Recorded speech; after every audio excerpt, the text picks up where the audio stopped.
Family, who understands?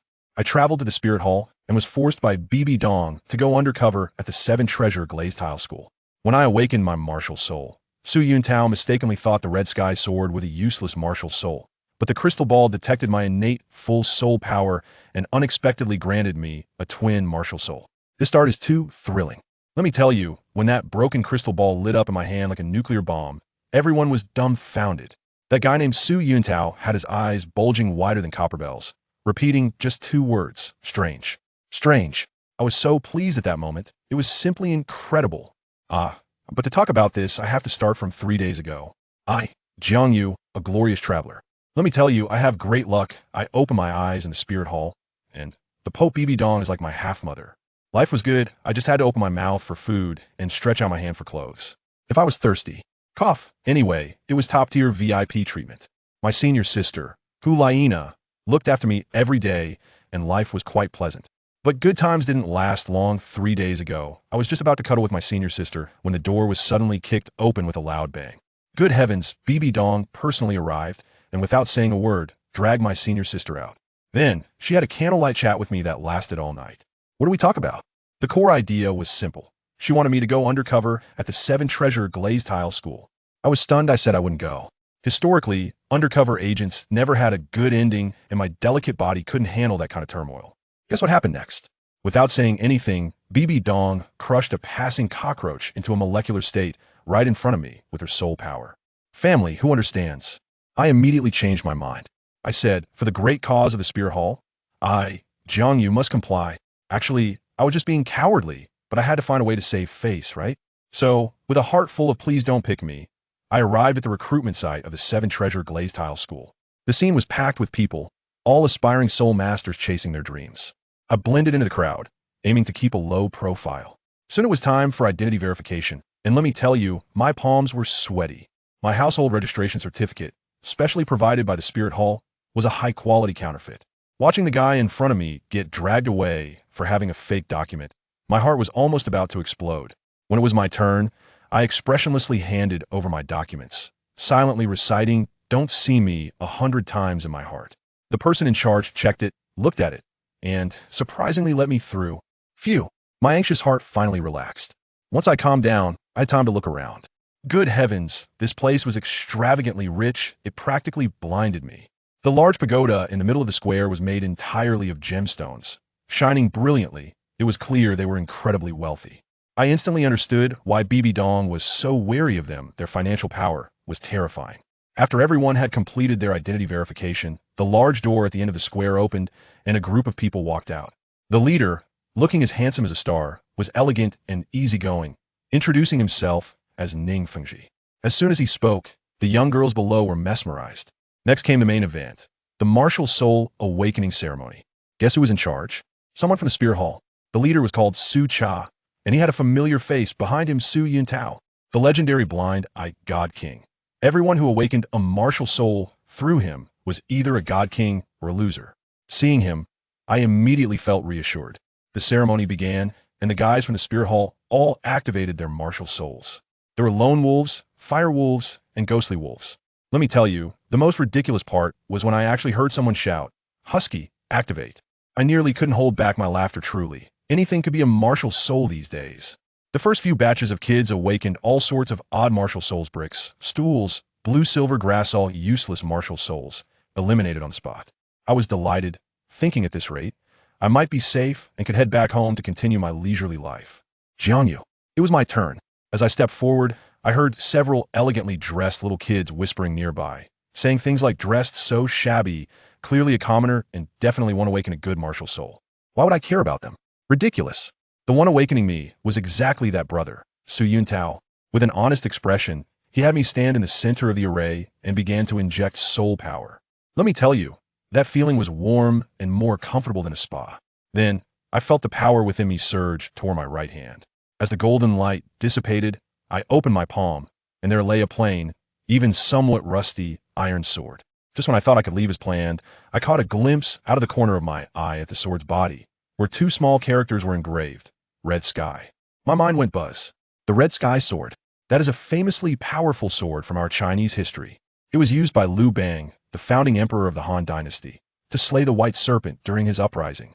At the same time, a set of sword techniques popped in my mind, including the Heaven-Slaying Sword Technique, Earth Fiend Sword Technique, and Human Sword Unity, all sounding incredibly powerful. However, Su Yintao took one look and sighed. Alas, useless martial soul, just a broken iron sword. Family, who understands? I nearly laughed out loud. The blind-eyed God King Su Yintao, his bad luck is a golden sign. With his words, wouldn't my future start out as a God King? He routinely handed me the blue crystal ball. Let's measure your soul power. As soon as I placed my hand on it, the scene from the beginning unfolded. That broken crystal ball, which had been a weak point of light, suddenly lit up like the sun, radiating brilliant light. Su Yintao was completely frozen, stuttering out 4 words. Innate. Full. Soul. Power. He was dumbfounded, looking at my broken iron sword and then at the explosive crystal ball, his face full of disbelief. But in the end, he shook his head and lamented, "What a pity, a useless martial soul is still a useless martial soul." Could I let him say that? I immediately pulled out Master Yu Shaojing's famous saying, "There are no useless martial souls, only useless soul masters." As soon as I said that, I clearly felt that handsome sect leader Ning Fengji in the distance had his eyes light up, locking onto me like a searchlight. He whispered a few words to the person beside him, and that person immediately walked over to me. Sure enough, just after Su Yintao finished registering me, the manager Xiao from the 7 Treasure Glazed Tile School rushed over with a beaming smile. "JiangYu, congratulations, you've passed the assessment." I pointed to my own nose with a face full of disbelief. The undercover mission actually started off so smoothly. I quickly calculated in my heart, although Ning Fengji seemed nice, I couldn't betray Bibi Dong. That woman had raised me for so many years, I had to repay that kindness. All right, this undercover mission, I had to take it on. Manager Xiao led me to the rest area, where a variety of delicious foods were set up. Just as I was about to indulge, I suddenly felt something was wrong with my left hand. A burst of purple light shot out from my palm, scaring me to quickly dive onto the table. As the light dissipated, a sword appeared in my left hand. This sword was incredibly cool, entirely silver, with a ruby-encrusted hilt, looking both stylish and flashy. Just as I felt it looked familiar, another memory flooded my mind, something about Hongming, Purple Chi Dao, and the flying Peng God General. In an instant, I understood. This was the divine sword from the Legend of Sword and Fairy 3, the one Jing Tian had at the end. Good heavens, twin martial souls. Right hand red sky, left hand divine demon sword. This luck was so overwhelming it scared me. Even Tang, San would have to kneel before me. I forcefully suppressed my excitement and stored the divine demon sword away. This had to be kept as a trump card and couldn't be easily exposed. When I crawled out from under the table, I just happened to see the few little brats who had mocked me earlier being kicked out under the pretext of failing the assessment.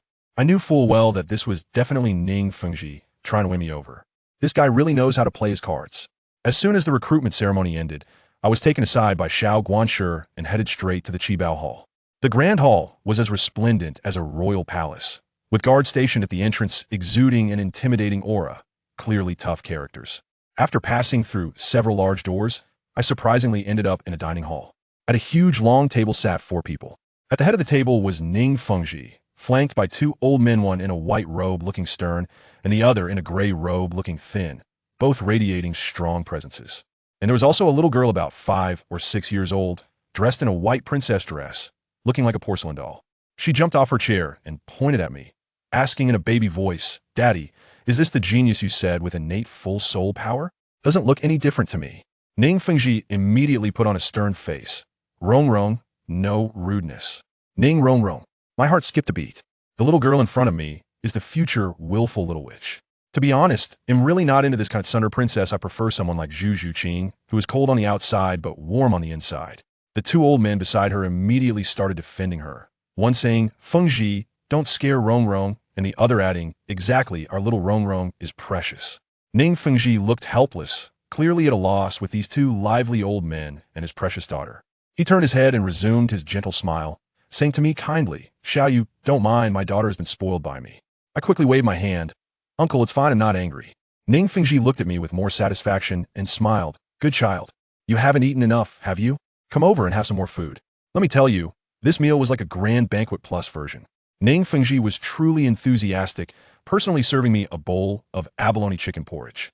The way he was acting, anyone who didn't know would think I was his long-lost son. I had just taken a couple of sips when the little girl named Rong Rong poked me with her finger. "Hey, I heard you have innate full soul power." Show me your martial soul. Well, the main character has arrived. I thought to myself, it's clear as day. Ning Fengji called me here for this. All right, let me show you. I stretched out my right hand, and with a flash of red light, that rusty, battered iron sword appeared in my grip. Wow. Let me tell you, at that moment, the air in the entire hall froze. The sword Douluo frowned so tightly that he could squash a mosquito. His eyes were filled with amusement, which translated to, "Are you kidding me, buddy? This piece of scrap metal, and you have full innate soul power? Do you think my decades of sword practice were for nothing?" Beside him, the bone Douluo had a face like an old man looking at a smartphone, probably both of their worldviews shattered by my sword. What Master Yu Xiaojing's martial soul theory suggested became nothing but a scrap of paper in my hands. However, a big shot is a big shot, despite their shock. Their faces quickly returned to calm. Who cares what the martial soul is? Full innate soul power is real hard currency. This thing is roughly equivalent to a VIP ticket to becoming a titled Douluo with a 90 chance. For them, the 7-treasure Glazed Tile School, I was like a divine weapon falling from the sky. Their future hope against the spirit hall. Ning Fengji's face was blooming with joy, and he immediately started calling me brother. "Xiaoyu, from now on, we are family. If you have any difficulties, just tell uncle." Saying this, he took out a blue token from his pocket and shoved it into my hand. "From today on, you are the core disciple of our 7-treasure Glazed Tile School, and the sword Douluo will be your teacher." I quickly put on a look of surprise and joy, almost bursting out laughing inside. This round is a heavenly start. Then, Ning Fengji began to play the emotional card, asking about my family situation. I immediately switched to my Oscar-winning mode, my eyes dimming and my voice becoming melancholic. "It's gone. I'm all alone now. Who understands a family situation, right? The orphan persona is simply universal. At times like this." Ning Fengji was immediately heartbroken, squatting down to stroke my head, being incredibly gentle. "Good child, from now on, this is your home." I casually buried my head on his shoulder, and tears came pouring down. Goodness, even the sword Douluo and bone Douluo, those two old veterans, looked moved. "Keep acting. Just keep acting."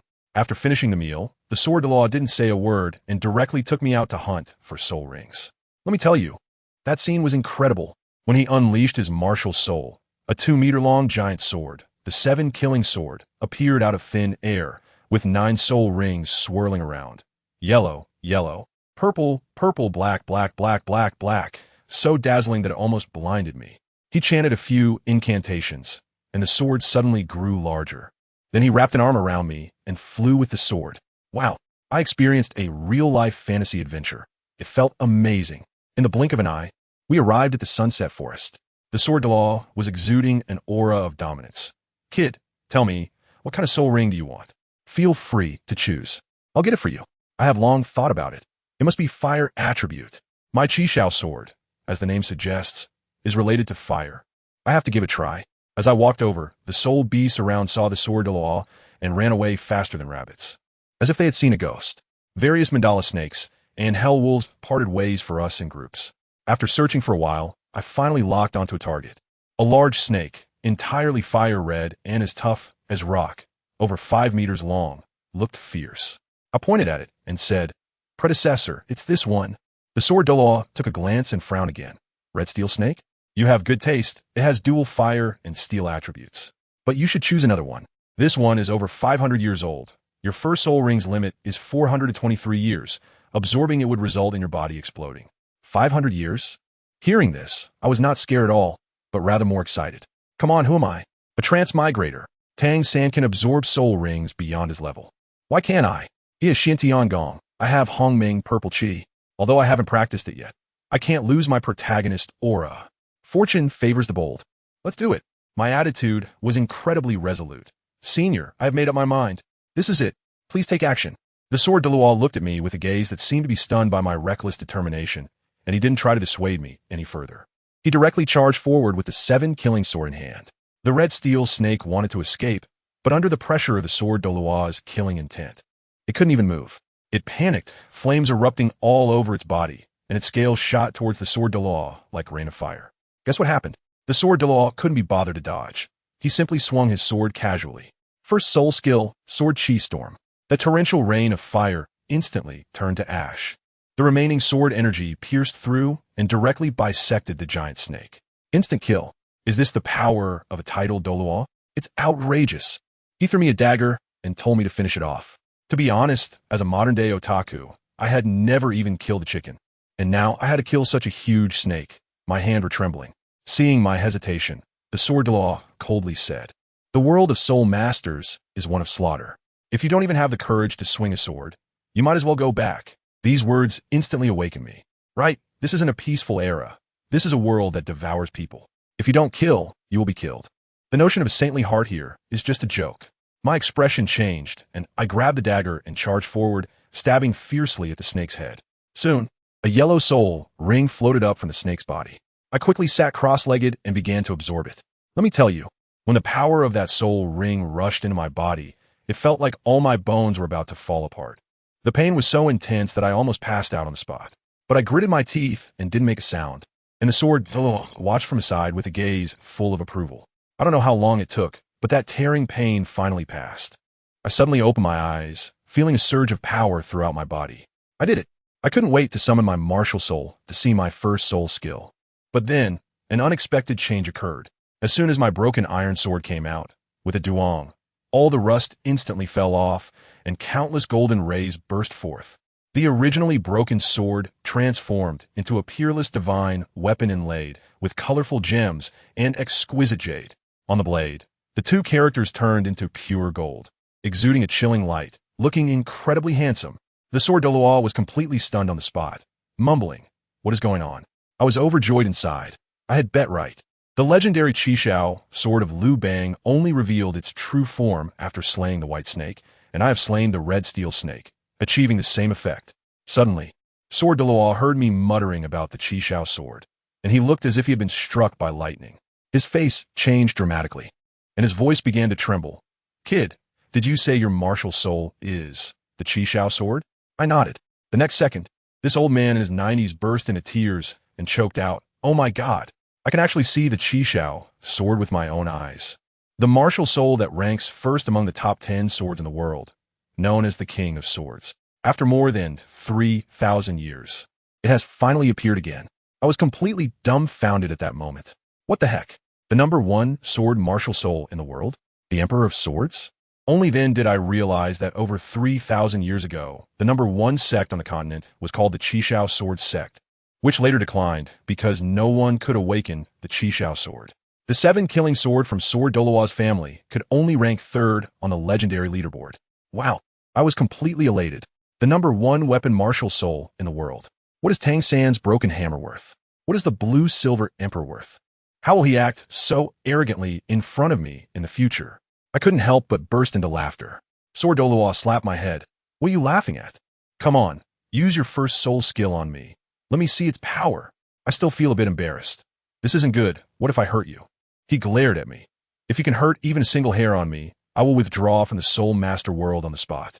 All right then, I won't hold back. The soul ring lit up, and I directly unleashed my first soul skill, Chixiao Sword Formation. Dozens of fiery sword shadows shot out in an instant, heading straight for the center of Sword Douluo's forehead. And guess what happened? Those sword shadows stopped right in front of him, blocked by an invisible wall of energy. But my flames are not ordinary. Their color instantly changed from fiery red to brilliant gold, and the temperature skyrocketed. Sword Douluo's protective killing intent was actually sizzling from the heat, and it looked like it was about to break through. His expression changed, and he quickly increased his strength to bounce my sword shadows back. Extreme fire. Sword Douluo was shocked. "Kid, quickly retract your soul skill." I just wanted to tease a bit. "Senior, can't you hold on that quickly? Stop talking nonsense." The Sword Douluo swore for the first time, his face turning green. "If you keep talking nonsense, I'll break your bones and give them to the old man as toys." I was so scared that I quickly withdrew my hand. Only then did he regain his composure, looking at me with an incredibly complicated expression. No wonder the Chixiao Sword sect can compete with the Spear Hall. It turns out they possess the ultimate fire. "Kid, you've given me quite a surprise." Suddenly, his gaze turned cold, and his hand rested on the sword hilt.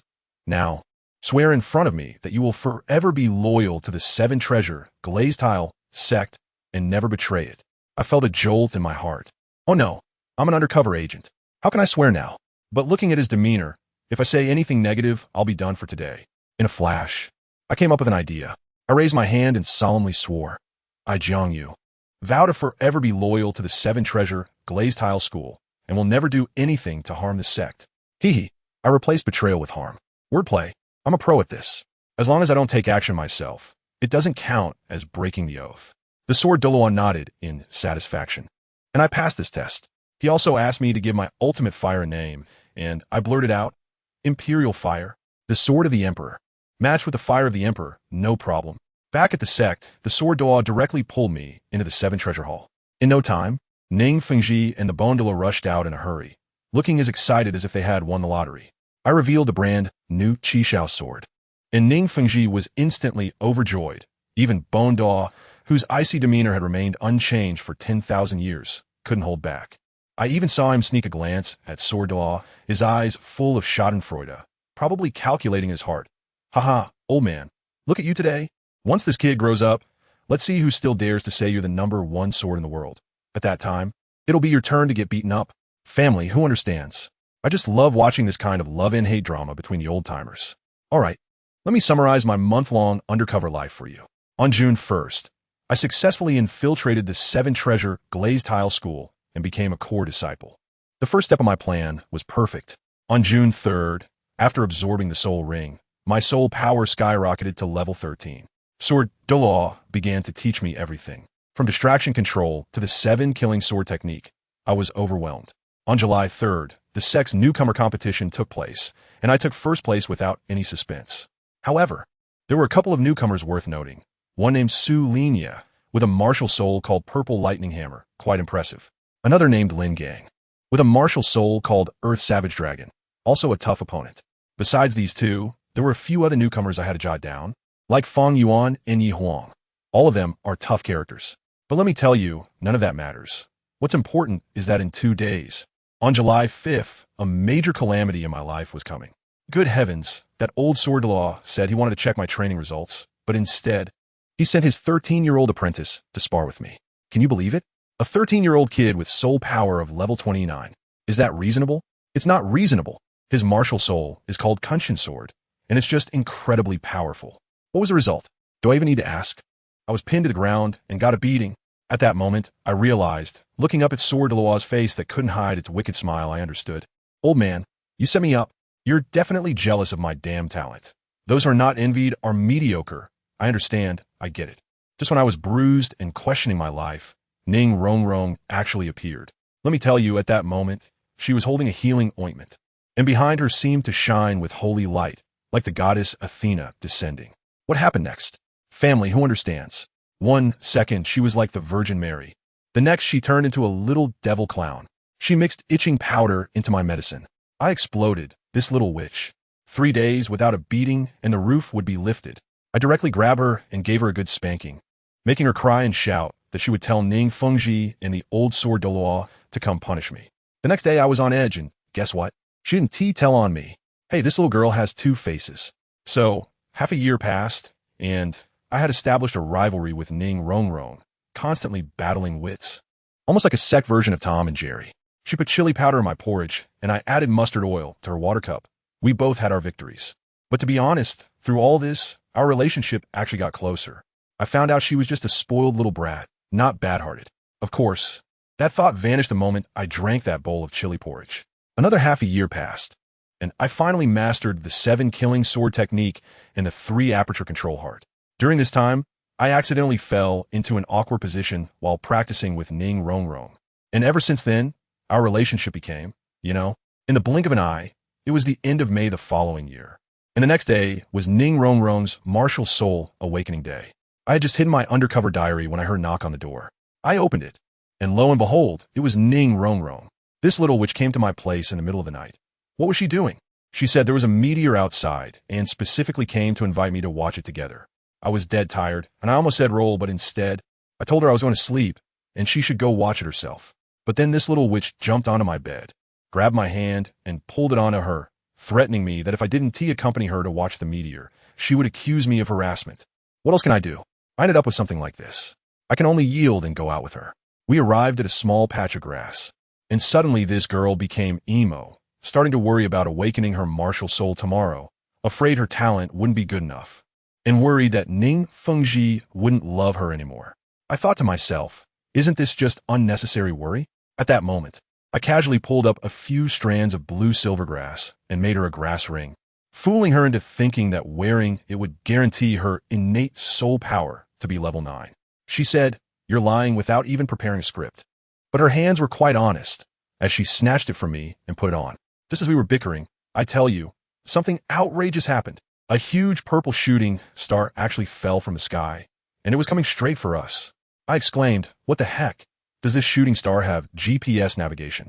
I wanted to run, but then I found I couldn't move, as if I had been paralyzed. Just when it seemed we were about to be crushed and become the shame of time travelers, the shooting star suddenly stopped right in front of us, shot out 2 beams of light, and each of us received a jade pendant before it flew away. We looked at each other in surprise. The jade pendant was quite exquisite, shaped like a small tree.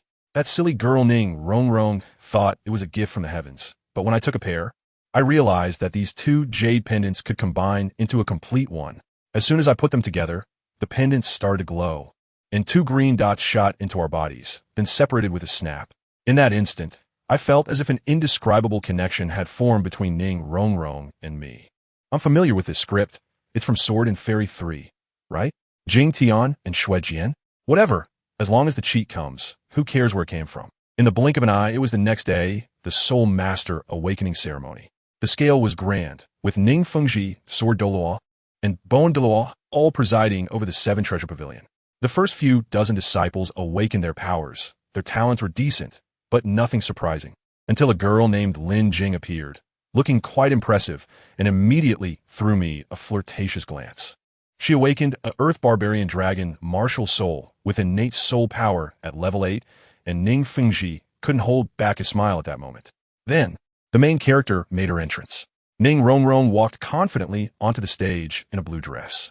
As she stepped into the magic circle, a burst of colorful light erupted, and a small, exquisite 7-treasure glazed tower appeared in her palm. The highlight came when she placed her hand on the crystal ball. It hummed, and the blue light almost burst the ball. Innate soul power at level 9. I tell you, the whole place went crazy. Ning Fengji's old father-in-law, sect leader Ning, laughed like a 200-pound child right on the spot, completely forgetting about his elegance and composure. Sword Douluo and Bon Douluo were also grinning from ear to ear, saying that the revival of the sect is in sight. Me? Of course I wasn't surprised. As a member of the protagonist group, how could I not have some connections? In the corner, her half-brother Ning Hengji turned green with jealousy. That little jealous look in his eyes was impossible to hide. To celebrate the birth of this once-in-a-thousand-years genius, Ning Fengji announced a party on the spot.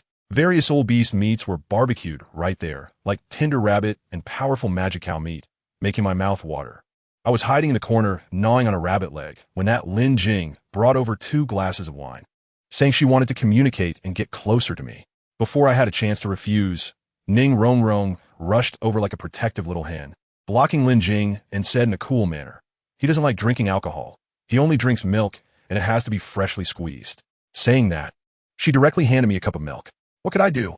I could only cooperate and take a big gulp. Seeing the situation, Lin Jing left in a huff. I was just about to complain that Ning Rongrong was blocking my romantic prospects when she invited me to her room at night and asked me to tell her the story of empresses in the palace. I thought it was fine, so I said to her, "Just remember to leave the door open for me. I don't want to climb through the window again like a thief." Later that night, I made my way to her room, and sure enough, the maid at the door was gone. We took turns telling and listening. She was cracking walnuts, and it was quite enjoyable. After 2 hours, my throat was dry from talking, but I finally managed to make her happy. However, when I was leaving, I had a brainwave and habitually climbed out the window. As soon as I landed, my feet slipped, and I ended up sitting down hard. Who would throw a banana peel on the ground without any sense of public morality? Then I heard Ning Rongrong inside, stifling her laughter. Great, it was this little witch's doing again. 3 days later, Ning Rongrong's soul power broke through to level 10. At this speed, it seemed her innate soul power was already very close to level 10. Now we had to go hunt for soul rings. Ning Rongrong specifically wanted me to go with her. I was initially sleeping soundly in my bed when the sword barged in and dragged me out of bed. Let me tell you, morning grumpiness doesn't care who you are. Even if the King of Heaven comes, he would still get a sword from me. In my groggy state, I accidentally released my first soul skill and singed the sword Douluo's eyebrows. The consequence was that he kicked me out of the door, and my clothes were thrown out of the window by him, so I had to change outside. The place for hunting soul beasts wasn't far. It was in the valley behind the castle, with a huge light shield outside. Ning Fengji revealed his 7-treasure glazed tile pagoda, chanted a spell, and the light shield opened a gap. Once inside, I found that the soul beasts here were all raised in captivity, with each group having its own territory and not interfering with each other. Ning Fengji spoke up, Rong Rong, our first soul ring from the 7-treasure glazed tile pagoda usually comes from power-type soul beasts. I told you Uncle Ning started giving Rong Rong a lesson, saying that choosing a strength-type soul beast is to build a good physical foundation, so that when she absorbs more powerful soul rings in the future, she won't die from exploding her body. Then he casually listed 3 types: the great strength diamond bear, the violent giant ape, and the golden armored elephant, letting Rong Rong choose. Guess what happened? This young lady took a glance and directly decided. Then I'll go with the great strength diamond bear. It looks the cutest. Family, who understands? At that moment, I just wanted to kneel before her. Choosing a soul beast was like shopping at a pet store. It was all about cuteness. She didn't consider anything about combat power or compatibility at all. I was grumbling to myself when my cheat master, the sword Douluo, directly gave me an order. Xiao Yu, go catch one for Rong Rong, and let me see if you've been slacking off lately. Good gracious. I felt like an old man on the subway, staring at his phone. Why me? This old man is definitely settling a score. It's not like I accidentally burned one of his eyebrows last time. Is it really necessary? You two title law are standing here as mascots while I, a mere soul master at a low level, am sent to take on a group of soul beasts? Where's the justice in that? Of course, I only dare to shout this in my heart. Outwardly, I was all flattery. Master, I'm still not very skilled with the 7-killing sword technique you taught me. Why don't you come down and demonstrate it for me? A mere 100-year soul beast is like squishing an ant for you. Stop talking nonsense. Sword Douluo frowned. If you keep dragging your feet, I'll just throw you in there. Saying this, he took out a small tube from his pocket and tossed it at my feet. Here, a soul binding device. Pick one, press the button, and when your soul power is infused, the rope will come out. Just catch it and pull it back. Don't say I don't care about you. Ning Fengji was still smiling and pouring motivational words into me. Young people should gain more experience. It's beneficial. The Bone Doll next to him was holding back a grin, almost showing it on his face as if to say, go on, enjoy the show. Fine. I can't go against the big boss. What else can I do? I'll just do it for Rong Rong. Even Ning Rong Rong rarely added a bit of encouragement. But I had no time to feel happy. The great strength King Kong Bear is a soul beast known for its toughness. And now I have to face a whole family of them. I held the soul-fixing device tightly, inching forward with trepidation, my heart pounding, given my master's vengeful nature. I hoped this thing wasn't a subpar product. If it failed at a critical moment, I feared I might end up being embraced to death by this group of bears. As I got closer and took a look, I was shocked to find that these weren't soul beasts at all. They were clearly a bunch of pandas living out their retirement in a zoo. Each one was lounging around, some even chatting and goofing off. I even witnessed one silly panda lift its rear and let out a loud fart right in front of another sleeping bear. The awakened bear was quite a character itself. As soon as it opened its eyes, without a word, it swiped a paw and executed a classic move on the offending panda. I have come to realize that these captive soul beasts have long lost their sense of crisis. I seized the opportunity and pressed the button for the soul binding device. With a whoosh, a glowing lasso sprang out. I imitated the cowboys I saw on TV and searched for a while, finally locking onto the one that looked the most spirited. That guy had a tuft of red curly hair on his forehead, resembling a delinquent youth, and his muscular build stood in stark contrast to the chubby bears beside him. When I took another look at the pattern on its chest, it read 413 years. Perfect. I flicked my wrist, and the ring accurately slipped around its neck. With my soul power injected, I yanked it hard. I have to say, this soul tool is really useful. I easily dragged over a few 100 pounds of fat bear. The bear, scared in midair, was whimpering and flailing its forepaws. I didn't take care about it and just dragged it back. How about this one? I pointed to the howling bear behind me, looking for praise. Not bad, the sword Douluo nodded. The meat is firm, it looks strong, good. I just breathed a sigh of relief when the old man suddenly changed his tone. But it's lively and kicking. How can Rong Rong absorb it? Go. Beat it half to death. Just leave a breath. I really am. Okay, a working person, a working spirit, whatever the boss says goes. I just turned around when the powerful golden bear came to its senses, let out a roar, and tore off the halo from its neck. With a forceful grip of its 2 paws, there was a crack, and my master's soul-binding tool shattered. My soul-binding tool. The sword Douluo turned pale with anger, feeling heartbroken. Disciple, teach this beast a lesson. I said, yes, master. But in my heart, I'd already given that bear 1,000 likes. Well done, brother bear. Let this old man bleed a little. However, I didn't hold back either because that bear had already slapped me, and the force of the slap deformed my face, turning my hairstyle from a spirited young man into that of a homeless person. First soul skill, Crimson Sky, sword formation. As soon as my martial soul activated, dozens of sword shadows engulfed in golden flames materialized and shot straight towards it. This fire was no ordinary fire. The proud defense of the mighty golden bear was instantly broken, and a burnt meat smell wafted from its paw. It howled in pain, forcefully swatting away the flying swords. And then, with red eyes, charged towards me like a freight train. I haven't used my soul skills anymore. I need to conserve my soul power. I directly took the stance of the 7 killing sword technique. The first move, long rainbow, piercing the sun. I even secretly infused a trace of the Hongmeng purple chi that I had cultivated for a year into the sword. Let me tell you, this Hongmeng purple chi is simply a cheat.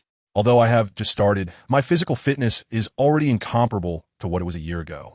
I leaped into the air, the Chixiao Sword engulfed in golden flames, and I slashed down at the charging big bear. Bang! With a loud crash, I landed steadily, sheathed my sword, and didn't even look back. Just one word, cool. A few seconds later, the huge brown bear collapsed behind me. The sword Douluo showed a satisfied smile, but still said the same thing. What are you showing off for? Hurry up and come back. TCH, so proud. Can't you just compliment me once without acting like it would kill you? I hurried back, and what followed was a large-scale double-standard scene. Sword Douluo and Bone Douluo, those two old men, were like performing magic tricks, covering Rongrong's eyes with a silk scarf, then handing her a specially made dagger, and then supporting her on the left and right, afraid that she would bump into something.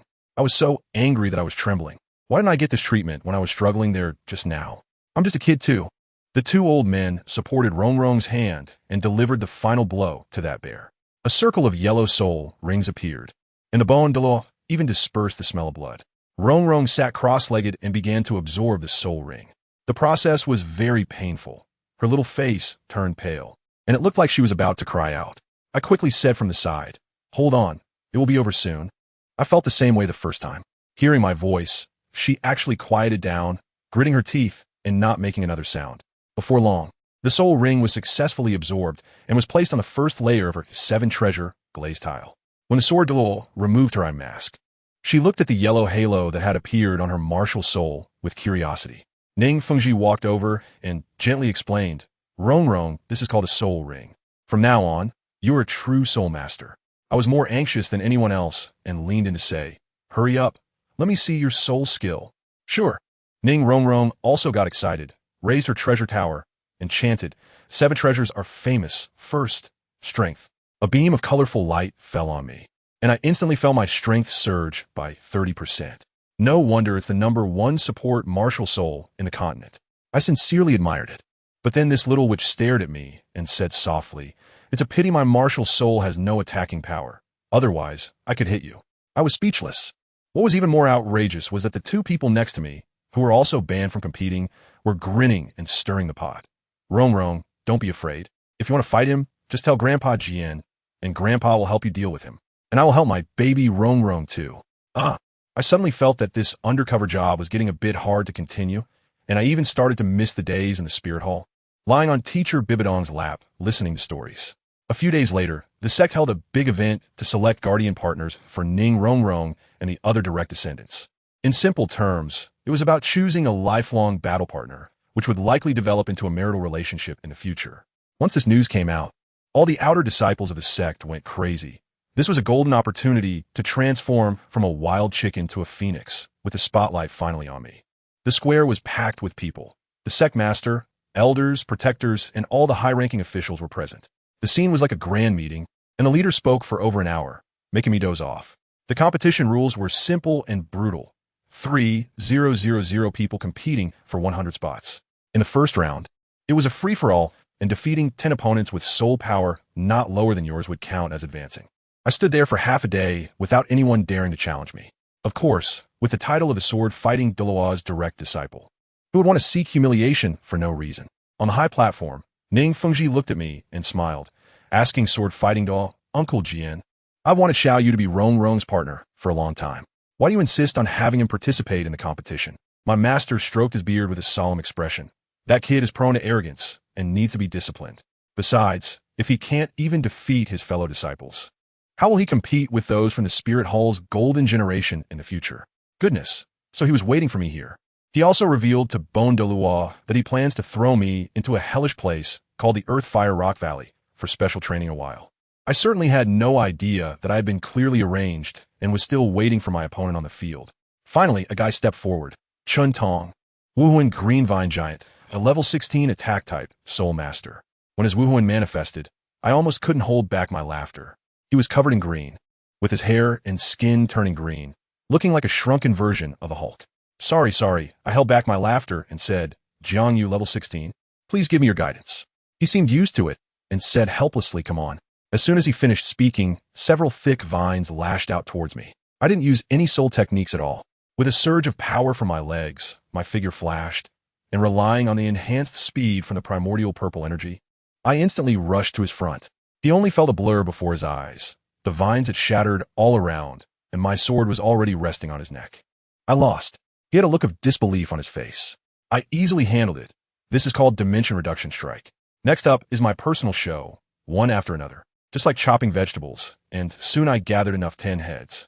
After finishing, I became the 9th one to enter the rest area. I hadn't had a drop of water since morning, and my stomach had long started protesting. Gurgle, gurgle. I was so hungry that my stomach was touching my back when I heard a familiar voice behind me. I turned around and saw Ning Rongrong standing there, holding something in her hand. Wow, it turned out to be 2 warm meat buns. Let me tell you, this is like giving charcoal in snowy weather. I didn't bother being polite and grabbed one to shove into my mouth. It was so delicious. Just as I took a bite, I heard Ning Rongrong's stomach gurgling. Family, who understands? This girl was starving herself and still brought me the buns. I quickly handed her the other one. Stop pretending. Eat quickly. She stubbornly said she wasn't hungry. I directly put my bun back. If you're not eating, then I want to eat either. This trick worked. She immediately compromised, picked up the bun, and started munching, but ate too fast and got oil all over her mouth. I was both amused and annoyed, so I casually helped her wipe the corner of her mouth. Let me tell you, the guys participating nearby were practically wide-eyed. Their envious and jealous looks almost screamed dog food is so delicious on their faces. After finishing and wiping her mouth, Ning Rongrong turned back and glared at those guys, threatening, if anyone dares to talk about today, you know what will happen. Wow. Those guys were so scared they nodded like little chicks, saying they wouldn't dare. Looking at her little back, I felt quite warm inside. But I immediately reminded myself, calm down, I'm here to be an undercover agent. I can't really get caught up in this. I just finished digesting my steam buns, and before I could even settle into my seat, that old fox Ning Fengji got on stage and directly announced the start of the second round. Damn, they didn't even let us have a sip of water. The rules are simple and straightforward, which I like. There are 100 iron models of 7 treasures glazed towers set up in the square, and among the 300 of us remaining, whoever can grab one and hold it for an hour without being robbed will advance. Plus, this time there's no limit on soul power. It's all-out war. So what happened? All 300 people in the venue looked at each other, playing a game of who's the undercover. Not want to be the first to stick their neck out. Family, who understands? These people are dragging their feet, and I can't wait any longer. So I just walked out of the line and headed straight for that pile of iron lumps. I can hear that group behind me chattering away. Who's this guy? So bold? You don't know? He's the direct disciple of the sword-fighting lord, Jiang Yu. What's the use of being handsome? You better not just be a pretty face. I couldn't be bothered with them. Casually picked up an iron tower. Hey, it's quite heavy, probably around 20 pounds. I had just steadied myself when a guy who looked like a chubby tiger jumped out and immediately started talking tough. Kid, I want that iron tower in your hand. Saying this, he unleashed his black elephant martial soul. At that moment, I had only one thought. Is this guy suffering from some serious illness? I didn't bother with any nonsense and just charged at him with a punch.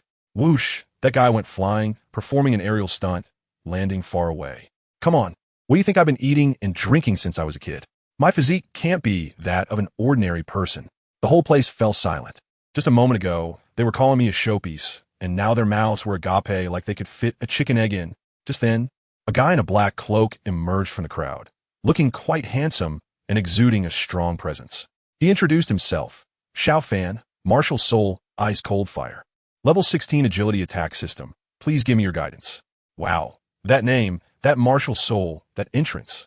Isn't this just a perfect example of a web novel male lead? His backstory flashed through my mind. Mutated martial soul, family annihilated, escaped with a younger sister. TSK, I'm quite familiar with this script. Just before the fight started, a cute girl with twin ponytails began shouting from a distance. Xiao Fan, go for it. I glanced over, and wow, she was quite pretty. Isn't this the legendary Xiao Mei? The childhood sweetheart and younger sister of the main character, all set. Ning Rongrong didn't want to be outdone either, shouting from the side. Jiang Yu, if you dare lose, you're dead. I was really. Thank you for your encouragement. Xiao Fan immediately launched an attack, sending 7 ice and fireballs towards me like homing missiles. I wasn't going to hold back either.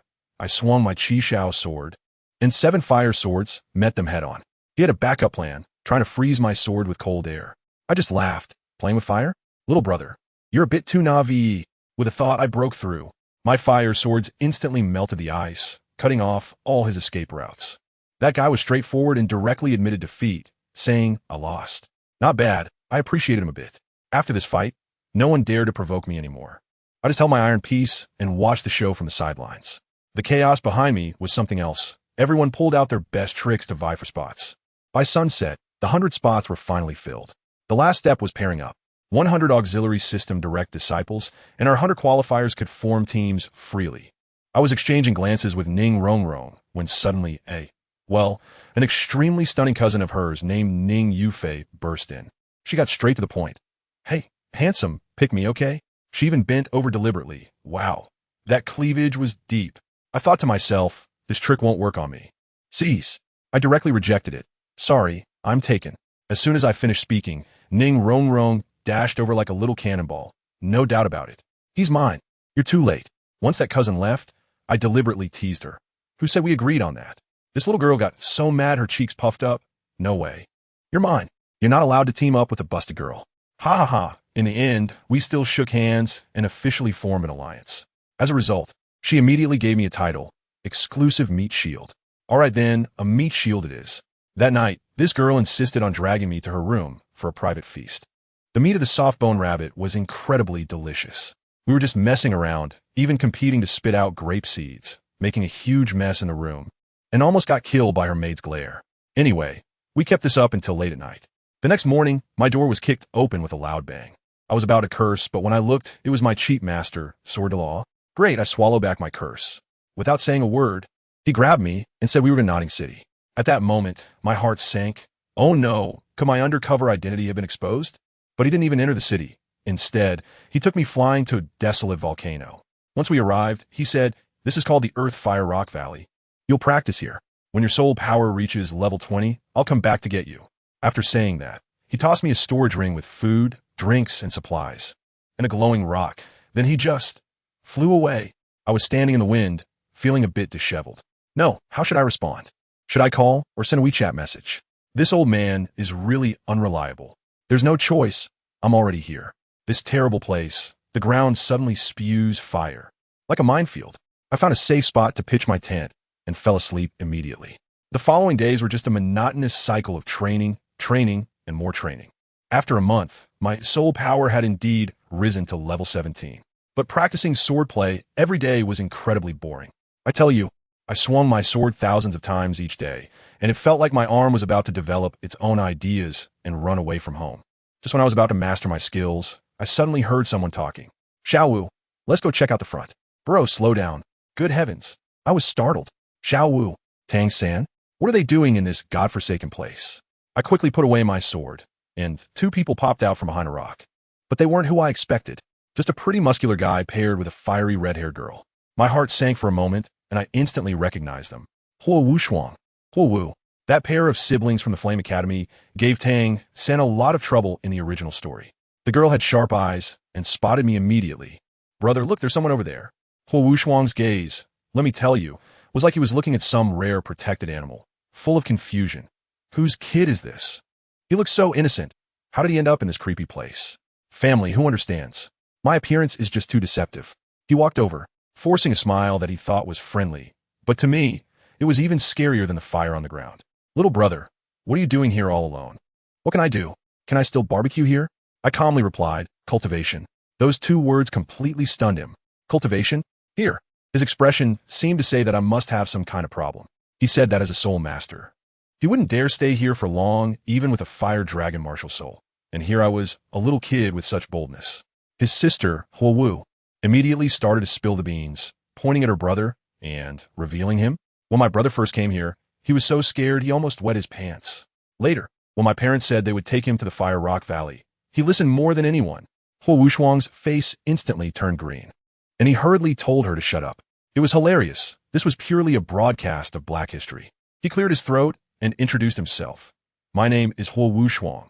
My martial soul is the one-horned fire Tyrannosaurus, and I'm a level 35 soul master. This is my sister, Huo Wu, and our grandfather is the sect master of the Blaze sect. Oh, I see. So he is from the third generation of a sect. My apologies. I couldn't be bothered with small talk and directly revealed my identity. Jiang Yu, core disciple of the Seven Treasures Glazed Tile School. The Seven Treasures Glazed Tile School. Now, it was their turn to be shocked. The reputation of the top 3 sects still holds weight. Huo Wuxuang, being quite the social butterfly, immediately started to call me brother. I took the opportunity to ask what they were doing here. It couldn't just be for a team-building exercise, right? Huo Wuxuang pointed at Huo Wu and said, my sister just reached level 30, and we are here to find her a special soul beast for her 3rd soul ring. I was puzzled at the time. I had stayed in this broken place for a month and hadn't seen a single trace of the soul beast. Then, they told me that what they were looking for was called a fire sprite, which is the essence condensed from the volcanic crater and only appears in the most core areas. Wow, an innate spiritual object? I definitely want to see that. I immediately expressed, hey, Fire Bro, take me with you, I want to see it too. Fire Wuxuang probably thought that having an extra person would mean more help. And without a second thought, he agreed. So I joined their little team. It was incredibly hot along the way, like the ground was heated, and it would occasionally spew fire. Huo was like a curious baby, chattering nonstop and almost digging up my entire family history. Just when the two of them were about to be grilled to medium doneness and were ready to give up, a small, fiery creature suddenly appeared ahead. Huo was so excited she almost jumped up. Fire sprite. I also leaned over to take a look. Wow, it was quite cute.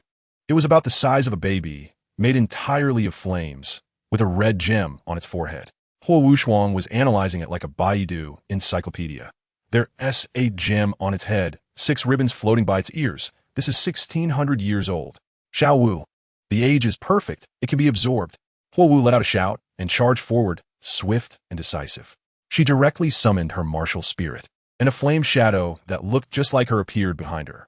Then, with a flick of her fiery whip, she swung it out. As a result, the little fire sprite didn't dodge at all.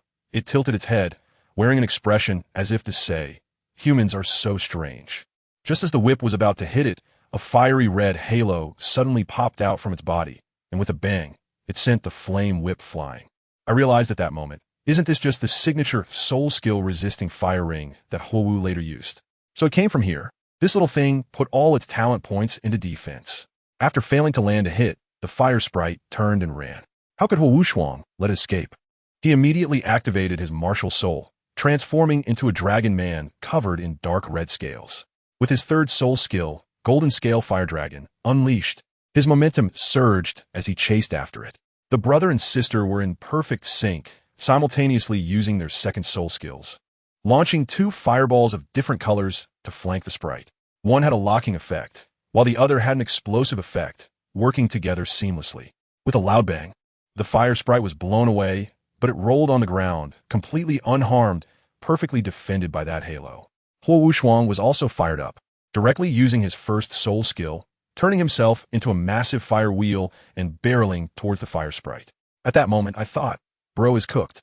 Sure enough, there was a huge bang, and he was sent flying higher than before, tracing a perfect parabolic arc, landing face first on the ground. The brother and sister were exhausted, but they still couldn't break through the defense. Huo Wu's fighting spirit flared up. Gritting her teeth, she refused to give up. I don't think this is a big deal, so I thought I'd help them out, since Huo Wu would still cause some trouble for Tang San later on. I grabbed the Chixiao Sword and charged forward. Soul skills wouldn't work on this thing, so I needed to use something special. I condensed the killing intent taught to me by the Sword Dual and unleashed the Killing Slash, a mental attack that ignores physical defenses. An invisible blade instantly struck the fire spirit's halo. Crack! A barely noticeable fissure appeared on the halo. Now's the time. I shouted in my heart to fire. The red sky sword array was activated, and a beam of sword light drilled into the crack. Although the halo healed instantly, it was already enough. The fire spirit let out a mournful cry, and its halo completely dissipated, causing it to drop straight down from the air. The entire arena fell silent. The Huo siblings stared at me in shock, their jaws nearly dislocated. Especially Huo. Her gaze was such that you could almost see the words "You're so handsome" written on her face. I coughed to break the awkwardness. What are you waiting for? Go get the soul ring. Only then did Huo seem to awaken from her daze. Her cheeks flushed as she ran over. Although I felt a bit guilty, I still gave the fire spirit a quick resolution. Soon, a circle of purple 1,000-year soul rings appeared. She immediately sat cross-legged and began to absorb them. The process was clearly very painful. Huo was sweating profusely and her face turned pale. Huo was anxiously pacing nearby, like an ant on a hot pan. I looked at Huo, who seemed to be on the verge of giving up, and decided to use a bit of provocation. I coolly said, "Hey, didn't you say you wanted to be the strongest control type, soul master? If you can't even handle this little hardship, you might as well go home and get married. Find a strong husband to take care of you." This had an immediate effect. Huo's previously drooping spirit instantly perked up, as if she had been injected with adrenaline. And she managed to withstand wave after wave of energy impact. Her brother also caught on and cheered her on from the side. "Go, Xiao. Don't let them look down on you." Finally, the purple soul ring completely merged with her body. She succeeded. Huo opened her eyes, stood up, ignored her brother, and walked straight up to me, saying thank you. Just as I was about to say you're welcome, she suddenly wrapped her arms around my neck, and then her warm and soft lips pressed against mine. I was completely stunned. I was kissed forcefully, and this was my first kiss. If we don't count the hundreds of times I was kissed by Bibi Dong and the others when I was a kid. No way. This is a great humiliation that I cannot tolerate.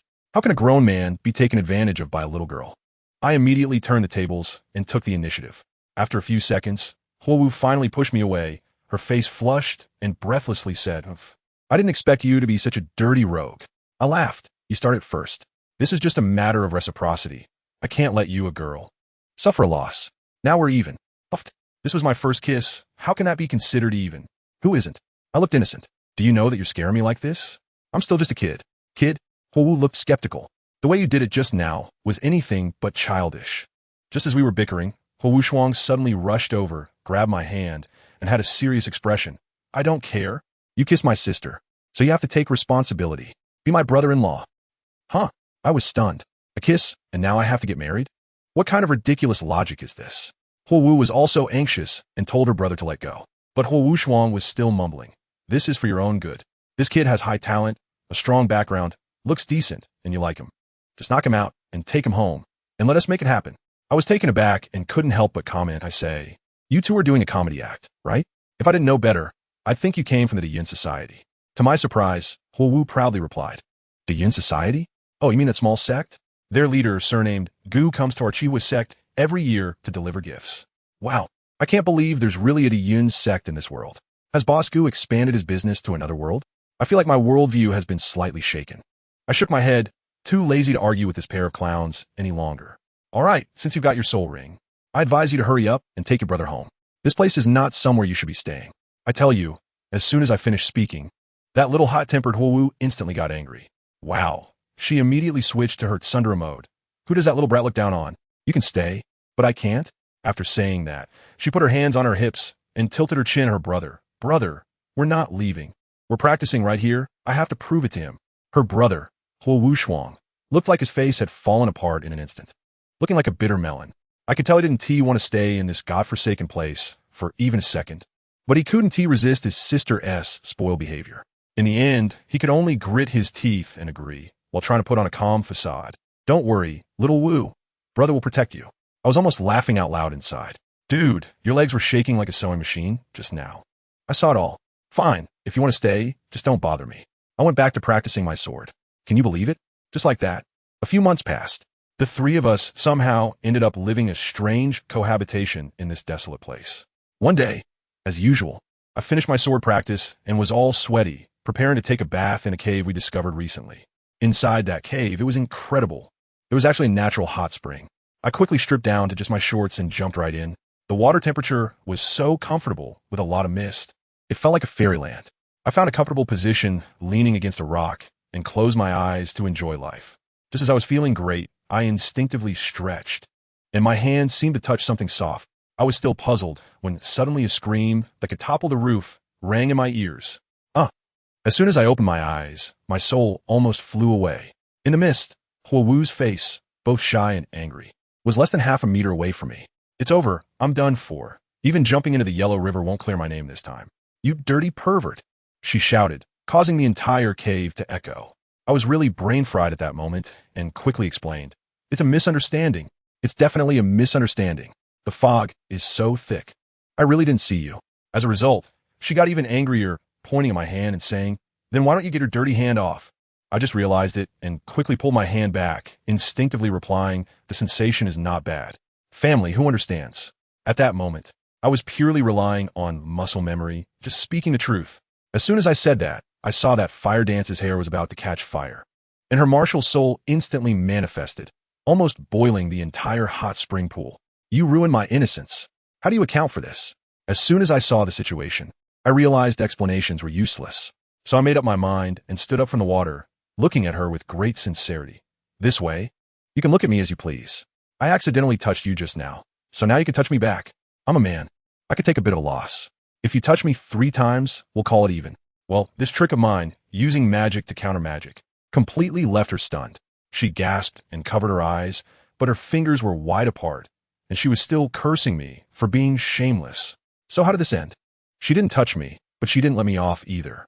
Right there in the hot spring, she unleashed a series of fire-type soul techniques on me, nearly sending me away on the spot. By the time I crawled out of the cave, covered in dirt and looking disheveled, Huo Wuxuang was outside happily grilling chicken wings.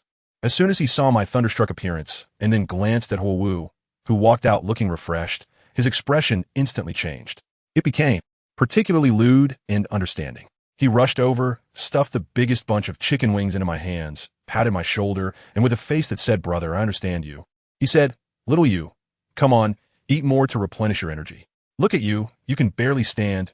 You must be exhausted." What? Dude, what are you imagining? I was beaten up by your sister. It's not what you think. Just like that, another year has passed. The 3 of us finally left that hellish place and arrived at a small town nearby called Nebula Town. The first thing we did was find the biggest tavern and feast. This guy Huo Wuxuang is also a character. As soon as he sat down, he shouted at the owner, "Boss, 10 pounds of sauced beef, 30 skewers of grilled kidneys, a plate of iron plate chives, and a whole roasted lamb." I couldn't help but feel my eyelids twitch, especially at those 30 skewers of grilled kidneys. After ordering, he even made a point to wink at me. Well, he's been thinking that I've been completely drained this past year. We were enjoying our meal when a particularly harsh voice suddenly rang out. "Who dares to take my seat?" As soon as I heard it, I thought, here comes the classic plot. A flamboyantly dressed young dandy, followed by a few lackeys, swaggered over to our table. He was quite arrogant at first, but when he saw Huo Wu, his eyes went wide and he nearly drooled. "Beautiful lady, my father is the Lord of Nodding City. How about we be friends?" Huo Wu rolled her eyes so hard they almost went to the sky and simply said one word, "Scram." This stirred up a hornet's nest. The guy got furious and unleashed his martial spirit. A blue-eyed white wolf with 2 yellow soul rings, a great soul master daring to act so brazenly here. He reached out and overturned all the dishes on our table. Damn, wasting food is shameful. Huo Wuxuang exploded on the spot, and as soon as his martial soul was unleashed, it showed 2 yellow and 1 purple, soul master. He directly slapped towards me. As a result, a gray-robed man who had been silent behind that young master moved. That guy was a soul zone. With one move, he sent Huo Wuxuang flying, causing him to spit out blood. Can I tolerate this? My friend was attacked. I must seek revenge. I drew my Chixiao Sword and directly engaged him. Don't think just because he's a soul zone, I'm a pushover. I launched my first soul skill, but he blocked it with his Iron Seal martial soul. Seeing my good talent, that guy even developed a murderous intent, directly activating his 4th soul skill. A huge Iron Seal came crashing down from above. There was no choice but to go all out. I unleashed my ultimate skill, the Sky-Slaying Sword technique, which drained all my soul power, but at last, I managed to cleave through his attack. However, I was also on my limit, barely able to stand. The gray-robed man saw my weakness and grinned, preparing to deliver a finishing blow. Just at that critical moment, a loud shout came from another corner of the tavern. "Stop bullying the weak. What kind of soul master is that?" I turned my head and saw a middle-aged man with an ordinary appearance but a somewhat pretentious demeanor, accompanied by an old man and a young boy. As soon as the middle-aged man approached, he assumed a masterly stance and began to reprimand the man in the gray robe. The gray-robed man initially wanted to retort, but then the old man next to the middle-aged man revealed his identity as the principal of Notting Academy. At this point, the group of young men completely wilted and left in disgrace.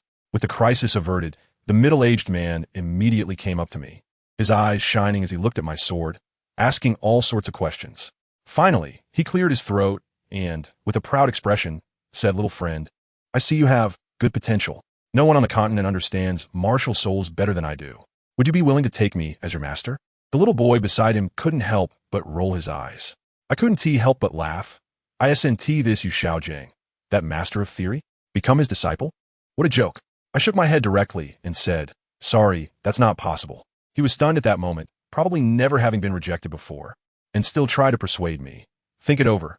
If you miss me, you'll regret it for a lifetime." I couldn't help but laugh. "No need to trouble yourself. Master, I already have a master." "Who is he?" he asked, not willing to give up, with an expression that seemed to say he didn't believe anyone could be better than him. I looked at him and said word by word, "Sword path, dust, heart." Yu Xiaojiang's face instantly turned green, as if he had eaten a fly. "Sword Douluo?" The little boy beside him, named Xiao San, who is the future Tang San, looked at me in shock. As for me, I was also curiously examining him. This kid looks dark and plain right now, but who would have thought that his father, grandfather, and great-uncle are all titled Douluo, and his mother is a 100,000 year soul beast? This background is simply like having a cheat code written on his face. I tell you, he has basically opened his heavenly eye on this journey. It's pure Truman Show. His father, Tang Hao, is behind him acting as a bodyguard, clearing away all the truly dangerous monsters. What he calls training is, to put it simply, just going to the countryside to gild himself, going through the motions, and then going back to inherit the family business. And now, this theoretical master beside him, named Yu Xiaojiang, is still tangled up about why I don't worship him as a master, with a face that looks like he's been constipated for 3 days and nights. It's still Tang San, this kid, who knows how to read the room and quickly steps in to smooth things over, saying that the master-student relationship depends on fate and shouldn't be forced. Wow, what a well-crafted statement. His emotional intelligence is off the charts. Only then did Yu Xiaojiang take the opportunity to back down, clear his throat, and insincerely say to me, "All right, since you already have a master, I won't force it. If you have any questions about cultivation in the future, feel free to come find me at Notting Academy." Oh, that tone, that posture, makes him look like a hermit. If someone didn't know better, they might think he's a titled Douluo. After saying that, he proudly pointed at Tang San and said, "We still need to hunt for my disciple's second soul ring, so we won't disturb you." That boastful attitude was just shy of having my disciple is a genius written all over his face. Just as he was about to leave, my buddy Huo Wushuang wasn't having it. This guy is straightforward, and after getting hurt, his brain works fast. Upon seeing a powerful soul master following Yu Xiaojiang, he immediately wanted to recruit him. He called out to Yu Xiaojiang, "Hey, wait, we're also about to hunt for soul rings. And my brother Jiang Yu is already at level 20. Why don't we go together? It would be good to have someone to look out for each other on the way." As soon as he said this, Yu Xiaojiang suddenly turned around. His eyes locked back onto me like a radar, filled with disbelief. "You're also at level 20? His expression was as if he was saying, "How is that possible? Another one?" I tell you, his gaze toward me instantly became fervent, as if he had discovered some rare treasure. Almost wanted to pack me up and take me away on the spot. I can see through his little schemes. He must be thinking that it would be a great opportunity for me to witness his impressive theoretical knowledge on the way, and maybe, just maybe, I'd be so moved, so in awe, that I'd bow down and switch allegiance. It's a nice thought. However, since Huo Wushuang spoke up, I couldn't refuse. It would be interesting to observe this future sea god and his invincible theoretical teacher up close. So, our group temporarily formed a team and marched into the Stardow Forest. This place, how should I put it? It's just full of trees, particularly big ones, blocking out the sun. After walking for a long time, it felt like we were going in circles. Along the way, we encountered quite a few soul beasts, like 10-year-old pink ladies and 100-year-old little wildcats, which were hardly worth mentioning. When everyone got tired, we found a big tree to rest under. I tell you, flags should not be raised recklessly. We had just sat down, our butts hadn't even warmed the seats, and trouble struck. We were leaning against that big tree, with several huge vines wrapped around it, and suddenly, without a sound, they started to move. Who understands what it's like for family members? 1 second it was a plant, and the next second it mutated. In a flash, 6 vines acted separately, binding us precisely, None of the 6 of us escaped, all tightly wrapped up. When the green skin of the vine broke open, it was pitch black inside. Yu Xiaojiang's face turned pale, and he shouted, "It's a ghost vine. A 600-year-old ghost vine. This thing is the hardest to deal with." And guess what? Just a second ago, he was terrified, and the next second, the mood changed dramatically. He looked at Tang San, who was bound up like a zongzi, and actually showed a face full of joy, starting a live demonstration. "Little San, don't be afraid. This is a treasure.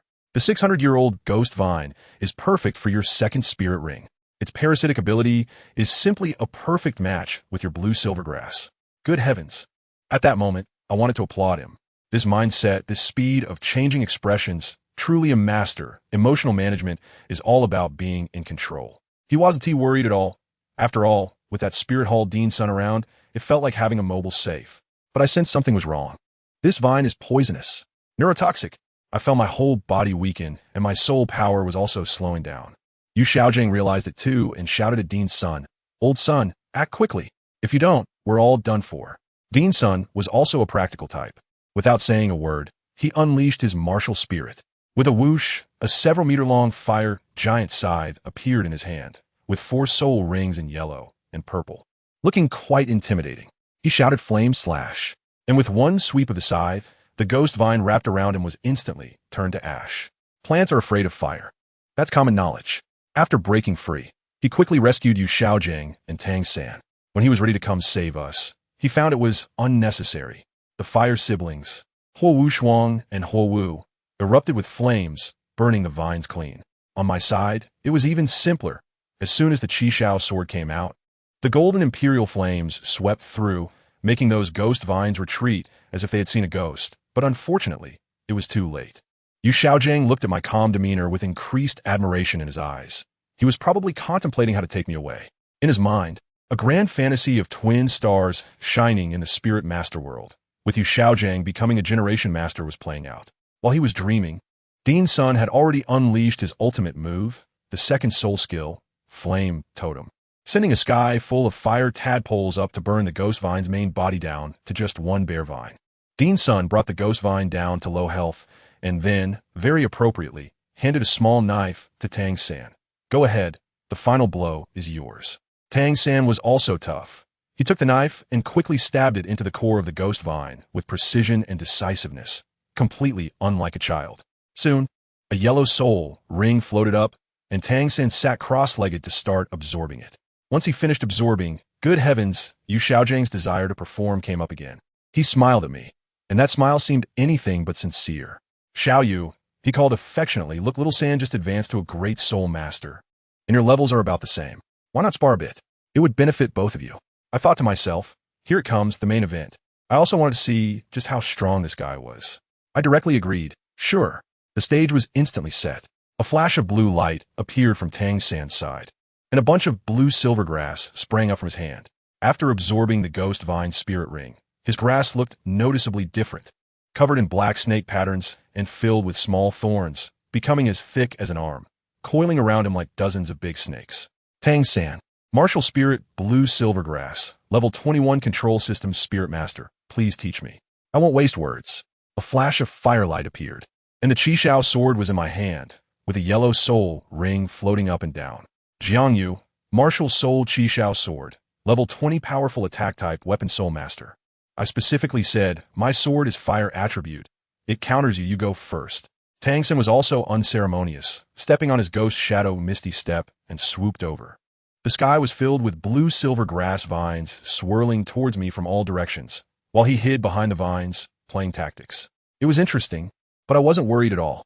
Let me tell you, no matter how mutated his grass is, it's still grass. My fire, however, is imperial fire. With a swing of the Chixiao Sword, golden flames surged forward, and his proud vines dissolved upon contact, instantly burned away, creating a broad path. Seeing his martial soul being completely suppressed, Tang San was unwilling to give up. He didn't use the Haotian hammer or hidden weapons, but twisted several blue-silver grasses together to form a grass arrow, using his so-called hidden weapon technique to shoot it at me. This move did have some merit, but I'd already seen through it. I aimed the Chixiao Sword at the junction of the grass arrow, the weakest point, and struck down. Slash! The flames on the sword erupted violently. directly disintegrating it from the inside. With his martial soul ineffective, Tang San gave up and switched to close combat. He let out a loud shout, leaping into the air, and used the control crane catching dragon technique to grab toward the top of my head. I looked at him and couldn't help but want to laugh. Talman's ultimate skill? Goodness, who doesn't know a few tricks? I immediately took a solid horse stance, channeling all my strength into my arms, watching him descend from the sky, not dodging or avoiding. Did he think he could suppress me with the force of his fall? How naive. Grounded sky cannon. I threw both fists out, from bottom to top, and directly collided with his claw. With a loud bang, Tang San was sent flying like a kite with a broken string, soaring over 10 meters before crashing to the ground. His so-called soft, overcoming hard technique was nothing but a joke in the face of absolute power. My Baji Quan emphasizes unmatched strength, one force overcoming 10 skills. Tang San lay on the ground, spitting out a mouthful of blood. Yu Xiaojiang turned pale with fright and hurried over to help him. As for me, I quickly ran over as well, wearing a particularly guilty expression. Oh no, I'm sorry. I didn't control my strength and hurt you. If I had known, I would have gone lighter. Let me tell you, Tang San is someone with a heavy protagonist halo and a strong sense of self-esteem. As soon as I said to take it easy, his stubborn temper flared up immediately, struggling and saying, "No, you mustn't hold back. Next time, remember to hit harder." Huh. I was stunned at that moment. Who understands family? How does this protagonist also have a bit of M attribute? It's the first time I've seen someone make such a request. All right then, since you say so, I'll definitely satisfy you next time. Beside us, Huo Wushuang's eyes widened, leaning over to Huo Wu, drooling and saying, "Sister, your future husband is too fierce. When you marry him, can you ask him to teach me this punching technique?" This made Huo Wu blush deeply, and she stepped on his foot in embarrassment. After this round, Yu Xiaojiang looked at me with an even more unusual gaze, practically dripping with possessiveness, like a creepy uncle, making me feel uneasy all over. To showcase his knowledge, he started to give me a lesson, launching into his personal theoretical knowledge conference. He cleared his throat and took on a Master S pose. Xiaoyu Chixiao Sword, Extreme Flames, Imperial Aura. Going for a strong attack route is not wrong. However, there are two development paths for strong attack systems. Wow. It was a full-on promotion session as he started selling me his theories. After rambling on for a while, he summarized it into two paths. One is high burst and high output, taking the opponent down with one set of skills, but the drawback is poor sustainability, suitable for beast martial souls like those tough guys. The other is continuous output, a steady stream, low soul power consumption, excelling in endurance. Huo Wushuang, that simple-minded muscle man, immediately shouted, "I choose the first one. As a man, it should be explosive. Who needs endurance?" After I listened, I felt happy inside. Endurance? That a good thing. I smiled slightly and said to Yu Xiaojiang, "Master, I choose the second option. Compared to a brief intensity, I prefer something more enduring. This way, I can better enjoy the fun of battle." When Yu Xiaojiang heard that I had accepted his suggestion, he was quite pleased and immediately patted his chest, saying he would personally help me find the most suitable soul ring. So we set off again, and along the way, we saw quite a few fire tribute soul beasts. Unfortunately, either their age was too low, or they weren't suitable for me. Instead, it was Huo Wushuang who seemed a bit tempted. However, being tempted was one thing, but he was still far from the required level, so he could only watch longingly. Let me tell you, this guy Yu Xiaojiang has a solid theoretical knowledge. He immediately started analyzing and said that since I want to take the route of a protracted battle, I can't choose a soul beast that just bursts out and then fades away. Goodness. He squinted his eyes like an old mystic and listed 3 candidates for me: the Duckbill Flame Dragon, the Iron Shell Sword Beast, and the Fire God Bug. After saying that, he sighed and mentioned that there was actually a better option called the Crimson Flame Roaring Tiger, but unfortunately it's too rare, and I probably couldn't find one in the entire Stardew Forest. Upon hearing this, my eyes lit up. There's something even better? I have to go for the best. If I can't find it, I can always downgrade. But as soon as that name came out, Huo Wushuang beside me gasped, and I was completely taken aback. I was wondering if this muscular guy was a complete illiterate. How'd he know this? As soon as he opened his mouth, he said it was one of the 6 great kings among the tiger-type soul beasts, comparable to a century-old soul beast at birth, with extraordinary talent, which is why it was hunted to near extinction by humans. At that moment, Yu Xiaojiang's gaze towards him changed. I bet he was definitely wondering, where did this big fool hear such secrets? He probably suspected the guy's identity. Sure enough, the next second, he started to indirectly test Huo Wushuang, asking if she knew about legendary soul beasts like the vermilion bird and the golden crow. Huo Wushuang responded fluently, mentioning that the vermilion bird resides in the southern Fengwu Mountain, and their sect even has feathers as proof. That the golden crow appeared in the western Tang Valley 10,000 years ago and later ascended to heaven with the sun god. She spoke with such detail that Yu Xiaojiang's eyes lit up, excited as if he had discovered a treasure, repeatedly muttering about Fengwu Mountain and Tang Valley, feeling like he was about to set off on a treasure hunt. After chatting while walking for more than half an hour, we finally arrived at a hilly area. The soul beasts here were obviously more numerous and fiercer, with thousand-year-old ones starting to appear in clusters. Just after we fended off a group of phantom wolves, we heard a strange, raucous sound. Turning around, we saw a fully red, dragon-shaped soul beast with a duck bill charging straight at us, its tail burning with a fierce flame. Yu Xiaojiang immediately became excited and said, "Duck-billed flame dragon. That's the one." I was still processing everything when Huo Wushuang came up to me, warmly calling me brother-in-law and reminding me that this creature's flames had a stunning effect, telling me to be careful. His sister, Huo Wu, was so angry that she was stamping her feet, her face all red, telling him to stop calling me that. In response, Huo Wushuang casually said, "If I like it, why hide it?" Family members, who understands? These two siblings are acting out a drama here. What is even funnier is that when Tang San heard Huo Wu's nickname, Xiao Wu, he momentarily lost focus, his gaze becoming incredibly gentle. At that moment, I thought to myself, this team is too hard to manage. One is lost in the past, and the other is acting out a family drama. Huo Wu was so upset with her brother that she directly turned the tables on him. "Brother, aren't you concerned about him? Then go help him deal with that duckbill flame dragon." Huo Wushuang was instantly dumbfounded, pointing at himself and saying, "I'm still injured." But he couldn't resist his sister pretending to be angry. So in the end, he could only rush forward with a face full of indignation, muttering, "Who told you to be my sister?" I looked at this obvious younger sister complex and couldn't help but laugh. With someone to play for me, I naturally didn't hold back. However, Huo Wushuang was injured after all, and he was in a terrible situation fighting that 700-year-old duck-billed flame dragon, his hair almost singed. Just at that moment, let me tell you, the most absurd scene appeared.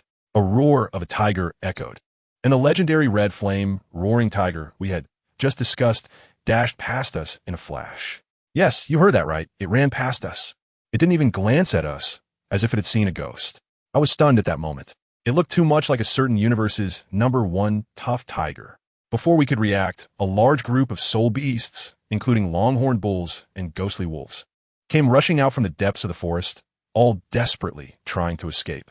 It was like a real-life animal migration, nearly trampling Yu Xiaojiang. The duck-billed flame dragon was also dumbfounded.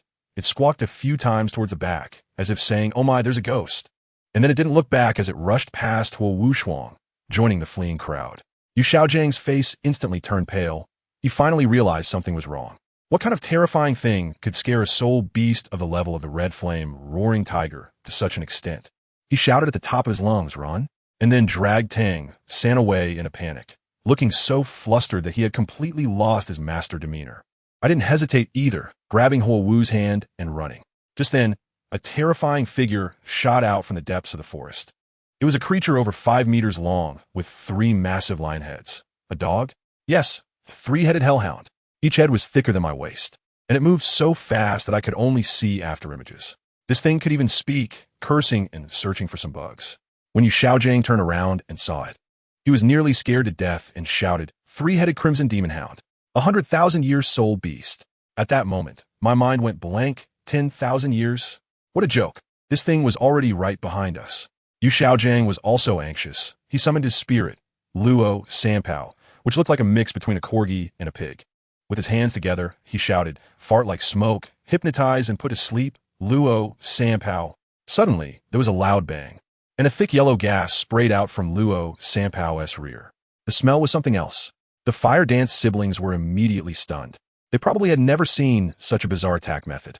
I was shocked too. What kind of heaven-defying soul skill was this? It was all about surprise, right? Guess what? That 3-headed red demon dog was actually stunned for a moment by this biochemical weapon. It was probably the first time in its beastly life to encounter such a tactic, which was quite humiliating. Unfortunately, it only paused for that brief moment. Once it reacted, it became furious, and all 3 heads opened their mouths to let out a massive roar. The sound wave carried a terrifying mental attack, and all of us felt darkness before instantly fainting. When I regained consciousness, I was jolted awake by a sharp pain. It turned out that after the three-headed dog knocked us out, it realized no one could answer its questions and was scratching its head in confusion. Goodness, the three of its heads even started arguing about which one to scratch first, engaging in mental self-consumption. Eventually, it grew impatient, stepped on Yu Xiaojiang, nearly injuring him internally, and threatened him about whether he had seen a giant ice silkworm. Yu Xiaojiang was so scared he nearly wet himself, but still stubbornly insisted on educating it that ice silkworms only existed in the far north. As a result, the three-headed dog became furious. "Are you teaching me how to do my job?" and kicked Yu Xiaojiang unconscious. Just as it was about to go on a killing spree, suddenly, a light burst forth from both me and Tang San. Tang San's side was a peaceful white light, while I was enveloped in a more domineering golden light, with wisps of faint purple gas swirling around. As soon as the purple gas appeared, the three-headed red demon dog immediately became timid. The expressions on all three heads were filled with terror, as if it had seen some natural enemy. It didn't dare to let out a sound and tucked its tail between its legs, running back deep into the forest. I still haven't figured out what this automatic protection feature on me is, but I felt a voice echoing in my head, and then I became completely alert. When I opened my eyes, a giant silkworm, about 7 or 8 meters long, plump and white, with 10 golden stripes on its body, was crawling out from a crack in the ground, curiously examining me with its shiny golden little eyes. I was dumbfounded at the time, and my first reaction was, are we supposed to eat this thing roasted or fried? It's so fatty, it must taste amazing. As a result, that big meat bug heard me mumbling and started drooling, asking me what I was roasting. I said, "Roasting you." It got anxious and said, "How can you eat such a cute baby?"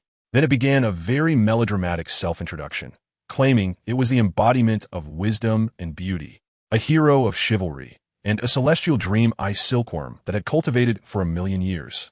I just laughed and said, "Did you plagiarize that line from Stephen Chow? Did you pay for the copyright? 1,000,000 years, huh?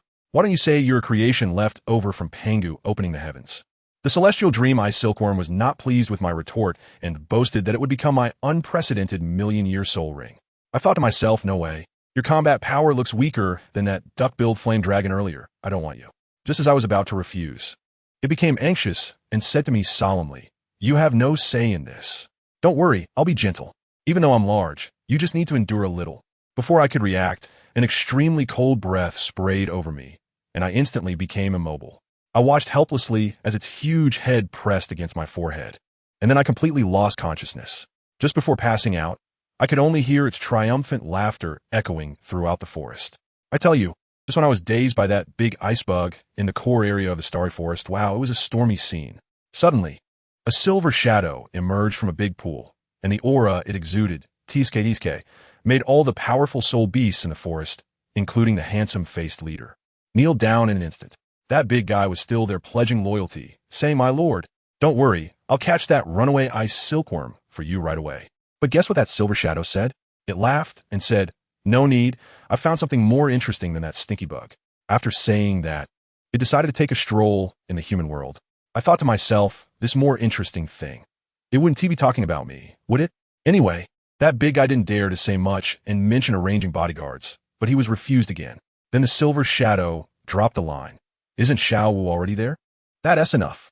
On the other side, I felt like I had fallen into a pure white server, with code flying everywhere, all white light dots. Just when I thought I was going to be a data ghost here, suddenly the entire space lit up like it had been activated. 10 beams of golden light flashed blindingly, and eventually turned into 10 gigantic golden halos, hovering in midair. As these 10 golden rings spun, wow, the entire space expanded directly, transforming from a one-bedroom apartment into a large flat. Then, beside these 10 sun-like orbs of light, a small grayish light cluster quietly appeared, looking quite emo. Those 10 big golden balls seemed to be quite hostile towards it, flashing golden light at it frantically, trying to drive it away. Guess what happened next? That gray little cluster seemed to enter Do Not Disturb mode and didn't move at all. At that moment, a voice suddenly echoed in my mind. "So your name is Jiang Yu." I was startled and thought, who's speaking? I looked around for a long time, but didn't see anything at all. "Stop looking, little brother." That voice came again, with a hint of mischief. "This is your sea of consciousness, and it will be my home from now on. This place was originally too small, so I've expanded it for you. Now it can barely fit." I hadn't reacted yet when he continued. "All right, I just went through your memories. Wow, Teacher Hashimoto? Teacher Mikami? Who are they? Your lineup of teachers is quite luxurious, isn't it? There must be hundreds of them, right? What do they teach you? Gun skills or stick techniques? My face immediately turned red. Who understands what family feels? The hard drive was opened in front of me. I quickly coughed twice and said nonsense. Cough, cough. It's just an ordinary stick teacher, teaching some exercises for strengthening the body. Oh, not bad. That voice really believed it. Nowadays, not many young people practice weapons. You have a bright future, kid. I thought to myself, don't flatter me too much, or I might just dig out a 3-bedroom apartment right here. I quickly changed the topic. So, are you really that million-year soul beast? Of course. That voice, it's the heavenly dream ice silkworm, and I'm so proud of it. In the entire Douluo Continent, besides me, who else is there? Since you're so impressive, why do you have to rush to become my spirit ring? I directly hit the nail on the head. Ahem. Well, the heavenly dream ice silkworm suddenly got stuck, and after a long pause, it sighed deeply. Forget it, since we're bound together now. I want to hide it from you. I have no choice. If I don't run away, I'll be drained dry by those fairies in the Douluo forest. Wow, that is a lot of information. You have no idea how perverted those guys are. The voice of the heavenly dream, ice silkworm, suddenly became filled with indignation. Every time they absorb my essence, they tie me up and play with me. It's simply inhumane. Forget it, you're still young. I want to tell you these things. In short, from now on, stay away from those guys in the Douluo forest. All right, got it. I nodded, thinking to myself that I have no such hobby. Then the heavenly dream ice silkworm began to tell me its tragic history. Simply put, it was just an ordinary ice silkworm, whose daily task was to avoid natural enemies and wait to be sent to the silkworm queen as a tool for reproduction. As a result, one time, in an attempt to escape, it accidentally fell into an ice hole. I thought I was done for, but guess what? Below was a pile of 10,000-year cold marrow. The more it spoke, the more excited it became, and I was directly amazed. When I woke up, I became a million-year soul beast. However, it couldn't get out either. That ice hole was incredibly tough. Fortunately, there wasn't much in there, just plenty of 10,000-year cold marrow. So it started living the ultimate lazy life of eating and sleeping. This went on from 10,000 years to 100,000 years, and it grew its first golden pattern. At that time, I finally managed to break through the ice wall and thought I was invincible. But as soon as I went out, I was schooled by a normal million-year soul beast. The tone of the heavenly dream ice silkworm became dejected again, and I realized I was just a fragile mage with a blue bar. My combat power was about 0. The outside world was too dangerous, forget it. I'd better go home and be lazy. So it drilled back into the ice hole and continued eating. Until it had eaten all the 10,000-year cold marrow in the entire ice hole, it had developed 9 golden patterns and reached 900,000 years of cultivation. This time it drilled out from the bottom of the ice hole and fell directly into the sea, drifting all the way from the extreme north to the southern part of the continent. As a result, it encountered a tough opponent again. Although I scared it away with my spiritual power, I still couldn't win. Finally, when it reached the shore, it was worse off. Directly captured by the soul beasts of the Douluo forest. Those guys realized I was a walking all-purpose pill. Whoever consumed me would level up. So they dragged me back to their lair and tormented me every day. The voice of the heavenly dream ice silkworm even had a crying tone. I really couldn't take it anymore. So I released my aura and attracted all the 100,000-year soul beasts in the forest, hoping to let them fight each other. Guess what happened? They fought for a while and actually stopped. They decided to team up and absorb me together. I was almost stunned by this guy's experience. He is simply the strongest mouthpiece of 2025, highlighting how life has repeatedly crushed me. Of course I have to run.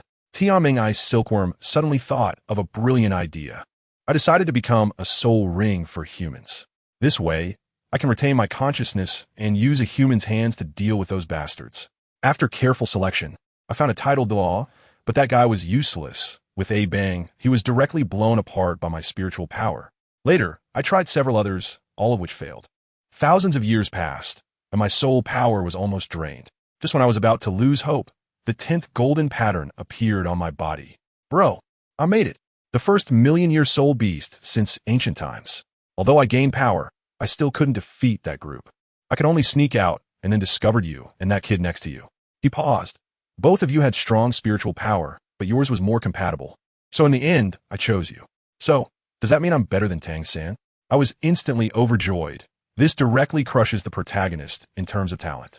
Of course, Tianming Ice Silkworm immediately started to paint a bright future for me. saying that in the future, when you encounter those 10,000-year soul beasts, you must turn them all into your soul rings and bones. My revenge depends entirely on you. No problem. I agreed immediately. Come on. Who would want a 10,000-year soul ring? Leave it to Tang San? Don't even think about it. Don't worry, bro won't let you suffer. Tianming Ice Silkworm excitedly said. Now, let me tell you about the beginner's gift package I prepared for you. Your fire sword attribute is not suitable, so I chose your demon sword. Although this is a million-year soul ring, to avoid blowing you up, the energy will be distributed over time, and the power currently displayed is about 800 years. But don't worry, the energy in my body is enough to elevate all your future 10 soul rings to the 10,000-year level. My heart raced as I listened. However, brother doesn't have a soul bone to give you. It changed the subject. I felt a jolt in my heart, but it took a big breath and said, I can give you an additional martial soul. It's ice attribute. Moreover, this first soul ring is unprecedented, directly giving you 4 soul skills. Damn, I couldn't hold it in and cursed. 3 martial souls? What the hell is this? I'm taking off right here. This isn't just impressive, this is beyond impressive. The martial soul I'm giving you doesn't have a form yet. The Heavenly Dream Ice Silkworm explained, you need to absorb an ice attribute soul ring to define its shape. Preferably a beast martial soul, which can also strengthen your body. What are those 4 soul skills? I asked eagerly. They're all mental type auxiliary skills, with no offensive power. They are mental detection, which gives you a portable map, mental sharing, which allows you to have a group chat with teammates, mental interference field, a range intelligence decreasing aura, and soul shock, a single target mental control skill. I thought about it for a moment. Wow, even though I didn't increase my attack, this has directly transformed me from a berserker into a tactical master. I already had enough output, and this is just a perfect enhancement. All right, the people outside are waking up. You should go out now, Tianming Binkin reminded. I forced myself to wake up from the immense joy, and while the person next to me was still quiet, I quickly summoned my demon sword. Sure enough, there was a dazzling yellow soul ring on the sword's body.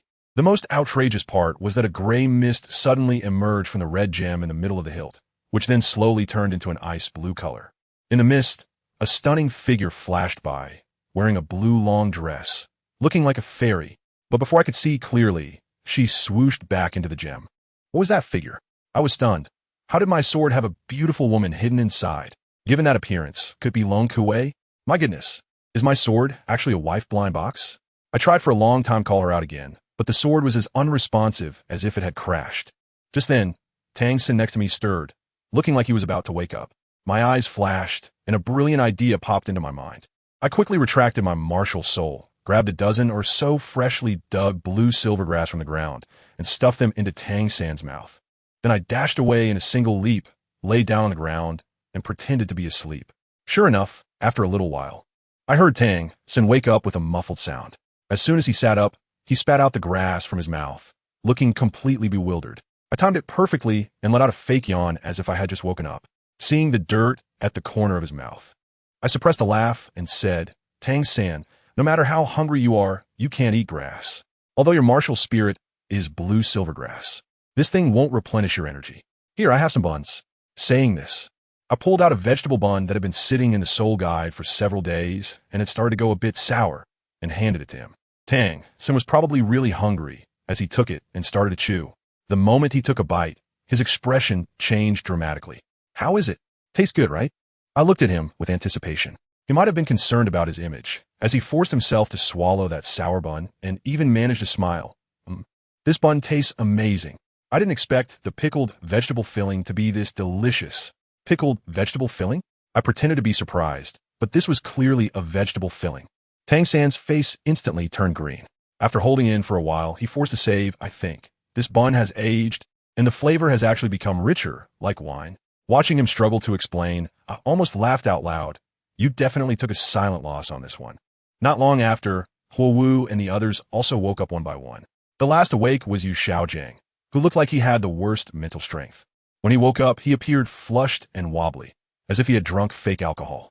Once he regained his composure, we didn't dare linger and started heading towards the edge of the forest, preparing to find my second spirit ring.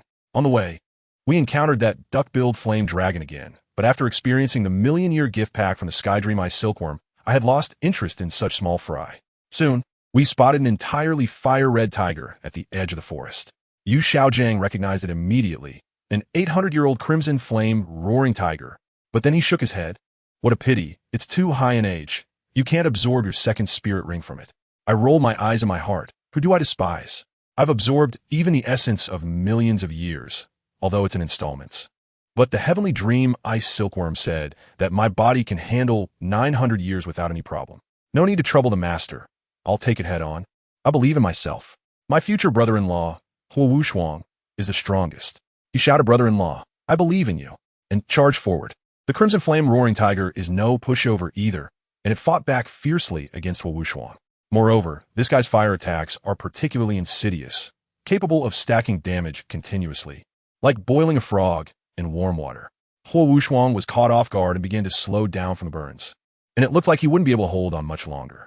I acted decisively, and the Chixiao Sword shot out, a golden flame directly severing the tiger's attack. Seeing this, Tang Sen also wanted to help, swinging several strands of blue silvergrass. What was the result? As soon as his grass got close to the tiger, it was burned to ashes. I can see that Tang San's brows are tightly knitted together. His precious blue silvergrass is afraid of fire. And this weakness is too fatal. I'm afraid he will come back to deliver again, so I smiled and said, little three brothers, you take a break. I'll handle this little cat. I meant well, but when this reached Tang San's ears, it probably sounded a bit harsh.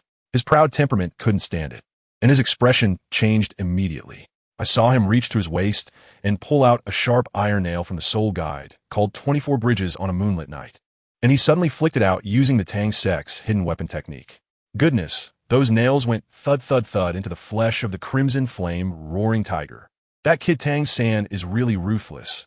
Thankfully, he didn't poison it, otherwise this big cat would have been done for right there.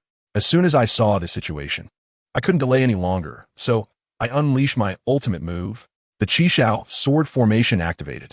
With a flash of the yellow soul ring, over a dozen flaming great swords shot straight into that tiger's body. It was a scene of blood and flesh flying everywhere. The tiger let out a tragic roar and then fell to its knees, unwillingly taking its last breath. Then everyone, the most classic scene arrived. A circle of bright yellow soul rings erupted all at once. I quickly sat cross-legged and began to absorb. Let me tell you, that feeling was like plugging into a super fast charger. A massive amount of energy flooded into my body all at once. Although the amount was huge, my physical fitness was top-notch. The heavenly dream eye silkworm had already transformed me. I'm not afraid of a 1,000-year spirit ring, let alone a 900-year one. I'm as steady as a rock. My spirit power level shot up rapidly, faster than a year of hard training.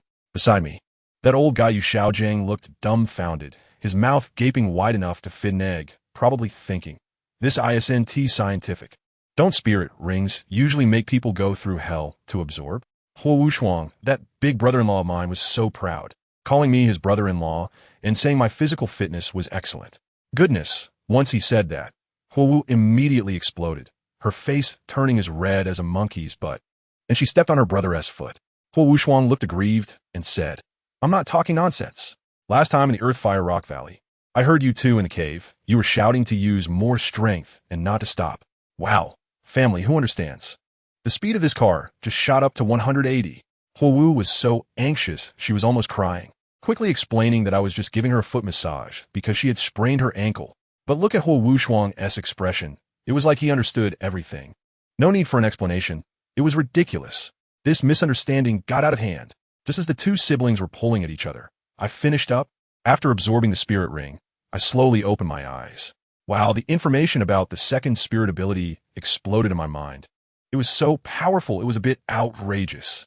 Yu Xiaojiang was the first to come over, acting like a researcher, insisting on asking me about the spirit ability's effects. Could I tell him the truth? Absolutely not. This old guy and his disciple will be my rivals in the future. So I told him half-truths. Hey, it's just a single target attack, can shoot a little flame sword that goes BU to hit people up to 9 times, each hit more painful than the last. But only against the same target. Just acting tough. But actually, my spirit ability is way better. Not only can it switch targets, but the more I hit, the less spirit power it consumes. It's practically a perpetual motion machine. But once Yu Xiaojiang heard it, he was already amazed, shaking his head and saying there's no strongest spirit ability, only the most suitable one, spouting a bunch of theories. Over there, Tang San had that little jealous look on his face. It was practically written all over him, probably wondering why the gap between people is so huge. After leaving the Stardew Forest, I was ready to part ways with Xiaojiang and the others. This old brother started again, holding my hand and saying with deep emotion, "Xiaoyu, come under my wing. I guarantee you'll become a titled Douluo and reach the pinnacle of spirit masters." I almost couldn't hold back my laughter at that moment. I was rolling my eyes in my heart, thinking, come on, you're a great soul master. Don't you know your own weight? If it weren't for Tang San having the protagonist halo, you would have been ruined long ago. And claiming to be at the peak of soul masters, who do you think you are? Besides, I was raised by the Pope Bibi Dong. The grace of her nurturing is greater than the sky. How could I betray her and hang out with you? Don't even think about it. I directly refused, saying that my master has been very kind to me, and I could never change my allegiance. Guess what happened next? This old guy not only didn't get angry, but also looked at me with admiration and applauded. Tang San couldn't stand it, and probably wondered if his teacher had some special preferences. Before leaving, Tang San even made a serious remark, saying that I would definitely be surprised next time we meet. I glanced back at him, that proud little look, fine, I'll wait. Then I took the two siblings, Huo Wu and Huo Shuang, and rushed towards Tiando City. After 3 days of travel, we reached a place called Nanjing City, ready to take a break. We found the best hotel in the city, called the Rose Hotel. Let me tell you, this hotel is really grand. The welcoming lady at the entrance, Su, was incredibly beautiful with an amazing figure. As soon as Huo Shuang saw her, he was completely mesmerized, grabbing her hand and not letting go. It was quite embarrassing. Huo Wu was beside him, utterly humiliated. We weren't short on money either, so we booked 3 rooms, one for each of us, very comfortable. But then at night, this battle maniac, Huo Wu, wouldn't let me sleep and insisted on dragging me to the hotel's training ground for sparring. Folks, I'd already gone easy on her, winning 7 matches in a row, yet she still wasn't satisfied and insisted on another round. I was dead tired, thinking I might as well let her win one. But this girl played dirty, using a move called Huo Wu Long Zhua Shou, feinting and then scratching my abs. Good grief, my freshly trained 8-pack was almost ruined. She did win and was getting all excited about it. I complained a bit about her scratching me. And then she leaned down and started blowing on my abs. She said it would feel better if she blew on it. I was completely stunned. That scene was way too easy to misinterpret. The next morning, the 3 of us ran into each other in the hallway. Huo Wu had dark circles under her eyes and looked exhausted. Her brother asked her what was wrong, and she immediately replied, "Oh, don't mention it. I just got a bit tired last night with Jiang Yu." What the hell? I nearly spat out a mouthful of blood on the spot. Could you be any more ambiguous? I quickly tried to smooth things over, saying it was blowing, just blowing a bit of beer, nothing else. As soon as Huo Shuang heard there was beer, he got excited and insisted on drinking in the morning.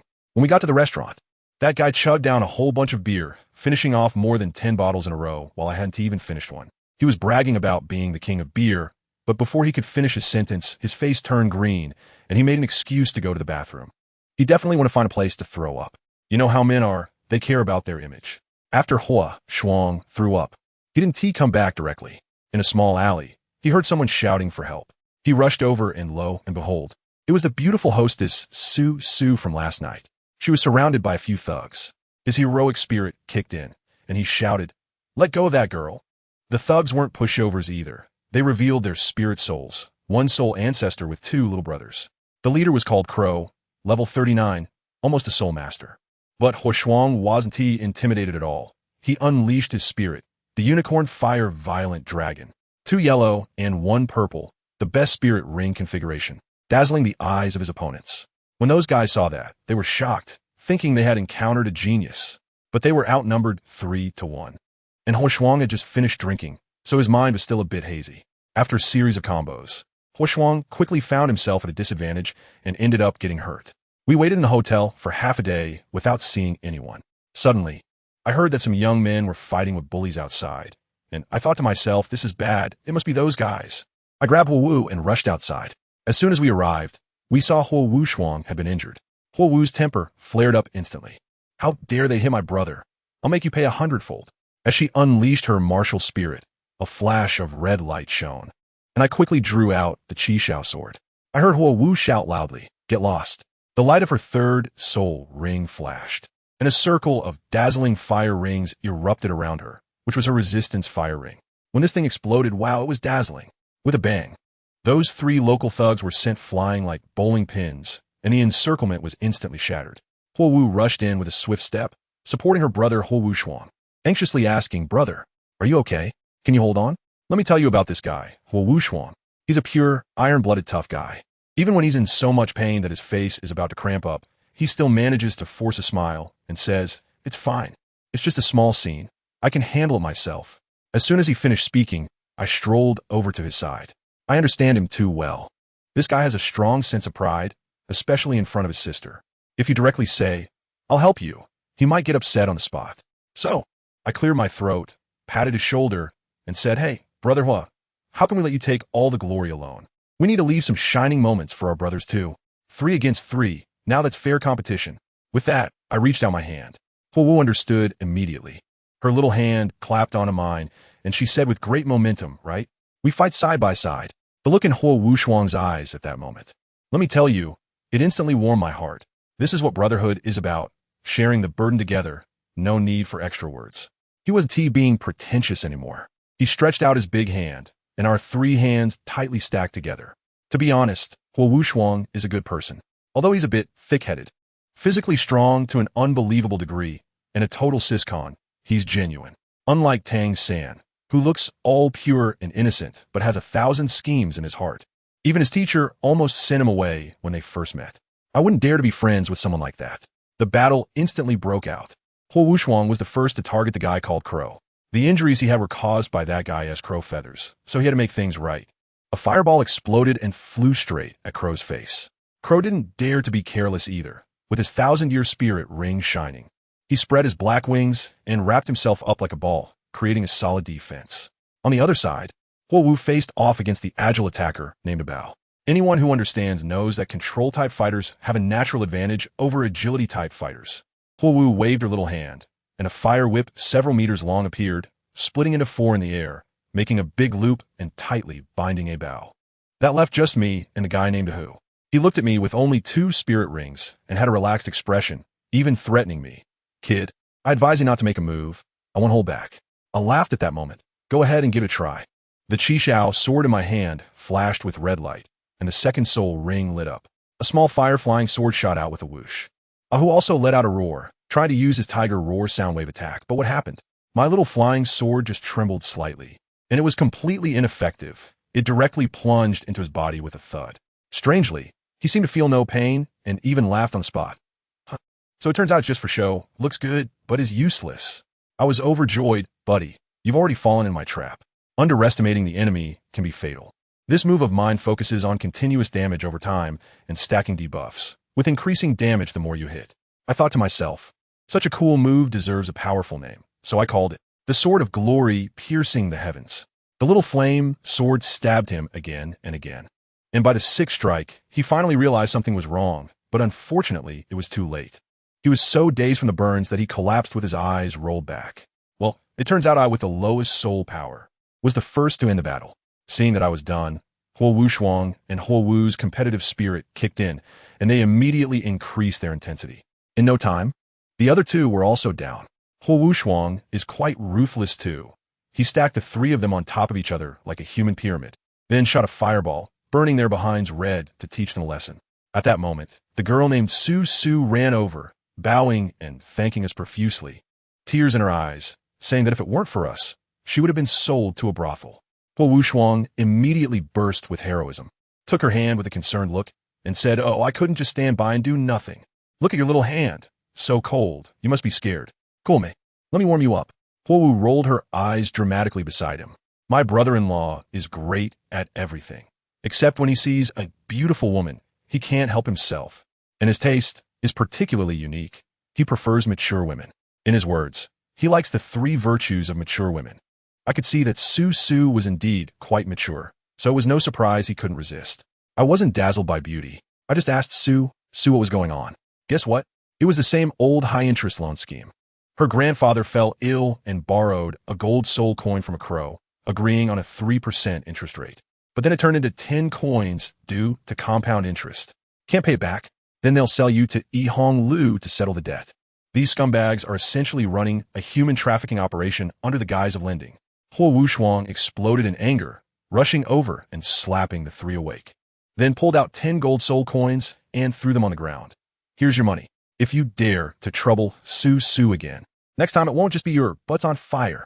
If you don't want to be roasted like a little bird, then get lost. The three of them were so scared they fled, rolling and scrambling away. Once this was settled, Su insisted on repaying the favor and wanted to serve us.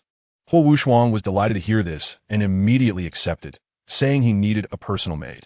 Well, his father was worried about him falling in love early, so he had only muscle-bound men serving him before. Now he finally had the chance. So, our group became four as we continued towards Tiando City. Along the way, we took a shortcut through a place called the Silent Forest. That night, we set up camp in the forest and with 4 people in one tent. It was quite awkward. In the end, how do we divide it? Su and Huo Wu slept in the middle, while I and Huo Wushuang guarded on either side. I tell you, in the middle of the night, I was completely frozen. I felt a smooth and hot thigh directly on me, and I was so stunned at that moment. Who understands what it's like? Family. Right next to me is Huo Wu. What's worse is that she let out a particularly faint hum. I was so scared that I didn't dare to move. This girl is too sensitive, right? If there were any more movements, what would happen? For the sake of her reputation, I could only endure the pain and enjoy the pleasure, acting as a human-shaped pillow for the whole night. The next day, when I opened my eyes, good heavens, the person next to me was gone. Just as I was wondering, I saw Huo Wu sneak in with a flushed face, having changed into a new outfit. When we locked eyes, her face turned beet red all the way to her ears. I didn't say anything, pretended to just wake up, and said good morning before heading out to practice. The cultivation technique I practice is called Hongming Purple Qi Dao. I have to absorb the purple qi at the moment the sun rises. As soon as I started to circulate my energy, I felt the heavenly dream ice silkworm, which had been sleeping in my body, suddenly wake up for a moment. Although it quickly fell back asleep, I finally understood that as long as there is enough Hongming Purple Qi, I can completely awaken it. After 3 more days of travel, we finally exited that broken forest, and it was time to part ways outside Tiando City. The Fire Sect is in the north of the city, while our 7 Treasure Glazed Tile Sect is in the south, which is not on the way. After bidding farewell to the Fire Wushuang siblings, Fire Wushuang manfully patted Fire Dance's shoulder and said to her, "Sister, with an outstanding man like JiangYu, you can't just think about tying him down. What you need to do is keep getting stronger, catch up to his pace, and stand at the peak together with him. Only then will your position be unshakable." Wow, this big brother-in-law really sees things quite clearly. I returned to the 7 Treasures Glazed Sect alone, and I was so tired that I collapsed in a bed and fell asleep. As a result, the next morning, I was woken up by the sound of a rooster crowing. When I opened my eyes, I realized something was even more off. There was a smooth, big white leg pressing down on my lower abdomen, rubbing against my sensitive area. I took a closer look, and to my surprise, the person in my arms was Ning Rongrong. How did this little witch end up in my bed? I slapped her little butt from behind. "Get up." Ning Rongrong was startled awake, initially looking furious, but when she saw it was me, her anger instantly vanished. Without caring about any girl-like modesty, she directly waved her little fists and pounded my chest. "Stinky JiangYu, bad JiangYu, you finally came back. You didn't even say a word before you left." Later, I found out that she had been waiting for me in my room every day, calculating that I should be back soon, wanting to give me a surprise. But after waiting for a few days, she ended up falling asleep on my bed. While talking, she even pretended to sneeze. As soon as I saw her pitiful look, my heart softened, and I said, all right, it's all my fault. I accept whatever punishment you want to give me." Upon hearing this, a glint of cunning flashed in her eyes, and her coughing immediately stopped. It was then that I realized, wow, I've been tricked again by this little witch. I watched as she picked up a feather pen, dipped it in some ink, and started doing performance art right on my face. After about 10 minutes, a pattern of the 7 Treasure Glazed Pagoda appeared on my face. She even announced, "The punishment is that you can't wash or wipe your face all day today, or the punishment will be doubled." Great, I had no choice but to go out with this big painted face, ready to report to my master, Sword of Law.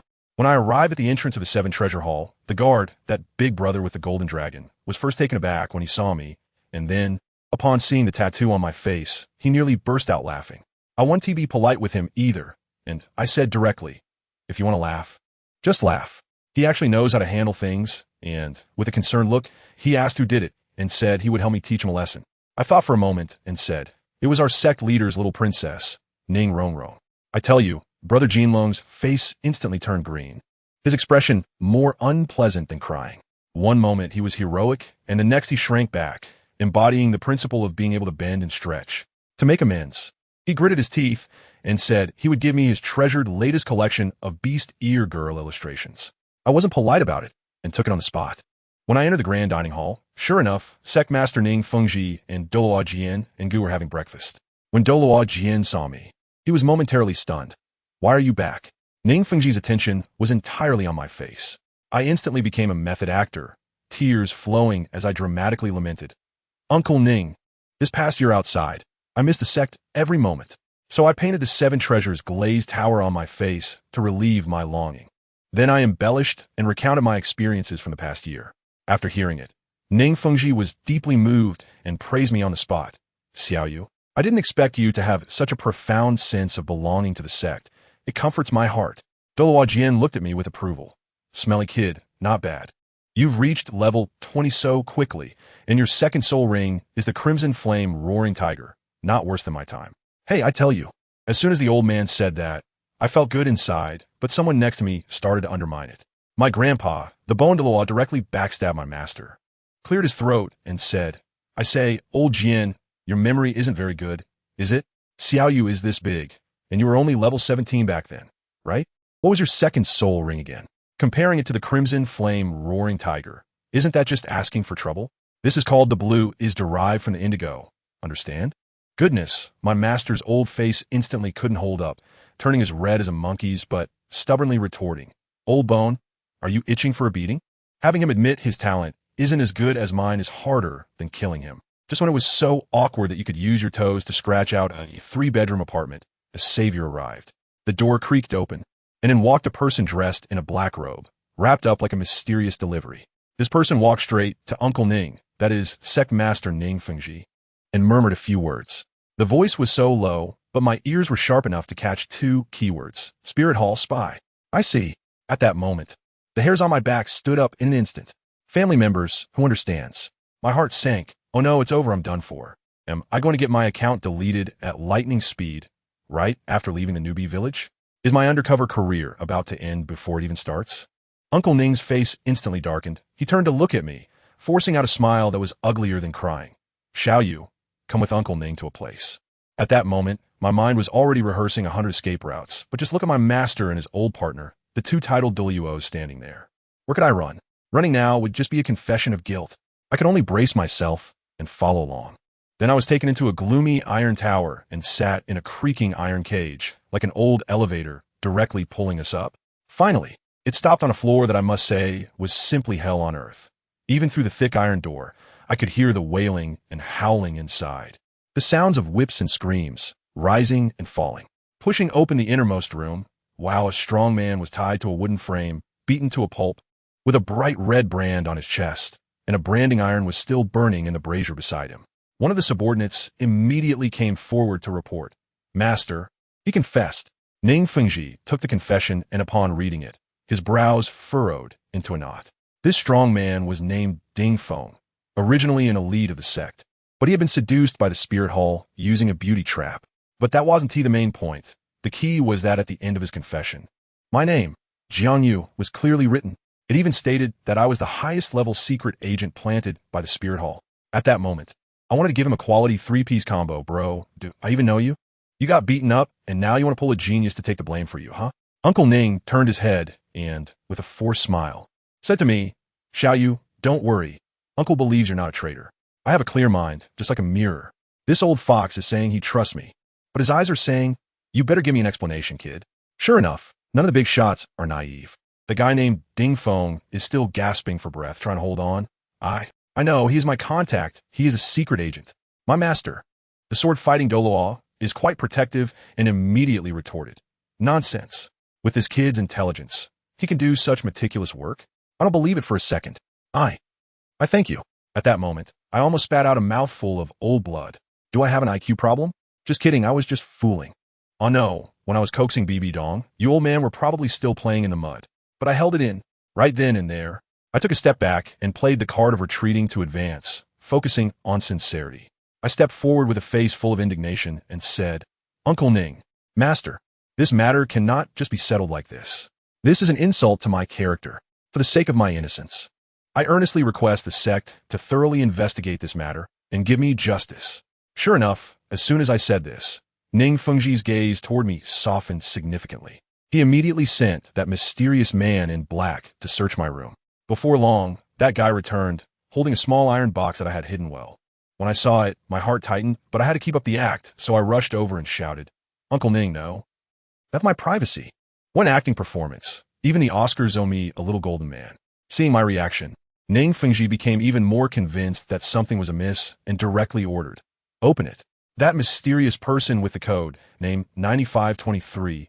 Wow. A Soul King level. In a flash, pick the lock. The box popped open, and inside was a small blue notebook. Ning Fengji snatched it and opened it. What was written in there was so heartfelt. It talked about how on June 1st, I joined the warm family of the 7 Treasure Glazed Tile School. And on July 3rd, I took first place in the newcomer competition, saying I couldn't let my master down. With various thoughts about my secret crush on Ning Rongrong mixed in, how she was so noble and how I was not worthy of her.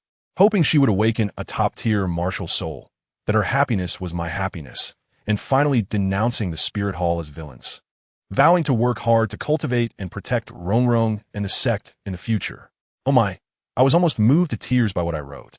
After reading it, Ning Fengji's face was as bright as a blooming chrysanthemum, and he immediately declared, "Good boy. Look at you. What's there that can't be seen? Uncle doesn't oppose your relationship with Rongrong. I would be happy for you to be my son-in-law." Son-in-law? My master and Grandpa Bone were also surprised. Snatching the notebook to take a look. After reading it, my master scolded me for daring to joke about him in my diary, while also patting my shoulder with satisfaction. "Remember what you said, protect Rongrong well." What can I say? I could only nod shyly yet firmly. "Uncle Ning, master, I will work hard." Luckily, I had prepared in advance and put a fake diary in the box. Otherwise, I would have been done for today. With the crisis averted, Ning Fengji's killing intent returned. He turned to Ding Feng, smiling as he said, "I'll give you another chance. Spill the names of your accomplices, or I'll send you to the palace to be a eunuch." As soon as those words were spoken, Ding Feng completely broke down and, like bamboo shoots falling from a bamboo tube, revealed the names of all the undercover agents. With a wave of his hand, Ning Fengji granted him a quick end and ordered the capture of the entire string of traitors. What shocked me the most was that one usually meek manager of the Xiao family, after being captured, suddenly became incredibly defiant. He wasn't doing it for money or women. He was doing it for ideals. It was as if he had been injected with adrenaline, shouting, "Long live the Pope. Long live the Spirit Hall. I will fight for the happiness of all common people." I was completely at a loss. The power of belief is truly terrifying. In the end, all these people were dragged to the central square for public execution. Watching the manager of the Xiao family die with such fervor, I felt quite uncomfortable inside. Back in my room, I finally took out my real treasure. Who understands family? The most dangerous place is the safest place. My true undercover diary was carefully taken apart page by page and hidden within the layers of books like the Rabbit Ear Girl Collection, Classic Fox Demon Illustrated, and White Tiger Girl Collection. This thing is my electronic ibuprofen. Who would have thought that such a huge secret was hidden inside? The guy searching my room was probably also a man. He flipped through the cover and took it for teenage boys reading material, not bothering to look closely. I was using a special adhesive to reattach the pages of a book when my buddy Gene Long came to find me. As soon as he walked in, he saw the explosive picture albums on my desk and a puddle of milky, sticky liquid that had spilled out. He was taken aback at first. Then a sly smile appeared on his face, one that said, "I get you, young man," full of energy, and he patted my shoulder saying, "Bro, be more careful next time. It looks pretty unseemly on the table." What else can I say? This misunderstanding is simply a divine assist. I can only nod repeatedly with a face full of shame. Perfect. After a while, the sect organized a strength test for the young disciples. One by one, people went up, showing soul power levels of 3 and 6 segments. Finally, it was my turn. I didn't think much and walked up to the big stone tablet, gathered my strength, and casually slapped it. Guess what happened? The stone tablet that measured strength buzzed loudly, and the light on it shot up like it was on a rocket, zooming straight to the 9th level, and it looked like it wanted to go even higher. The whole tablet started to crack.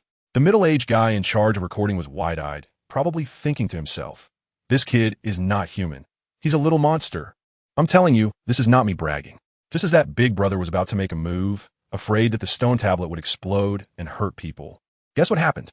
That light suddenly stopped. Goodness, it was just a hair's breadth away from breaking through the sky. I was overjoyed inside.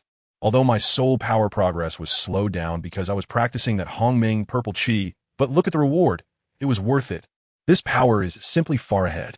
Immediately after, That big brother took us to measure our soul power.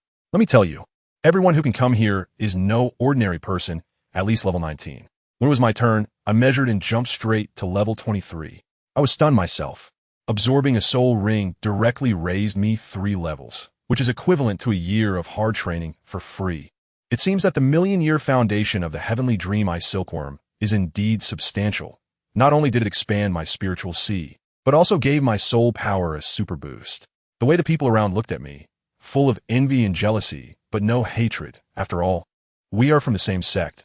They regarded me more as a target of the top achiever. After going through a whole set of procedures comparable to a physical examination, that middle-aged brother finally led us to the 7 Treasures Hall. On the way, he said that a big client had come to the sect, wanting to borrow a genius. I wondered in my heart, who is so important that the sect leader Ning would lend out his precious gem? It must not be from another sect. What a strong relationship that must be. A name flashed through my mind, and if it was who I thought it was, then it would be interesting. As soon as we entered the hall, goodness, the 3 giants, sect leader Ning, Sword Dalu, and Bondaw, were all there, chatting with the young man. The young man was only about 22 or 23 years old. He wasn't stunning, but his features were well defined, and his aura was perfectly controlled. Although he was dressed quite ordinarily, there was an air of nobility about him that couldn't be hidden. His black hair was neatly tied back, more delicate than a girl's. My heart sank. I thought, here we go, it's almost certain.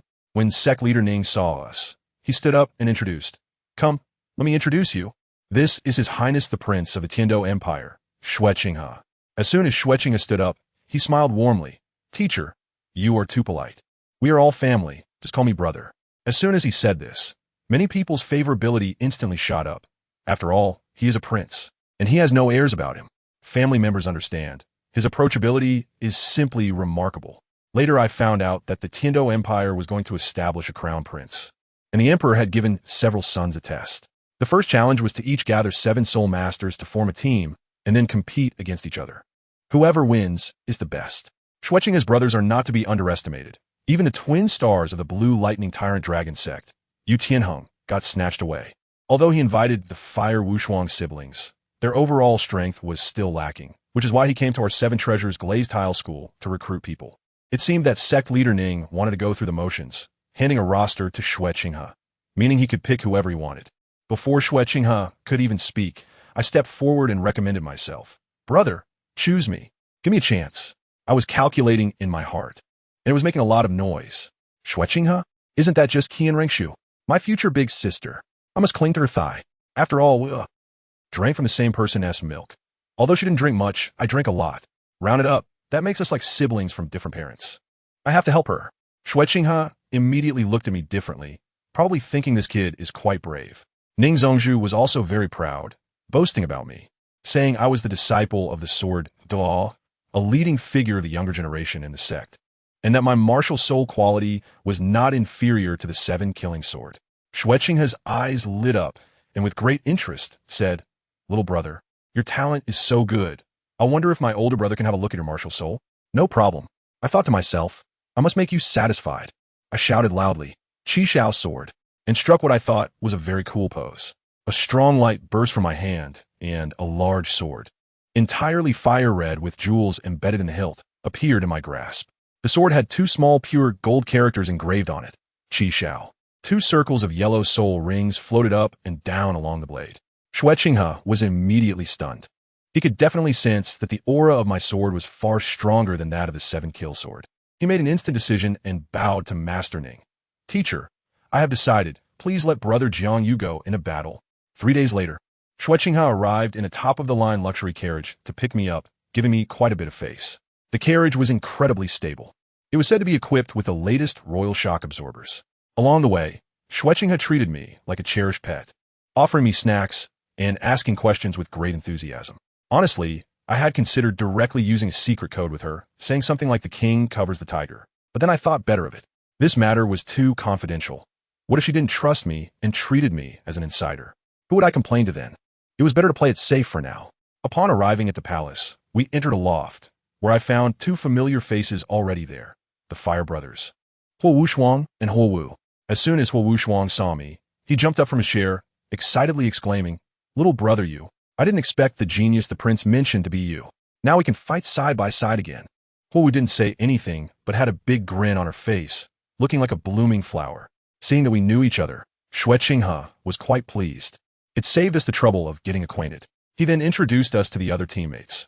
A muscular guy named Talon with a powerful gorilla spirit, a sensitive attacker, a control type, and a food type whose spirit was actually a banana. Wow, this lineup was pretty complete. Next was the pre-battle mobilization, and Xue Qinghe analyzed our opponents. One was his brother Xue Beng's team, led by Yu Qianheng, the captain of the Royal Battle Team. The other brother had recruited Yu Tianxin from the Thunder Academy. The last one was even more formidable, having brought in Feng Xiaotian and members of the Elephant Armor sect. Each of them was a tough opponent. Half an hour later, we arrived at the arena. Along the way, we encountered a captain of the Imperial Guard, who looked like a pretty boy. Xue Qinghe quietly told me that the guy was nearly 60 and a soul master. I was shocked with that level of maintenance.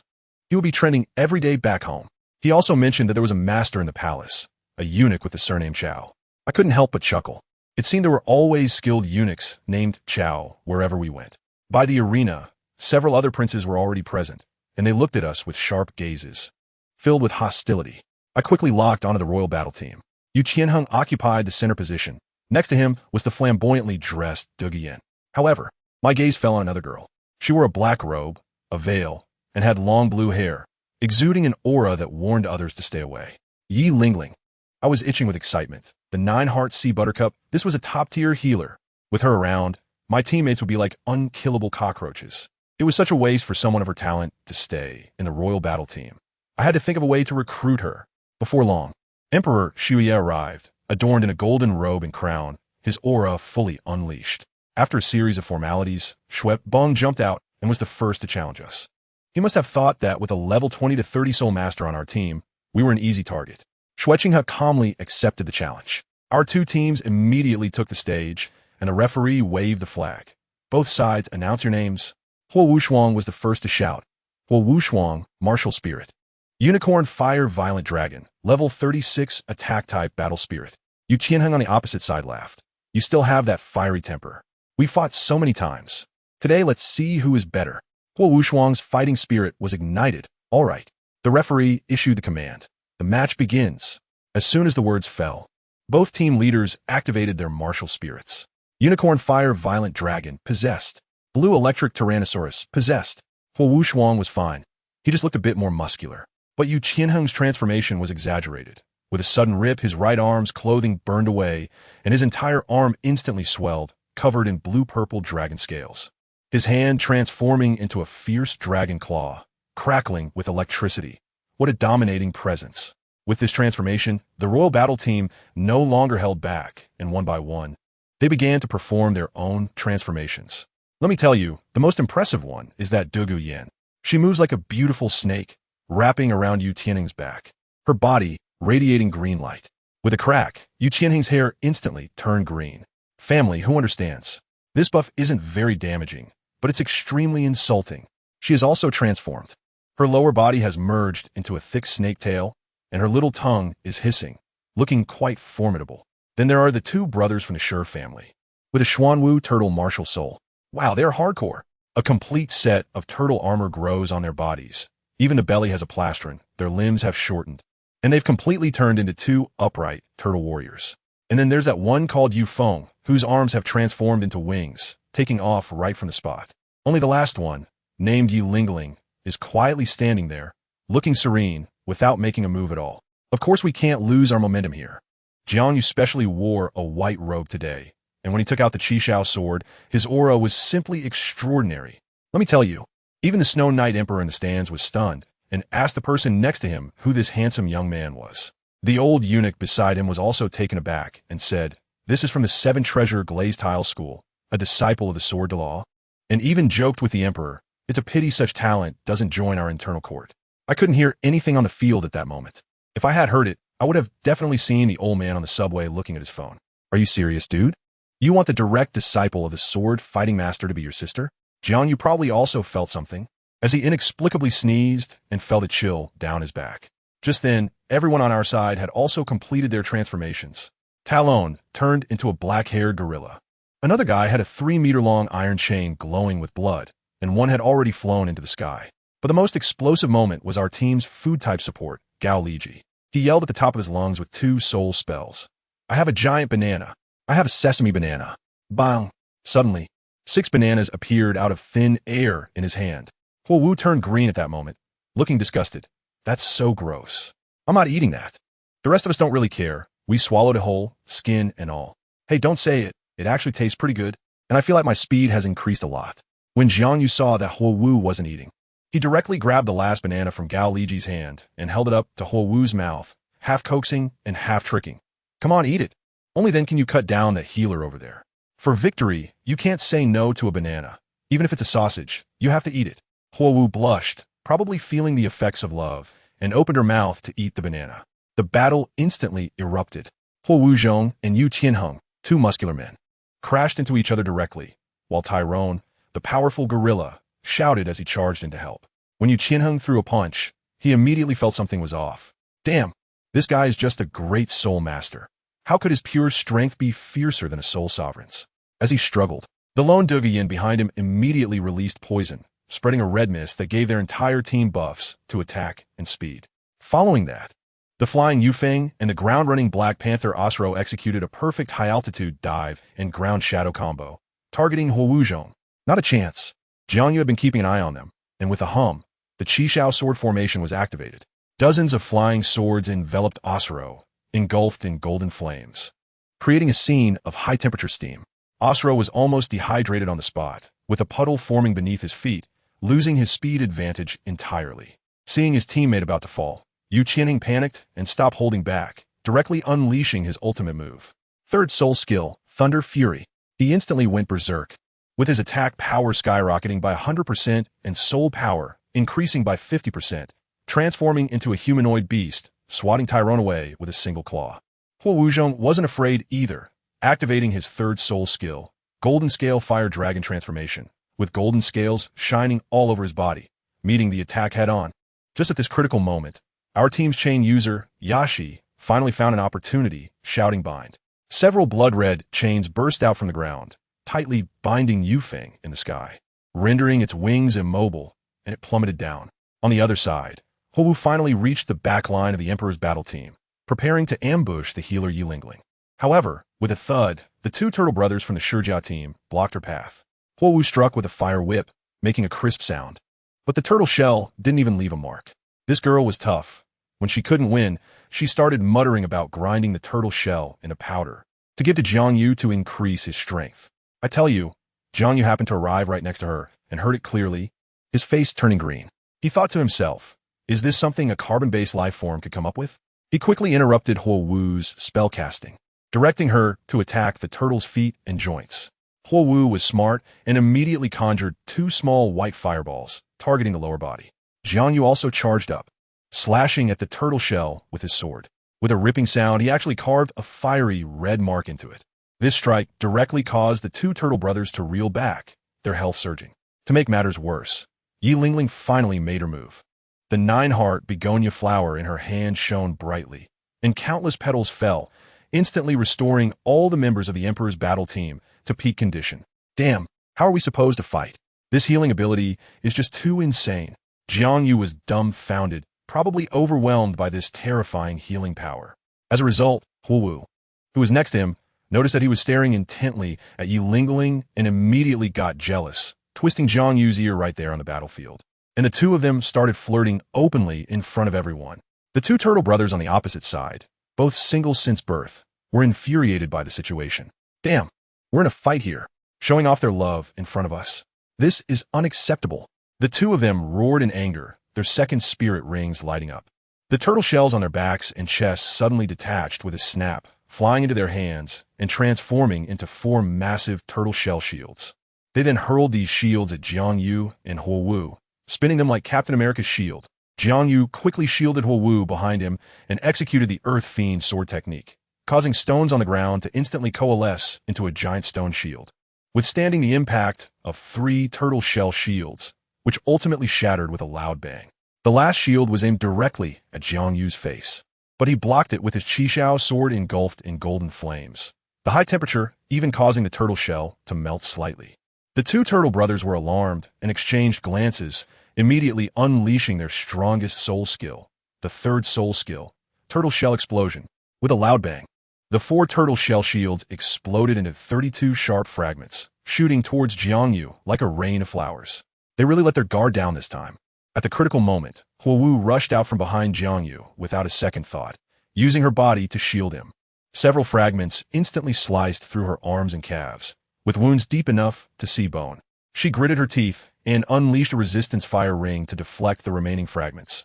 But with so much blood lost, she was on the verge of collapsing. Huowu. JiangYu quickly pulled her into his arms, his eyes turning red in an instant. The killing intent so intense that I could feel the temperature drop from far away. Huowu, dazed in his embrace, muttered, "Only I can hit you," before completely passing out. This ignited the powder keg. JiangYu swung the Chixiao Sword fiercely, and the Chixiao Sword formation erupted with full force. Dozens of flying swords filled with raging fury directly smashing the 2 turtle brothers, shields and all, sending them crashing to the ground, instantly losing their combat ability. Having dealt with the obstructing turtles, JiangYu suddenly appeared in front of Yi Lingling like a ghost. The Chixiao Sword swiftly pressed against her delicate neck. "Treat my people." Just these 5 words were cold and piercing. Yi Lingling initially wanted to act tough, saying something about them having to admit defeat first. But when JiangYu applied pressure with the sword, a line of blood instantly appeared on her neck. She immediately caved, looking innocent. "Fine, I'll heal, no need to be so fierce." She quickly activated her martial soul, and a small flower flew over, healing Huowu's wounds at a visible speed, and before long, Huowu regained consciousness.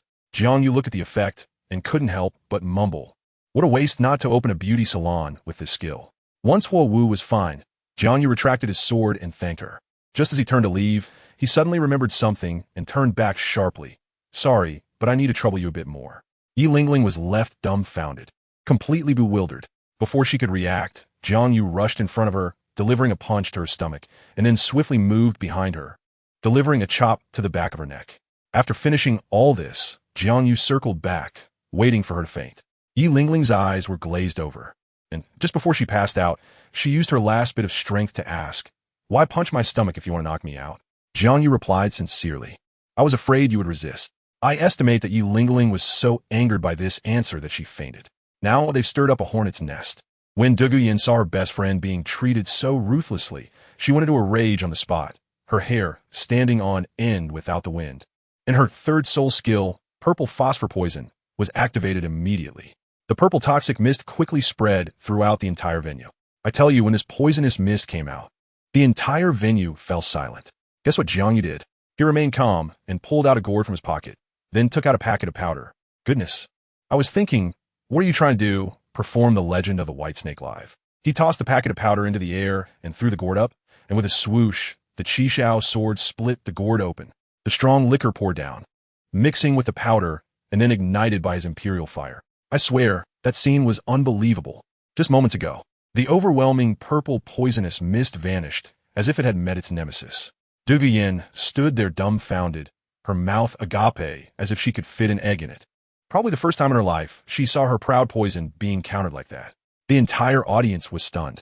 Even the Emperor of Snowy Night in the VIP section had a face full of question marks, probably wondering if this kid had opened some technological and ruthless move.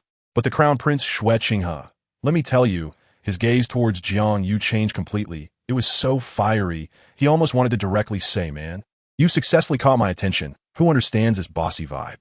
With Duguyan's strongest crowd control skill wasted, the royal fighting team was basically half defeated. Captain Yu Tianheng was being treated like a punching bag by Huowu Shuang and Talon, especially Talon, who even used a family secret technique on him, called the Wild Diamond Fist. With one punch, Yu Tianheng lost all combat ability and fell to the ground, unable to get up. Once the captain went down, the remaining 2 agile attackers, Osro and Yufeng, couldn't stir up any waves either and were quickly dealt with by our side. The whole match was won cleanly and decisively, and the royal fighting team was carried off in the first round. This made the Avalanche Prince furious, his face turning green, probably regretting it a lot. On the contrary, Xue Qinghe was smiling, looking extremely pleased. Next came the second match, Thunder Academy versus Wind God Academy. I was actually prepared to take a nap, but when I looked up, lo and behold, there was a pointy-eared elf girl standing in the Wind God Academy team. A real-life elf. Blonde hair, blue eyes, and an incredible figure, wearing a tight green outfit.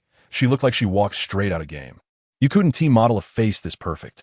I was completely stunned, and even when Wu pinched my waist, I barely felt it. As the match began, both sides were filled with tension. On Thunder Academy's side, there was a drummer support named Gu Ting, who immediately started drumming, setting off an electromagnetic field that paralyzed everyone on the Wind God Academy side, making their movements a bit slower. Then the elf girl, whose name seemed to be Fuya, shot 3 arrows in quick succession at the drummer. The drummer was quite impressive too. He activated a lightning shield that managed to block them. Then the 2 captains, Yu Qianxin and Feng Xiaodian, went head-to-head. One was a blue electric tyrannosaurus, and the other a gale double-headed wolf, claw against claw. It was an intense battle. Just then, a muscle-bound man over 2 meters tall, named Lei Gang, jumped out from Thunder Academy, threatening the elf girl that he would crush her. At that moment, I couldn't help but laugh. You spoke too soon, buddy. Sure enough, as soon as he finished speaking, Huyan Li from the Shanfeng Academy stepped up. That physique was even bigger than Lei Gang's, like a humanoid mammoth. Without saying a word, he directly lifted Lei Gang and slammed him to the ground, rubbing him furiously. It was real physical friction, sparks flying everywhere, truly experiencing what it meant to be overwhelmingly superior in physical power. With one less strong man from the Thunder Academy, the situation instantly collapsed. The Flying Thunder Eagle Soul Master tried to ambush Feng Xiaotian, but was directly knocked down from the sky by a guy wielding a trident with a single move, piercing his wings. After that, it was basically a one-sided massacre. Before long, only Yu Tianxin was left standing alone in the Thunder Academy. Although he was fierce, he couldn't hold out against the crowd on the other side. After fighting with Feng Xiaotian for a long time, he eventually exhausted his soul power and had no choice but to admit defeat. During the break in the competition, the palace had prepared some snacks and drinks.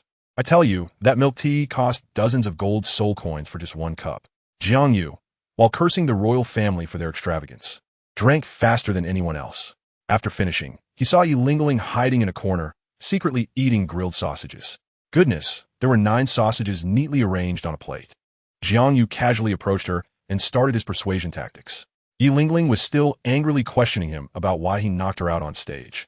But he twisted his words around, saying things like, I treat my friends well. If you become my friend, someone will protect you, and I treat women well. You're a woman too, so I'll treat you well. He completely wrapped her around his finger. This girl was quite naive. After thinking for a while, she actually found it reasonable and ended up believing him. She took the biggest grilled sausage from the plate and handed it to Jiang Yu. And the 2 clinked their sausages together like they were toasting with cups, thus becoming friends. I watched in shock from aside, thinking this girl was way too easy to deceive. After forming a bond with Yilingling, Jiang Yu, probably due to drinking too much milk tea, urgently needed to find a restroom. The palace was so big that after wandering around for a long time, he still couldn't find one. Instead, he heard cries for help coming from near the lake in the depths of the garden. He ran over to see a little girl in palace-made attire struggling in the lake. Being a good person, he jumped in without hesitation and pulled her out. However, as soon as the girl was on the shore, her first words weren't to thank him, but to anxiously shout, "My bunny! Quickly save my bunny!" Jiang Yu then realized that she had fallen in while trying to rescue a rabbit that had fallen into the water. He was speechless, but decided to help her, jumping back in to fetch the wet rabbit as well. The palace maid hugged the rabbit and thanked him profusely. She was quite pretty, with skin so tender it seemed like you could squeeze water out of it. Jiang Yu couldn't help but ask her where the restroom was and casually remarked that it wasn't worth falling in for a rabbit. The palace maid pointed out the way and then asked him what his name was. In a hurry to find a restroom, Jiang Yu replied without looking back, Jiang Yu. The girl behind him waved her hand and shouted, "My name is Ake." Hearing that name, Jiang Yu paused for a moment, thinking, Ake? I'm still Wei Xiaobao.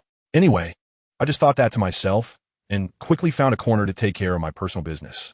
Who understands, right? The palace garden was as big as a maze, and I almost had to fertilize the ground right there. By the time I rushed back to the arena, wow, Wu was in a panic, grabbing me and saying, "Buddy, if you don't come back soon, our Crown Prince experience card is going to expire." I said, "Don't worry, it's not a big deal. The finals are about to officially start." Let me tell you, it was a collision of muscles and passion right from the start. Our big guy, Talon, faced off against another muscle man from the Elephant Armor sect, Huyan Zhuang. Their physiques were like 2 moving refrigerators. Talon opened with a combo of 2 soul skills, targeting Huyuan's face directly with a "What are you looking at?" approach. Huyan Zhuang wasn't a pushover either. He immediately activated his second skill, Flying Elephant Charge, and soared 3 meters into the air, crashing down like a human cannonball, converting all his defensive power into attack power. With a loud bang, Talon took the hit head-on and staggered back several steps, his arms going numb. He was shocked, realizing that the diamond mammoth spirit of the elephant armor sect was no joke. Seeing he was about to lose, Talon got anxious and unleashed his secret technique. He roared primal might, and his aura surged, doubling his strength. With one punch, he sent Huiyuan Zhuang, who was still in midair, flying like a bowling ball. And guess what happened next? Just as Talon knocked his brother down, their older brother Huan Li rushed over in a frenzy, his eyes red, charging like a mad bull while shouting, looking for death. I thought this wouldn't work, bullying my teammate. I directly dodged and stood in front of him. At that moment, I was so composed, standing with my hands behind my back, and said in the most indifferent tone, "I'm in a good mood today. I don't want to see blood. If you know what's good for you, step aside." As a result, that guy burst out laughing. "Little brother, go home and drink milk." Hey, now that you mention it, I'm not sleepy anymore. Drink milk? Do you think I don't want to? Compare to teacher Bibi Dong. Cough cough, the key is she won't let me. She insists I'm grown up. Just when I was lost in thought for a moment, this guy actually launched a sneak attack. His purple 1,000-year soul ring lit up, and he suddenly gained weight, pouncing on me like a mountain falling from the sky. I thought about dodging, but then I realized my body couldn't move. I was locked by his so-called pressure kill skill, which was a guaranteed hit. Does anyone understand? I watched helplessly as a mountain of meat fell from the sky. My heart sank. Was I really going to meet my end here today? Just at this critical moment, a familiar voice suddenly rang in my head. "Kid, are you in trouble?" "Wow, Tianming, you're finally awake." He directly said, "Stop talking nonsense. Let me help you deal with this pig first. Extend your finger." I am someone who listens to advice. Whatever Tianming tells me to do, I do it. At that moment, without even thinking, I pointed my finger forward. A beam of ice blue light shot out in an instant, freezing the massive meat mountain in the sky into a giant ice sculpture. I quickly rolled to dodge, and with a loud bang, the ice block smashed onto the ground, cracking the arena. I was so stunned that I asked Tianming what that move was called. He proudly said, "Tianming's finger."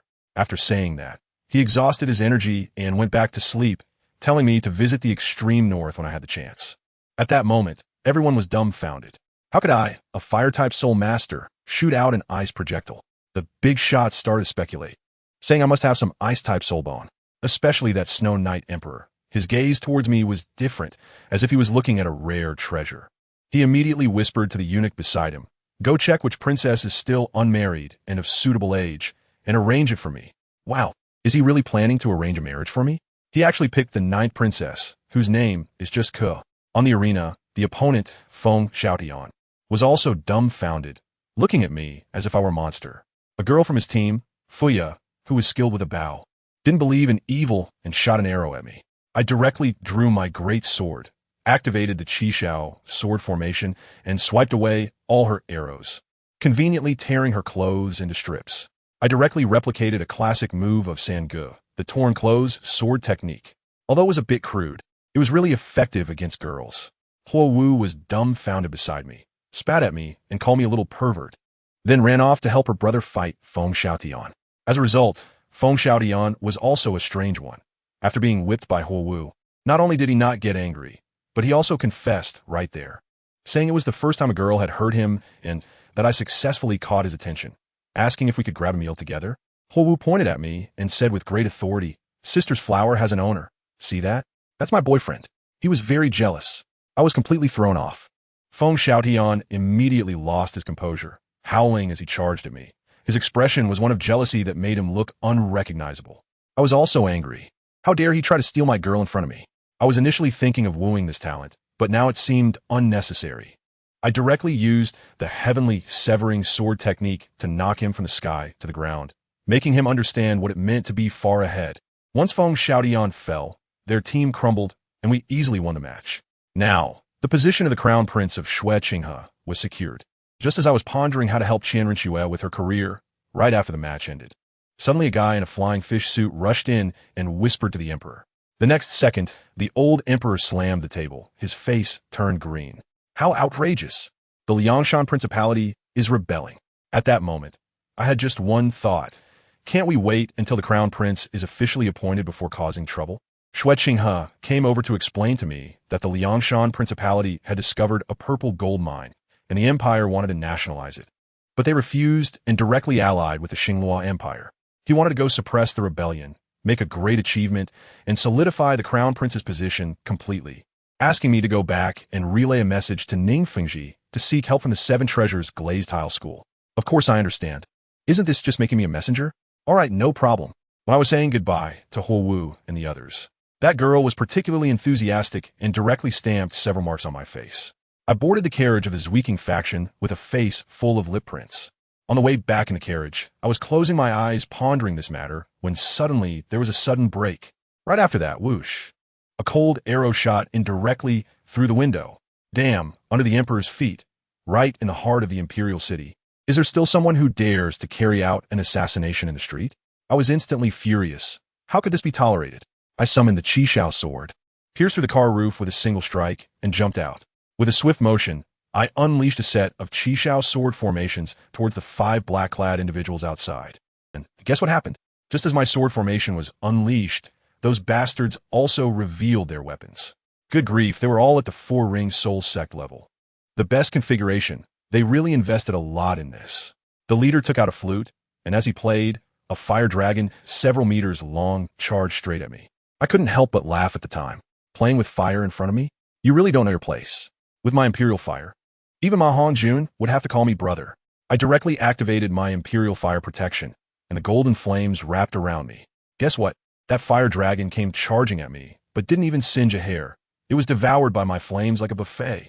Instead, it made my own fire burn even brighter. The guy playing the flute on the opposite side was completely stunned, his eyes nearly popping out, probably thinking that the script is wrong. How can a Soul Master let me give a big Soul Master a blue buff? Another guy in black couldn't stand it anymore and shouted, "Something's off. I don't believe you can counter all attributes." Then he manifested his martial soul, growing 2 large fangs and a giant sea lion behind him. Let me tell you, that was a sharp-toothed sea lion, a rare breed. He immediately unleashed a water cannon, spraying it like a Gatling gun, trying to trap me in my movements. Ridiculous.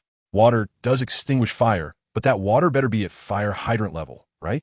With that little water gun of yours, it wouldn't even be warm enough to scrub my Imperial Fire.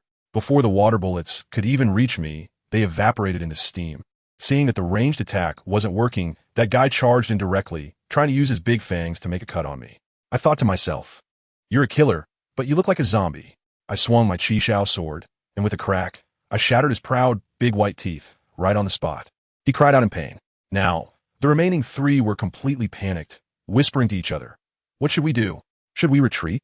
If this gets out, how will we survive in the killer circle after being defeated by a big Soul Master?" Then guess what happened? One of the older guys gave a passionate speech, saying we can't retreat. If we do, we'll have to get jobs. Working has no future. Who understands it's 2025? And even workers in the other world are feeling so emo. To avoid working, these guys were really putting in the effort, instantly uniting their front to decide they must take me down. As soon as they decided, a guy with a bow and arrow tossed his bow aside and manifested his martial soul. A fully armored rhinoceros emerged, and this guy's body instantly expanded, looking like a small tank. He was the leader of this group, a level 46 Soul Master. Without saying a word, he directly formed a stone as big as a small mountain. Mountain meteor strike. It came crashing down towards my head. Let me tell you, by this point, my soul power was indeed running low. After all, 2 fists can't fight. 5 hands? Just when I was on the defensive, I realized a shocking fact. There was actually a support in their team, a control and buff support. It was just a burly man, and his martial soul was a chrysanthemum. I was completely taken aback. This was just like Chung Yaojin taking on Kai Wenji's script. He activated his ultimate, and golden chrysanthemums fell everywhere, petals flying through the air, smelling quite nice. But when I inhaled, oh no, my body went limp and I couldn't exert any strength. And that wasn't all. He then gave his teammates a buff. The city is filled with golden armor, and those guys instantly donned a layer of shiny golden shells, their defense skyrocketing by 30. Now, it was impossible to fight back. The enemy strategy had shifted from a sacrificial style to that of a tanky assassin. That rhinoceros guy, boosted by the buff, went crazy with his attacks.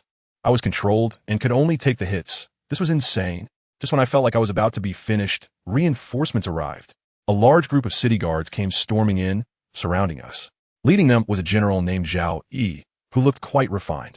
But when he revealed his martial soul, I was stunned. A shining silver spear with 7 soul rings. Yellow, yellow, purple, purple, black, black, black. A soul sage. The faces of those guys in black turned green. They had just been shouting about how they would never work, but now I bet they were thinking that prison food wasn't so bad after all. I quickly seized the opportunity to shout, "Who sent you here? Speak up, and I'll plead for you." Guess what happened? Those guys turned cowardly so fast.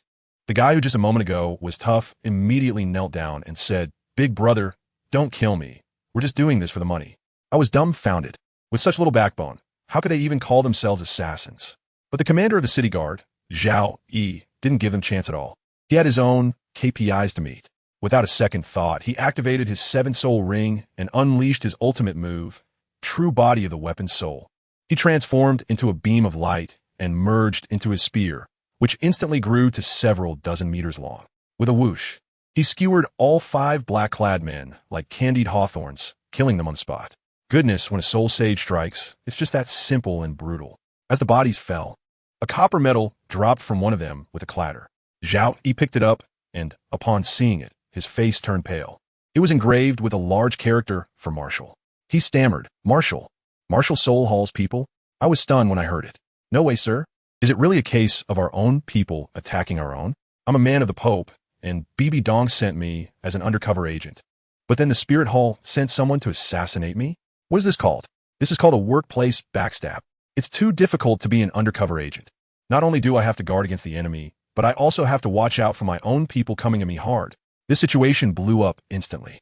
My master, Ning Fengji, exploded right on the spot and took Grandpa Jian straight to the Spirit Hall in Tiando City to demand an explanation from Salas.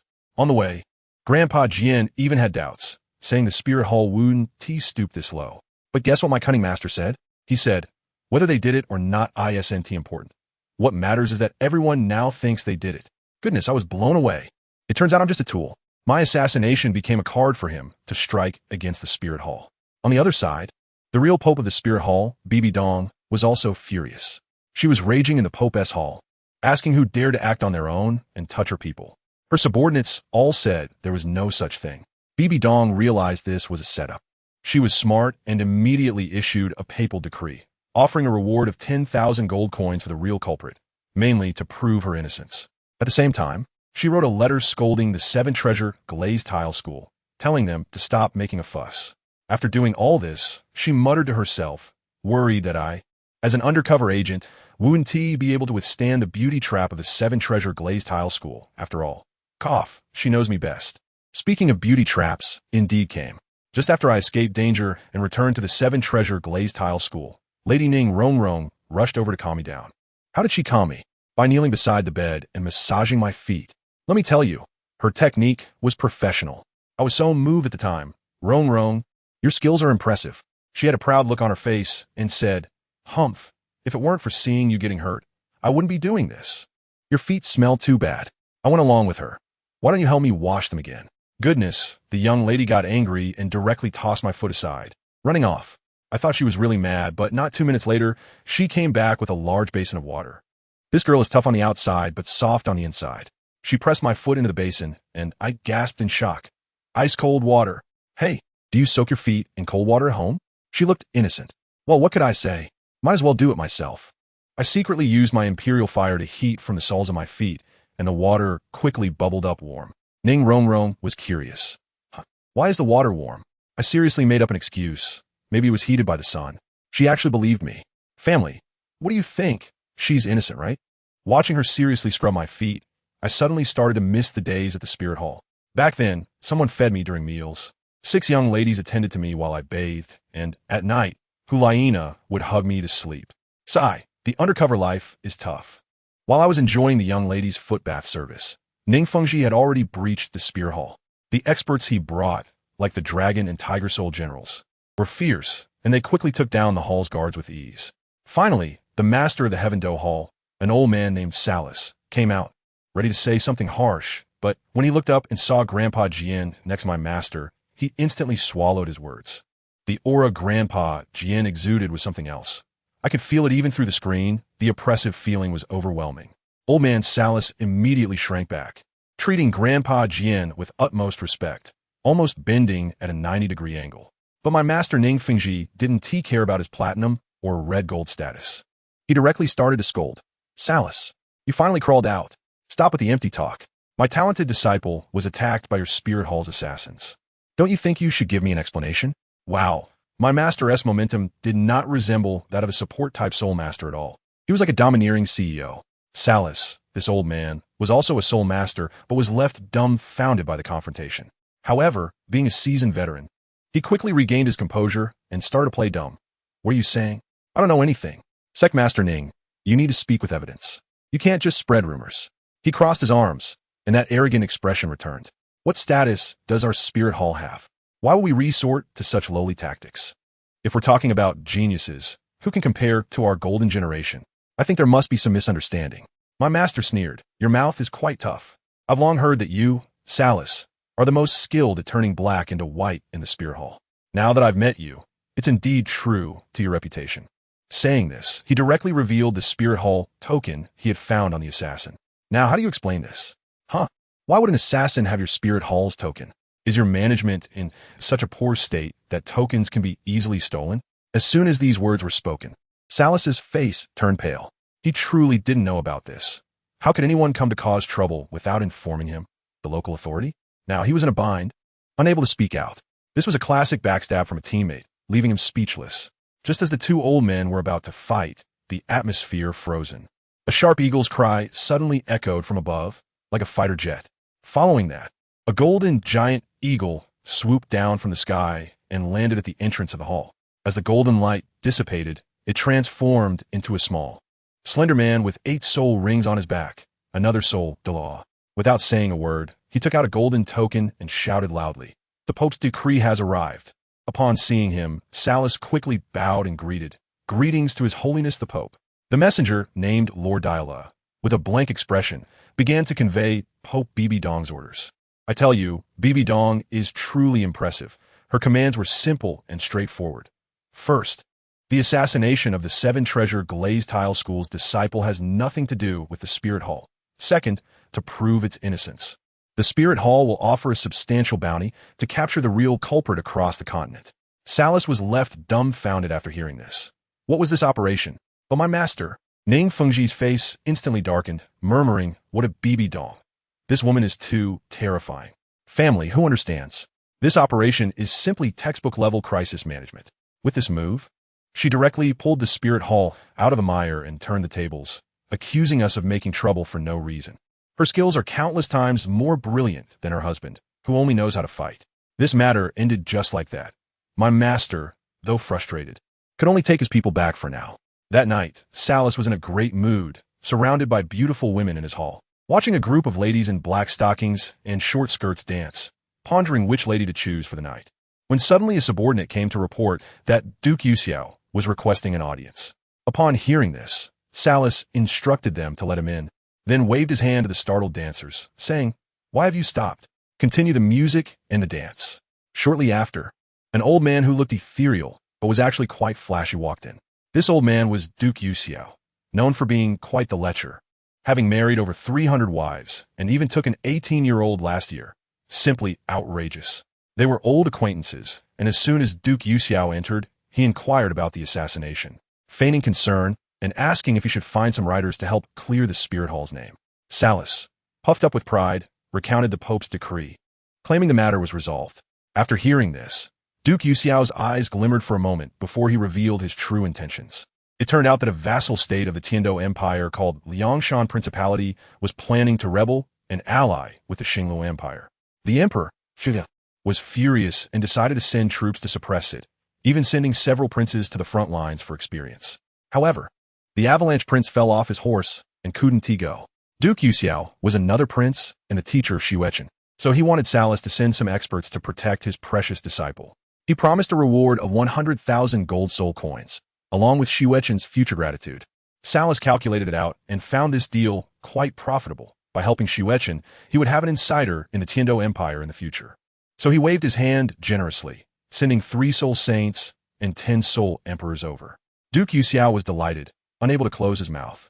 After this matter spread, the entire continent was in an uproar due to the Spirit Hall's bounty notice. Upon hearing it wasn't the Spirit Hall's doing, I was completely at ease. These days at the Seven Treasure Glazed Tile School have been incredibly pleasant. I don't know if my master and Ning Fengji had a change of heart, but they sent several personal maids to attend to me, serving tea, massaging my back and legs. Ning Rongrong, this little rich girl, came over every day to give me massages, leaving the maids dumbfounded, probably wondering what kind of drugs this little demoness from the sect had taken. One hot day, I was lounging in the sect's swimming pool. Ning Rongrong came over with her people, set up a sunshade, arranged the lounge chairs, and even brought my favorite mango shaved ice. As I emerged from the water, a maid was ready with a towel to dry me off, while a few maids with fan spirit abilities were fanning me from the side, creating a breeze that felt just like air conditioning, making me incredibly comfortable. I am lying on the chair, feeling that life has reached its peak. Ning Rongrong is chattering beside me. I heard them say that Brother Qinghe has come to find my father again, and it seems like he is going to some place to fight. Do you think fighting is fun? I lazily replied, yeah, it should be more exciting than playing PUBG. Wait, it seems I've overlooked something. Fighting. Qinghe. I suddenly sat up from the recliner. My mind instantly became clear. Qinghe is going to war? What a joke. Others may not know, but I am very clear about it. She is Qianren. Right now, she is using the swan martial soul from the Tiando royal family, and that thing's attack power is about the same as a green caterpillar. Going to the battlefield. Isn't she just a moving target? She can't expose her seraphim martial soul. No, I have to go see her. I casually found an excuse to go to the bathroom, put on my clothes, and rushed to the Seven Treasure Pavilion. When I arrived at the main hall, I happened to see Qinghe in golden armor, standing there heroically, making a vow to Ning Fengji. Teacher, this battle concerns the reputation of the empire. I must go. Seeing his determined attitude, Ning Fengji did not persuade him otherwise and directly assigned him a Soul Emperor, 10 Soul Kings, and an additional 500 Flying Tiger Guards, which were the elite troops of the Seven Treasure Glazed Tile School. As soon as I saw the situation, I rushed in and shouted at Ning Fengji, Uncle Ning, I want to go too. I pointed to the Xuecheng River and said, I've heard that the battlefield is the best place to train a person. I want to become stronger so I can protect Rongrong in the future. Ning Fengji initially disagreed, thinking I was too young. So, I brought up the glorious story of my master, the Sword Daw, who single-handedly repelled thousands of enemies in the military. I praised him vigorously. After hearing this, Ning Fengji felt it made sense, self-deprecatingly said he was too conservative, and then agreed. I was so excited in my heart, finally able to witness the ancient wars of this other world with my own eyes, and I could also protect my future wife at the same time. What a two-for-one deal. A few days later, after the oath-taking ceremony, the 100,000 troops set off in grand procession. I rode together with Qinghe, and she introduced me to how amazing Marshal Galong was. I listened while snuggling against her, and the feeling of the soft armor was quite nice. The army marched day and night, covering over 600 miles in 3 days before stopping to rest. At night, while setting up camp, it was only natural for me to share a tent with Qinghe. The beds in the military camp were just blankets laid over haystacks, but they were quite comfortable. Qianren was afraid of being exposed, so she slept in her soft armor, while I, on the other hand, ended up in just a pair of shorts. Soon, I fell asleep and had a wonderful dream. In my dream, it felt like I was holding 2 warm, fluffy white buns, soft and springy, and I was completely enchanted, primarily indulging in a dream food show. And what happened? Folks, I was actually holding Qianren. She was disguised as a man, and after I had my way with her all night, her face turned completely red, but she couldn't complain and had to endure it. The next morning, I woke up feeling refreshed and went outside to practice my unique skill, Ba Duan Jin, for strengthening the kidneys and waist. When I finished and returned to the tent, Qianren had already prepared breakfast. As soon as I saw the snow-white steamed buns on the table, my eyes lit up. Wow, we're having steamed buns for breakfast. My favorite. I grabbed one and started munching on it. I didn't even notice that Qianren's face had turned the color of pig liver. Quietly muttering to herself, steamed buns, I hate steamed buns the most. I finished all the steamed buns in one go, feeling full and ready to continue my journey. 9 days later, the army finally reached the territory of the Liangshan Principality. However, just 10 miles away from the first city, General Galong suddenly ordered the entire army to halt and not advance. This stop lasted for 3 whole days. The new recruits began to murmur, doubting whether the general had lost his nerve. Just when the morale was wavering, Galong suddenly summoned all the commanders and a few of us princes to the main tent. Galong, dressed in shining silver armor, holding a trident helmet, sat solemnly at the head of the hall. Jiang Yu, who had come to the tent with Xue Qinghe, couldn't help but scrutinize this commander of the three armies. Galong appeared to be a middle-aged man, with a thick mustache at the corners of his mouth, looking no different from ordinary people, yet he was a true soul Douluo powerhouse. At his age, having such cultivation clearly indicated he was a genius, and he might have a chance to break through to become a titled Douluo in the future. Coupled with his outstanding military abilities, Galong could definitely be considered a rare talent on the continent. The Emperor of the Heavenly Empire had a good eye for people. Chapter 71. Zhuge Xian. It was a sunny day. Reinforcements from several major principalities arrived one after another. Although these soldiers were not as well equipped as the Imperial Guards, they were all veterans who had been on the battlefield and seen blood, totaling over 50,000. Together with Galong's 100,000 troops, there were a total of 150,000, which was 3 times more than the Liangshan Principality's 50,000 regular army. Moreover, the equipment of the Imperial Guards was the most advanced in the Tiandou Empire, with weapons and armor made of tungsten steel and having undergone 100 forging processes. As long as Galong's military talent was not like Sun Shawantan's, there was basically no possibility of losing. The entire Tiandou allied forces exuded a vigorous energy, and everyone was filled with confidence about this war. It seemed as if capturing the Liangshan Principality would be effortless. Some even thought about setting off at noon and possibly enjoying the joy of victory in Yunsan City by night. The 3 armies were ordered to march. In the central area of the camp, Galong rode a strong white horse, his gaze fixed intensely on the soldiers. Then he shouted loudly and drew the secret silver sword from his waist. I will not return until Liangshan is conquered. The thunderous roar instantly echoed through the skies, and the soldiers responded as if they had been injected with adrenaline. I will not return until Liangshan is conquered. Even Jiang Yu, amidst the army, felt a surge of emotions and couldn't help but feel a sense of heroism. Outside Yunsan City, 150,000 troops stood in formation, ready to break through the thick city walls. Galong furrowed his brows as he looked at the city ahead.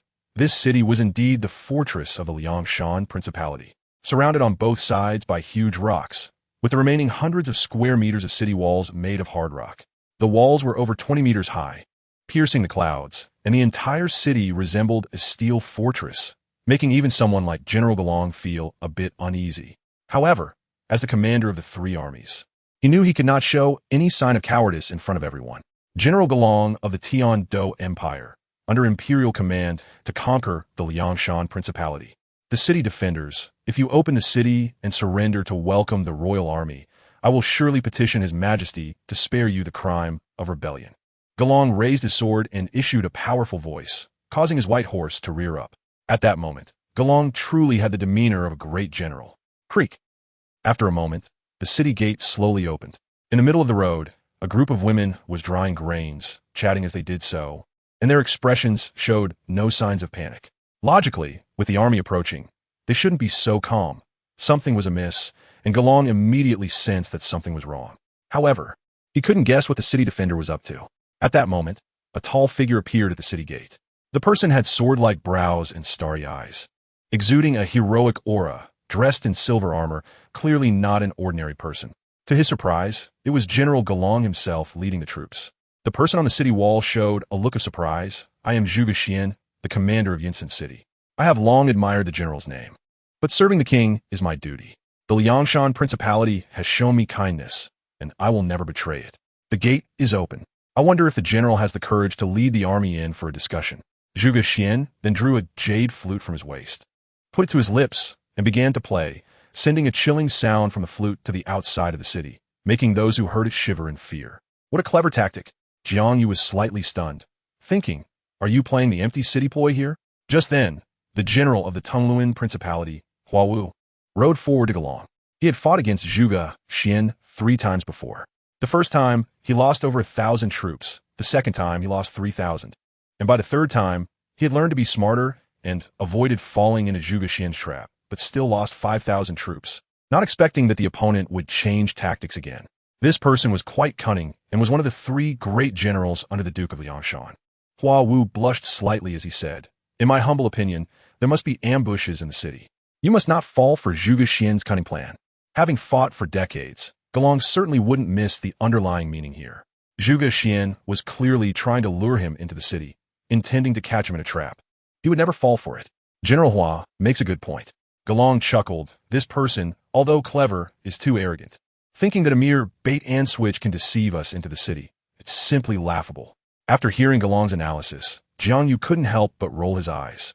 He was the commander of the 3 armies of the empire, and yet he couldn't even see through this. Even he could tell that Yunsan City was clearly weak in troop strength, which was why they had to set up such a ploy.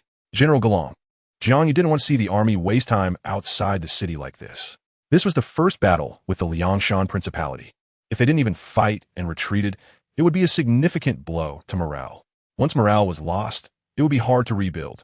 I think the troops in Yunsan City must have gone elsewhere, which is why Zhuge Xian used this empty city tactic. The women inside are just a feint. If he hadn't used this tactic, I might not have seen it, but now I'm certain this is just Zhuge Xian's trick. Jiang Yu immediately advised Galong. Young brother. Galong was somewhat displeased. Having fought in wars for many years and never lost, Jiang Yu's words clearly mocked him for failing to see through this ploy.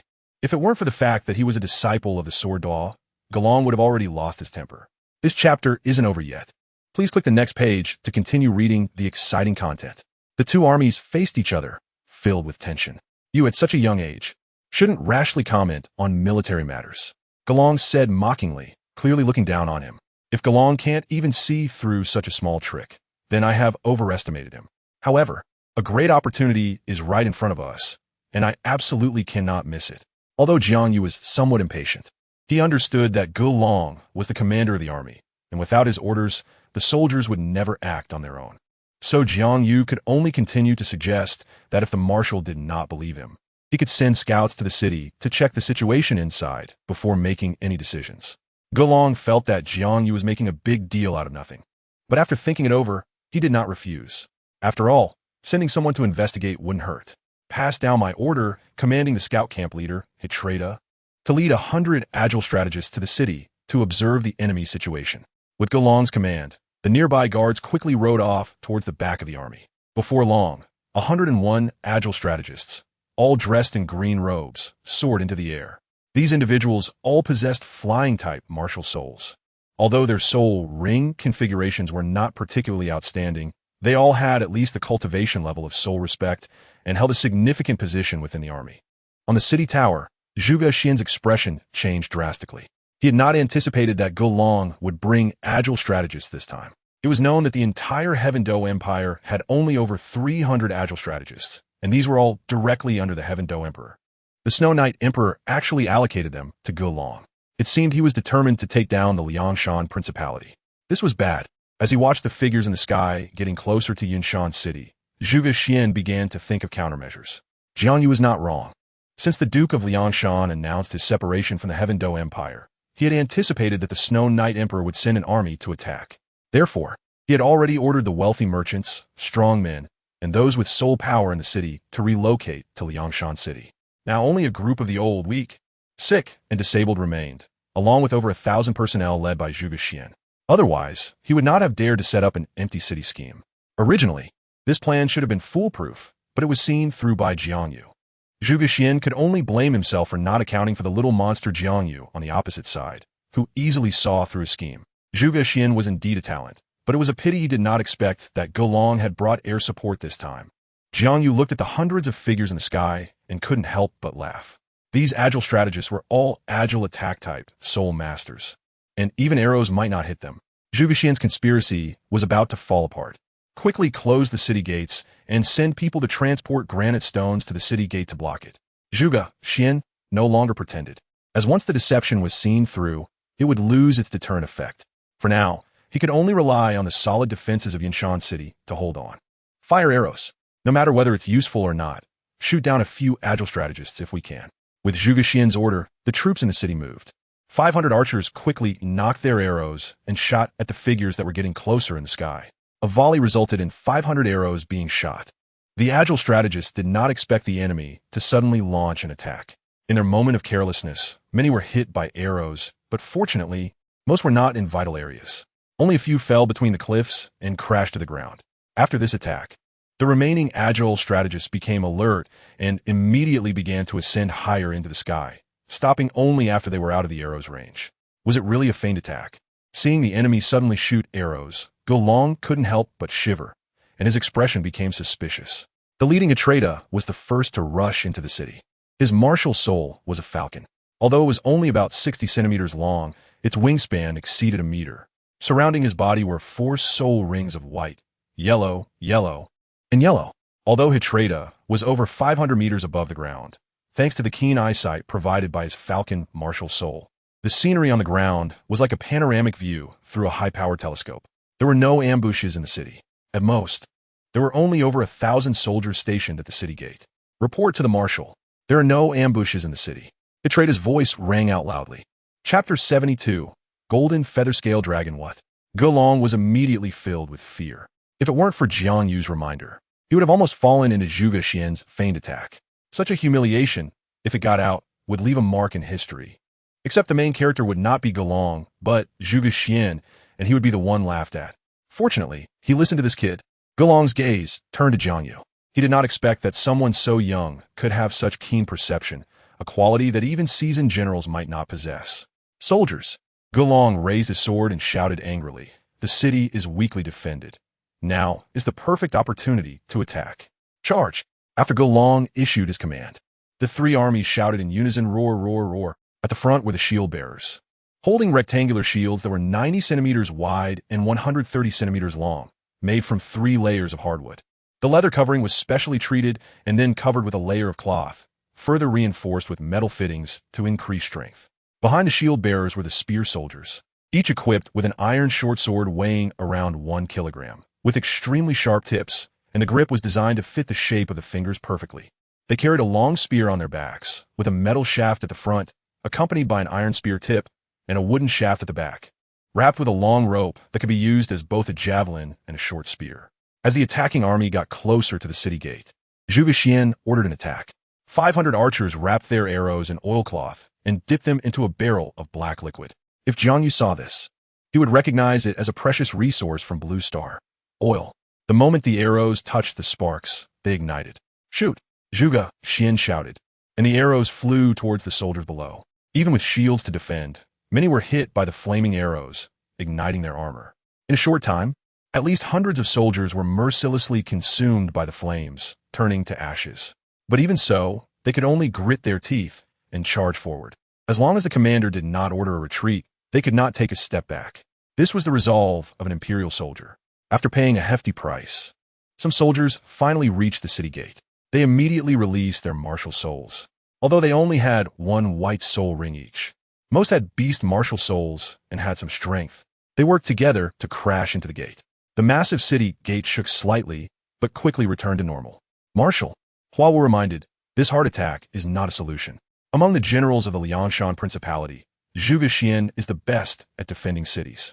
He once led 800 elite soldiers to withstand tens of thousands of enemies, causing the other side to stagnate for months and eventually retreat without success. Oh, Gulong frowned.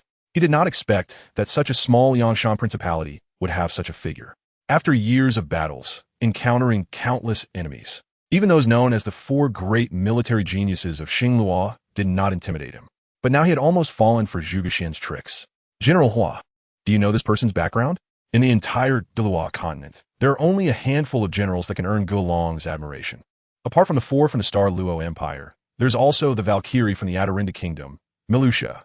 Now, there's also Zhuge Xian. This person has a very mysterious background.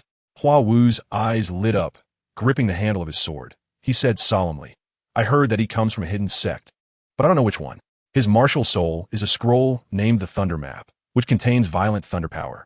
Once he releases the true form of his martial soul, Zhuge Xian can cover a radius of hundreds of meters with thunder, making his attack range extremely wide. Hidden sects. Gulong had heard of them as well. Although these hidden sects have not participated in the affairs of the continent for a long time, they are not lacking in strong individuals. Moreover, the locations of their sects and the martial souls they inherit are quite mysterious. Even the Spirit Hall may not be able to find their traces. It is said that these hidden sects prohibit their disciples from going out to train, but Zhuge Xian is an exception. Gulong couldn't help but become very interested in the figure at the city gate. A sect capable of nurturing such talent must not be simple. However, since he has already involved himself in the conflicts on the continent, no matter what his background is, he must pay the price. This commander will meet him. Gulong then roared, and a strong light erupted from him. Soon, a massive dragon-like creature appeared behind him. It was a giant dragon entirely covered in pure black, its body wrapped in heavy scales. Its thick dragon arms looked as big as a bathtub, and its 2 legs were upright like human legs. The tail behind it was several meters long, and at the tip of the tail were 9 round golden feathered wings. This was Gulong's martial soul, the golden feather scale dragon. He earned the title of 9 Lives Divine Dragon because of his martial soul. Although the golden feather scale dragon and the blue lightning tyrant dragon are both subdragon species, their abilities are completely different. One is known for its defense and incredible recovery ability, while the other is famous for its explosive power and unmatched attack strength. Revered as the #1 beast martial soul in the Douluo Continent, Gulong's soul rings were clearly the best soul ring configuration. As soon as the 7th soul ring lit up, his entire body rapidly expanded, eventually transforming into a giant dragon several meters long, which was the golden feather scale dragon behind him. This chapter is not over yet. Please click the next page to continue reading the exciting content. 3rd soul skill, flying feather golden scale wings. Gulong's voice came from the mouth of the giant dragon, and then the golden feathered wings at the tip of his tail began to spin rapidly, lifting his massive body quickly into the air. Once he reached the level of the city gate, the golden feather blades on his body shot out rapidly from the tail feathers. The target was the soldiers guarding the city tower, with Zhuge Xian receiving special attention. Dozens of feather blades shot towards him. Thunder map, appear. Zhuge Xian was not flustered. He calmly summoned his martial soul, a yellow light emanating from his body and gathering at his right palm. Then, a grand and imposing blueprint quietly emerged, depicting a giant holding a hammer, with wings growing from its ribs, looking extremely ugly. After the 7th soul ring lit up, Zhuge Xian transformed into a beam of light and surged into the blueprint, which gradually grew larger and then flew into the sky. 5th soul skill, Thunder Flash. The giant in the blueprint opened its mouth, and a sound like thunder resonated through the clouds. Suddenly, explosive lightning flashed in the clouds, and the feather blades in front of Zhuge Xian were instantly shattered, then struck towards Gulong. Although Zhuge Xian was only a rank 73 soul saint, he often won against opponents of the same rank due to the uniqueness of his martial soul, and even those with higher soul power might not be his match. However, Gulong was clearly not among them. The lightning struck Gulong, but did not cause him significant harm. The golden feather scale dragon's defense is on par with that of the armored giant rhinoceros, diamond mammoth, white armor earth dragon, and Lin armor crocodile, even ranking first among the 5 defensive martial souls. Despite Zhuge Xian's power, he was still just a soul saint, while Gulong was an 83rd rank soul Dalu. Although the golden feather blades were neutralized by Zhuge Xian, his attack did not harm Gulong. Instead, the soldiers stationed on the city tower suffered heavy casualties, with about 100 killed instantly.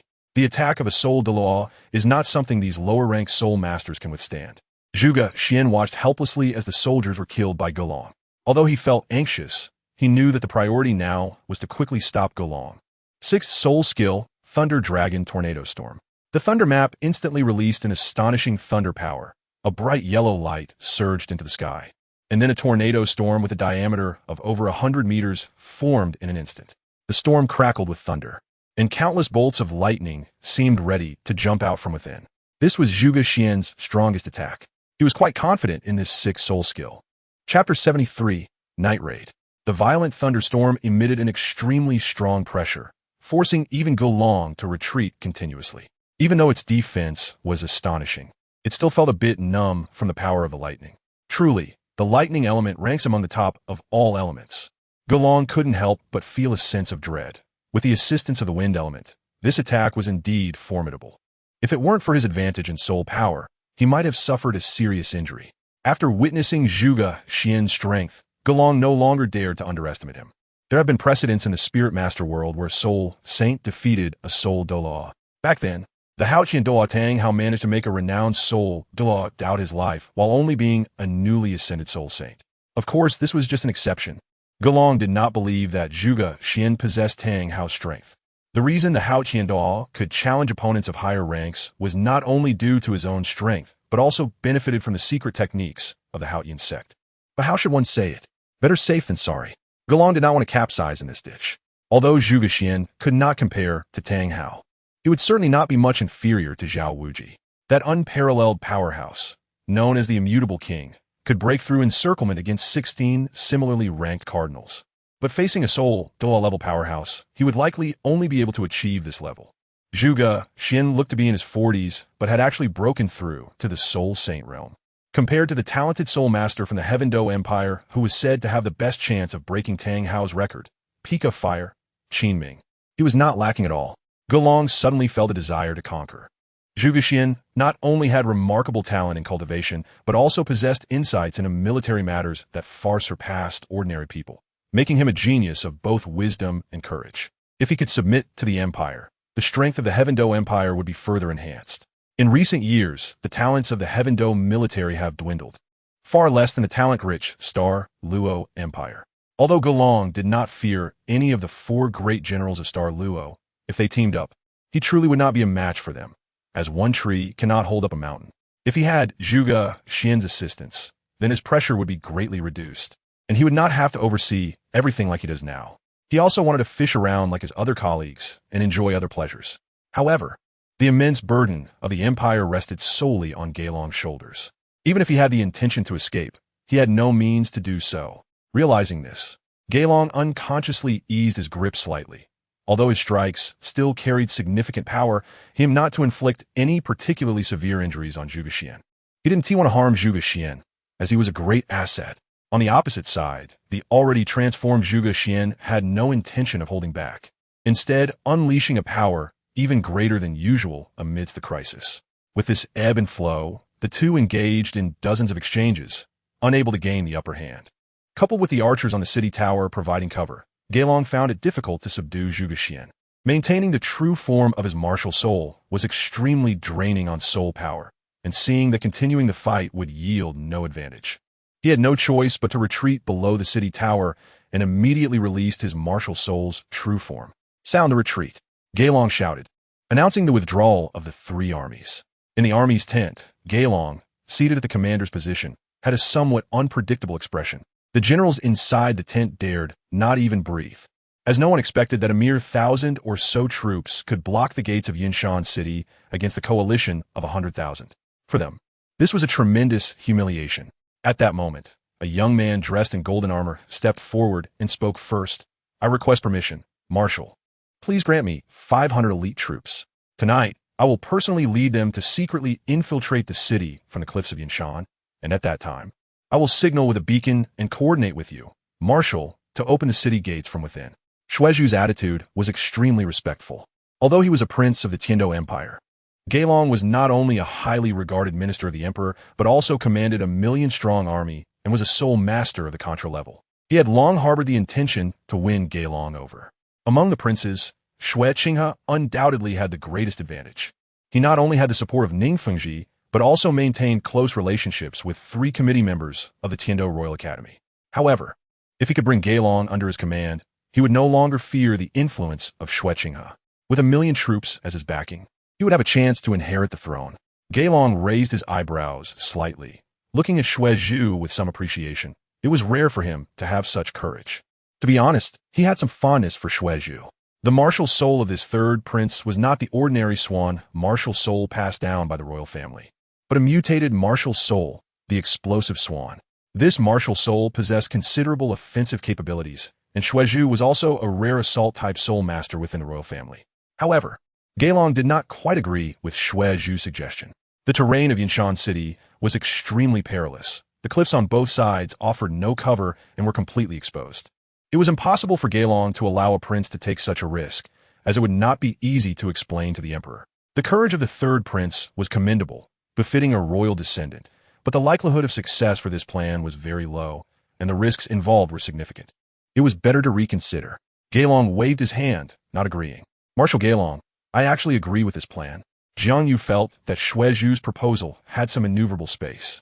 With slight modifications, it was very likely to succeed, so he expressed his thoughts. Before the 3rd prince led the elite troops into Yinshan City, he suggested that Marshal Gelong lead the army to challenge the city gates to attract the attention of the guards inside the city. Then, the 3rd prince could use ropes to scale the cliffs and enter the city to wait for the right moment to open the gates. Young master, there's more in this chapter. Please click the next page to continue reading. It gets even more exciting. JiangYu's plan was undoubtedly more refined. After dark, visibility was already low, even with torches illuminating the city tower. As long as a suitable place was selected for infiltration, they would not necessarily be exposed. Moreover, the large army outside would certainly attract most of the guards' attention. Hearing Jiang Yu's suggestion, Gaelong couldn't help but ponder. After everything that had happened during the day, he no longer viewed Jiang Yu as a child.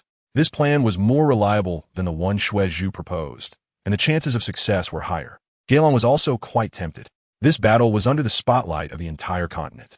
Taking advantage of the fact that the Star Luo Empire had not intervened yet, he could subdue the Liangshan Principality with overwhelming force. By then, it would be too late for Star Luo Empire to intervene. So Gaelong was somewhat in agreement with Jiang Yu's plan. However, he still did not make an immediate decision. With great rewards came equally great risks. A marshal who hesitates to make a decision will face chaos. Although Zhu did not know why someone from Xueqing's faction was speaking for him, he understood that this was a golden opportunity to achieve merit. If he could be the first to enter Yinshan City, then he would be the one to receive the credit for this battle. At that time, if his father were pleased, the position of crown prince might very well belong to him. Zhu. Thinking of this, he felt somewhat impatient. Then it settled.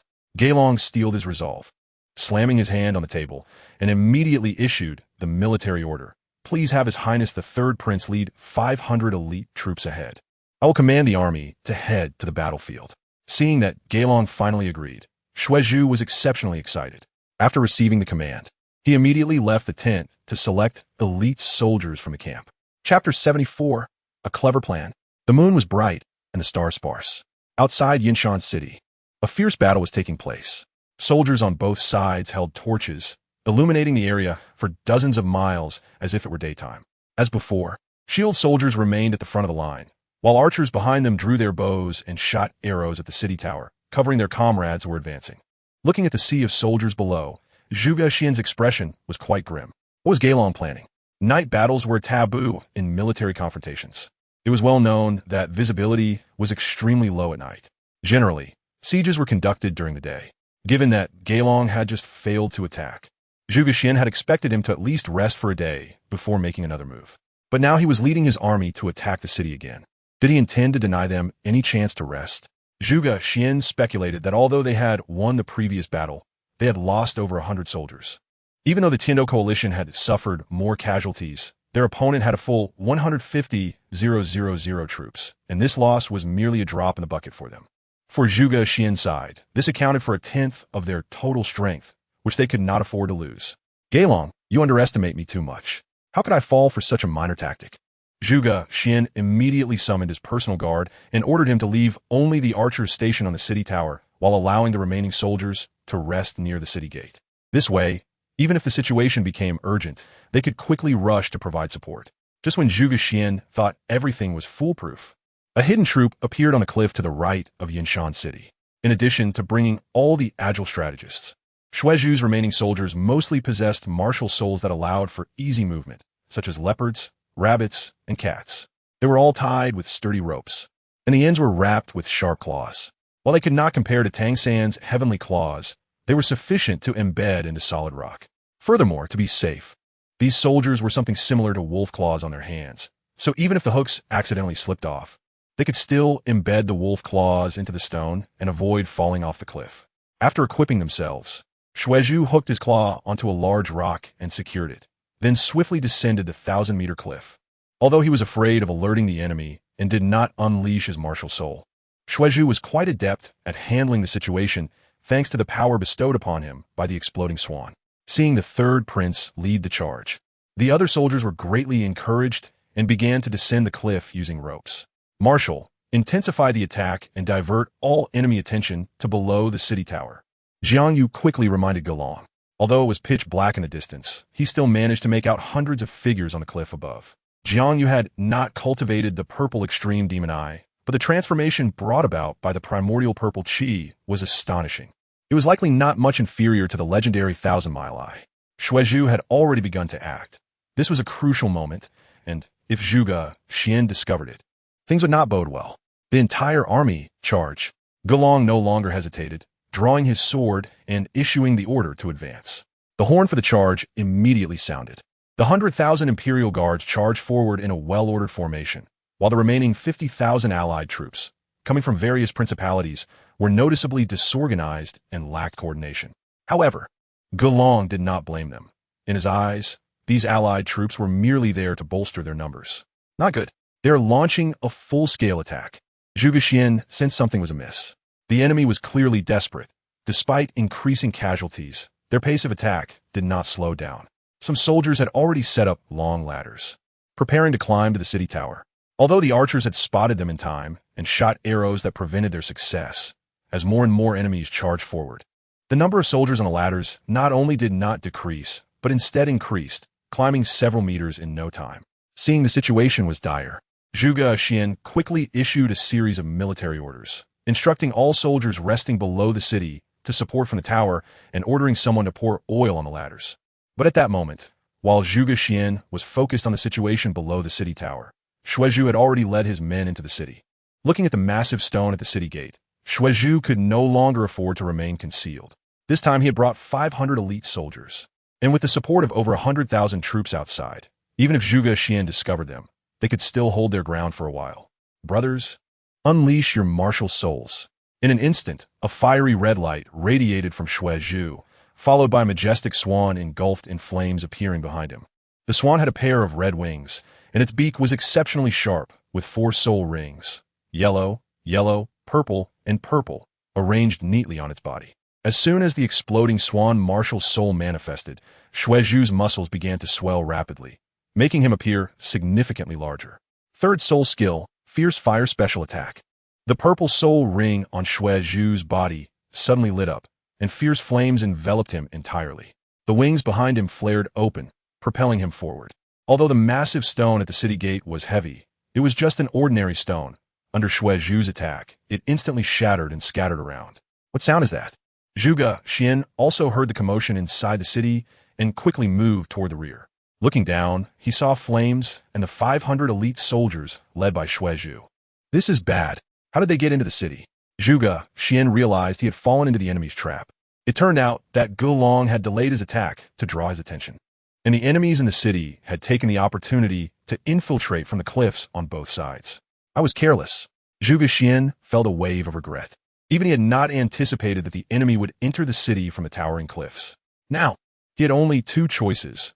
Either divide his troops to head to the city gate or ignore them and focus all his efforts on resisting the external enemy at the city walls. However, neither choice could salvage the situation in Yinshan City. At that moment, Gelong was already flying toward the city tower.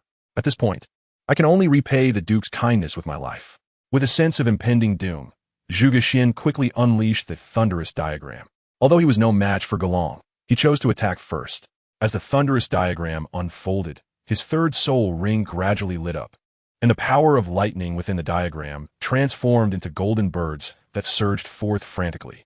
These lightning element creatures were even more ferocious than ordinary soul beasts.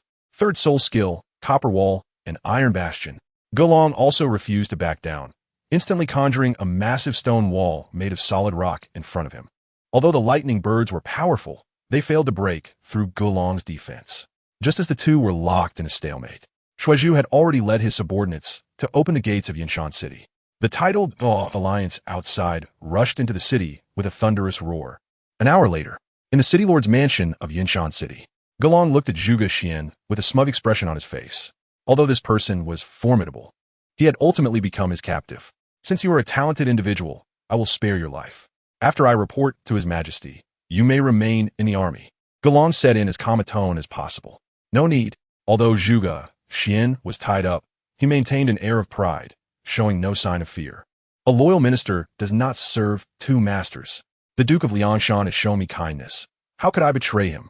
Besides, I am merely a defeated foe beneath the marshal. With your abilities, you do not need my assistance. Hearing Zhuge Xian's words, Gelong admired him even more. Who does not appreciate a loyal minister? This only intensified his desire to recruit him. That is not how it works. Gelong smiled and said, I have fought on the battlefield for many years and encountered countless enemies, but I have rarely faced such a dire situation as today. If it weren't for a little brother who pointed it out to me, I might have fallen for your ploy and failed to breach Yinshan City. Little brother? Zhuge Xian looked skeptical. Are you saying that a child uncovered my empty city scheme? What a joke. He could hardly believe Gelong's words. thinking it was merely an insult intended to demean him. Indeed, this little brother, Golong immediately pointed at Jiang Yu. Chapter 75. The Choice of Qianren Shui. When Zhuge Xian learned that it was a child who had seen through his scheme, his mouth dropped open in disbelief, as if it could fit a giant Oscar sausage. If this person had been Golong, he would not have been surprised at all, given that Golong was a renowned military god on the Douluo Continent, commanding 1,000,000 troops of the Tiando Empire. Now, Golong was telling him that it was a child who had turned the tide. For a moment, Zhuge Xian found it hard to accept. "General Zhuge, you are quite clever," Jiang Yu said with a calm expression, as expected of someone with the surname Zhuge. "If it weren't for me, you might have truly been able to defend Yinshan City." As a qualified Huaguo citizen, Jiang Yu had a fair understanding of the traditional 4 great masterpieces, especially Romance of the Three Kingdoms and Water Margin. After being influenced by these traditional cultures, Jiang Yu was more than capable of outsmarting the brute force of the Douluo Continent. Although Zhuge Xian has some brains, he is clearly inferior to Jiang Yu. After all, some people once regarded Romance of the Three Kingdoms as a military manual. Although it was Jiang Yu's first time on the battlefield, he was only advising from the sidelines and did not participate in the actual command, thus avoiding the situation where Zhao Kuo merely talked about strategy without practical experience. Zhuge Xian was so frustrated that he didn't even want to speak. He usually prided himself on his extraordinary talent, but didn't expect to be schooled by a child. Zhuge Xian, Golong really didn't want to miss out on this outstanding talent, so he continued to persuade him, "I value your skills, which is why I advise you. The small kingdom of Liangshan is not worth your loyalty. You seem like a smart person. It would be better to join the empire and achieve great accomplishments with me." "Haha, thank you for your kind intentions, Marshal," Zhuge Xian said disdainfully.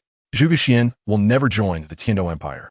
Please, Marshal, stop wasting your efforts and give me a straightforward answer." This is a hard nut to crack. Golong instantly judged that someone like him would never surrender. Since that's the case, he must not be kept alive. Push him out and execute him. Golong looked regretful.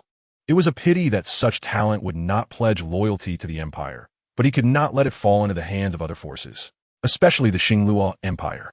"Marshal Ge, please listen to me," Jiang Yu quickly intervened. "Please spare his life for now. We can keep him confined in the camp and spread the message that Zhuge Xian has already joined our Tiando Empire. This way, the morale of the Liangshan army will be destabilized. Remember, attacking the city is secondary. Winning hearts is paramount." As soon as Jiang Yu finished speaking, a glint of brilliance shot from Xueqing's eyes.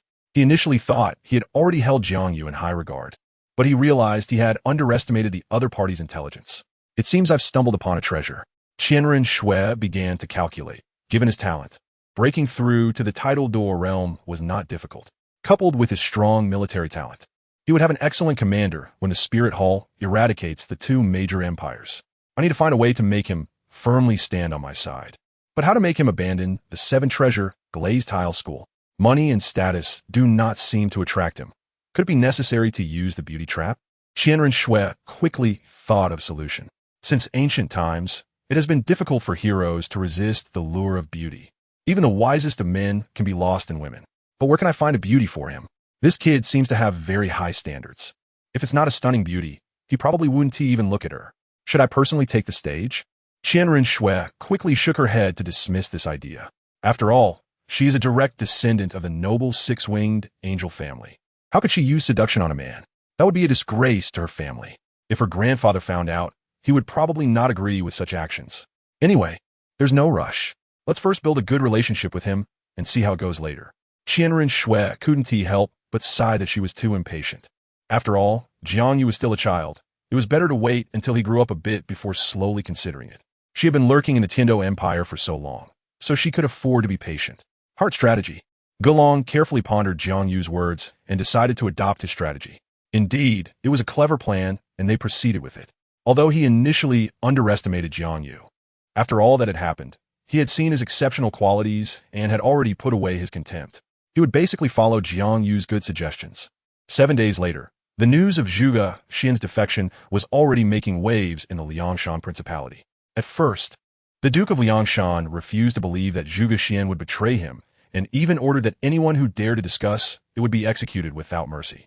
However, as more and more soldiers from the principality fled back to Liangshan City, Zhuge Xian's allegiance to the Tiando Empire seemed to have become an established fact. Even the Duke of Liangshan began to have doubts. As the saying goes, 3 men make a tiger, and many voices can tarnish gold, no matter how strong the relationship. It could not withstand the constant provocation from those around, especially someone as cunning as the Duke of Liangshan. At this moment, the Tiando allied forces led by Golong had already arrived at the next city, Linshan City. Throughout the journey, Golong was in a great mood. According to the scouts' reports, under Jiang Yu's planning, the Duke of Liangshan had already become deeply convinced of Zhuge Xian's allegiance to the empire. Now he understood why Jiang Yu had asked him to find opportunities to subtly let some defectors return to Liangshan City. It was all to sow discord between the ruler and his subjects. This scheme of discord was simply perfect. Golong now looked at Jiang Yu with different eyes, filled with admiration. If it weren't for Golong's status, he would really want to take Jiang Yu as his teacher. In his view, learning has no age limit. What matters is ability, and age is not the most important factor. However, in this continent, people still pay great attention to such customs. Golong could not break this rule. Nevertheless, Jiang Yu's status in Golong's heart had already become extraordinary. Little brother, Linshan City is just ahead. Golong smiled brightly and asked Jiang Yu, what do you think we should do? I will follow your lead. Jiang Yu was speechless. You, a dignified commander-in-chief, are relying on a child to fight a war? If this gets out, it would surely make others laugh. Let's take a look first. Jiang Yu did not make a decision immediately as he did not know much about Linshan City, so he couldn't make a random judgment. After all, war is not child's play. It requires caution. Upon arriving near the gate of Linshan City, Jiang Yu was somewhat surprised because there wasn't a single soldier on the city tower, and even the city gates were wide open. There was actually no one inside. This is not scientific. Could it be another empty city scheme? No, the same tactic is brilliant the first time, but foolish the second. What exactly is the commander of Linshan City planning? Jiang Yu couldn't figure it out for a moment. General Hua. Golong also felt something was off. So he called over Hua Wu and asked, do you know who the commander of Linshan City is? This subordinate knows a little. Hua Wu immediately responded with a fist salute. This person is named Pan Yu, and his brother is the unparalleled general of the Liangshan Principality, Pan Feng. Although he is not as talented as his brother, he is indeed a fierce general. Pan Yu's martial spirit is a wolf-toothed club, and his soul power has also broken through to the soul emperor realm. He once split a giant stone weighing 1,000 pounds with his wolf-toothed club, making him known for his innate strength. However, it is said that he has more bravery than wisdom, and his combat style does not seem to suggest he would use strategies. That's strange. After hearing Hua Wu's words, Jiang Yu was puzzled. If that were the case, why was Linshan City completely empty? Did Pan Yu flee without fighting? That seemed unlikely. After all, his brother is the general of the Liangshan Principality. How could he not understand the consequences of such actions? Marshal, although Jiang Yu did not guess the underlying mystery, he still suggested, please send scouts to Linshan City to take a look. If it is confirmed that there are no ambushes, then send soldiers in batches and at different times to enter the city. At this moment, Gailong was completely obedient to Jiang Yu's advice and immediately dispatched all the agile strategists into the city. Half an hour later, Zida later returned to report that there were indeed no ambushes inside the city, only some unthreatening civilians remaining. 2nd Battalion Commander Gailong ordered the strong man beside him. Led your 2nd Battalion into the city first to scout the way for the army. Yes, Marshal. Shen Quan immediately accepted the order and led the 2nd Battalion soldiers toward Linshan City.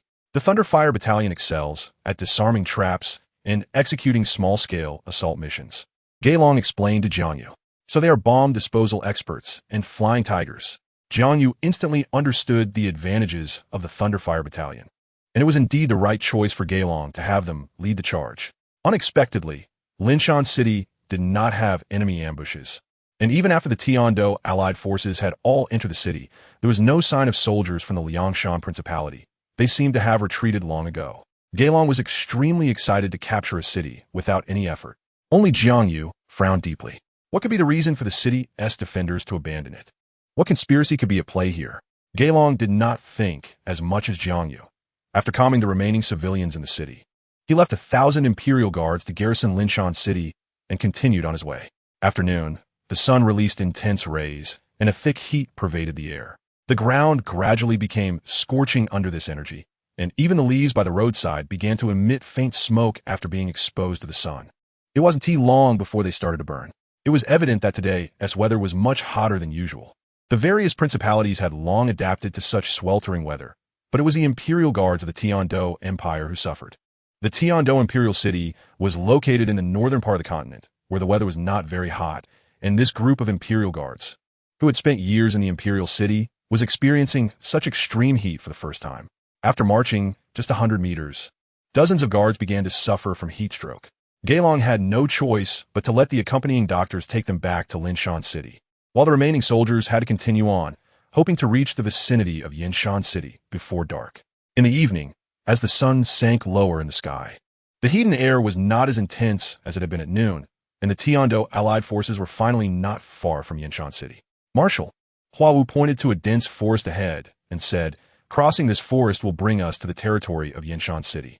Looking at the thick forest, Jiang Yu's eyelids jumped inexplicably, and he felt an uneasy sensation.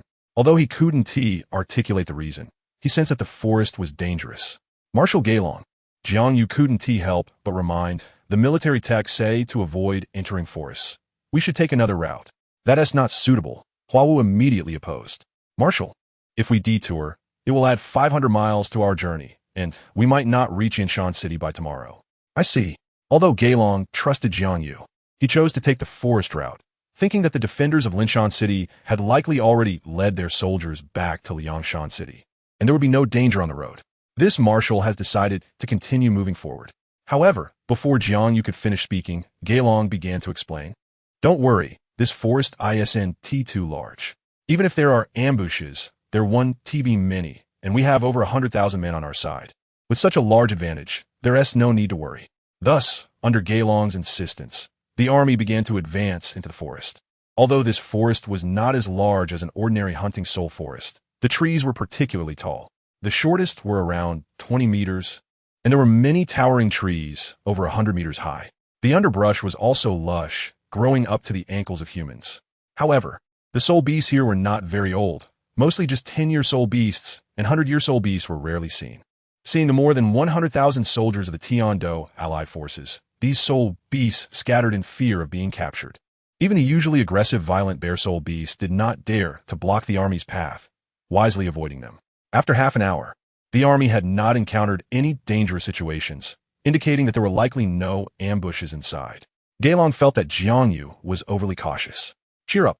Seeing the soldiers' exhausted expressions, Gailong said, "In another half an hour, we should be able to get out of this forest.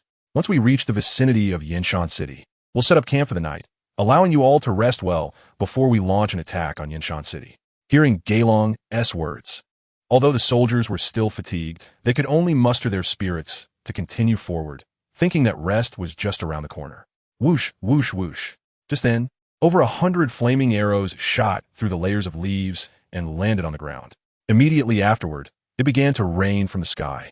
But the rain carried a foul odor, and upon touching the flames, it ignited rapidly. Oil fire. Gailong's expression changed drastically. This was not good. They were actually using fire attacks. Gailong did not expect the people of the Liangshan Principality to be so reckless.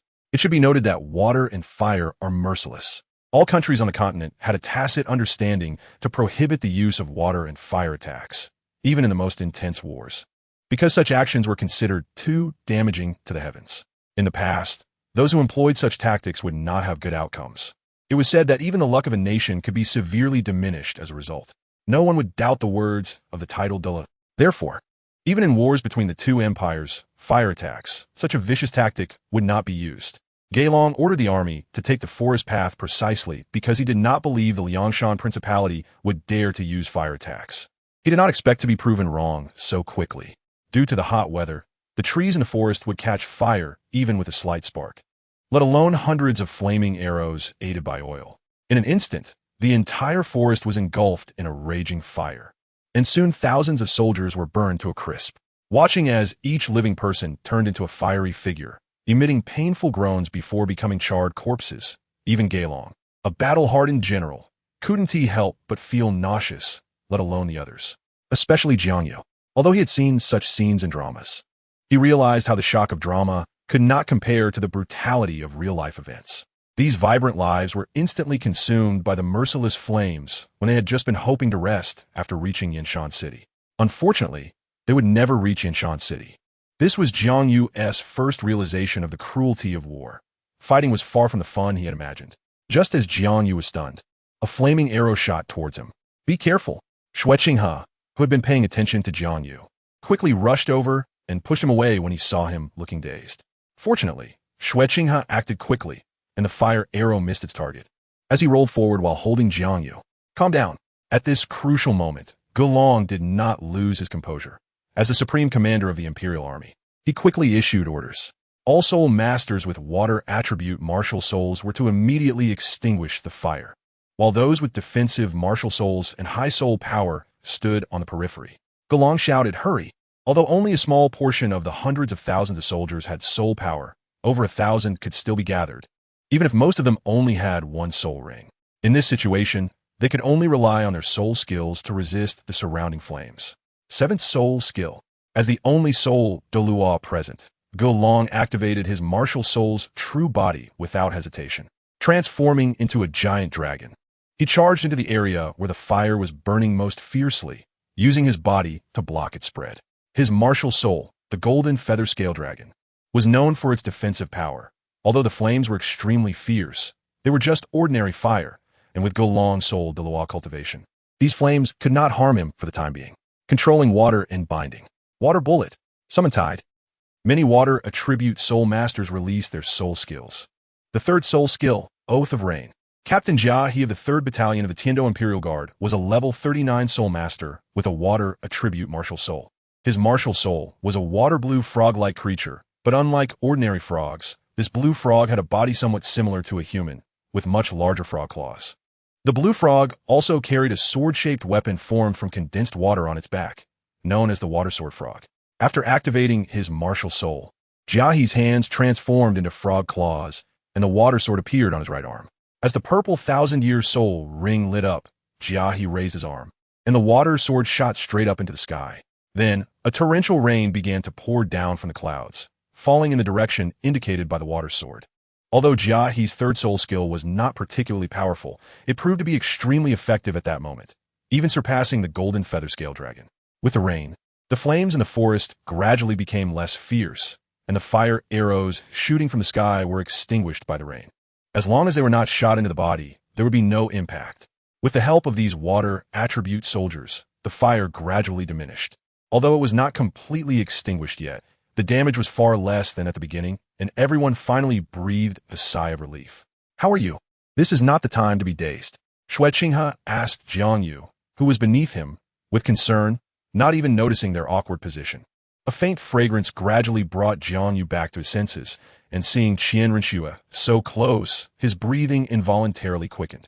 Although the person in front of him appeared to be male, Jiang Yu knew that beneath this skin lay extraordinary beauty, the future angel goddess. Inhaling the faint body fragrance from Qianrenxue, Jiang Yu felt his heart flutter. So fragrant. Seeing Jiang Yu's dazed expression, Qianrenxue smiled helplessly. Although you have a fire attribute martial soul, asking you to help in this situation is just adding fuel to the fire. But you should at least take care of yourself. You came to help me, and now I'm the one protecting you. She rarely let down her guard, teasing Jiang Yu. However, with her somewhat feminine face, it seemed less like teasing and more like acting cute. The proud and aloof goddess actually acting cute. Just imagining that scene is beautiful. Only Jiang Yu could enjoy such treatment. "Thank you, Your Highness." Jiang Yu flipped over, pressing Qianrenxue beneath him, and a smile appeared on his face. "Thank you." "You." Seeing the sincerity in Jiang Yu's eyes, a blush flashed across Qianrenxue's face. And for the first time, her frozen heart felt a sense of panic, beating wildly. "What's happening to me?" "P.S. Just a kid." Qianrenxue suddenly felt a bit ashamed. Was this just like those old men chasing after young girls? "Qianrenxue, you are the inheritor of the angel martial soul. You can't act like this." Jiang Yu had no idea that his simple gratitude had caused a ripple in Qianrenxue's heart. He just wanted to thank her sincerely. Chapter 77. Qianrenxue's flaw. "Get off me. You're on top of me." A blush appeared on Qianrenxue's face. "Oh." Jiang Yu finally realized that their position was indeed awkward, quickly scratching his head and standing up. But unexpectedly, he stepped on a dry twig on the ground. And soon Jiang Yu tripped and fell back on top of Qianrenxue again. Bang!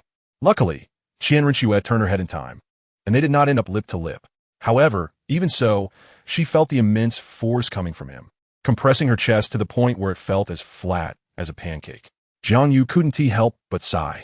It turned out that Qianrenxue's disguise was not perfect after all. Perhaps it was because her soul bone had not yet broken through the 100,000-year mark. The angel divine armor of the spirit hull consisted of 6 pieces of soul bones, each nearly 99,999 years old, and all from the same type of soul beast. Jiang Yu speculated that the soul bone Qianrenxue absorbed should be the head soul bone, the ever-changing disguised skull. If this head soul bone could truly evolve to the 100,000-year level, Qianrenxue's disguise would definitely have no flaws at all. Unlike now. Fortunately, it was Jiang Yu who was on top of her. If it had been someone else, they would have likely suspected her identity immediately. What are you thinking about? Qianrenxue asked, as she saw Jiang Yu lost in thought. I was thinking about wanting to eat grape jelly. Jiang Yu unconsciously blurted out his thoughts without realizing anything was wrong. When he realized something was off and was about to think of a way to cover it up, he was surprised to see Qianrenxue looking puzzled. Grape jelly? What is that? I've only heard of grape wine, grape cake. What is grape jelly? Is it good? Looking at Qianrenxue's innocent expression, Jiang Yu didn't know how to respond. It wasn't just a matter of whether it was good or not. Of course. It tasted pretty good. Everyone who has had it said it was good. Drink, drink, drink. Jiang Yu awkwardly replied, it's quite good. Is that so? Qianrenxue seemed somewhat doubtful. I don't believe it, unless you can make it for me to eat. That's a bit difficult. Just as Jiang Yu and Qianrenxue were exchanging words, a soul emperor from the 7-treasure Glazed tile school rushed over from a distance. Your Highness, Xiao Yu. Ninglang asked with concern, how are you two doing? The scene earlier was too chaotic, and by the time he reacted, Xueqinghe had already disappeared. He had searched for a long time before finally spotting Xueqinghe and Jiang Yu, the direct disciple of the Sword Dalu. Jiang Yu quickly climbed up from Qianrenxue's body. With the experience from earlier, he didn't trip this time. Seeing Ninglang gradually approaching, he waved his hand and said, Uncle Lang, it's nothing. The middle-aged man ahead was a key member of the 7-treasure Glazed tile school, having made many contributions to the sect, which is why Ning Fengji granted him the surname Ning. Due to being a disciple of the Sword Dalu, Jiang Yu had some connections with Ninglang. Although he was only a soul emperor, he could generally hold his own against ordinary soul saints in a fight. Ninglang's martial soul, the Lang bird, had the bloodline of the Phoenix divine beast and inherently mastered the 9 nether mystic flame, which was definitely not inferior to the Phoenix evil fire controlled by Ma Hongjun before he consumed the 10 Suns pill, and might even be stronger. However, Ninglang's Lang bird martial soul had not undergone a retrogression phenomenon, so he could not fully develop the power of the 9 nether mystic flame. Even so, Ninglang's strength should not be underestimated. Jiang Yu had even heard the Sword Dalu say that Ninglang had at least a 50% chance of breaking through to the title Dalu level. If he encountered a fortuitous event and obtained a top-grade fire attribute treasure, the probability would rise to 90%, which was already quite terrifying. Although the 7-treasure Glazed tile school was currently nominally at the top of the 7 major sects in the world with thousands of disciples, only 1.5 had a real chance of breaking through to the title Dalu level. One was Jiang Yu, and the other half was the disciple of Bone Dalu, who possessed the Taotai divine, bull, martial, soul, Xianshun. As the favored disciple of the Sword Dalu, Jiang Yu had often sparred with him. The earth power contained in Xianshun's Taotai divine bull was extremely dense. According to Jiang Yu's estimates, it was not far from reaching peak power. After all, Bone Dalu had said that the Taotai divine bull had the bloodline of the earth element holy dragon, and it would not be inferior to the blue lightning tyrant dragon. If it weren't for the extreme rarity of this martial soul, which had not yet formed a unified force, how could the blue lightning tyrant dragon sect take the lead? If Ninglang could have a fortuitous event, then the 7-treasure Glazed tile school would have 2.5 people with the hope of breaking through to the title Dalu level. The reason Ning Fengji sent Ninglang to protect Xueqinghe along the way was actually for another plan. The climate in the Liangshan Duchy was extremely hot, so there was a great possibility of fire attribute treasures appearing, and he hoped Ninglang could take a chance here. Unexpectedly, this group of scoundrels from the Liangshan Duchy actually used fire attacks. Fortunately, Marshal Gulong reacted in time. Otherwise, the casualties would have been even greater. Ninglang sighed. Although he also played with fire, he had never directed flames at innocent people, unlike these shameless people from the Liangshan Duchy. To win, they would stop at nothing. Uncle Lang, don't worry, they will definitely pay the price. Jiang Yu's expression instantly turned cold. At that time, whether it was the person who came up with this idea or the one who executed this strategy, none would escape. Young master, there's more in this chapter. Please click next page to continue reading. It gets even more exciting. This was the first time he felt such anger. Even Ninglang couldn't help but shiver at the expression on Jiang Yu's face. He hadn't expected that Jiang Yu, who rarely got angry, could be so terrifying when he did. After the fire was completely extinguished, Gelong eagerly led the army to move forward rapidly. The soldiers became united in their hatred after this incident, and the previous feelings of fatigue were replaced by a strong desire for revenge, making them all feel invigorated. A journey that originally required half an hour took only about 10 minutes. Exiting the forest, a huge valley entrance appeared before everyone. According to Hua Wu, as long as they passed through the entrance ahead, they would be close to Yin Mountain City. Hitreda, lead the way to scout. If there are any issues, whistle to signal. This time, Gelong dared not be careless. Yes, Marshal. Hitreda immediately spread his wings and took the remaining agile strategists to scout ahead. They were gone for half an hour. Whoosh, whoosh, whoosh until a whistle sound came from the valley. Bad news, it's an enemy ambush. Gelong's brow furrowed instantly. He drew his sword and shouted, "Form ranks."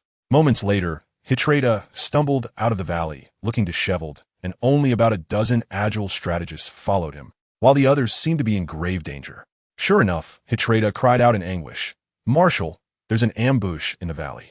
Although my subordinates fought with all their might, we couldn't bring all our companions out." What? Gelong could no longer suppress his anger. He knew how difficult it was to train this group of agile strategists. Emperor Shui Yi had specifically allocated over 100 people to him out of trust, but now there were only about 10 left. Moreover, they had suffered losses in a place like the Liangshan Duchy.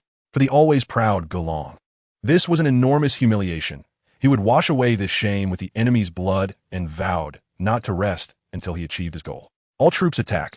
Gelong rode his trusty steed, charging ahead into the valley, and at the same time, a strong light burst forth from him as his martial soul instantly manifested. He wanted this group of scoundrels to know how terrifying the wrath of his soul, Douluo, could be. Marshal Jiang Yu saw that Gelong had been blinded by rage and quickly urged Shui Qinghe to chase after him. Ning Lang and the other disciples from the Seven Treasure Glazed Tile School also followed closely to protect him, as their strength could still resist the enemy's ambush. The situation on Shui Chun and Shui Zhu's side was similar to that of Shui Qinghe. They were also well guarded. These people were all high-level soul masters and were not afraid of mere battlefield skirmishes. At their level, ordinary soldiers found it hard to injure them. Moreover, the Liangshan Duchy's standing army was only about 50,000. Even if they mobilized the entire nation, it still couldn't compare to the Tiando allied forces. The valley ahead wasn't very large. How many people could they hide? Now that they were on guard, the ambushers inside had already lost their concealment and could hardly do anything. Perhaps the enemy knew this, as the ambushers in the valley had completely retreated. The Tiando allied forces successfully exited the valley. A massive fortress appeared before everyone 100 meters ahead.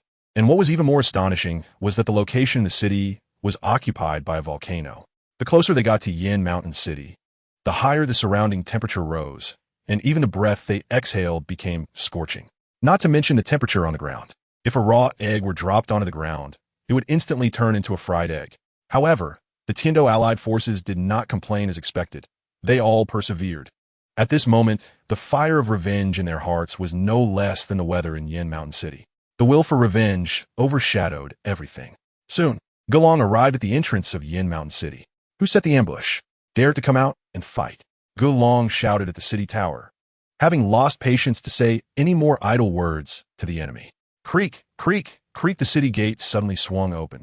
Chapter 78. The Justice of a Group Assault. Before long, thousands of fully armed soldiers emerged from the city. Once they had come out, the city gates closed again, and the entire troop was split into two. 3 middle-aged men dressed in general's attire rode horses slowly towards the front. Truly, Marshal Gelong, your title of a 9 Lives Divine Dragon is indeed well-deserved. The muscular man in the middle couldn't help but admire Gelong's strong vitality. Even such a huge fire couldn't kill him. Marshal, this man has fought against the Liangshan Principality before. Hua Wu immediately explained to Gelong. This person is Pan Yu. The one on his left is the city guard in Shan City, Niu Jin, and the man on his right I haven't seen before. But since he can stand alongside the other two, he must have some skills. Whoever they are, they will have to pay the price, Gelong said, his teeth clenching in anger, feeling more furious than ever before. I am Pan Yu, my brother. Before the muscular man could finish speaking, Gelong charged forward on his horse, his hand resting on the jade stone at his waist. A strong yellow light flashed, and a crescent-shaped long knife, over 2 meters long, suddenly appeared in his hand. Gelong pointed the long knife towards the ground, then pulled on the reins to signal his horse to speed up, causing sparks to fly as the dragging long knife instantly tore through the ground. Damn it. Pan Yu was so angry that he wanted to rub the blue silver grass on the ground hard. This was too unchivalrous. According to the rules of battle, before two armies engage, the leaders should first introduce themselves and boast a bit to set the scene before the fighting begins. Moreover, combat should follow a turn-based system. How could Gaelong be so reckless, charging into attack right away like this? Even a brash person like Pan Yu felt inferior. Am I someone to be bullied? Pan Yu was anxious. Although he knew the gap in soul power between him and Gaelong was significant, he still unleashed his martial soul. A surge of black light erupted, and a black spike club appeared in his right hand. Before anyone could react, the club swelled in the wind, growing over 2 meters long, with spikes that looked as sharp as real wolf fangs. Yellow, yellow, purple, purple, black, black. 6 soul rings hovered above the spiked club, shining with captivating brilliance. Although Pan Yu's talent was not as great as his brother Pan Feng's, his innate soul power had reached level 7, coupled with his Wolf Fang Club martial soul, making him a well-known figure among the surrounding principalities. He even had the title of the best club in Liangshan. As a major principality affiliated with the Tiando Empire, Liangshan had a population of over 1 million. For Pan Yu to be called the best club martial soul indicates he indeed had unique abilities. 6th soul skill, Wolf Fang Mountain Opening Club. Pan Yu immediately used his strongest soul skill to respond to Gaelong's sudden attack. With the enhancement of the soul skill, the weight of the Wolf Fang Club in his hand suddenly surged. This 6 soul ring came from a 20,000-year-old great power demon ape soul beast. This type of soul beast is known for its immense strength, containing the bloodline of the Titan giant ape. It is a hybrid of the Titan giant ape and the diamond ape, surpassing the great power diamond bear in pure strength. Pan Yu swung the Wolf Fang Club towards Gaelong. Although Gaelong was a soul Douluo, he was a defensive type and might not be able to suppress this attacking soul emperor. However, Pan Yu was thinking too simply. Gaelong was wielding his long knife in a martial soul state, and with the speed enhancement, the power behind that knife was indeed formidable. As he approached Pan Yu, Gaelong's horse suddenly leaped into the air. Gaelong exerted all his strength, swinging the long knife downwards at high speed. Bang! Pan Yu raised the Wolf Fang Club to block above his head, but upon contact with the crescent-shaped long knife, he was shaken by the force coming from it, nearly losing his grip. It was at that moment that Pan Yu realized the terrifying nature of a soul Douluo. Gaelong hadn't even used a soul skill and was already overpowering him, a strong attacking soul master with sheer strength. Jin, why aren't you making a move? Gradually, Pan Yu felt he couldn't hold on much longer and disregarded the battlefield rules. Since Gaelong had broken the rules first, insisting on following them would only seem foolish. Brother Pan, hold on. Jin, without any hesitation, unleashed his martial soul. It was a massive axe about 3 meters long, entirely black, with a fierce golden-horned black bull carved on the axe head. Black flames erupted suddenly, enveloping the entire axe. Jin, a level 63 strong attack soul emperor. With a martial soul, fiery black bull axe contained a black flame known as Black Demon Flame, which had the effect of impacting the soul. Black Bull's breath. The 6 soul ring on Jin's axe instantly lit up, and a black flame surged forth from the axe. Despite appearing as just a flame, it served as a soul emperor's strongest soul skill and was not as simple as it looked. This black flame reached temperatures of over 10,000 degrees and carried a special power that impacted the soul, creating a howling sound wherever it passed, even causing tiny particles in the air to rapidly diminish. Gaelong also sensed the power of the black flame and immediately released his 6th soul skill, Golden Scaled Dragon Armor Shield. A rich golden light erupted from his body, gradually covering him with golden scales. Little Master, there's more to this chapter. Please click the next page to continue reading. It gets even more exciting. The black flame rushed towards the scaled armor shield, but could never break through Gaelong's defense. Are you kidding me? The golden feather scale dragon is a top-tier defensive martial soul. Moreover, Gaelong's soul power was much higher than Jin's. Even a titled Douluo would have to exert considerable effort to break through his golden scale dragon armor shield. Back when Gaelong fought against Dugu, he relied on this defense to withstand over 100 rounds. In the end, it was Dugu in a fit of rage, who unleashed the terrifying poison within him to end the match. Otherwise, Gaelong could have held out for over 100 rounds. Jin was just a mere soul emperor. How could he possibly break Gaelong's super strong defense? Li Rue stopped dawdling.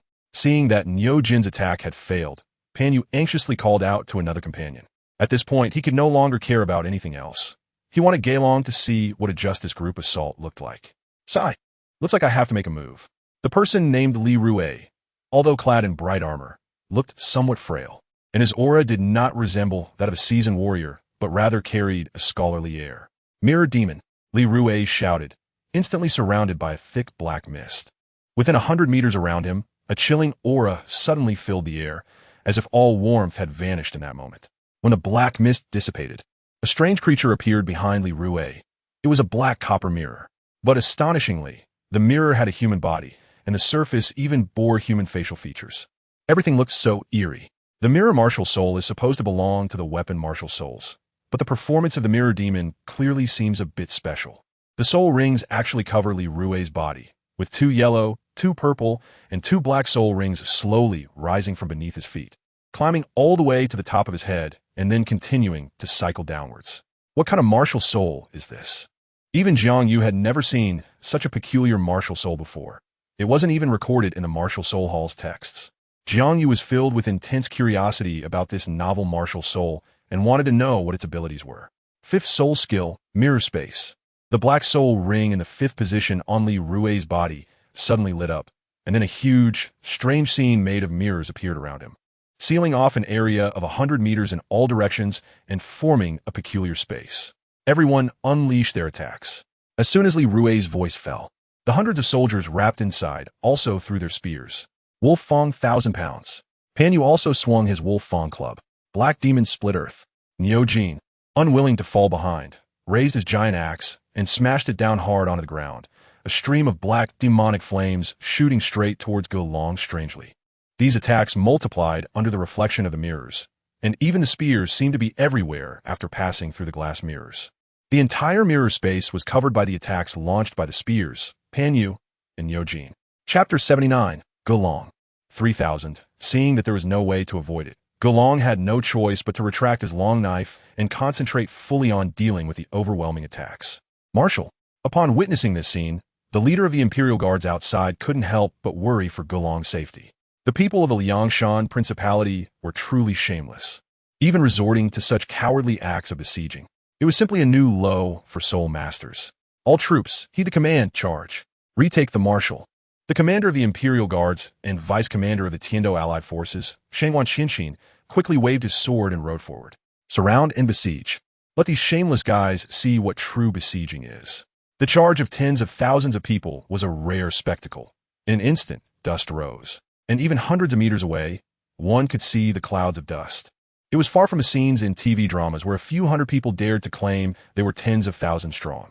At this moment, the mirror space was gradually collapsing. Although Li Rue's soul skill was peculiar, it was not without flaws. Even a title Douluo's soul skill would have weaknesses, let alone he was just a mere soul emperor. This mirror space also had a time limit. Given Li Rue's current cultivation, it could only last for about 3 minutes. Go Long was indeed a defense-type soul Douluo. He managed to hold on against the overwhelming attacks, although his arms were scratched with several cuts. For a seasoned warrior like him, this was merely routine. The combined attacks of 3 soul emperors still couldn't defeat Go Long, and soon the mirror space shattered. At that moment, the Tiando Allied forces charged forward. Tens of thousands against over 1,000 in a frontal clash. Who would win or lose was obvious. When a dozen people surrounded one, the defending troops of Yin Mountain City quickly realized who the righteous side was. Which bastard broke the rules? Is there still any law? When the side being bullied was their own, the soldiers of the Yin Mountain Army regretted their previous actions. It wasn't until the Tiando Allied forces finished their fun that they paused for a moment. Just when the defenders of Yin Mountain City thought everything was finally over, another round of beatings followed. Space transfer. Just as everyone thought the job was done, Li Rue's 6th soul ring suddenly flickered. The mirrors behind him immediately floated into the air, and then a strong beam of light erupted from within, shooting towards a spot 500 meters away. At that moment, another beam of light descended upon Li Rue, and he turned into a point of light and flew into the mirror, disappearing before everyone's eyes. Is this mirror really that powerful? JiangYu was somewhat surprised. It even contained spatial power. Generally speaking, spatial and temporal powers are very strong abilities that far surpass other elements. No wonder the Liangshan Principality dared to openly declare independence from the Tiando Empire. It turns out they had exceptional talents assisting them. Whether it was the previous Zhuge Xian or Li Rue, they were both remarkable individuals capable of standing alone. Such people are rare, even among the two great empires and the martial soul hall. No wonder the Liangshan Principality has consistently held the upper hand in conflicts with several surrounding principalities. This person's martial soul is indeed strange. Seeing Li Rue escape, a hint of unusual color flashed in Golong's eyes. Although the martial souls on the continent are varied and bizarre, he had never seen such a peculiar mirror martial soul before. Spare me, Marshal Ge. Pan Yu, who had been knocked down by Golong's deputy, was the first to plead for mercy. All the strategies were thought of by Li Rue, and it was Niu Jin who executed them. Everything had nothing to do with him, and he begged Marshal Ge to spare him. Ha! Niu Jin spat on Pan Yu's face, not expecting the younger brother of Liangshan's #1 general to be such a coward. He thought he was so impressive. Pan Yu, you coward. Having you as a brother is a huge shame for General Pan Feng. Niu Jin had a proud expression. As a man of Liangshan, my head may be severed, blood may flow, but I will never lose my dignity. Niu Jin, seeing himself insulted by a brash man, Pan Yu's face instantly turned red. But he couldn't think of a rebuttal. At that moment, even he felt somewhat ashamed. If it weren't for his life being at stake, he wouldn't want to be like this. But the situation was stronger than the person. At this point, it was clear that life was more important than mere dignity. The little ones of the Tiando Empire, those who set fire in the forest just now, were all following my grandpa's orders. There's a head to the grievances and a master to the debts. This matter has nothing to do with anyone else. If you have the guts, come for my grandpa alone.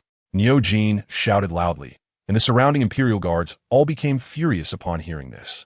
From their expressions, it was clear they wished they could immediately tear Niu Jin apart. The dignified Tiando's first Iron Army was actually called Little Ones for the first time in history. It was no wonder they were angry. What a man! Golong turned his gaze to Niu Jin and sneered. It seems not all the people of the Liangshan Principality are cowards. But the tactic of goading me will not work. Golong's expression suddenly became serious. From the moment you use fire attacks, you should have known there would be a price to pay. Convey my orders, flatten Yin Mountain City. After the city is breached, not a single defending general is to be spared, all to be executed. Golong showed no signs of mercy. War is far more brutal than battles between soul masters.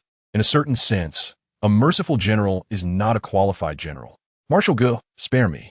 This chapter is not over. Please click the next page to continue reading. Pan Yu's face was ashen as he repeatedly bowed his head, pleading for mercy from Golong. He didn't want to die in Yin Mountain City. He still had immense wealth and 19 wives and concubines back in Liangshan City. If he were gone, all of that would belong to someone else. Golong couldn't be bothered to even glance at someone as spineless as Pan Yu. If he could die rather than submit, he would deserve respect, but now, Golong had no good feelings toward this dog-like general. With a command from Golong, the army fiercely launched an attack on Yinshan City. The remaining defenders on the city walls, seeing several generals captured by the enemy, instantly lost all morale, each looking dejected. Half an hour later, the sturdy city walls were finally breached. Golong kept his promise and forced all the defenders of Yinshan City into the forest, then ordered his soldiers to dig a pit 100 meters deep to bury them alive. Seeing this scene, JiangYu didn't know what to say. Although he wanted to stop Golong's actions, he couldn't bring himself to counsel him when he thought of the young soldiers who had fought alongside him. If the people of Yinshan City hadn't started the fire first, how could those people be eternally buried in this forest? When the last clump of earth filled the pit, Golong knelt down towards the distance and bowed his head several times to the ground. Everyone knew he was paying tribute to those poor soldiers who had no remains left. After doing all this, Golong picked up a piece of wood from the ground and scraped the excess surface of his sword clean. Then he carved a few large characters on it, Forest of Heroic Souls. After finishing the carving, Golong walked 100 meters forward. He walked slowly over this short distance, each step seeming laborious, looking no different from an ordinary old man, not at all like a powerhouse of the Contra level. When he reached the scorched ground, Golong finally stopped and inserted the wooden piece into the ground. It can be imagined that these soldiers, seeing the defenders of Yinshan City buried alongside them 100 meters away, would feel a bit of consolation. After breaching Yinshan City, the crowd was not as happy as expected. They just wanted to quickly flatten the Liangshan Principality and not let the war drag on any longer. Strangely, the next few cities were not guarded by soldiers from the Liangshan Principality, and the Tiando alliance led by Golong easily occupied several large cities without losing a single soldier. Late at night, all was silent. However, the main tent of Golong's army still flickered with candlelight. "Little brother, look at this." Golong handed a plate of shelled walnuts to Jiang Yu and pointed to the route map on the table, seeking advice. The Liangshan Principality had a total of 9 cities, and they had already breached 6, leaving only Dushan City, Yashan City, and Liangshan City to achieve great success. Gailong also knew that the next cities would not be as simple as before. The remaining 3 cities formed a triangular position, and they were not far apart. With Gailong's experience, he could see that the Duke of Liangshan had deliberately abandoned the previous cities, concentrating all his forces within these 3 strongholds. Although our army's progress has been relatively smooth, we haven't annihilated many enemy troops. The Liangshan Principality still has at least 40,000 to nearly 50,000 standing troops. Gailong said seriously, and our Tiando alliance has already lost about 10,000 soldiers, but the advantage is not as obvious as it seems. Historically, the attacking side faces much greater pressure than the defending side. Moreover, the Liangshan army has the inherent advantage of fighting on their home turf, while our supply line is stretched too long. Although part of our supplies can rely on support from several major principalities, it is not a long-term strategy. Gailong also knew that siege warfare was the most time-consuming. Sometimes, it might even take a year or 2 without any progress. The Liangshan army might not care, but they could not afford to consider it. If they were stuck here for too long, it would not be favorable for the army. If the Xinglua Empire took advantage of this opportunity to make any moves, it would be disastrous. The commander is worried about a protracted war. Jiang Yu immediately saw Gailong's concerns. As soon as he finished speaking, a look of appreciation appeared on Gailong's face. Indeed, talking with smart people could save a lot of unnecessary effort, and the efficiency was much faster. I wonder if my little brother has any strategies? Gailong looked at Jiang Yu with anticipation. Chapter 80. The conflict caused by the soft-boned rabbit. I haven't thought of anything yet. Jiang Yu casually tossed a walnut into his mouth, and with a crunch, the plump kernel broke into small pieces. Jiang Yu swallowed it with satisfaction. These walnuts came from the outer regions, where sunlight was abundant, grass and water flourished, and even the soil was more fertile than in other places. The fruits and nuts produced there were regarded as a treasure of the continent, known as the granary of the Tiando Empire. To protect it from falling into the hands of the Xinglua Empire, the empire had specifically stationed 100,000 elite soldiers there for a long time. Gailong's brows immediately furrowed into a line. He had placed all his hopes on Jiang Yu, but unexpectedly, he couldn't come up with a good idea either. What to do? They couldn't just stay here and waste time. This was all money. Gailong could already imagine the expression on the face of the empire's finance minister. He knew how stingy this old friend was, but he couldn't blame him. After all, the empire's financial assessments were very strict every year. If the reports fell below expectations, the finance minister would also have to bear the consequences.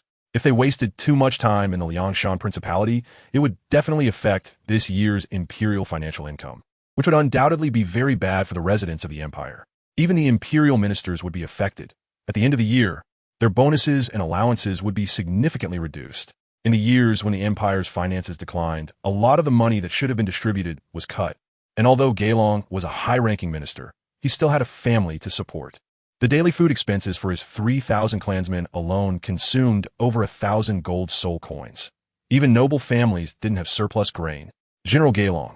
Fortunately, Jiang Yu noticed that Gailong seemed a bit dazed and offered him a suggestion, which helped him regain some focus. The next morning, just as the sky was getting cool, a 1,000-man troop set out from the main camp towards Yashan City. Itreda also flew into the air to scout the situation. Not far from the city gate, these guards stopped in front of the defending soldiers, set up several wooden frames, and started a charcoal fire. They then took out some soft-boned rabbits and grass chickens from their bags and began to roast them on the frames. Before long, the smell of meat wafted up to the city walls. Hey, brothers on the opposite side, come down and eat roasted rabbit.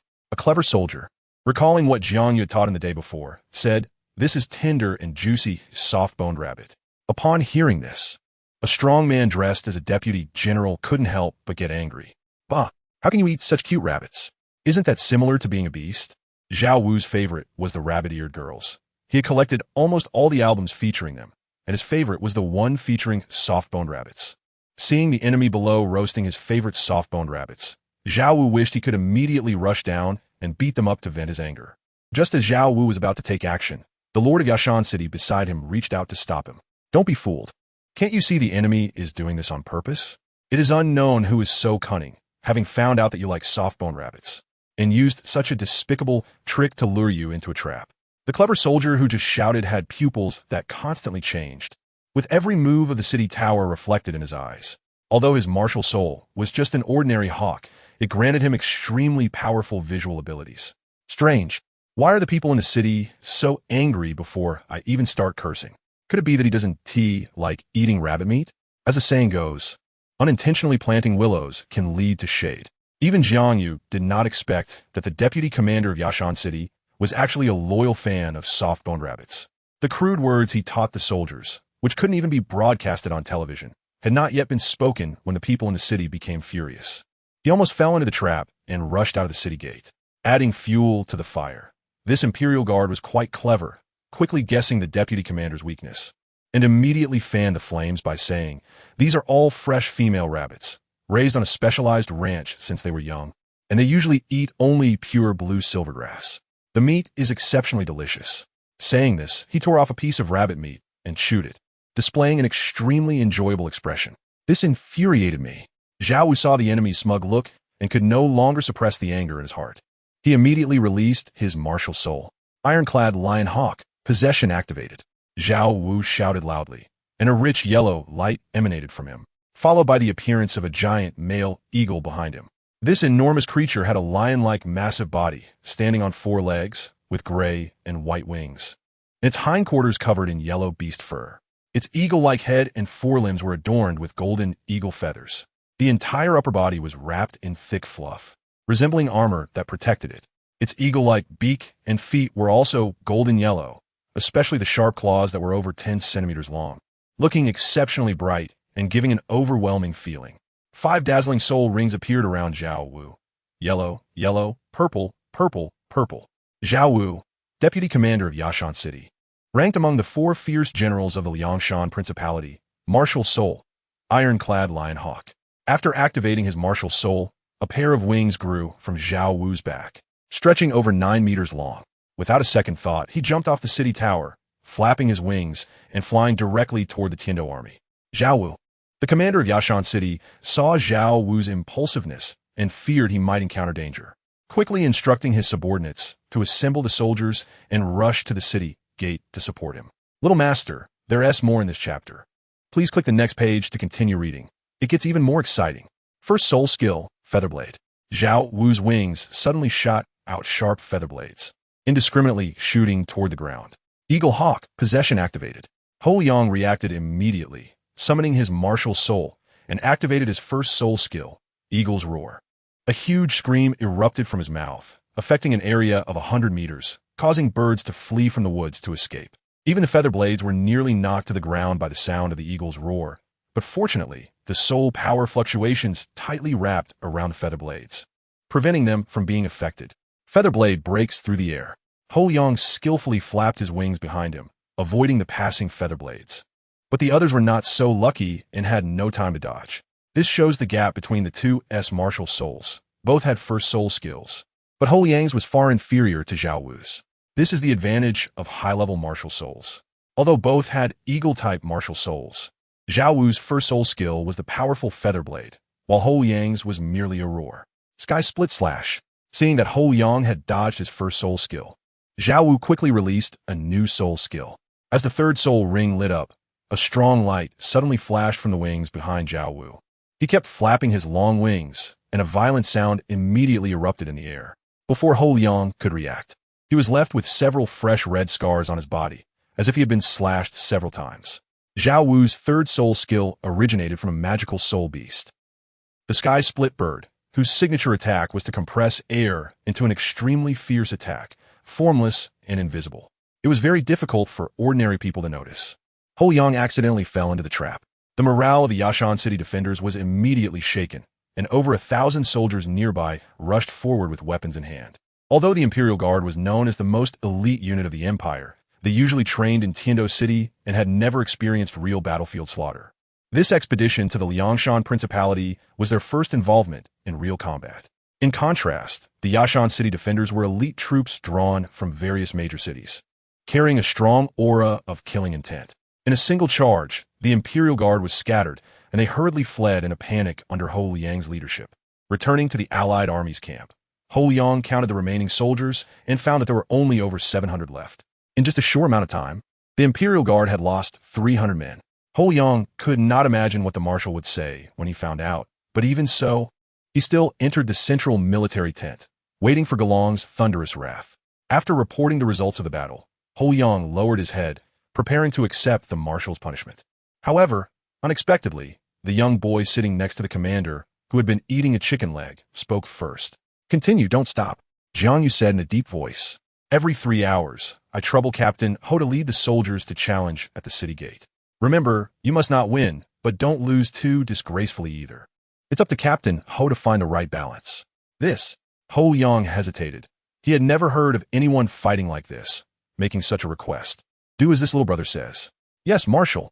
After observing for some time, Ho Yang knew that the one truly making decisions in the Allied army was the handsome young boy in front of him, which sounded somewhat ridiculous. However, soldiers see obedience to orders as their duty. As a former member of the Imperial Guard, Ho Yang understood what unconditional obedience meant. However, he had little experience in losing gracefully. To avoid affecting the marshal's major plans, he had to request, as for how to lose without revealing anything and leaving no flaws. "I have no experience. I fear I may not be able to handle it. So, I asked the marshal to send a third team, led by Captain Pan Hai, to assist. For such matters, Uncle Pan has more experience." Ho Yang earnestly pleaded. The Pan he mentioned was also a legend in the Imperial Guard. Battles he participated in almost always ended in losses. Therefore, Pan Hai was known as the perpetual loser. However, as a noble, others felt it inappropriate to say much. So he could remain in the Imperial Guard, and not only was he not reassigned, but also promoted to captain based on his seniority, which was not uncommon in the Imperial Guard. Gelong knew a bit about Pan Hai and, out of face saving, had no way to object to a noble. Now was the time for them to play their role. "Approved, go." After Gelong finished speaking, he couldn't help but laugh. He hadn't expected that such a playboy could be of use. It seems that JiangYu's words also made sense. Utilize each person's talents and resources. Everyone has their use. Gelong's admiration for JiangYu grew even broader in his heart, like a spring gushing forth without end, nearly overflowing. "Brother Xiaoyu, if the plan goes smoothly, how long will it take us to conquer Yashanqing?" Gelong squatted down and earnestly asked. JiangYu did not answer immediately. He simply tossed the chicken bone in his hand onto the plate. Seeing this, Gelong quickly picked up a towel and handed it to him. JiangYu was not polite and wiped his greasy hands clean. 3 days. JiangYu jumped off the chair and walked towards the tent entrance. The sunlight outside reflected a bright silver glow on him, making JiangYu look almost divine. Even Gelong couldn't help but exclaim in amazement, "What an incredible kid." Chapter 81, Delicious Abalone. With the addition of Pan Hai, the Lucky Koi, the Tiando allied forces indeed completed JiangYu's task of losing every battle. Initially, the commander defending Yashanqing suspected it was an enemy plot, but Pan Hai's poor performance gradually made him lower his guard. A useless general can exhaust 3 armies. And Pan Hai vividly demonstrated the truth of this saying. After numerous victories, the defending forces of Yashanqing became deeply complacent, not realizing that the so-called elite guard of Tiando was merely a facade, and in a situation where both sides had equal forces. They were even inferior to the local garrison, which was utterly ridiculous. Within 3 days, the elite guard launched several challenges, all of which ended in utter defeat. After yet another victory over the buffoon below the city tower, the commander of Yashanqing, Lu Yan, couldn't help but celebrate. He immediately ordered his men to prepare some small dishes and a pot of fragrant tea. Had they not yet completely dealt with the Tiando allied forces, he would have ordered some liquor as well. "Brother, let me raise a cup of tea in place of wine." Lu Yan personally poured Zhao Wu a cup of strong tea. Although his rank was somewhat higher, Zhao Wu was one of the 4 brave generals of the Liangshan Principality. Had it not been for Lu Yan discovering this talent, Zhao Wu would not have remained in Yashanqing as Lu Yan's deputy without any complaints. Lu Yan understood this, so he always treated Zhao Wu like a brother, without any hint of superiority. "Thank you, brother."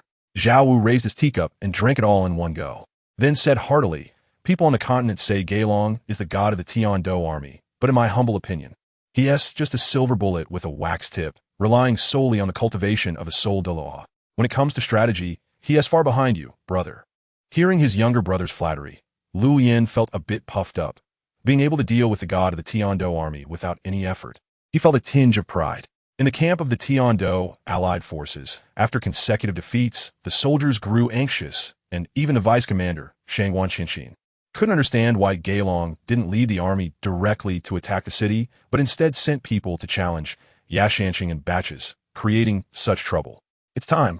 After hearing Gaelong's report, Jiang Yu suddenly opened his eyes while lying in a reclining chair, his gaze sharp as lightning. Seeing this, Gaelong instantly became invigorated. Although he knew it was a tactic to make the enemy lower their guard, he felt extremely frustrated after losing so many battles in these days. Hearing that they could finally vent their frustrations, Gaelong immediately became energized. This time, he would personally take the field. Commander Go, I entrust you to wear a soldier's uniform and lead over 1,000 elite soldiers to challenge them, while ordering Vice Commander Shangwan to be ready to support with the main army at any moment. A smile appeared on Jiang Yu's face. After waiting for 3 days, he finally found the best opportunity. Got it. I'll prepare right away. Gaelong immediately left the tent, and after making all the arrangements, he changed into a soldier's outfit and personally selected elite troops to rush towards Yashanqing. After Lu Yin and Zhao Wu finished celebrating, they saw a cloud of dust rising in the distance, and upon seeing the flags, they knew the Tian-Do allied forces had come to challenge again, which made them feel irritated. These remnants of defeated soldiers had barely settled down before daring to cause trouble again, as if they didn't take them seriously at all. Big brother, this time I will kill them without leaving a single piece behind. Let us see if they dare to cause trouble again next time. Zhao Wu, filled with anger, grabbed his weapon and rode out of the city on his black horse.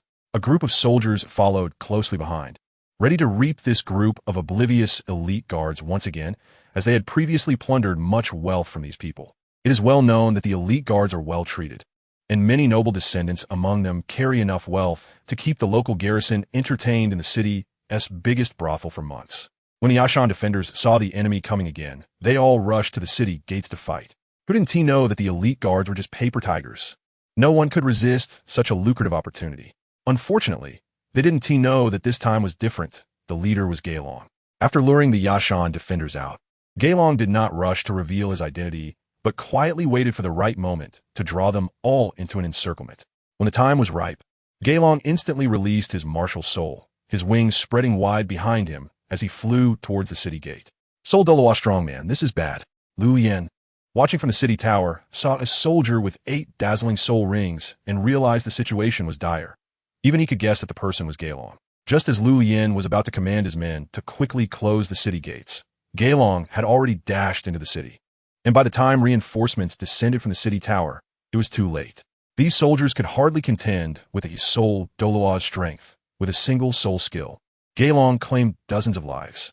Meanwhile, the elite guards outside easily made the Yashan defenders flee in disarray. When did they become so fierce? This question lingered in the minds of all the Yashan defenders. Why had the enemy become so strong today? They simply didn't understand. A group of pent-up strong men can be terrifying when they go wild. Even the blue silver grass on the ground could be trampled to pieces, let alone humans. In less than 10 minutes, the elite guards had the Yashan defenders begging for mercy. Zhao Wu, one of the 4 brave generals of the Liangshan Principality, was also in a precarious situation under the siege of 3 Soul Kings. Just then, Shangwan Qianxin arrived with the main army towards Yashanqing. Lu Yin's face instantly turned ashen. He knew that the Liangshan Principality situation was hopeless. After Yashanqing was breached, they could no longer form a triangular siege with the other 2 cities. And even Liangshan City could not be defended.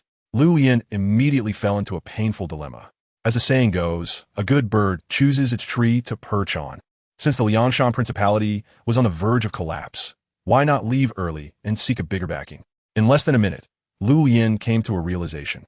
It didn't matter where he served. Truly siding with the Tian-Do Empire might yield even greater benefits. He was not an old-fashioned person.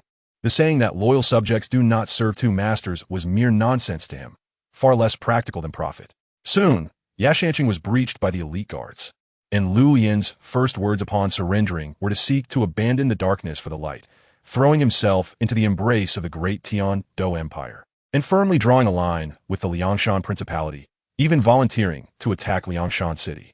Until this moment, Zhao Wu finally saw the ugly face of his confidant Lu Yin. He never expected that the elder brother he had always respected would do such despicable acts.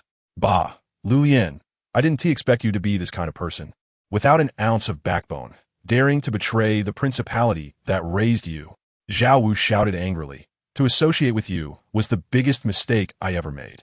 The difference in their characters was immediately obvious. Jiang Yu appreciated loyal and righteous individuals, but in the current situation, a villain was undoubtedly more useful. Golong understood this point as well and immediately had all the stubborn elements dragged out and executed.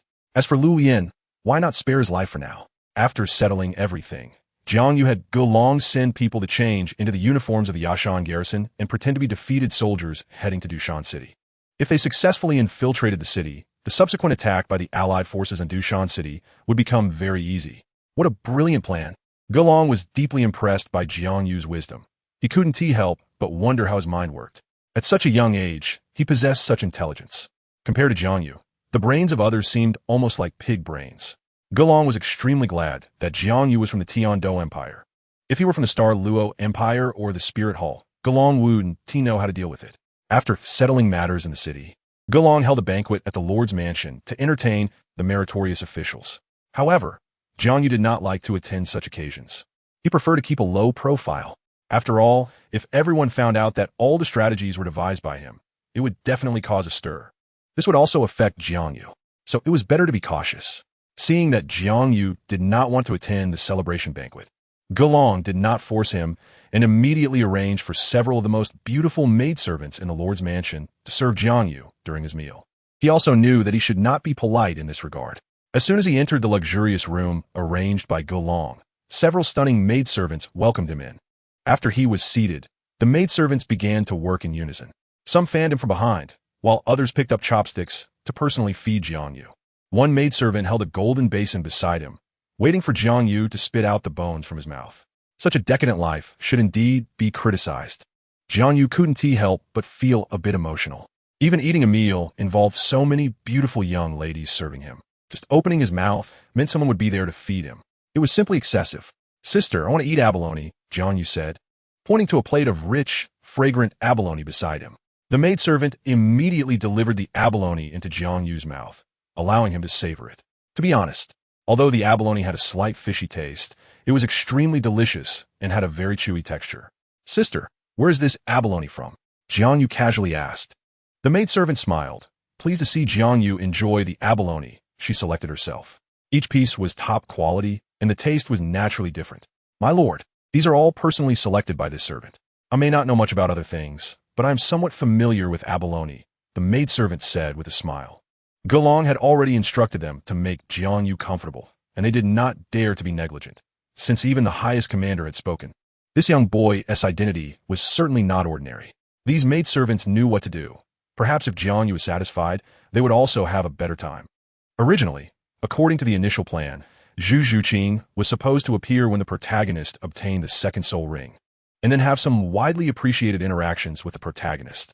However, upon further consideration, the protagonist was still too young, so Zhu Zhuqing's appearance was postponed a bit.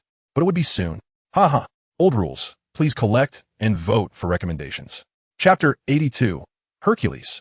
The next day, after Golong left 10,000 Imperial Guards in Yashan City, he led the army to Dushan City. Just after dawn, the army gathered at the training ground, and Jiang Yu supported his waist while accompanying Chixiao. "What is wrong with your waist?" Chixiao asked, puzzled. "Did you strain it?" It's nothing," Jiang Yu replied, awkwardly. It was really because the group of maidservants was too enthusiastic last night. After dinner, they insisted on giving him a massage. Jiang Yu, fearing they would be hurt, gave in. Little did he expect that one of the maidservants was a bit too strong, which was why his waist was sore this morning. Of course, Jiang Yu didn't want Qianren to know about such an embarrassing incident and could only brush it off. "The bed in the Lord's mansion is too hard. My waist isn't used to it." "Is that so?" Qianren clearly didn't believe Jiang Yu's explanation. She thought the bed in the Lord's mansion was too soft. Jiang Yu saw that he couldn't fool her, and he couldn't help but feel sarcastic inside. "What does my waist pain have to do with you? Why ask so much?" "Brother Qinghe, we should hurry to the training ground. It will be bad if we're late," Jiang Yu said, running towards the door before waiting for Chixiao to respond. This kid, Qianren shook her head helplessly. Since Jiang Yu was unwilling to say more, she was too lazy to ask further. After all, it was a big deal. Even if he had hurt his waist, it wouldn't affect the overall situation. When everyone had gathered, Golong announced that the three armies would head to Dushan City. He specifically took Lu Lian along. If it weren't for needing the identity of a Yashan city lord, Gulong would have killed this shameless villain long ago. He had no good feelings towards traitors. Dushan City. One of the three main cities of the Liangshan Principality, the main body of the city was made of granite, with walls approximately 30 meters high, and dozens of watchtowers built on both sides where the archers of Dushan City were stationed. It could be said that the defense of Dushan City was second only to Liangshan City among the 9 major cities of the Liangshan Principality.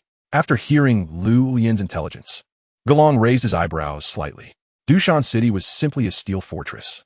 If Jiang Yu hadn't already devised a complete plan, even with an army of 150,000, it would be hard to breach this stronghold. After the army reached a hillside area, Gulong led the Soul Masters and elite soldiers to change into the uniforms of a Yashan garrison.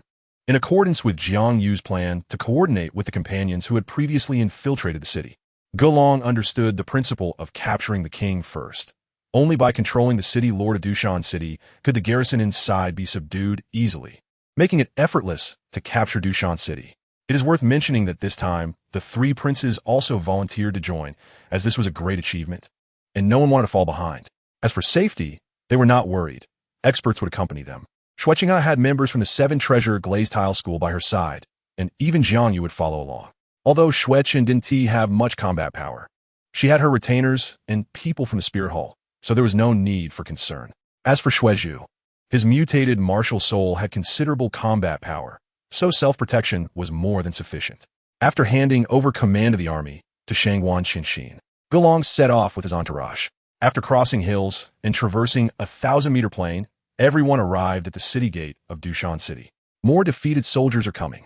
A burly middle-aged man on the city tower frowned deeply upon seeing the group of soldiers in familiar uniforms below. "What are Lu Lian and Zhao Wu doing?" Cheng Feng sighed and said, "In just a few days, the people of the Tiando Empire have breached Yashan City. They're simply useless." Cheng Feng's position in the Liangshan Principality was even higher than Zhao Wu's. Besides the 3 great generals, he was the first among the 5 tiger generals of Liangshan, known as the Loyal Martial General. One of the 3 strongest armies in Liangshan Principality, the Tengjiao Army, was personally trained by him. The 10,000 soldiers of Dushan City were all elite members of the Tengjiao Army, and Cheng Feng believed they were certainly not inferior to the so-called Imperial Guard. It should be noted that their usual opponents were fierce soul beasts, which were far from being comparable to ordinary humans. "General Cheng," Lu Lian shouted towards the city wall, "as per Gulong's orders, I am Lu Lian. The enemy breached Yashan City a few days ago, and I fought my way out of the encirclement with my life to bring this group of subordinates to seek refuge with General Cheng." It really is Lu Lian. Cheng Feng carefully looked at the figure below the city and quickly confirmed his identity. Both were ministers of the same court and were very familiar with each other's features. Cheng Feng even knew that Lu Lian's concubine had a mole on her thigh. How could he not recognize him? Seeing that it was Lu Lian, Cheng Feng had no doubts, especially since soldiers had been coming into the city in succession over the past few days. The urgent task now was to repel the Tiando allied forces. As for Lu Lian's responsibilities, they could discuss them later. Open the city. With a command from Cheng Feng, the heavy black iron city gates slowly opened. It took over 100 strong soldiers to push open this iron gate that weighed 10,000 pounds. Seeing the city gates wide open, the enemy had no defensive measures, and Gulong couldn't help but feel delighted. This mission was going even more smoothly than expected, and it was stable. After entering the city, Lu Lian was invited up to the city wall. It was reasonable for Gulong, as his personal guard, to accompany him, so the people nearby did not stop them. As soon as they reached the city wall, before Cheng Feng could speak, Gulong released his martial soul. 8-ring soul Douluo. Cheng Feng immediately sensed something was wrong. There were no soul Douluo in the Liangshan Principality. Lu Lian's personal guard was actually a soul Douluo, which was impossible. There was only one possibility. Lu Lian had defected, and that personal guard was Gulong, the commander-in-chief of the Tiando Empire as 3 armies. This made more sense. Mighty 8 possession. Cheng Feng did not hesitate for a moment, and with a roar, he pounded his chest with his fists. After releasing his martial soul, his height instantly surged from 1.8 meters to about 2 meters. His strong muscles nearly broke through his armor, and the skin exposed gradually turned iron black. His eyes changed from black to yellow, and his teeth protruded from his already thick lips, with his limbs muscles looking as solid as steel. 2 yellow, 2 purple, and 2 black soul rings rose simultaneously from his feet. Chung Feng, a level 69 assault-type Soul Emperor, had the martial soul, mighty ape, known for its copper skin and iron bones, and immense strength. Although there are many types of ape martial souls, there are not many above high-level martial souls. Besides the Titan giant ape, which has never appeared in Human Soul Masters, only 10 types have reached high-level martial soul status. Chung Feng's mighty ape was even above the inherited martial soul of the Power Ape clan, ranking alongside the similarly named mighty demon ape, making it a twin star of ape martial souls, the king of monkeys. According to logic, the ruler of the ape family should be the Titan giant ape. But this soul beast is too domineering, and no soul master has ever awakened the Titan giant ape martial soul. Therefore, it is not counted. Fifth soul skill, Power Hammer. Chung Feng suddenly stepped forward, and his footfalls on the ground produced a series of loud thuds. This demonstrated his immense power. Chung Feng's fist suddenly smashed towards Golong, and a heavy yellow energy sphere the size of a small sun shot out from his fists. Under the locking effect of the energy sphere, Golong, despite multiple evasions, could not dodge Chung Feng's attack. Seeing that he could not escape, he could only operate his soul power to brace for impact. To obtain his fifth soul ring, Chung Feng had expended great effort, sacrificing 100 soldiers to successfully trap a 10,000-year-old frenzied Iron Ape soul beast, then hunted it down to acquire the Power Hammer soul skill. His strength could be instantly increased by 150% under the effect of this soul skill. For a power-type soul master, this was undoubtedly very advantageous. Chung Feng could even compete with Pan Feng, known as the Indomitable General, thanks to his fifth soul skill. As his fists came down, Golong felt a powerful force crashing against his body, as if he had been struck hard with a hammer, causing his armor to shake. Fortunately, Golong had a profound soul power cultivation. Otherwise, he might have been pushed back by this blow. Although he was not a power-type soul master, his soul power was over 10 levels higher than Chung Feng's. The higher a soul master's cultivation, the harder it became to progress. Sometimes, it might take years just to advance a single level of soul power. Therefore, the gap of one level in soul power could be described as a gulf. Even with the Titan giant ape martial soul, Chung Feng might not be Golong's match. After a few exchanges, Chung Feng found himself at a disadvantage and was quickly suppressed by Golong. Meanwhile, the Imperial Guard had also taken control of the city gates. Although the defenders of Dushan City attempted to regain control, they were all repelled by the Imperial Guard without exception. Shangwan Qinshin then led the army towards Dushan City. Even though the guards on the arrow tower continuously shot sharp arrows, the number of soldiers was simply too great for every one that fell. Dozens moved closer to the city gates. Before long, the soldiers with higher soul power were the first to reach the city gates. With the addition of this fresh force, the control of the entire city gate was firmly in the hands of the Tiando allied forces. The defenders of Dushan City, even fighting desperately, had no effect and instead suffered heavy losses. All of this unfolded after Golong had subdued Chung Feng, and the situation was settled. The defenders of Dushan City, though unwilling, could no longer change the situation. In the blink of an eye, Dushan City had fallen. The next target was Liangshan City, and the mood of all the soldiers became excited. As long as they captured Liangshan City, everyone could be promoted, make a fortune, and then indulge in pleasures with beautiful women. Just thinking about this made everyone eager to rush to Liangshan City, where they could do as they pleased after breaching the city. Chapter 83. 1,000 sharp arrows shoot Tang San. 10,000 strong men dig a hole. Liangshan City. This place is less than 500 miles from the border of the Xinglua Empire. Crossing this city and traveling another 300 miles leads to the border city controlled by the Tiando Empire. Because of this, trade between Liangshan City and the Xinglua Empire is very frequent. In particular, the pitaya fruit produced in the city has become a popular fruit in the Xinglua Empire. It is precisely because of the strategic importance of Liangshan City that Emperor Shuya could not allow the Liangshan Principality to break away from the empire's control. Originally, he wanted the border troops to pacify the Duke of Liangshan, but he abandoned this idea due to the Xinglua Empire's continuous reinforcement of troops to Longxing City. Appearing to covet the border, pulling one hair can move the whole body. Once the border is lost, the Xinglua army can connect with the Duke of Liangshan, putting several principalities under the Tiando Empire in danger. In case they defect to the Xinglua Empire, it would pose a threat to the empire's rule.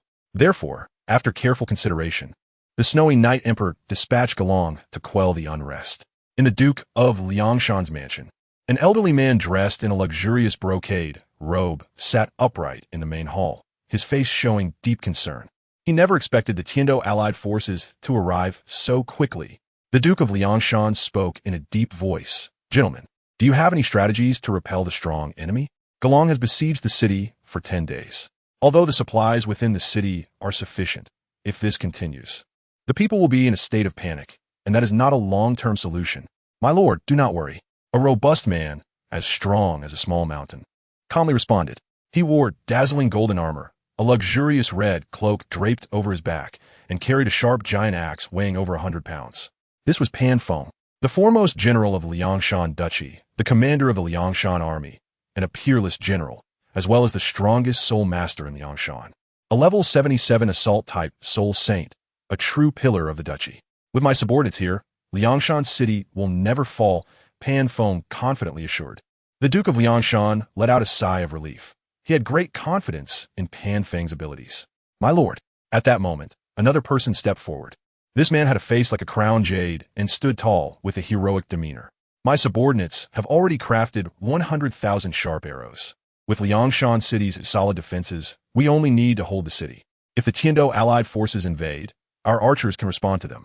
The speaker was Li Guang, one of the 3 great generals of Liangshan Duchy, whose soul power was not much inferior to Pan Feng's.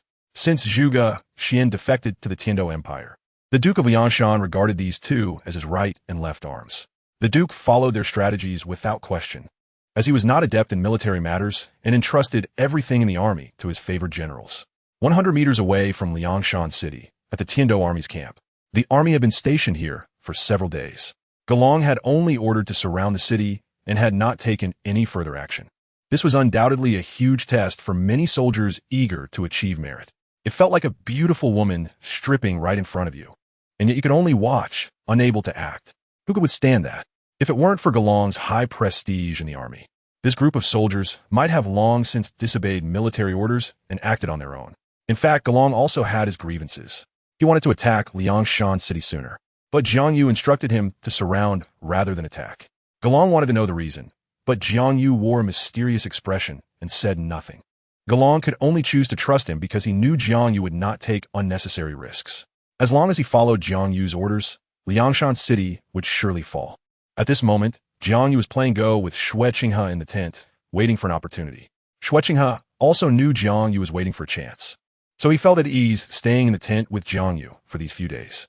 Besides playing Go, the two tried other games, but each time Jiang Yu had the upper hand, which made Xue Qinghe somewhat unconvinced. It wasn't until he suggested playing Go that he discovered Jiang Yu wasn't very skilled at it. So Xue Qinghe dragged Jiang Yu into the tent to play Go every day. For some reason, she enjoyed watching Jiang Yu suffer defeats. The worse he lost, the happier she became. Jiang Yu even suspected that Qian Rinxue had been undercover for too long and developed a strange psychology. In the evening, thick fog suddenly drifted in the sky, enveloping the entire Liangshan city. What Jiang Yu was waiting for was this dense fog. Upon arriving here, he learned about the weather changes and discovered that Liangshan City experiences heavy fog once a month. Jiang Yu then suggested to Galong not to attack the city yet. Just like Zhuge Liang borrowed arrows with straw boats in ancient times, Jiang Yu planned to use straw men to borrow arrows. Once the thick fog rose, Jiang Yu instructed Galong to push out the over 1,000 straw men they had prepared in advance.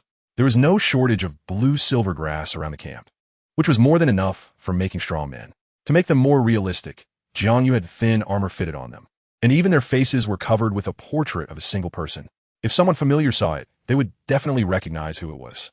Tang San, as no one else was more suitable for blue silver grass. This was also Jiang Yu's wicked sense of humor. After neatly placing these over 1,000 straw men on a cart, Galong ordered heavily armored soldiers to push the cart towards Liangshan City. Under the cover of the fog, these armored straw men instantly deceived the guards on the city walls. When the city's general saw the enemy attacking at this moment, he wasted no time and immediately ordered his men to fire arrows. A volley of arrows shot out was 1,000 sharp arrows, and soon the straw men were covered in arrows. After the mission was accomplished, the heavily armored soldiers retreated the cart back to the camp. The defending army saw the enemy retreat and instantly wore smiles of joy, looking quite pleased with themselves. It wasn't until the arrows were all shot that they realized something was wrong. The enemy hadn't decreased at all. Had they shot all their arrows into thin air?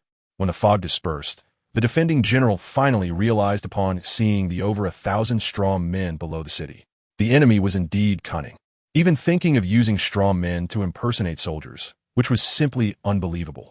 No wonder they could break through various defenses in such a short time, pressing down on Liangshan City. After the heavily armored soldiers pushed the strong men back again, Galong led 50,000 allied forces from various duchies to launch an attack on the city gates. Until now, the Imperial Guard had always been the main force for attacking the city. It was now time for these allied forces to show their strength. Meanwhile, the main force of the Imperial Guard was not idle either. They were busy digging a tunnel in their tents. The tunnel's opening pointed directly at Liangshan City.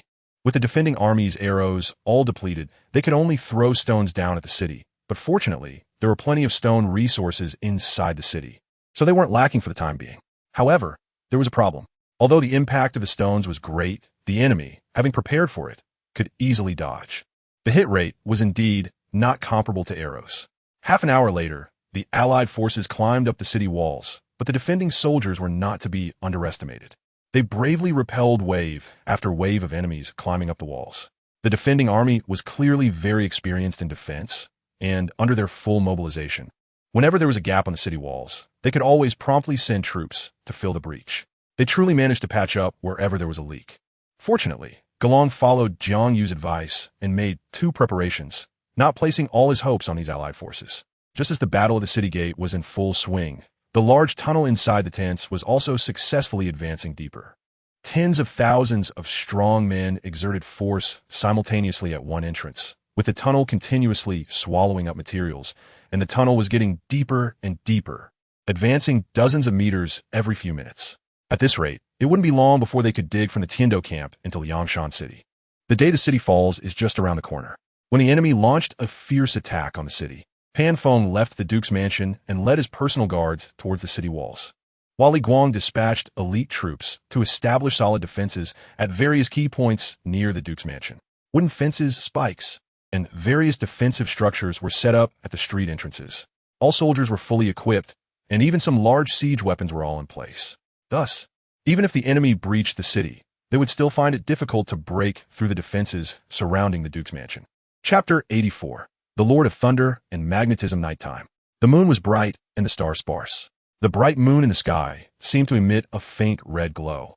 Influenced by the war, the battle for Liangshan City had reached its most critical moment. At this stage, both sides could only rely on sheer willpower to launch relentless attacks against each other. The city walls were already covered with corpses, yet everyone maintained a calm expression. It wasn't that they were cold-blooded. Rather, at this stage of the battle, everyone had become numb to death. One side aimed to protect their last home, while the other sought to maintain the empire's rule. In this irreconcilable conflict, both sides fought like crazed beasts. There could be no pause until a winner was determined. Although the allied forces of the duchies were poorly equipped, they were all young and vigorous soldiers, still full of blood and spirit. The Liangshan army, initially in a downturn, gradually stabilized after receiving support from Pan Feng. Both sides had been battling on the city walls for several hours, and still no victor had emerged. Boom! The sound of a massive explosion changed the stalemate of the battle. The Imperial Guard had finally breached Liangshan City. When this group of soldiers entered the city, Pan Feng sensed something was amiss. His earlier bravado crumbled in an instant. Even with his overflowing confidence, he had to admit that the situation for Liangshan City was dire and beyond human intervention. However, even so, as the backbone of all the soldiers, he could not show the slightest hint of fear. "Brothers, charge with me." A surge of bravery erupted from Pan Feng as he urged his men to reclaim their ground and drive the invaders back. Charge, charge, charge! The Liangshan army ignited with an overwhelming fighting spirit. With their homeland at their backs, they had no retreat left. When the last line of defense fell, some would abandon resistance, while others would hold out until the last moment. Clearly, the Liangshan army belonged to the latter. All the officers under Pan Feng's command exhibited the responsibilities of a commander at this moment, charging to the front lines, showing that if the commanders risked their lives, so would the soldiers. Not a single person flinched. In the final struggle, some had already lost their weapons, and even their soul power had dried up, yet they still refused to give up, fighting back with their hands and feet. Those who lost their hands bit at the enemy with their teeth. Though the city was breached, the advance of the Tiando allied forces was extremely slow, moving only 3 meters in 2 hours. The brutality of this war far exceeded Jiang Yu's imagination. much bloodier than any game. Even the air was thick with a strong metallic smell, mixed with sweat and a sense of desperation that made one nauseous. Not only Jiang Yu, but even Su Qinghe and the other guards of the Seven Treasures Glazed Tile School found it hard to accept. Many among them had experience in killing, but collectively, they had not killed as many in a minute on the battlefield as they had here. The impact of this was unimaginable. The battles between soul masters paled in comparison.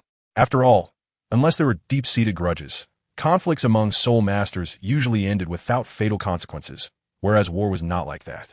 Those who stepped onto the battlefield could no longer be called human. More accurately, they had become irrational beasts, driven solely by the instinct to kill. Any hesitation could lead to their own death, and, at such times, few could maintain their rationality. The fighting between both sides intensified, continuing throughout the night without pause. Seeing the gates of Liangshan City breached, Gelong did not want to miss this opportunity. If they retreated now, it would be nearly impossible to breach the city again. The dawn of victory was in sight. They had to persevere and could not entertain any wavering thoughts. Everyone on the Douluo Continent possessed a martial soul. Although not everyone had soul power, their physical condition was significantly stronger than that of ordinary people on Blue Star. The war had lasted all night, aside from some fatigue. They felt no discomfort. Many looked as if they had been invigorated, their faces showing passionate fighting spirit. If we can't take Liangshan City, the entire army will be punished. Gelong was anxious, roaring in anger, as his soul skills were unleashed without restraint. The besieged Liangshan army was not foolish. They knew it was difficult to defeat a soul Douluo with personal strength alone, so they continually threw stones from the periphery to create chaos for Gelong. What truly held Gelong back were Pan Feng and several other formidable generals, all at least soul kings. Sixth soul skill, hammer shakes the mountains and rivers. Pan Feng wielded a silver giant hammer, about 3 meters long, with a massive ferocious beast carved on the handle and patterns on the hammerhead that resembled lightning. 2 yellow, 2 purple, and 3 black shining soul rings circled around him, with thunderous sounds emanating from the hammerhead. Pan Feng, martial soul, thunder hammer, infused with violent lightning elements. A level 77 attack type, Soul Emperor. Once the soul ring lit up, the thunder hammer flew from Pan Feng's hands, unleashing a surge of electric power, disrupting the area with a strong electromagnetic field. Sixth soul skill, Thunder Cannon. Following Pan Feng, another middle-aged soul master unleashed his strongest attack. His martial soul was a strange creature formed from concentrated lightning elements, with horns resembling those of a deer and a body very similar to that of a goat. After his martial soul manifested, the middle-aged soul master grew a pair of long deer horns on his head, flashing with bolts of lightning. This was his martial soul, the Lord of Thunder and Magnetism, a mutated martial soul that clearly indicated a successful mutation based on its imposing aura. This chapter is not yet finished. Please click the next page to continue reading the exciting content. Much stronger than that useless Yu Xiaojing. The deer horns on the middle-aged soul master suddenly exploded with intense lightning, transforming into a massive electric ball in the air and crashing towards Gelong lightning amplification. The soul master holding a yellow circular shield also released a support soul skill to enhance the lightning power. The hammer and the ball surged towards Gelong, striking fiercely against his body. Even with golden scaled armor for protection, Gelong could not hold out for long and was forced to retreat repeatedly. Especially the terrifying power emanating from the thunder hammer made Gelong feel a lingering fear. If it weren't for his high soul power, he would have been knocked down by such a terrifying blow. It seemed Pan Feng's reputation as the unrivaled general was not unfounded, making Gelong wary. Seventh soul skill, Martial Soul, True Body. With a roar, Gelong's entire body rapidly expanded, transforming into a giant dragon moments later. Martial Soul, True Body. Pan Feng's seventh soul ring suddenly lit up. The only thing that could counter a Martial Soul True Body was a Weapon Spirit True Body. After reaching the Soul Saint level, the reason why Weapon Spirit Soul Masters can surpass Beast Spirit Soul Masters is largely due to the advantages of their weapon spirits. Therefore, even though his soul power is lower than Gelong's, Pan Feng is fearless and charges forward. As he speeds up, the thunder hammer flies into the air. Pan Feng performs an extremely difficult maneuver, leaping into the air and curling his body into a spherical shape. Suddenly, the hammer's light flashes, sucking Pan Feng into it. The thunder hammer expands rapidly in the wind, stopping only when it reaches about 10 meters in length. At this moment, everyone retreats, as this battle is beyond their participation. The cleared area becomes the stage for Gelong and Pan Feng, with the hammer and the giant dragon fiercely colliding, creating a strong gust of wind that spreads outward. Ordinary soldiers are instantly knocked to the ground. Only soul masters can withstand this violent wind. Gaelong's dragon claws reach for the giant hammer, but the thunder hammer is quite agile. Seeing the giant claws coming, it swiftly dodges. Gaelong's attack misses. However, he quickly launches a new attack. Chapter 85. So this is the real Qianrenxue? A roar erupts from the giant dragon, followed by the illumination of its third soul ring. The air instantly fills with intense air pressure, and the immense force bears down on the thunderhammer. Pan Feng's consciousness desperately tries to escape the pull of this gravity, but he can't break free, instead getting closer to the giant dragon. This is Gaelong's third soul skill, gravity compression. Although he focuses on defense, he possesses powerful soul skills, and with his current soul power, he can unleash 10 times the gravity. Thus, even the powerful thunderhammer loses control under this tenfold gravity. The giant dragon's claws suddenly grasp the giant hammer and then rotate 360 degrees in the air. After completing this maneuver, Gaelong hurls the hammer towards the mountain wall outside the city. At this moment, Pan Feng is still in a dazed state, unable to react. Boom! The massive hammer crashes into the mountain wall, and fist-sized stones plummet downwards. Pain shoots through Pan Feng's soul, since the weapon spirit and host are one. A severe impact on the weapon spirit naturally affects the host. It is this close connection that can lead to soul masters suffering a backlash from their weapon spirits, turning them into idiots. Pan Feng is not feeling well, but this also snaps him out of his dazed state. In times like this, one cannot panic. Pan Feng calms himself, and after releasing his weapon spirit true form, he can use all soul skills under the 7th soul skill without restriction for 30 minutes. During this time, the power of his soul skills will be 130 of their original strength, and his defense will increase by 190. However, the downside is that after each use, his attributes will be weakened by 50, and he will need 7 days to recover. 3rd soul skill, Lightning Dragon Drill. Pan Feng silently chants, and the 3rd soul ring on the hammer lights up. Violent lightning erupts from it, gradually covering the entire giant hammer, eventually forming the shape of a dragon. Under Pan Feng's conscious control, the giant hammer spins rapidly and flies towards Gaelong. At the city gate, Jiang Yu, who is engaged in a fierce battle with the enemy, sees the giant hammer in the air, resembling a massive electric drill passing over everyone's heads, and with a bang, it sends the giant dragon flying. Due to the shockwave, hundreds of soldiers are suddenly knocked off the city tower's railing, falling to the ground like hail. From dozens of meters up, the sound of their bones shattering can be heard, and everyone ends up in a bloody mess, making it hard to bear. When gods fight, mortals suffer. These low-level soldiers lose their lives merely from the residual force of the battle between high-ranking soul masters. It is indeed a pity. Even so, some continue to fight bravely, including Xue Qinghe, who releases his swan spirit. Although the royal family's inherited weapon spirit lacks offensive power, it possesses remarkable healing abilities. Xue Qinghe releases 3 soul skills in succession, sending healing light waves towards the injured soldiers. After the light enters their bodies, their injuries begin to heal somewhat.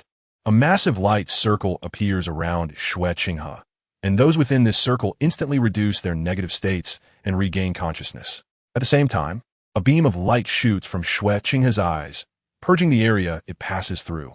After inhaling this aura, the soldiers suddenly feel their fatigue dissipate, and their stamina is restored. Xue Qinghe's first 3 soul skills are named Healing Light Wave, Purification Circle, and Powerful Beam. In battle, these skills prove far more useful than offensive soul skills, even reducing the soldiers' casualties. Seeing that Xue Qinghe possesses healing soul skills, the enemy rushes towards him in a frenzy. Fortunately, Jiang Yu and the members of the 7 Treasure Glazed Tile School protect him, keeping the frenzied Liangshan army at bay while everyone unleashes powerful soul skills. Jiang Yu is no exception. The Red Sky Sword formation is activated, and each sword light takes the life of an enemy. His heart, once excited, gradually calms down. In battle, there is no room for leniency. After these days of training, Jiang Yu is no longer the trembling child he once was when killing a soul beast. His capacity has gradually increased. If the Earth Fire Rock Valley honed his cultivation, then this trip to Liangshan Duchy has strengthened his will immensely. To conserve soul power, Jiang Yu carefully infuses his soul power into every part of the Red Sky Sword. After repeatedly releasing soul skills, he finds that his control over them has matured significantly. The previously wasteful aspects of his soul power consumption have improved greatly. The Red Sky Sword formation, which originally required 10% of his soul power to release, has decreased by 10%. This discovery brings Jiang Yu joy. With his soul power quality already higher than that of other soul masters due to the transformation of the primordial purple chi, lowering his soul power consumption means that challenging opponents beyond his level is no longer a difficult task. Jiang Yu estimates that he could likely handle a soul master now without much trouble. To test his current strength, he seeks out a high-ranking soldier at the soul master level. The enemy appears to be in his early 30s, with a relatively poor soul ring configuration. Only 3 yellow soul rings, lacking even a 1,000-year soul ring. His weapon spirit is a blue crocodile, and his muscles look exceptionally developed. The sharp crocodile claws emit a cold gleam, and the blue bony plates on his head and tail are serrated, due to the weapon spirit's possession. The muscles in his arms have also bulged significantly, and his nails have grown several centimeters long, though they haven't turned into crocodile claws. However, several sharp teeth protrude from his mouth, making terrifying sounds as he opens and closes it, undoubtedly inheriting the crocodile's powerful biting force. Jiang Yu recognizes this weapon spirit from records in the Spirit Hall. If he remembers correctly, it is called the Strength Crocodile. That's the one. Jiang Yu wielded the Chixiao Sword and swiftly appeared in front of the Strength Crocodile Spirit Master. The sword's blade shot out several beams of light towards him. The Strength Crocodile Spirit Master remained calm. He opened his mouth and crushed all the steel-like sword beams. However, he did not expect the terrifying flames contained within them to not extinguish, but instead to erupt completely. The Chixiao Sword contained the imperial fire, the king of all fires. Far surpassing ma ongjunesse phoenix flame. The biggest mistake the Strength Crocodile Spirit Master made was to use his mouth to accept the Chixiao Sword's attack. Even though the muscles in his mouth had become as hard and powerful as those of a crocodile, under the erosion of the imperial fire, he was still burned beyond recognition, and his entire mouth was completely destroyed. In a fit of rage, the Strength Crocodile Spirit Master lost all sense of reason and lunged towards Jiang Yu. This was his third soul skill, Fierce Push. The Strength Crocodile Spirit Master's arms suddenly swelled again, increasing his power by 1.5 times compared to before. Jiang Yu did not evade, but chose to strike with his sword. Seeing the power emitted by the Chixiao Sword, the Strength Crocodile Spirit Master dared not confront it with his arms and instead withdrew them, moving around to avoid the strike. This person is quite clever. Jiang Yu sighed, surprised that he could still weigh the pros and cons and choose a suitable strategy even in a state of rage. It seemed he was not entirely a reckless man. Thus, the two fell into a stalemate until Jiang Yu deliberately left an opening to lure the Strength Crocodile Spirit Master into attacking. He indeed did not realize it was a trap. Just as he reached out his arms to strike Jiang Yu leaped into the air, flew behind him, and thrust his sword backward, piercing through the Strength Crocodile Spirit Master's abdomen. A Soul Master at the Soul Emperor level fell just like that. Although the Strength Crocodile Spirit Master's soul ring configuration was only average and his martial spirit was not top tier, he was still a solid Soul Emperor, while Jiang Yu was merely a level 23 Great Soul Master. Yet, he was able to kill a Soul Emperor despite the level difference. This talent was rare even across the continent. After witnessing Jiang Yu's performance, Chixiao was slightly surprised, and she even had an intuition that Jiang Yu's talent could match her own. Qianrenxue felt a strong fighting spirit rising within her. She had not encountered a talented soul master worthy of her attention until Jiang Yu appeared, giving her a rival. She possessed a divine martial spirit, the six-winged angel. And what did innate full soul power mean? She had innate level 20 soul power, which directly made her a great soul master. Although Qianrenxue was determined to win Jiang Yu over, she also regarded him as an equal opponent. If given the chance, she would definitely overpower him and relish in it. Of course, she would hold back a bit. If she accidentally harmed Jiang Yu, it wouldn't be worth it. It was better to keep him around for some fun. With that thought, a smile appeared on Qianrenxue's face. Just as Jiang Yu was immersed in the joy of victory, he suddenly felt a cold breeze blowing behind him. Chilly, icy. Where did this cold wind come from on such a hot day? Jiang Yu couldn't help but feel curious, but he was soon interrupted by the advancing enemy troops. Facing the enemy's siege, Jiang Yu felt no fear. The wind rustled his clothing as he elegantly faced the enemy like a swordsman wielding a long sword. Chixiao timely shot a powerful beam of light towards Jiang Yu, restoring a good amount of his stamina. Feeling the changes in his body, Jiang Yu knew without looking back that it was Chixiao helping him. Although the group of enemies was fearless, Jiang Yu's strength was not to be underestimated. Under the powerful might of the Chixiao Sword, they could not hold out for long before being completely annihilated. During the battle, Jiang Yu discovered that his soul power was growing at a rate far exceeding his usual meditation state. Moreover, this soul power was extremely refined, not affecting Jiang Yu's foundation at all, resulting in a tremendous gain. Chapter 86. Dragon's Breath. The heavily injured Galong was completely enraged. How could a soul Douluo be injured by a mere soul sage? What would happen if this got out? He would lose all face. Galong immediately swung his dragon tail backward, and with the strong inertia, his massive body sprang up. A golden sphere of light, about 10 meters in diameter, was released from the giant dragon's mouth, and everyone could feel the scorching heat emanating from the sphere. This was Galong's strongest attack soul skill, Dragon's Breath. This strike consumed nearly half of his soul power, and Galong never used it unless it was absolutely necessary. Pan Feng did not dare to take it head-on. The 8th soul skill of a soul Douluo was not something that could be easily resisted. No matter how he tried to evade, that light sphere always tracked toward him. In Pan Yu did not realize that his aura had been locked onto by the sphere, making escape impossible. Bang! The light sphere slammed into the giant hammer. The raging thunder hammer in the air could no longer maintain its true form under such a fierce attack, and Pan Yu's figure gradually became visible, crashing heavily to the ground. Even a soul sage, after such a collision, was nearly left with shattered bones. However, despite this, Pan Yu had already lost the ability to continue fighting. His defeat dealt a heavy blow to the Liangshan army. A dignified, peerless general had suffered such a crushing defeat. The hearts of all the defending troops were shrouded in a shadow. If the commander had fallen, how could they continue the fight? In contrast, after Galong displayed his might, the morale of the Tiando allied forces soared, with everyone filled with fighting spirit. The scales of victory had already tipped. Losing morale on the battlefield was a terrifying thing. Although the Liangshan army continued to resist desperately, they had lost the earlier fearless fighting spirit. Soon, the Tiando allied forces breached the defenses at the city gate and continued to push into the city.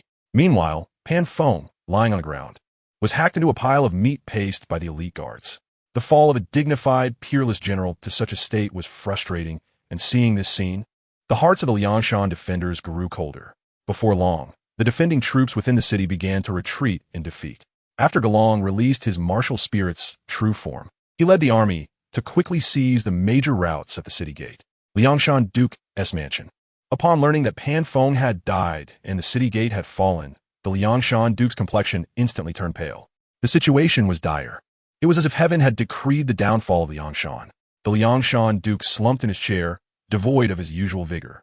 Even his strongest general had been taken down by the Tiando allied forces. Who else could save the current situation? My lord, do not panic. The burly guard beside him knelt and said, "Why not let me escort you to the Douluo Empire? If it weren't for their instigation, how would Liangshan have fallen to such a state? As long as you remain alive, there will be a day for Liangshan to rise again." Indeed, the Liangshan Duke suddenly realized, as long as he was alive, he was the true Duke of Liangshan. Even if the Snow Knight Emperor established another, it would merely be a false duke. As long as the Green Mountains remained, there would be no fear of running out of firewood. Rather than sitting in the Duke's mansion waiting for death, it was better to escape while the Tiando allied forces had not yet arrived. Once he reached the territory of the Douluo Empire, even the Tiando army would not dare to cross the border. Yinshan, the Liangshan Duke, immediately commanded, "Gather 500 elite troops to accompany me to the Douluo Empire." I have to say, the Duke of Liangshan has quite a thick skin, able to present his escape as so fresh and refined. As ordered, Yinshan turned to take action. At that moment, the Duke of Liangshan reminded him again not to make a fuss and not to alert the others. Since he had decided to escape, the others, including Li Guang, were no longer useful to him. Letting them delay the Tiando army here would allow him to escape smoothly. If it weren't for safety, he wouldn't even want to take that group of personal guards. This was the Duke of Liangshan's true nature. He had just hidden it well all along, and if it hadn't come to such a critical moment, he wouldn't have revealed his true face. Just as Li Guang was blocking the Tiando coalition army at the front line, the Duke of Liangshan had already sneaked out of the Duke's mansion under the lead of his guards, escaping in the opposite direction. The south gate was still under the control of the Liangshan army. Upon reaching the gate, Yinshan merely claimed that the Duke had sent him to the Xingluo Empire for assistance, and the city defense commander quickly let him pass. Thus, the Duke of Liangshan, disguised as a small soldier, managed to slip out of Liangshan City. Once outside the city, Everyone changed into ordinary civilian clothes and hurried towards the border. Meanwhile, the army led by Gailong was being held up by Li Guang, making no progress at all, and was even forced into urban combat by the enemy. In this situation, even with the Tiando coalition army having a numerical advantage, they couldn't fully exert it. The alleyways were less than a meter wide, making it impossible for a large number of people to crowd in. The enemy had also set up solid defensive works across from them, so the coalition couldn't capture the narrow alley for a while. 2nd Battalion Commander, why the hell haven't you attacked yet? Gailong shouted loudly. Marshal, there's nothing I can do. The enemy is also very brave, and they have all the necessary weapons. At this rate, I'm afraid the entire battalion will be wiped out. Why don't you think of a way? The 2nd Battalion Commander hurriedly replied. Just hold on a little longer. Gailong had no other options. But seeing his comrades falling one by one in this nameless alley, he was furious and immediately roared, "Quick, bring Brother JiangYu over here. This chapter isn't over. Please click the next page to continue reading." During these days, Gailong had developed a habit of turning to JiangYu when faced with problems, even though he didn't believe that JiangYu had a better solution to the current situation. However, he chose to trust JiangYu. Perhaps this kid could create miracles again? The key was that Gailong felt helpless in the current situation, so he could only take a gamble. Soon, JiangYu was brought to the alley entrance. After listening to Gailong's words, he fell into deep thought. Sigh, I knew it would be impossible. Gailong sighed lightly. He had anticipated this situation long ago, so he wasn't too disappointed. Just as he was about to use the old method, he suddenly heard Jiang Yu's godlike voice. Got it. Why not just blow up this alley? Marshal Gailong is a soul Douluo powerhouse. Your 8th soul skill is powerful. This small alley shouldn't be a problem for you, right? Oh yeah, why didn't I think of that? Gailong slapped his forehead, his mind suddenly clearing up. Just blow it up. Why think so much? Gailong exclaimed, realizing he had been confused. Young people's thinking is indeed more flexible. Everyone, step back. Gailong shouted. Hearing his voice, the Tiando coalition army wisely retreated from inside. Then Gailong unleashed a dragon breath, and the alley collapsed with a loud crash, perfectly solving the problem. The enemy was instantly shocked. There's such a tactic? ISNT this bullying? Do they really think we don't have a soul, Douluo? After coming to their senses, they realized that Liangshan City indeed did not have a soul Douluo present. The top soul master of the entire city had already fallen at the city gate. Thus, the Tiando coalition army defeated the enemy like a hot knife through butter. Everything that followed was simple. Whenever they encountered enemies in narrow alleyways, Gailong would replicate the tactic and blow open the alley. By the time they reached the street where the Duke's mansion was located, Gailong was completely exhausted. Although there were support-type soul masters along the way helping him recover his soul power, the consumption from the dragon breath was simply too great, far exceeding the amount of soul power he had regained. Chapter 87. Beauty is Justice. After the Tiando coalition army sealed off the street where the Duke's mansion was located, Gailong was carried out. This supreme commander of the 3 armies now had a pale face, completely drained of strength, visibly weak. This was the consequence of using too much dragon breath. However, as the highest commander of the coalition, Gailong was still put on display. He would still need to persuade the enemy to surrender. Gailong forced himself to gather his spirits and shouted towards the front, essentially saying, "You are already surrounded. Why not quickly lay down your weapons and surrender?" He then praised the achievements of the Snowy Knight Emperor and expressed his deep sorrow regarding the Duke of Liangshan's rebellion.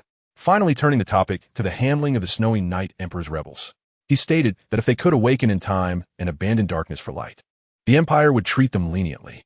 Bah! Li Guang scoffed at Gailong's attempt to persuade them to surrender. If he cared about that, he wouldn't have rebelled. There's no sincerity in your persuasion. Marshal Gailong, Li Guang asked about the most concerning issue. What will the treatment be after we surrender? Money? Nobility? Women? You haven't eaten them all, have you? Huh? What are you dreaming about? Gailong was at a loss for words. Are you kidding? This is a rebellion. Not punishing you is already good enough. Rewards? If it were like that, wouldn't everyone rebel? Seriously, has your brain been kicked by a donkey? Gailong couldn't understand how someone like Li Guang could rise to such a high position. Didn't the generals of the Liangshan Principality care about intelligence? The other 2 certainly didn't act like this. In fact, Li Guang's position as a general was not solely due to strength, but more because of his exceptional connections. His 6 sisters had married the Duke of Liangshan, Pan Feng, Zhuge Xian, and the 3 major noble families of Liangshan City. That was the true royal family. With these connections, Li Guang's position as a general was particularly stable. After all, the top figures of the entire Liangshan Principality were all his brothers-in-law. Who would dare to oppose him? There are no rewards, and you dare to persuade us to surrender? Li Guang made a contemptuous sound. This guy must be a big fool. Gailong's vigilance immediately waned. He had thought that someone who could rank among the 3 top generals of the Liangshan Principality must have some remarkable ability, but now he felt relieved. It seemed he was just a fraud. Gailong had no mood to play with such an incompetent person any longer, and immediately ordered the entire army to attack. Dong dong dong. Tens of thousands of soldiers armed with long spears charged forward. Victory was in sight. As long as they captured the Duke's mansion, their mission would be complete. At this moment, everyone abandoned their fears, united as one, and leaped forward. Long live Tiando! Someone in the Imperial Guard shouted, and this voice seemed to possess magical power, prompting the remaining soldiers to shout in unison, and even the coalition of several major principalities was swept up in this momentum. Block them. Li Guang's voice trembled slightly, but he quickly calmed down. Although he rose to his position through connections, he was well-versed in military strategy and was not a complete fool. Aside from lacking practical experience, he had unique insights into theoretical aspects. In simple terms, Li Guang was like the Yu Shaojiang of the military, having memorized military texts and strategies thoroughly. Now is the time for practice. Roll the barrels, set the spikes. Puotoid. After Li Guang issued his orders, the Liangshan army divided their tasks and pushed the rolling barrels towards the enemy. Then came the throwing of sharp spikes and the pouring of hot oil. To be honest, the weapon development on the Douluo Continent was still at a primitive level. Not to mention large weapons like catapults and ballistae, even smaller ones like repeating crossbows and armed crossbows were absent. In battle, they still relied on low-end weapons like spears and bows, so sharp spikes were considered decent defensive tools. If not for the existence of their martial souls, they would be no different from street thugs fighting it out. In fact, JiangYu had considered whether to share the method of making crossbow bolts with Gailong. As the process was not complex and there were plenty of sketches online, JiangYu believed that as long as he proposed the concept, the craftsmen of the Douluo Continent could make it. After all, these were not advanced firearms like Gatling guns that had technical barriers. However, after careful consideration, JiangYu ultimately abandoned this idea. He was a member of the Spirit Hall. If the Tiando army were equipped with crossbow bolts, the gap between low-end soldiers and spirit masters would narrow, which would be counterproductive, as the greatest advantage of the Spirit Hall was the number of spirit masters. Hence, JiangYu had only been providing ideas and had not designed any offensive weapons, fearing it would enhance the military strength of the Tiando Empire. Watching from the rear, JiangYu saw the enemy army throwing things as if they were children fighting and suddenly felt nostalgic for the days of playing games with friends as childhood. The difference was that they played with marbles and small stones, but it was still about who could throw further. At first, the Tiando allied forces were caught off guard and suffered heavy losses, but after some exploration, they gradually developed ways to guard against the enemy's tactics. The Liangshan army began to retreat. Seeing the situation was not good, Li Guang drew his sword and killed the surrounding retreating soldiers, then shouted, "Retreat means death, fight back." Saying this, he unleashed his martial soul. A strong yellow light erupted from Li Guang, and a large brown cat appeared above him. This was a big cat with a large, round head and rare golden yellow eyes, much bulkier than an average cat, with strong bones and developed muscles. Its fur was also very thick. 3 yellow, 3 purple, and 1 black soul rings quietly rose from Li Guang's feet. Although he was also a soul sage, the difference from Panfeng could be seen from the soul rings, as he only had 1 10,000-year soul ring. Li Guang, martial soul, Main Kun, level 73 agility attack system soul sage. After his martial soul manifested, his body gradually became more cat-like. The most noticeable change was that his eyes turned from black to golden yellow, and a pair of brown cat ears sprouted from his head, looking somewhat strange. Katyars. What the hell? JiangYu suddenly felt a bit nauseous. Why does a big man have a cat martial soul? And cat ears too? Shouldn't it be girls? Like Zhu Zhuqing, who is sexy and hot. Seeing Li Guang like this, JiangYu really couldn't accept it. Zhu Zhuqing was cuter. JiangYu rarely got angry, but now he felt furious. He even had the impulse to rush up and hit someone. How dare you grow cat ears? That's not something a big man should have. It would be more reasonable to have grass growing on his head. General Go, don't you want to step up and give Li Guang a beating? Fortunately, JiangYu remained rational.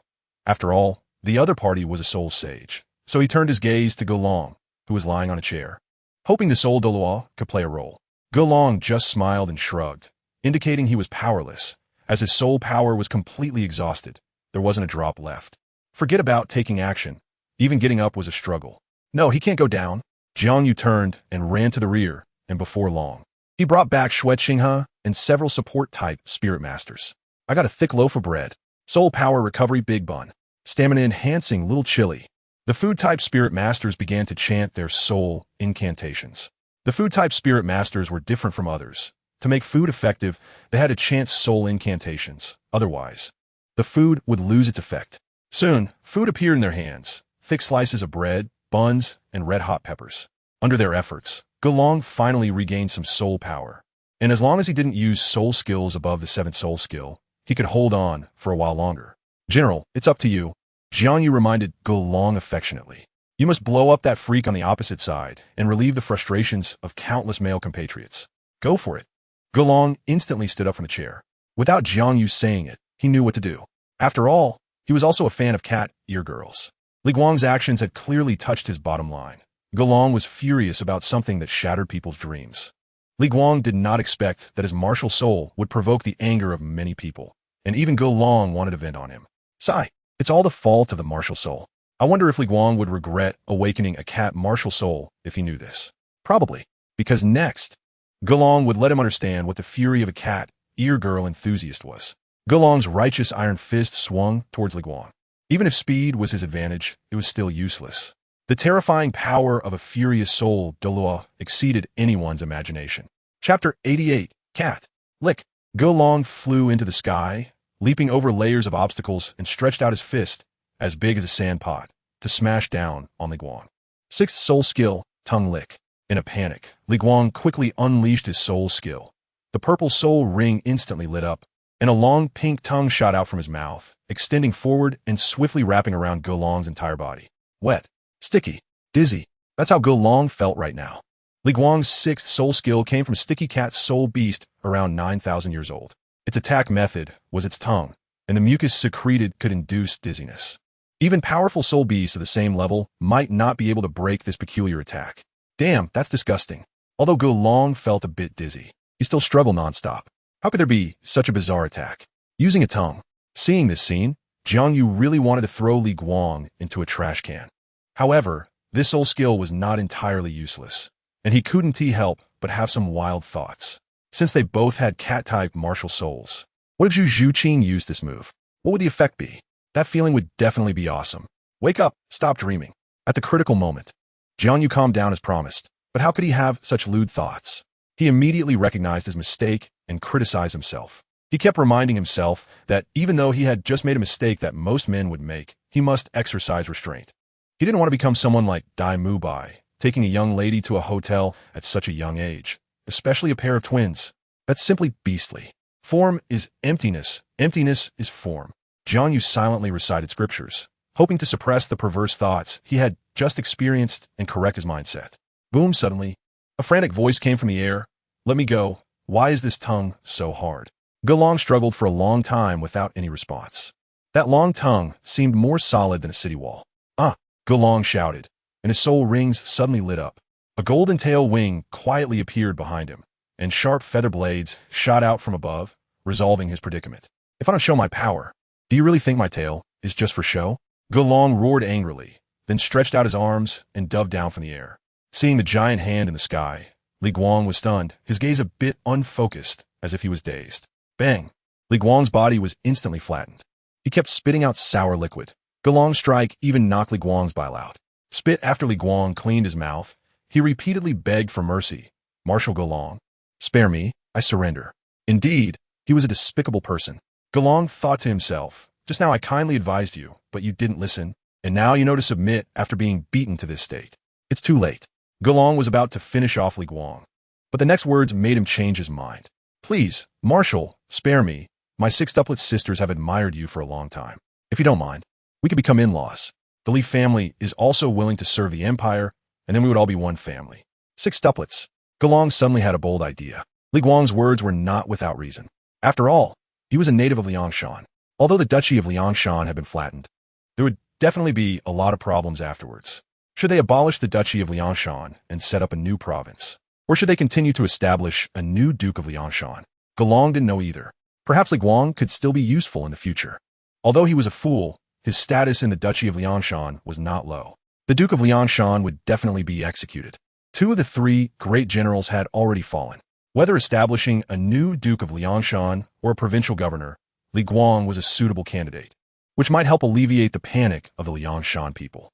Most importantly, Li Guang was a fool, easy to control, for the sake of the empire's grand cause. Gelong didn't mind taking Li Guang's 6 sisters as concubines. As long as he firmly tied the Li family to the empire's front line, he wouldn't have to worry about any changes from Li Guang. Gelong instantly changed his mind. After the Liangshan army surrendered, Gelong led his army to the duke's mansion. The remaining guards in the mansion saw that the situation was hopeless and had no choice but to put down their weapons and surrender. The Tian-Do coalition army successfully took over the duke's mansion. The Duchy of Liangshan was indeed a powerful duchy with significant strength. The entire duke's mansion covered an area of 1,000 acres, with over 300 rooms, pavilions, flowers, birds, insects, rain, and all facilities available. Li Guang knew that he would have to rely on Gelong in the future, so he quickly served this future brother-in-law. Upon entering the hall, they searched for a long time but did not find the Duke of Liangshan, which surprised even Li Guang. Logically, the Duke of Liangshan should have been waiting there. Gelong immediately ordered the soldiers to search the entire duke's mansion. An hour later, a soldier reported back that they had searched the entire mansion but found no trace of the Duke of Liangshan. Oh no, he got away. Gelong's expression changed. He didn't expect that the mastermind behind the Liangshan rebellion had actually escaped. How was he supposed to explain this to the Snowy Night Emperor? Marshal Ge, this chapter is not over. Please click the next page to continue reading. Jiang Yu quickly suggested, hurry and send people to the border fortress. Order them to guard the checkpoints strictly, post the Duke of Liangshan's portrait, and have everyone help look for him. We must not let him cross the border. Jiang Yu quickly guessed the escape route of the Duke of Liangshan. He must have headed towards the territory of the Star Luo Empire. Liangshan City was not far from the Star Luo border.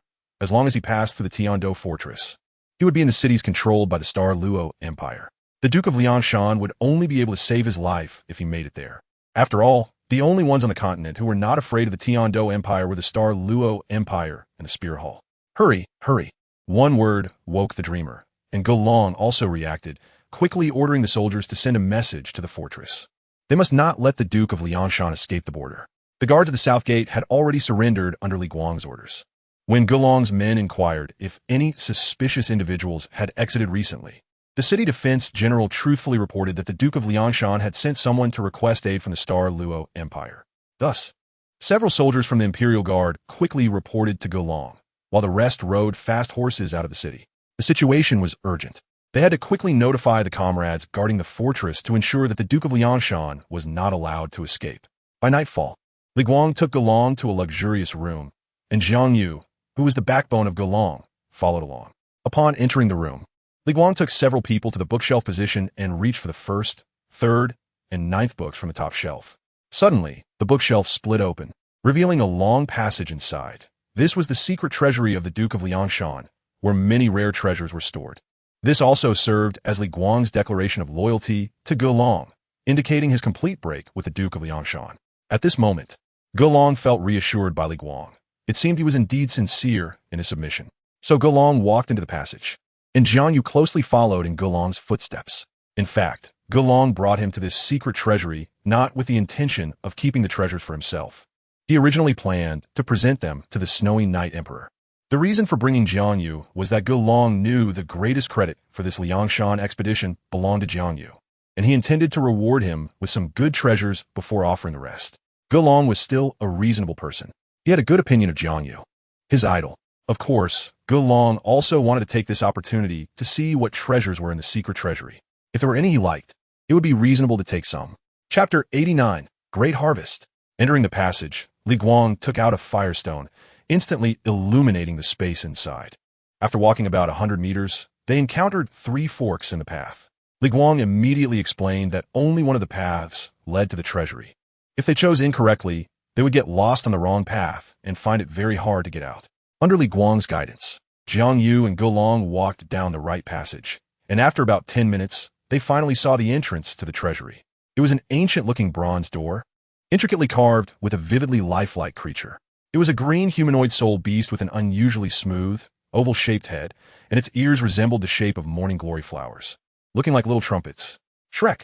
Jiang Yu recognized the creature on the door. It was indeed a very rare type of soul beast. Shrek! This old beast was quite peculiar, which is why even Flandrin named the academy he founded Shrek Academy, hoping that all students could be remarkable monsters like Shrek. Li Guang calmly extended his hands and began twisting the small trumpets on Shrek's head. 3 circles to the left, 3 circles to the right. Click! The door lock made a sound, and the door opened. A dazzling light emanated from within. Upon entering, Jiang Yu was astonished. The walls above were embedded with countless shining pearls, and golden soul coins were scattered all over the ground. Even Go Long did not expect that the Duke of Liangshan was so wealthy. Even some princes in the imperial city might not have such wealth. No wonder he dared to rebel. After walking for a while, the 3 arrived at a huge stone platform, which was over 100 square meters in size. On it were hundreds of large wooden boxes, each one open and filled with pearls, agate, ivory, tortoiseshell, and various precious gemstones. No, a way must be found to notify the Spirit Hall. If such a vast fortune fell into the hands of the Heaven Do Empire, then the Snow Knight Emperor could at least expand his army by hundreds of thousands, which would undoubtedly break the current balance of power on the continent. This was not something the Spirit Hall wanted to see. Arriving at the center of the stone platform, Jiang Yu was drawn to 3 transparent crystal boxes. Although they appeared to contain ordinary items from the outside, the fact that they were housed in such precious boxes indicated that the contents were definitely extraordinary. After Li Guang opened the 3 boxes one by one, Jiang Yu suddenly felt a tremor in his body. It was as if something inside was attracting him. He approached the boxes and found that one item resonated with him in a peculiar way. Looking around, he noticed that the other 2 had no reaction, and Jiang Yu realized that only he could hear the sound emitted by that item. It was a sun-shaped object, with a perfectly round pearl in the center that showed no signs of artificial polishing, looking as if it had been naturally formed. The light emitted by the pearl had a warm feeling. Surrounding the pearl were sharp objects made entirely of golden yellow jade. For some reason, upon seeing this item, the Chixiao Sword within Jiang Yu could not help but emit a series of rumbling sounds, and even the Emperor Fire became jubilant. Although he did not know what this item was, Jiang Yu had a strong intuition that it would be very useful to him. General Go. The 3 boxes contained rare treasures. Li Guang casually picked up a piece of jade from inside and handed it to Go Long. Although the surface of this jade looked quite ordinary, it was a rare space soul guide, which, according to that thief Song Kuei, was found in an ancient relic. The Song Kuei he mentioned was the Duke of Liangshan.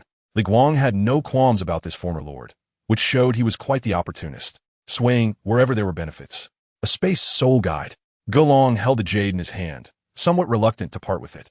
The method of making soul guides was extremely secretive, and many techniques had even been lost to time.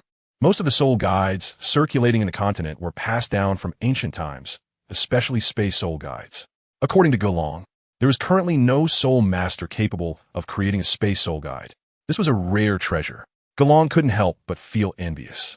Even he did not possess such an item. Seeing Go Long's expression, Li Guang immediately understood, but unfortunately, this piece of jade required the cultivation of a soul Douluo to use, making the general the most suitable person for it. No one would believe Li Guang's words, as this was not a unique soul guide without great restrictions. But Go Long, seeing his discretion, did not point it out and gladly accepted it. Jiang Yu, witnessing this, couldn't help but shake his head and smile, not saying much. He also had a space soul guide given by the Sword Douluo, so he was well aware of the intricacies. He had no interest in the jade. He only wanted that sun-shaped gemstone. After Go Long put away the green jade, Li Guang took out another jade box. Upon opening it, several dark, hard objects resembling bricks appeared. Just then, the sun-shaped gemstone in the alley emitted a faint glow. The dark objects seemed to undergo a transformation, emitting a light golden glow and turning into a peculiar dark gold color. A strange fragrance wafted from within, rich yet solid, lingering only within a diameter of about 1 meter. According to Song Kuei, this thing is called whale glue. He said it could enhance physical strength, but he didn't know the specific effects. It sounded somewhat like a supplement, but he claimed that its effects were quite significant, only usable by powerful attack-type soul masters. Although Li Guang initially had some thoughts about the whale glue, he gave it up after Song Kuei told him this, as he was merely a sensitivity attack-type soul master. Is that so? Go Long also felt it was a pity. Being a defense type, the whale glue was of no use to him. But it would be beneficial for Jiang Yu, the powerful attack-type soul master. So Go Long went along with it and gave the whale glue in the jade box to Jiang Yu. Whale glue. Although Jiang Yu did not know what this was, he was happy to accept it since it could enhance physical strength. Soon, Li Guang took out the sun-shaped gemstone, and Jiang Yu's eyes were fixed on it. I don't know what this is, but the craftsmanship looks so exquisite. It might be a precious decorative item.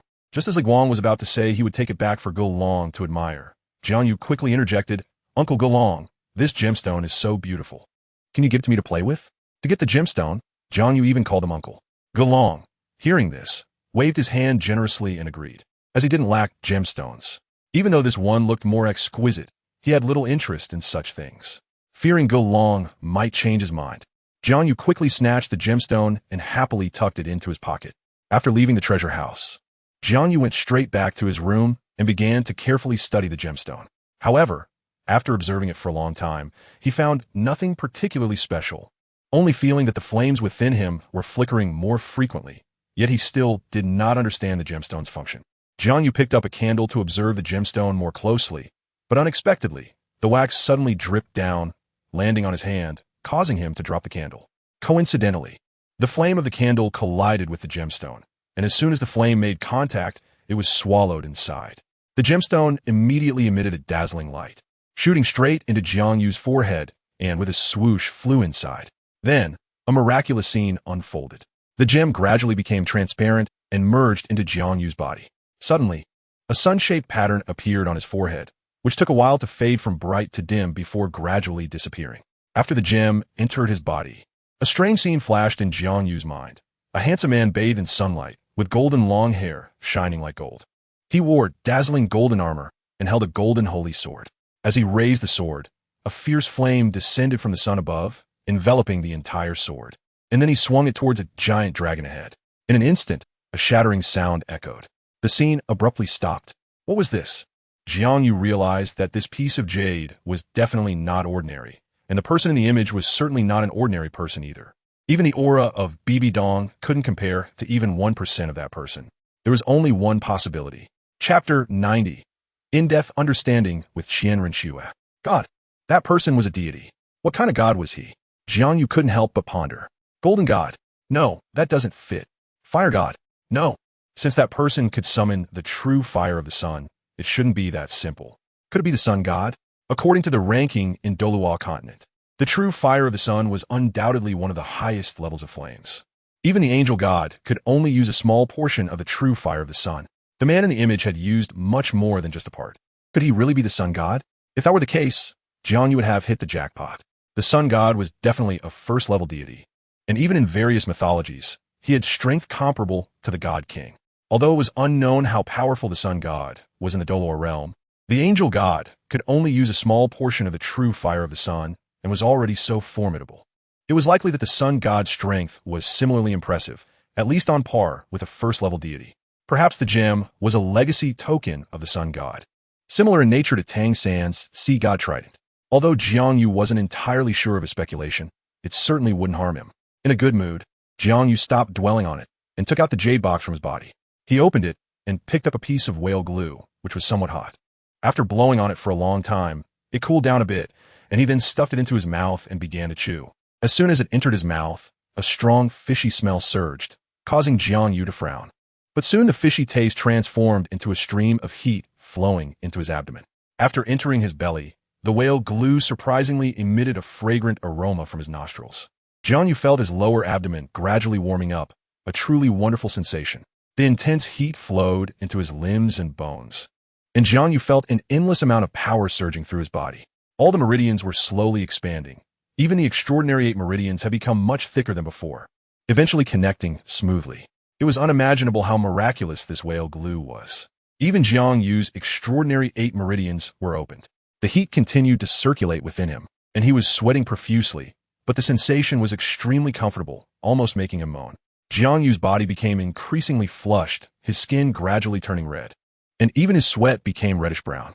At this point, the vitality in Jiang Yu was so vigorous that it surpassed that of an adult man, causing his body to become intensely restless. His body grew hotter. When Jiang Yu realized something was wrong, his temperature had already skyrocketed, making his mind gradually foggy. In fact, Jiang Yu didn't know that whale glue was a highly potent supplement known for its extreme yang properties, which could have a certain aphrodisiac effect on ordinary men. He had just consumed an entire piece, and although much of it had been absorbed by his body, some remained, putting him in a state of excessive yang energy. Soon, Jiang Yu's eyes began to turn red, and a strong desire suddenly erupted. Jiang Yu could hardly take it anymore. He wanted to let it all out. Just then, the door opened. Chixiao had originally come to discuss some matters with Jiang Yu, but upon seeing Jiang Yu's swaying body and his obviously abnormal condition, he immediately sensed something was wrong. Jiang Yu, what's wrong with you? Chixiao hurriedly approached, reaching out to touch Jiang Yu's forehead, only to find it extremely hot. A faint fragrance wafted over, and Jiang Yu could no longer restrain the fire in his heart, turning into a wild beast as he grabbed Chixiao's hand and lunged at her. He quickly pinned Chixiao beneath him. Jiang Yu, no. Qianrenchua's face flushed bright red, her voice filled with anger and shame as she found herself pinned down by Jiang Yu again. This made her very unhappy. She was not someone to be beneath others. If it came to that, she should be on top. However, Qianrenchua realized that no matter how she struggled, she couldn't break free from Jiang Yu's body, and she didn't understand how his strength had suddenly become so immense. As she struggled, her appearance gradually changed. Her once ordinary face transformed entirely. The straight nose, slightly slender phoenix eyes, and the sharp, regal beauty were fully revealed, her skin as smooth and white as snow. Following her neck down, the previously flat area became as towering as mountains. A small six-winged angel imprint appeared between her eyebrows, and her golden hair spread out wildly under Jiang Yu's movements, causing Qianrenchua's golden eyes to show signs of panic. What should I do? This was Qianrenchua's first encounter with such a situation. She could even hear her body making a sound like flowing water. Although she was exceptionally gifted, she had never been in such a situation before, and was no different from an ordinary girl. In this situation, Qianrenchua didn't know what to do. While Jiang Yu had already leaned in to kiss her cheek. After a fierce kiss, Qianrenchua finally came to her senses. This can't go on, because one of Jiang Yu's hands had already climbed up to the peak. The other hand was also preparing to explore the depths.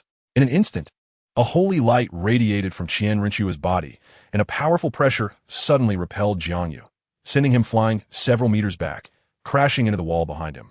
Amidst the intense collision, Jiang Yu fainted.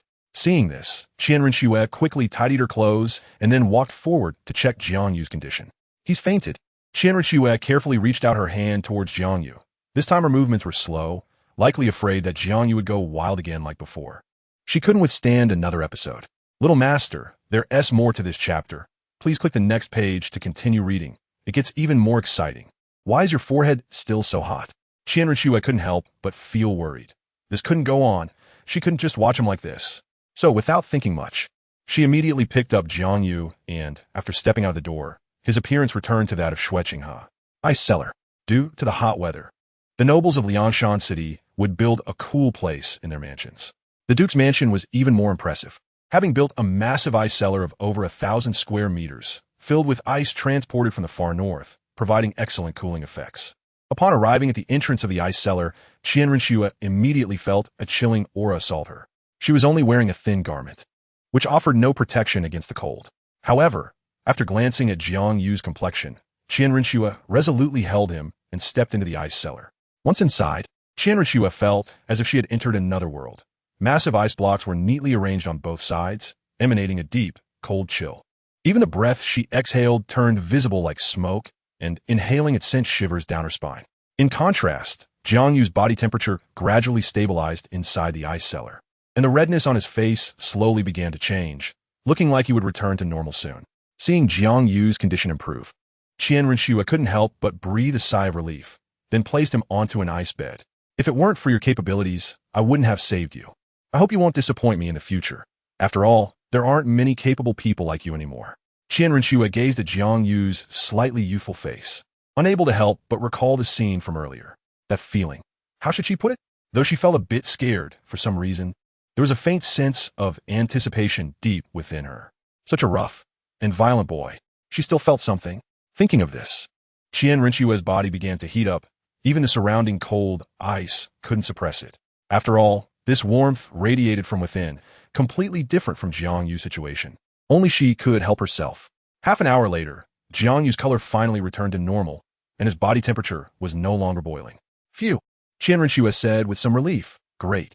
It seems he is fine now. Seeing this, Qianrenchua also felt at ease. However, at that moment, a sudden idea struck her, and her eyes sparkled with an unusual light. Today, I'll leave you in this ice cellar to sleep for a night. Consider it a punishment for being rough with me. Let us see if you dare to do it again. Qian Rinxue snorted, then turned and left, leaving Jiang Yu alone on the cold ice. Ha ha ha, closing the ice cellar door, Qian Rinxue couldn't help but let out a laugh like silver bells. Chapter 91. Friction. In his unconscious state, Jiang Yu had a dream where he pressed Qian Rinxue beneath him and did some indescribable things. Although it was a dream, the sensations felt incredibly real, making Jiang Yu's face flush. Kid, wake up. Tianming Ice Silkworm woke up at this moment, trying to rouse the unconscious Jiang Yu. Jiang Yu groggily woke up. Realizing he was in the ice cellar, a wave of coldness washing over him. He couldn't help but shiver. His body almost froze stiff, his muscles felt rigid, and even his hair stood straight. This ice, it's from the extreme north, how nostalgic. Tianming Ice Silkworm recognized the origins of the ice upon seeing it. Hey, this ice. Looking ahead at a block of ice about the size of a brick, Tianming Ice Silkworm became excited, noticing strange characters carved on it. Translated into human language, it read, Dear Bing Bing, I am your very own Big Meat Silkworm. The heart of Silkworm Baby will forever belong to you, Bing Bing. Every time I sleep, I dream of you. Ah, Bing Bing, I miss you. Looking at its casual doodle, Tianming Ice Silkworm fell into reminiscence. The female beast it liked was an ice blue emperor scorpion, with its cold gaze, green long tail, and silvery mouth parts, all of which attracted it. Unfortunately, who made their ice silkworm clan so weak? They could only qualify as food for the ice blue scorpion. Tianming Ice Silkworm understood the vast chasm between them. After all, it did not love just any ordinary ice blue scorpion, but the emperor among scorpions, the ice blue emperor scorpion, one of the 3 great kings of the extreme north. So this love was merely a wishful thinking. Kid, put that ice brick into your soul guide. Remember, you must keep it safe. Tianming Ice Silkworm's voice echoed in Jiang Yu's mind. Jiang Yu looked ahead and soon saw the ice brick. He didn't understand the text, but he was deeply shocked. Despite being covered in frost, he could sense the content within. It looked like it was written with snot. So gross. Who writes with snot? However, since Tianming Ice Silkworm wanted him to take the ice brick, it must have its reasons. So Jiang Yu picked up the ice brick from the ground and stored it in his soul guide. By the way, Tianming, how'd I end up in the ice cellar? Jiang Yu asked, puzzled. How would I know? Tianming Ice Silkworm replied, somewhat surprised. I thought you came here for fun. Who would look for fun in an ice cellar? Jiang Yu thought Tianming Ice Silkworm was foolish. In fact, Jiang Yu misunderstood it. Their ice silkworm clan usually enjoyed themselves in ice cellars. Suddenly, a creaking sound echoed through the ice cellar. Someone's coming. Just as Jiang Yu finished speaking, Tianming Ice Silkworm gradually dissipated. I'm going to sleep. Take care of yourself. So hard to please. Acting like a grandmaster, Jiang Yu couldn't help but complain. You're awake. Qian Rinxue gracefully entered the ice cellar, surprised to see Jiang Yu awake. She had worried that the low temperature would freeze him, but unexpectedly, his face looked rather rosy. What are you doing here? Qian Rinxue pointed at herself, her expression somewhat astonished. Did you forget? Last night I.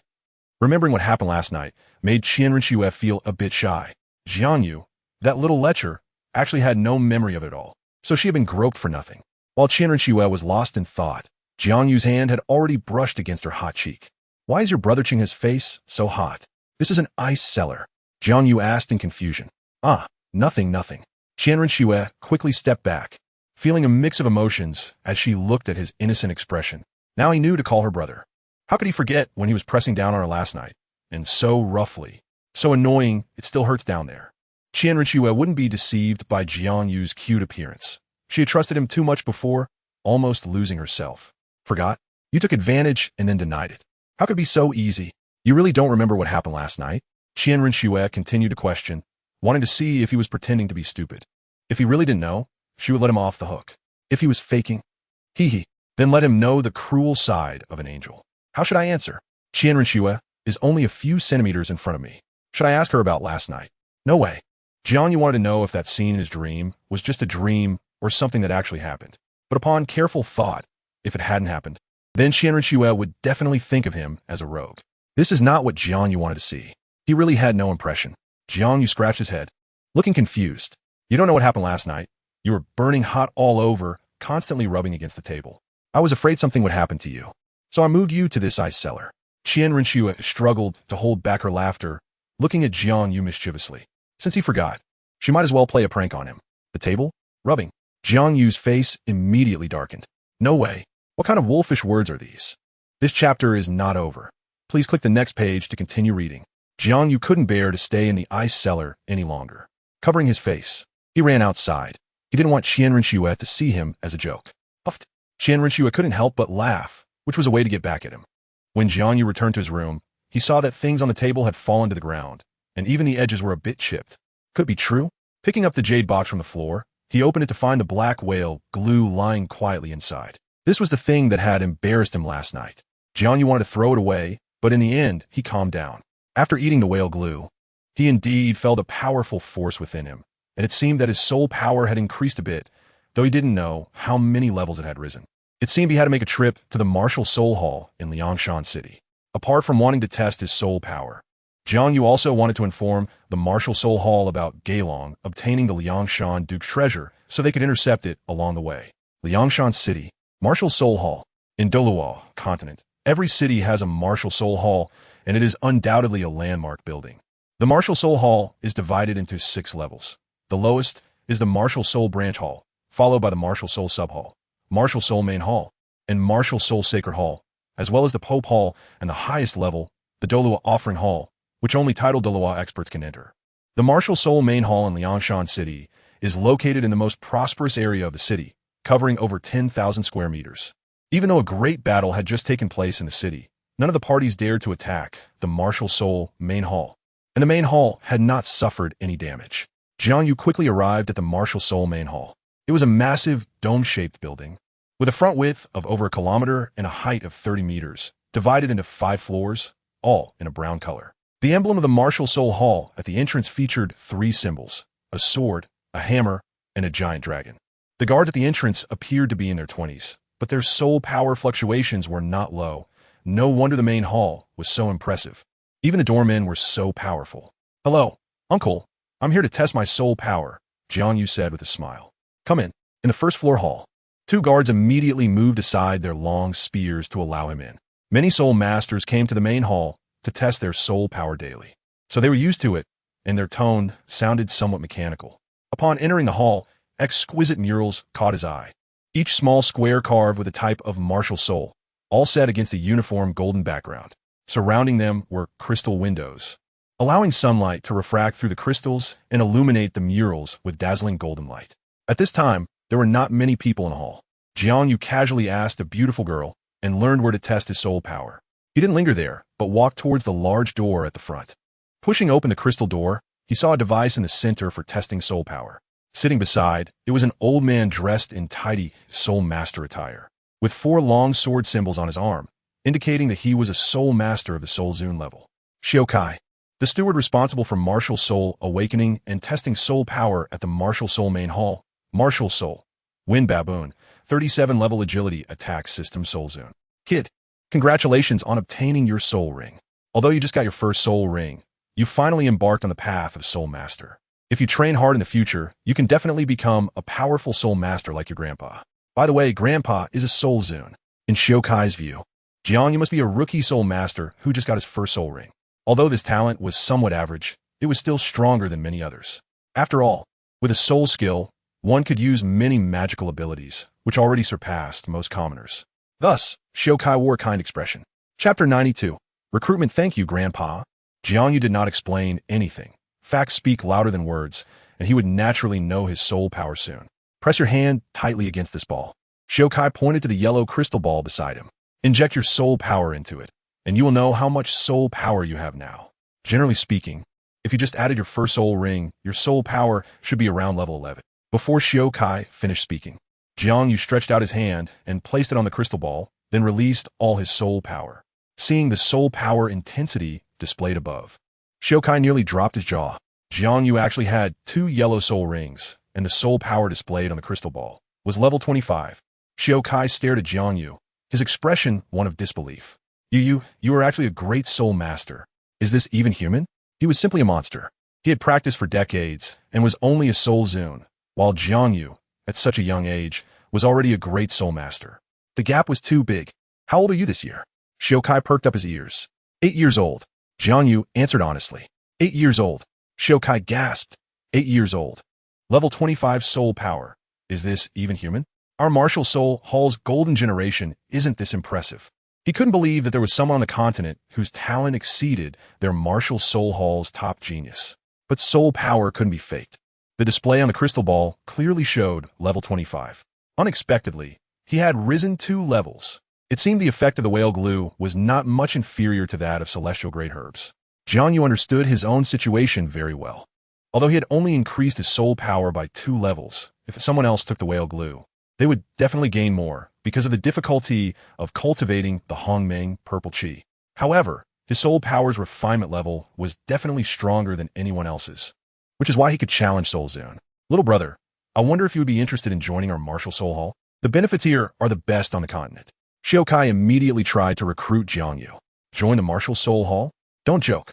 He was already part of the martial soul hall when he was still drinking Bibi Dong's milk. Did he need to join again? However, he couldn't tell Xiaokai about this, as it was safe for the fewer people who knew about his undercover status. I'm sorry, Grandpa. Jiang Yu innocently refused. I have already joined another sect, so it's impossible for me to join your martial soul hall. Oh, I see. Xiaokai couldn't help but exclaim in regret. With Jiang Yu's talent, joining the martial soul hall would certainly lead to him being valued highly, and he might even surpass the golden generation, becoming the holy son of the martial soul hall. At that time, he could be accepted as a disciple by the Pope, and his future would be limitless.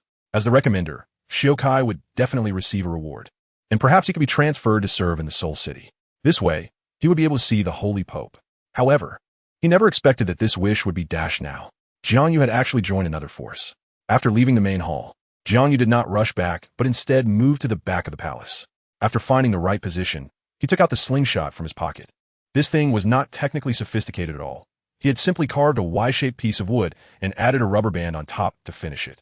Jiang Yu bent down to pick up a stone and took out a small piece of paper that he had prepared earlier, wrapping the stone in it.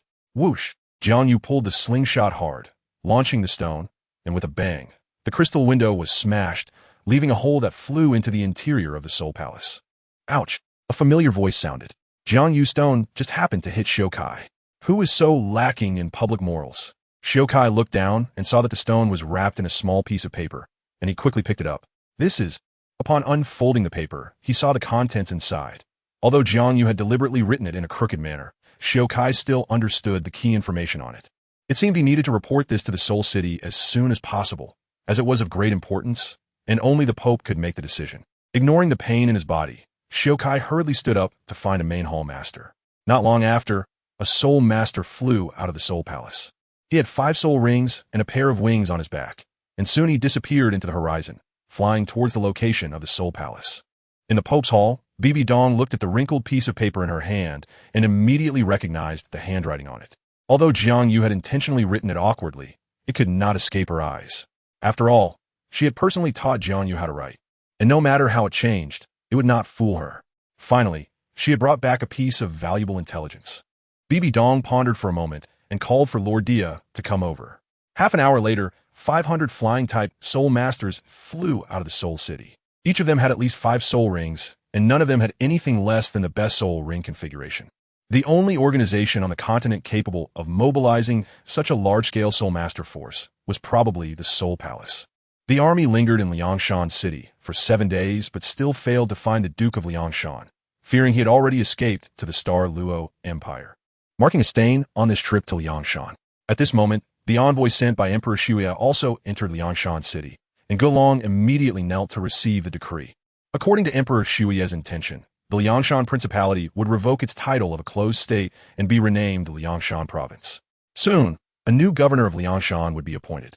As for Li Guang, who Gulong mentioned in his letter, Emperor Shuya, after weighing the options, did not appoint him as the governor of Liangshan, but rather conferred upon him the title of Count. Emperor Shuya conferred Li Guang as Count of Liangshan, and specially granted him 1,000 acres of land. Emperor Shuya's meaning was very clear.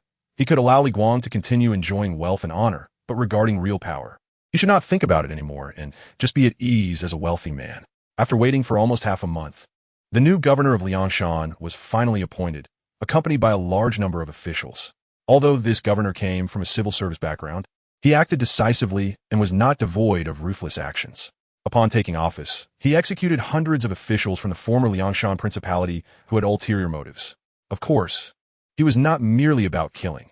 During this process, he also did not forget to win people's hearts. In summary, It was about killing a batch, promoting a batch, and demoting a batch. About half a month later, the situation was completely stabilized, and Golong, in accordance with Emperor Shuya's orders, left behind 30,000 elite guards in Liangshan province. He then led the remaining soldiers back to the Heaven-Do imperial city. After leaving the territory of Liangshan, the army hurried towards the imperial city, traveling by day and camping at night, and everything went smoothly along the way. In the Woniu Valley, although this was not a good place to camp, it was getting late, and the march was inconvenient. So Golong had no choice but to stay put in the valley. They had not encountered any dangers in Liangshan, so now that they were in the territory controlled by the Heaven-Do Empire, Golong also relaxed his guard. However, he still assigned over 1,000 elite guards to guard the gold and silver treasures that had been discovered from the Duke of Liangshan's residence. After midnight, everyone fell into a deep sleep, and the soldiers on guard were also looking quite sleepy, completely lacking any spirit. At this moment, a group of masked individuals in black quietly infiltrated the camp. They were from the Soul Palace, and each of them was a Soul Master.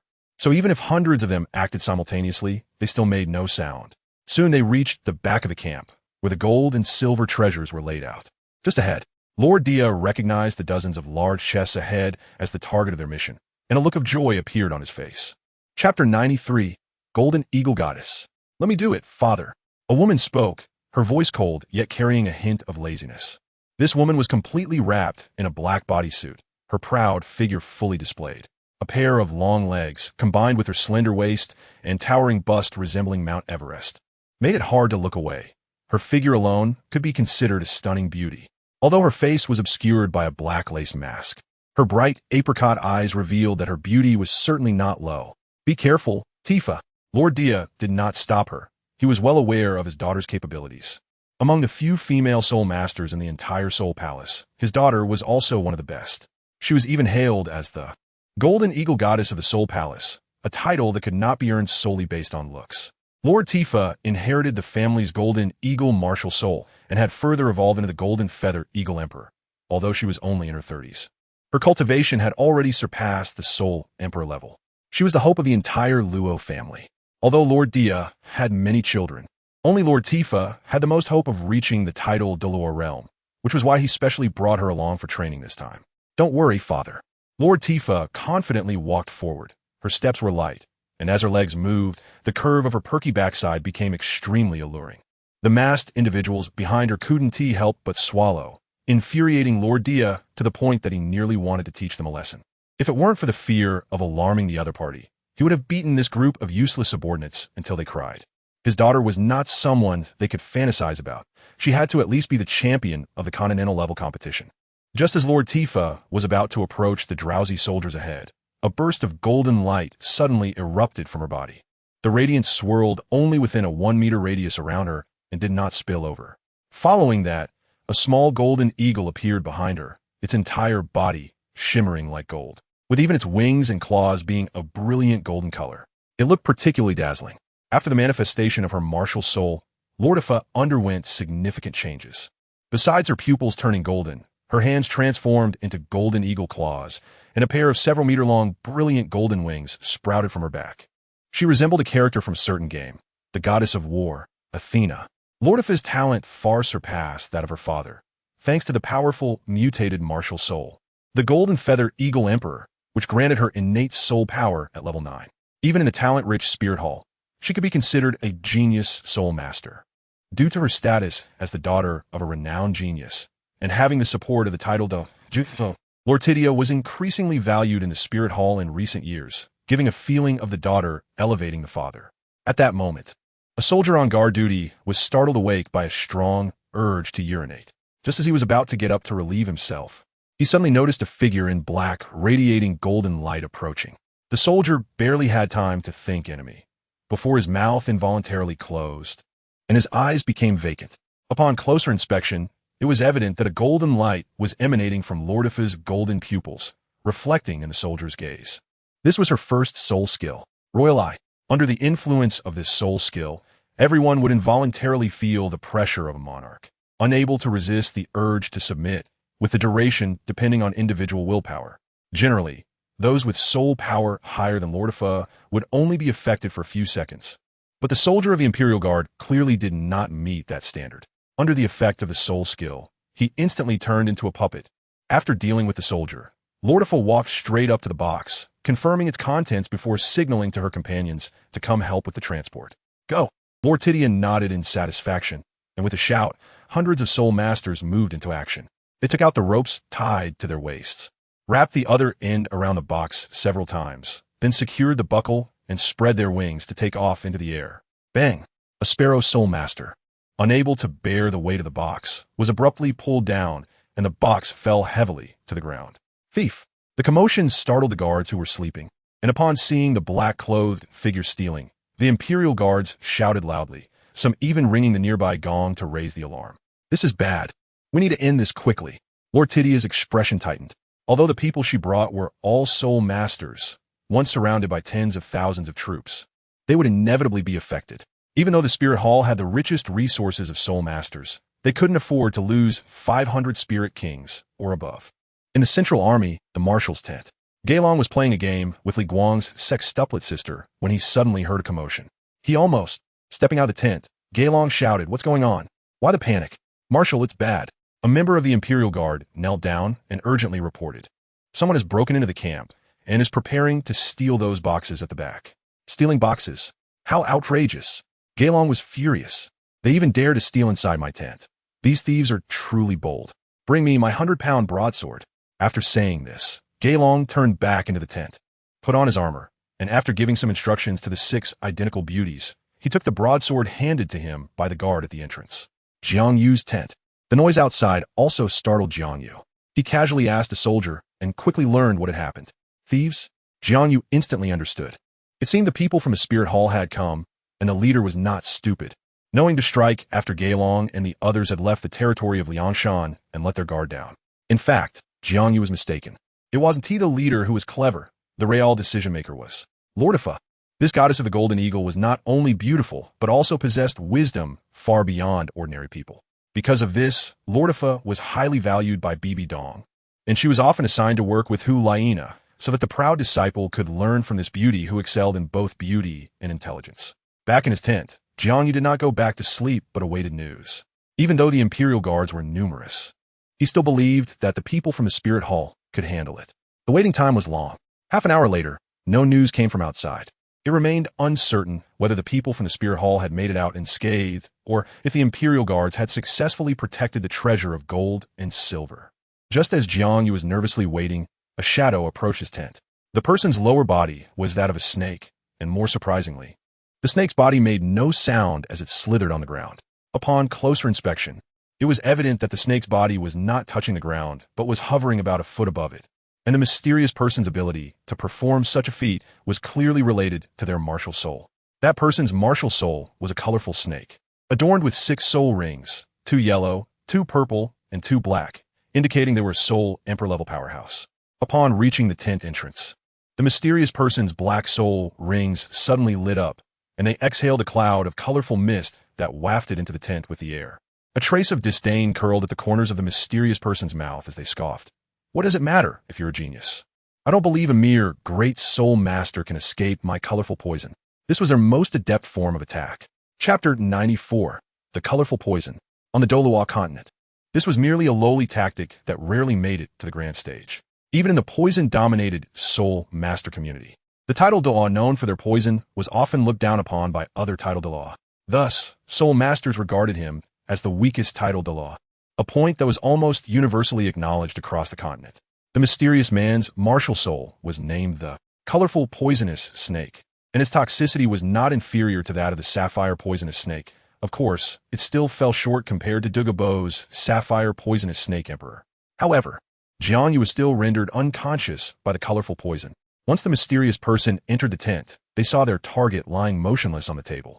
Without hesitation, they quickly crawled over to Jiang Yu, hoisted him onto their back, and exited the tent.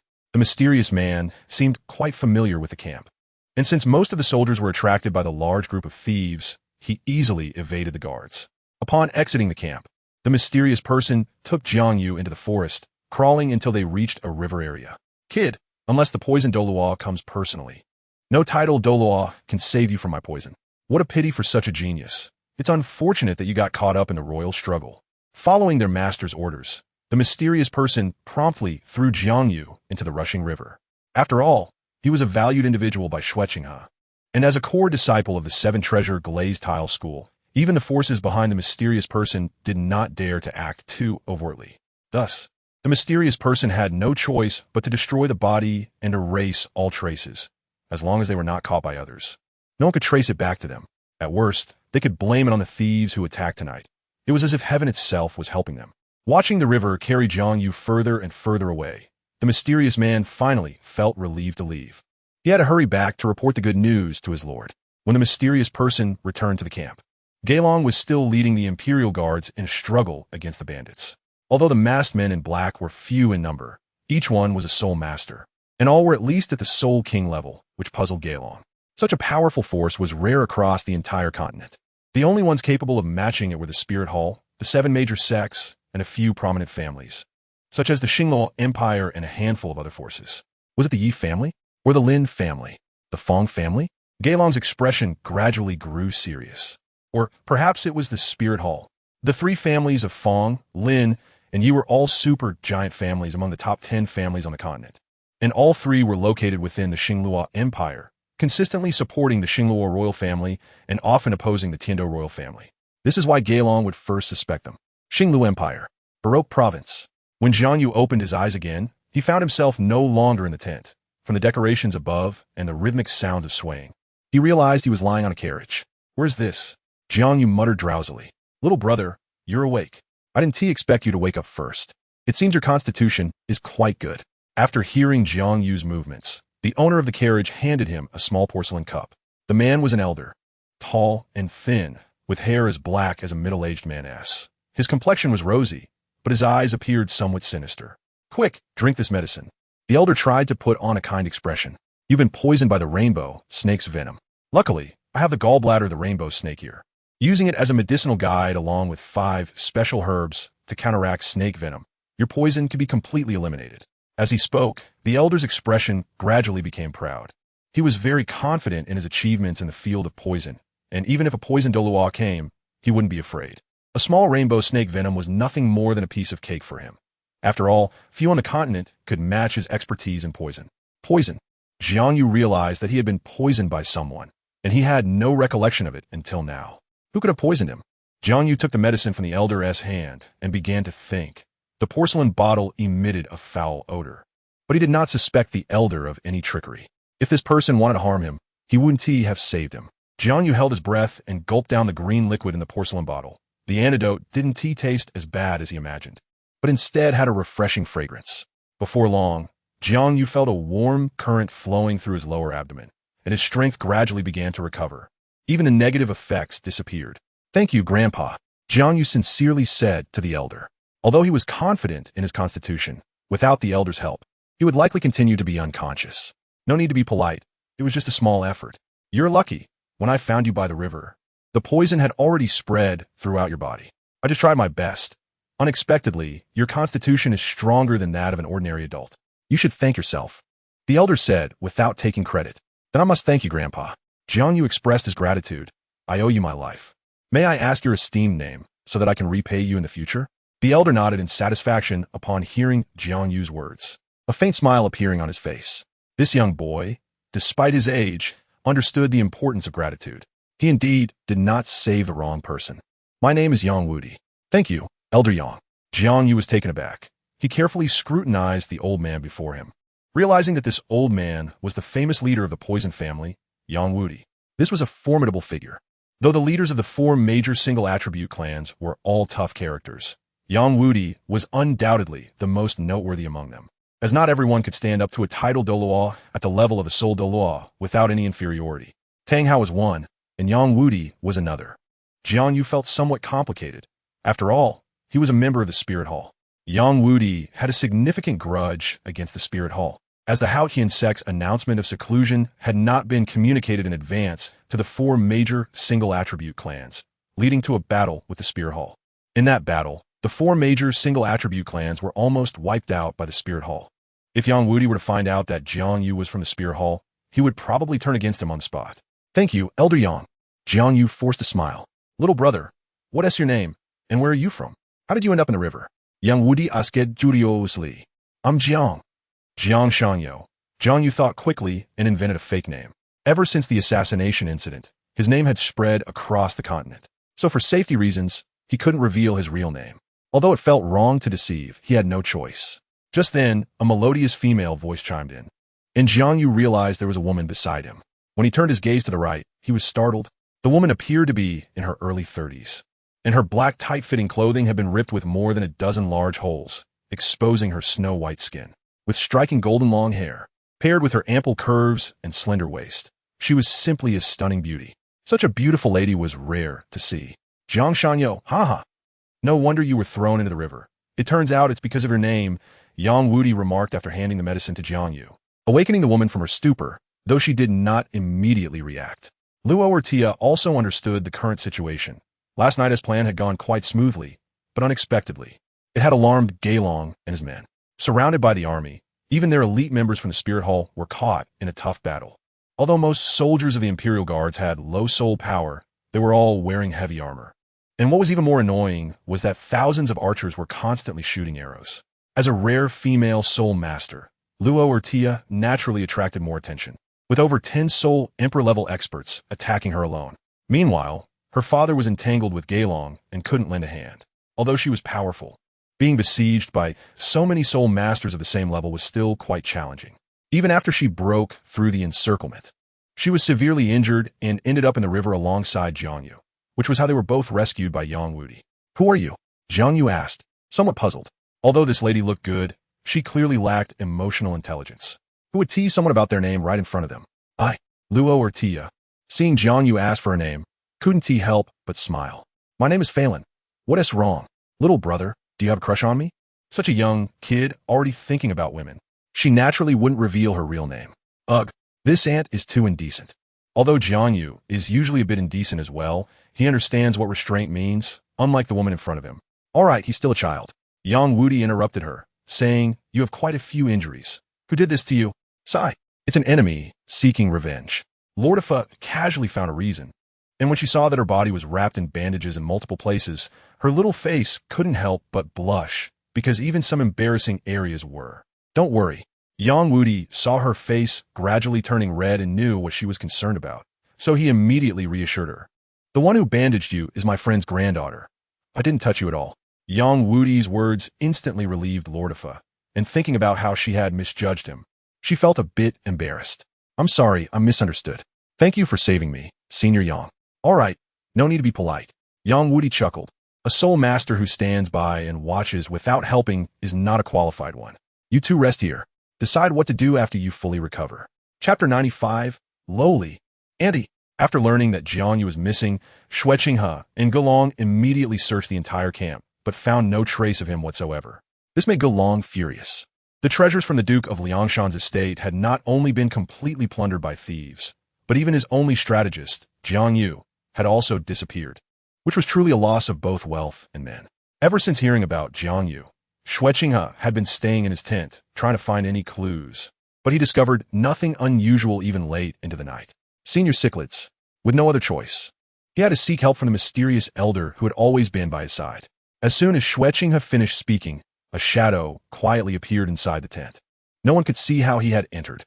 Under the moonlight, the figure added a touch of mystery, and his presence was extremely restrained, with not a hint of soul power leaking out. The man was neither fat nor thin, neither tall nor short, with no special features at all. He looked quite ordinary, the kind of face that would be easily overlooked in a crowd. "Miss, what orders do you have?" The elder bowed to Qianrenxue, clearly not from the Tiando royal family. He was one of the few who knew the true identity of the man before them.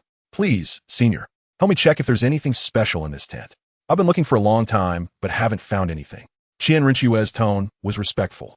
The Cichlid Douluo was a trusted confidant of her grandfather. When she was sent to the Tiando Empire to carry out a secret mission to replace Xueqinghe, this titled Douluo and another serpent spear Douluo had been hiding in the shadows, protecting her safety. On this expedition against the Liangshan Principality, she brought the Cichlid Douluo along, while the serpent spear Douluo remained in the imperial city. "Yes, miss." The Cichlid Douluo immediately began to inspect the tent. With his cultivation, he quickly noticed something unusual. Cichlid, possess. The strange aura was too weak. He had to unleash his martial soul. His martial soul, like his title, was also a cichlid.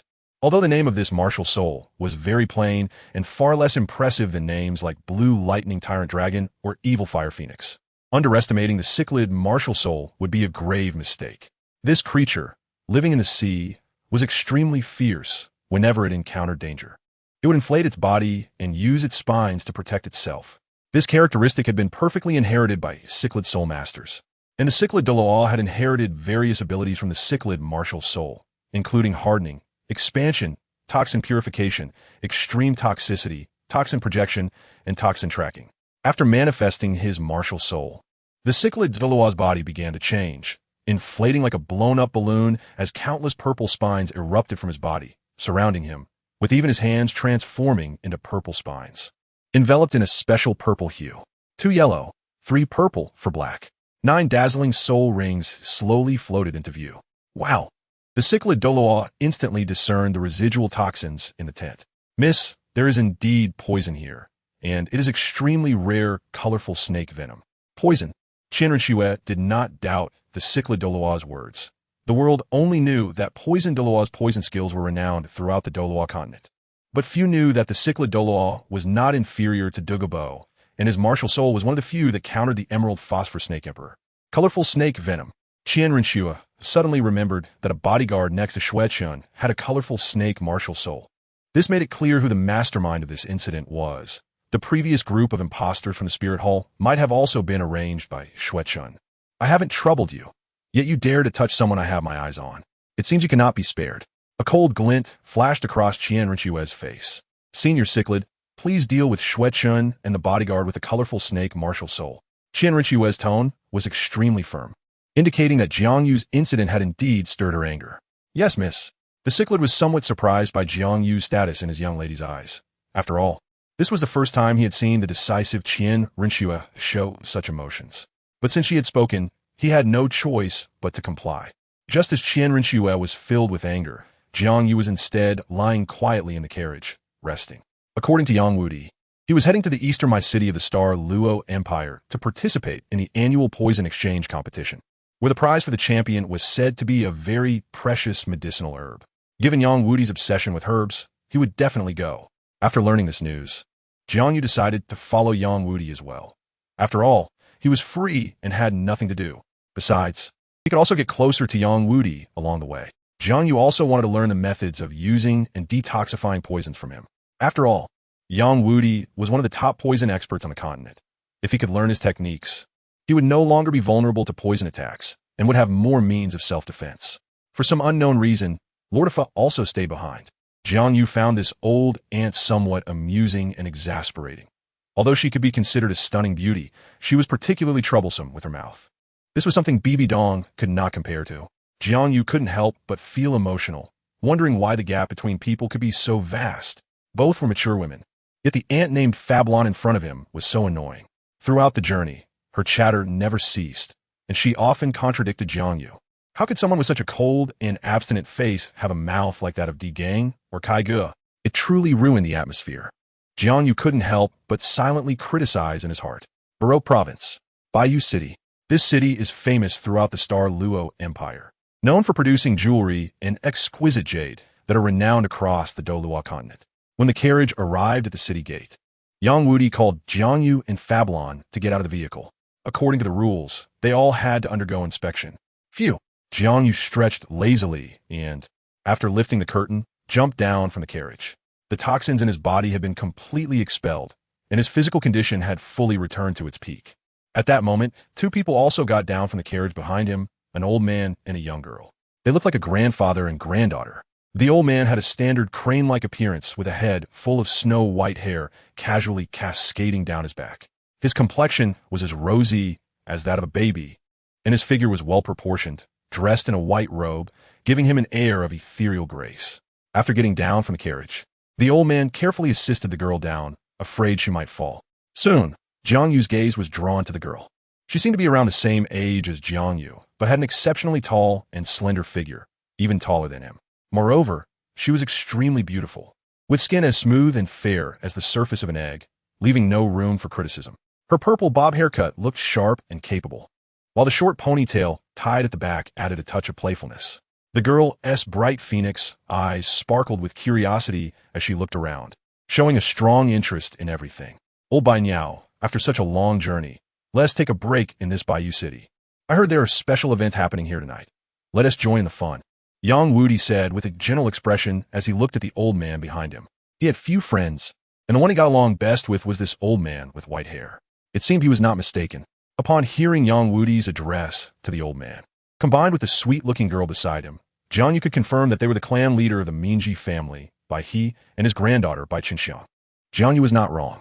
The reason Bai He was traveling with Yang Wudi was that my city had something he needed, and he made a trip there every year. Coincidentally, Yang Wudi was on the way, which is why the two old friends had come together. Is that little girl pretty? Or is the aunt pretty? Loridi Fa teased JiangYu, who was staring at the girl. Of course it's her, JiangYu replied frankly. Look at yourself, how old are you? Your skin is almost wrinkled. How could you compare with her? In fact, JiangYu said this deliberately to annoy her. Loridi Fa's skin was not wrinkled. On the contrary, it was very firm. Where is it wrinkled? Loridi Fa quickly looked at herself, pinching her skin with both hands, and relaxed when she found it was still as smooth and soft as before. Good for you, you little brat. Loridi Fa pointed at JiangYu's head and laughed. You really don't know how to appreciate it. When you grow up a bit more, you'll realize how good the aunt is. How can a little girl compare? Hee. JiangYu was too lazy to respond to her. Compared to the old dish, he still preferred fresh and delicious dishes. You're awake, Bai Qinxiang said curiously as she approached JiangYu.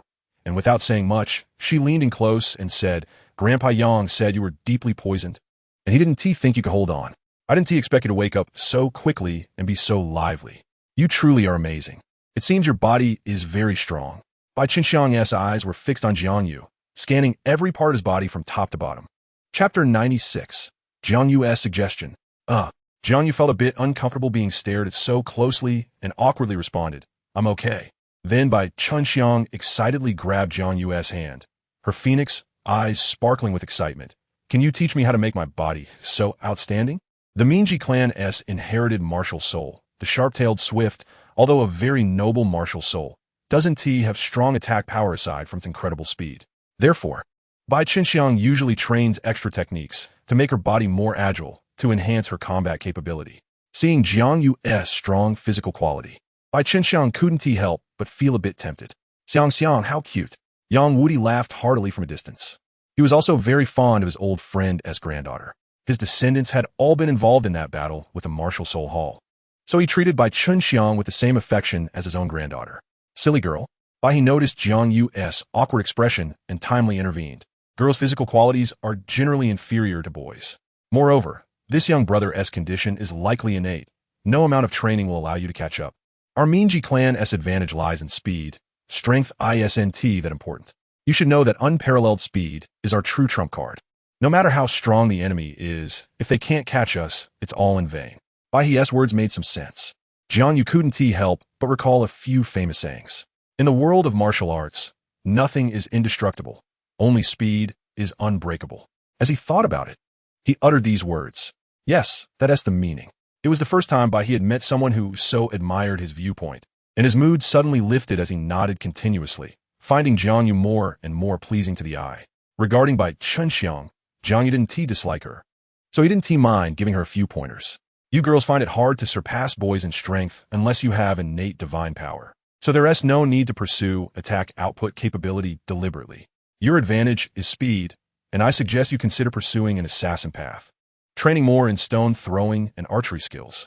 In order to prevent Bai Qinxiang from going astray, JiangYu was genuinely putting in effort, meticulously offering his suggestions. This young brother's knowledge is quite impressive. May I ask which sect you hail from? Bai He couldn't help but become very interested in JiangYu, seeing that his conversation was definitely that of a disciple from a large sect. Thank you for your praise, senior. I have no sect or faction. JiangYu certainly wouldn't tell him the truth. Since he had donned a disguise, he had to go all the way. If he revealed that he was from the 7-treasure Glazed tile school, then the false name he had given would be meaningless. Oh, Bai He was a bit surprised, but then he thought this was a good opportunity. This young man had impressive knowledge and was of a similar age to his granddaughter, so perhaps, if he could be with Xiang and then have a big fat child, maybe the Minji clan could hope for revival. Bai He's eyes flashed with a hint of light, but he was not in a hurry. The most important thing now was to investigate Jiang Yu's entire background.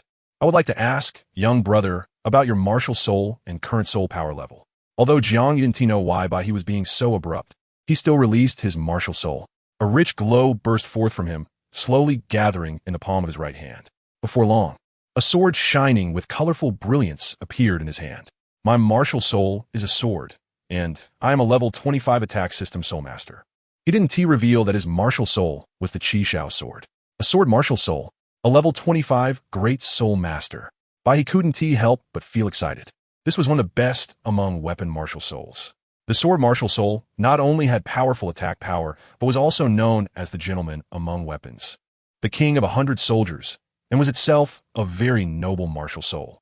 The martial soul of the Min family is also known for its nobility, and when paired with the sword martial soul, it can be said to complement each other perfectly. This aura, feeling the powerful aura emanating from the Chixiao Sword, Yang Wudi's expression became somewhat serious. He had only felt such a terrifying aura from the Haotian hammer before.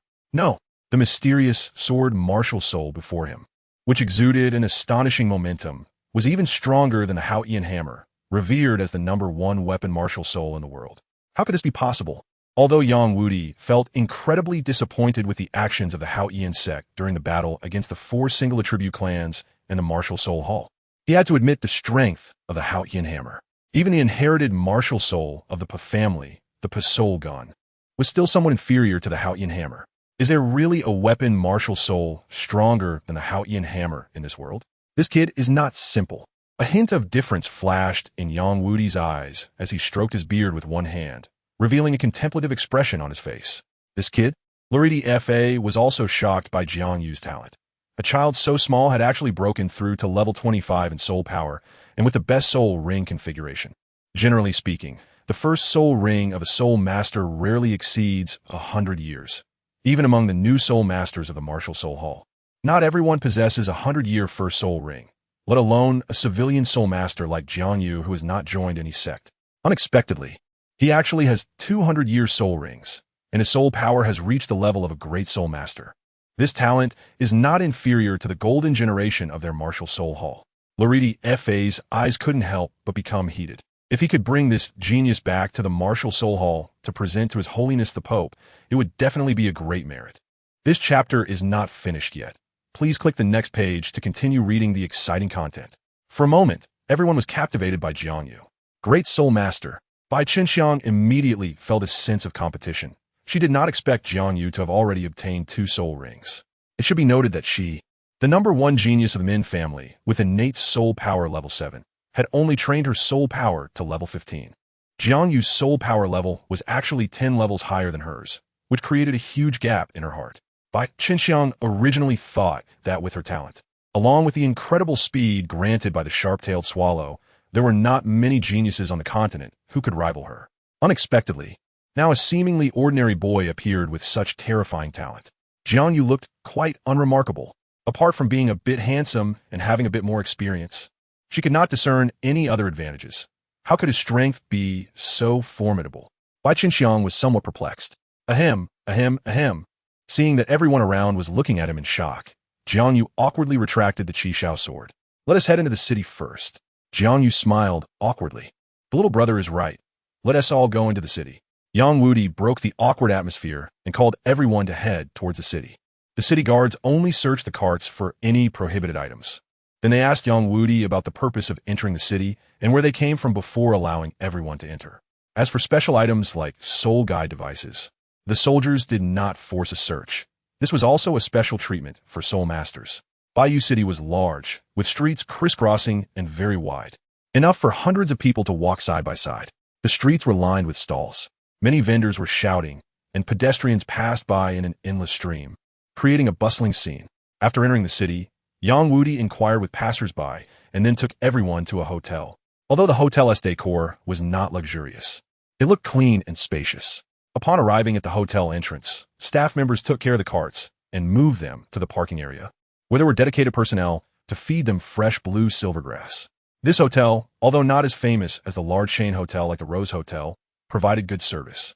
After entering the hotel, young ladies in uniforms warmly welcomed everyone, all wearing the same smile, clearly having trained together often. After checking into their rooms, everyone returned to their respective rooms to rest. The interior decor had its own unique charm, with posters of girls on the walls, all wearing exquisite jade. Besides fruits on the table, there was also a brilliantly designed promotional flyer. Jiang Yu casually picked it up to look, and it turned out that a grand celebration would be held in the city that evening, open to everyone, locals or not, with many activities planned. Even the most famous entertainment venue in Baiyu City, the Yixiang Courtyard, would send out top singers and dancers to perform their talents. In addition, there would be a series of prizes given away, including many valuable items. It would be nice to check it out in the evening. Jiang Yu grabbed an apple from the table and took a bite. It tasted really good, much better than an ordinary apple. It was clearly the famous Hongyu apple from the outer regions, known for its quality and affordability, and it was very popular even in the Xinglua Empire. So the hotel would also treat its guests well. Chapter 97. The Twin Sisters. As night fell, thousands of lanterns were hung high in Baiyu City, and the flames instantly lit up the night. The annual event of Baiyu City also began, and Jiang Yu and his group arrived at the most bustling commercial street in the city.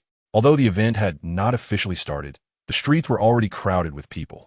In addition to young boys and girls, even some elderly men and women with white hair were eagerly anticipating the upcoming celebrations. The Baiyu Festival was a grand event in the city. On this day, no matter how busy the residents were, they would come to participate in the celebrations. The stalls on the street also began promotional activities, with prices slashed by at least half compared to usual. Baiyu Square, located in the central area of the commercial street, covered an area of several tens of thousands of square meters, and at this moment, a stage in the square was fully prepared. The celebration was about to begin. The city lord of Baiyu City and the head of the martial soul hall in the city, along with other notable figures, attended the event and offered their congratulations, wishing for the event's success. After introducing the history of the Baiyu Festival, the first event, the double battle began. Any soul master under the age of 16 and below the soul sect level could sign up to participate. The purpose of the double battle was to discover new talents, so generally well-known soul masters would not participate. After hearing the introduction, Bai Ling had a flash of inspiration. He was just thinking of creating an opportunity for Jiang Yu and his granddaughter to get close, and unexpectedly, the opportunity came. He took the liberty of going to secretly sign up Jiang Yu and Bai Qinxiang. After Jiang Yu learned about it, he couldn't help but feel a bit helpless. But since it was already done, he didn't intend to refuse. Fighting with different soul masters could quickly increase his experience, and he was happy to accept. Arriving at the registration area, Jiang Yu and Bai Qinxiang received 2 number plates after testing their bone age, which read 13, indicating they were the 13th pair to compete. Let us give your combination a name. The staff member asked. Let's call it the Jiangbai combination. Jiang Yu casually thought of a name. He couldn't be bothered to put much thought into such trivial matters. After all, it was temporary. Bai Qinxiang couldn't help but roll her eyes. This name is too lacking in style. No way. It has no momentum at all. Then what do you want? Jiang Yu didn't mind. Let me think. Bai Qinxiang assumed a contemplative pose, and soon she came up with a very stylish name, which would be called the Youxiang combination. Jiang Yu didn't think this name was stylish, but he didn't refute it either. He didn't mind what it was called. Confirmed. After the staff confirmed it was correct, they wrote down their combination name on the number plate. Half an hour later, the 2-person battle began immediately, and the first pair to appear was a duo of muscular men. Their opponents were a man and a woman. The man was somewhat short, while the woman had an hourglass figure and was even over 1.8 meters tall. Many people favored the muscular men, as they gave a stronger sense of pressure based on appearance. After releasing their martial souls, the 2 muscle men suddenly sprouted brownish-yellow fur, accompanied by a faint fishy smell. On their chests, a huge white hair-like crescent looked exceptionally eye-catching, and their height swelled to 3 meters. The most chilling aspect was their pale red eyes, which radiated a fierce and bloodthirsty light. 2 yellow soul rings circled around them.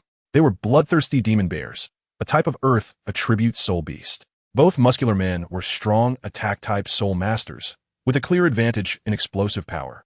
As for the male-female duo, one was a speed-type soul master with a martial soul of a blue giant wolf, about 2 meters long, with brownish-yellow eyes filled with rage.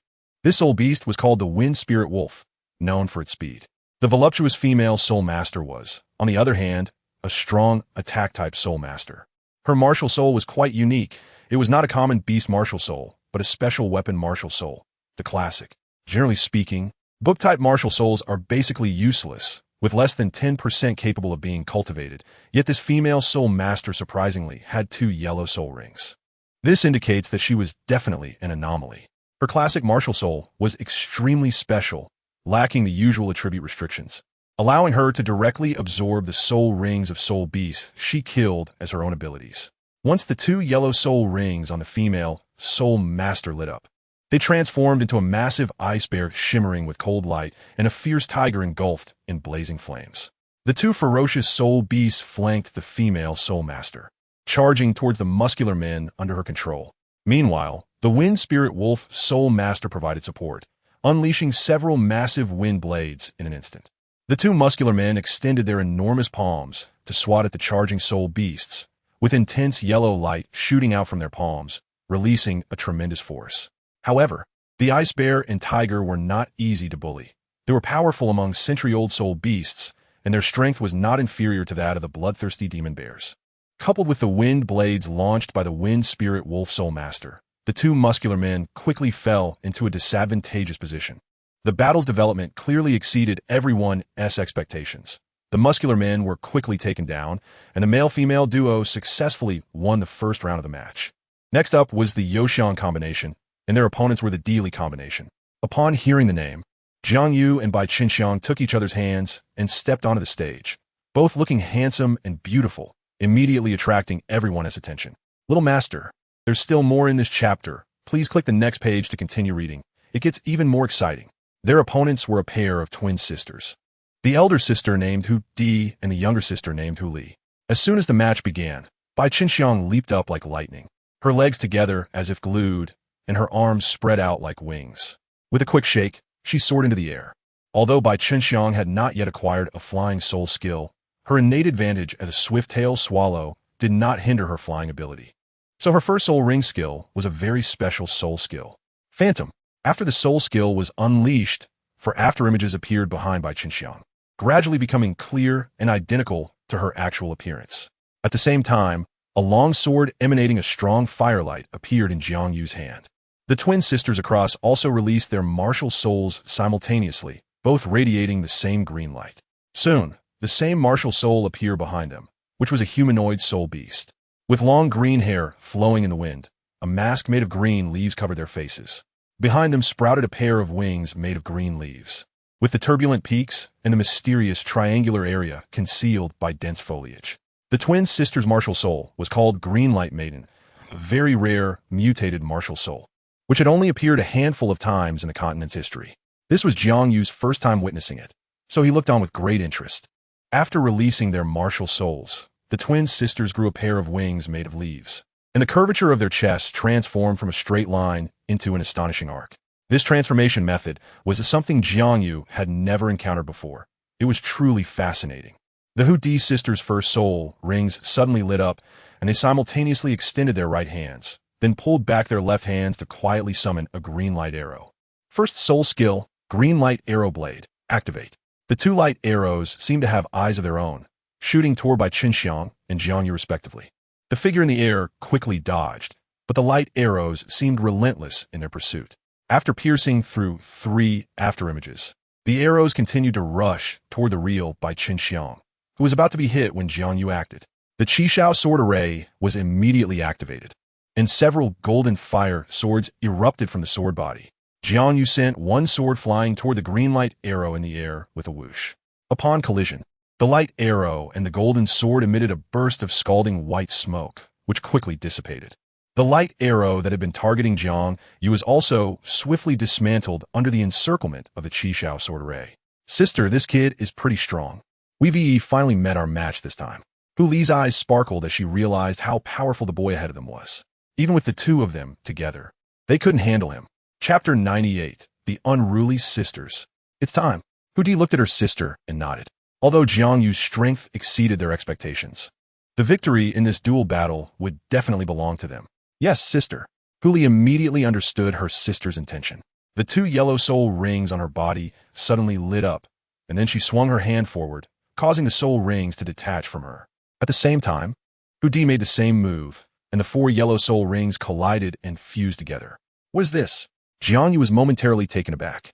Could it be a martial soul fusion skill? For soul masters, martial soul fusion skills are a very special type of soul skill. Even two identical martial souls may not necessarily have a martial soul fusion skill. This is because, in addition to needing complementary and perfect combinations, the two soul master souls must also have a very high degree of compatibility. Because of this, soul masters with martial soul fusion skills are rarely seen on the continent. The most famous ones are the Polar Still Domain and the Netherworld White Tiger, as well as the dragon and snake of the legendary dragon-snake couple. These are all very powerful martial soul fusion skills. JiangYu was not mistaken. The Dalu duo, this pair of twin sisters, indeed used a martial soul fusion technique, which was their trump card. Even soul masters at the soul respect level often fell at their hands. The sisters reached out their hands together, their palms pressed tightly against each other. The four yellow soul rings in the air immediately emitted a dazzling light and then enveloped their bodies. Subsequently, a green wave of light was released from the two of them, and soon their bodies began to merge into a single green pillar of light. They must not be allowed to complete the martial soul fusion technique. Jiang Yu immediately activated the Chixiao Sword formation, attempting to interrupt the fusion. Several fire swords shot towards the light pillar. However, the seemingly indestructible swords failed to break the light pillar, which was surprising since Jiang Yu's strike could pierce gold and shatter stone. This showed how solid the green light pillar was. At that moment, the green light maiden inside was about to complete her fusion. The green leaves wrapped around the tall and upright pointed top, revealing only the pale white peaks from the side. Then the green leaves continued downward, covering the mysterious valley area, and from the outer sides of her legs, two green ribbons condensed and headed toward her feet. When the long boots made of green leaves were fitted onto the green light maiden's delicate ankles, the wings behind her finally materialized. After the martial soul fusion technique was completed, the biggest change in the green light maiden was that the mask on her face gradually dissipated, and her face turned into that of the twin sisters. Let you see our sisters' martial soul fusion technique. Green light maiden. A cold female voice came from their mouths, and then the green light maiden sprang into action. Instantly, dozens of green light arrows appeared in her hands, each arrow several times longer than before, containing power that was not to be underestimated. Under the influence of the martial soul fusion technique, the power of their soul skills was greatly enhanced. The light arrows shot towards by Chixiao in the air and Jiang Yu on the ground. The figure in the air instantly split into 3 clones, each flying in different directions. Her speed was so fast that the audience only saw a blurry afterimage, and before anyone could react, Chixiao had already flown several hundred meters away. Jiang Yu was not idle either. He raised his hand and swung the Chixiao Sword towards the green light maiden, causing dozens of sword shadows to explode forth. However, this time it was not as smooth as before. The light arrows released a strong force and seemed to possess a terrifying devouring ability. Jiang Yu felt his soul power gradually weakening, and as time passed, this feeling intensified. The green light maiden, after absorbing Jiang Yu's soul power, had her green light become denser. Even the light arrows grew thicker by at least 1 circle. At that moment, Chixiao in the air found herself in an awkward position. Her clone had been hit by a light arrow and dissipated in the air, while her main body had narrowly escaped the attack. But judging by Chixiao's flustered appearance, she would likely not be able to evade the pursuit of the light arrows for long. Unfortunately, Chixiao did not possess any offensive capabilities. Although her claws could perform some simple attack actions, they were merely a tickle to a soul master using a martial soul fusion technique. The outcome of this match depended entirely on Jiang Yu's performance. It was a matter of whether he could break the opponent's martial soul fusion technique. Despite the green light maiden being difficult to deal with, the twin sister soul power could only maintain the fusion for a maximum of 5 minutes. Once that time was exceeded, the martial soul fusion technique would automatically dissolve, and the sister soul power would be exhausted. If by then they had not eliminated their enemy, they would only find themselves at the mercy of others. In simple terms, as long as Jiang Yu could withstand this wave, he could do whatever he wanted to that pair of twin sisters. Chixiao suddenly let out a moan. A light arrow struck her wing, and she plummeted towards the ground. Seeing that she was about to crash hard, Jiang Yu hurriedly rushed forward to rescue her, using his legs to powerfully push off the ground and leap into the air to catch Chixiao. As soon as Jiang Yu's hand touched her body, he felt the astonishing elasticity from Chixiao's hips. It was warm and firm, especially that perky curve. This chapter is not finished. Please click the next page to continue reading the exciting content. Truly perfect. However, this was a competition, and Jiang Yu didn't think too much. After returning to the ground, he gently set Bai Qinxiang down and then dashed forward. Looking at the figure in front of her, Bai Qinxiang felt a strange emotion arise in her heart. This feeling of being protected was indescribably happy. In an instant, Jiang Yu's figure appeared larger in Bai Qinxiang's eyes, and she suddenly had the illusion that he was the hero from the stories her grandfather told her, a hero that belonged only to her. When she was in danger, he would rush forward without hesitation to bear everything for her. Old goat, hurry, hurry, hurry. Seeing his granddaughter injured on stage, Bai could no longer maintain his calm demeanor and urgently shouted at Yang Wudi, "Quick, prepare the healing medicine. Don't worry, leave it to me." Yang Wudi immediately took out a round purple jade bowl from his soul guide, along with a pestle. After placing it on the ground, he took out a dozen items from the soul guide and began to grind them together according to a specific ratio. First, he crushed rami leaves, sorghum leaves, and hibiscus leaves into small pieces, then poured them onto a cotton cloth. Next, he mixed together astragalus, rehmannia, white atractylodes, salvia militariza, cotinopsis, leeches, peach kernels, and chuanxiong, grinding them into a powder. Finally, he took out a water bottle wrapped in thick mink skin, opened it, and poured in the steaming hot water. Soon, a bowl of medicinal soup was ready. Yang Wudi smiled proudly and said, "With my secret medicinal soup and external ointment, there will absolutely be no scars left on Xiang's body. Just watch, old Bai Bird." Bai he was not surprised by Yang Wudi's words. He knew his old friend's abilities very well. However, seeing his proud appearance, Bai he couldn't help but shake his head. The old goat just loved to show off. He never learned his lesson. Just as Yang Wudi finished preparing the healing medicine, the battle on the stage had reached a fever pitch.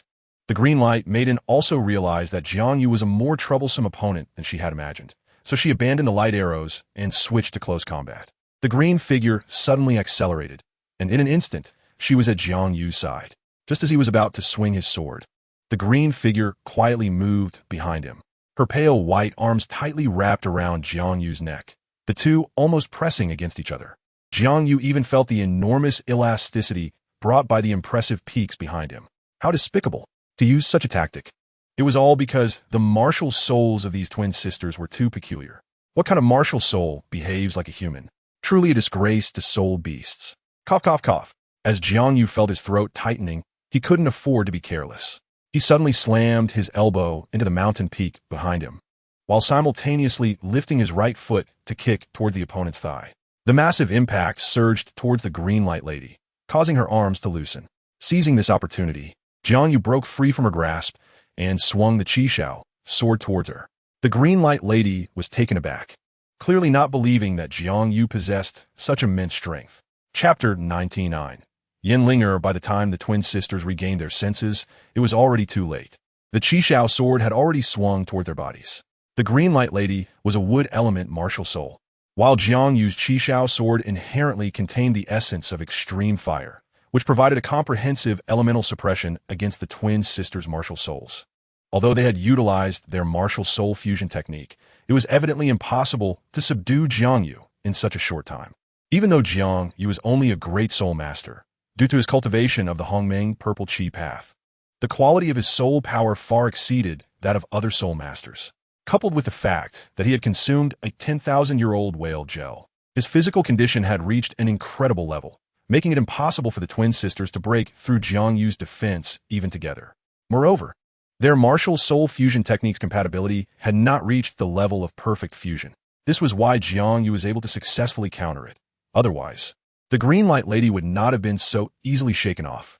When the blazing golden flames of the Chixiao Sword struck the green light lady's body, a sharp roar instantly echoed through the sky.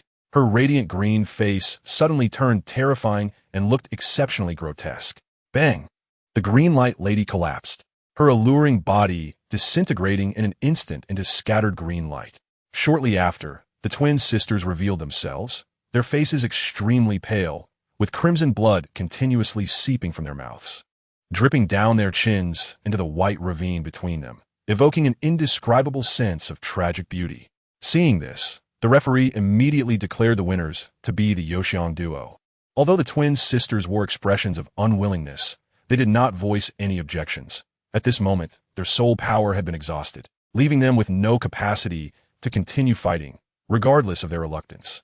Under the twins' resentful gazes, Jiang Yu walked off the stage with Bai Qinxiang. Just as they returned to Yang Wudi and the others, Bai He hurriedly ran towards Bai Qinxiang. Without saying a word, Bai He handed the medicine in his hand to his granddaughter, signaling her to drink it, and then applied the external medicine to the bloody scar on Bai Qinxiang's back. Bai He had only this one granddaughter. Despite being strict with her most of the time, he cherished her deeply, and he was more worried about her injury than anyone else. Kid, your sword is quite strong. Loritia approached Jiang Yu, a fragrant breeze wafting towards him, making him sneeze. My sister is becoming more and more interested in you. She then broke into a smile. No, I'm not interested in you, Andy. Jiang Yu maintained his composure, not falling for her tricks. This woman named F.A. Lan had a mysterious background and a somewhat sharp tongue, so it was better to have less contact with her. You. Loritia's eyebrows shot up, her jade fingers tapping lightly, her face displaying a flustered expression. At the spirit hall, she was adored by countless men. In the past, no man had ever disregarded her. When had she ever suffered such humiliation? Jiang Yu's blatant disregard for her made her feel an unprecedented sense of disparity. Just then, a new round of battles was about to begin, and Jiang Yu and Bai Qinxiang had to hurry back towards the stage. Watching that upright figure, Loritia felt a surge of competitiveness. Kid, I don't believe you can escape my grasp. Sooner or later, I will bring you back to the spirit hall. Such a genius must be presented to His Holiness the Pope. While Loritia secretly plotted how to persuade Jiang Yu to join the spirit hall, the battle on stage had already commenced. This time, Youxiang's opponents were a man and a woman. After both sides announced their names, the battle quickly unfolded.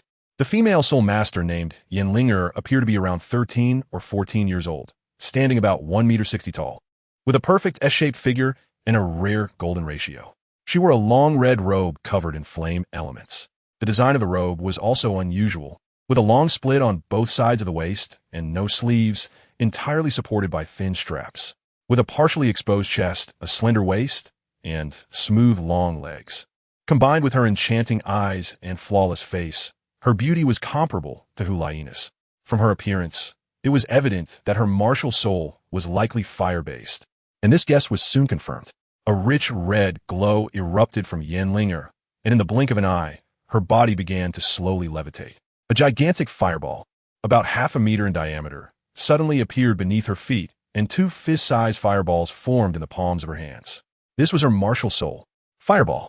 Although Yanlinger's martial soul was somewhat inferior to elemental martial souls like Shao Chen's, it was still a slightly superior tangible elemental martial soul, and her control over fire elements was stronger than that of typical fire-type beast martial souls. Following this, a tall man beside Yanlinger also unleashed his martial soul. His name was Yan Yi, Yanlinger's older brother, and his martial soul was a brick-like object composed of flames, adorned with 2 dazzling yellow soul rings. His martial soul was called Fire Brick. Unlike Yan Yi, who took a control-type route, Yanlinger was a strong attack-type soul master. Jiang Yu carefully observed the opponents ahead. The talents of the brother-sister duo were quite impressive, especially Yanlinger, who, despite being only 13 or 14 years old, had already cultivated her soul power to level 26. While she couldn't compare to the Shrek 7 Devils, she had at least reached Meng Iran's level. Go! This chapter has not ended. Please click the next page to continue reading. Yanlinger chose to strike first. She had carefully observed the previous battle and was well aware of Jiang Yu's strength, so her target was very clear. As for Bai Qinxiang, who was in midair, she didn't regard her as a threat. An aerial soul master with little offensive capability was completely unimportant in this match. With her first soul ring lighting up, Yanlinger quickly brought her hands together in front of her chest. Instantly, the 2 fireballs in her palms merged into one, transforming into a large fireball with a diameter of 1 foot. The blazing fireball shot towards Jiang Yu at high speed, raising the temperature of the air around it significantly. Although the fireball appeared similar to ordinary flames on the surface, the temperature inside reached over 1,000 degrees. Typical fire-type martial souls could not control such intense flames, confirming Yanlinger's exceptional talent. As the fireball was about to collide with his body, Jiang Yu showed no signs of panic.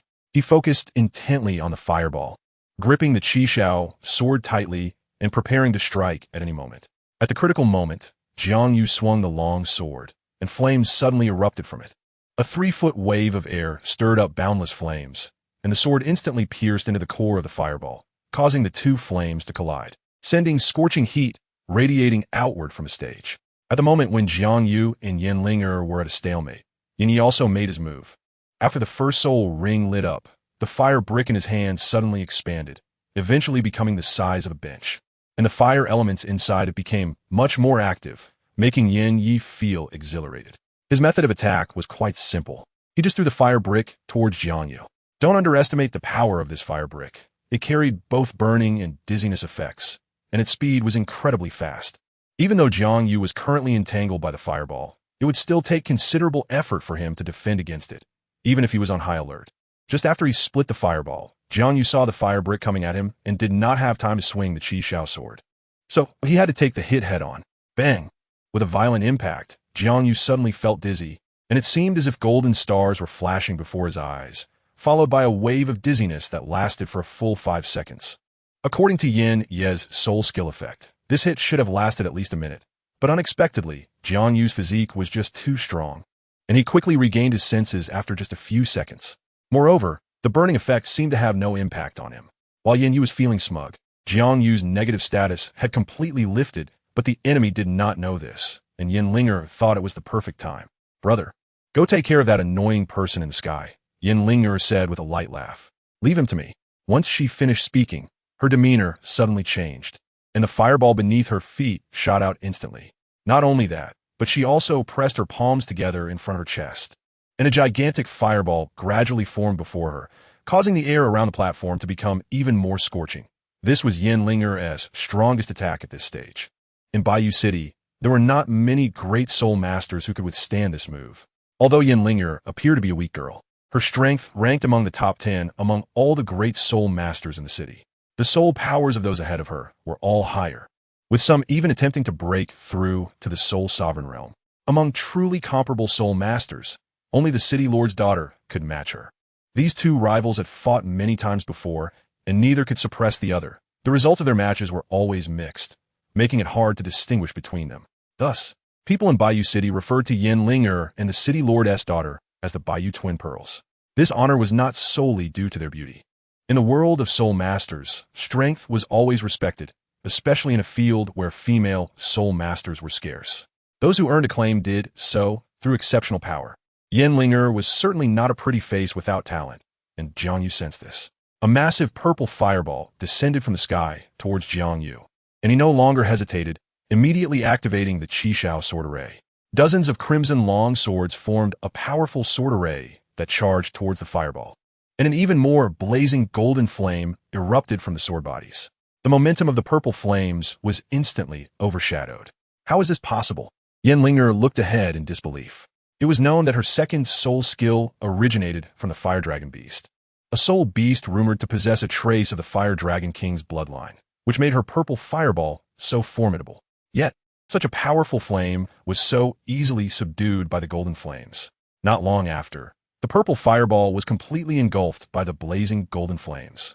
Although Jinlinger's fireball martial soul was not of low rank and had absorbed the essence of a soul beast with the Fire Dragon King's bloodline, it was unfortunate that she encountered JiangYu's imperial fire. Watching her fireball being consumed, confusion filled Jinlinger's large eyes. She had encountered strong fire attribute soul masters before, but none had ever been able to devour her flames. How can that sword possess such a powerful fire attribute? Jinlinger wondered, feeling puzzled.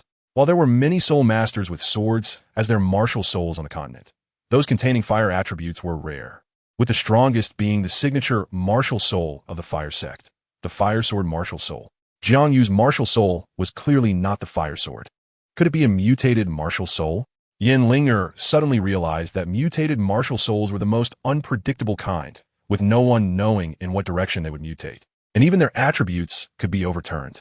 For example, Lu Erlong from the Blue Lightning Tyrant Dragon sect had her martial soul mutated into a powerful fire dragon.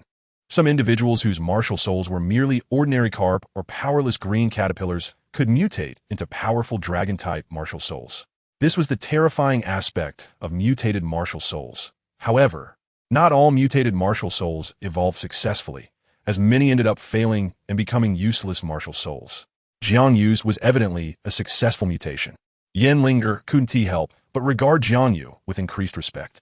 A powerful mutated martial soul and a level 25 great soul master, his talent surpassed hers by a considerable margin, making it hard not to admire him. However, Jinlinger was not one to easily admit defeat. The more powerful Jiang Yu appeared, the more excited she became. It had been a long time since she had seen such an impressive boy, igniting a strong desire for conquest within her.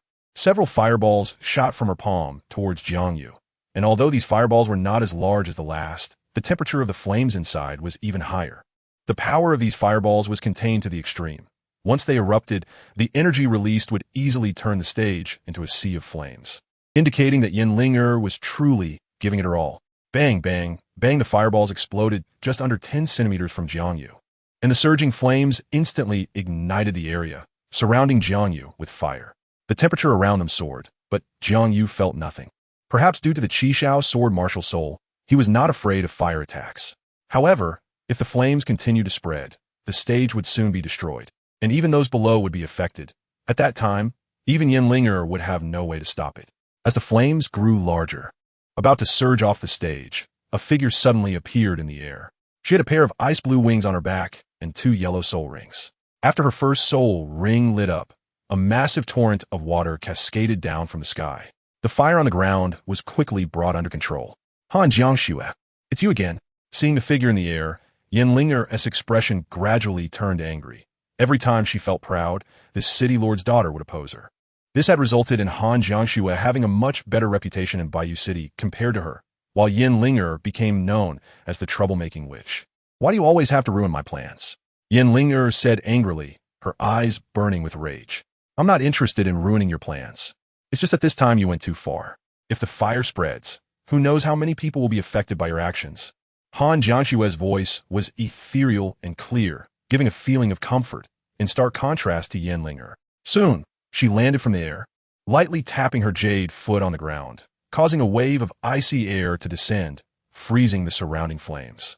Looking at the graceful figure ahead, Jiang Yu couldn't help but feel a stir. The girl looked to be about the same age as Yanlinger, dressed in a flowing blue gown.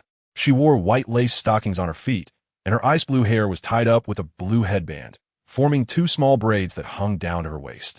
Her appearance seemed to have been meticulously crafted by the heavens. Her features were extremely delicate and harmoniously combined, giving off a sense of natural beauty.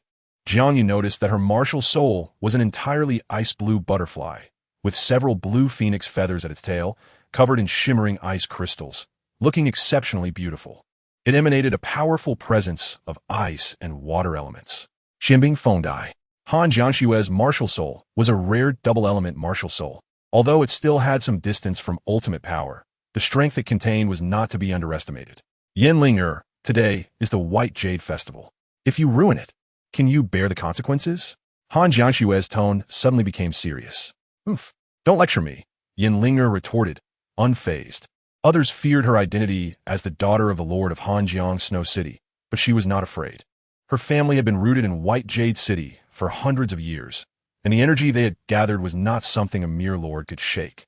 After all, the position of lord also had a term limit and would be transferred after serving a term, while Yanlinger's family was the foremost family in White Jade City. Her father even held the title of an imperial count, ranking no lower than the lord. Han Jiangxue, who do you think you are? I can't stand your high and mighty attitude. Do you really think you're the pure and virtuous saintess? Oof, aren't you just vain? This chapter is not finished yet. Please click the next page to continue reading the exciting content. Yanlinger's personality was almost the complete opposite of Han Jiangxue's. One was fiery, the other frosty, and every time they met, there would be friction. This time was no exception. I didn't think that way. Han Jiangxue shook her head, already accustomed to Yanlinger's unreasonable behavior. Seeing that the fire had been extinguished, she was too lazy to argue with Yanlinger anymore. Her wings immediately spread out, and with a turn, she flew into the air like a fairy. Oof, what a buzzkill. Yanlinger was irritated and turned to Jiang Yu, shouting, So, are we still fighting? I advise you to admit defeat. Nonsense. How could I possibly admit defeat? Jiang Yu replied, Of course we're fighting. We haven't finished yet. Come on, let's go again. This time we have to make it exciting. Jiang Yu raised his long sword, pointing it at Yanlinger. Bring it on. Let us see whether your sword is stronger or my balls are better. Yanlinger immediately gathered 2 fireballs in her palms and charged toward Jiang Yu's long sword. She believed her 2 big balls could easily flatten Jiang Yu's sharp sword, intending to burn it until it became a soft, useless sword. It must be said that Yanlinger's idea was not bad, but she clearly underestimated the power of the Chixiao Sword. This imperial sword contained the imperial fire, which was known to be the most powerful flame in the Douluo Continent. How could it possibly be destroyed by her? As Yanlinger rapidly approached Jiang Yu, she instantly threw the two big balls forward. Jiang Yu raised his long sword and thrust it forward. The fire elements contained in the fireballs were nothing to him, and they even served as a boost for his Chixiao Sword. The long sword erupted with a rich flame, and the energy from the two big fireballs surged toward the sword tip. An extremely pleasant sensation instantly spread throughout Jiang Yu's body at this moment. He felt as if he was basking in warm sunlight. He felt warm all over. In contrast, Yanlinger was different. As the energy from the fireballs continuously surged toward Jiang Yu, her soul power gradually weakened, and even her stamina decreased significantly. To prevent this situation from continuing, Yanlinger had to forcibly retract the fireballs, but her control over the flames had not yet reached the level of mastery. As the fireballs were retracted, the powerful force contained within them suddenly impacted her body, and the flames instantly burned her clothes. Seeing this, Jiang Yu quickly retracted his long sword and rushed forward to help. After all, Yanlinger was a girl. If she were to be burned naked in front of so many people, how would she show her face? He had no deep-seated hatred for Yanlinger, so he helped extinguish the flames on her body. However, it was awkward that a large piece of fabric on Yanlinger's chest had been burned, revealing her pink round inside. Fortunately, she was facing Jiang Yu, so only he saw it. That was considered lucky. Chapter 101, Temptation. Yanlinger was instantly scared pale. Although Jiang Yu had extinguished the flames on her body, it inevitably led to some intimate contact, and this was her first time with a male. She couldn't help but feel a different sensation. The straps of her already unstable undergarment slipped down uncontrollably with the resonance of Yanlinger's scream. Seeing this, Jiang Yu quickly stretched out his arms to cover Yanlinger's voluptuous figure with his outer garment. In such a situation, he had to show gentlemanly demeanor and avoid misunderstandings. Just as Jiang Yu and Yanlinger awkwardly locked eyes, Bai Chenxiang was also caught in a deadlock with Yan Yi in the air. Although Bai Chenxiang lacked offensive means, she was able to avoid the fire brick attacks with her exceptional speed, and she used the advantage of her martial soul to continuously harass Yan Yi, making him feel overwhelmed and forced to defend with all his might. The match had exceeded everyone's expectations. It was initially thought that with the combined strength of the Yan siblings, they would quickly defeat their opponents. But unexpectedly, this mysterious Youxiang duo proved to be so resilient, especially the boy with the sword martial soul, who broke through Yanlinger's two big balls with just one sword. It nearly led to her being engulfed in flames. It seemed that the mysterious duo had the upper hand. So are we still fighting? Jiang Yu's energy was still abundant because he had absorbed a lot of energy from Yanlinger just now. Fighting for several more hours was not a problem. He just wondered how Yanlinger was holding up. From the look on her face, she probably couldn't last much longer. However, Jiang Yu still maintained his composure. If Yanlinger was unwilling to give up, he wouldn't mind playing with this fiery girl in front of him. Yanlinger hesitated. After the fierce battle, she had little soul power left, and after the previous friction, she had nearly been drained by Jiang Yu. Her soul power was reduced to a tiny bit, probably enough to use her first soul skill only once. In contrast, Jiang Yu appeared calm and collected, likely still having plenty of soul power left. Yanlinger knew she was not his opponent, but to admit defeat, she couldn't bring herself to do it. After all, she was a prominent figure in the city and had her own pride.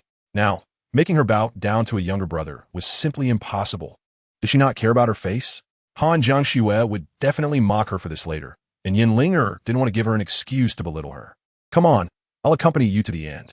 Yanlinger stretched out her left arm, trying to prove that she still had some strength left, but unexpectedly, the robe covering her slipped off suddenly, revealing her skin underneath. That hint of blush was truly enchanting. Cough, cough, cough. Jiang Yu awkwardly said, "You should put your clothes back on first. I don't want to take advantage of you."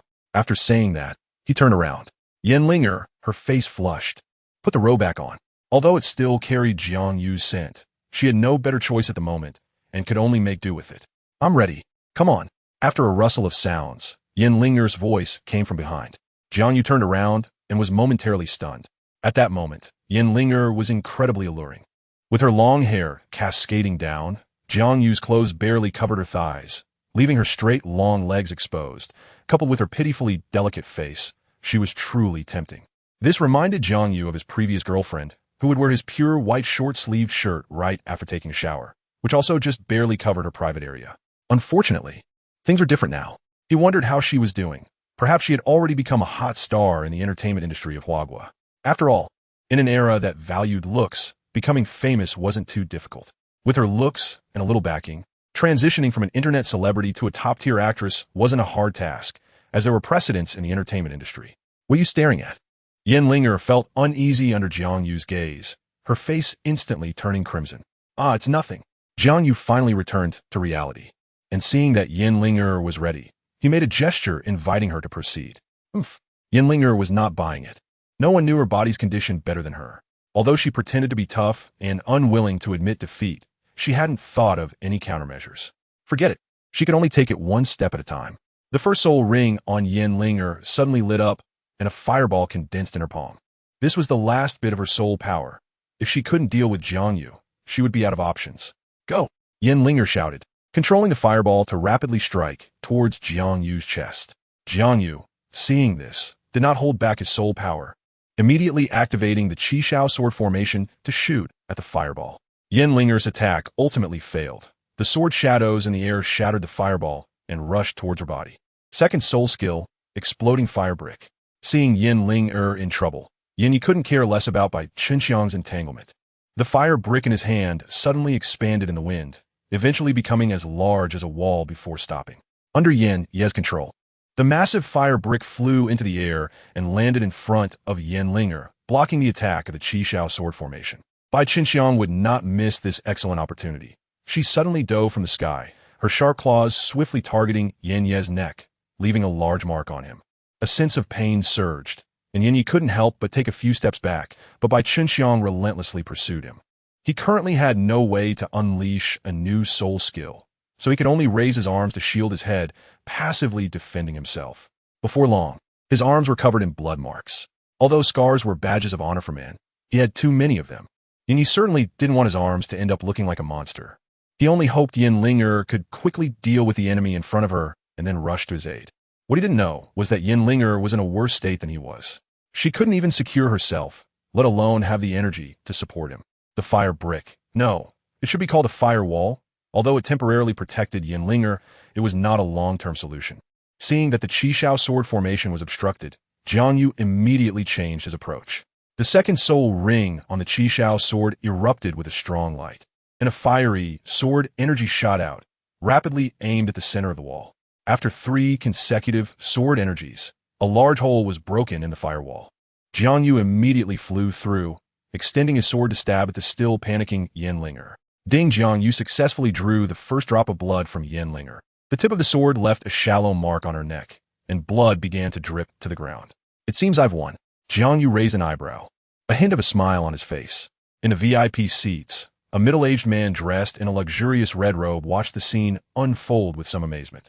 Master, should I take revenge for the young lady? An old man beside him whispered in his ear.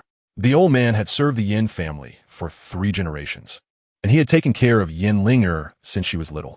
Seeing her suffer, he naturally wanted to avenge her. No need, the middle-aged man flatly rejected. Old Yin, I know you care for Linger, but this boy has extraordinary talent and is destined for greatness. He might even step into the realm of title Douluo in the future. We have no need to provoke a powerful enemy for the future. Moreover, this is just a spar between kids. If they lose, let us adults intervene. It will only bring shame to the Yin family. It will be better to show him kindness while he is still on the rise. In the future, the Yin family will also receive considerable returns. Old Yin, after the celebration, please invite that boy to our residence for a discussion. The middle-aged man said with a smile while stroking his beard. Yes, head of the family. Although the old man disagreed with his words, he also knew that they were not without reason.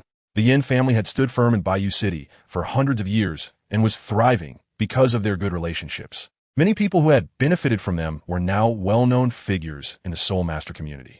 By leveraging their influence, the Yin family could remain prosperous in this small area of Bayou City. Yin Kuan certainly wouldn't offend such a promising young man over a trivial matter, and he even intended to smooth things over. Chapter 102. The magical booklet. The moment Jiang Yu's sword was pressed against Linger's neck, her fate was already sealed. No matter how unwilling Linger was, she could only accept it helplessly, even though Yin had already shaken off by Chixiang's entanglement and come to rescue her. It was futile. 3 minutes later, under the attack of the Chixiao Sword formation, Yin was knocked off the stage, and the brother and sister duo completely declared defeat. After winning against the Yin siblings, No one dared to underestimate the Youxiang duo. Even the prominent figures of Baiyu City were no match for them. So what could others do? Next, Jiang Yu and Bai Qinxiang teamed up to defeat other opponents, successfully advancing to the finals. Their final opponents were the duo with the Divine Book Martial Soul and the Wind Spirit Wolf Martial Soul. The female Soul Master was named Zhou Xian, a great Soul Master with a soul power of level 29, while the Wind Spirit Wolf Soul Master was slightly weaker but had also broken through to level 26. However, the highest soul power of the Youxiang duo was only level 25, not to mention that Bai Qinxiang, as a one-ring Soul Master, was holding them back. If it weren't for Jiang Yu's outstanding performance in the previous matches, perhaps no one would have high hopes for them. Thanks to the popularity Jiang Yu had built up, although the strength of the two groups was vastly different, they still had some supporters backing them unconditionally. As soon as the match began, Zhou Xian unleashed her treasured martial soul. Soon, the first and second soul rings on her body lit up, and amidst the flickering light, a gigantic ice bear and a blazing flame tiger appeared out of thin air. Zhou Xian's soul skills came from a 400-year-old snow magic bear and a 700-year-old flame tiger. Although they had already become Zhou Xian's soul rings, they still contained the full power of their prime state, which was terrifying in itself. If she could absorb a 100,000-year soul beast as a soul ring in the future, she would be able to summon a 100,000-year soul beast to assist her. Even with just 9/10 of its power, it could defeat an ordinary tidal daw, which is the truly terrifying aspect of his treasured martial soul. If Zhou Xian's luck was exceptionally good, and she could attract a 100,000-year soul beast to willingly sacrifice itself, then her third soul skill could summon a 100,000-year soul beast. However, this possibility was basically zero. Unless in extremely rare special circumstances, it was impossible for a 100,000-year soul beast to willingly sacrifice itself.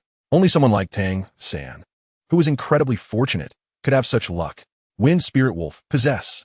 The young soul master shouted, and sharp claws sprouted from his hands. His legs, instead of bulking up, shrank down to the size of chopsticks. His dark eyes turned brownish yellow, instantly filled with a frenzied intent. Two dazzling yellow soul rings slowly rose from the ground until they reached the top of his head, then began to cycle continuously. Although Shantang's Wind Spirit Wolf Martial Soul could only be classified as a mid-level martial soul, it excelled in speed, surpassing even some ordinary high-level martial souls. This combination was powerful enough to reach the finals, and their strength should not be underestimated. Even a lion uses all its strength to catch a rabbit. Although JiangYu was confident in himself, he did not underestimate his opponent. The ice bear summoned by Zhou Xian stood guard in front of her, protecting her safety, while the flame tiger charged towards JiangYu with the proud stride of the king of beasts. In reality, Zhou Xian did not want to initiate the attack on JiangYu first, but Bai Qinxiang had already flown into the air, and their combination did not have a soul master capable of flying. So, knowing that JiangYu was a fierce character, Zhou Xian had no choice but to strike first, while Shentang clearly had fewer concerns, closely following behind the flame tiger. As a sensitive attack type soul master, he excelled at striking at the most opportune moment to achieve maximum attack effect. Seeing the fierce tiger eyeing him, JiangYu's second soul ring lit up, and a powerful aura belonging to the crimson flame roaring tiger erupted from his body. Under this pressure, the flame tiger's four stout legs began to tremble uncontrollably. Although tigers are known as the kings of beasts, the crimson flame roaring tiger is an emperor-level soul beast among them, and there are very few tiger-type soul beasts that can withstand its aura. The flame tiger was merely a kitten in front of it. Second soul skill, Sword of Flames piercing the nine heavens. JiangYu's Chixiao Sword erupted with a flame sword energy, and the flame tiger was so frightened that it did not have time to dodge. The sword energy cut through the air like a meteor and quickly struck the body of the flame tiger. Seeing this, Shunting couldn't help but gasp. He couldn't see what trick JiangYu was using to make the flame tiger tremble in fear and stand there unable to move. A total of 5 sword energies hit the flame tiger's body, and its face gradually showed a look of pain. Even so, it did not have the courage to attack the enemy in front of it. As a fire-type soul beast, the crimson flame roaring tiger suppression of the flame tiger was an all-encompassing, crushing defeat. Although it had now become someone else's soul ring, the intense sense of oppression stemming from its soul still made it feel deeply afraid. After enduring 9 sword energies, the flame tiger collapsed with a bang and gradually disappeared. Oh! Zhou Xian's expression suddenly became gloomy. Although she could still summon the flame tiger after JiangYu's attack, it was likely she wouldn't be able to use this second soul ring for a month. This was also the biggest drawback of her treasured martial soul. If the summoned beast was eliminated, the corresponding soul ring would be unusable for a period of time. If it weren't for this drawback, Zhou Xian's martial soul would be comparable to some top-tier martial souls. Little Bear. This chapter is not over. Please click the next page to continue reading. Frantically, Zhou Xian roared at the ice and snow magic bear, blocking her front. Use hail to defeat the enemy. Her summoned beast not only had physical strength, but also possessed a signature attack. Hail was the ice and snow magic bear's innate soul skill. Roar the ice and snow magic bear immediately opened its massive mouth, quickly condensing a cold blue energy ball, which then shot out hundreds of ice particles the size of fists. Although the Crimson Flame Roaring Tiger had a level advantage over the ice and snow magic bear, the aura remaining after it became JiangYu Soul Ring was far less than its true form, so the ice bear did not feel as suppressed as the Flame Tiger. Hundreds of ice particles rained down on Jiang Yu, who had to wield his Chixiao Sword to resist.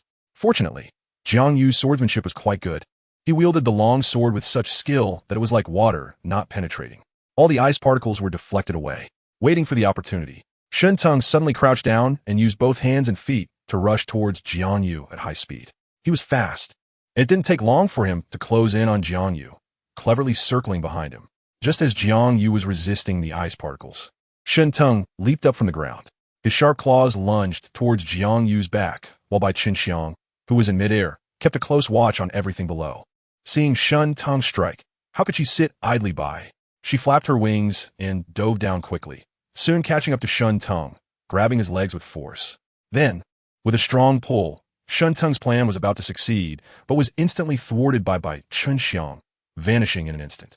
To make matters worse, Bai Qinxiang's casual pull sent Shen Teng crashing to the ground, with dust filling his mouth. After resolving his report, Jiang Yu turned around to see this scene and couldn't help but laugh. After a few matches, Bai Qinxiang and his cooperation had gradually become quite impressive. Taking advantage of Shen Teng being down, Jiang Yu immediately stepped forward and delivered a finishing blow with his sword, causing Shen Teng to faint.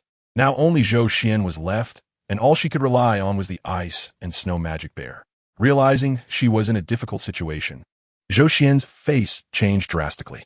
She originally thought Shen Teng's attack would work, but she never expected it to be resolved so easily by the opponent, leaving her in such a passive position. To be honest, Zhou Xian was not very confident right now. The ice and snow magic bear could only temporarily protect her safety. Defeating Jiang Yu would be challenging. Seeing that Shen Teng had lost his fighting ability, Bai Qinxiang quickly flew towards Zhou Xian's direction. She wanted to create an opportunity for Jiang Yu to attack. During the flight, four phantoms that looked exactly like her appeared beside Bai Qinxiang. Soon, they surrounded Zhou Xian. The five figures lunged at Zhou Xian from the front, back, sides, and above. Chapter 103. The Beautiful Woman's Abalone. At that moment, Jiang Yu also moved. He entangled the ice and snow magic bear by himself, allowing Bai Qinxiang in the air to unleash her attacks freely, without the help of summoned beasts. The soul of the Book of Circulation was no different from an ordinary book. Faced with five figures diving down, she had no choice but to resort to the most primitive method. At this moment, the book in her hand was no longer a book, but a brick. She swung the book with reckless abandon, smashing it towards the oncoming figures. Bang, one of Bai Qinxiang's clones was instantly knocked away. However, at that moment, the other four figures had already entangled Zhou Xian, and soon Bai Qinxiang's main body controlled the enemy. As a pure agility-type soul master, Bai Qinxiang was not adept at combat, but thanks to Bai He's training, she had mastered various unusual techniques, such as throat locks, eye pokes, and groin strikes. Bai Qinxiang's throat-locking technique, named Flying Swallow Lock, was one of the three great secret techniques of the agility family created by Bai He. Once locked, even a man would find it difficult to break free. Not to mention Zhou Xian, a female soul master who relied heavily on her own martial soul. Even when she struggled desperately, it was of no use. After Bai Qinxiang controlled Zhou Xian, Jiang Yu's battle with the Ice Snow Demon Bear also reached a heated stage. Although bear-type soul beasts were strong and resilient, they had an undeniable weakness: speed. The Ice Snow Demon Bear was no exception. Jiang Yu's speed, while not as fast as Bai Qinxiang's pure agility, was still superior to that of an average agility-type soul master. This was all thanks to the transformation of his body by the Hongming Purple Qi. At his current speed, he could cover 100 meters in just 5 seconds, significantly faster than the world athletics champion. The Ice Snow Demon Bear was powerful, but each of its strikes missed. while Jiang Yu's long sword left numerous scars on its body. As time passed, the bear's strength gradually declined. It was merely summoned by the book and could not compare to a true soul beast. Once the host's soul power diminished, its strength would also weaken. After 3 minutes, the ice snow demon bear finally could not hold on any longer and completely dissipated. Zhou Xian had no chance of turning the tide in this battle. The Youxiang duo successfully claimed first place in the competition. Clap, clap, clap. After winning first place, the surroundings erupted into enthusiastic applause and cheers. The Lord of Baiyu City also announced the prize for the first place in this competition. Unexpectedly, it was a pair of jade rings. After the staff brought up the jade platter, the Lord began to explain the functions of the Baiyu rings. These jade rings were not ordinary rings, but a rare pair of soul tools. Both rings were protective soul tools that would unleash a layer of light wave when faced with enemy attacks, effectively reducing 70 of the attack damage. Even more surprisingly, the Lord suddenly teased the crowd, his face showing a mysterious smile. Seeing this, the surrounding audience became even more interested and urged him to reveal the details quickly. Seeing the audience's excitement, the Lord of Baiyu no longer kept them in suspense and said loudly, "When these two rings are worn together, this protective soul tool can release a destructive light beam like an attacking soul tool, with a power equivalent to double the attack of the wearer." As soon as the Lord finished speaking, the audience erupted in excitement. Such a treasure was estimated to be worth no less than several 100,000 gold soul coins. Moreover, for soul masters, a good soul tool was far more important than gold soul coins, especially a protective soul tool. And the fact that this pair of Baiyu rings also had some attacking capability made them invaluable, not inferior to spatial soul tools. Watching the Lord of Baiyu hand the prize to Jiang Yu and Bai Qinxiang, all the soul masters in the audience showed expressions of jealousy. Even Yin Linger was no exception. This pair of Baiyu rings was a treasure brought out by her family, originally meant for her. However, her father had intended to use it as a prize to boost her fame, never expecting a roadblock to emerge. Yin Linger actually failed to secure first place. Such a precious treasure was given away for nothing to Jiang Yu and Bai Qinxiang, and her feelings at that moment were understandable. After receiving the reward, Jiang Yu and Bai Qinxiang walked off the stage amid the envious gazes of others. Bai was grinning from ear to ear, never expecting that their initial stop in Baiyu City would yield such a large reward. Even he did not have a protective soul tool. With these Baiyu rings, his granddaughter's safety was better assured, and Bai would also feel much more at ease. After the duo battle ended, Jiang Yu and the others prepared to stroll around the streets to enjoy the scenery and local delicacies, as he was quite hungry after several battles and needed food to replenish his strength.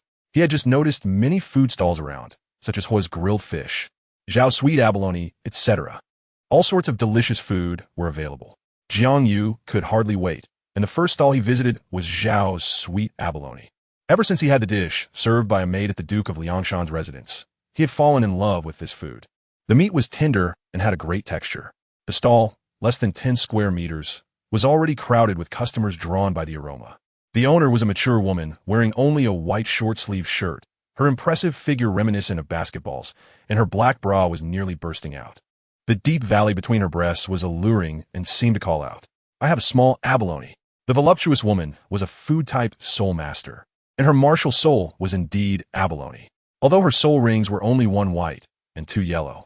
The cultivation difficulty for food-type soul masters was inherently much higher than for other types, so there were not many who could reach the soul master level, as not everyone had Oscar's talent.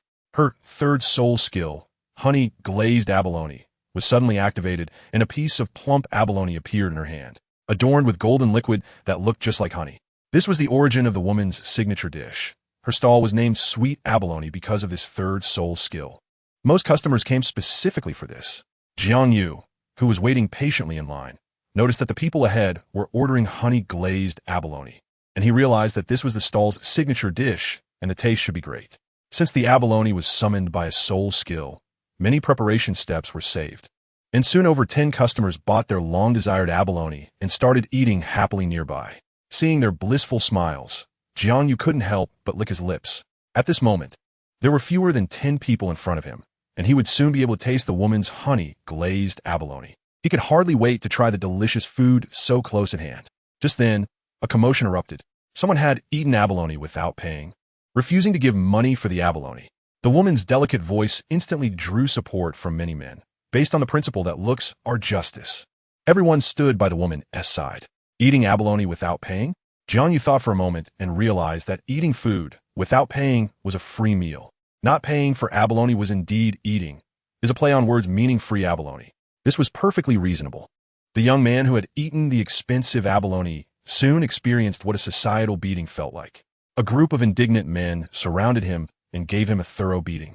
With a beautiful woman watching from the side, they showed no mercy at all.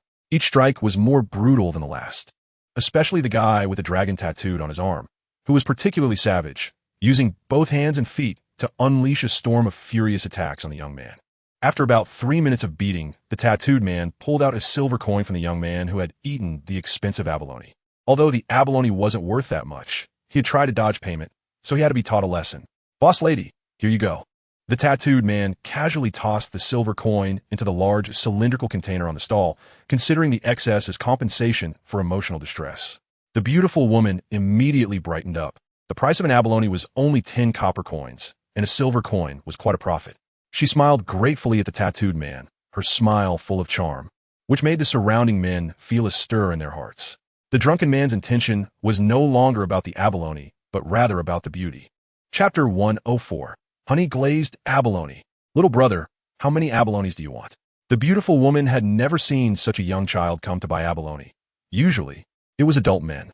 "Auntie, I want 10 honey glazed abalones." Jiang Yu smiled, noting that the price indicated that each abalone was 10 copper coins, which wasn't too expensive for him, so he bought a bit more. He also wanted by Chixiao and the others to try it. Such delicious abalone. They probably hadn't had before. Oh, a glint flashed in the beautiful woman's eyes. This was a big customer, and she had to treat him well. "Wow, little brother, I didn't expect your appetite to be so big. Just a moment, okay? You want too many, and it takes some time to prepare the abalones." She wasn't lying. Typically, adult customers maxed out at 3 abalones, as her honey-glazed abalones were not only large, but also very rich in meat. They were quite filling. Even a burly man would find 3 or 4 sufficient, and 5 would be the limit. She never expected this little brother to be able to eat 10. His body must be quite strong, Jiang Yu thought to herself, and as she did, her face couldn't help but blush a little. Although she was already 30, she had never tasted the flavor of a man. Jiang Yu, although young, was handsome, far surpassing the rough men around her. The more Jiang Yu looked at Jiang Yu, the more she felt he was full of masculine charm, causing her heart to flutter. Her body suddenly felt a bit itchy. The speed at which she prepared the abalone also slowed down. What could originally be prepared in a few seconds was dragged out to over 10 seconds. Jiang Yu placed the abalone on oil paper and continuously released her soul skills without stopping. After a few minutes, 10 delicious abalones were finally completed. Jiang Yu couldn't wait to grab a bamboo stick from the stall and jab it into the opening of the abalone. In an instant, golden juice sprayed out from inside. He hadn't expected the honey-glazed abalone to have such a secret, as even fragrant nectar was hidden inside. Taking a bite, the golden nectar surged in Jiang Yu's mouth. Perfectly complemented by the delicious meat, the taste of the honey-glazed abalone was even better than what he had at the Duke of Liangshan's residence. He had indeed not made a mistake. After 1 abalone went down, Jiang Yu felt a warm flow rise in his lower abdomen, and his energy surged. The stamina he had gradually exhausted from several battles was slowly recovering, and his hunger had diminished significantly. He hadn't expected this abalone to have such stamina-replenishing effects. Jiang Yu poked another piece of abalone into his mouth, chewing with a look of enjoyment, and in no time, 5 abalones had disappeared into his stomach, leaving Jiang Yu wide-eyed in astonishment. He can eat too much. What surprised her even more was that Jiang Yu hadn't reached his limit yet. He quickly jabbed another abalone and started eating again. In his enthusiasm, Jiang Yu forgot to save a few for by Chixiao and the others, swiftly devouring the remaining 5 abalones. When the last one was gone, he even smacked his lips, looking as if he was savoring the experience. What monster! Jiang Yu gazed at Jiang Yu in awe. Previously, even the #1 genius soul master in the city could only eat 5 of her honey-glazed abalones when he was extremely hungry. Jiang Yu had practically broken that record. All gone. Seeing that there were no more abalones in the oil paper, Jiang Yu asked the beautiful woman for 5 more abalones. More? Jiang Yu wanted to shout no. She was already very tired. She hadn't anticipated that Jiang Yu would still be unsatisfied, even if her abalones were delicious. He couldn't keep asking for more. As the saying goes, too much of a good thing. No matter how delicious something is, one can't overindulge. But who could deny a customer? Even if she was exhausted, she had to meet the customer's needs. Third soul skill, honey glazed abalone. Jiang Yu forced herself to keep her spirits up and continued preparing the abalones. After a while, 5 fresh abalones were finally completed, but her soul power was nearly depleted. Jiang Yu took the wrapped oil paper but didn't continue eating the abalones inside. Instead, he pulled out a silver coin from his pocket and handed it to the beautiful woman, then contentedly took his spoils and headed back. All sold out. Everyone, come back tomorrow. Jiang Yu panted. Originally, she could have held on for another 2 hours, but unexpectedly encountering Jiang Yu, the big eater, had nearly drained her energy. She could only set up her stall again tomorrow. Sold out. What's going on? Boss lady, I waited for an hour just to taste your honey glazed abalone. I didn't even participate in other activities. How could you sell out? Yeah, I came here just for this, and I'm leaving Bayou City early tomorrow. Can't you make some more? The crowd's pleas went unheard by Jiang Yu, who had found the group. Upon opening the oil paper, a fresh aroma wafted out, and Jiang Yu divided the abalones among by Chixiao and the others. Even the anti-Fa Lan, whom he usually didn't like, received one, as they were all companions. Despite her sharp tongue, Jiang Yu always maintained his gentlemanly demeanor. How could he hold a grudge against a woman? Receiving the still warm abalone, Lori Tifa cast a flirtatious glance at Jiang Yu and chuckled, "Little brother, you really know how to treat a lady. I've been starving for a while. Thank you for the abalone." With that, she took a big bite of the fragrant abalone. Although Lori Tifa had a typical cherry-like small mouth, she swallowed half an abalone in one bite. Jiang Yu had long been used to it. She had once swallowed an entire 10-centimeter-long sausage. Truly, one cannot judge a book by its cover. You never know how deep someone's appetite is until you try.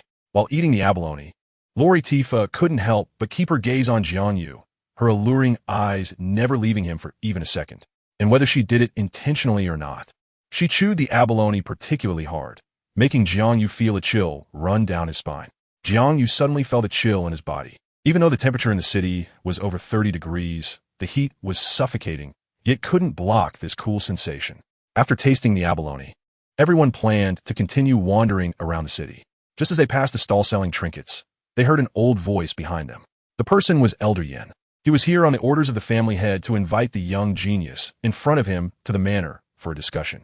Hearing the voice, Jiang Yu turned around and saw an elderly man dressed in a red brocade robe with an exquisite flame pattern embroidered on the sleeve of his right arm. Anyone with a bit of knowledge would know that this was the family crest of the Yin family, the largest clan in the city. However, Jiang Yu and his group clearly had no idea. The old man looked extremely unfamiliar to Jiang Yu, and he was sure he did not know him. He also didn't know what his intentions were. "Young Master Jiang, I'm the chief steward of the Yin family." Elder Yin noticed Jiang Yu's confusion and did not keep him in suspense, immediately stating the purpose of his visit. "My master wishes to invite you to the manor for a meal." "Your master?" Jiang Yu did not dismiss his concerns. This was his first time in Bayou City, and it was impossible for him to know anyone else in the city. He had no idea where this so-called master came from. Elder Yin also understood Jiang Yu's worries and quickly explained, "My master is the father of Miss Yin Linger, who just fought against young Master Jiang. He admires your talent and would like to invite you for a meal. Rest assured, we mean no harm." Elder Yin tried to lower his stance, showing a friendly smile on his face, hoping to ease Jiang Yu's vigilance. Yin Linger, a meal? Jiang Yu pondered privately. Could it be that Yin Linger was upset about losing to him in the competition, so she had her father invite him under the pretense of a meal? Intending to take revenge? This banquet was likely a trap. Jiang Yu's martial soul was the Chixiao Sword, and he was aware of the story behind traps. No banquet is a good banquet. After all, Bayou City was someone else's territory, and Jiang Yu didn't want to attend the banquet recklessly. "Elder, thank you for your kindness." Jiang Yu immediately declined. "However, I am not familiar with your master, so I will pass on the meal." After speaking, without waiting for the old man to respond, Jiang Yu turned to leave, and Yang Wudi and the others quickly followed. "I didn't expect you to be quite popular." By Chixiao nudged Jiang Yu's arm, her not-so-full chest inadvertently pressing against him. However, it was clear that Bai Chixiao did not realize it and joked, "Someone even invited you for a meal. Maybe they want to recruit you as a son-in-law? Yin Linger is quite charming. Don't you feel a bit tempted? What are you talking about? Am I that kind of person?" Bai Chixiao's view was indeed a bit narrow. Although Yin Linger was quite beautiful, Jiang Yu had seen many beauties. Having been surrounded by various charming women since childhood, how could he be captivated by mere looks? Bai Chixiao underestimated him too much. Chapter 105, Treasure. He wasn't a lecherous person who wanted everything. Even with Huo Wu, it took time for him to gradually accept her. Jiang Yu was not an emotionless creature. After rejecting Elder Yan's invitation, the group began a stroll through the night market. They didn't notice that behind by Chixiao, there was an extra green leaf left by Elder Yan. With this leaf, he could clearly sense the whereabouts of Jiang Yu and his group through his martial soul. And he chose by Chixiao because her cultivation was the weakest, thus avoiding detection of his trickery. Due to the Baiyu festival, the stalls on the street were 10 times more numerous than usual, and even items used by soul masters, which were rarely seen, were being sold. From the fluctuations of their soul power, it was clear that at least all had the strength of a great soul master, likely from soul master families that have fallen on hard times, which forced them to sell their ancestral items for money. However, what they displayed was not high-end goods. Not to mention Jiang Yu. Even Bai Qinxiang looked down on them. Although the Min family lived somewhat frugally, Bai had never treated Bai Qinxiang poorly. Everything she needed was of high standards, which led to the eldest lady of the Min family having very high standards. She generally did not find ordinary items appealing. After wandering for about half an hour, Jiang Yu suddenly sensed a strong presence of fire elemental energy, which piqued his curiosity. Following this aura, he soon arrived at a dim stall where the stall owner was an old man. The fluctuations of his soul power were not very strong, and the items displayed on the stall were all common things. The source of that aura was right here. Jiang Yu was sure that the item containing a strong fire element was in front of him, in this unimpressive little stall. After scanning around, Jiang Yu's gaze fixed on a small red box.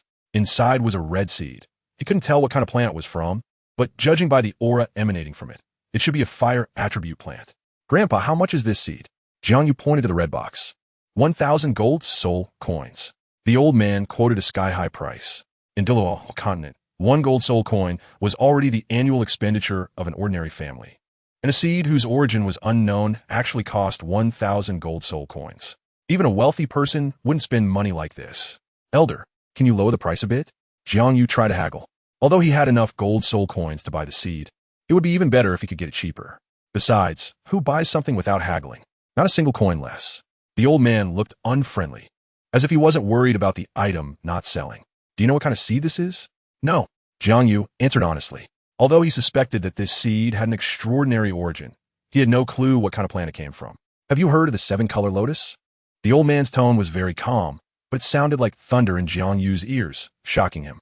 He had seen the name in the secret records of the Spirit Hall.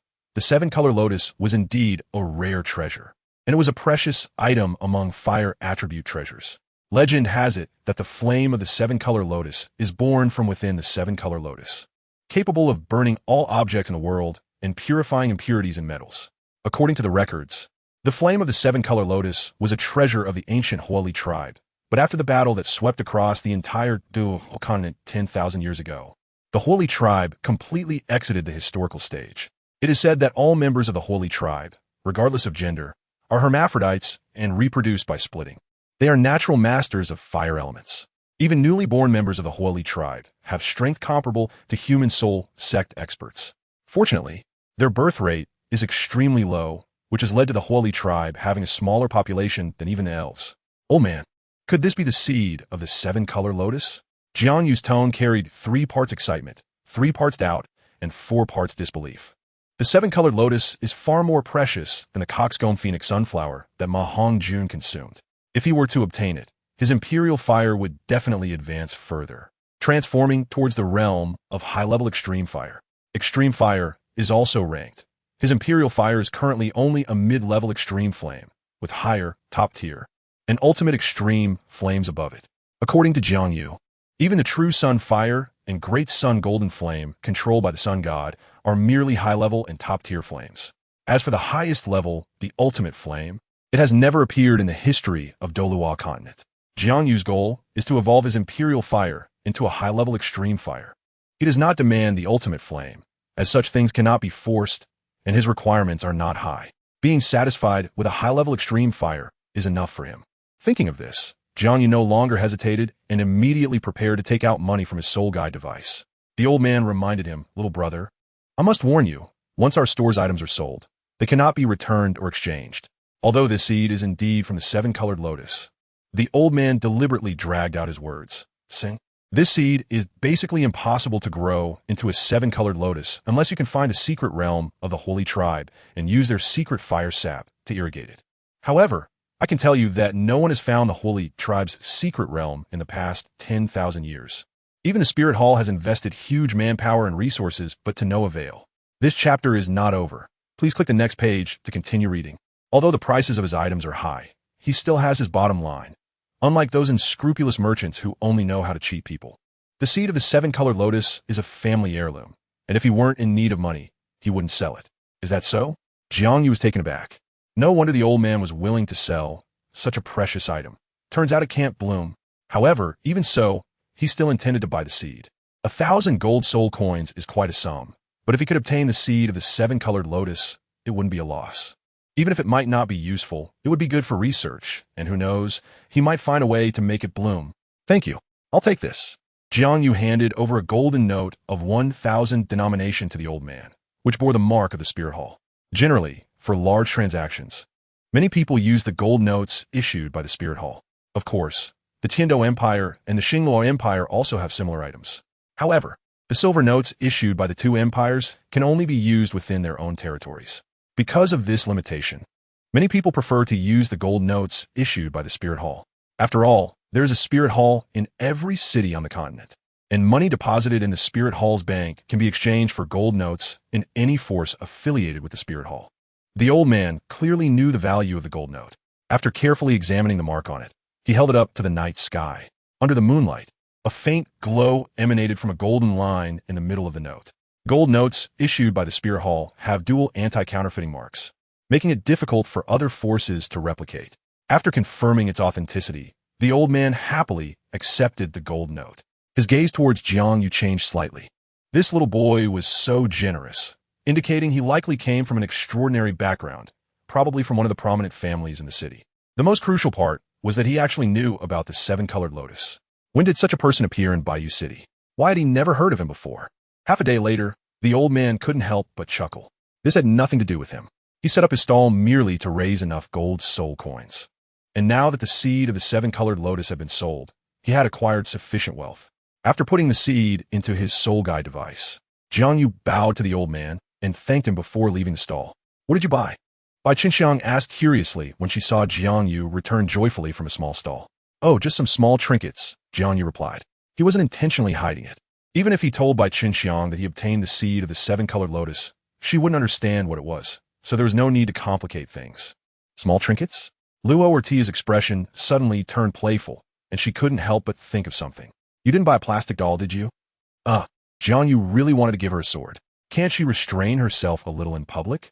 Her mouth is still as unrestrained as ever. Shut your mouth. Jiang Yu knew that this Annie had a personality that would push for more if he explained, and she would definitely pester him endlessly, asking until she got to the bottom of it. Jiang Yu didn't want to deal with that trouble. Oh, even my sister won't say. Luo Ortia was even more convinced of her guess. I must tell you, though that thing is nice, you're still young. You can't play recklessly. You must know moderation. This is really absurd. What is this all about? Jiang Yu was too lazy to respond to her. However, Luo Ortia clearly intended to cling to Jiang Yu, chattering in his ear nonstop, following closely behind him to share various related information. Bai Qinxiang, hearing this, blushed more than a monkey's bottom. She knew very little about this aspect, having only occasionally heard her older sister mention in the clan. Bai he smiled and did not stop Fa long. This knowledge would be useful for his granddaughter. In the past, due to his status, he had not been able to explain these things to Bai Qinxiang. Now that someone was doing it for him, he couldn't ask for more. Thus, Bai He and Yang Wudi, the two old men, also listened in, their faces showing a look of reminiscence. They had been young once, and they had practiced their skills. However, after many years without exercise, their skills had long since declined. Hearing Fa Lan's descriptions made them want to pick up the skills they hadn't touched for so long. I'll try when I get back. I wonder if I've regressed. After all, there was a foundation. It shouldn't be too bad. The two old men thought to themselves. Chapter 106. The Holy Tribe returning to the hotel room. Jiang Yu couldn't wait to take out the 7-colored lotus seed. Under the light, this oval seed emitted a dazzling brilliance. Jiang Yu could feel the flame power contained within it. If this seed could truly bloom, there was a great possibility it would nurture the 7-colored lotus flame. However, according to the old man's words, to make it bloom, One must find the location of the holy tribe and irrigate it with their 7-colored fire sap. This difficulty is no less than becoming a title Douluo. Even the Spirit Hall could not find the holy tribe's habitat. What qualifications did Jiang Yu have to find it? Even if his luck was truly extraordinary and he found it, would the holy tribe willingly hand over their ancestral treasure? Such a gifted race must have strong individuals comparable to title Douluo in their clan, perhaps even more than one. With Jiang Yu's current strength, he wouldn't be a match if he were to confront them directly. The reason that the powerful Lin could single-handedly overturn the entire Ice Spirit clan was also after he became the ancestor of that plane.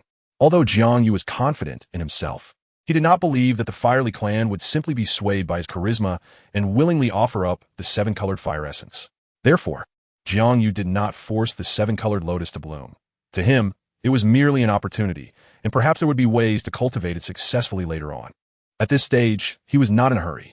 After putting the seeds of the 7-colored lotus into his soul guide, Jiang Yu prepared to go to bed to rest, feeling a bit tired after the recent battles and wanting to sleep early to replenish his energy.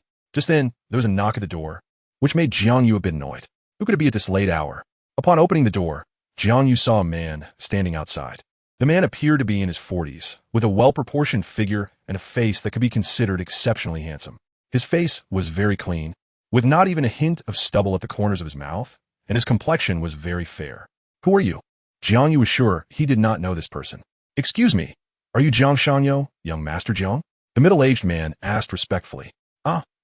Jiang Yu was momentarily stunned, but quickly reacted based on his instincts as an undercover agent. Yes, I am JiangYu. The middle-aged man bowed to Jiang Yu and then extended a box he held in front of him. I'm a servant of the Yin family. Earlier, you had a match with our young lady, and our family head saw it. He greatly appreciates your performance, and originally wanted to invite you to our residence for a discussion. Since you have concerns, our family head does not want to force you. However, our Yin family wishes to establish a good relationship with you, young Master Jiang. So the family head specifically asked me to present some treasures that would aid in your cultivation and to convey a few words.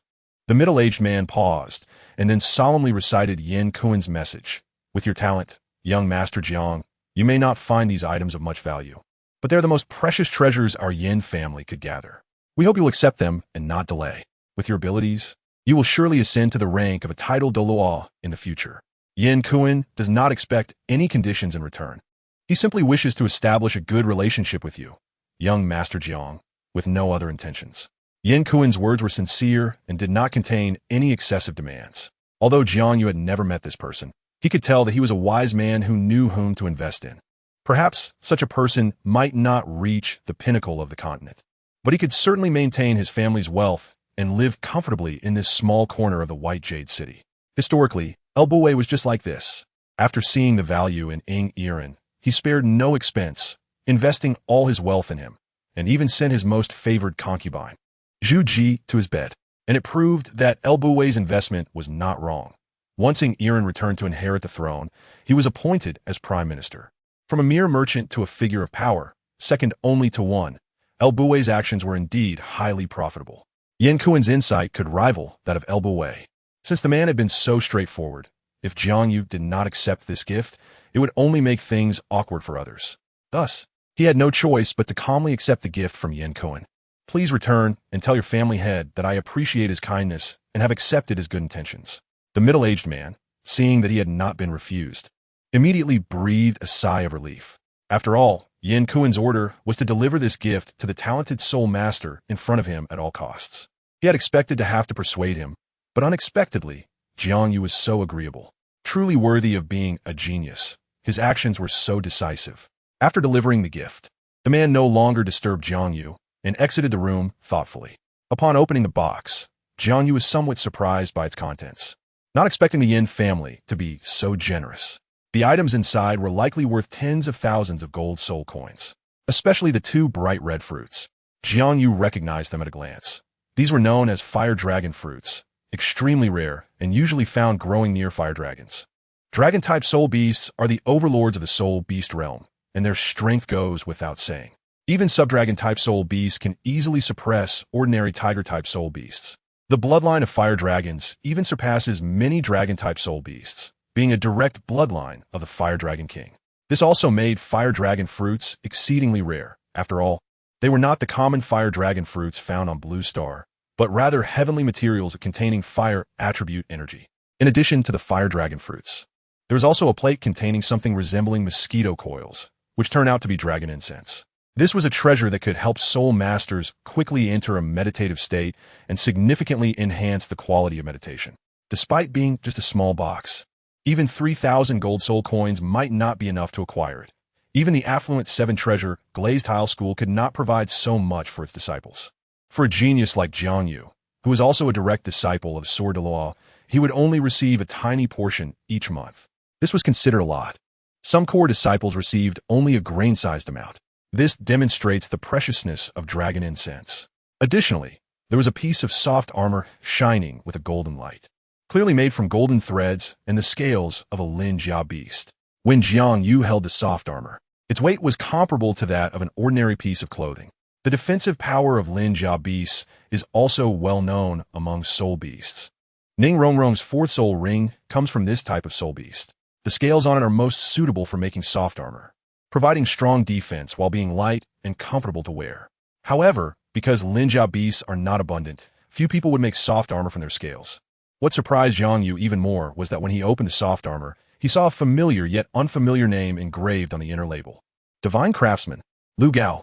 As everyone knows, there are only 3 divine craftsman-level blacksmiths on the Douluo Continent: Tang Hao, Titan, and the widely recognized master craftsman Lu Gao.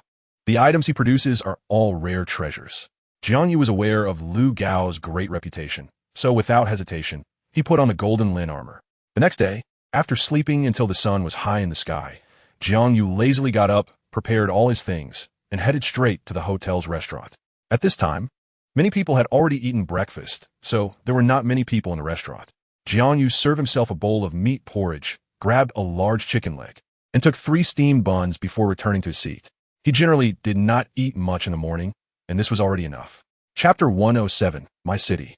Half a month later, Jiang Yu and his companions finally passed through the Baroque province, the Guevara province, and the Tiamo province, arriving at the largest city in the Fire Huang province. Legend has it that My City was not originally named this. However, since a tidal Douluo powerhouse emerged from within the city over 100 years ago, it was renamed after his title, and the city's name was changed to My City. The reason why the Poison Championship, hosted by the Star Luo Empire and organized by the Fire Huang province, is held in My City is also significant.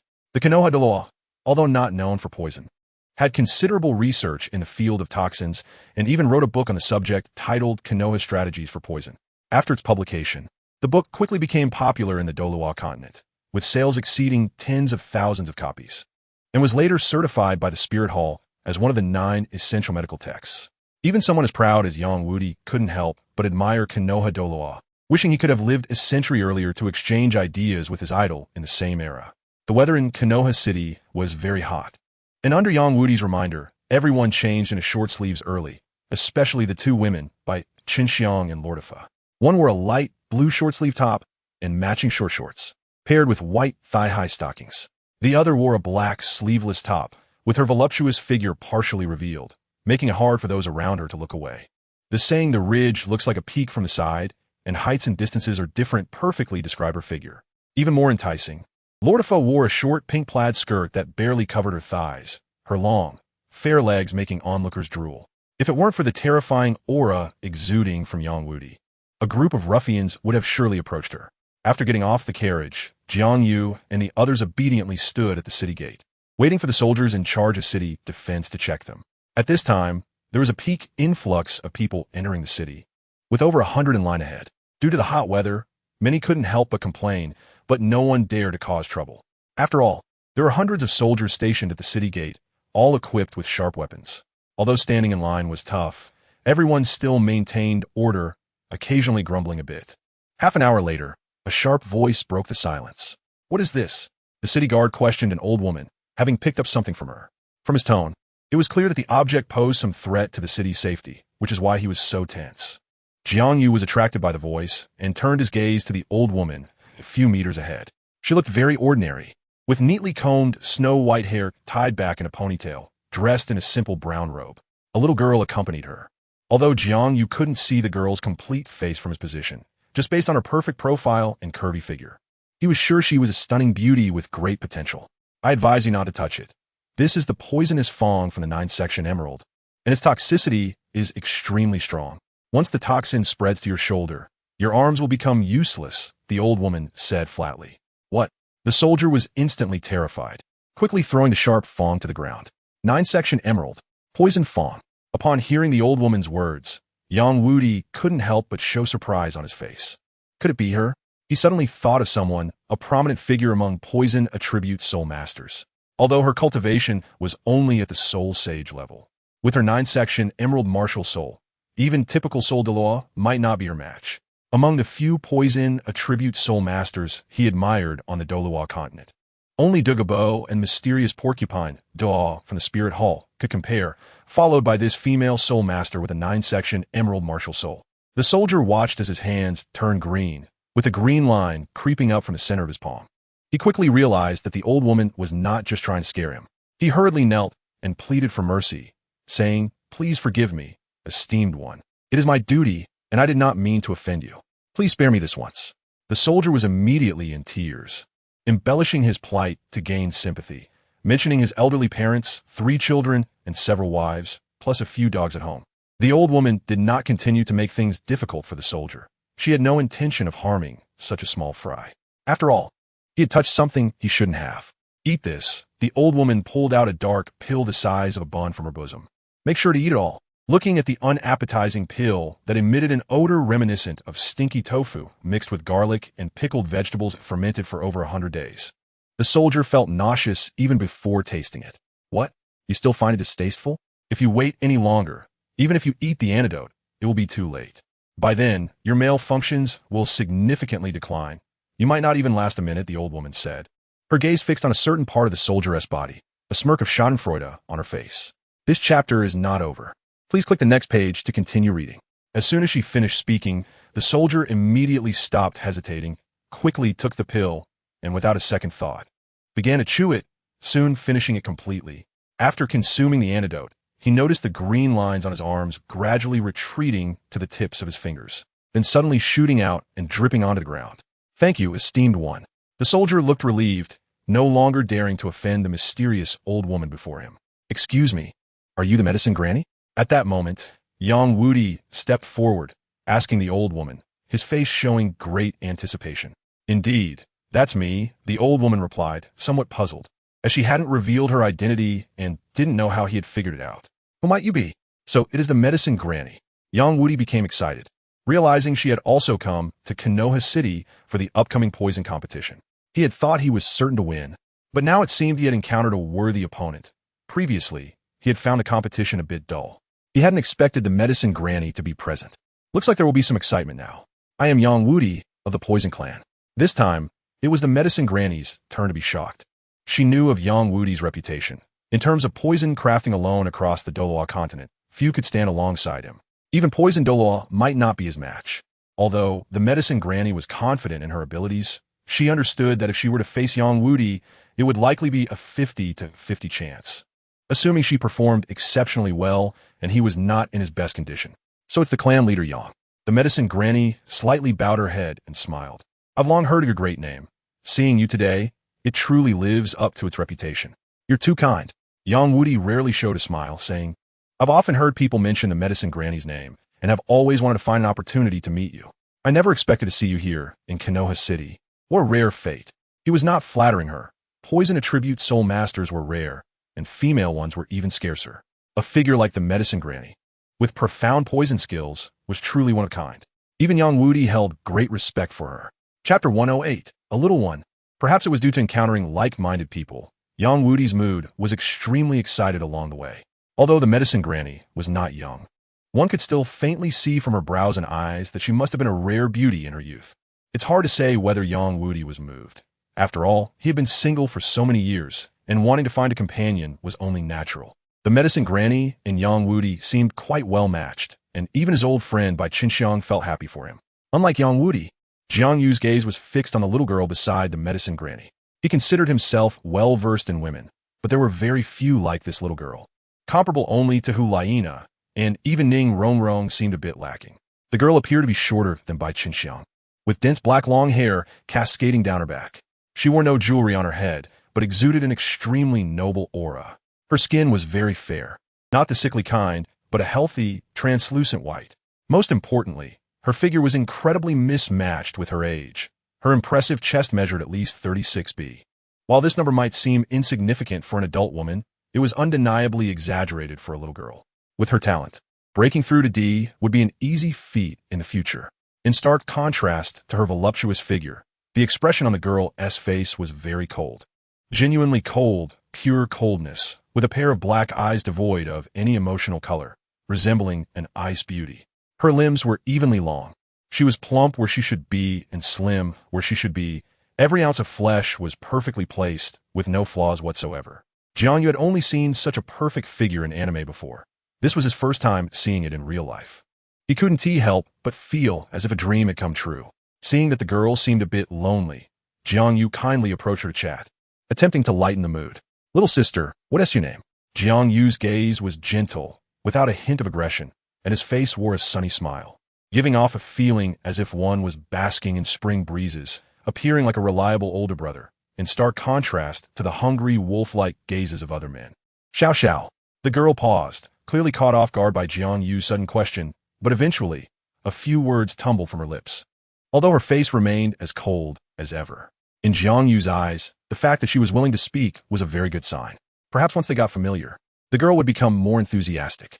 Jiang Yu had encountered many cold beauties before, but none could hold their composure in front of him for long. He believed he could also break through the ice of this girl. He had that confidence. After all, even Bibi Dong had been charmed by him, and Jiang Yu had never lost a battle of words. Even the coldest and proudest could be persuaded by him. Xiao Xiao. The girl's name seemed to contrast her figure. You wonder how she got such a name. Clearly, she was quite grown. However, Jiang Yu still gracefully introduced himself, of course using the alias JiangYu. As Jiang Yu circled around the little girl, two people became unhappy. One was Bai Qinxiang, and the other was Lydia, though their feelings were quite different. Bai Qinxiang was simply upset that her charm was overshadowed by another little girl, while Lydia was displeased with Jiang Yu's gaze, thinking he lacked discernment, as her figure had developed more maturely. And how could the little girl compare to her? Half an hour later, everyone finally arrived at the Lord's mansion located in the center of my city. By this time, the entrance was already crowded with people coming to register for the competition. There weren't many poison attribute soul masters on the continent, but the people gathered here numbered in the hundreds, likely including poison soul masters from the Heaven Do Empire.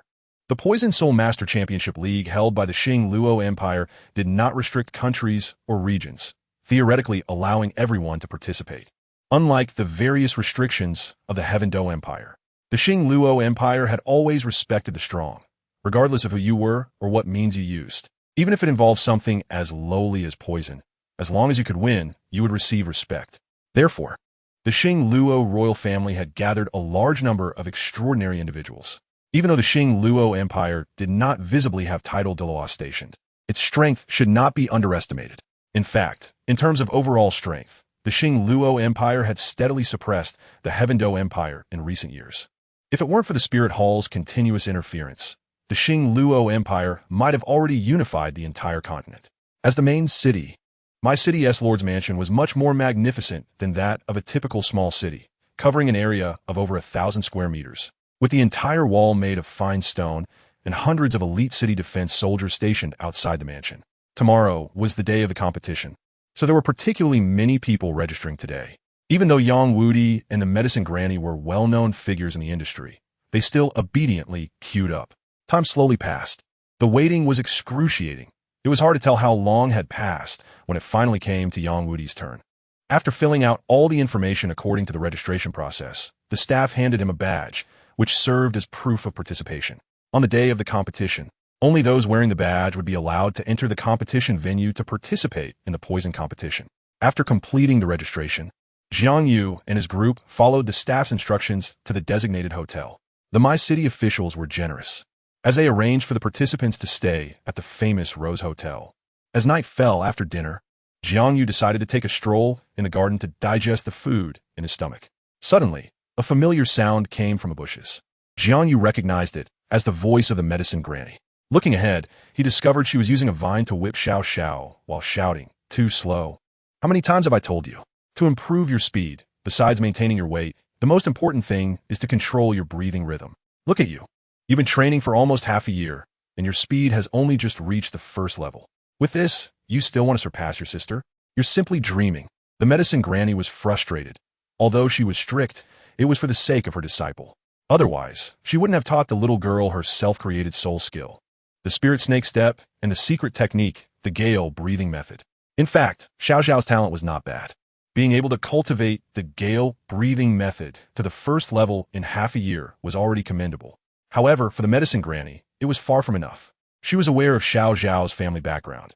Although she was born into nobility, because of that, she had to face a very cruel environment early on.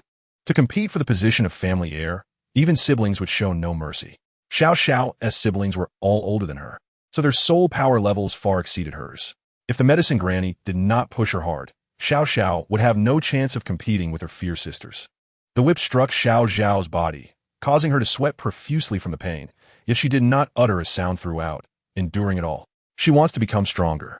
As long as she can become more powerful, she can endure all the tears. The old woman in charge of medicine looked at her stubborn little disciple and couldn't help but feel a twinge of pity.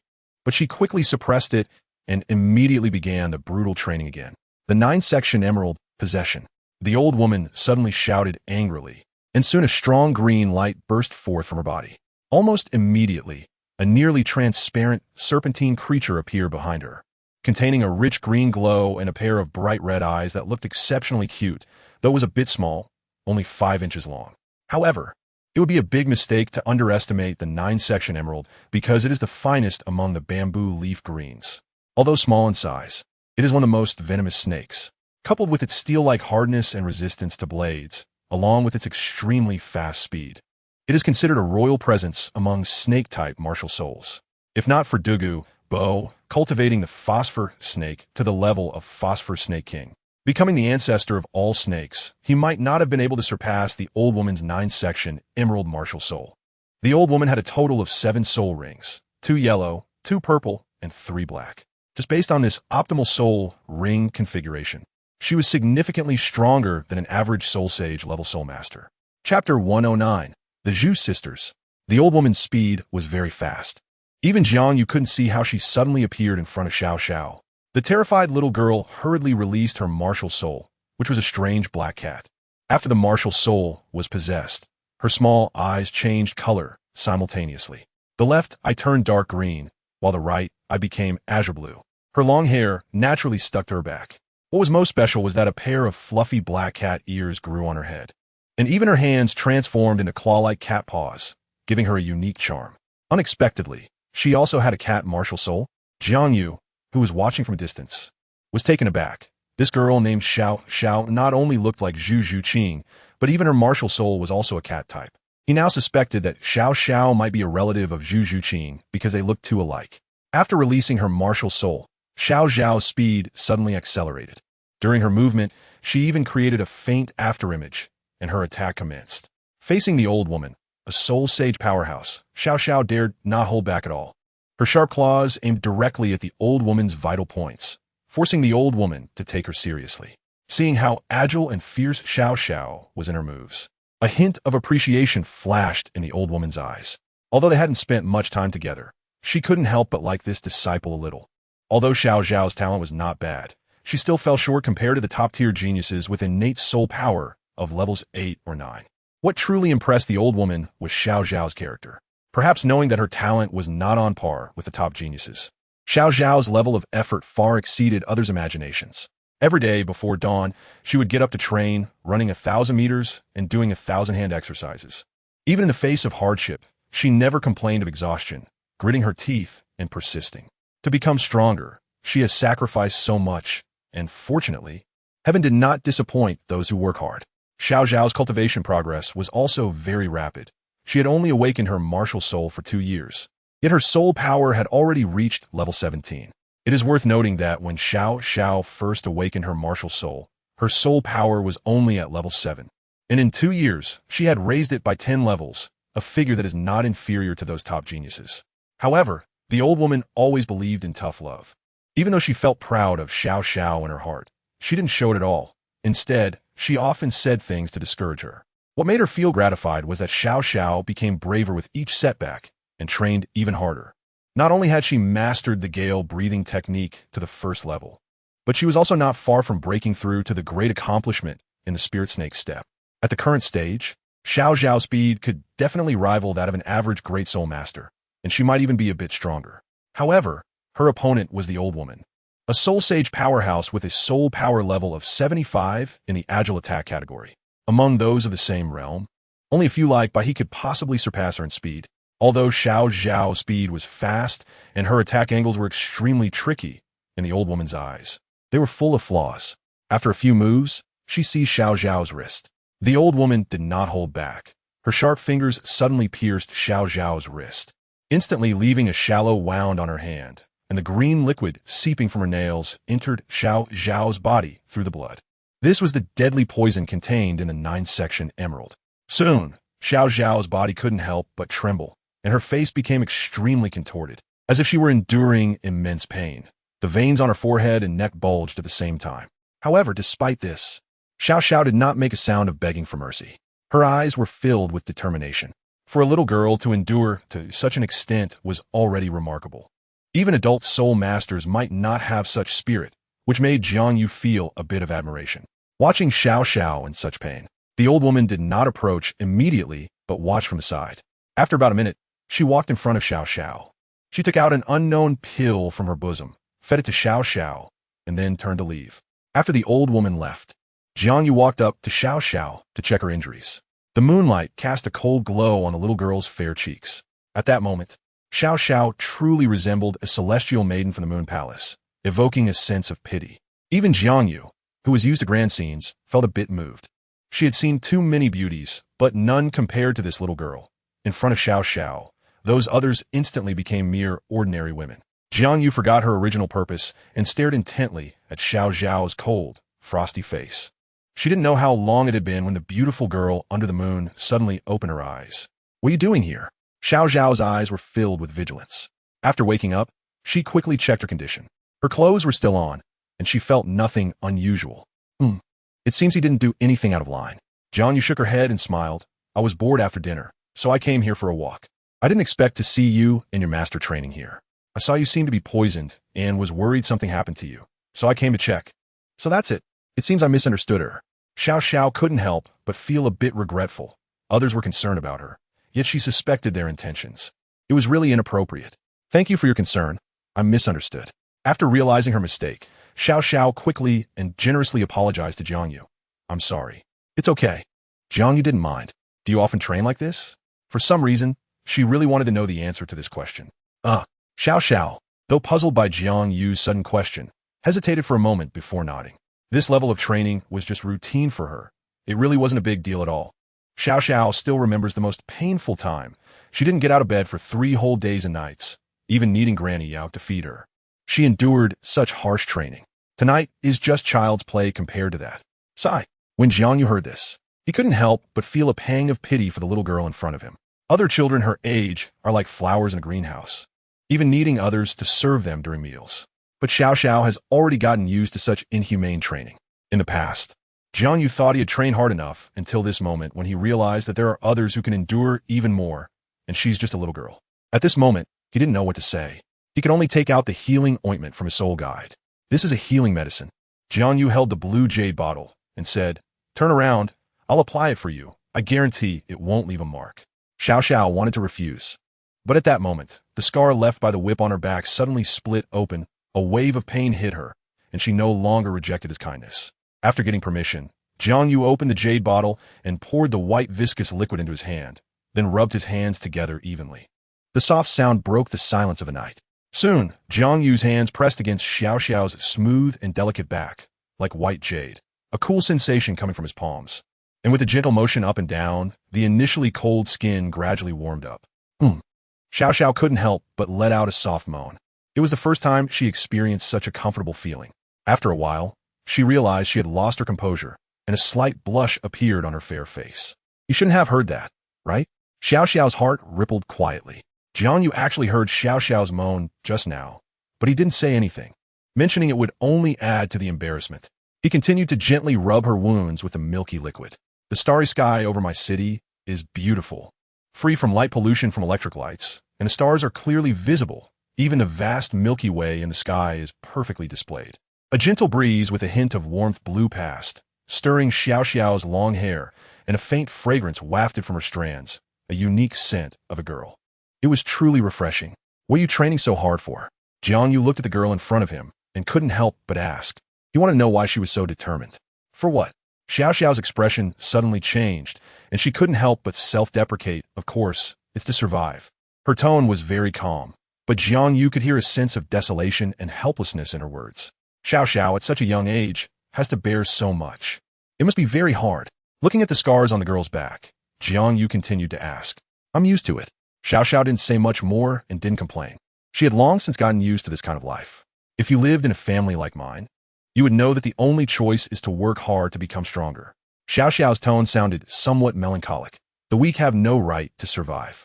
Although Jiang Yu had only interacted with her for a short time, it was not hard to infer from Xiaoxiao's words how cruel her family must be, likely comparable to royal families. What's your surname? Jiang Yu increasingly suspected she was from the Zhu family. After all, this little girl resembled the Zhu family too much in terms of figure, temperament, and family background. It was hard not to be suspicious. Zhu. Xiaoxiao dragged out her words, and Jiang Yu became excited after she uttered the first syllable. Sure enough, he wasn't mistaken. She was from the Zhu family. Could she be Zhu Zhuqing's younger sister? Or her older sister, Zhu Zhuyan? But she didn't seem to fit the age. Just as Jiang Yu was secretly speculating, Xiaoxiao's next words cut short his thoughts. Zhuge, my name is Zhuge Xiaoxiao. Her voice gradually became firm. Zhuge Xiaoxiao? Jiang Yu was taken aback. Who is that? There was no such character in the original story. It shouldn't be. A girl so beautiful shouldn't be just a minor character. Is there still any law? After a while, Jiang Yu finally reacted. The entire Dalu is narrated from Tang San's perspective, and the descriptions related to the Star Luo Empire come mostly from Zhu Zhuqing and Dai Mubai's accounts, with very little detail. The characters who appeared in the Star Luo Empire, apart from Zhu and Dai, were only their siblings. Jiang Yu hadn't even seen their father's name. Perhaps because of this, Zhuge Xiaoxiao, a stunning beauty, had never been described. Thinking of this, he felt relieved. Since you say it so cruelly, your family must be a prominent one in the Star Luo Empire, right? Jiang Yu couldn't help but ask. Sort of. Xiaoxiao's face flashed a hint of shyness. She wasn't good at lying, but she didn't want to reveal her true identity to others. Only Granny Yao knew her background. Moreover, very few people usually asked about her family situation, let alone someone as detailed as Jiang Yu. The lies she told today had already surpassed all she had said before, so she couldn't help but feel a bit shy. My father is a duke appointed by the emperor, so our family is considered prominent in the empire. This time she wasn't lying. Although their family's title was hereditary, each generation still had to be conferred by the emperor of the empire. So you are the daughter of a duke. Jiang Yu was somewhat surprised. He didn't expect her to be a little rich girl. A duke is the highest rank of nobility, while the position of prince is generally reserved for royal nobles. Others basically have no qualifications for such titles. Neither the Star Luo Empire nor the Heaven Do Empire has a precedent for conferring titles to non-royal families. As for the lords of other kingdoms, they have little to do with the two empires. Other kingdoms and principalities have long been existing factions on the continent. Although they nominally submit to the two empires, they actually have their own set of laws, much like the vassal states during the Zhou dynasty. Therefore, generally speaking, the title of duke is the highest title that non-royal lineage can possess. Xiaoxiao's background can be considered quite noble. No wonder your father is so cold. He even dares to train such a beautiful daughter like you so harshly. Jiang Yu truly admired Xiaoxiao's father. How could such a lovely little girl be made to suffer like this? If he had a daughter, he would definitely not allow her to suffer even the slightest bit, and would pamper her in his hands.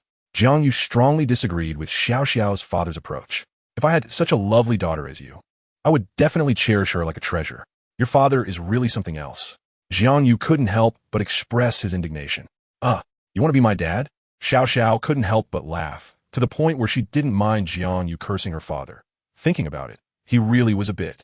Not even caring for his own daughter. Hearing the small laughter, Jiang Yu also felt happy. He originally thought he would get a scolding, but unexpectedly, Xiaoxiao didn't mind at all and was rather pleased. Truly a delightful surprise. After a while, Xiaoxiao's laughter gradually subsided, and she twisted her arm behind her, unexpectedly thinking about having children at such a young age. How small? It's known that on Douluo Continent, many boys get married at 13 or 14 years old. Isn't Oscar's father the one who had him at 14? There's even a saying that goes around on the continent. Having children should be done early. Besides, JiangYu was only thinking about it. He didn't respond to Xiao's words, merely increasing the gentle pressure of his hands. For him, words were pale. Actions suited his character better. Ouch! You hurt me. Xiao cried out in pain. That is more like it. The more it hurts, the more effective it is. This proves the medicine is working, and the scars on your body are gradually healing. It's estimated they will be fully healed soon, JiangYu said with a mischievous smile. Really? Xiao couldn't help but be a bit skeptical. It was her first time hearing this, but upon thinking about it, there seemed to be some truth to it. It didn't sound like nonsense. Then hurry up. I can't rush it. It'll take at least an hour. It needs to warm up to work faster. The heat will activate the medicine's efficacy, allowing it to penetrate your body more thoroughly. Just hang in there, JiangYu assured her. This time, he wasn't lying. This method was something he learned from a medical book and had a solid scientific basis. He didn't know how long it had been. Xiao only felt that her back was getting hotter. She didn't know if it was due to the friction or the medicine taking effect, but she just felt hot, and there was also a tingling sensation. It was a special feeling. She had never experienced anything like this before. Is it done yet? It should be soon. Just hang in there a bit longer until the white liquid completely penetrates your body. JiangYu, although his hands were getting a bit sore, still continued to gently rub Xiao's back. The white ointment, under his firm pressure, was gradually seeping into Xiao's body, and her back scars were visibly healing. Once her back scars disappeared, JiangYu stopped his movements, quickly moved to Xiao's side, and then sat down on the grass with a thud. The night sky was beautiful tonight, and he began to gaze at the stars. The sky was filled with twinkling stars, countless in number. No one knew how many there were. The stars, whether big or small, were desperately shining bright. Suddenly, amidst the deep and vast night sky, a dazzling light burst forth, tracing an arc in the sky, leaving behind a spectacular beam of light, resembling beautiful peacock feathers. But soon, its brightness faded gradually, and before long, it disappeared into the vast night sky. That beam of light might have set out from a distant galaxy billions of years ago, only to finally arrive at Douluo Continent just now. But soon it returned to calm, having spent billions of years just for this moment of brilliance. One couldn't help but wonder if it felt regret. JiangYu gazed at the starry sky, lost in thought. Do you believe in fate? Xiao didn't directly answer his question, but instead abruptly asked JiangYu a question. I do and I don't. JiangYu pondered for a moment before responding to Xiao. Fate does exist. For example, some people are born beggars while others are the sons of emperors. Their destinies are different from the very start. However, JiangYu then said loudly, fate can also be changed. I believe that even fate can be in one's own hands. A beggar can become an emperor, and the son of an emperor can lose everything overnight and become worse than a beggar. As long as one works hard, it's possible to change fate. As he spoke, JiangYu turned to look at Xiao. Isn't your hard work in cultivation meant to change your fate? I believe you can definitely defeat your sisters. Remember, your fate is in your own hands, and no one else, not even your father, can control it. JiangYu continually comforted the little girl beside him. Xiao's efforts were evident, and he believed that this girl in front of him could change her fate and become an outstanding woman. Chapter 111. Did you sleep? The next day, as dawn broke, a faint blush of white rose in the eastern horizon, and on the lush grass lay a boy and a girl. Their positions were quite ambiguous. The little girl snuggled in the boy's arms, her long legs wrapped around his waist, displaying a faint smile on her face, occasionally releasing a pleasant aroma. The two were, of course, JiangYu and Xiao. As for why they were lying on the grass, that's a long story. In short, they had talked late into the night about dreams and life, and, as their conversation became more engaging, they eventually fell asleep. That is how this morning scene came to be. The sky gradually brightened, and warm sunlight bathed the earth, but JiangYu and Xiao remained undisturbed, both looking quite content in their deep sleep, showing no intention of getting up. They slept until the sun was high in the sky, and it was eventually Xiao who woke up first. When she opened her eyes, she saw JiangYu's handsome face. Stunned for a moment, she quickly realized that she had actually slept with a boy. Blushing at the thought, Xiao shyly retreated from JiangYu's embrace and began to carefully check her body for any unusual sensations. After observing for a while, She found nothing particularly wrong except for slightly wrinkled clothes and faint red marks on her arms. Wait, there was also a feeling of fullness in her chest. However, upon further reflection, Xiao felt she was overthinking it. This was probably just the developmental phenomenon that the medicine lady had mentioned. He sleeps so soundly. Seeing that she hadn't been violated, Xiao turned her gaze to the still sleeping Jiang Yu. It was her first time seeing a man sleeping, and Jiang Yu's facial expressions quickly caught her attention. She realized that boys had such rich expressions while sleeping. Watching Jiang Yu sleep so peacefully, Xiao couldn't help but feel playful and thought of a good idea. She plucked a small blue grass from the ground. These ordinary blue-silver grasses were quite soft, and she gently tapped it against Jiang Yu's cheek. Jiang Yu, who was deep in sleep, suddenly felt a ticklish sensation on his face, accompanied by a soft feeling. He quickly woke up. Their eyes met. Xiao felt a bit embarrassed. Jiang Yu was a bit startled. Xiao chuckled awkwardly. The sun is already high. Why aren't you getting up? Xiao's sleepy voice still sounded quite adorable. Jiang Yu was also energized by the melodious sound and quickly turned over to stand up.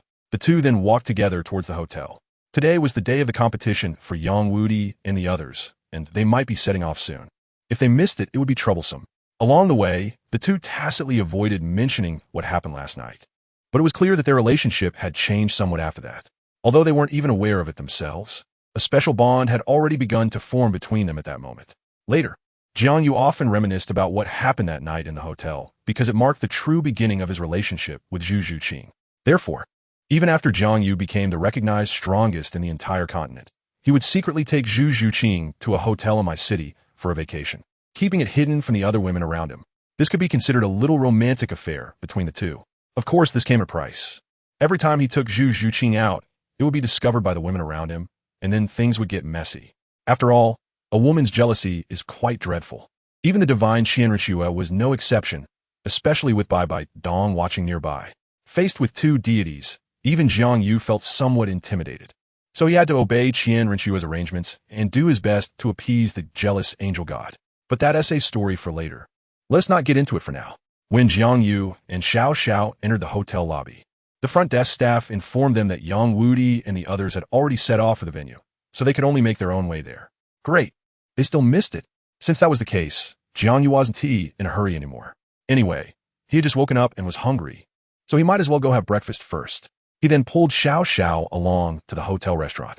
Perhaps because the contestants had all rushed to the competition, the bright and spacious restaurant seemed a bit empty, with hardly anyone around except for a few staff members.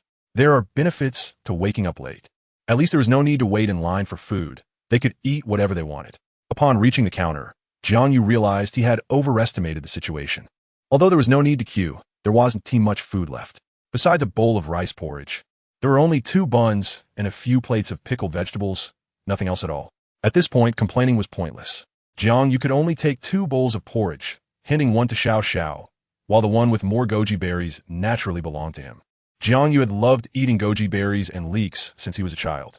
These were all things that nourished the kidneys and enhanced essence, and he would never miss out on anything that could nourish the kidneys. This applied to both practicing duanjin and eating. He would completely avoid anything that could harm the kidneys, like traditional crafts many boys would do. He hardly did any of that. Perhaps because of this, his energy was much more vigorous than that of the average male.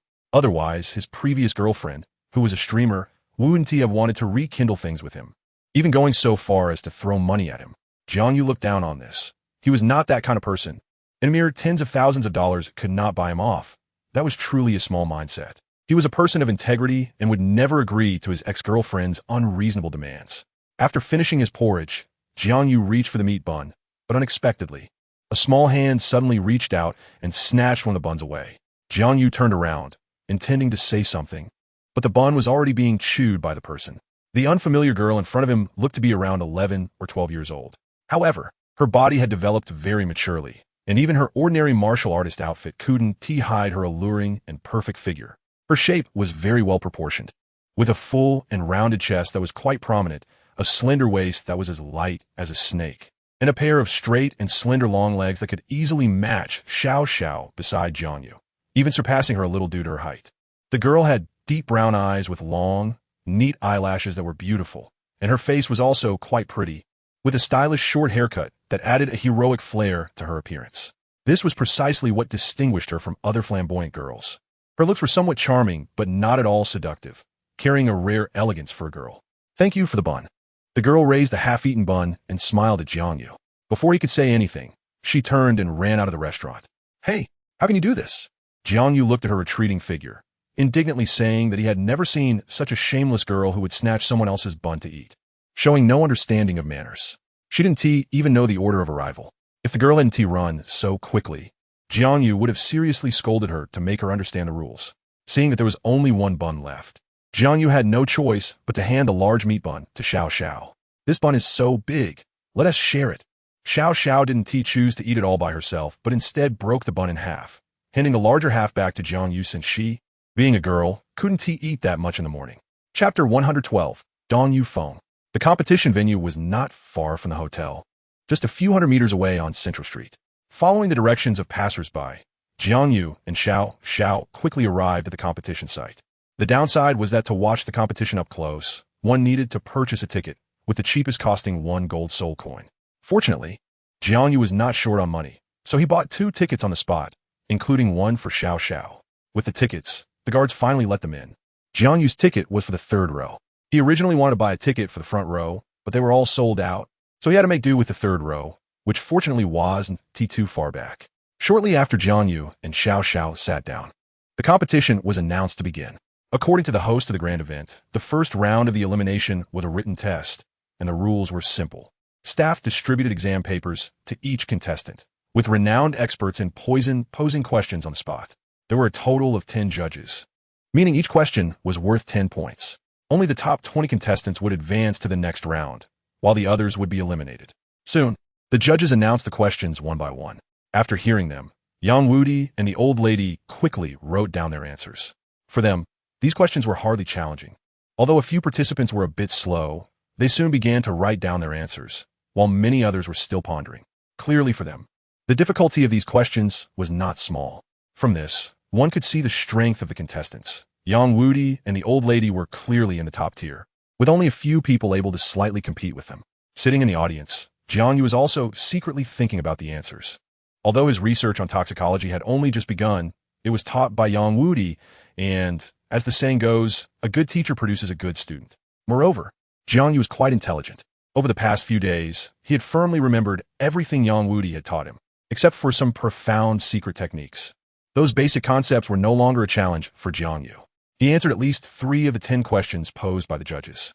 Although that number wasn't large, it was already quite remarkable for a newcomer.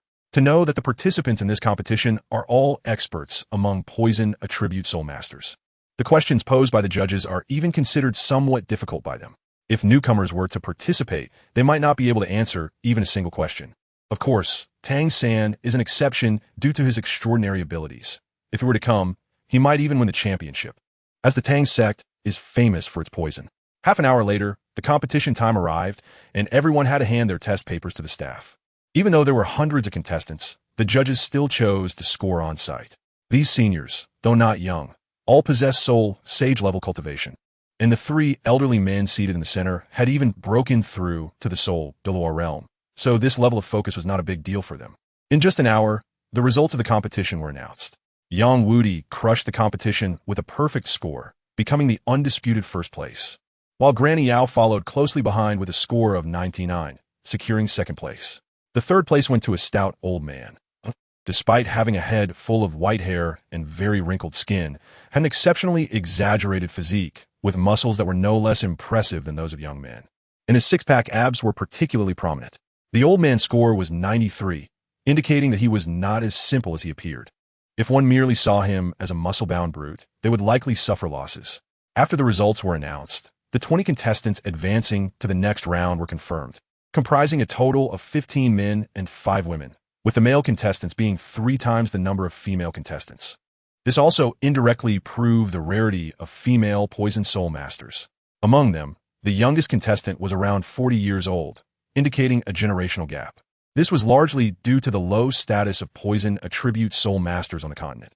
Even the poison Douluo was marginalized by other titled Douluo, even earning the title of the weakest titled Douluo, which severely damaged his reputation. Dugubo was aware of this. which is why he did not allow his granddaughter to pursue the path of poison. Therefore, besides the toxins inherent to the green phosphor snake, Douluo does not employ other poisons and focuses more on control. After announcing the list of those advancing, the eliminated contestants were invited off the stage. Although they all expressed reluctance, what could they do? A loss is a loss. No matter how unwilling they were, it wouldn't change the outcome. Ding ding ding, the staff immediately struck the gong. The 20 contestants were divided into 10 groups. The rules for this round were that both sides would take turns poisoning each other. Whoever could withstand it would advance to the semifinals. The first match featured the muscular old man, named JiangYu from Xinglua City. His opponent was a female contestant, appearing to be in her 40s, with a slender figure. Her face had a hint of allure, still retaining some charm, and her large, rounded bosom was as white as snow, resembling a ripe peach. The female contestant's name was Douluo, and due to her high attractiveness, she had quite a few admirers in the audience. Before the match even began, a group of male fans was already shouting her name, making her the most popular contestant among the male audience. Centipede King, manifest! Mandrake Snake, manifest! The two contestants simultaneously activated their martial spirits, both containing extremely potent poison, making them invaluable as attacks. JiangYu's martial spirit was a gigantic centipede over 2 meters long, entirely black, with a pair of very sharp antennae on its head. Once his martial spirit was activated, this pair of antennae also appeared on JiangYu's head. His eyes turned golden, resembling his martial spirit, and gave off an imposing aura. He had 7 soul rings, all perfectly matched, indicating his impressive strength. Although Douluo was somewhat surprised by the old man's strength, she did not choose to back down. This was not a soul master battle. Although she was only a soul emperor, the toxins contained within her martial spirit were no less formidable than JiangYu's Centipede King. Douluo's martial spirit was the Mandrake Snake, a green little snake with a triangular head that looked very intimidating, and its ruby-like eyes made anyone who saw them shudder. Despite its small size, the Mandrake Snake possessed extremely strong toxicity, making it one of the most terrifying existences among poison attribute soul beasts. And its body was also remarkably resilient. It's actually a Mandrake Snake. Jiang Yu stared at Douluo's snow-white body, feeling somewhat surprised. After all, Tang San's first soul ring came from a 100-year-old Mandrake Snake soul beast. This made him look forward to the upcoming match. You attack first. JiangYu, being somewhat of a gentleman, did not strike first but instead gestured to Douluo. One could only say that beautiful women have advantages wherever they go. Douluo was obviously used to it and did not refuse, immediately launching her attack. 7th Soul Skill, Martial Spirit True Form. Douluo's 7th Soul ring instantly erupted with a strong green light, and a warm wind quickly gathered around her, while her entire body gradually changed. Her legs merged into one, transforming into a green snake tail that swayed continuously on the ground. Her upper body also developed green scales, spreading toward her forehead, until finally, her entire body transformed into that of the Mandrake Snake. Upon activating her martial spirit true form, the Mandrake Snake swung its massive tail toward JiangYu, quickly surrounding him. JiangYu felt the snake's tail tightening around him, and the green poisonous gas surged into his body through his skin and nostrils. After this toxin invaded, he felt his whole body falling into a state of paralysis, and his consciousness became somewhat unclear. This was the most terrifying aspect of the Mandrake Snake's poison. It had a strong destructive effect on human nerves. However, JiangYu was clearly not an easy opponent. Feeling the effects of the Mandrake Snake's poison, he quickly released his martial spirit true form, transforming into a Centipede King over 2 meters long. Soon, JiangYu broke free from the control of the snake tail. Chapter 113. Green-eyed Golden Toad. His martial spirit, the Centipede King, inherently contained terrifying toxins. Although he could not completely ignore the Mandrake Snake's poison, its effect on him was not as significant as it would be on others. JiangYu quickly launched a counterattack. His sharp antennae shot up, and his massive body lunged at the Mandrake Snake, with his enormous antennae piercing into the green snake's body, continuously injecting toxins into it. Centipedes inherently contain toxins, and the toxicity within the Centipede King was dozens of times greater than that of an ordinary centipede soul beast. On the Douluo Continent, centipede soul beasts were not uncommon, but those that evolved into Centipede Kings were rare. This was because such soul beasts could only evolve by devouring their companions. An ordinary centipede soul beast would need to consume at least 1,000 of its kind to have a chance to evolve into a Centipede King. Otherwise, Even if it cultivated to the level of a 10,000-year soul beast, it would not be able to transform into a centipede king. Therefore, Wang Genji's martial spirit level was not lower than that of the mandrake snake, and it might even be somewhat higher. Additionally, his soul power was significantly higher than Dong Yefeng's, making the mandrake snake's poison a minor threat to him. After releasing her martial soul's true form, Wang Genji was able to utilize his own source poison. The terrifying toxin entered Dong Yefeng's body through his tentacles. Before long, the green poisonous snake could not help but convulse, twisting wildly. Then, a black gas emerged from the snake's body. Dong Yefeng could no longer maintain her martial soul's true form and quickly returned to her original appearance. It seemed that Wang Genji had won. JiangYu was not surprised by the result. After all, Dong Yefeng was at a disadvantage from start. Her martial soul was merely an ordinary mandala snake, which was somewhat inferior compared to the centipede king. Losing was a normal outcome. However, not everyone accepted this result. At least, Dong Yefeng's fervent fans could not accept it, as they wanted to see their idol continue performing on stage. Compared to a group of old men, more male compatriots were more willing to watch beautiful women perform, which is also why a certain island nation likes to hold wrestling competitions featuring beautiful women. Regardless of the skills, looks, and figures win out. After all, those who enjoy wrestling are in the minority. Beautiful women are different. Otherwise, why are those internet celebrities and popular actresses so famous? They have no talent or acting skills. And aside from their outstanding looks, they have nothing to show for it. Yet they're still incredibly popular, making hundreds of millions each year. Therefore, Dong Yefeng became a favorite to win the competition solely based on her looks. When her fans saw her at a disadvantage, they began to shout frantically and curse Wang Genji. However, the judges remained very fair. In their eyes, strength was everything. Dong Yefeng was clearly not a match for Wang Genji, and she had no solution for the centipede's poison. As the toxins within her body grew stronger, she had no choice but to concede defeat. She valued her life more than the competition's outcome. The judges then announced that Wang Genji had successfully entered the semifinals, and he also neutralized the poison on Dong Yefeng. The second match then began, with the competitors being Granny Yao and an old man with a head of thick silver hair, dressed in a black robe. This old man was named Jing Tian, who had achieved 9th place in the previous round, and his strength was also outstanding. As soon as the referee announced the start of the match, Jing Tian quickly released his martial soul, which was a toad that reached a size of 1 meter. Its head was very wide, and its oval eardrum was very prominent.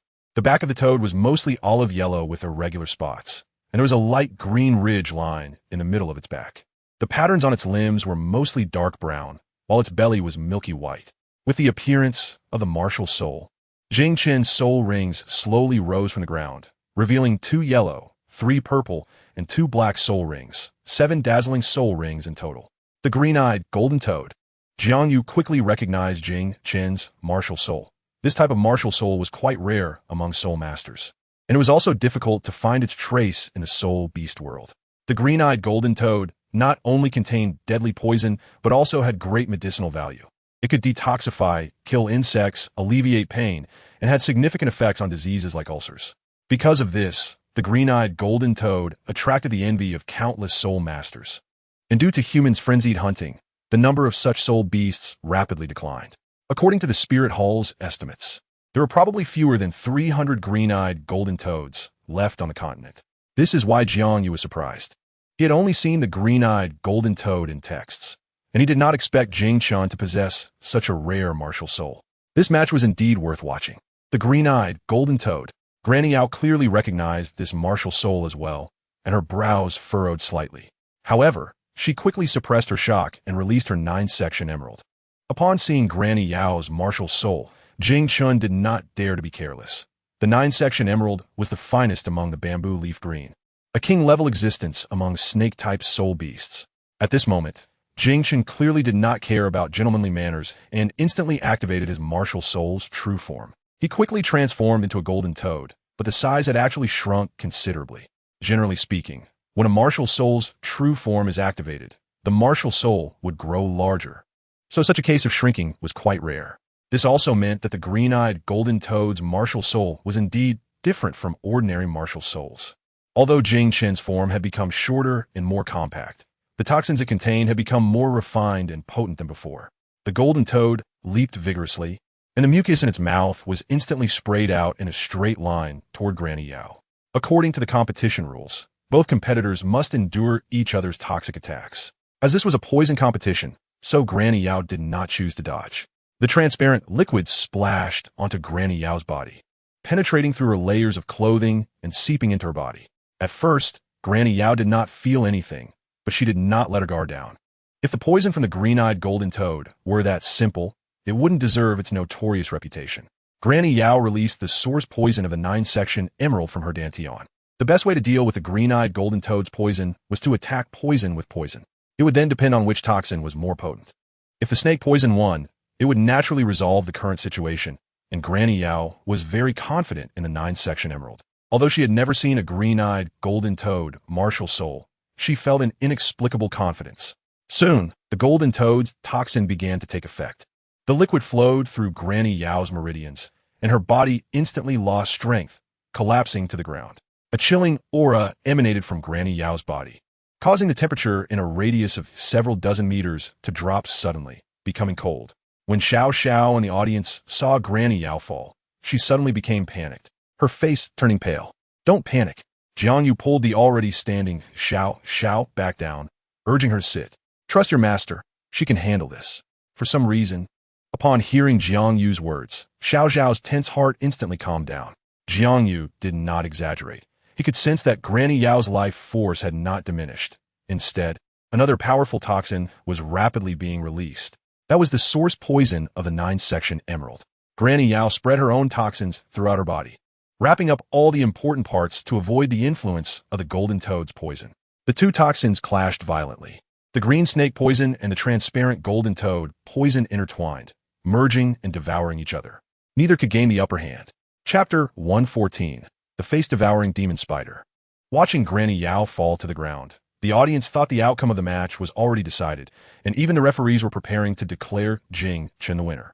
However, just as the referee was about to wave the small flag in his hand, an old man, sitting in the center of the judging panel, spoke up to stop the referee's actions. Indeed, there were discerning eyes among the judges, who could see that Granny Yao had not completely lost her ability to counterattack. 3 minutes later, Granny Yao suddenly stood up from the ground, her complexion gradually regaining its rosy hue. It seemed that the poison from the green-eyed golden toad had been completely resolved by her source snake poison. How is this possible? Jing Tian looked incredulously at the seemingly unscathed Granny Yao, a storm of disbelief rising in his heart.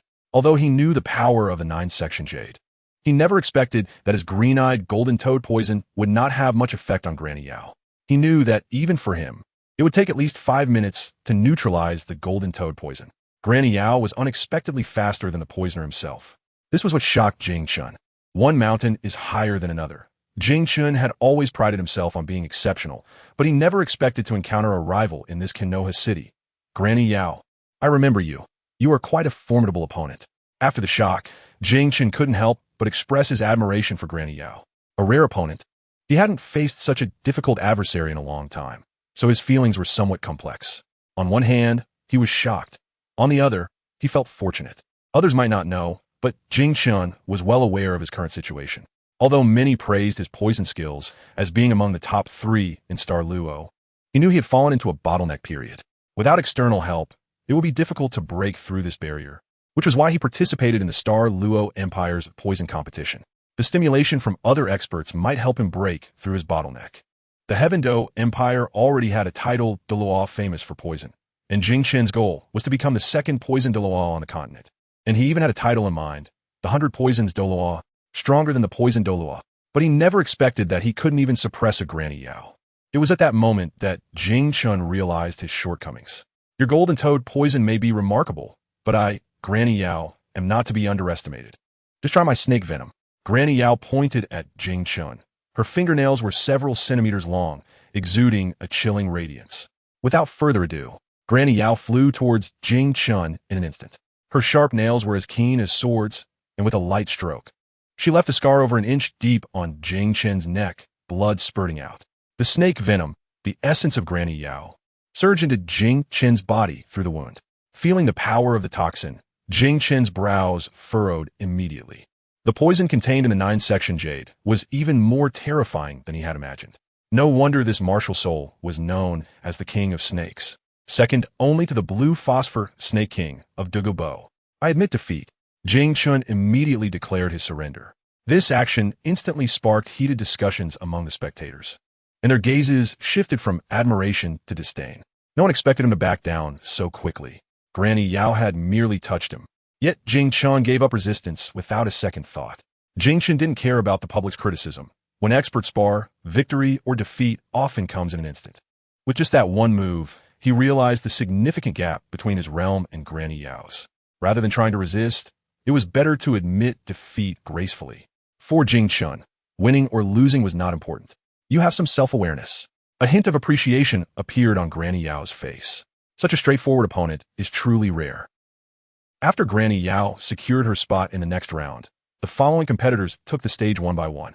Although these individuals had also reached the Spirit King level, their martial souls were not very advanced, merely common poison spirit beasts, causing the excitement of the matches to plummet. This left the audience feeling quite bored.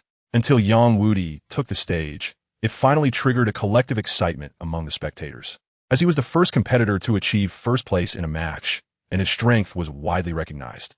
JiangYu's opponent was a female spirit master, who had a bit of gray at her temples, yet her skin was still relatively well-maintained. Although she couldn't compare to a young girl's smooth and tender face, she still looked quite firm. This female spirit master was named Yazi. She appeared to be in her 60s, yet her aura was remarkably stunning, exuding a special charm. As soon as she took the stage, she activated her martial soul. Although she didn't know what JiangYu's martial soul was, she could sense an extremely powerful pressure emanating from him. That aura of annihilation made her feel an intense sense of helplessness, as if she couldn't compete with it. Evil spider possess. Yazi's voice was somewhat cold, and after releasing her martial soul, a nauseating stench emanated from her. As black light flashed, an evil martial soul appeared above her. Upon seeing that martial soul, Jiang Yu was also taken aback. It was a gigantic spider with a diameter of over 1.5 meters, its 8 long, spear-like legs exceeding 3 meters in length. Its body was covered in a shiny black shell, and although its long legs appeared somewhat slender, the cold light they emitted indicated they were extremely sharp. On the spider's abdomen, there were some white patterns that seemed out of place with its black body, and those white patterns formed a grotesque human face. There were 8 small eyes flickering with a faint purple light, closely adhered to its abdomen. The human-faced evil spider. Her martial soul was actually the human-faced evil spider, a nightmare for many spirit beasts. Even a century-old one could contend with ordinary 1,000-year spirit beasts due to its terrifying poison, making it difficult for even 1,000-year spirit beasts to withstand. Yazi didn't hold back and immediately released her martial soul's true form. Soon, she transformed into the appearance of the human-faced evil spider, but strangely, the spider's face had changed to Yazi's face, looking even more sinister and terrifying than before. The human-faced evil spider showed no hesitation. Its 8 sharp legs silently pierced into the ground and swiftly lunged towards JiangYu, its abdominal face revealing a very sinister grin. The evil killer could hardly wait to celebrate its victory, while JiangYu on the opposite side remained still, quietly standing there. It seemed that the human-faced evil spider was nothing significant to him, as he didn't even release his martial soul. In truth, JiangYu did not want to summon his soul-devouring spear. Rather, his martial soul had no poison whatsoever. His extraordinary achievements in the field of poison were entirely due to his talent, unrelated to his martial soul. This was what made JiangYu truly terrifying. Even poison masters of Douluo's level largely relied on the terrifying toxins contained within their own martial souls. Without their martial soul's assistance, their achievements in the field of poison would certainly decline significantly. Yet JiangYu was an anomaly. He had truly reached his current level through research, which was quite rare throughout the Douluo Continent. After the 8 spider legs pierced into JiangYu's skin, the terrifying toxin continuously surged into his body. You are just too arrogant. Yazi's cold voice suddenly echoed. See how you can withstand this spider poison without even releasing your martial soul. She clearly misunderstood. JiangYu's reason for not activating his martial soul was not arrogance. However, JiangYu didn't bother to explain. That was not his style. He preferred to conquer others through his actions. Chapter 115, Yazi. After Yazi pulled her furry spider legs out of JiangYu, she retreated to the back, unable to suppress the smile on her grotesque face. In her view, the winner of this match was already without a doubt. It was only to blame on Yang Wudi's high self-esteem, truly thinking that winning first place in the last match was something remarkable. Those theoretical knowledge did not work in actual combat. Perhaps if he had released his martial soul at the beginning, he wouldn't have ended up in such a situation. Unfortunately, even if Yang Wudi regretted it now, it was too late. The poison of the face demon spider was not so easy to crack. What should we do? Your master seems to be losing. Xiao Xiao looked at Jiang Yu and found he still had a calm expression, which made her feel a bit strange. She even doubted whether Yang Wudi was really Jiang Yu's master, since this disciple appeared so indifferent. He's not my master, Jiang Yu explained. Although Yang Wudi had imparted some knowledge about poisons to him, they had no formal master-disciple relationship. However, Jiang Yu was still very grateful to Yang Wudi and regarded him as a teacher. Unlike a master, a teacher could be many. As the saying goes, those who impart knowledge and skills are considered teachers. Jiang Yu had accepted the knowledge taught by Yang Wudi, but he had not inherited his path. He could certainly be called a teacher, but he was still far from the standards of a master. To be precise, Jiang Yu had only one master, which was the sword-fighting Douluo. As for teachers, there were indeed many. Besides Yang Wudi, there were teachers who taught him combat skills and staff techniques, like teacher Sanshang and teacher Hashimoto. However, Jiang Yu was still very grateful to Yang Wudi. In his heart, this teacher's weight far exceeded that of the other teachers, and was even not much lower than that of the sword-fighting Douluo. After all, Yang Wudi had saved his life. The reason Jiang Yu was not nervous was that he knew Yang Wudi's strength. The poison from the face demon spider was indeed terrifying, but it also depended on who the opponent was. Yang Wudi was a top poison expert who could even detoxify the poison from the porcupine Douluo. In the context of Blue Star, he would be considered an academician-level talent. Without Yang Wudi's assistance, it was likely that Emperor Shui would not have lasted that long. Qian Rinxue could have openly inherited the throne based on her status as the prince. As for Tang San and Ning Fengji, as long as Qian Rinxue casually accused them of plotting a rebellion and attempting to kill the emperor, most people would believe her as the prince. In this case, Tang San, Ning Fengji, and others would become the treasonous subjects that everyone in the Tiando Empire would want to condemn. It could be said that without Yang Wudi's assistance, Qian Rinxue's plan might have succeeded, allowing her to inherit the title of emperor smoothly. Jiang Yu believed that the poison of the face demon spider might be difficult for ordinary people to resist, but it would have no effect on Yang Wudi. He could easily detoxify it. Don't worry, Jiang Yu signaled Xiao not to be agitated. This little poison was nothing for Senior Yang. If you don't believe it, just keep watching. Not your master? Xiao then realized the relationship between Jiang Yu and Yang Wudi was not what she had thought it was. It seemed she had misunderstood. However, since Jiang Yu had so much confidence in Yang Wudi, Xiao could only continue to watch. She also wanted to see what kind of antidote Yang Wudi had. Jiang Yu was not wrong. Yang Wudi, who was poisoned by the face demon spider, was not the least bit flustered. He simply took out various herbs from his soul guide. Most of them were common items, except for some that Jiang Yu did not recognize. Of course, these items were still considered rare and precious herbs for ordinary soul masters. Among them were not lacking 100-year ginseng and 1,000-year snow lotus. These were rare treasures for ordinary soul masters. In Yang Wudi's hands, however, these herbs seemed like ordinary grass. He took a jade knife and cut the various herbs into tiny pieces. Then he dumped them all into a medicine jar and began to pound them vigorously with a jade pestle. His method was very simple and rough, quite different from that of an ordinary pharmacist. Many people held a skeptical attitude towards his refining method, as it was indeed too crude. The doubts of the crowd did not affect Yang Wudi. As the various herbs in the jar mixed together, they finally turned into a colorful medicinal juice. Without a moment's hesitation, Yang Wudi picked up the jar and tilted his head back, pouring it into his mouth. As time passed, everyone was waiting for Yang Wudi, not knowing whether his medicine would work. It seemed unable to relieve the poison of the face demon spider. Yet Yang Wudi, standing on the stage, showed no signs of panic at all. He was very confident in his strength. Not to mention the face demon spider. Even the poison of the soul-devouring spider had a solution for him. Only the toxins carried by the soul-devouring spider after it evolved into the soul-devouring spider king would pose some threat to him. Other poisons were not taken seriously by Yang Wudi. After taking the specially made antidote, the deadly poison of the face demon spider within Yang Wudi was suppressed, and soon all the toxins were completely purified. Yi also released her martial soul true form. After all, the consumption of soul power in the true form was enormous. Once she returned to her human form, she stood still, observing Yang Wudi's condition.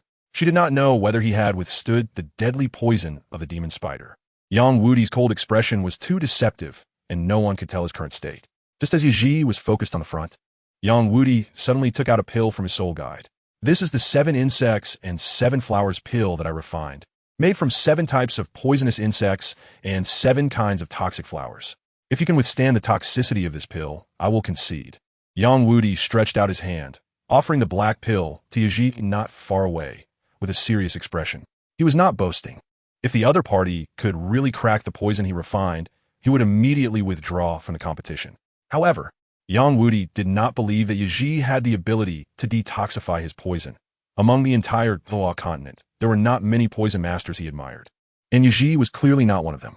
Looking at the dark pill, Yi showed a look of disdain on her face. If it weren't for the competition, she wouldn't want to eat such a strange thing.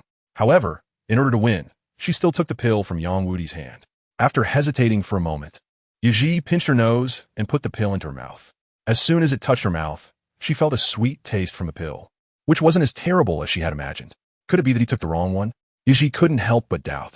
How could such a sweet pill be poisonous? Perhaps the other party had made a mistake, and this was just an ordinary candy. Thinking this way, Yi couldn't help but feel delighted. As long as she didn't say anything, no one would know that Yang Wudi had taken the wrong medicine. And then she would be the victor of this match. It was simply too enjoyable. She won without any effort at all. Chapter 116. The Demon I Magic Tree. Yi's thoughts were good, but reality was cruel. Not long after, the effects of the 7 insects and 7 flowers pill began to take effect. If it weren't for her face demon, spider, martial soul, inherently containing terrifying toxins, resulting in her body having resistance, the effects of Yang Wudi's secret poison would not have been delayed. Puff crimson blood suddenly spewed from Yi's mouth. Originally filled with pride, she immediately felt something was wrong. She could only blame herself for underestimating Yang Wudi too much. But now is not the time for regrets. The most important thing is to quickly eliminate the toxins in her body. Yazi took a deep breath and forced herself to calm down quickly. This was the first time she had encountered such a poison. The 7 insects and 7 flowers pill is a mixed poison, and while it can be easy to detoxify, it can also be difficult. The key is understanding the order and types of the antidotes. The challenge is that Yazi has no idea which poisons Yang Wudi used to concoct this poison pill. There are at least 1,000 types of toxic insects and flowers on the continent, and even a titled Dalu might not be able to deduce which poisons Yang Wudi used. Moreover, this is a competition, and she simply doesn't have the time to calculate in detail. It doesn't matter. She has to try something.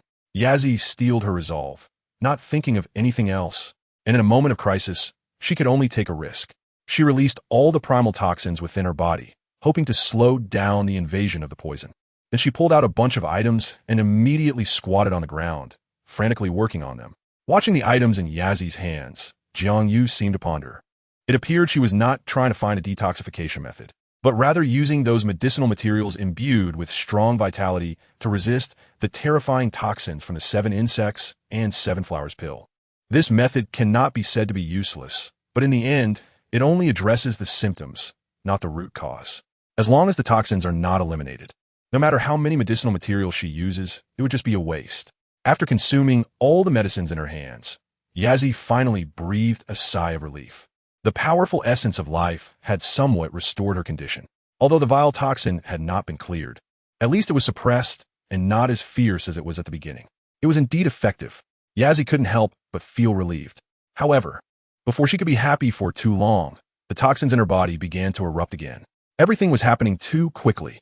Yazi fainted before she could react. Seeing her collapse, Yang Wudi immediately took out the antidote from his pocket and quickly walked to Yazi's side, prying open her mouth to give her the medicine. It was just a competition. Yang Wudi did not want to take anyone's life.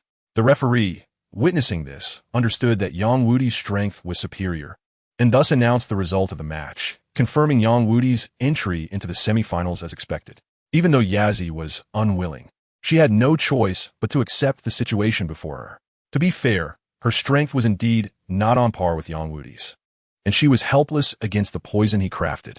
Moreover, her prideful magic spider venom was also ineffective against Yang Wudi. It was difficult to not admit defeat. She accepted her loss without complaint. Yazi then bowed to Yang Wudi, blaming herself for not mastering her craft. The other party's research on poisons far exceeded her imagination. Definitely a master-level figure, and losing to him was not shameful. The first round of the competition lasted until the afternoon, and by now, All the participants entering the semifinals were basically confirmed, with the finals coming up next. The exciting moment soon arrived. Those who made it to the semifinals were not ordinary individuals. They were all renowned soul masters on the continent, some even more famous than Yang Yu and the old medicine woman. Although the two of them were a formidable combination in the study of poisons, they shared a common trait. That is, they were low-key, which made their fame less pronounced. Yang Yu was somewhat better off, after all. He was the leader of the family. Even if no one knew his strength in the realm of poisons, they would still recognize the name of the 4 major clans of single attributes. This was the core power of the #1 sect in the world, the Haotian sect, known to all in the Soul Master community. There were rumors outside that the leaders of the 4 major clans of single attributes were expected to reach the level of title Douluo in the future, especially Yang Yu. It was said that he had once fought with the title Douluo, and although the outcome was unknown since that time, the title Douluo had announced his seclusion and had not stepped out of his door for several years. Thus, some said that during that battle, the title Douluo was severely injured by Yang Yu, forcing him to enter seclusion for recovery. After this news circulated widely, everyone was astonished by Yang Yu's terrifying strength. Although the truth of this matter was still to be verified, the title Douluo did not deny it, and his clan members also did not respond to it. The authenticity of the news became increasingly reliable. Even though Yang Yu had little fame in the realm of poisons, these participating soul masters were well aware of his name. But they had no idea that Yang Yu had such a side. Not only was his soul power far beyond the others, but he also made notable achievements in the realm of poisons, making him a true monster. For Yang Yu, the semifinals posed no difficulty. His opponent was a soul sage, who looked to be around the same age as him, with short silver hair as white as snow and skin wrinkled like dry wood. This soul sage was named Mr. Drywood, dressed in a black robe, but with short sleeves at the arms, gripping a black wooden staff over a meter long in his right hand. The chapter is not over. Please click the next page to continue reading. Faced with such an unusual opponent, Yang Yu did not show any unusual reactions. He practiced the path, and no matter who the opponent was, even a title Douluo, Yang Yu would not feel the slightest bit of fear. The more powerful the enemy, the more perfectly his strength could be unleashed, even bursting forth with unimaginable power. This is the subtlety of the path. No matter what he faces, he will break through with his spear. Mr. Drywood knew of Yang Yu's reputation and did not dare to underestimate this terrifying opponent. As soon as the match began, he released his martial soul, and with a surge of rich black light, the essence of his martial soul appeared behind him.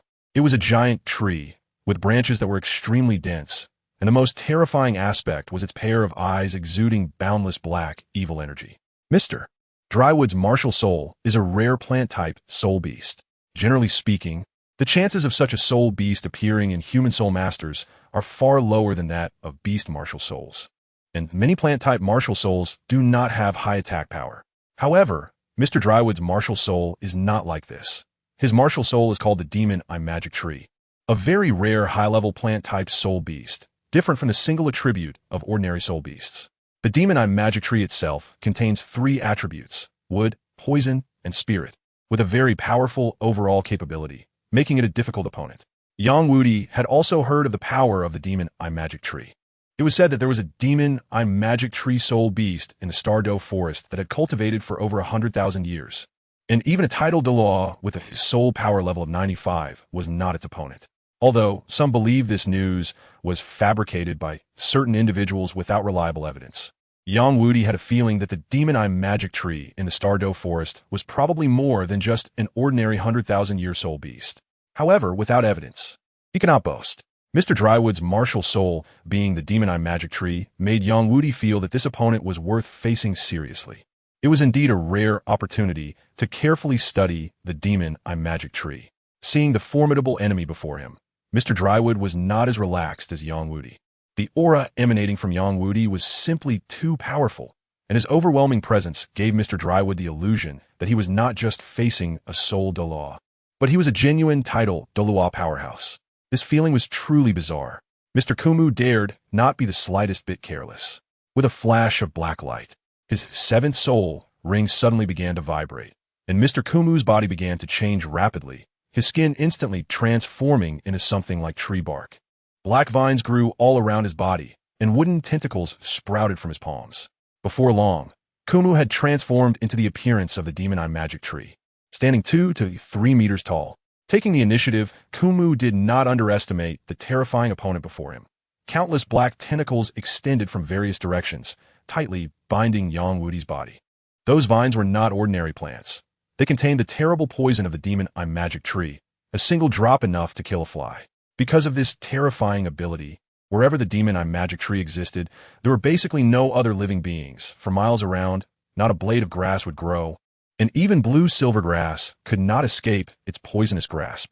Therefore, even soul beasts did not dare to easily provoke the demon I magic tree.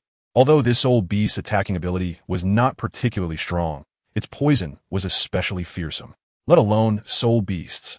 Human powerhouses were also unwilling to encounter such a troublesome opponent as the demon I magic tree. Even soul masters who enjoyed bondage did not want to be tied up by it. They might enjoy the thrill, but they were not foolish. After all, the vines of the demon I magic tree were poisonous. At this moment, Yang Wudi found himself in a predicament. The vines tightened around him, making it hard for him to breathe, and the foul-smelling black liquid continuously dripped onto his skin, making him feel somewhat nauseous. Breaking soul spear, Yang Wudi shouted, and in an instant, his martial soul appeared in his right hand, a spear. The black spear gleamed with a cold sheen, measuring 8 feet in length, and even the spearhead was considerably wider than usual, exceeding 4 feet. The spear shaft was as thick as a strong man's arm, with 2 yellow, 2 purple, and 4 black rings, totaling 8 optimal soul rings, shimmering around the shaft. Suddenly, an incredibly dazzling radiance erupted. This was the signature martial soul of the Breaking Clan. The Breaking Soul Spear. The light emitted by the spear instantly suppressed the black light on the demon I magic tree. Break! The long spear in Yang Wudi's hand seemed to hear his command, and with a whoosh, it flew from his hand, quickly clearing away the black tentacles. As for the poison in his body, Yang Wudi was not worried. Although the demon I magic tree was a rare soul beast with terrifying poison, he had his own antidote, according to the information passed down in the Breaking Clan, to counteract the poison of the demon I magic tree. Only a few herbs mixed in certain proportions were needed, and coincidentally, Yang Wudi had them with him. Soon, he took out the required herbs from his soul guide and mixed them in a 1:1 ratio. He then took out a jade bottle and poured the green liquid inside into the juice made from the herbs. This green light divine water was a unique spirit water refined by the Breaking Clan, capable of maximizing the medicinal effects of the herbs. A secret not widely known even within the clan. Only a few elders, apart from Yang Wudi and his brother, knew how to concoct it. After consuming the antidote, the poison in Yang Wudi's body was completely neutralized in no time, and his face regained its vitality. I admit defeat. Seeing Yang Wudi easily dispel his poison, Mr. Kumu no longer had the heart to fight. He knew the gap between himself and this opponent was too great. There was no need for this match to continue. Why humiliate himself? Kumu was quite self-aware. He immediately released his martial soul true form, bowed respectfully to Yang Wudi, and then walked off the stage, even conceding with great personality. He's an interesting person. Yang Wudi smiled and nodded, finding Mr. Kumu's strength decent and his understanding of when to advance or retreat quite admirable. In the evening, the sun was about to set, and golden light spilled onto the stage. The final match was taking place in the wide arena. The competitors were Yang Wudi and Granny Yao. The champion of this poison competition was about to be decided between these two, and, until the last moment, no one knew who would claim the top spot. Would Yang Wudi emerge victorious, or would Granny Yao continue to shine as the dark horse? No one could predict. Do you think this match will be won by Senior Yang, or by my master? Xiao Xiao asked, nudging JiangYu with her arm. Of course it's Senior Yang. JiangYu naturally supported Yang Wudi. Oof. Xiao Xiao looked unconvinced. I don't think so. My master is very powerful. I believe she can definitely defeat Senior Yang and win the championship. Xiao Xiao had been following Granny Yao for some time and had confidence in her master's abilities. She did not believe Granny Yao would lose to Yang Wudi. This chapter isn't over. Please click the next page to continue reading. Oh, JiangYu suddenly became interested. Since that's the case, why don't we make a bet on who will win this match? Bet? Sure. Xiao Xiao huffed, looking full of confidence. What are we betting on? I don't care about little things. Since we're betting, it should be something big. JiangYu pondered for a moment and came up with an idea. If you lose, let me kiss you once. If I lose, then I'll let you kiss me once. Fair enough?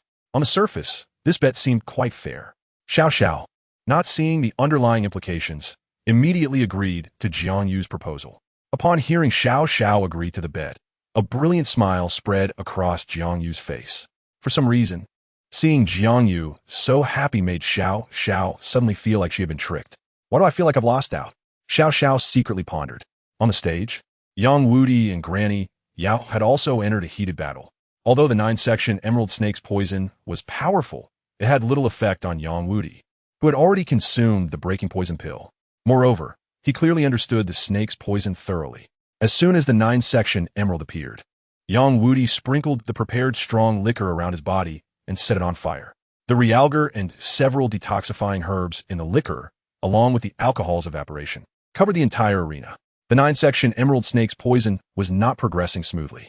However, Granny Yao did not give up. She and Yang Wudi had spent a night deeply exchanging ideas and had developed a mutual respect, knowing each other quite well. Granny Yao was aware of Yang Wudi's advantages and believed he had a deep understanding of her weaknesses, which was why he had come up with a countermeasure against the 9-section emerald right from the start. This match was a significant challenge for both of them, and Granny Yao did not dare to guarantee victory. Chapter 118. The simple little one seeing the wrinkles on the face of the medicine grandma. Yang Wudi rarely showed a proud expression. The two had sparred for a long time last night, and he had just barely managed to suppress the medicine grandma. 9-section purple spirit poison. The medicine grandma did not want to delay any longer. The 6th spirit ring activated, and a bright light slowly rose from her feet. A mass of purple liquid spewed from the medicine grandma's mouth, the surface of the liquid shimmering with a rich purple glow. After flying into the air, it transformed into a gigantic, transparent snake. The purple liquid instantly spread into the body of the snake. This spirit skill of the medicine grandma originated from a very rare snake-type spirit beast, the purple spirit snake. It is rumored that the purple spirit snake has a very mysterious origin, seemingly not a native product of the Douluo Continent. And no one knows which planet it comes from even now. This has led to the extremely low number of purple spirit snakes, even fewer than those of ordinary dragon-type spirit beasts. The medicine grandma had gone through great hardships to find one, and even though its age was only 13,000 years, still far from the 20,000-year limit, she resolutely chose to absorb the spirit ring from the purple spirit snake. The age of the spirit ring is indeed important, but it is not the only consideration for a spirit master. Sometimes, a suitable spirit skill can make one overlook the age of the spirit ring. The medicine grandma's 6th spirit skill is definitely not to be underestimated. The transparent giant snake, about 3 meters long, looked extremely terrifying. It had a pair of sharp short horns at its head for legs beneath its body, and the hard spikes at the tip of its tail looked as dazzling as diamonds. There were some protrusions above its eyes that formed a cross between them. The giant snake suddenly emitted a purple light, and its body rushed towards Yang Wudi at high speed. Seeing this, Yang Wudi immediately swung the spear in his hand, and an overwhelming aura expanded outward from his body. The tip of the spear unleashed a powerful killing intent that shot straight into the sky.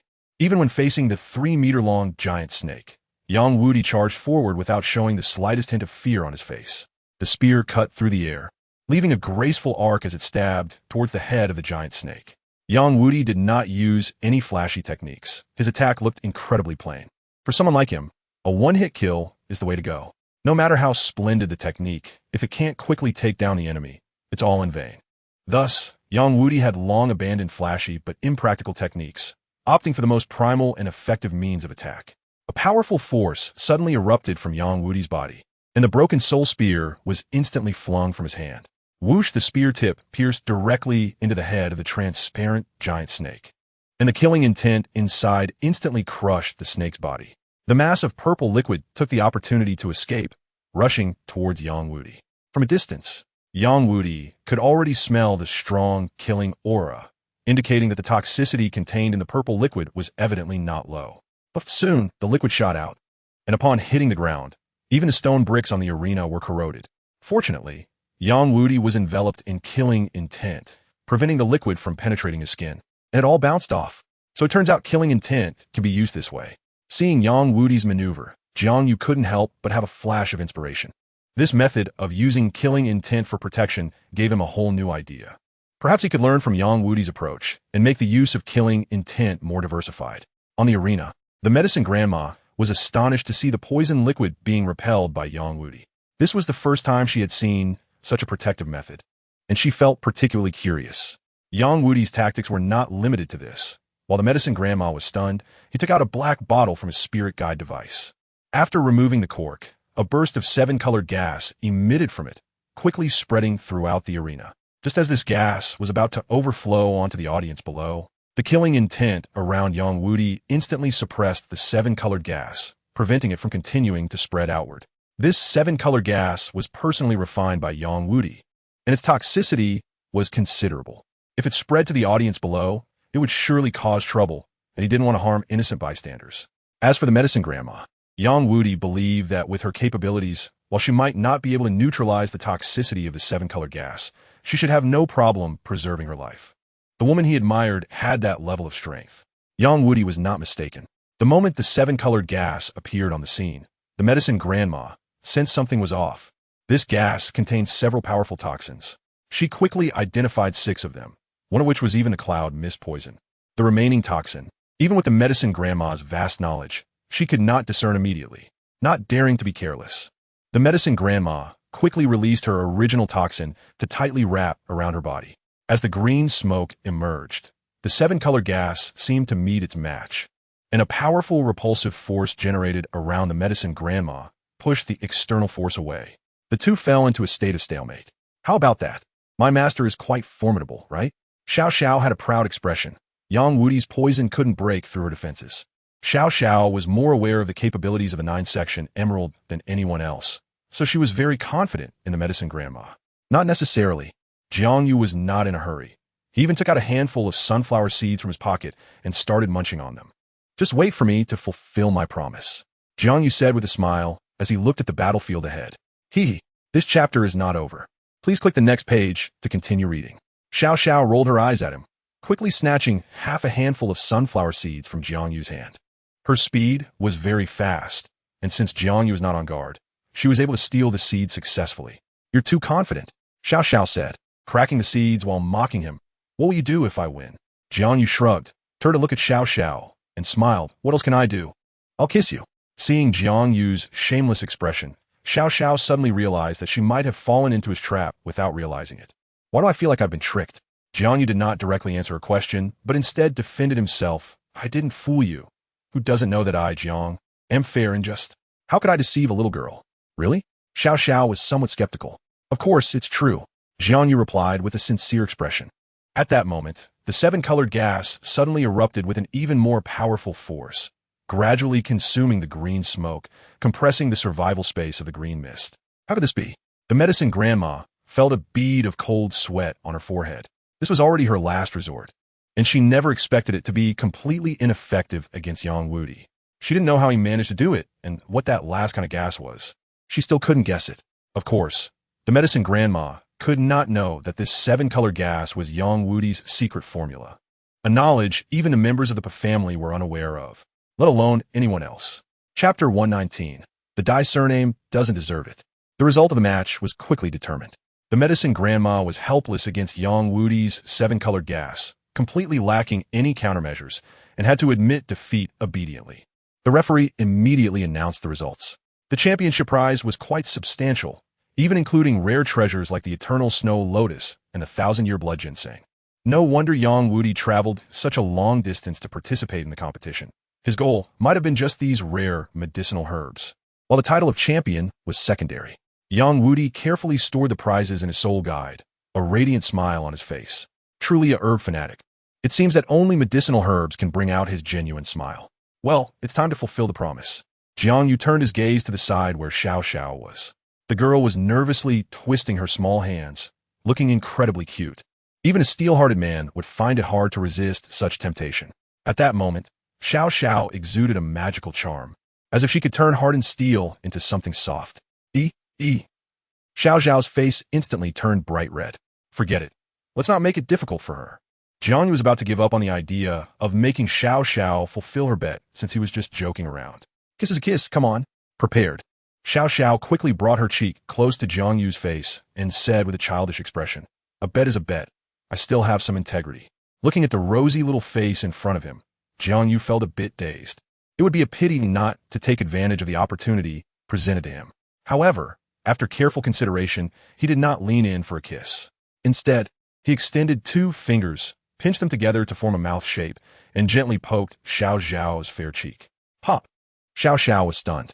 What are you doing not kissing? With your fingers? Do you look down on me? If you don't give me a satisfactory explanation, I won't let you off easily. Xiao Xiao was very angry, and the consequences would be severe. Jiang Yu's actions made her feel a deep sense of humiliation. She clearly admitted defeat, but did not expect the other party to use his fingers instead of his lips, which was tantamount to saying she was dirty. How could she endure that? Xiao Xiao immediately went into a rage. If there wasn't a reasonable explanation, she would make Jiang Yu understand what a furious spirit cat could do. Don't be fooled by Xiao Zhao's spirit being a cat. When she got angry, she could be just as fierce as a tigress. You misunderstood. Seeing Xiao Zhao's face suddenly become ferocious, like a frisky wildcat, Jiang Yu quickly explained. I thought you might be a bit shy, so I came up with a substitute method, allowing you to fulfill your promise without feeling embarrassed. It's a win-win situation. Isn't it? Seeing Jiang Yu's sincere expression, which didn't seem like he was lying, Xiao Xiao couldn't help but doubt whether she had made a big deal out of nothing. If it was indeed a misunderstanding, then she had judged him with a narrow mind, which was her fault. I'm sorry, I misunderstood you. Xiao Xiao was not the type to refuse to admit her mistakes. Once she realized it was her problem, she generously apologized to Jiang Yu, as it was indeed her who misinterpreted his good intentions. Saying sorry was not too much. It's okay, I don't mind. Jiang Yu waved his hand, saying it was fine as long as they clarified things. It wasn't a big deal. As a man, he had the capacity to handle it, and didn't he want to make things difficult for Xiao Xiao? Thank you. At that moment, Xiao Xiao felt a surge of gratitude. This was the first time she had met such a generous man, unlike the one her family had arranged for a blind date, who was not only a shameless lecher, but also had a terrible temper. He had none of the demeanor of a gentleman. If it weren't for his noble status as a prince, Xiao Xiao really wanted to slap him and tell him to stop being so arrogant. Thinking about having to marry such a man in the future made Xiao Xiao feel helpless. She had heard that the prince had been frequenting brothels at a young age, and even engaged in disgraceful acts like spending the night with prostitutes, becoming a laughingstock in the Star Luo imperial city. Xiao Xiao did not want her future husband to be such a shameless person. But marriage was always decided by her father, and her feelings didn't matter at all. Even if the prince was outrageous, she was still fated to marry him. Her family had been intermarrying with the Star Luo royal family for generations. It wasn't something she could refuse unless she became powerful enough. Breaking through to the title Douluo level, standing at the pinnacle of soul masters. Only then could she possibly break free from her fate. Title Douluo. These 4 simple words seemed to carry immense weight. There were countless soul masters on the continent, but only a few dozen had truly broken through to the title Douluo level. It was not easy to break through to the title Douluo level. Even families as powerful as Xiao Zhao's did not have a title Douluo powerhouse to support them. Moreover, as far as she knew, even the elder guarding the Star Luo royal family was merely an 89th level soul Douluo, seemingly just a step away from the title Douluo level. But in reality, it was like a chasm apart with very little chance of breakthrough. Even though Xiao Xiao was very confident in herself, she knew that without a fortuitous encounter, there was no possibility of her breaking through to title Douluo with her qualifications.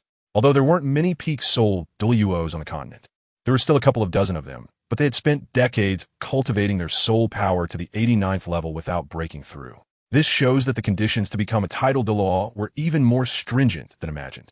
It probably wasn't just about condensing soul power to a certain level and everything would come naturally. Little Master, there are more chapters ahead. Please click the next page to continue reading. It gets even more exciting.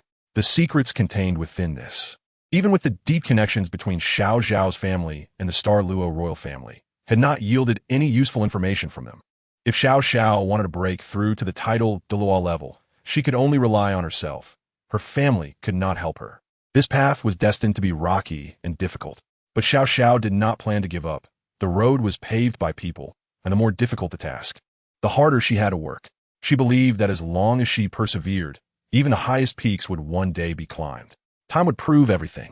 I will definitely become a title Douluo. Xiao Xiao silently vowed her heart. Daimu Bai, I won't marry a playboy like you. I want everyone to know that you are nothing but a waste. Watching Xiao Zhao's face shift between emotions, JiangYu couldn't guess what she was thinking.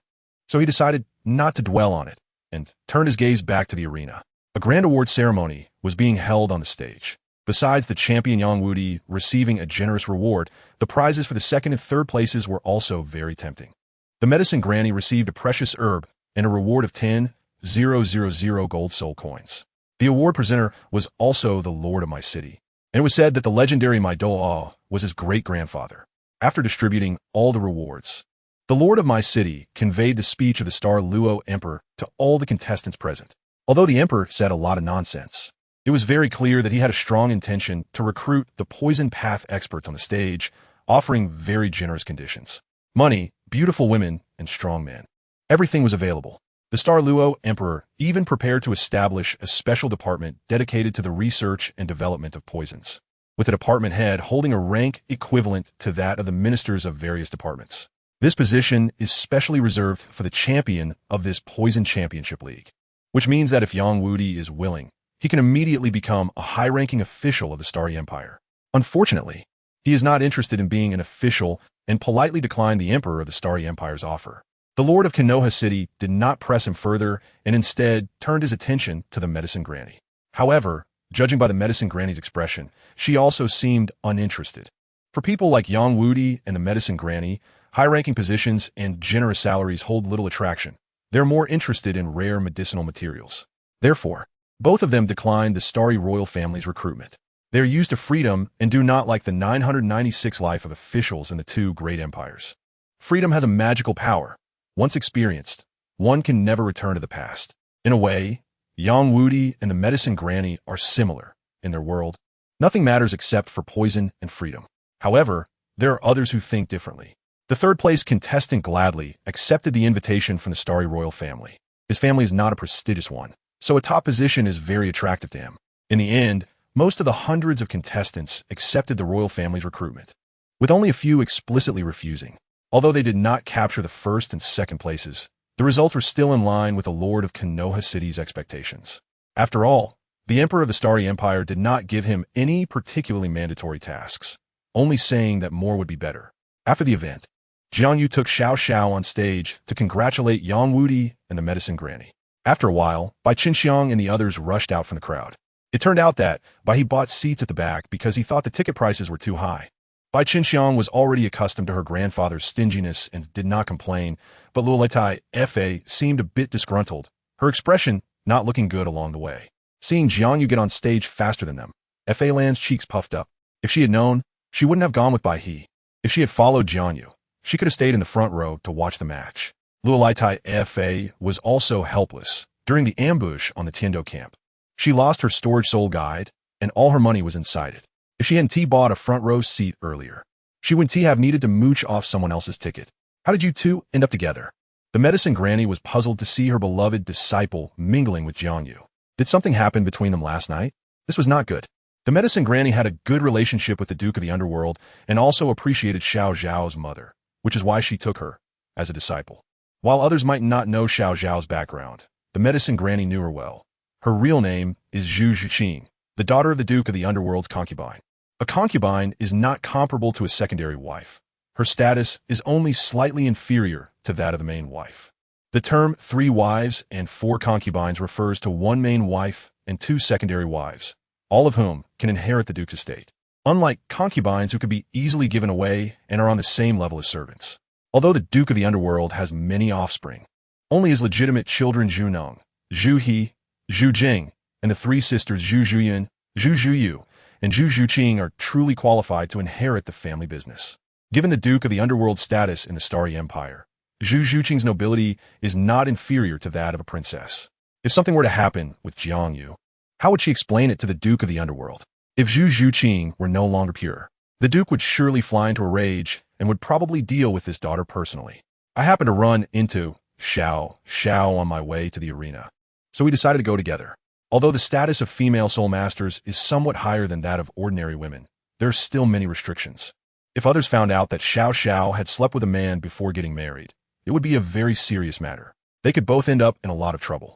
Jiang Yu was aware of the customs on the continent, so he came up with an excuse and did not mention what happened last night. Even though nothing intense happened between him and Xiao, just a hug and some cuddling, if it got out, it would still draw criticism. After all, they had some physical contact, which would definitely affect Xiao Zhao's reputation, making it difficult for her to marry in the future. Therefore, Jiang Yu was very prudent. Really? The Medicine Granny stared at Jiang Yu and Xiao Zhao's cheeks, trying to find clues on their faces. Fortunately, Jiang Yu had a background as an undercover agent. Even if the medicine granny were to suspect him, a titled Dalu might not be able to tell that he was lying. As for Xiao Xiao, she was not foolish. After Jiang Yu finished speaking, Xiao Xiao knew what to do and quickly put on a normal expression, seeing that the two did not seem to be faking it. The medicine granny decided not to press further, noticing that Xiao Xiao walked quite easily and gracefully, unlike someone who had experienced worldly matters. The medicine granny then stopped investigating. The next morning, after having breakfast at the hotel, Bai He suggested going to the Great Soul Arena to buy some things. Yang Wudi and the medicine granny seemed to have some mutual fondness, so they decided to stay together to spar, but did not plan to join. Fei also had no interest in wandering around. Thus, Bai He took Jiang Yu, his granddaughter, and Xiao Xiao, the three children, to the Great Soul Arena. The Great Soul Arena of Konoha City. If a vote were held for the most magnificent building in Konoha City, the Great Soul Arena would certainly be on the list. The entire building covers an area of over 100 acres with 9 stories. At the top, there is a huge plaque made entirely of gold, radiating a dazzling light and looking extremely luxurious. What is most astonishing is that the entire structure of the Great Soul Arena is made from golden Nama wood. This type of wood is extremely precious, worth its weight in gold, and has always been used as a royal tribute. Moreover, this wood is only found in Jinshan City of the Starry Empire. Konoha City is located in the southern part of the empire, 1,000 miles away from Jinshan City in the west. The manpower and resources spent to transport so much golden Nanmu would definitely be astronomical. The Great Soul Arenas on the continent are all owned by the 6 major families, and this arena in Konoha City belongs to the Yi family. Each of the 6 major families has a titled Douluo station behind them, and it is rumored that the ancestor of the Yi family, the heavenly gang de Yi Fan, has already broken through to level 93, ranking among the top 3 in strength among the protective elders of the 6 major families. No wonder this Great Soul Arena is so magnificent. As soon as Bai He and the others entered the hall, a beautiful woman in a black, sexy uniform came to greet them. She wore a thin layer of black stockings on her legs and had a faint smile on her face. "May I ask what service this esteemed guest needs?" The girl warmly welcomed Bai He. "I heard that you are about to hold an auction here, and I came to see if there is anything I want." Bai He immediately stated his purpose for the visit. He had long heard that the Great Soul Arena of Konoha City had found a piece of 10,000-year-old agarwood that would be auctioned today, which is why he traveled such a long distance. He has few hobbies but enjoys collecting agarwood, and even his granddaughter's name is derived from it. 10,000-year-old agarwood is a rare premium item, so how could Bai miss it? It turns out that the distinguished guest is here for the auction. Shortly after, a captivating and voluptuous woman approached. Although she walked very slowly, her large bosom couldn't help but sway. The woman appeared to be just in her early 20s, with a pair of charming peach blossom eyes and thick lips that looked quite seductive, complemented by her dazzling golden hair. She wore a high-waisted red dress with slits, revealing her long legs, which were not as skinny as those of a bamboo pole. Instead, they had a bit of flesh, making her a natural beauty. The woman's name was Yi Fanqing, the top official of the Great Soul Arena in my city. It's not just her looks that allowed her to manage such a large enterprise at her age. More importantly, it was her business acumen. In less than a year, she managed to elevate the performance of the Great Soul Arena to the top position in the southern region of the Xingluo Empire. The southern part of Xingluo has 81 cities across 9 provinces, and for Yi Fanqing to achieve such a feat in such a short time is indeed remarkable, making her a true gem among women. Otherwise, she wouldn't be referred to as the most beautiful woman in my city. Chapter 121. Xiangling. This is our Great Soul Arena's manager, Ms. Yi Fanqing, the beautiful waitress quickly introduced. So young, Bai couldn't help but sigh. The Great Soul Arena is a treasury with daily revenue figures that are massive. It's quite rare to see someone of Yi Fanqing's age reach such a high position. Bai had been to other Great Soul Arenas where the managers were usually elderly men nearing 50. This was the first time he had seen such a situation at the My Soul Arena. Little did Bai know, aside from her exceptional abilities, Yi Fanqing was also a direct descendant of a Yi family. If it weren't for her family's enterprise, no matter how capable she was, she wouldn't have become the manager, as her qualifications were still too shallow. "Welcome, esteemed guests. May I ask if you have brought invitations?" Yi Fanqing lightly tapped her forehead, smiling warmly at everyone. This auction was exceptional, featuring many valuable treasures, so the Great Soul Arena had set a threshold. Only those holding invitations could participate. "I have one." Bai took out a beautifully embossed golden invitation from inside his clothing. He had relied on many connections to obtain it, and had spent a significant amount of gold soul coins for it. Yi Fanqing took the invitation, examined it carefully, and after looking at the front, she flipped it over. On the back was engraved a large golden seal. This is the direct lineage martial soul of the Yi family. The Human Emperor Seal. The ancestors of the Yi family were ancient human emperors, possessing profound strength and wisdom. Relying on the Human Emperor Seal, they dominated the era, suppressing all soul masters of their time, making the Yi family the unquestionable overlords of the continent during ancient times. Unfortunately, that era was too long ago, even before the establishment of the Spirit Hall, and as time passed, the Yi family inevitably began to decline. Though still a significant force compared to ordinary powers, they were far from the glory of ancient times. It is said that during that time, all titled Douluos had to pay their respects to the Yi family. The ancestor Yi Ren Huang killed evil gods with the body of Immortal, achieving immense glory. And the Yi family's reputation was unmatched even by the current Spirit Hall. However, times have changed.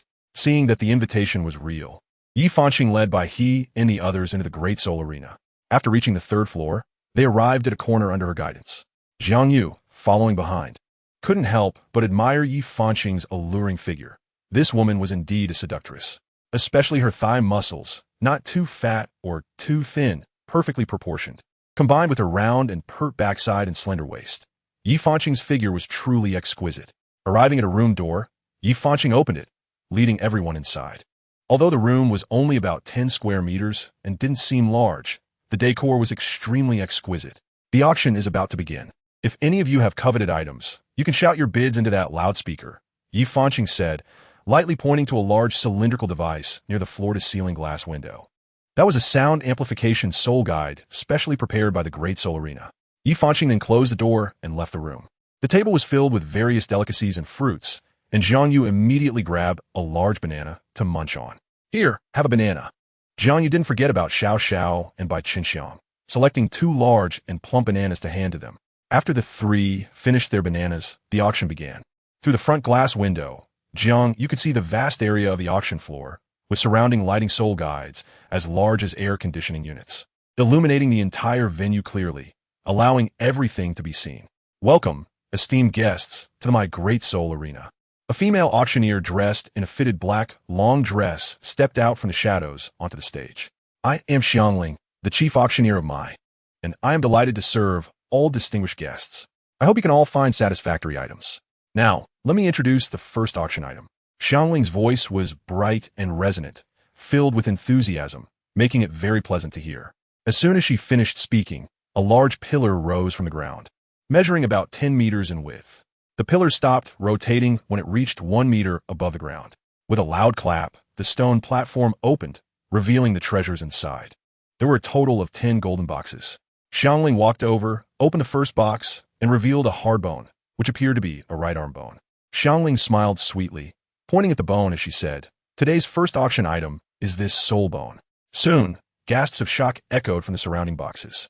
Soul bones are extremely precious items, and to have a soul bone as the first auction item meant that the subsequent treasures would likely be even rarer. This time, they had indeed come to the right place.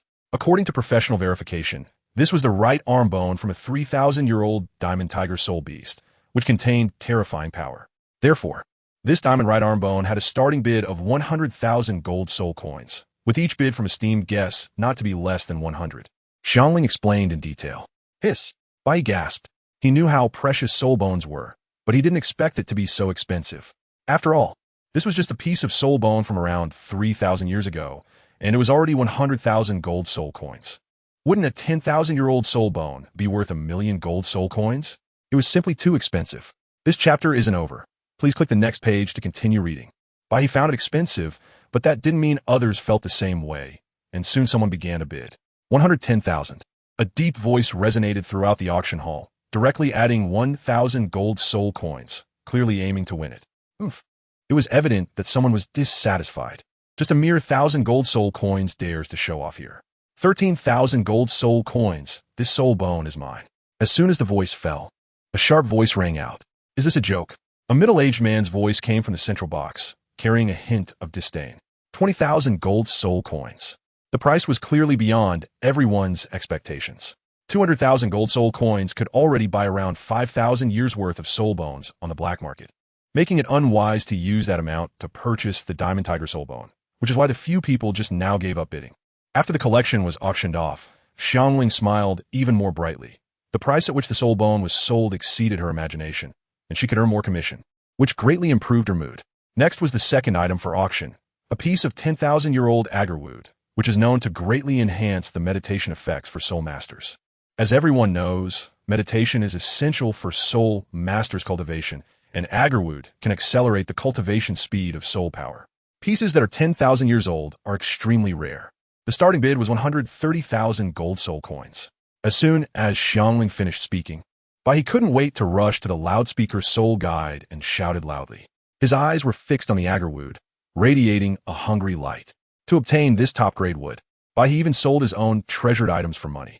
Although the appearance of the 10,000-year-old agarwood also sparked competition, the intensity was far less than that for the soul bone. After all, it was just a piece of wood. While precious, it may not be more useful than a soul bone. In the end, he successfully bid for the 10,000-year-old agarwood at the price of 139,000 gold soul coins. Following that, Xiangling opened a large rectangular gold box, revealing a long knife over a meter in length. The blade was pure silver, emitting a chilling cold light, and the black hilt resembled the gaping mouth of a fierce beast, captivating and intimidating. Xiangling pointed at the long knife in the box and introduced it solemnly. The soul-devouring blade, an attacking soul guide weapon, is made from deep-sea silver and includes a skull from a 10,000-year soul beast, the soul-devouring demon spider, which contains the soul bone skill soul-devouring. It can enhance the attack power of similar soul skills by 30%, and for pure weapon-type soul skills, it provides a 10% enhancement.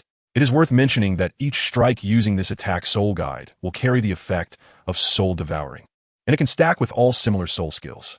If any esteemed guests possess soul skills with a similar soul-devouring effect, they must not miss this opportunity, as the soul power consumed for soul-devouring is only 1/10 of the usual due to the soul bone. The value of this is clear to everyone. The starting bid was 1 million gold soul coins. Although the soul-devouring blade was very attractive, the starting bid of 1 million gold soul coins deterred many. Moreover, the restrictions on this attacking soul guide were considerable. Only soul masters with soul-devouring type soul skills could fully realize its value, which made many hesitate. It should be noted that the soul-devouring soul skill is a very advanced soul skill, and ordinary soul masters rarely have the opportunity to acquire it. Even though the guests attending the auction were not lacking in money, it did not mean they would spend 1 million gold soul coins on something whose full value they could not utilize. Just as silence fell, a young voice came from the third box on the right. 1 million gold soul coins. Our Fong family will take it. The young man seemed to want to show off, deliberately mentioning his family's name. The Fong family is a well-known, prominent family in my city, with considerable influence throughout the southern part of the Xingluo Empire. Unexpectedly, young Master Fong made his move. Someone in the box immediately guessed the identity of the young man, who in my city didn't know about the extravagant young Master Fong Ping. He is known for spending lavishly in places like the Floral District. It was said that not long ago, young Master Fong hunted a moonlight fox in the Stardow Forest, and he must have obtained a soul skill similar to soul devouring from that soul beast. With the enhancement of the soul devouring blade, he would likely be able to claim the top spot on my young heroes list. My city, as a famous large city in the southern part of the Xingluo Empire, has long released a list of young geniuses, which is not limited to just my city, but includes geniuses from various provinces in the south. Those who make the list are well-known talents, each capable of entering the inner court of the Xingluo Royal Soul Master Academy. It should be noted that the Xingluo Royal Academy is quite different from the Tiando Royal Academy. This academy only looks at strength, not background. If one's strength does not meet the requirements, even a prince would not receive any special treatment. Only strong individuals can enter to study, not to mention the inner court. The fact that Fong Ping could compete for the top of my young heroes list indicates that his talent is exceptionally strong. Given the restrictions of the soul-devouring blade and the influence of the Fong family, others also gave up on bidding. Fong Ping was able to secure the soul-devouring blade. Jiang Yu initially wanted to bid for the soul-devouring blade to gift it to Bibi Dong, but the price was simply too high. Moreover, upon further reflection, Bibi Dong, with her cultivation level, wouldn't need external enhancements. So Jiang Yu just thought about it and did not take action. Haha, the sound of triumphant laughter came from Fong Ping's box. having successfully obtained the soul-devouring blade. He must be in a very good mood, as items that can enhance strength are very important for young soul masters. The next item to be auctioned is a treasure. Xiangling's words were filled with temptation, as if the upcoming item was some rare gem. To build suspense, Xiangling's movements were very slow this time, taking more than 10 seconds to touch the box. This only made the guests in the box even more curious. Everyone's eyes widened, fixated on the box. When the golden box lid opened, a dazzling red light burst forth from within, and along with this light, a purple gas also overflowed from the box. This is... Jiang Yu could no longer sit still. He suddenly leaped up from the sofa. This aura was one he was most familiar with. The aura emanating from the box was clearly the primordial purple qi. Although its concentration was much lighter than the first wisp of purple qi he absorbed every morning. It was indeed genuine. Xiangling pointed at the purple-red fruit in the box and announced loudly, "This is the purple-red Jiu fruit, a very rare heavenly material and earthly treasure that can significantly enhance a soul master's physique. The preciousness of this item is something everyone here knows. It's not simply about transforming physical quality. With this purple-red Jiu fruit, a soul master can absorb soul rings beyond their level. It's even possible to elevate by 1 rank." Xiangling's words instantly stirred everyone into a frenzy. In other words, if one obtains this purple-red Jiu fruit, they could directly leap from being able to absorb a 100-year soul ring to absorbing a 1,000-year soul ring without having to worry about the danger of body explosion.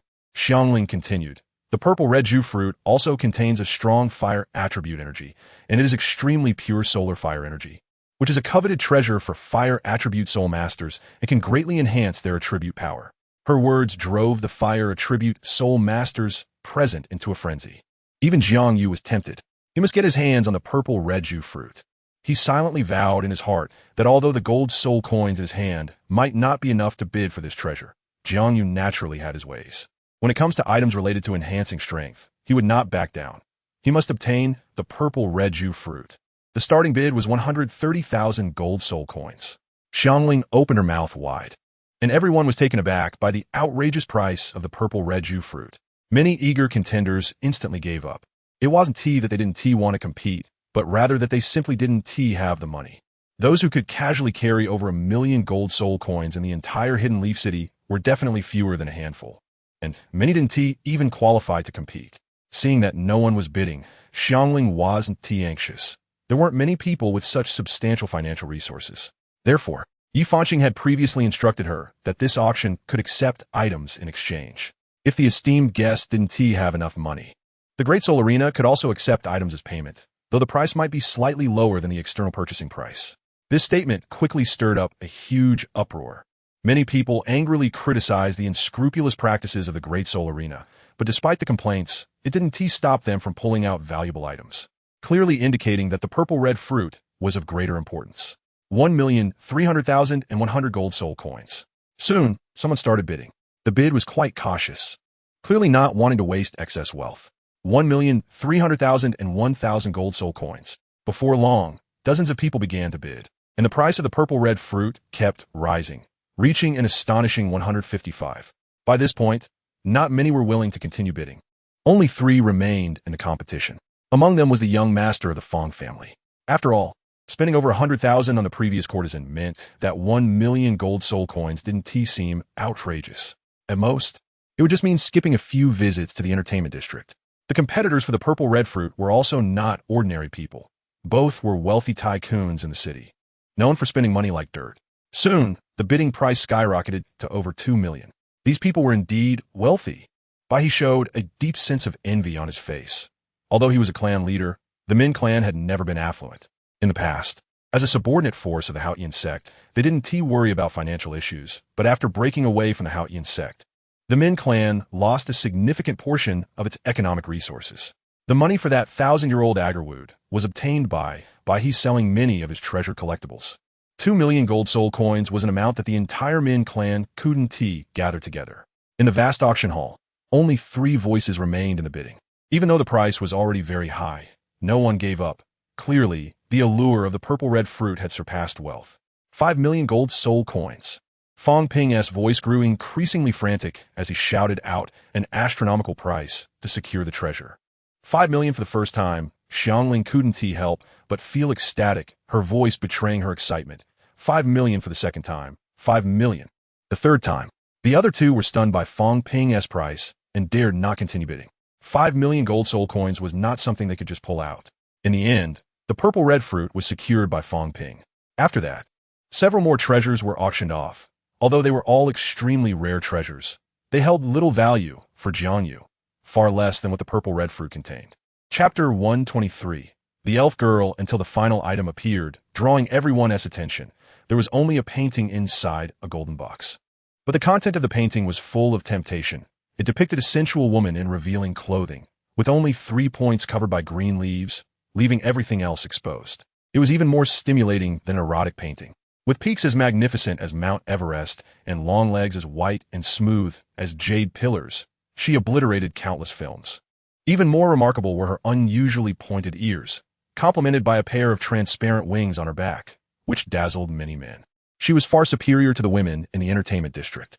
Xiangling opened her cherry lips, and her clear voice spread throughout the auction hall, stating that this last item might not be the most expensive, but became the centerpiece more due to its rarity. Xiangling pointed at the woman in the painting and said, "Esteemed guests, you can see that this woman is certainly not an ordinary human female. I believe many guests have guessed her identity. That's right, she's a girl from the elven race." Xiangling's words instantly caused a stir. Logically speaking, elves had long been extinct on the Douluo Continent, and most people thought they had gone extinct. No one expected to see one at the auction, leading many to voice their doubts. Xiangling didn't explain. As the saying goes, seeing is believing. Only by letting those who doubted see an elf with their own eyes would they naturally fall silent. Xiangling then pressed a button on the wall nearby, and after a while, 2 strong men pushed a cage in. Although it was covered by a black cloth, everyone guessed what was inside, and at that moment, all eyes were fixed on the cage. Xiangling didn't keep everyone in suspense and casually pulled off the black cloth, revealing indeed an elven girl. With fair skin and a fiery figure, the leaves couldn't cover her entire bosom. The elven girl seemed very scared, hugging her knees, curling up in the cage, which only ignited the beastly desires of the guests. Who wouldn't want to hold such a delicate girl in their arms and cherish her? The elven girl's eyes, as clear as autumn water, instantly awakened everyone's protective instincts. Esteemed guests, you can see the real thing now. Xiangling walked around the cage, saying, to obtain this elf. The Hidden Leaf Auction House has expended a lot of manpower and resources, so the starting bid this time is 2 million gold soul coins. Of course, we want to force any esteemed guests. The bidding is entirely voluntary, and there is no minimum bid. To be honest, this price looks high, but it's understandable. After all, elves have not appeared on the continent for thousands of years, and 2 million gold soul coins for a genuine elf is quite a bargain. It's important to know that elves have significant research value. 2,100,000 gold soul coins. A familiar voice rang out. It was none other than Fong Ping of the Fong family. No one expected him to bid again, as everyone thought he was low on funds after spending nearly 10 million on the previous items. It turned out that was not the case. The strength of the Fong family once again shocked everyone. This person is truly despicable. Inside the box, Xiao saw this scene and couldn't help but express her indignation. This auction house is really unscrupulous. They dare to auction off people. It's simply being rich and unkind. Exactly. By Chixiao echoed. That elven girl looks so pitiful. They might as well just release her. By Chixiao's sympathy overflowed like a rushing river. As a fellow woman, she couldn't bear to see this scene. Sigh. JiangYu couldn't help but sigh. Although he also felt sympathy for the elven girl, it wouldn't be easy for the Hidden Leaf Great Soul Arena to cancel this auction.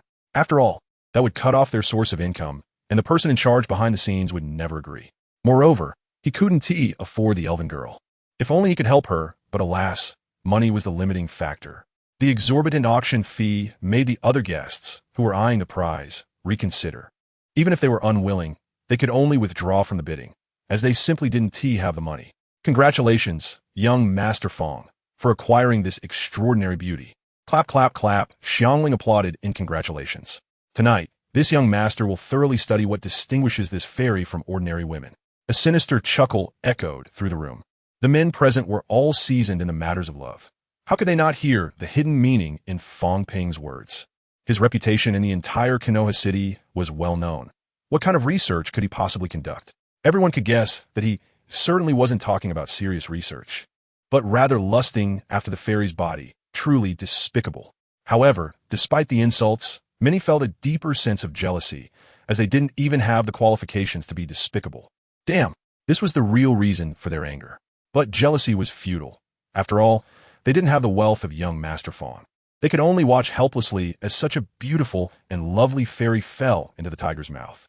All the collectibles that should have been here today were supposed to be present, but I just received a piece of news. A mysterious smile appeared on Xiangling's face. So we are adding one more item for auction. The value of this item is something our auction house doesn't even know how to price. So we are setting it at a random 1,000 gold soul coins. Soon, the door opened, and a rather attractive female staff member walked in, dressed in a pink cheongsam. With slits on both sides, almost reaching her hip bone, her delicate white legs occasionally revealed as she moved. This chapter isn't over yet. Please click the next page to continue reading the exciting content. In her hands, she held a brocade tray with only a rolled parchment map. Xiangling quickly explained, "This map is a treasure map, but what exactly is hidden is something even the seller doesn't know, so everything depends on fate. If any esteemed guests want to try their luck, they can bid on it and take it home to play with. A treasure map that doesn't reveal what it holds."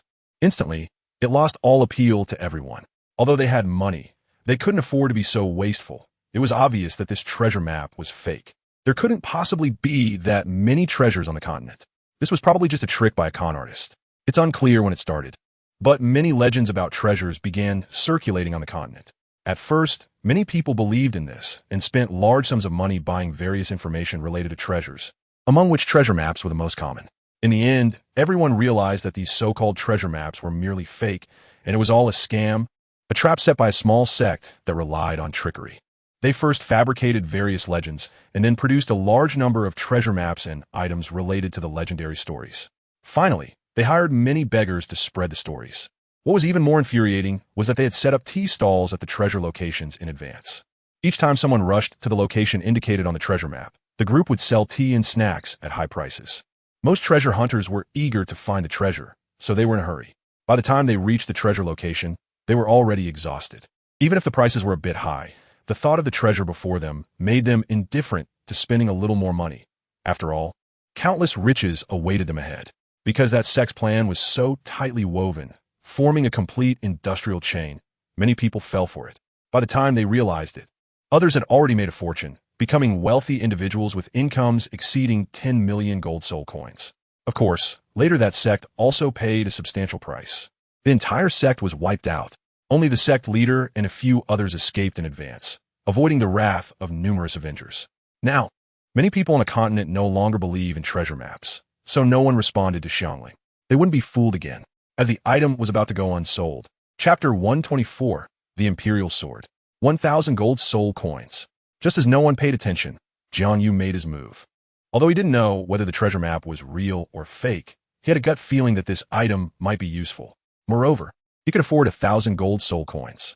Hearing Jiang Yu's somewhat immature voice, the crowd didn't think much of it, considering him just another rich kid like young Master Fong, squandering money recklessly. However, Fong Ping was a bit curious. There weren't many young people in Konoha City who spent money like water. Hearing Jiang Yu's unfamiliar voice, it was clear he wasn't one of the few young masters he recognized, which piqued Fong Ping's curiosity. After staying in the private room for a short while, a staff member from the Great Soul Arena entered with the auction item. Jiang Yu and Bai He each paid the gold soul coins to the staff member. They both had gold cards, so they simply swiped them on the device to transfer the gold soul coins without the hassle of cash. After placing the gold box down, the staff member bowed in thanks and respectfully exited. Compared to Bai He's excited demeanor, Jiang Yu's mood was relatively calm. He spread open the parchment and found that the places marked on it were all unfamiliar locations he had never heard of, making him ponder. This treasure map looked quite real. If it were fake, the con artist wouldn't need to write down false place names, as that would deter people from buying it. Seeing that he had no clues for the time being, Jiang Yu put the treasure map into his soul guide device, planning to study it further in the future. The auction event had ended, and since Bai He's objective had been achieved, he prepared to take Jiang Yu and the others back. Just then, a voice came from outside the door. "Zhao Jiu, you go back first and inform the guard to have him lead 100 elite guards here to escort me. While I do that, I'll warm up at the Great Soul Arena." The speaker was none other than young Master Fong. He wasn't too foolish. Having spent nearly 10 million gold soul coins at the Great Soul Arena, He was afraid of being targeted. Although the Fong family was powerful in Konoha City, there would inevitably be desperate individuals who would betray their morals for money. Therefore, he sent a servant back to bring people to escort him, ensuring that everything would be safe. Upon hearing Fong Ping's words, Jiang Yu's eyes flickered, and he quickly came up with a plan. He told Bai He that he wanted to participate in the soul battle competition at the Great Soul Arena, and that they should head back first without waiting for him. After listening, Bai He could only take Bai Chunxiang and Xiao Xiao back first. The rules at the Great Soul Arena were quite strict, and he wasn't worried that JiangYu would run into any problems there. The Soul Battle Area was the largest section of the entire Konoha Great Soul Arena, with various allocations being very detailed. The 33 sub-arenas were arranged in an orderly manner, giving a somewhat dazzling impression but not impairing one's judgment. Each sub-arena had very conspicuous signposts, including two main categories, the betting area and the life and death area, with each category further divided into different arenas for one-on-one, two-on-two, and team battles. Therefore, each sub-area had 6 separated platforms. As for betting battles, regardless of level, they took place at the main Great Soul Arena, as this was the arena with the highest ticket prices. Because there were no restrictions on betting battles, a large number of spectators were willing to buy tickets to watch. Fong Ping was participating in the betting battle mode.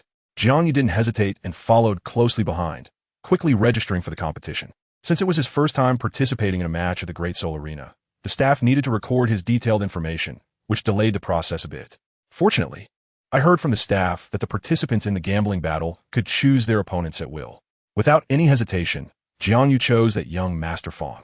I initially thought some tricks would be necessary, but unexpectedly, Fong Ping would actually participate in the gambling battle, which saved a lot of effort, allowing him to win openly and honestly. Since the Grand Soul Fighting Arena requires real name registration, JiangYu's information was based on his household registration data. However, this information is only accessible internally, and all participants can use a pseudonym to conceal their true identity. When the staff asked JiangYu if he wanted to take a pseudonym, he thought for a moment, and then said a name, Emperor's Sword. The Chixiao Sword is originally the sword of the Emperor Sui, and there is no name more fitting for him than this. The staff was somewhat surprised, clearly not expecting someone so young to be so bold as to make such a claim. Even the renowned sword Dalu did not call himself the Emperor's Sword. Indeed, a young calf is not afraid of tigers. Although the staff found it a bit laughable, they still engraved the name on JiangYu's badge. The pseudonyms chosen by these young people are often flashy and ostentatious, and he was already used to it. Compared to names like Martial Ancestor, Origin Emperor, Demon Slayer King, and Holy King, the name Emperor's Sword was actually quite down to earth. After registering his competition information, JiangYu bought a mask from the staff, which could hide his identity and reduce the prying eyes of others. The Grand Soul Fighting Arena had many styles of masks, and JiangYu first eliminated the green, oily mask, eventually choosing a blue dragon-shaped mask after searching for a while. Upon entering the main area of the Grand Soul Fighting Arena, what caught his eye was the wildly roaring, enthusiastic crowd and an incredibly huge arena. JiangYu had just arrived when the match above ended. The winner was a stunning, scantily clad sexy woman who wore a radiant smile on her face. She touched her bright red lips with her soft little hands and then blew a kiss to the audience, causing the arena to erupt in cheers. The next contestant in the gambling battle was the famous young genius of my city, Fong Ping. Since participating in gambling battles, young Master Fong had won 99 consecutive matches, and his momentum was unstoppable. However, today his opponent was someone participating in the soul fighting competition for the first time, making it seem like another match without suspense. Listening to the annoying words of the male host, JiangYu shook his head helplessly. He had been underestimated. However, he did not engage in verbal sparring. When the match began, he intended to prove his strength through action. He waited for the host to slap his face. JiangYu had not been at the edge of the arena for long when he heard the sound of a gong. Under the host's announcement, he and Fong Ping stepped onto the arena together. Fong Ping looked just as JiangYu had imagined. A wealthy young master, handsome, with a somewhat pale complexion and a floaty walk, yet still quite attractive to girls. Hearing that young Master Fong had just acquired a purple red Ju fruit, JiangYu directly proposed to use it as a wager. He got straight to the point without beating around the bush, stating his purpose for participating in the competition. Fong Ping frowned slightly. He recognized JiangYu as the one who had acquired the treasure map and was clearly aware of the purple red Ju fruit, coming prepared. His gaze was fixed on JiangYu in front of him, although the opponent wore a mask. It was obvious from his voice and physique that he was just a child. The advantage in this match was on his side. Fong Ping was not worried about losing. It seemed this little brother had done his homework. The purple red Jiu fruit could be put forward, but he was curious about what equivalent item JiangYu could use as a wager. Fong Ping wore a mocking expression, his tone filled with ridicule. Chapter 125, Striking It Rich. JiangYu was already prepared. He immediately took out a box from his soul guide and opened it, revealing several dark, gelatinous objects, which drew a chorus of boos from the crowd. They thought it was something valuable, but it turned out to be some black, gelatinous substances. It didn't seem worth much. This is 10,000-year whale glue. I wonder if it can be used as a wager, JiangYu said flatly. 10,000-year whale glue. Fong Ping had clearly heard of this name. Although he was a young master from a prestigious family who spent money freely, he was well aware of some precious treasures on the continent. Their impressive financial resources cultivated their exceptional vision and broad horizons. Therefore, Fong Ping did not express the contempt that others did, but instead carefully examined the so-called 10,000-year whale glue in JiangYu's hand. Soon, he made a judgment. It's acceptable. When Fong Ping determined that the 10,000-year whale glue was genuine, a bright smile appeared on his face. Its value was indeed worth him offering the purple red Jiu fruit as a wager. Since the opponent wanted to offer him a treasure, Fong Ping had no objection to accepting it. As for whether he would lose the match, he had never even considered that possibility. How could he lose to a mere child? You'll be the one crying later. Watching Fong Ping's dismissive demeanor, JiangYu secretly calculated his next move. After confirming the wager, the host announced the start of the match, signaling both sides to unleash their martial souls. Thunder Dragon, possess! Fong Ping shouted, and a golden-yellow aura emanated from his body, and the sound of thunder crackling erupted within a radius of several meters around him. A golden snake, over 3 meters long, gradually materialized behind him, with a pair of yellow, sharp antennae resembling deer antlers on its head. This was the legendary Jiao. It is said that some serpentine soul beasts can transform into a Jiao after 10,000 years of cultivation, and once their cultivation reaches 100,000 years, they can even break through the limits of life and evolve into a true dragon. Thus, the Jiao is ranked higher than ordinary serpentine soul beasts, and its power rivals that of typical sub-dragon soul beasts, making it quite terrifying. After the Thunder Dragon possessed him, Fong Ping's body swelled noticeably, and even his black hair turned yellow. When he opened his eyes again, they had transformed into a golden color, radiating a mesmerizing light. For soul rings, yellow, purple. Purple, the best configuration of soul rings, slowly rose from beneath his feet and circled around him. Fong Ping, Martial Soul, Thunder Dragon, Level 41 Assault Type Soul Master. His voice boomed like thunder. The audience below immediately chanted his name. Fong Ping's record testified to his unparalleled strength. Everyone overwhelmingly supported him. No one was betting on JiangYu in this match, as it was his first time participating. How could he possibly defeat Fong Ping? A dazzling burst of light erupted from JiangYu's body, and soul power gathered at his right hand. In an instant, a remarkably beautiful long sword appeared in his hand. The sword emitted an incredibly rich fire element. The brilliant golden flames looked as scorching as the sun, and JiangYu, holding the long sword, seemed like the Lord of Fire. His diminutive figure was infinitely elevated. At this moment, JiangYu resembled an untouchable deity, exuding an aura of solemnity. It inspired awe in the spectators, even making them overlook the fact that he only had 2 soul rings. Emperor Sword, Martial Soul, Sword, Level 25 Assault Type Battle Soul Master. Although JiangYu's words were calm, there was an unwavering confidence in his tone. You're just a great soul master? The moment JiangYu's Chixiao Sword appeared, Fong Ping realized that he had guessed wrong before. He wasn't foolish. How could he not see the aura of a top-tier martial soul emanating from that sword? Even his thunder, Jiao martial soul, trembled in fear. However, when he learned that JiangYu was merely a mere great soul master, a ripple of doubt arose in his heart. So what if the opponent's martial soul level was higher than his? He was a soul zone at level 41, with 2 more 1,000-year soul rings than the other. That was not something that could be compensated for by martial soul level alone. To deal with you, that was enough. JiangYu smiled slightly, his words filled with confidence. Oof. Seeing someone so relaxed, Fong Ping couldn't help but snort in anger. Kid, you really don't know the heights of heaven or the depths of the earth. Don't think that just because your martial soul level is high, you can look down on everything. The gap of 2 soul rings is a threshold you cannot cross, no matter what. Fong Ping's words brought the audience, who were in shock, back to reality.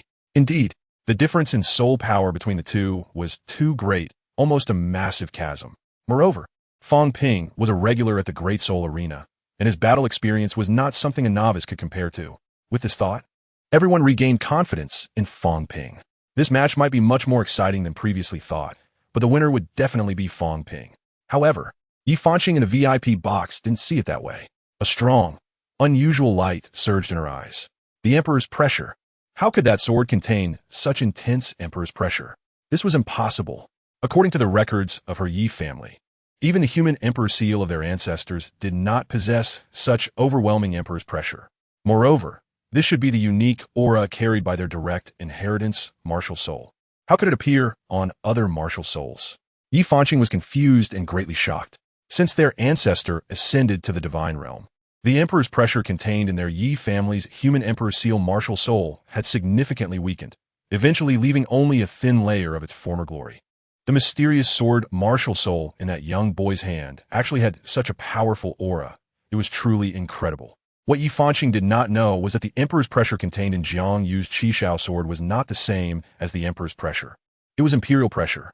Although these two terms differ by only one word, the distinction is significant.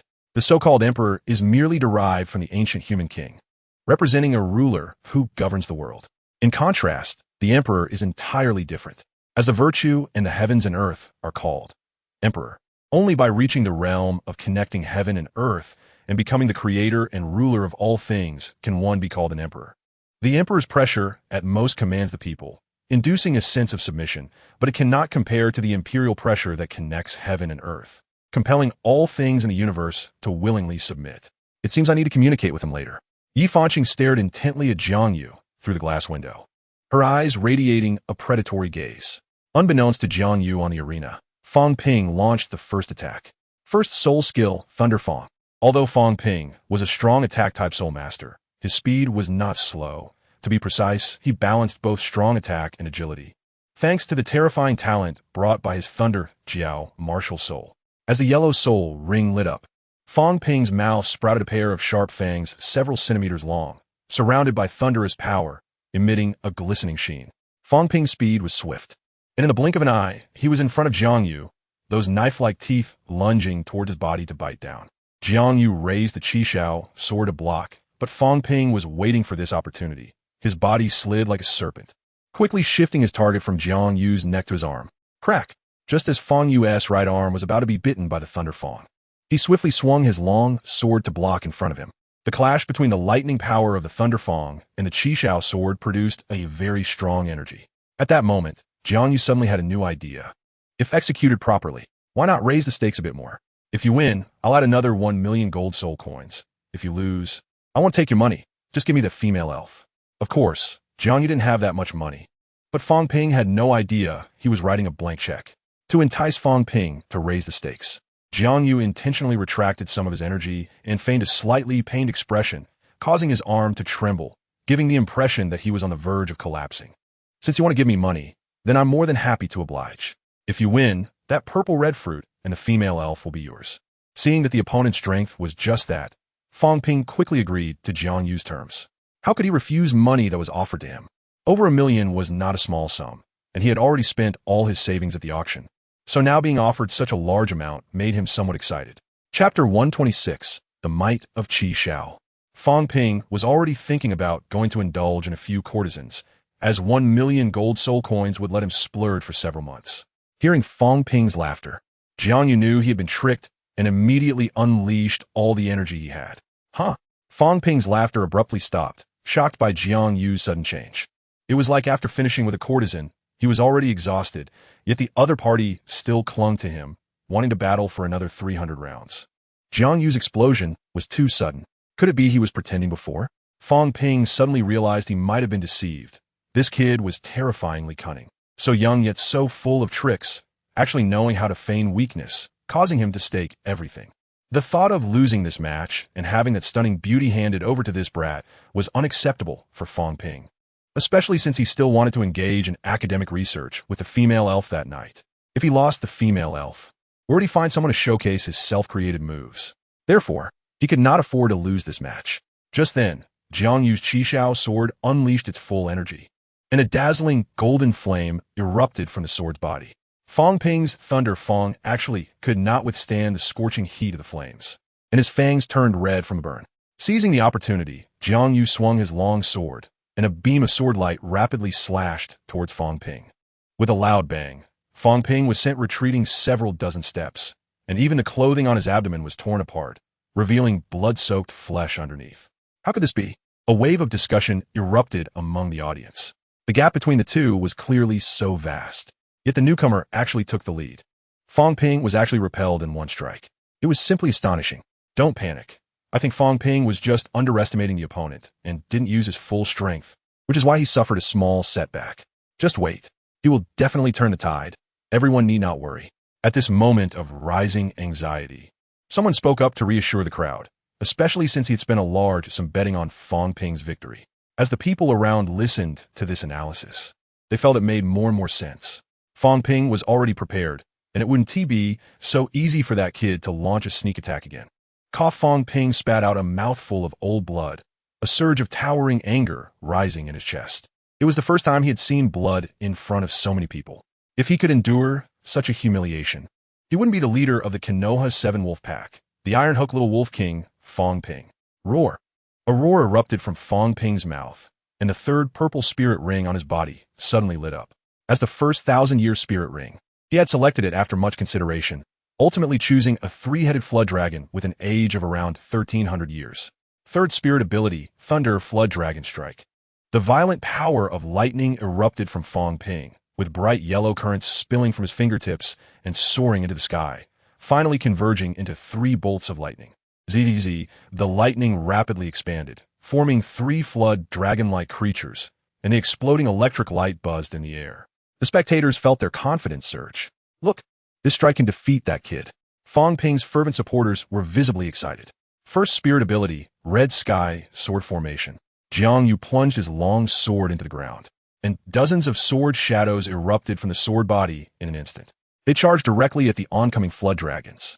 For some reason, Jiang Yu felt an intense excitement from the Red Sky Sword, as if the flood dragons ahead were exactly to its liking, eager to take them down in one fell swoop. Perhaps the Red Sky Sword had a subtle affinity for serpentine creatures. Jiang Yu thought of a possibility. In Legends, Liu Bang also transformed after slaying the White Serpent with a Red Sky Sword. Similarly, after he had slain the Red Steel Snake, the true form of the Red Sky Sword revealed itself. Although Fong Ping's martial soul was the Flood Dragon, it had also evolved from a serpent and retained serpentine characteristics. This was just a fortunate coincidence. If Fong Ping's third spirit ability had not appeared in the form of a flood dragon, he might have had a chance to fight back. After surrounding the 3 flood dragons, the Red Sky Sword Formation erupted with a shocking energy, and a fierce wind swept through the area. The brilliant golden flames emitted by the sword shadows burned even more fiercely under the wind's influence, dyeing the ceiling gold, and the boundless flames surrounded the flood dragons. The sword shadows even emitted moaning sounds, as if they were beasts thirsting for prey. Fong Ping felt a prickling sensation on his scalp. The terror of the Red Sky Sword Formation had exceeded his expectations. To avoid falling into a trap, Fong Ping unleashed all his soul power, pouring all his strength into the 3 flood dragons, which immediately swelled in size, growing to over 4 meters long. ZZZ bang bang bang, thunder roared, echoing throughout the entire soul arena. Even the soul fighters competing in the sub-arena were drawn in by this overwhelming force, stopping their matches to look up towards the main arena. Seeing the energy on the flood dragons growing stronger, the sword shadows actually cheered and even began a sword dance. This excitement transmitted to Jiang Yu, the host, who couldn't help but laugh. The 3 flood dragons charged first. Their energy was so immense that it urgently needed to be released. The Red Sky Sword Formation surged forward to meet them, moving at incredible speed, producing a series of whooshing sounds, accompanied by a string of sword chants. It sounded as if they were saying, "Brothers, there's something delicious. With such exquisite food, let's not fight over it. There's enough for everyone." Soon, the sword shadows and flood dragons became entangled. The 2 forces exploded outward. The flood dragons twisted and coiled, trying to devour the sword shadows, but unfortunately, Jiang Yu was no pushover. Under his control, the sword shadows toyed with the flood dragons. Each attack was evaded, and the sword shadows took the opportunity to carve a mark on the flood dragons, with immense lightning power spilling out and filling the air. Seeing the scene made Fong Ping rage. Those sword shadows seemed to possess intelligence, exceptionally cunning, and within a short time, they had the flood dragons spinning in circles, causing him to feel overwhelmed. Clearly, the opponent's soul power was much lower than his, yet throughout the match, he had been at a disadvantage while that brat on the other side was jumping around joyfully. Fang Ping, ranked among the top 10 geniuses on the Konoha Heroes list, never expected to struggle against a mere great spirit master. If other geniuses found out, they would surely mock him. Even those acquaintances from the fireworks land would probably secretly laugh at his incompetence. Fang Ping did not want such a thing to happen. Chapter 127. The tempting trial. Just as Fang Ping was anxious, the Red Sky Sword formation launched a full-scale attack, and boundless flames surged towards the flood dragons. The sword shadows crashed into the massive serpentine body like meteors, slicing it apart. Soon, a platter of flood dragon pieces was presented to the audience. With bolts of lightning energy rushing towards Fang Ping's body from the fragments, the brutality of the sword shadows instilling a sense of fear in these pure energy elements. All the energy rushed back into Fang Ping's body, and fortunately, the lightning power diminished significantly after being sliced by the sword shadows. Or else Fang Ping's body would have burst. Even so, Fang Ping's condition was not good. His body had ballooned significantly. From a normally built man, he transformed into a corpulent figure akin to Ma Hongjun, with powerful energy compressing inside him, twisting his body, making him look like he was performing a series of lightning whips, creating an incredibly humorous scene. Ha ha! Ha ha! Even Fang Ping's diehard fans couldn't help but burst into laughter at this scene.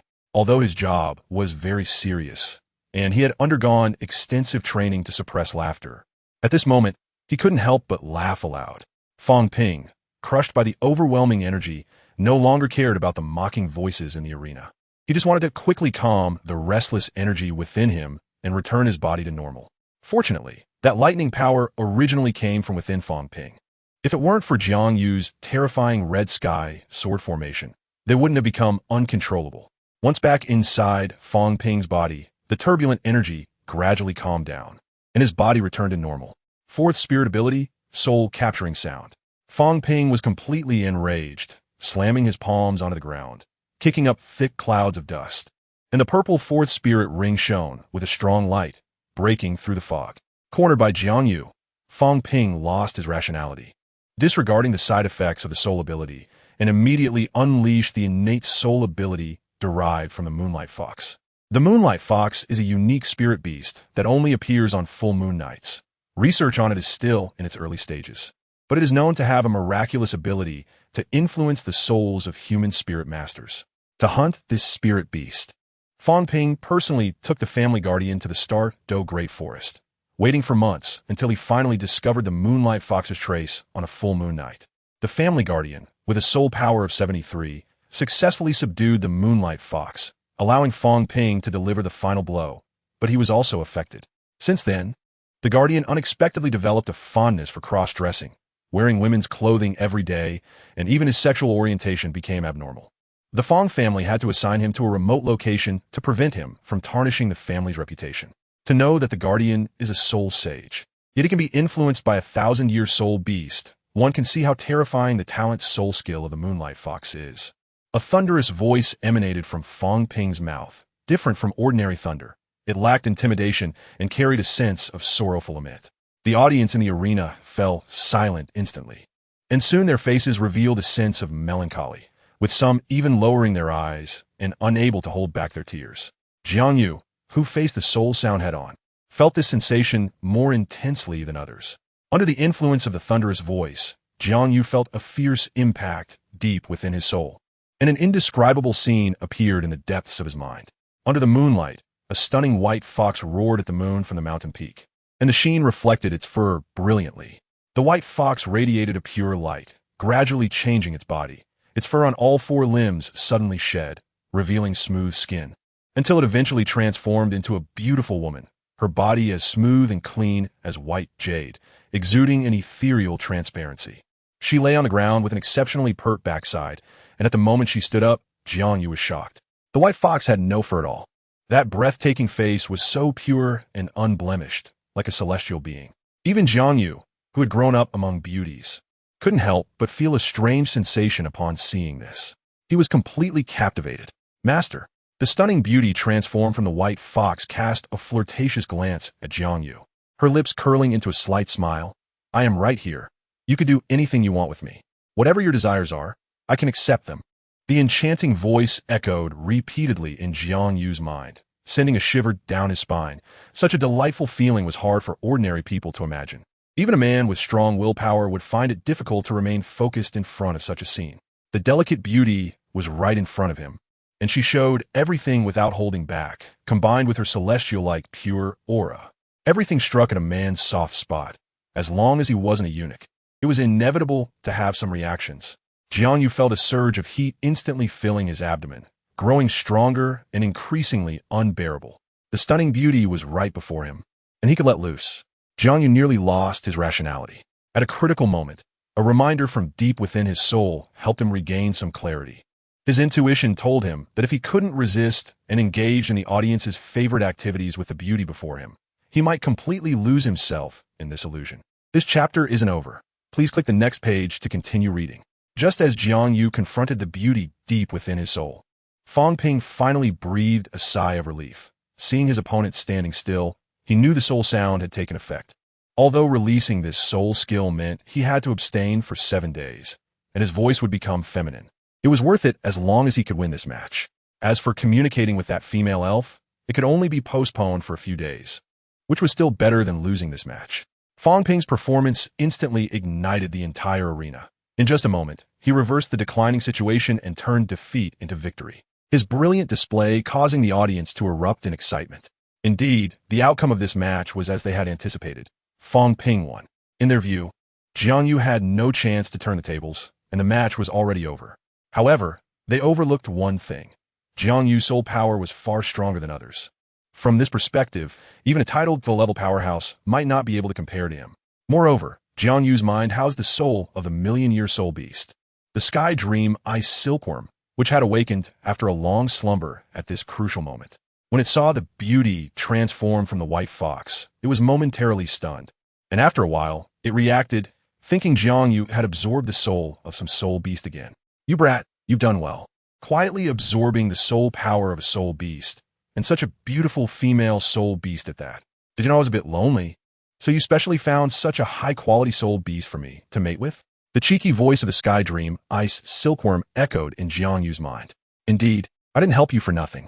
Jiang Yu couldn't help but feel speechless. The sky dream ice silkworm's thoughts were rather beautiful, but the reality was not as it imagined. Jiang Yu had to explain the reason to the sky dream ice silkworm, and upon hearing it, it frowned slightly. Although it had very few eyebrows, and their color was pure white like its body, this didn't hinder it from making a frowning gesture. Chapter 128. Stunning the audience could be a mental type soul skill attack. The sky dream ice silkworm's voice grew louder. Since it wasn't the absorption of a soul beast soul, there was only this possibility left. Mental type attacking soul beasts were indeed rare. It seemed Jiang Yu had encountered a tough opponent this time. Soon, Jiang Yu explained the ins and outs to the sky dream ice silkworm. Upon hearing it was caused by the moonlight fox, it expressed doubt, clearly unaware of the detailed information regarding this type of soul beast. In fact, it wasn't the sky dream ice silkworm's fault. Although it was the first million-year soul beast on the continent, its own experiences were pitifully few. Most of its time spent sleeping. Not to mention rare soul beasts, even soul beasts from the extreme north might not be recognizable to it. However, although the sky dream ice silkworm had never encountered a moonlight fox, it still had methods to counter mental-type attacks. It immediately released a massive telekinetic force. A milky white halo burst forth from its body, and the beautiful scene of the moonlit fox was instantly shattered. Jiang Yu's consciousness also fully awakened. In reality, Fang Ping's fourth soul skill was very powerful. Unfortunately, the opponent he encountered was Jiang Yu, a man with a very firm will, and his body housed the soul of the sky dream ice silkworm. Although this million-year soul beast was not strong in combat, it excelled in mental-type attacks. Fang Ping's loss was not unjust. Unfortunately, he still hadn't realized that the effect of the soul sound had been dismantled by Jiang Yu and was still lost in excitement. Defenseless as he approached Jiang Yu. First soul skill, Thunder Fang. Fang Ping intended to take advantage of Jiang Yu's predicament to unleash his final strike, completely eliminating this opponent. Sharp, bright yellow fangs extended from the corners of Fang Ping's mouth, and his target was Jiang Yu's neck. If this strike succeeded, the damage would be considerable. However, Jiang Yu had already awakened and would not let him have his way. Just as Fang Ping's fangs reached out, Jiang Yu quickly extended the Chixiao Sword to block in front of him. Before Fang Ping could react, he was sent flying by the immense energy erupting from the sword body. The audience in the arena only saw a straight parabolic arc crashing heavily to the ground from the sky. Everything happened too quickly. Many people didn't react in time. Crack! Fang Ping's two fangs shattered upon colliding with the ground, falling to the ground. The pain made Fang Ping roll around. Although this thunder tooth is a soul technique, those two teeth are genuine and were derived from Fang Ping's two front teeth. Without the two front teeth, Fang Ping felt a bit of air leaking from his mouth, and his speech was slightly stuttered, just as he was about to face his opponent. Who would have thought that the other party would wake up at the most critical moment, catching him off guard? Fang Ping was so angry he felt like spitting blood. He lost this match in a very humiliating way, even losing his front teeth, which were his weapons in the arena. It was truly a case of losing both the lady and the soldiers. The outcome of the match was already evident. Fang Ping crawled on the ground and took a long time to get up. Meanwhile, Jiang Yu stood on the arena with a long sword in hand. Although he wore a mask and the crowd couldn't see his face, the aura he exuded conquered everyone. Under the spotlight, Jiang Yu's figure became even more dazzling. At that moment, he was undoubtedly the brightest star in the entire Great Soul Arena. After the match ended, Fang Ping had no face to stay on stage and left the arena in a disheveled state. Just then, Jiang Yu blocked his path. A bet is a bet. Jiang Yu chuckled lightly. Young Master Fang wouldn't want to go back on his word, would he? That wouldn't be gentlemanly. Aye. Fang Ping's voice was somewhat stuttered. Besides his injury, he indeed wanted to renege on the bet. The purple-red fruit and the female elf were extremely important to him. One could strengthen his body, while the other could satisfy his spirit. The two complemented each other, and their value was immeasurable. Now he had to give them to someone else, which he was extremely unwilling to do. After a moment, the staff of the Great Soul Arena arrived, urging Fang Ping to fulfill his promise and hand over his wager. If Fang Ping dared to renege, he would definitely face strict penalties from the Great Soul Arena. At that time, all the Great Soul Arenas on Douluo Continent would blacklist Fang Ping. Because the penalties were very severe, no one had ever dared to renege in the betting battles of the Great Soul Arena, which was an important guarantee for the betting matches. Although Fang Ping was somewhat reluctant, seeing that the staff had arrived, he did not dare to delay further. Although the Fang family was powerful in my city, they were nothing compared to the Great Soul Arena. The Yi family, although no longer as glorious as in ancient times, was not something the Fang family could provoke. Moreover, the 6 major families had always been closely connected, and any of the 7 major sects would think twice about opposing the 6 major families, let alone a regional power like the Fang family. Fang Ping had no choice but to obediently take out the purple-red fruit from his soul guide and reluctantly hand it over to Jiang Yu. Upon receiving the purple-red fruit, Jiang Yu did not store it in his soul guide, but ate it in front of Fang Ping. This way, he could avoid Fang Ping's thoughts of snatching it back. The purple-red fruit was soon consumed by Jiang Yu. Little Master, there's more in this chapter. Please click the next page to continue reading. The following is even more exciting. Jiang Yu felt that the meridians all over his body had become thicker than before, and even his soul power had become more solid.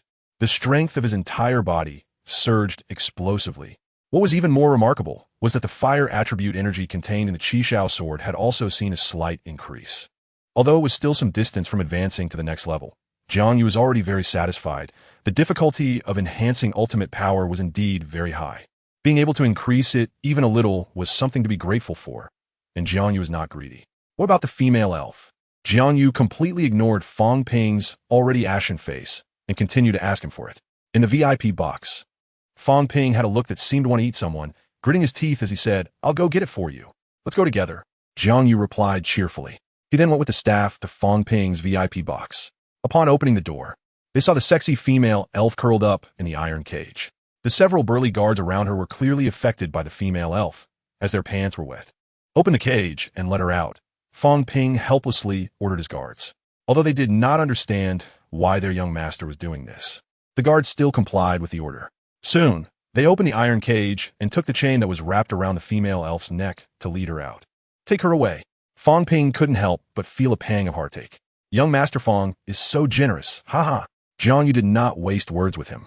Walking up to the female elf, taking her hand, and walking out the door. The female elf's hand was very soft and tender, but her temperature was somewhat cold, suggesting she had suffered quite a bit in the Great Soul Arena.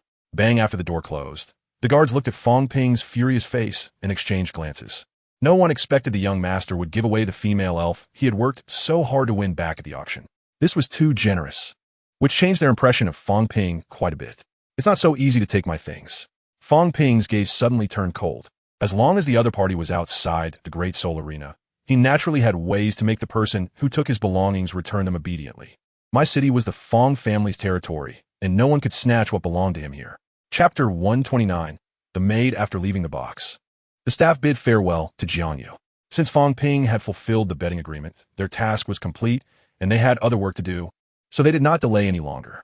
Looking at the delicate female elf beside him, Jiang Yu couldn't help but marvel at the creator's wonders. Upon closer inspection, he discovered the extraordinary qualities of this woman. She had not a single flaw. Moreover, she resembled a celebrity he was familiar with. Her face looked like Gu Li, and her figure resembled Di Li. It was simply perfect, truly double the joy. However, Jiang Yu only admired her and did not intend to possess her. He did not want to force someone, so he reached out to untie the chain wrapped around the female elf. You are free now, go. You're going to let me go? The female elf's pale face showed a deep surprise. She did not expect that the other party would let her go. Hurry home. Be careful next time. Don't get caught by them again. The value of elves is very high. Not everyone can resist such temptations like I can. Jiang Yu nodded and then warned her. I can't go back. The female elf's face showed a look of dejection, and her tone carried a hint of helplessness. She wanted to go back, but for some reason, the gate to the secret realm suddenly closed. This was the only passage connecting the elf clan to the outside world. With the gate to the secret realm closed, she had no way to return her clan and could only wait for the portal to open. But no one knew when the gate to the secret realm would open again. She couldn't just wait forever. That's why she had slipped into the human world.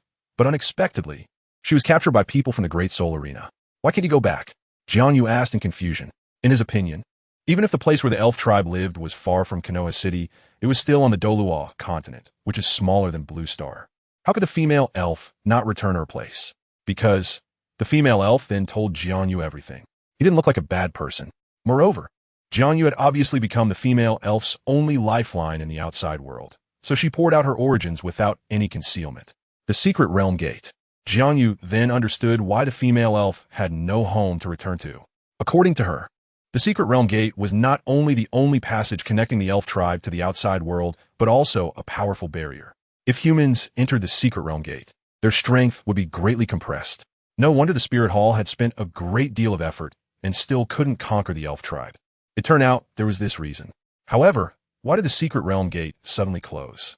What hidden secrets lay within? No one knew. What are your plans next, Luna? Jiang Yu directly called her by name since the female elf had already introduced herself. I don't know. If you don't mind, can I follow you? Don't worry.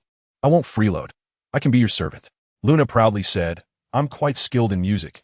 I can play various instruments, especially the flute. The elf tribe had a strong talent for music, and Luna was among the best in her clan. Her flute-playing skills were said to be unrivaled within the elf tribe. Hearing Luna's words, Jiang Yu couldn't help but glance at her a few more times. To be honest, it was hard not to be moved by such a beautiful woman.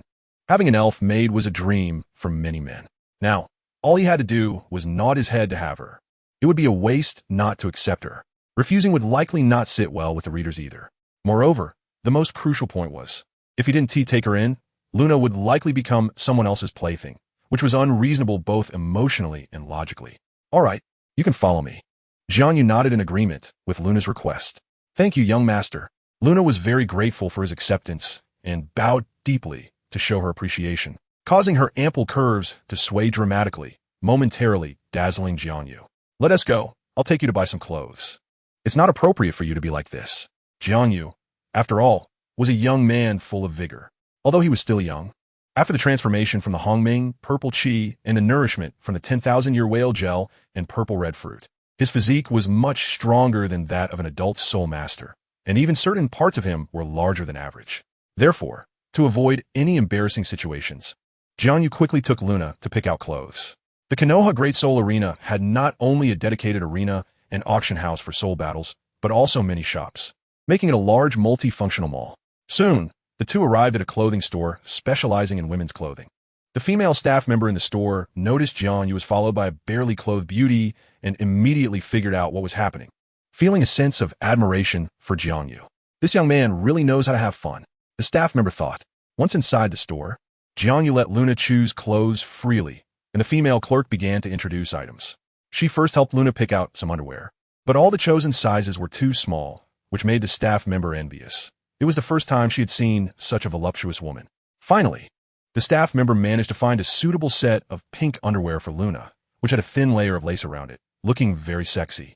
From Jiang Yu's estimation, that underwear was at least a D cup. Luna's assets were indeed impressive. It was said that all female elves were beautiful, with none being ugly. And the males were all handsome. The overall appearance of their tribe was far superior to other races. Under the guidance of the staff member, Luna went to the fitting room to change into the underwear. Before long, she opened the curtain and called out to Jiang Yu, asking for his opinion.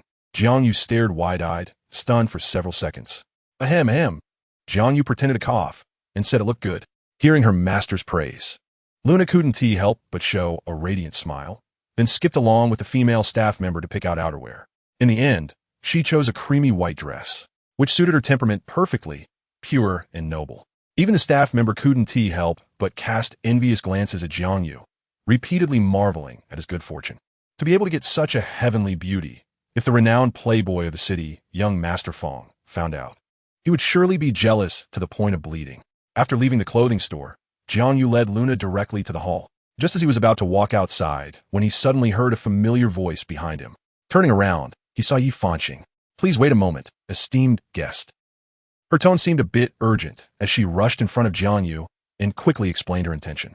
May I invite you to my room for a chat? Yi Fanqing appeared very enthusiastic. Although Jiang Yu didn't know her motives, he thought she likely meant no harm since they had never met before with no grudges. Jiang Yu agreed and took Luna with him. As the head of the Great Soul Arena, Yi Fanqing's room was naturally not comparable to that of ordinary staff. The top floor of the Great Soul Arena was entirely Yi Fanqing's space. Upon entering, even Jiang Yu couldn't help but marvel at how wealthy this young head was. The floor was covered with pure wool imported from the Tiando Empire, which was even more precious than the wool produced in the top wool-producing area of Shilin County here in the Star Luo Empire. If it were just a little, Jiang Yu wouldn't be surprised, but the space before him was likely over 1,000 square meters, and every inch of the floor was covered with wool carpets. It was simply extravagant. In addition, the room contained sofas made of rhino leather, a dining table and desk crafted from rosewood, and even the illuminating crystal stones were the size of basketballs, not to mention the hundreds of luminous pearls embedded in the walls. The money spent on the decoration of Yi Fanqing's room could probably buy a whole street in Tiando City, and that was within the third ring. This was no longer just a simple wealthy woman. Would you like some wine? After inviting the two to sit on the sofa, Yi Fanqing turned to the wine cabinet to get some drinks. I'll just have milk, Jiang Yu casually replied. Then I want milk too, Luna followed suit. As a servant, she naturally understood the spirit of a maid. Whatever her master drank, she would drink too. If her master wanted milk, she would have to comply, even if it meant using her own. This was the maid spirit her clan sisters spoke of. She couldn't embarrass the elf tribe. Luna's expression was very serious. Chapter 130 Blow. Hearing Jiang Yu's request, Yi Fanqing couldn't help but smile. Right? He's still a child. Drinking alcohol really doesn't suit him. Yi Fanqing couldn't help but chide herself for being careless. Soon, she closed the wine cabinet and walked over to a nearby table, picking up a small wooden barrel from the right side. Opening the lid, a full creamy liquid appeared inside, and a scent of milk spread out. Yi Fanqing took 2 transparent glass cups and poured the fresh milk from the barrel into them. Then she brought it to Jiang Yu. Just as he took a sip from the cup, Yi Fanqing's voice suddenly rang out. Can you let me see your sword again? Sword? Jiang Yu was a bit confused. Did his sister take an interest in his sword? But aside from being a bit long, there wasn't much to see. Yi Fanqing suddenly wanting to see his sword puzzled Jiang Yu. Did she recognize the Chixiao Sword? Little brother, you're being humble. Yi Fanqing's smile became even more radiant, and she complimented, your sword is not an ordinary sword. How could an ordinary sword carry the imperial pressure? Yi Fanqing's words left Jiang Yu somewhat bewildered. Imperial pressure? What's that? What, you don't know? This time, it was Yi Fanqing who was surprised. The other party didn't even know what imperial pressure was. Was he acting? Or was he truly ignorant? For a moment, Yi Fanqing couldn't be sure, so she decided to test Jiang Yu's background. A dazzling golden light suddenly erupted from Yi Fanqing's body, all the golden light converging towards her right hand. Gradually, a golden seal took shape in her hand, bringing with it a strong sense of oppression. Jiang Yu wasn't affected much, but Luna was different. The moment the golden seal appeared, her body couldn't help but tremble. This aura even frightened her. This is Jiang Yu stared at the golden seal in Yi Fanqing's hand, deep in thought. The seal was ancient and square, with a five-clawed golden dragon carved on top and illustrations of mountains, rivers, sun, and moon around it. The human emperor's seal. This was the golden seal engraved on the invitation. Jiang Yu knew a bit about the human emperor's seal, as it was a powerful martial soul passed down from ancient times. The reason this martial soul could bear the name of the human emperor was related to a supreme being from ancient times.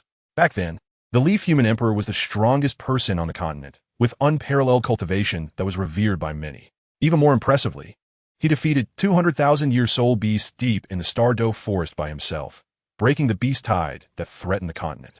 He was a legendary figure who suppressed an era, and it was said that even the ancestor of the Tang sect, the first generation Hao Hiandaw, once submitted to the Leaf Human Emperor and became his right-hand man. Even though the Leaf family was no longer as glorious as before, it was still a force to be reckoned with. The Yi Fanqing in front of him was probably a direct descendant of the Leaf family. She looked to be in her early 20s, yet she had 4 spirit rings on her body, indicating she was another genius. I didn't expect you to recognize the human emperor's seal. Yi Fanqing's tone was filled with surprise. It seemed this kid had some knowledge. She no longer beat around the bush and immediately revealed her background. After hearing Yi Fanqing's words, Jiang Yu was taken aback. Although he guessed that the woman in front of him was from the Leaf family, he didn't expect her to be the daughter of the family head. Moreover, it sounded like the Leaf family had plans for Yi Fanqing to inherit the family head position in the future. It seemed this beauty was not simple. She might be a person comparable to Bibi Dong. Yi Fanqing was quite sincere, revealing everything without hiding anything, and her expression appeared genuine. Therefore, Jiang Yu was also prepared to fulfill her request. It's just letting you see the sword. What's the harm in that? Under Yi Fanqing's expectant gaze, Jiang Yu released his warm long sword. Looking at the long and sturdy sword, Yi Fanqing gulped and couldn't help but reach out with her left hand. Can I touch your sword? This request was a bit strange. However, seeing Yi Fanqing's eager demeanor, Jiang Yu hesitated for a moment but agreed to her request. Slow down. Be careful, it's hot. Jiang Yu offered a kind reminder. Yi Fanqing nodded, but from the expression on her face, Jiang Yu knew she wasn't taking the warning to heart. To prevent his sword from burning Yi Fanqing, Jiang Yu had to restrain the pressure emanating from the Chixiao Sword as much as possible. When Yi Fanqing's delicate hand touched Jiang Yu's long sword, it still felt a bit hot, but it was within an acceptable range, not unbearable. It's a bit hot, Yi Fanqing said as she leaned closer. Don't move, I'll help you blow on it. The heat is still a bit strong, so after I blow on it for a while, the heat will naturally lessen. Before Jiang Yu could say anything, Yi Fanqing began to blow on Jiang Yu's long sword carefully. This went on for more than 10 minutes. Seeing Yi Fanqing so focused, Jiang Yu had no choice but to let her be. During this time, he didn't remain idle either. He picked up the milk cup and started drinking with Luna. The two then chatted casually. After Yi Fanqing finished blowing on the long sword, she held the Chixiao sword and stroked it for a while. Jiang Yu was starting to feel a bit annoyed. It's just a sword. Is it really necessary to make such a fuss? This was supposed to be the young lady of a big family. She acted like a little girl who had never seen the world. Can you come home with me? After Yi Fanqing's hand left Jiang Yu's sword, she made a sincere, pleading expression, looking like she wasn't joking. Go to your home? This is our first meeting. That doesn't seem appropriate. Jiang Yu didn't want to cause trouble. He wasn't familiar with Yi Fanqing, let alone having any deep connection with her. Going home with her clearly didn't make sense. Please. Yi Fanqing clasped her hands together, pleading with Jiang Yu, her expression turning pitiful. I really need you. Yi Fanqing's tone was very urgent. It seemed she truly had something to ask Jiang Yu for help. This sister was really too shameless. Yi Fanqing's relentless persistence instantly made Luna develop a strong dislike for her, fearing that her master would agree to her request and go home with her. Generally speaking, when a woman needs you, it is usually hard for most men to refuse, especially when she is a beauty, making it even harder to say no. However, it was clear that Jiang Yu was not an ordinary man. Sister, it's not that I don't want to help you. Jiang Yu didn't want to complicate matters, so he immediately refused. It's just that I'm just passing through here and my companions and I will soon be leaving my city. I'm afraid I can't visit your home. Jiang Yu's words weren't entirely a lie. The reason he came to my city was to accompany Yang Wudi for the competition. Chapter 131. The promise of a beauty. Yi Fanqing saw Jiang Yu's unwilling expression and couldn't help but feel anxious. If she didn't really need his help, as a young lady from a prestigious family, she wouldn't lower herself like this. But now, she needed someone. Yi Fanqing had no choice but to humble herself. She immediately stopped hiding the truth and revealed the reason. Let me pretend to be your fiancé. Yi Fanqing's request truly surprised Jiang Yu. Was she joking? Sister, there's too big of an age gap between us. How could your family possibly believe we are a couple? Besides, aren't you afraid of what others might say behind your back? They would say you're like an old cow eating tender grass. How shameless. Jiang Yu made a valid point. In the Douluo Continent, it was generally older men who married younger women, not the other way around. Even if there were exceptions, they were merely kept men supported by wealthy women. It was hardly respectable. Although Yi Fanqing was the legitimate daughter of the Yi family, she could not escape gossip. After all, people's words were frightening. Yi Fanqing couldn't help but blush. Jiang Yu was too blunt. How could he say such things? He was simply a straight man. Sigh. Yi Fanqing couldn't help but let out a sigh and helplessly said, I had no choice but to look for you. My father wants me to marry the son of an old friend who has a good relationship with the Yi family, but I don't like him. Unfortunately, that guy has extraordinary talent. My father said that only if I find a genius with talent surpassing his can I break off the engagement. Although that guy is a bit annoying, his talent is top-notch. He possesses a rare innate full soul power. Just this point alone makes it hard for anyone to compete with him.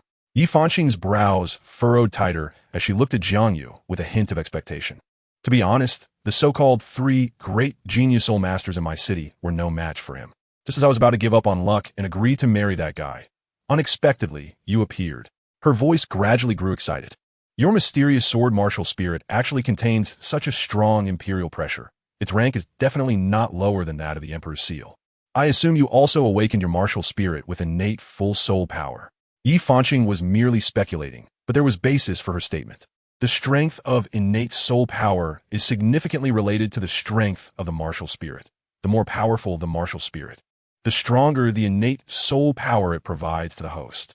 Even though the Yi family's Emperor's seal martial spirit is no longer as strong as it was in ancient times, it still grants the host a minimum innate soul power of level 7. Currently, the Yi family has more than 90 direct descendants with awakened Emperor's seal martial spirits. And basically, each of them has innate soul power of level 7 or above. Yi Fanqing even reached the height of innate soul power level 9, second only to her great-grandfather, who awakened full innate soul power and later became a titled Douluo powerhouse.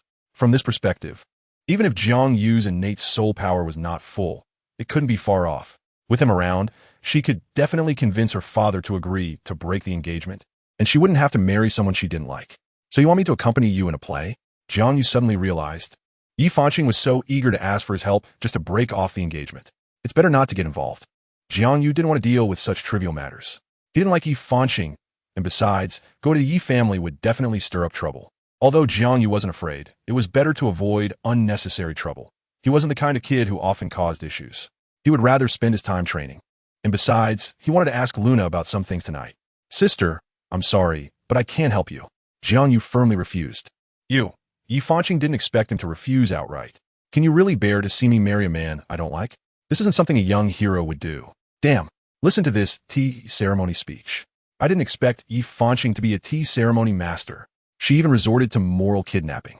Jiang Yu was not buying it. Miss Yi, Jiang Yu's voice suddenly turned stern, obviously a bit angry. He hated being morally pressured. If I remember correctly, today is our first meeting. We have no relationship to speak of, and your marriage is none of my concern. I have no obligation to help you out. As he spoke, Jiang Yu prepared to leave. Luna couldn't help but nod. Her master indeed did not disappoint her and was not swayed by beauty. The old woman in front of her had no self-awareness. Knowing her age, she still dared to entice such a young man. Who before leaving? Luna made sure to secretly insult Yi Fanqing. Stop. Seeing Jiang Yu about to leave, Yi Fanqing quickly jumped off the sofa and hurried to block his path. As long as you agree to help me with this, I can agree to any request you have. To be honest, if an ordinary person heard Yi Fanqing's request, they would probably agree on the spot. As the chief person in charge of the Great Soul Arena, Yi Fanqing held significant power and could easily mobilize tens of millions of gold soul coins. If she wanted, she could instantly turn a beggar with nothing into a famous wealthy man in the city. Her promise was indeed very valuable. However, Jiang Yu was not swayed by Yi Fanqing's offer. What he wanted was something the other party might not be able to provide. What if I want a 7-colored flame paste? Jiang Yu deliberately posed a difficult question. Little master, there's more to this chapter. Please click the next page to continue reading. It gets even more exciting. This was a treasure of the Firely clan. Others could not possibly obtain it. even with the support of the Yi family. It was impossible. Seven-colored flame paste. Upon hearing this name, Yi Fanqing's eyes widened. She had heard of this treasure. Legend has it that the seven-color flame paste was the exclusive secret treasure of the Firely clan, and outsiders did not know the method of refining it. Even though the Yi family had a deep foundation, they could not obtain such a thing. Why don't you change the condition? Yi Fanqing blinked and softened her tone, trying to persuade Jiang Yu. I can agree to anything else. What a joke. Jiang Yu ignored Yi Fanqing. You should find someone else. After saying this, Jiang Yu took Luna and left the room. Only Yi Fanqing stood there, fuming. This was the first time she had been rejected by a man. After leaving the Great Soul Arena, Jiang Yu took Luna toward the hotel. Passers-by on the street were shocked when they saw Luna behind Jiang Yu. Such a stunning beauty was something they had never seen before. She was far more beautiful than the #1 beauty in my city, and they wondered where she came from. Look at her ears. They don't look human at all. It seems to be a result of martial spirit mutation. Some people couldn't help but discuss as they saw Luna's appearance. They were familiar with cat girls and had seen many in illustrations, so they automatically guessed Luna belonged to that category. As for elves, they didn't consider that possibility at all, as they were just ordinary people. Chapter 132. Luna, hearing the comments from passers-by, Luna couldn't help but frown. Those people were really lacking in decency. How could they discuss her figure so openly? It was just a bit more prominent in the chest area. It wasn't something she could control. If she had a choice, Luna would prefer to be smaller, so she wouldn't have to endure the strange looks from others. Once the two of them entered a narrow alley, the surrounding chatter finally faded away. The alley was quite narrow, allowing only a few people to pass through at the same time. On both sides were residential houses, and the gray tiles even extended into the alley, causing sunlight to barely reach this cramped space. Although it was a bit dark ahead, Jiang Yu chose this path simply because it was the closest to the hotel. The alley was less than 100 meters long, and once they passed through, they would reach a bustling street. As they moved deeper, Luna's breathing became heavier, and her forehead soon beaded with fragrant sweat. What's wrong? Jiang Yu asked, puzzled, not understanding why Luna suddenly changed like this, so he quickly inquired. It's nothing serious, Luna replied, breathing heavily. It's just that our light elves are not accustomed to dark spaces. Light elves? Jiang Yu suddenly remembered that according to the novel's setting, the elf race was divided into different attributes. Curious, he asked, you mentioned you're a light elf. How many other types of elves are there besides yours? Luna didn't hide it from Jiang Yu. After all, it wasn't a clan secret. She replied, don't underestimate our elf population compared to humans. We have 9 major types. I come from the Light Country, which is the holy land of light elves. Besides it, there are the Night elves from the Night Country, Thunder elves from the Thunder Chow Country, and also the Gold Country, Wood Country, Water Country, Fire Country, Earth Country, and Wind Country. These 9 elf nations each represent a type of elf, and together they form the entire elf race. Luna's expression gradually became proud. Light Country. Jiang Yu couldn't help but tease. Is your leader the king of Ultraman? Luna's big eyes were filled with confusion. Who is the king of Ultraman? I've never heard of that name. Our leader is the king of light elves. Jiang Yu knew it couldn't possibly be the king of Ultraman. He was just joking. Unexpectedly, Luna took it seriously. He didn't explain further and casually brushed it off, and Luna didn't pursue the matter any further. Just as the two were about to exit the alley, a sound of footsteps came from behind them. There's killing intent. Jiang Yu could sense a strong aura of malice approaching from behind. It was clear that the newcomers meant trouble. Without any hesitation, Jiang Yu immediately released his martial soul, and the Chixiao Sword quietly appeared in his hand. The scorching flames dispelled the surrounding darkness, and Luna's condition gradually improved, her breathing quickly stabilizing. Holy Light Staff. Luna also sensed the danger and immediately released her martial soul, preparing to fight alongside Jiang Yu.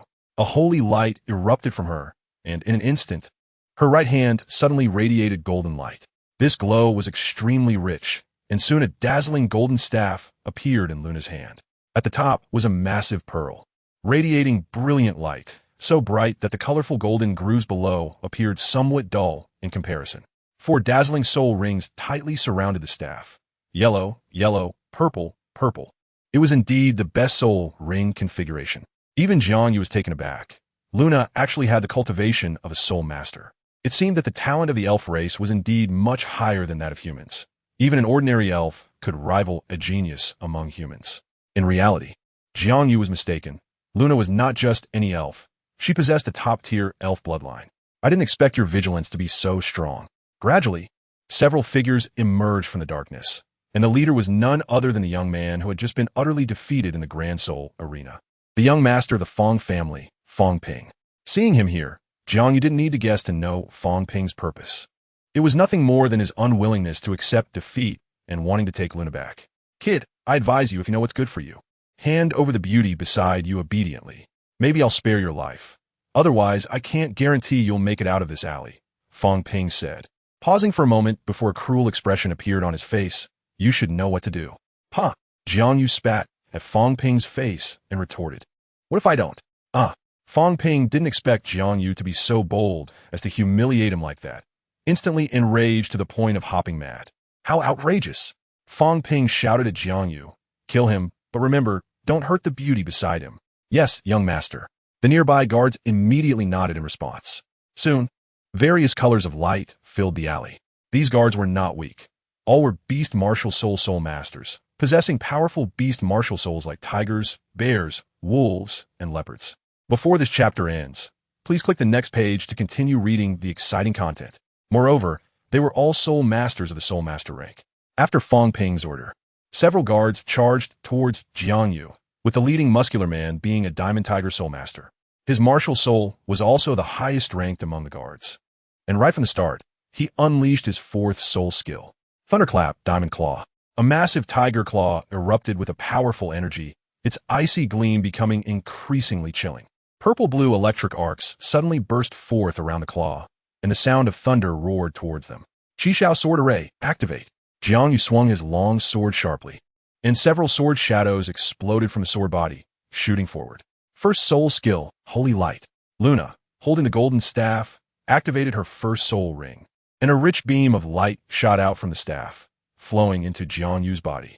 In an instant, JiangYu felt his strength rapidly increasing, an overwhelming power surging within him. I didn't expect Luna to be a support type. Realizing she was merely a support type soul master, JiangYu stepped forward and positioned himself to shield Luna, protecting her firmly. Support type soul masters lacked combat power, and JiangYu was worried that Luna couldn't withstand even the aftermath of the battle. Seeing that several sword shadows sealed off all his escape routes, the Diamond Tiger soul master revealed a look of shock. To be honest, he hadn't taken JiangYu seriously at first. In his view, JiangYu was just a kid with little combat experience. It was all because Fong Ping hadn't informed these guards that he had been defeated by JiangYu, as it would have been too embarrassing. If these guards knew that even their young master had been brutally ravaged by JiangYu, they wouldn't have been so careless. It wasn't until the battle began that all the guards realized that the kid ahead was not as simple as he appeared. Although he was just a great soul master, his attacks were incredibly precise. Even that Diamond Tiger soul master couldn't dodge JiangYu's attacks, and could only rely on his tiger claws to face him head-on, relying on the Diamond Tiger's tough skin and flesh. Otherwise, he wouldn't dare to take it head-on. Roar!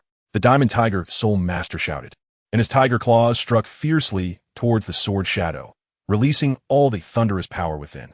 Even so, his tiger claws were almost scorched by the blazing flames emanating from the sword shadow.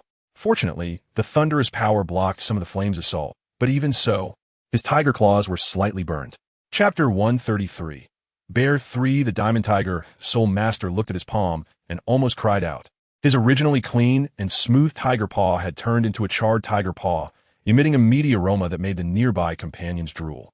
The Diamond Tiger soul master was quite speechless. Although he usually liked to stew tiger claws, he couldn't accept it when it was his own. After all, human nature is hypocritical. Third soul skill, Tiger Roar. The enraged Diamond Tiger soul master immediately unleashed a new soul skill, with overwhelming sound waves pouring out of his mouth. The sound of tiger roars echoing through the sky, sharp as thunder. Ice-cold freezing air. The Ice Wolf soul master, who didn't seem very big, had eyes like an eagle, radiating a sharp cold light. His martial soul was a wolf, covered entirely in blue fur, with a layer of armor draped over it.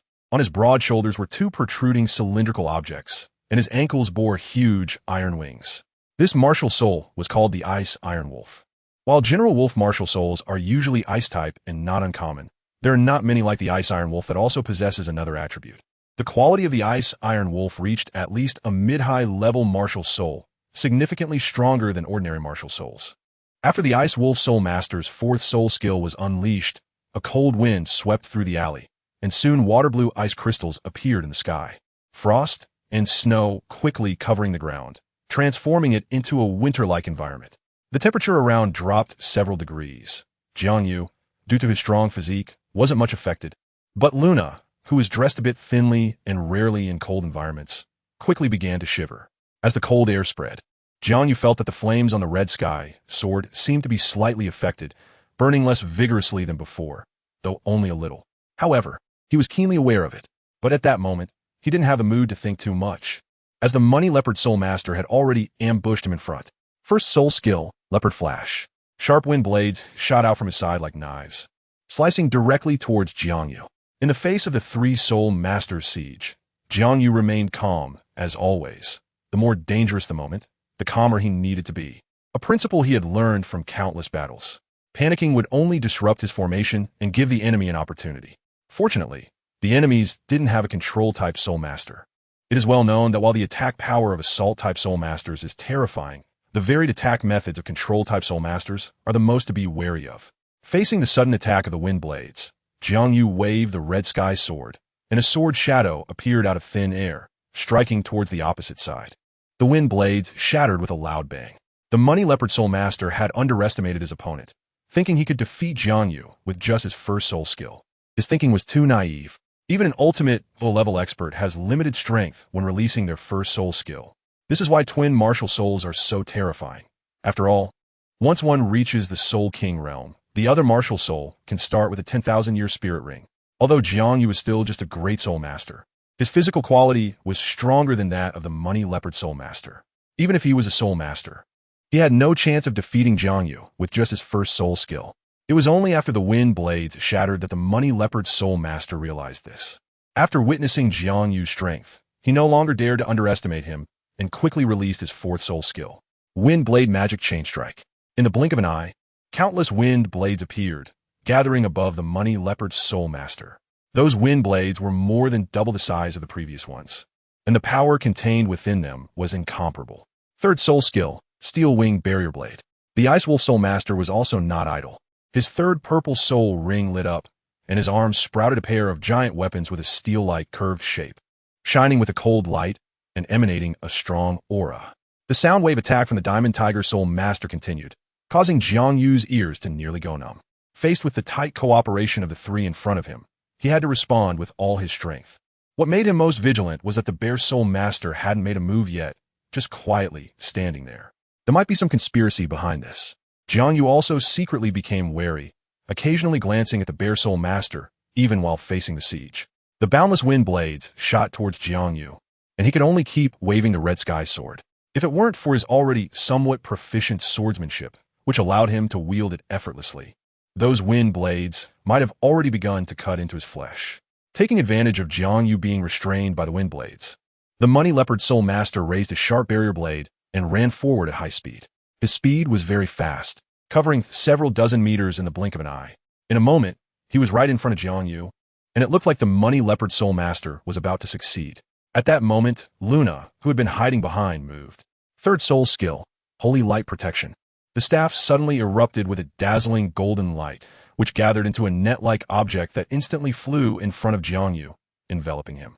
As soon as the Money Leopard Soul Master's barrier blade touched the golden net, it was deflected by the golden light. His attack left not a single mark on Jiang Yu, leaving the Money Leopard Soul Master in shock. Young Master, there's more in this chapter. Please click the next page to continue reading. The following is even more exciting. The beauty behind Jiang Yu is not simple. Her auxiliary abilities were extremely rare in the world.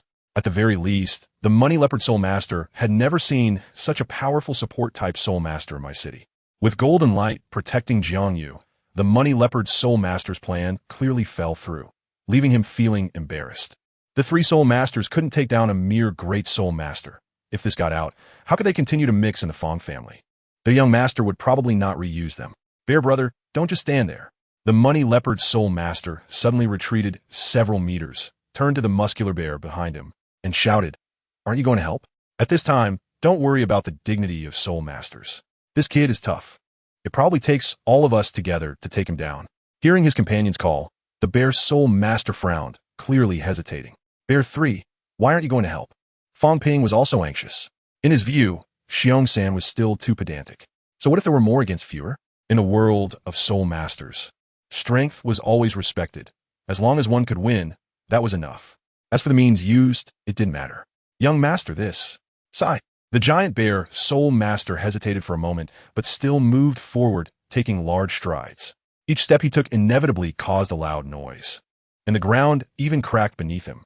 Xiongsan's martial soul was named Raging Giant Bear, known for its immense strength in the soul master community, which was also the reason he could easily overpower his companions. Third soul skill, Mighty Mountain Punch. The third soul ring on Xiongsan's body suddenly lit up, and all his power was poured into his fists. Open. Chapter 134. Frenzy. Xiongsan shouted loudly, and a force capable of splitting mountains erupted from his fists. A fist shadow, as large as a small mountain, shot towards Jiang Yu's abdomen like a rocket. Bang! Jiang Yu, who was already dealing with the attack of 3 people, had no time to respond to Xiongsan's attack.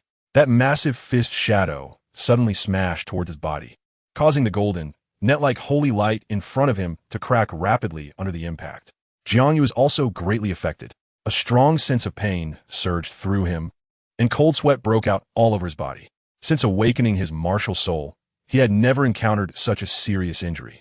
Although Xiongsan's attack was a sneak attack, it nonetheless proved his strength. Seeing Jiang Yu get hurt, Fong Ping, who had been watching from behind, couldn't help but exclaim in delight. He wanted everyone to know the consequences of opposing him. Master, are you okay? Luna rushed forward to support Jiang Yu with her body, fearing he would fall to the ground. This blow was extraordinary. Even though Luna had always stayed behind Jiang Yu, she could still feel the immense pressure from that punch. It's nothing. Jiang Yu quickly suppressed the pain, and his brows relaxed in an instant. At this moment, he had to stabilize the morale of his troops. Everything is under my control. There's no need to worry. Jiang Yu reached out to protect Luna, swallowing the blood in his mouth, and spoke firmly. In that moment, Luna felt an unprecedented sense of security. The small figure before her, not even taller than she was, gave her the illusion of facing a towering pillar of strength. An unfamiliar feeling enveloped her heart, causing her to momentarily forget the dangerous situation they were in. It seemed that as long as Jiang Yu was present, the sky wouldn't fall. Good opportunity. The Money Leopard Soul Master immediately unleashed Leopard Flash, sending transparent wind blades swiftly toward Jiang Yu's arms. In an instant, red streaks of blood appeared on his arms, blood gushing out. Ha ha ha! Fong Ping saw that things were progressing very smoothly and couldn't help but laugh with ease. This young master was coming. The Thunder Flood Dragon Martial Soul quickly completed its possession, and Fong Ping took this opportunity to attack, seeking revenge for the arrow incident at the Great Soul Arena, aiming to personally eliminate Jiang Yu. What a useless person, Jiang Yu thought disdainfully. The other party could be considered a person of some stature, yet he never expected such despicable actions. He was nothing but a bona fide scoundrel. The claws infused with thunderous power constantly rubbed against the air, producing sharp, booming sounds. As if sensing danger, the Chixiao Sword suddenly shook, and a streak of golden light shot out from the sword body, entering Jiang Yu's body and transforming into a small sword in his mind. Jiang Yu suddenly felt an illusion of merging with the Chixiao Sword, sensing that he was the Chixiao Sword itself. No wonder he had always struggled to master the human sword unity technique. It turned out that he hadn't realized the realm of unity between man and sword before. He never expected to comprehend the most unfathomable move within the Chixiao Sword technique at this moment. As he saw the thunder claws about to strike, Jiang Yu's mind stirred, and the Chixiao Sword flew up on its own. Fong Ping hadn't reacted yet when he heard a whoosh. Then, his claw broke through a large hole. Fong Ping was stunned for a moment before feeling intense pain in his palm, disbelief evident in his eyes, unable to accept this outcome for a long time. Jiang Yu had clearly been entangled by his guards, but unexpectedly, he suddenly became so formidable. Young master, several guards, seeing Fong Ping injured, all became extremely furious. Veins bulging on their foreheads, their eyes wide like copper bells. Their fierce demeanor wasn't due to their deep feelings for Fong Ping, but rather because, according to the Fong family's rules, if a member of the Fong family was harmed, the guards responsible for their protection would bear the brunt of the responsibility and face severe punishment. There had been instances where collateral relatives of the Fong family had been beaten up for teasing someone else's wife, and later, their guards were severely punished and exiled to a dangerous place to fend for themselves due to their inadequate protection. This was for collateral relatives. Fong Ping, however, was the legitimate son of the Fong family head, the most likely heir to inherit the position of family head. Now, he had suffered such serious injuries. It was obvious that the family head would not let them off lightly. These guards also understood the gravity of the situation. Only by killing Jiang Yu could they alleviate some of their guilt. Even Xiongsan no longer held back. Compared to life, the so-called righteousness was clearly not that important. Although he appeared somewhat pedantic, he was not foolish, nor was he the simpleton that others thought he was. Those deceived by his appearance were the real fools. Xiongsan was the first to rush in front of Jiang Yu. Fourth soul skill, Frenzy. The deep purple soul ring on Xiongsan's body suddenly lit up, and his muscles swelled rapidly, the hairs on his skin standing on end. In no time, his body had grown to over 2 meters tall, and his muscles became even more robust. Frenzy. Attack power increased by 100, soul power increased by 100, speed increased by 100, defense increased by 100, and all negative states ignored. Frenzy was undoubtedly a very powerful soul skill, but the stronger the soul skill, the more likely it was to bring some unbearable negative effects to the Soul Master. In the Soul Master community, truly powerful soul skills without side effects were extremely rare. Most ordinary people had no opportunity to obtain them.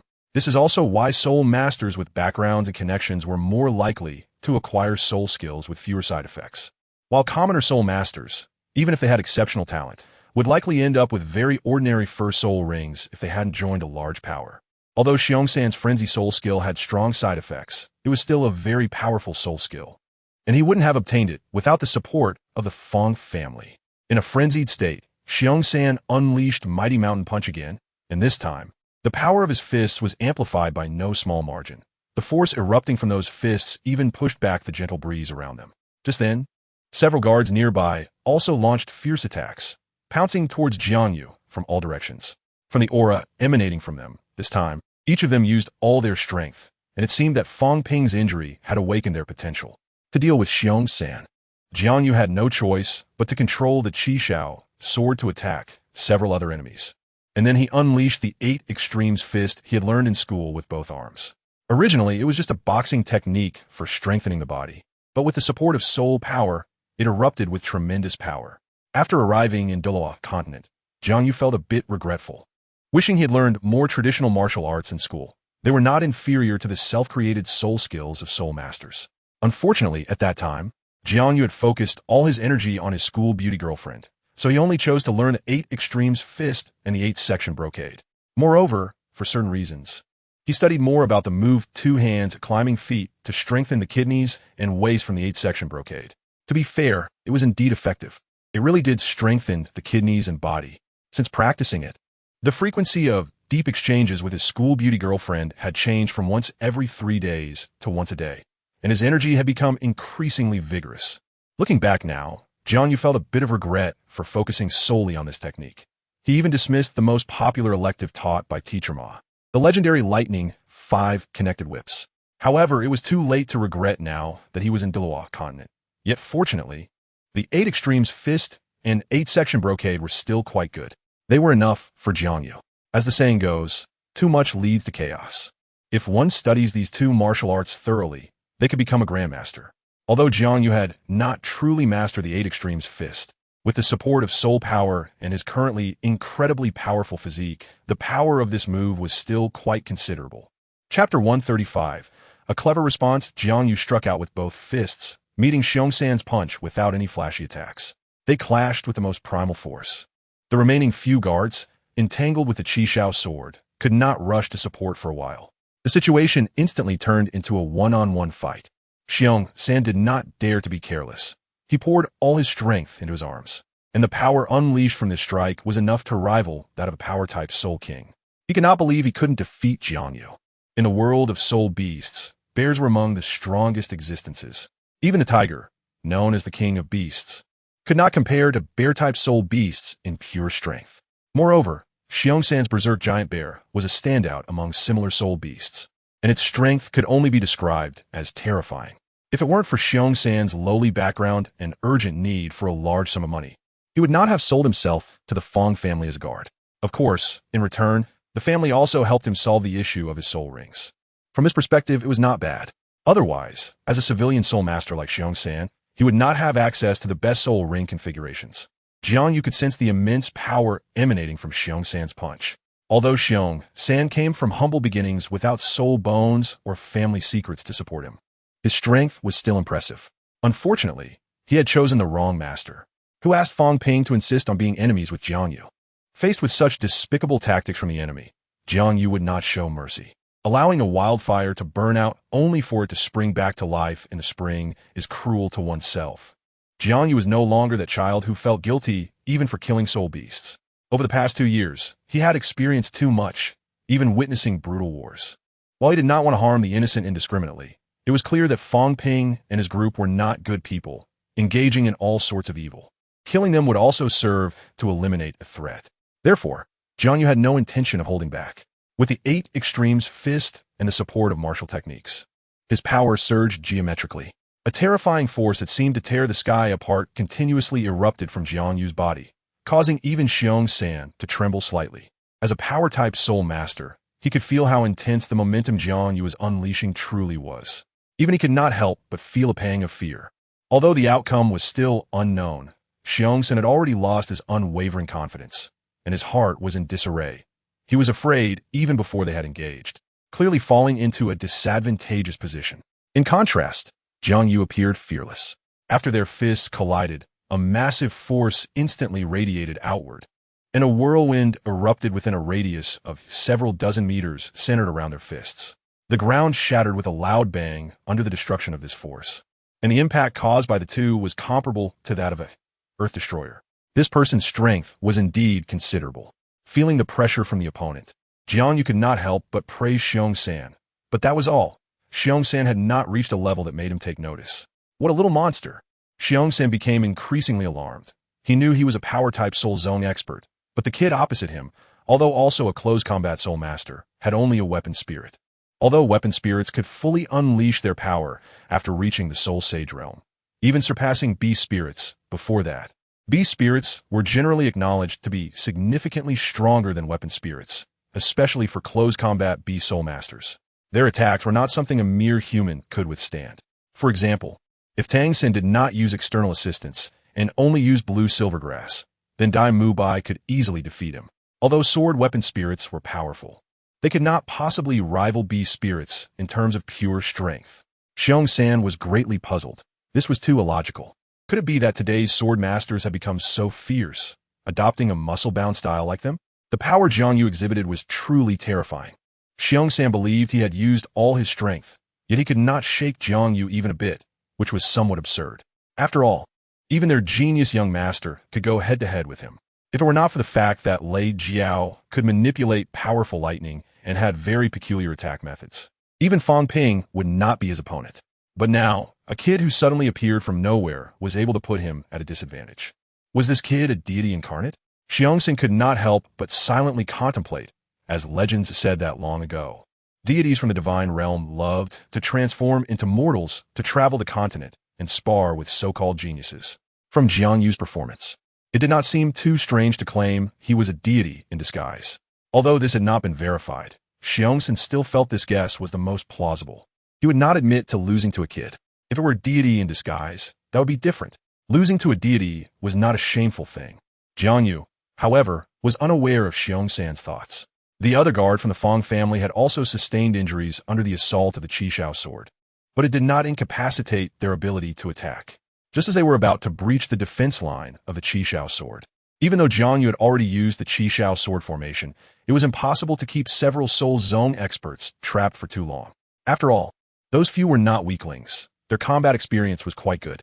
If it weren't for the Chixiao Sword relying on the might of the Imperial Fire, which made them wary and unable to unleash their full strength, Jiang Yu's Chixiao Sword formation would have been broken long ago. Among the guards, especially the Wolf Spirit Master S attack was the most powerful, although he was not the one with the highest soul power among them. The powerful ice attribute contained in his martial soul was particularly useful at this moment, unleashing an extraordinary force. Jiang Yu knew he couldn't delay any longer. He had to quickly deal with Xiong San. Once his companions broke through the Chixiao Sword formation and completed the encirclement, the battle would become difficult. To avoid falling into a passive situation, Jiang Yu had to use all his strength to defeat Xiong San. A tremendous force erupted from his body, and the muscular man opposite him seemed to sense the crisis, quickly squatting down to stabilize himself with the strength of his calves. Unfortunately, Xiong San still underestimated the power within Jiang Yu. Before long, an overwhelming pressure suddenly pressed down on him, and even his several hundred-pound body could not withstand it. In an instant, Xiong was sent flying, forming an arc in the air before crashing down to the ground. Damn! Seeing that massive figure approaching from the horizon, Fong Ping suddenly realized, but before he could react, Xiong came crashing down towards him. Just as Fong Ping was about to step forward, the several hundred-pound body slammed into him with a thud. Fong Ping was instantly knocked unconscious. Upon witnessing this scene, the other guards turned as dark as if they had seen a ghost. This was going to be hard to explain. With Xiong size, how could their young master withstand it? Chapter 136. Bathing. Even if they could capture Jiang Yu, they would still face punishment upon returning to Fong's residence. And the consequences could be unimaginable, as there were precedents for this. The guards couldn't help but feel hesitant. At this point, it might be better to flee early. At worst, they could find another place to develop. With their strength, they wouldn't starve. They exchanged glances, realizing Fong Ping wasn't treating them well either. Even worse than those dancers. Instead of continuing to serve him, they decided to take this opportunity to leave my city and seek a better master. In the blink of an eye, the guards made their choice, quickly retracting their released soul skills and collectively retreating. Jiang Yu had no intention of letting them go. The Chixiao Sword erupted with blazing golden flames, swiftly flying towards the guards, and soon pierced through their bodies. Those guards had committed many wrongdoings alongside Fong Ping, and it was unclear how many innocent women they had harmed. Jiang Yu showed no hesitation in killing such people. After dealing with the guards, Jiang Yu approached Xiong. Though he was unconscious, he still had a pulse. Looking at the burly man on the ground, Jiang Yu did not hold back.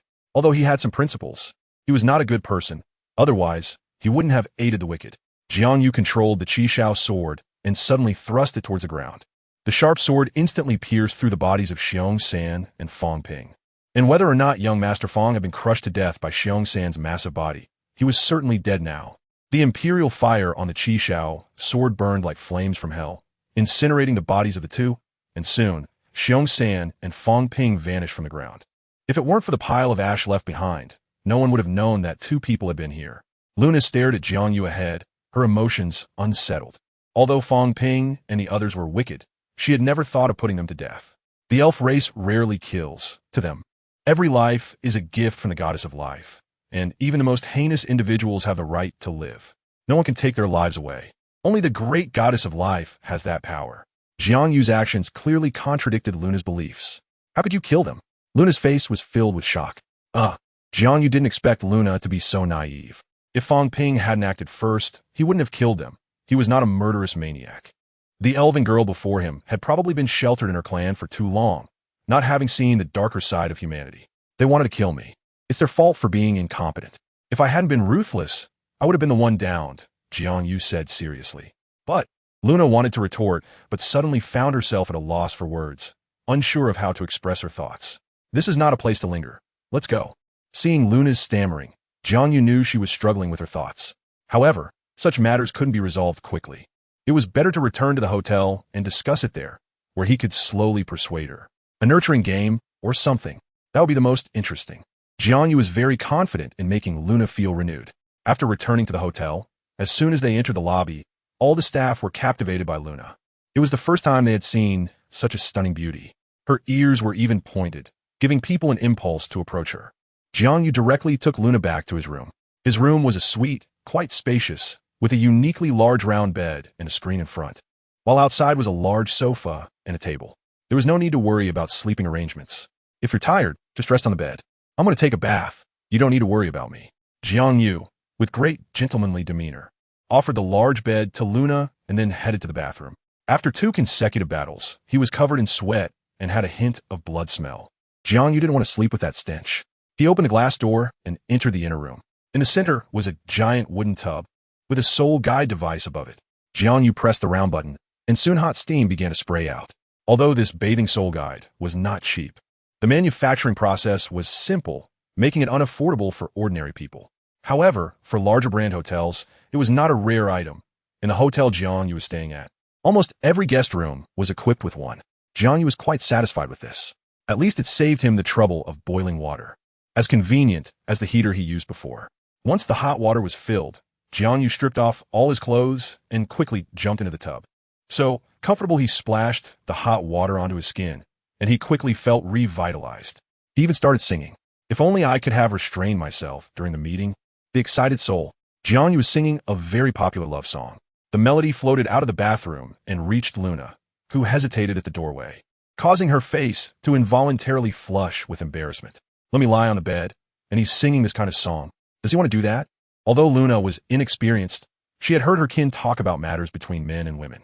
The older sisters in her clan had told her that the physical union between a man and a woman was a very pleasurable thing, and that feeling was simply the most wonderful existence in the world. Little Master, there's more to this chapter. Please click the next page to continue reading. It gets even more exciting. However, elven women must adhere to the rules of their clan. They can only offer themselves to the man they love the most. And after that, they must be devoted and cannot have close relationships with other men. Anyone who violates the ban will be imprisoned in the most dangerous, forbidden area of the elf tribe, suffering from the torment of being burned by fierce flames. Although Luna has temporarily accepted Jiang Yu as her master because she cannot return to the elf tribe, she is not ready to offer her body to him. After all, for the women of the elf tribe, chastity is a very precious thing that cannot be easily given away. Therefore, Luna did not listen to Jiang Yu and lie down on the bed.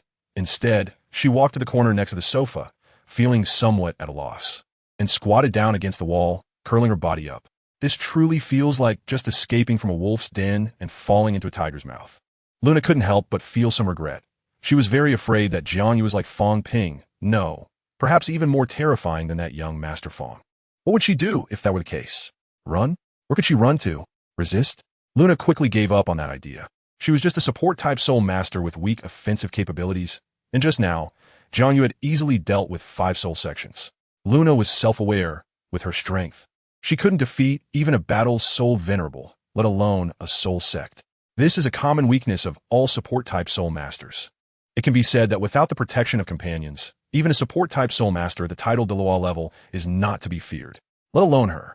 Therefore, resistance was impossible. This left only one path to choose. Even if she couldn't resist, she could only enjoy it. Thinking about it, Jiang Yu was quite handsome, not inferior to the men of her elf tribe, and his talent was also very frightening. He would definitely step into the title Dalu realm in the future. As for him killing Fong Ping and the others, Luna had heard her tribesmen say that outsiders were accustomed to killing, and in the world of soul masters, murder was quite common. He wasn't an elf and didn't have to abide by the tribe's rules, and besides, those people had attacked first, so he could only fight back. Upon reflection, it wasn't a big mistake at all. Chapter 137. Forcing the issue, Luna found an excuse for herself, and then an expression of fearlessness appeared in her eyes. The fear in the girl's demeanor instantly dissipated. Since she couldn't avoid it, she might as well enjoy it. Luna stood up and walked towards the large round bed. After taking off her clothes, she climbed onto the bed. The round bed was not as hard as she had imagined. Instead, it was somewhat soft and very comfortable to lie on. Luna closed her eyes, waiting for Jiang Yu's arrival. To be honest, her feelings at this moment were very complicated. Nervous, scared, and even a bit expectant. Soon she would. She didn't even know what that feeling would be like. The older sisters in the tribe had said that it was a transcendent state of harmony in life. At that time, Luna thought they were exaggerating, but now she was about to experience it firsthand. Whether it was exaggerated or not would soon be verified. Time passed slowly. Luna lay straight on the bed, not daring to move, and a few beads of fragrant sweat appeared on her body. Just then, the bathroom door suddenly opened, and the sound of footsteps reached Luna's ears. He's coming, he's coming. Luna finally breathed a sigh of relief. The waiting process was very unbearable, as she wished Jiang Yu would hurry up. A soft sound escaped Luna's lips. Although she felt a bit embarrassed, she was indeed vaguely looking forward to what would happen next. After drying his hair with a towel, Jiang Yu glanced around and found that Luna had seemingly disappeared. Did she fall asleep so quickly? Jiang Yu was taken aback, and then walked past the screen to the round bed. As soon as he entered, he discovered Luna lying on the bed, wearing only her underwear. Looking at Luna's beautiful figure, Jiang Yu couldn't help but swallow hard. The temptation was great. One must know that such things could not withstand testing. Even though Jiang Yu was a man of integrity, how could he resist such a stunning beauty lying right in front of him? Integrity seemed to matter less at this moment. Jiang Yu slowly walked to the edge of the round bed and sat down, his eyes fixed on Luna's curves. His arm slowly rose, but after a while he secretly lowered it again. He was still a bit hesitant. Jiang Yu thought to himself, how can you do such a thing? This is simply beastly. What does it matter? She came on her own. Why not take advantage of the situation? If he missed such a great opportunity, he would be worse than a beast. Deep down, his mind was divided into two factions. Reason and impulse argued with each other, each with its own reasons, engaging in a fierce confrontation. What was he doing? Luna, with her eyes slightly closed, noticed Jiang Yu's actions and fell into confusion. Why did he put his hand down again? How can a big man be so shy at such a crucial moment? Seeing Jiang Yu standing there without taking any further action, Luna steeled her heart, reached out her arm, pulled Jiang Yu onto the bed, and then turned over, pinning him down beneath her, feeling quite queenly. Are the women of the elf tribe this fierce? Jiang Yu was somewhat surprised. This script clearly had some issues. Shouldn't he be the one on top? How did it turn around? After pinning Jiang Yu down, Luna didn't know what to do next. She had no experience and could only reach out her hand to trace circles on Jiang Yu's body. Don't do that. Jiang Yu felt a bit ticklish. Is Luna out of her mind? Forcing the issue was one thing, but delaying to take action was another. Jiang Yu was starting to feel uncomfortable. He didn't want to play along with Luna like this. Did you misunderstand something? Jiang Yu said loudly. Why didn't you get off first? Luna looked innocent, swaying her body, causing their bodies to rub against each other, and tears began to fall from the girl's eyes. Isn't this what you wanted? The older sisters in the tribe said that you men like to do this sort of thing. Come on. Anyway, I've already accepted you as my master. As long as you treat me well, that's enough. Luna's voice broke into a cry, as if she had suffered a great injustice. Huh, what is this all about? Jiang Yu suddenly felt speechless. One could only say that Luna's imagination was too powerful. Jiang Yu clearly had no such intention, but Luna thought he wanted. Sigh. One could only say that imagination causes harm. Jiang Yu even suspected that she had watched too many harem stories and had such messy thoughts in her head.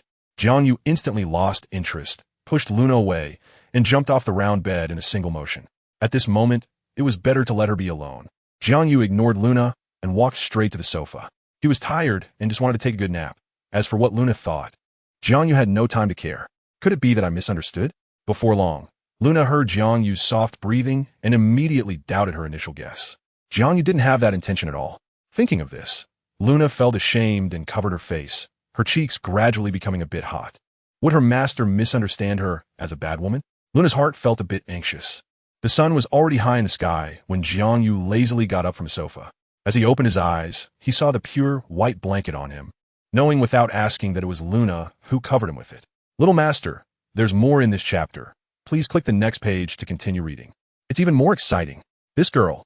Jiang Yu's lips curled slightly into a smile. Master, you're awake. Luna had just come out of the bathroom and saw that Jiang Yu was already up, so she hurriedly brought the basin in her hands to him. She placed the basin in front of Jiang Yu, then soaked the towel in warm water. Once the towel was warm, she wrung it out and respectfully handed it to Jiang Yu. Please wipe your face. Seeing Luna's enthusiasm, Jiang Yu felt embarrassed to refuse and took the towel to wipe his face. After cleaning up, Jiang Yu took Luna to the hotel restaurant. Today's breakfast was very lavish, with not only meat soup and steamed buns, but also many delicious snacks. As Jiang Yu entered the restaurant, he saw Yang Wudi and others not far ahead gnawing on chicken feet. So, Jiang Yu went directly to their table, sitting down and starting to eat without waiting for anyone to invite him. Luna stood behind him a bit restrained, feeling somewhat at a loss. Who is she? Yang Wudi had noticed the unfamiliar girl following Jiang Yu. Seeing her ears, he guessed Luna's true identity. As the leader of the Broken Clan, Yang Wudi had some understanding of the various races on the continent. However, he never expected to see a long-lost elven girl here in Leaf City. This was a remarkable discovery. In ancient times, the rulers of Douluo Continent were not humans. The three main races, elves, fireli, and dwarves, still dominated the continent. However, a terrifying disaster that affected the entire continent occurred later, severely impacting the three main races, causing them to retreat from the stage of history. It was after this that humanity began to rise. Since then, the three main races rarely appeared on the continent, and even Yang Wudi had never seen such legendary beings. Oh my! Fa Land's eyes showed an unusual glimmer. Little brother, is it okay? When did you get such a beautiful little sister? Chapter 138, The Fong Family. Leaf City. Fong Family. In the meeting hall, Fong Ying sat upright in a rosewood chair. Although he appeared calm, inside he was as anxious as an ant on a hot pan. His son had been missing for an entire night. Although Fong Ping had a somewhat bad reputation in Leaf City, his talent was outstanding, which was enough for Fong Ying to treat him like a successor. But since Fong Ping attended the auction at the Leaf Grand Soul Arena yesterday, he hadn't returned yet. According to the guards, he had sent someone back to the mansion to call for help, but when the people from the mansion arrived at the Grand Soul Arena, they were told that Fong Ping had already left. At first, Fong Ying thought his son couldn't resist going to a place of entertainment to seek pleasure. But as a whole day passed without any sign of Fong Ping, he realized something might be wrong. He dispatched several groups of people to inquire about his son's whereabouts. But there was no news at all. They had almost searched every brothel in Leaf City, but still no sign of Fong Ping, which was driving Fong Ying nearly mad. However, he knew he had to control his emotions and not show any signs of panic.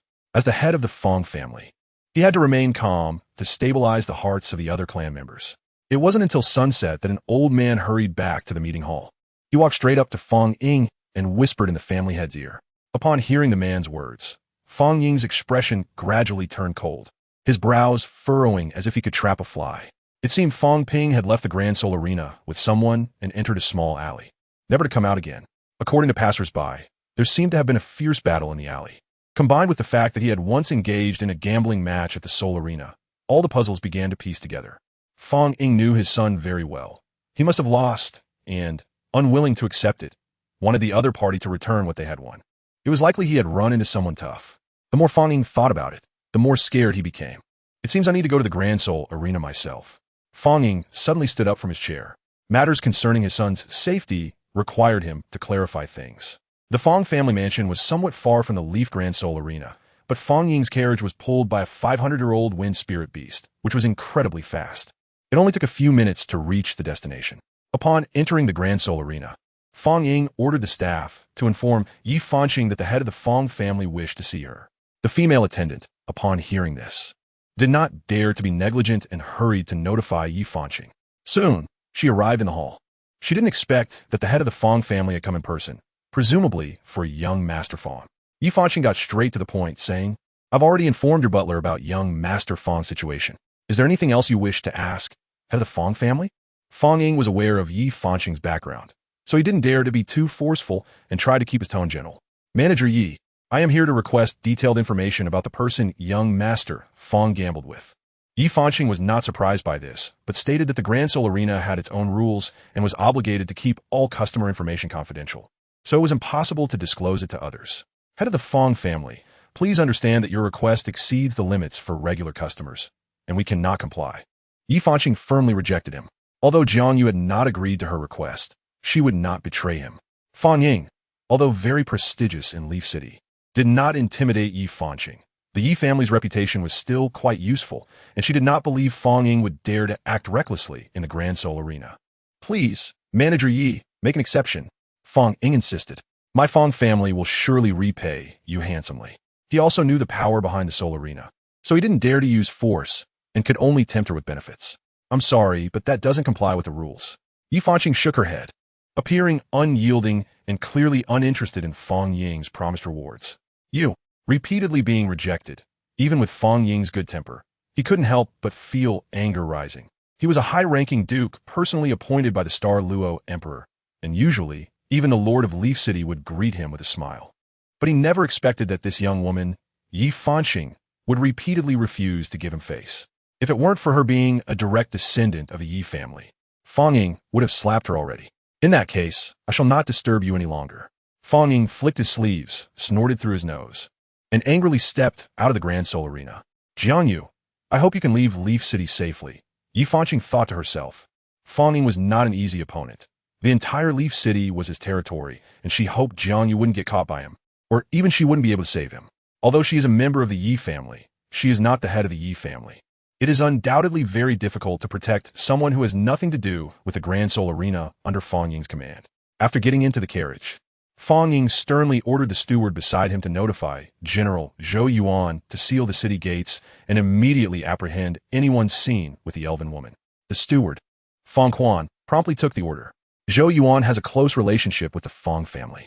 Besides being powerful himself, he is also the general responsible for guarding my city, commanding over 10,000 city guards, and holds a position equivalent to that of the lord of my city.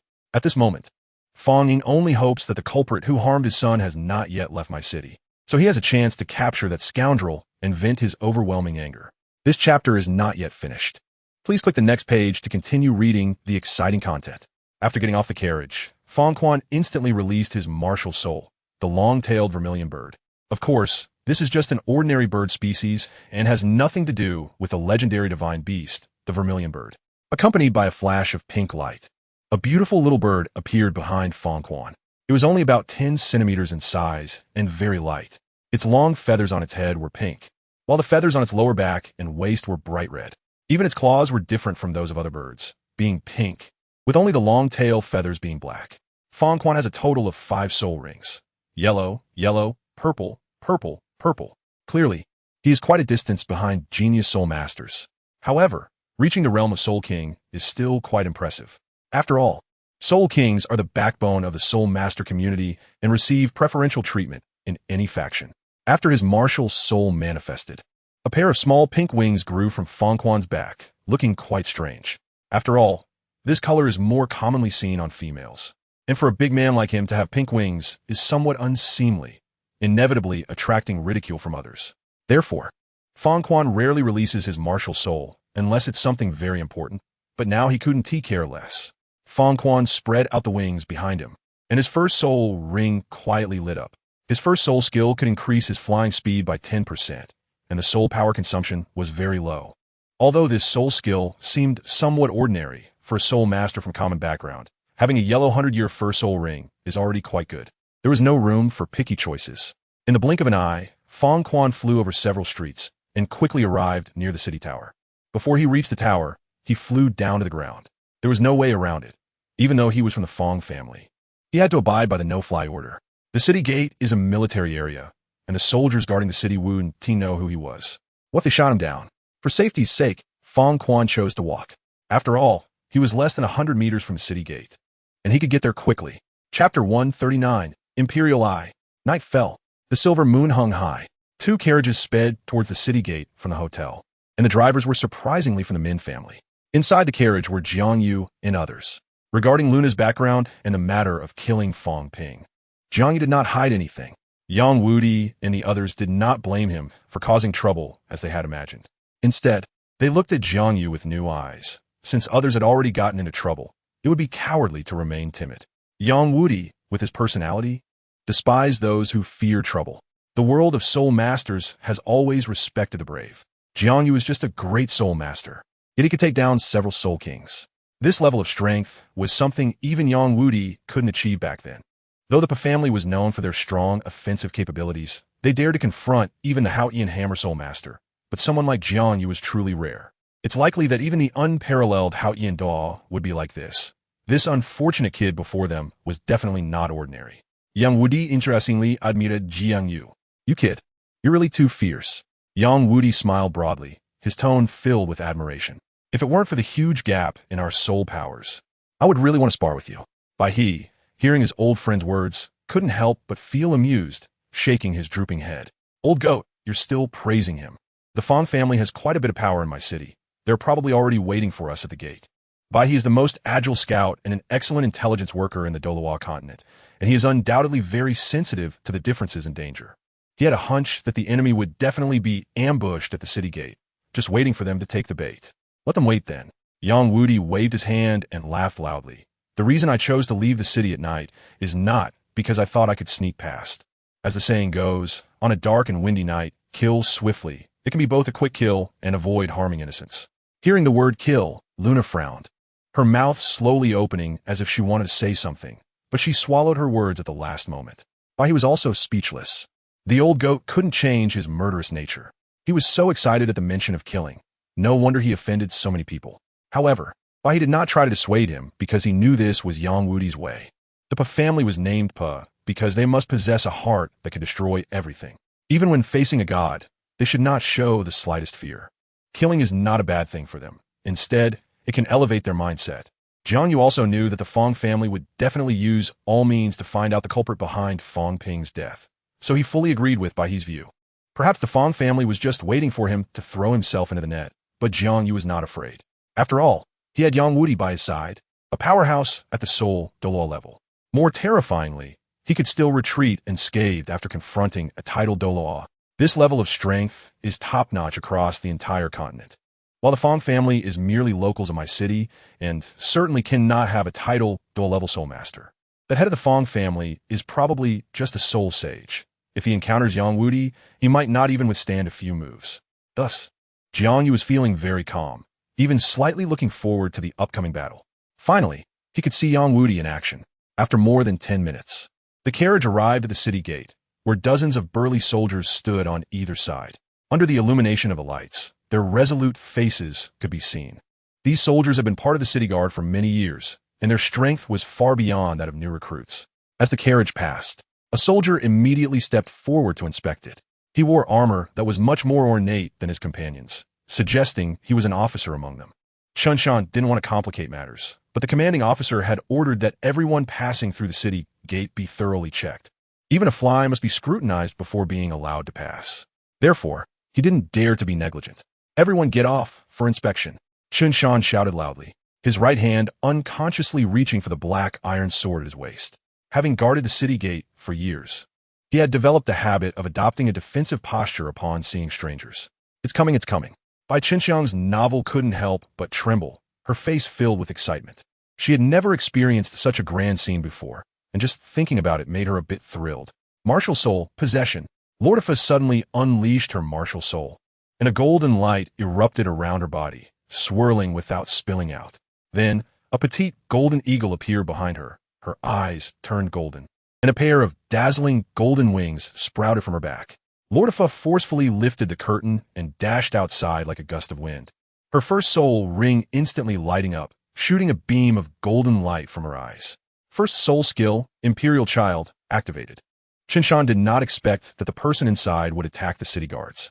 He quickly fell under the effect, and being controlled by the Imperial Child, he couldn't help but feel a sense of submission, not daring to resist even if the other party intended to kill him. It had the feeling of the ruler orders the subject to die, and the subject must comply, which is why Lordifa named this soul skill Imperial Child. However, this move had little effect on those with resolute will. It only worked on average soul masters.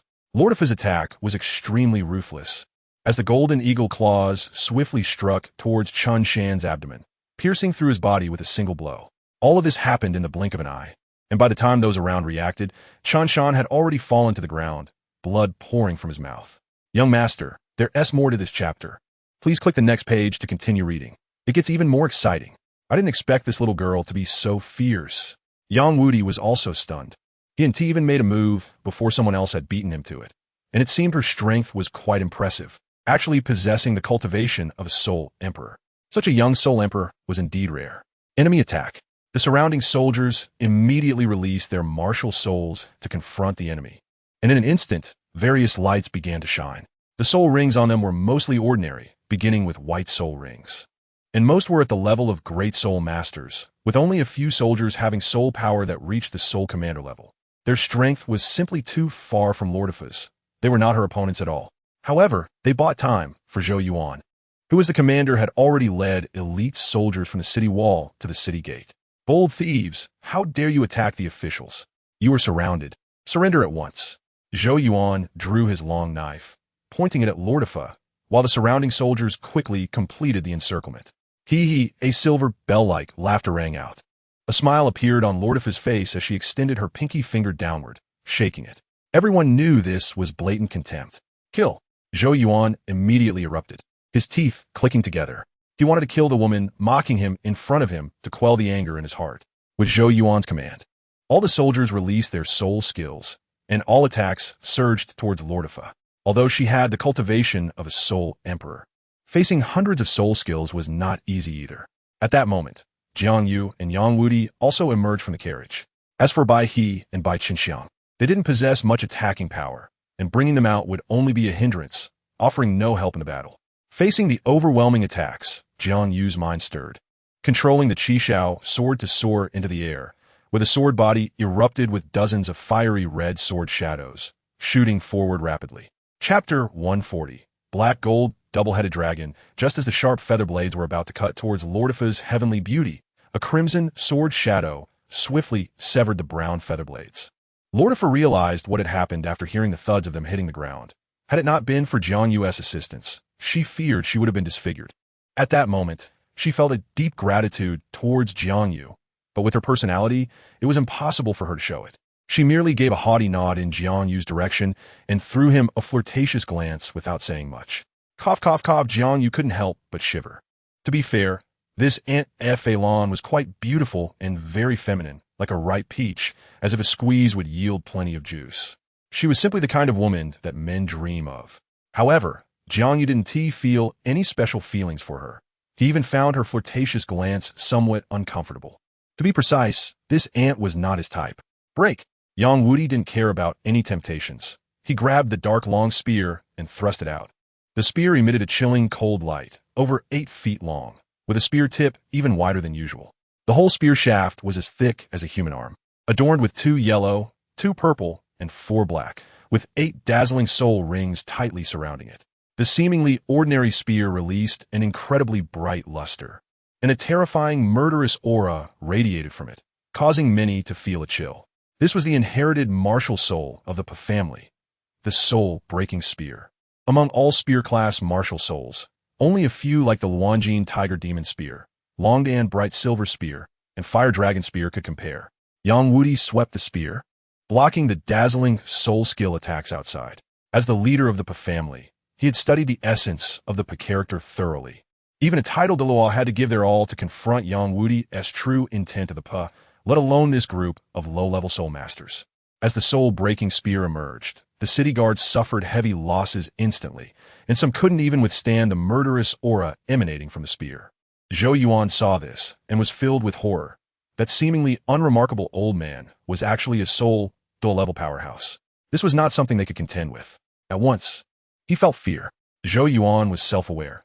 He was just a soul sage, with no soul bones, and it was impossible for him to compete with Yang Wudi across such a significant level. Just as he prepared to retreat, a sudden commotion arose in the distance. The pitch-black night sky suddenly lit up with dozens of different lights, and upon closer inspection, they were all coming from people, each shining with several soul rings. Brother Fong. Zhou Yuan quickly recognized the leading figure, who had a ferocious golden-scaled dragon behind him, with 7 brilliantly shining soul rings. The soul saints of my city were few and far between, and there was only one person who possessed the Jiao Dragon Martial Soul. That was Fong Ying, the head of the Fong family. Seeing reinforcements arrive, Zhou Yuan's fear lessened somewhat. A single soul saint might not be able to contend with his soul Douluo, but 2, especially himself and Fong Ying, might not be at a disadvantage even against a soul Douluo. Zhou Yuan and Fong Ying had a deep friendship. They were comrades who had even visited brothels together, and they could even swap concubines. This bond was not something ordinary people could compare to. Most importantly, their minds were incredibly in sync, almost comparable to those of twin brothers. Their relationship was naturally very close, which was why even the lord of my city did not dare offend them, and the Fong family had firmly become the #1 family in Mai.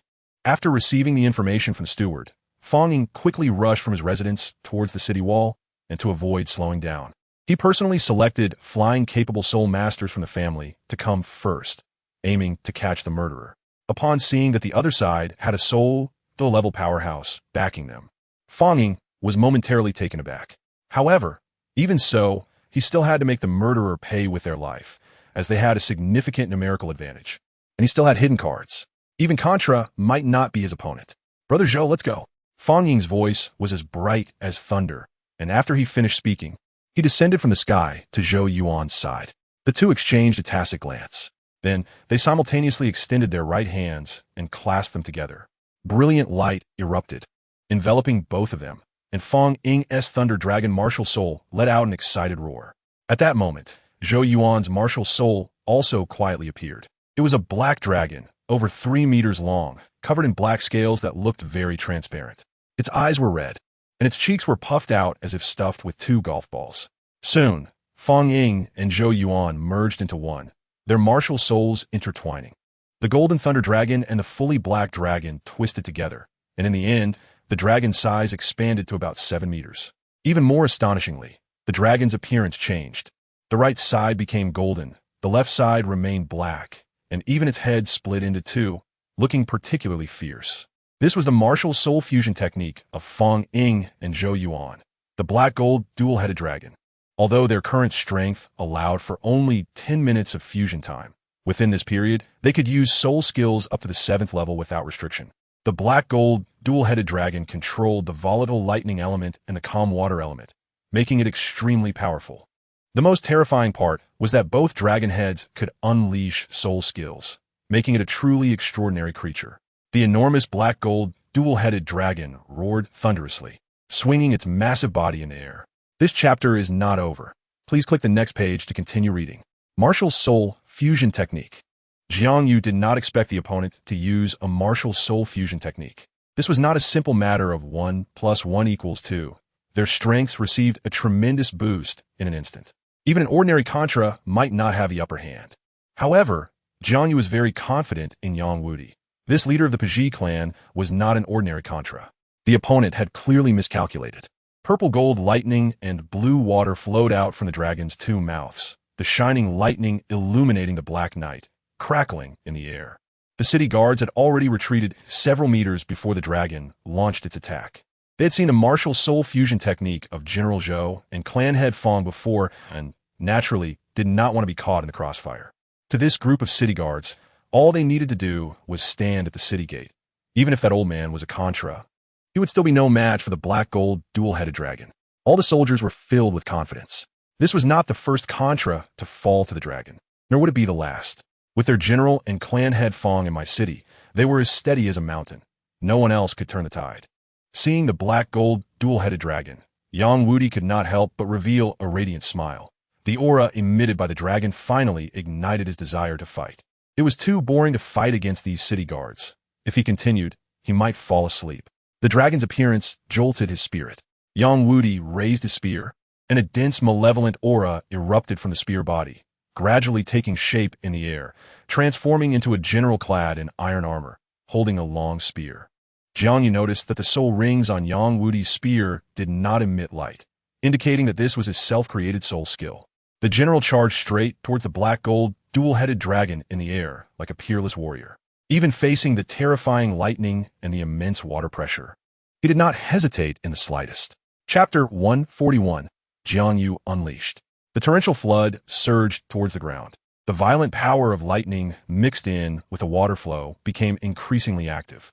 The general, formed from malevolent energy, seemed unfazed by such a terrifying scene, raising his spear in front and stabbing towards the merciless water flow. The malevolent energy at the spear tip suddenly exploded, and within that black mist, a hint of blood-red color could be faintly seen, resembling a beast that hunted its prey, driven only by instinct.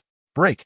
Yang Wudi shouted loudly, and the armored warrior pierced through the water flow, breaking through layers of obstacles and charging violently towards the enormous black-gold dual-headed dragon in the air.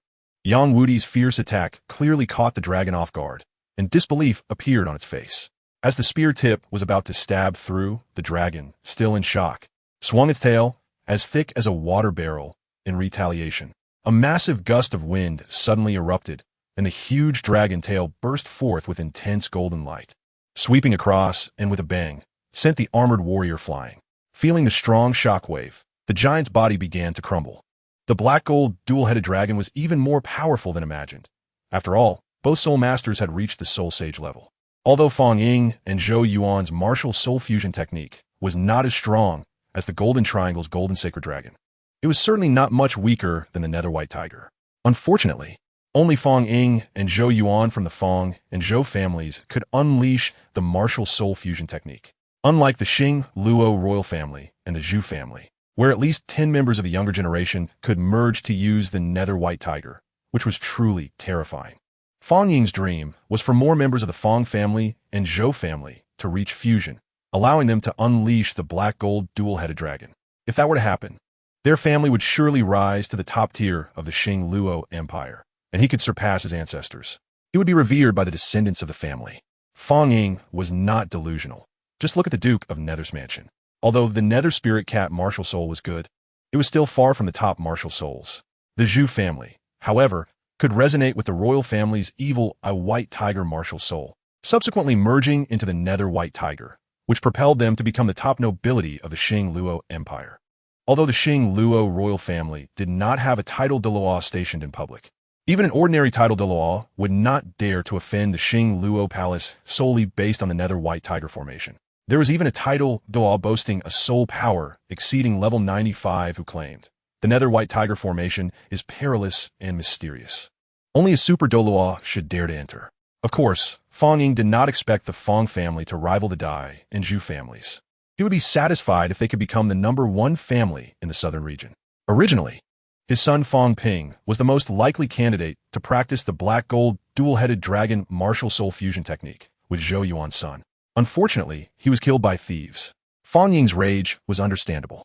Even if the opponent had a Contra as a backing, so what? He would make those who opposed the Fang family pay a painful price.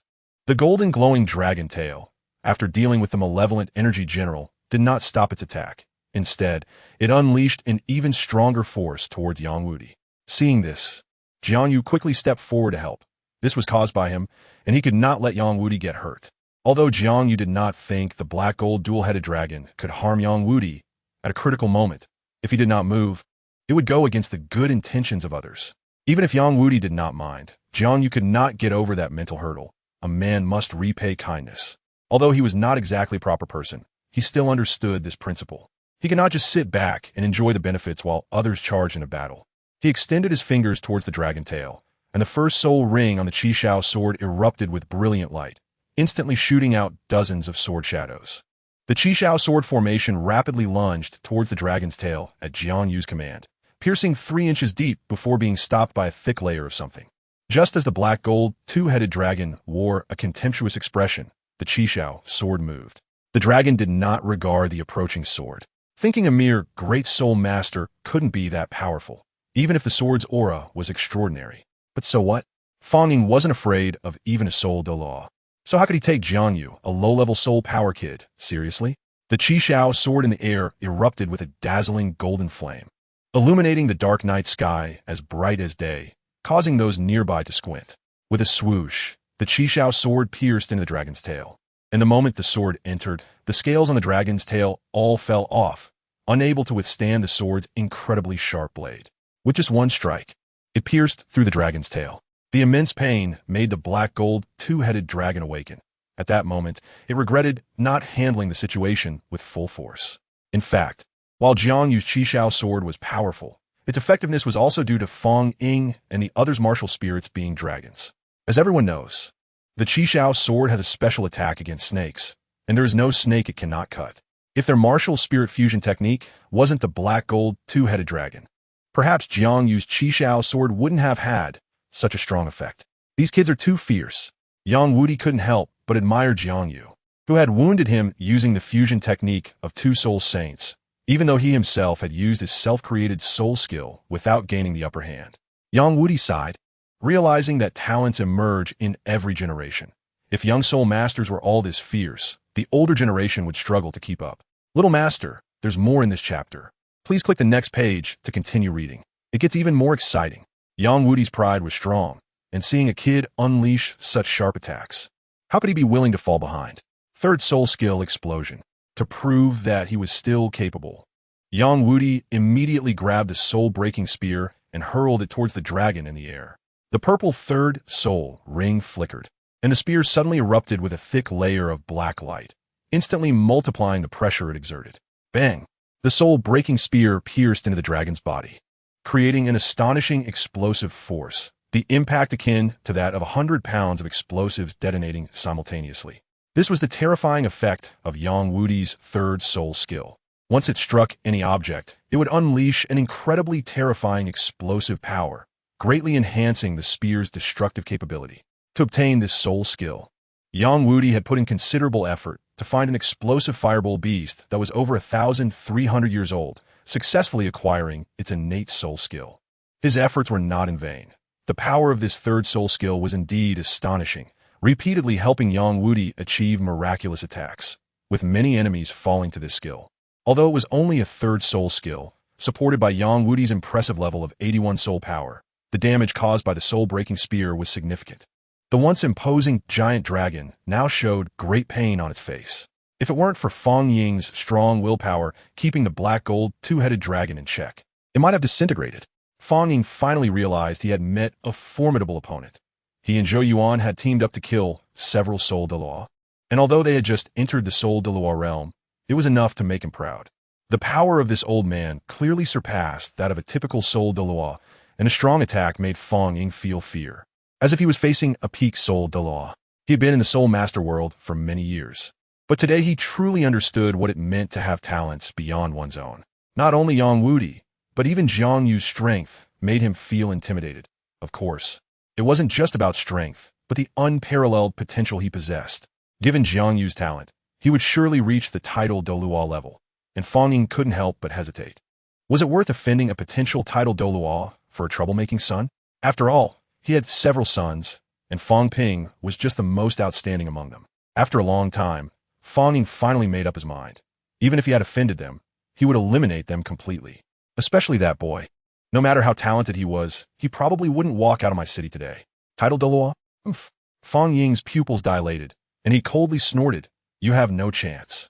The black gold two-headed dragon immediately abandoned Yang Wudi and charged rapidly towards JiangYu. Seeing the gigantic dragon in the air about to attack, JiangYu quickly controlled the Chixiao Sword to counter, maneuvering the sword to block in front of him before the attack could land. The dragon did not stop. Instead, it opened its terrifying blood-filled mouth, seemingly wanting to bite through the Chixiao Sword. It must be said that Fong Ying's decision was quite bold. However, if successful, JiangYu would surely suffer serious injuries. In the Douluo Continent, the relationship between a martial spirit and its host is very profound. Once the martial spirit is damaged, the Soul Master would suffer devastating consequences. At worst, they would be deemed an idiot, at best. Therefore, in any public competition on the continent, actions that could harm the martial spirit are strictly prohibited. However, Fong Ying had no intention of adhering to this rule. He was determined to eliminate JiangYu and wouldn't hold back. The sharp fangs lunged directly at the Chixiao Sword. But what Fong Ying didn't expect was that the moment his invincible fangs clashed with the sword body, they cracked and fell off. Fong Ying had underestimated the Chixiao Sword. If it could be so easily shattered, it wouldn't deserve to be called the Sword of the Emperor's Path.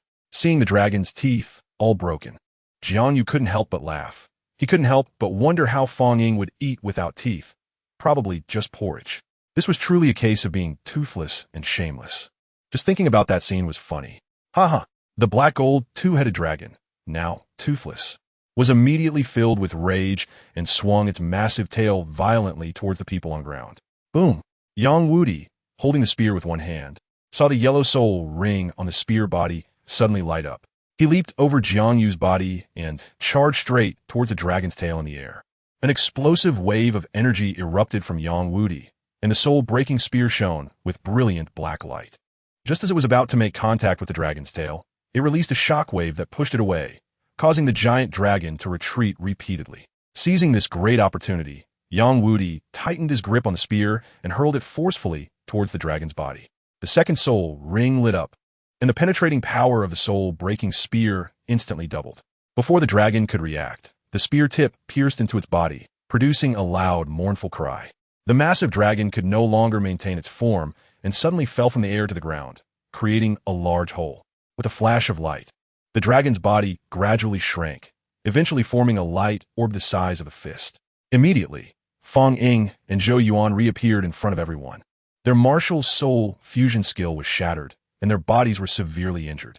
The most critical issue was that their soul power was nearly exhausted, leaving them in a state of extreme weakness, likely weaker than even the most ordinary city guards. Everyone attacked together. Zhou Yuan shouted in distress. Although the surrounding soldiers were somewhat afraid, their hands trembled as they held their guns. They still slowly surrounded JiangYu and the others. Zhou Yuan was the commander of the city guards, and they had to follow whatever orders he gave. After the city guards completed the encirclement, the soul masters from the Fong family surged forward to form a second line of defense. There were over 1,000 soldiers, and even Yang Wudi, as a soul Douluo, couldn't resolve the situation quickly. After all, Douluo Continent is different from other fantasy worlds. Here, the tactic of overwhelming numbers truly works.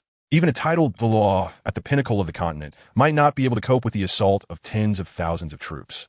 It's worth noting that even Qian Rinxue, after becoming a deity, was nearly severely injured by Tang San's hidden weapon. Thus, both carriages were instantly surrounded so tightly that not a drop could leak through. Just then, a sudden commotion came from the rear carriage, and a strong wind blew out from within. A figure suddenly leaped out. A strong green light erupted from his body, and 7 soul rings appeared. As the seventh soul ring lit up, his entire body began to undergo a tremendous transformation. In just a few seconds, she transformed into a large snake, entirely emerald green, which was the highly poisonous 9th-section emerald. A poison soul master is least afraid of being surrounded. Although Granny Yao's martial soul was somewhat inferior to Dugu Bo's green phosphor serpent king, it was still a top-tier poison soul beast. The toxicity contained within it was something that ordinary soul masters could not withstand. A thick green mist spewed from the mouth of the poisoned snake. And in the true form of the martial soul, the toxicity of the 9th-section emerald was fully unleashed.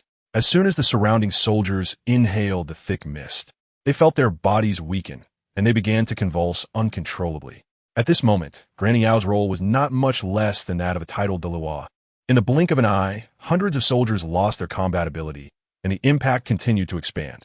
Gradually, the poison that those soldiers were subjected to erupted violently, their eyes turning blood red, and their skin began to rot little by little. Before long, a large number of soldiers fell, and the robust men who had been full of life collapsed to the ground in an instant. The Fong family's soul masters, seeing their comrades fall, were at a loss for what to do. There was no possibility of escape. They were all direct subordinates of the Fong family, and their fates were intertwined, prosperity and decline together, leaving no room for retreat. But if they didn't escape, their fate would be the same as those soldiers on the ground. Even though their strength was somewhat higher, they still felt intimidated by the terrifying toxicity of the 9th-section emerald, and they didn't want to be as ignorant as the others. The chapter isn't finished yet. Please click the next page to continue reading the exciting content. The once renowned my Doa was a famous poison master on the continent. Under his influence, the locals of my city had some knowledge in the field of poison, and they were somewhat aware of the toxicity of the 9th-section emerald, which was an extremely terrifying snake venom. Seeing the poison gradually spreading towards them, the soul masters affiliated with the Fong family were also uncertain. Since they couldn't retreat, they had to come up with a way to deal with the snake poison. They couldn't just wait around.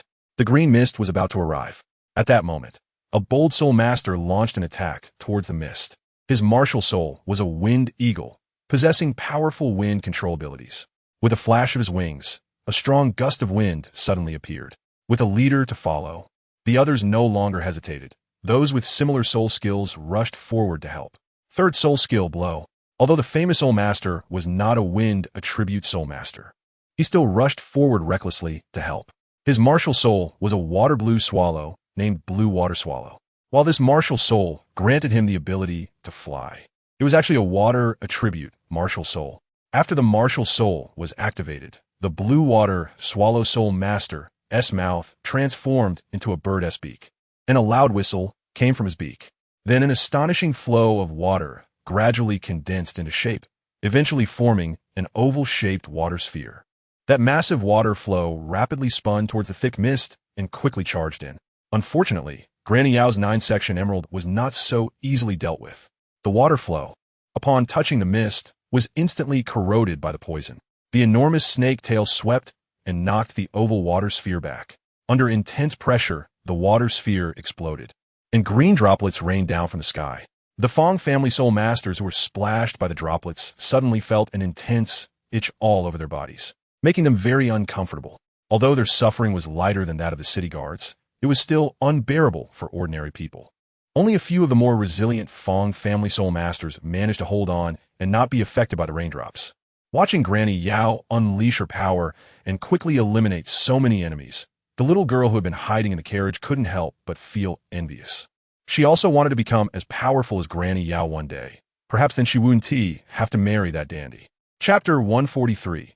Female coachman. No one expected that it would be Granny Yao who played the most significant role in this battle.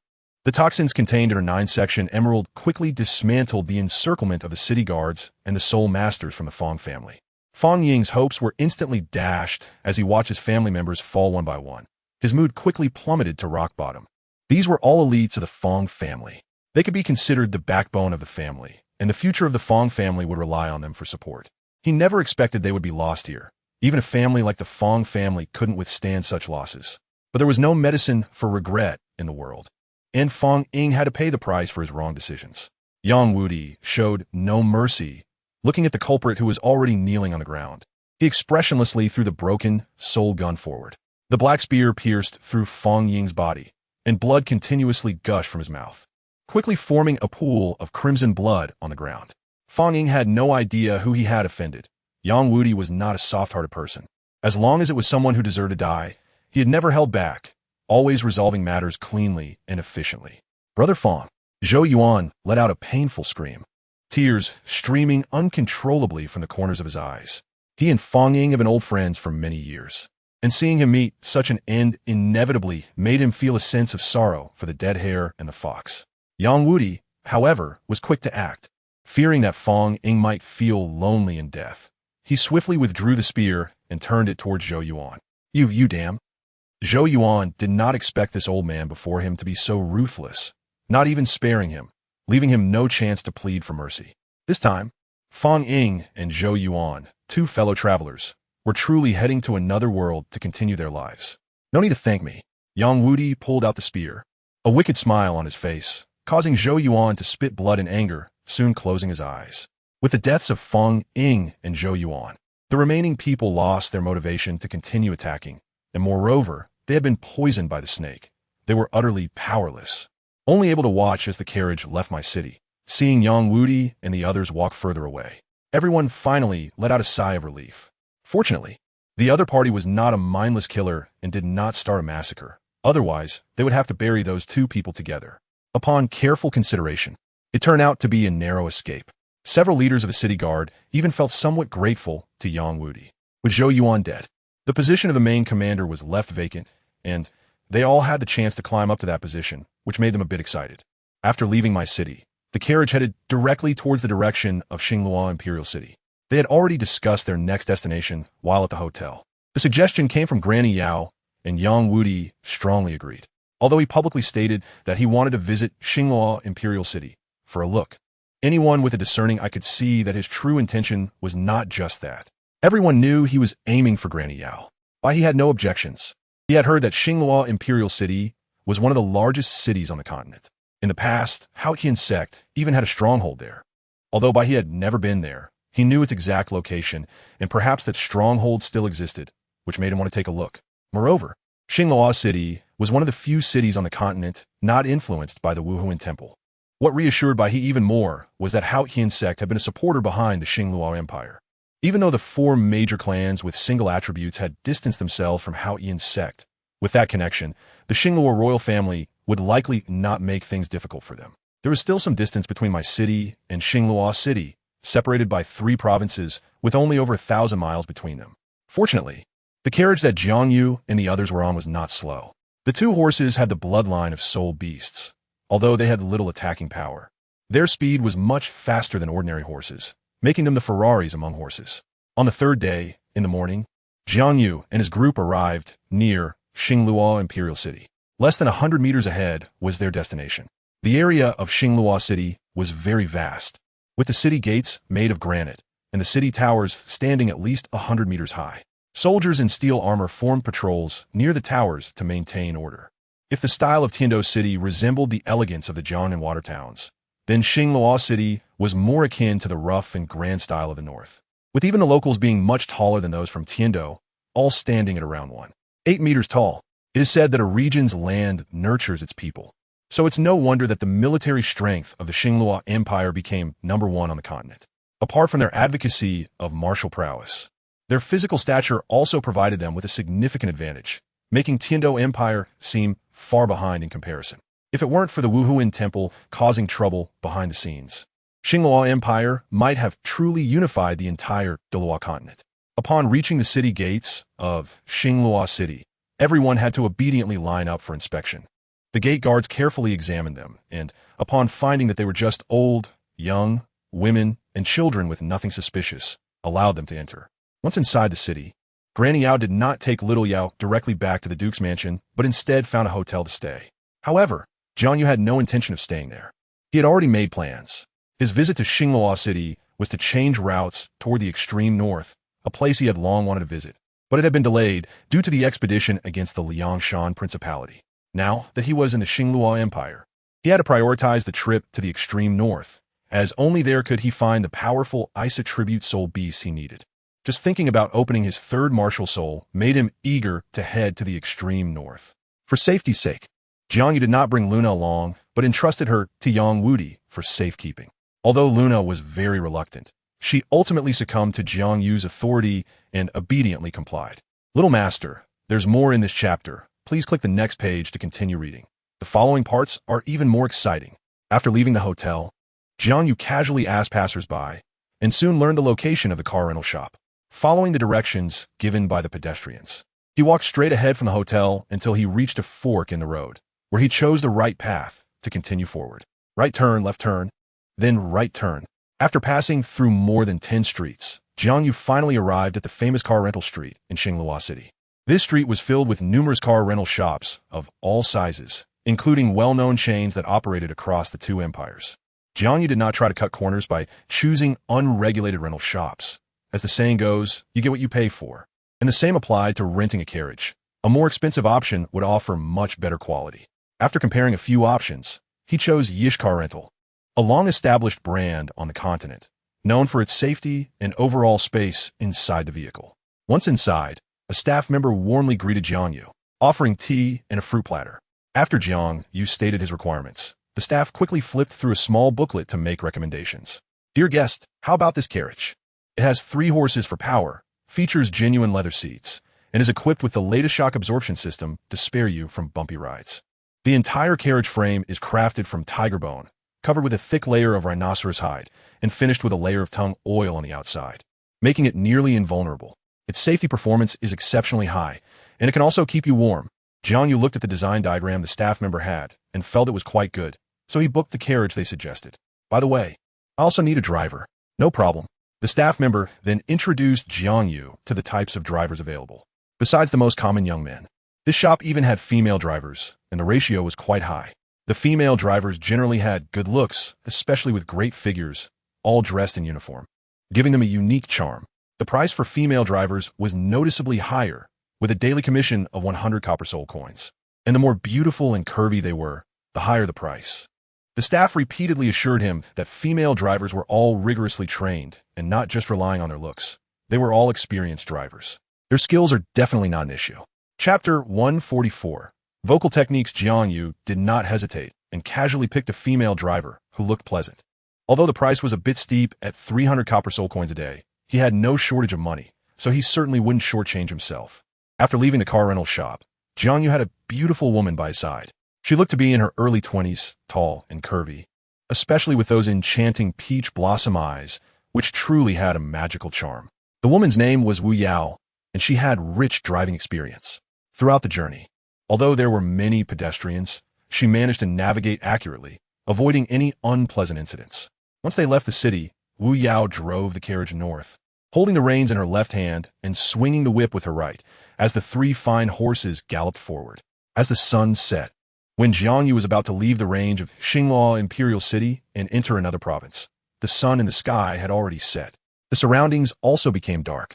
Fortunately, the sides of the carriage were equipped with soul guide devices for lighting, so they could see the road clearly. Without Jiang Yu's orders, Wu Yao did not dare to stop, even when passing through cities. They did not enter, but continued along the main road. The facilities inside the carriage were quite complete, with a pure white wool carpet on the floor, rhino leather sofas to sit on, and the table even had various snacks provided by the car rental shop, as well as fresh dried fruits and candied fruits. A lantern hung from the ceiling, but instead of candle, there was a transparent bead emitting a pure white warm light, illuminating the entire space. Seeing that it was still early, Jiang Yu was not in a hurry to sleep. Taking advantage of his lack of drowsiness, he reached out and picked a book from the nearby bookshelf. Most of the books here were strange tales or similar genres, and there were no books about soul masters, as these specialized books were quite expensive and had to pass the scrutiny of the spirit hall. To avoid trouble, merchants refrained from stocking books related to soul masters. Jiang Yu casually selected a book with a yellow cover titled The Great Martial Night Watchman, with the author's name written in smaller text below. Guo Bao's Friendship. What a name filled with a seafood flavor. It seemed the author was quite an interesting person. Under the light, Jiang Yu opened the yellow book and began to read with great interest. Before he knew it, 3 hours had passed. As his eyelids started to droop, a wave of drowsiness hit him. He finally put down the yellow book, but did not go to sleep.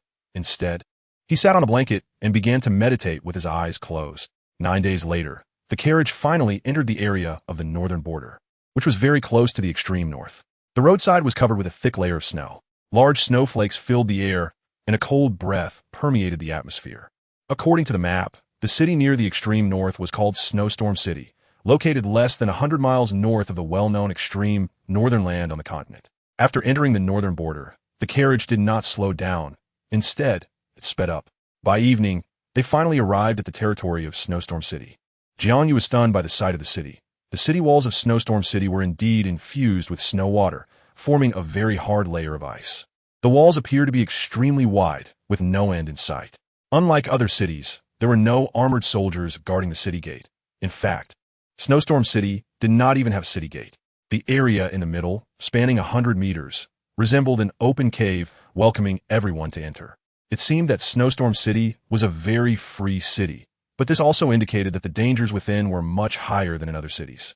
After all, there was no one to maintain order, and a place without any constraints would surely attract many criminals, making it a paradise for wrongdoers. At a distance of about 100 meters from the city gate, Wu Yao tightened the reins and stopped the carriage. She knew the reputation of Snowstorm City and did not plan to enter. Moreover, she had already told Jiang Yu that she would only take him to the city gate and would not accompany him inside. Dressed in warm cotton clothes, Jiang Yu immediately took out some money from the soul guide device and handed it to Wu Yao. He had already paid for the carriage when renting it, and this was just a service fee for Wu Yao, who had worked very hard during this time. To reward Wu Yao for her diligent service, Jiang Yu even gave her an extra gold soul coin, as she had not only driven the carriage but also brought him joy along the way. Not to mention, her mouth skills were truly perfect, absolutely mesmerizing. Jiang Yu thoroughly enjoyed it. Seeing the coins in her hand, Wu Yao was taken aback. This was far more than her wages. This is too much. Jiang Yu noticed her doubt and immediately smiled. Your mouth skills are fantastic. You already have the demeanor of a master. You could actually change careers and specialize in mouth skills. Jiang Yu conveniently pointed out a clear path for Wu Yao, as it would be a waste for someone with her talent to be just a mere carriage driver. Mouth skills.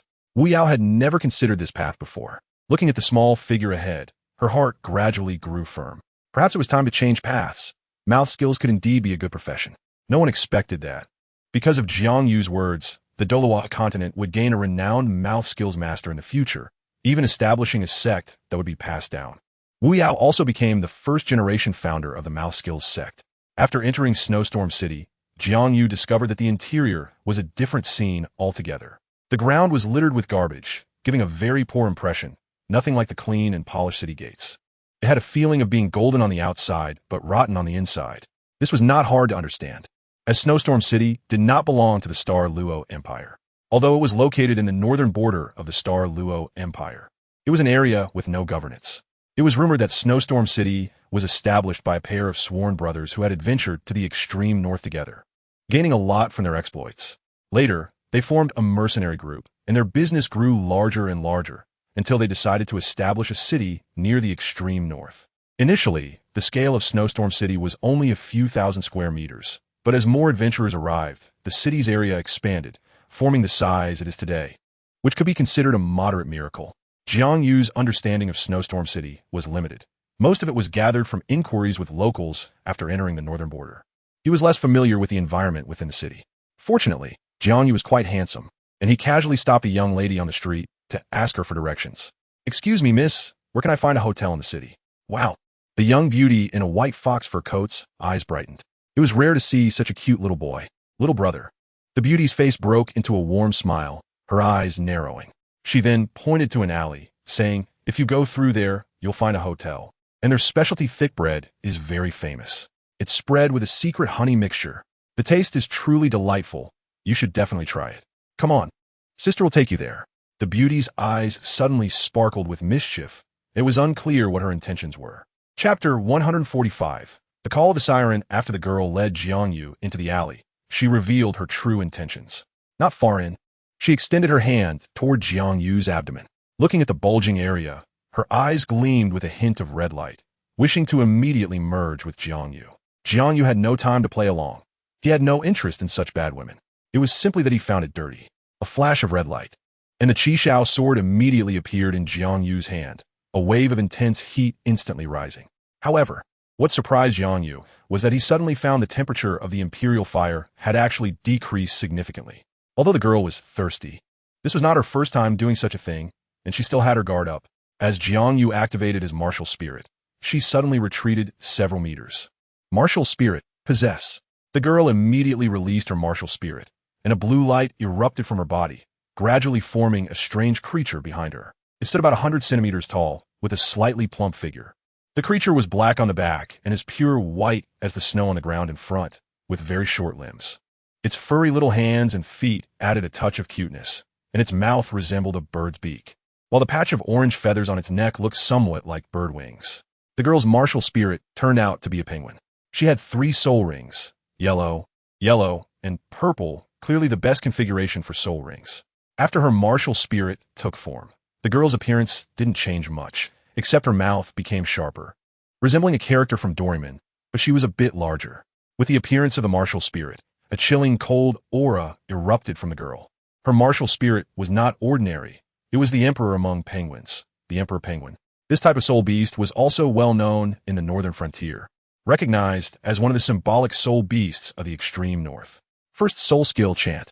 The girl emitted a series of bright calls from her mouth, and within those sounds seemed to be a magical power. Jiang Yu suddenly felt drowsy, almost unable to resist falling asleep. This sound wave attack had its subtleties.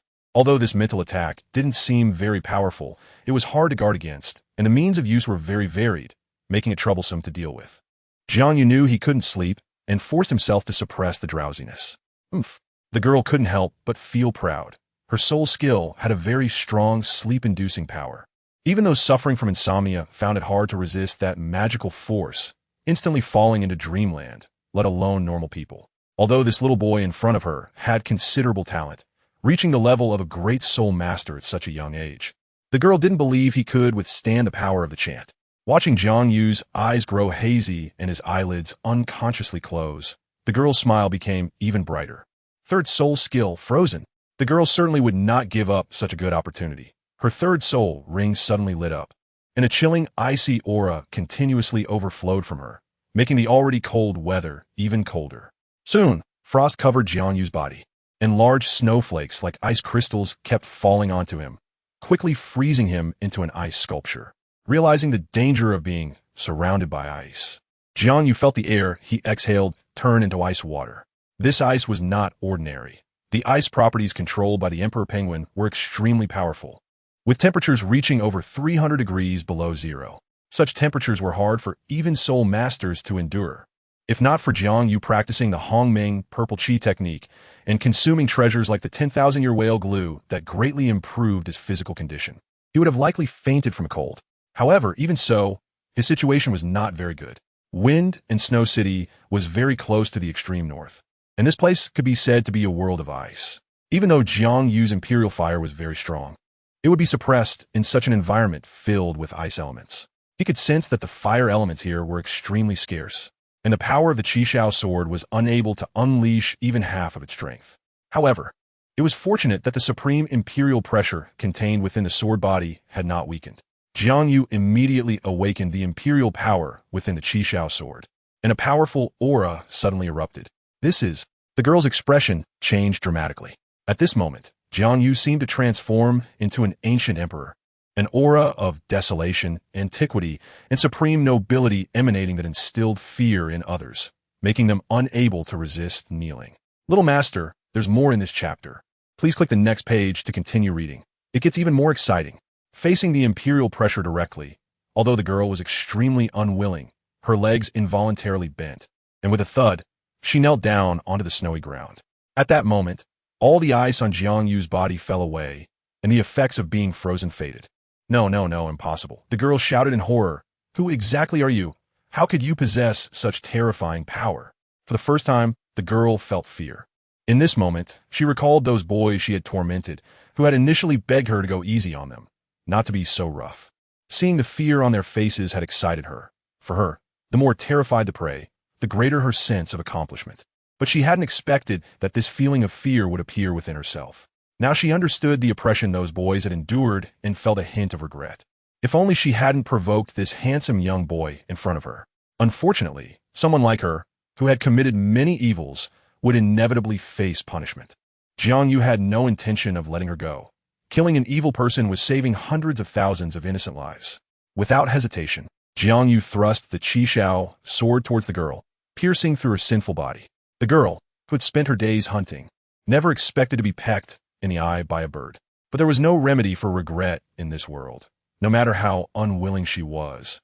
She still closed her eyes, and all her breath completely dissipated, ultimately paying the price for her wicked actions. Watching the girl fall, Jiang Yu turned and walked out of the alley. Along the way, he no longer asked passersby for directions, realizing that in a place like Wind and Snow City, no one could be trusted. The hearts of the people here were colder than the icy snowflakes. Jiang Yu walked on the cold streets, the surrounding cold wind cutting like knives against his skin, chilling him to the bone. He quickened his pace. Although he liked the winter scenery, he had never experienced such extreme cold weather. The temperature in this extreme north was much lower than in the eastern provinces, reaching the point where water froze instantly. Jiang Yu had to quickly find a hotel. Chapter 146, Sanjing. The snowstorm grew stronger, and after walking for more than 10 minutes, Jiang Yu still hadn't seen any hotels nearby. Achoo! The biting cold wind penetrated his sleeves, causing Jiang Yu to shiver. The warmth of his cotton coat was significantly reduced as the cold wind poured in, constantly blowing against his skin. So cold, Jiang Yu had to give up searching for a hotel. In this situation, it was better to find a place to take shelter first. About 100 meters ahead was a liquor store brightly lit outside, looking like a good place to rest. Without a second thought, Jiang Yu hurriedly made his way forward. Sanjing Liquor Store. The room was not very large, only about 200 square meters, with a huge rock wall on the right, piled high with burning black coal. There were not many people inside. Only a few burly men sat at the bar chatting and drinking. The owner, Song, paid no attention to what the customers were saying, focusing solely on heating the liquor in a pot. Those who are familiar with him know that he is a true alcoholic, with only alcohol in his heart. The entire Snowstorm City knows that he loves alcohol like his life. The wine he brews is the best in the city. But ever since his wife left him 3 years ago, his brewing skills have drastically declined, and the wine he produces is worlds apart from what it used to be. Since then, the number of customers at the Sanjing distillery has rapidly decreased, falling into silence among the many taverns in the city. Creak! The wooden door of the distillery was pushed open, and the old wood let out a creaking sound, like an unwilling old man desperately trying to prove his worth. Boss, another customer has arrived. A bearded man looked outside and found it was just a child, unable to resist teasing, wondering which family-esque child it was. Not staying home to drink milk, but running to this distillery instead. The companions around him couldn't help but burst into laughter. Yin Song ignored the customer's mockery and respectfully walked out from behind the bar, warmly welcoming Jiang Yu, not treating him any differently just because he was a child. Once you enter the distillery, you were a customer, and he would serve everyone well. Boss, can I borrow your place to hide? Jiang Yu immediately stated his purpose. Yin Song looked at the little boy in front of him and noticed his cotton coat was covered in frost and snow. But he saw a fiery determination in his eyes. In that case, please make yourself comfortable. There was no mockery, no rejection, only a deep warmth. Yin Song was as enthusiastic as ever, not cursing at the customer for not making a purchase, and his smile remained unchanged. Would you like a cup of fruit soju to warm you up? Even children can drink it, Yin Song kindly asked, believing that anyone who entered his shop was destined to come and deserve care. Then thank you. Jiang Yu did not refuse the boss's kindness. Although it was their first meeting, he had a gut feeling that this middle-aged man was not a bad person, as he had clear eyes. It said that the eyes are the windows to the soul. Jiang Yu believed there was some truth to that. In this world, there are always people with whom you can let down your guard at first sight, not for any other reason, just because of instinct. All right, the boss happily turned back to the bar. Jiang Yu did not immediately enter, but brushed off the snow on his clothes to avoid wetting the floor. He ignored the drunken men sitting there and chose a seat far away from them. Before long, Mr. Yin Song brought the fruit wine to Jiang Yu, a small cup filled with a bright red liquid. A refreshing fruity aroma wafted over. This is bayberry fruit wine. In a place like Snowstorm City, bayberries are rare, and it was brought over from another city with great effort, so you should try it quickly. Yin Song excitedly promoted his prize creation. Jiang Yu raised the cup and drank it down. The warm liquid flowed down his throat and into his stomach. His lower abdomen was instantly filled with a strong warmth. Someone once posted online asking about the difference between alcohol and water, and one answer that Jiang Yu found quite accurate was a line from a movie. The more you drink, the warmer you get. The more you drink water, the colder you get. Jiang Yu now personally experienced this feeling. On this bone-chilling snowy night, Nothing was more comforting than a cup of warm soju. "Boss, can I have another cup?" Jiang Yu, who usually doesn't drink much, unusually asked the owner for more alcohol. Of course. Yin Song's smile grew brighter. It was a great honor for him that a customer liked the wine he brewed. Yin Song was very happy that someone appreciated his bayberry wine. Soon, he brought another cup to Jiang Yu. This time, Jiang Yu did not drink it all at once, but slowly savored the flavor of the wine in his mouth. The few burly men noticed Jiang Yu and the tavern owner getting along well and lost interest in continuing to mock him. They began chatting amongst themselves. Drunken middle-aged men love to reminisce about their glorious past, but Jiang Yu could tell they were bragging, especially the strong man who had just mocked him. What he said was simply outrageous. He claimed to have single-handedly fought against a Titan snow demon for 1,000 years and to have torn apart an iron shell sea cow with his bare hands. It was clear that he was being unrealistic. After all, was the Titan snow demon that easy to deal with? It was a dominant soul beast of the extreme north. This chapter is not over. Please click the next page to continue reading. Its status is comparable to the Titan giant ape in the Star Do Great Forest. Legend has it that the Titan snow demon is a descendant of the ancient ice god and the Titan giant. This creature is over 10 meters tall at birth, and an adult Titan snow demon can exceed 50 meters in height, making its size extremely rare. In terms of species, the Titan snow demon clan is undoubtedly the most powerful group in the extreme north. Even a 10,000-year Titan snow demon would be difficult for a soul Douluo to handle. That middle-aged man, no matter how you looked at him, could not possibly possess such strength. He was definitely just rambling while drunk. Jiang Yu considered him a storyteller. After all, on this cold winter night, there was no entertainment, and watching a clown perform was a rare pleasure to pass the dull time. The big man grew more and more animated, and the wine on the table was soon finished.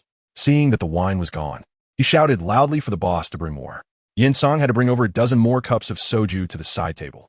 The big man was clearly drunk, his face flushed red, and his hand trembled as he lifted the cup.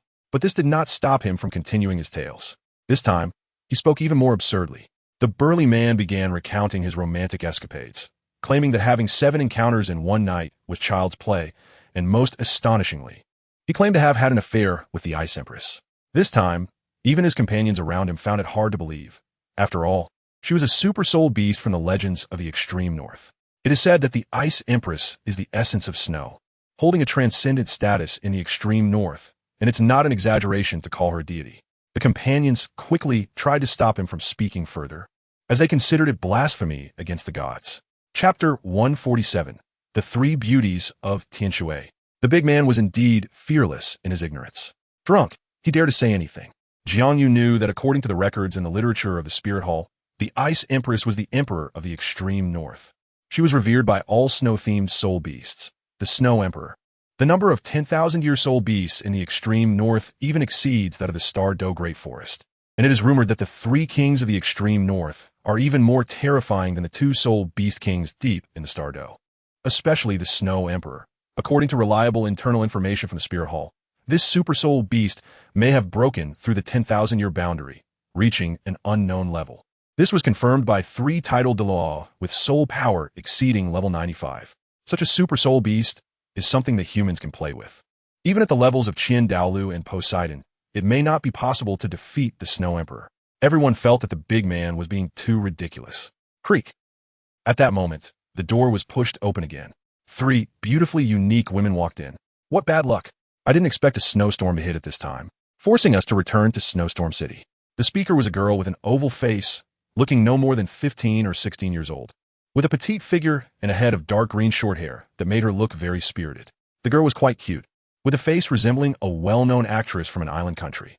Zwamushi, especially the way she had just powdered her lips. "You girl, stop complaining," said a woman in a blue cotton coat beside her, unable to help but comfort her. Who would have thought the snowstorm would come early? Luckily, we hid in time and didn't suffer any damage. The woman looked a bit older than her 2 companions, with an extremely tall and curvy figure. Even though her ample bosom was covered by thick cotton clothing, it couldn't hide her magnificent appearance. Her gray-blue short hair gave her a slightly handsome look, adding a different charm compared to an ordinary sexy beauty. The extreme north experiences a rare blizzard every year, usually lasting about a month according to past patterns. However, this time it unexpectedly came early. It's uncertain if something happened, so for safety, it's better to stay in Snowstorm City for a while. The last girl to speak appeared the youngest, probably around 12 or 13 years old. Clearly, this small team looked up to her as their leader. She was about 163 meters tall, with a very proportionate figure, not the exaggerated, voluptuous type, nor the skinny, bony type. Her body proportions were extremely harmonious. Her long, water blue hair simply fell down her back without any adornments, giving a minimalist and natural feel, looking very comfortable. Her fair face was adorned with delicate features, at first glance. She wasn't particularly stunning, but upon closer inspection, there seemed to be a magical charm that captivated onlookers. It was a kind of hazy beauty. The longer one looked, the more one became entranced. Yes, her two companions no longer said much. Their trust in the younger girl was profound. Seeing more guests arriving, Yin Song immediately went to greet them, warmly inviting them to the bar. What a handsome little brother. The dark green-haired girl immediately noticed Jiang Yu at the bar, and the sight of such a handsome boy instantly captured all her attention, making her heart flutter. There was no helping it. Someone like her, who was so into looks, was quite superficial. Everything else didn't matter as long as they looked good. How about having a drink with me, big sister? The short-haired girl suddenly jumped next to Jiang Yu, playfully touching him, looking like a love-struck girl. You girl, be more serious. Learn from Shui Wu. Look how mature and composed she is, Shui Binger said with a slightly annoyed tone. She was quite troubled by her half-sister, who was perfect in every way except for her inability to resist handsome boys. She showed no modesty at all, completely unlike a noble lady. Exactly, Shui Wu also joked. You should learn from Binger, don't be so off-key. Although Shui Binger was the youngest among the three, in their Tianshui sect, strength was always respected, and Shui Binger's prowess had earned her the respect of all the younger generation. So Shui Wu also referred to her as sister. Bingo, you girl. Shui Wu. Jiang Yu quickly grasped the key point. One person might share a name, but now there were three, which couldn't be a coincidence. The appearances and outfits of these three beauties closely resembled several team members from Tianshui Academy in the original story. They were undoubtedly them. Jiang Yu hadn't expected to meet people from Tianshui Academy in Snowstorm City. He initially thought he would have to wait until the Continental Soul Master Elite Academy competition to encounter them. It was certainly fate. All right. Jiang Yu raised the Yangmei wine in his hand, nodded at Shui Wu, and then downed it in one go. Instantly, the three faces showed shock. Are today's kids so good at drinking? Not even a blink while toasting. Shui Wu was also impressed by Jiang Yu's masculine demeanor and excitedly asked Mr. Yin Song for more wine. Such a pleasing little brother was hard to come by. The unpleasantness caused by the snowstorm was instantly forgotten, and she now only wanted to get drunk with the handsome guy in front of her and enjoy herself. Just as Shui Wu received the wine glass handed over by the boss, several drunken big men staggered over. Little beauty, what's the point of drinking with him? Why not come play with us brothers? The big man's gaze revealed naked desire, and he occasionally let out lewd laughs. Drunk thoughts. They were feeling quite hot, and just needed someone to cool them down. These three were rare beauties, and they hadn't seen such pretty women in Snowstorm City for a long time. But, unexpectedly, Shui Wu didn't pay any attention to these big men. They were all fat and rough-looking, and she found them disgusting, let alone getting close. Please, uncles, you're all old enough to be here trying to meet young girls. How shameless. Look at yourselves. What is there to like? Shui Wu's words were very sharp, showing no consideration for their feelings. I advise you to go back to sleep. Damn. The leading big man slammed the table in anger, utterly humiliated to be scolded by a little blonde girl. If this got out, they would become the laughingstock of Snowstorm City, and probably no one would be willing to team up with them for adventures in the extreme north in the future. Both publicly and privately, they had to teach this smelly girl a lesson to show her that their extreme North Five Wolves were not to be trifled with, and those who dared to offend them would face severe punishment. Brothers, let this smelly girl know our strength. The leading big man, the boss of the team, shouted angrily, and a cold light erupted from his body, revealing a massive blue ice wolf behind him. Chapter 148. The Ditch. The Ice Magic Wolf. A type of soul beast commonly found in the extreme north. The black stripes on the wolf's back are said to symbolize its soul sold to the evil god. Once it goes mad, it completely loses its rationality and becomes a terrifying beast that only knows how to kill. After the martial soul was activated, the big man's hands suddenly grew black claws, shrouded in a mass of dark energy. 5 best soul ring configurations, yellow, yellow, purple, purple, black, appeared on the big man. It was impossible for someone to stay in Snowstorm City for so long without some strength. As the leader of the extreme North Five Wolves, he was the strongest among them, reaching level 53, truly the big brother.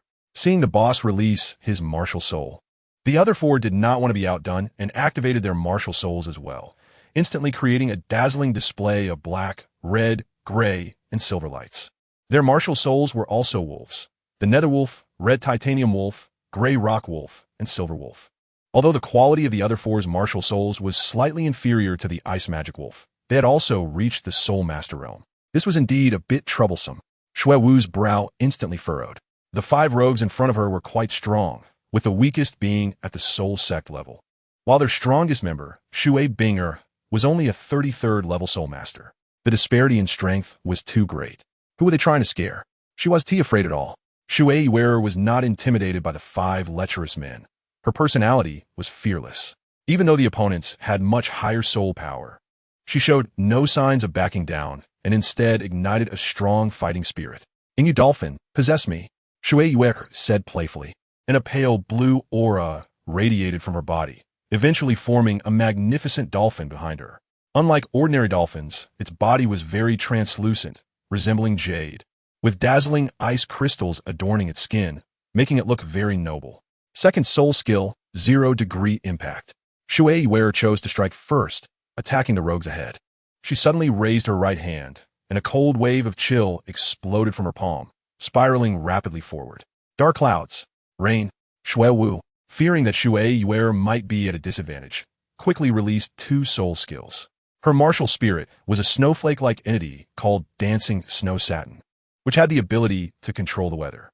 Thanks to this, although she was an auxiliary soul master, she also had decent offensive capabilities. She was not a weak woman who couldn't fight back. As she released her soul skills, Shui Wu began to twist and dance. As an auxiliary soul master, her soul skills had to be released in conjunction with her dance. Soon, dark clouds gathered above the tavern, covering the entire space. Then, large raindrops began to fall from the sky, pouring down in sheets.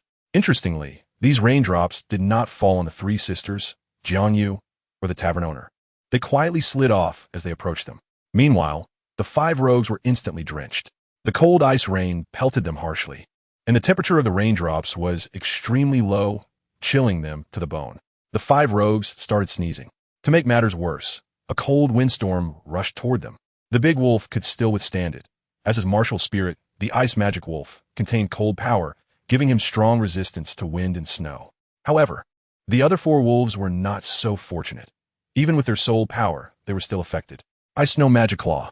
The big wolf charged toward Shui Wearer at high speed against the storm. His black claws were sharper than swords, and even the storm was cut apart by them. Shui Wearer was caught off guard, not expecting the opponent to suddenly appear before her. The big wolf's claws exploded with a pale blue aura, about to pierce Shui Wearer's fair skin. I seal. At a critical moment, Shui Binger made her move.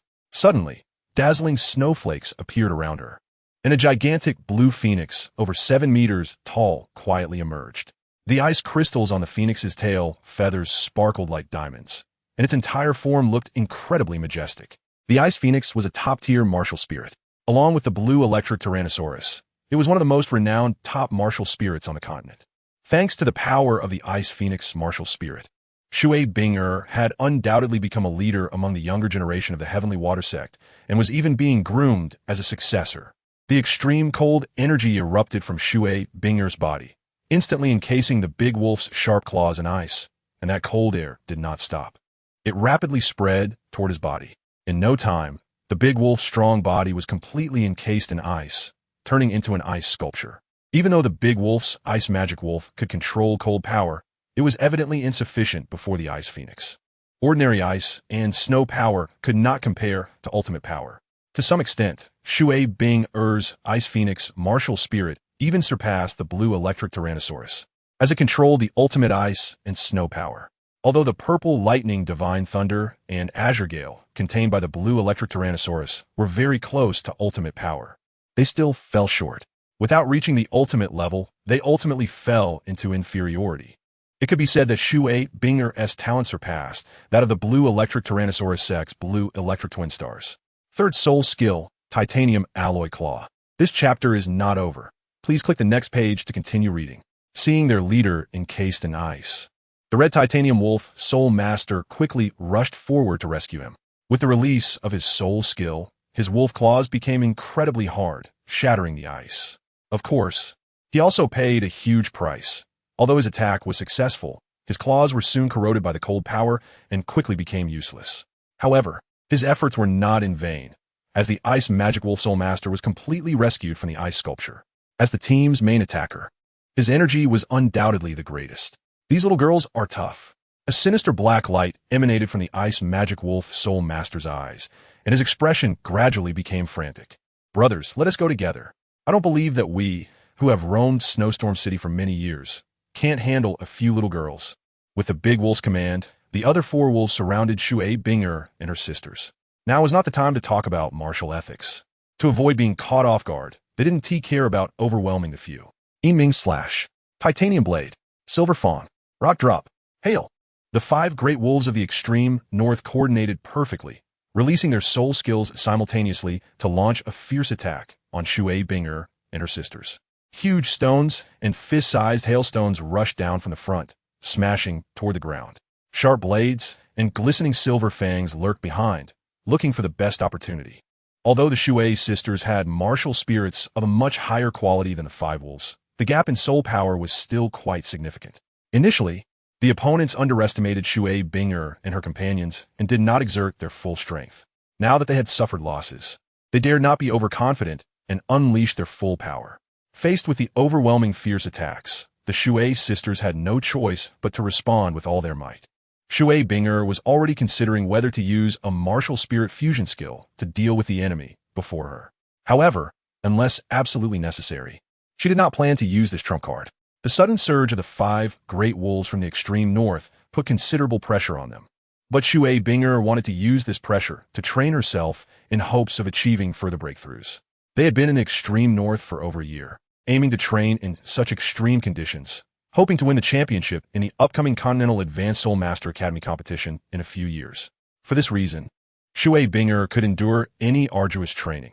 The pressure brought by the five great wolves excited her instead, and she wanted to use it as a springboard to break through her limits.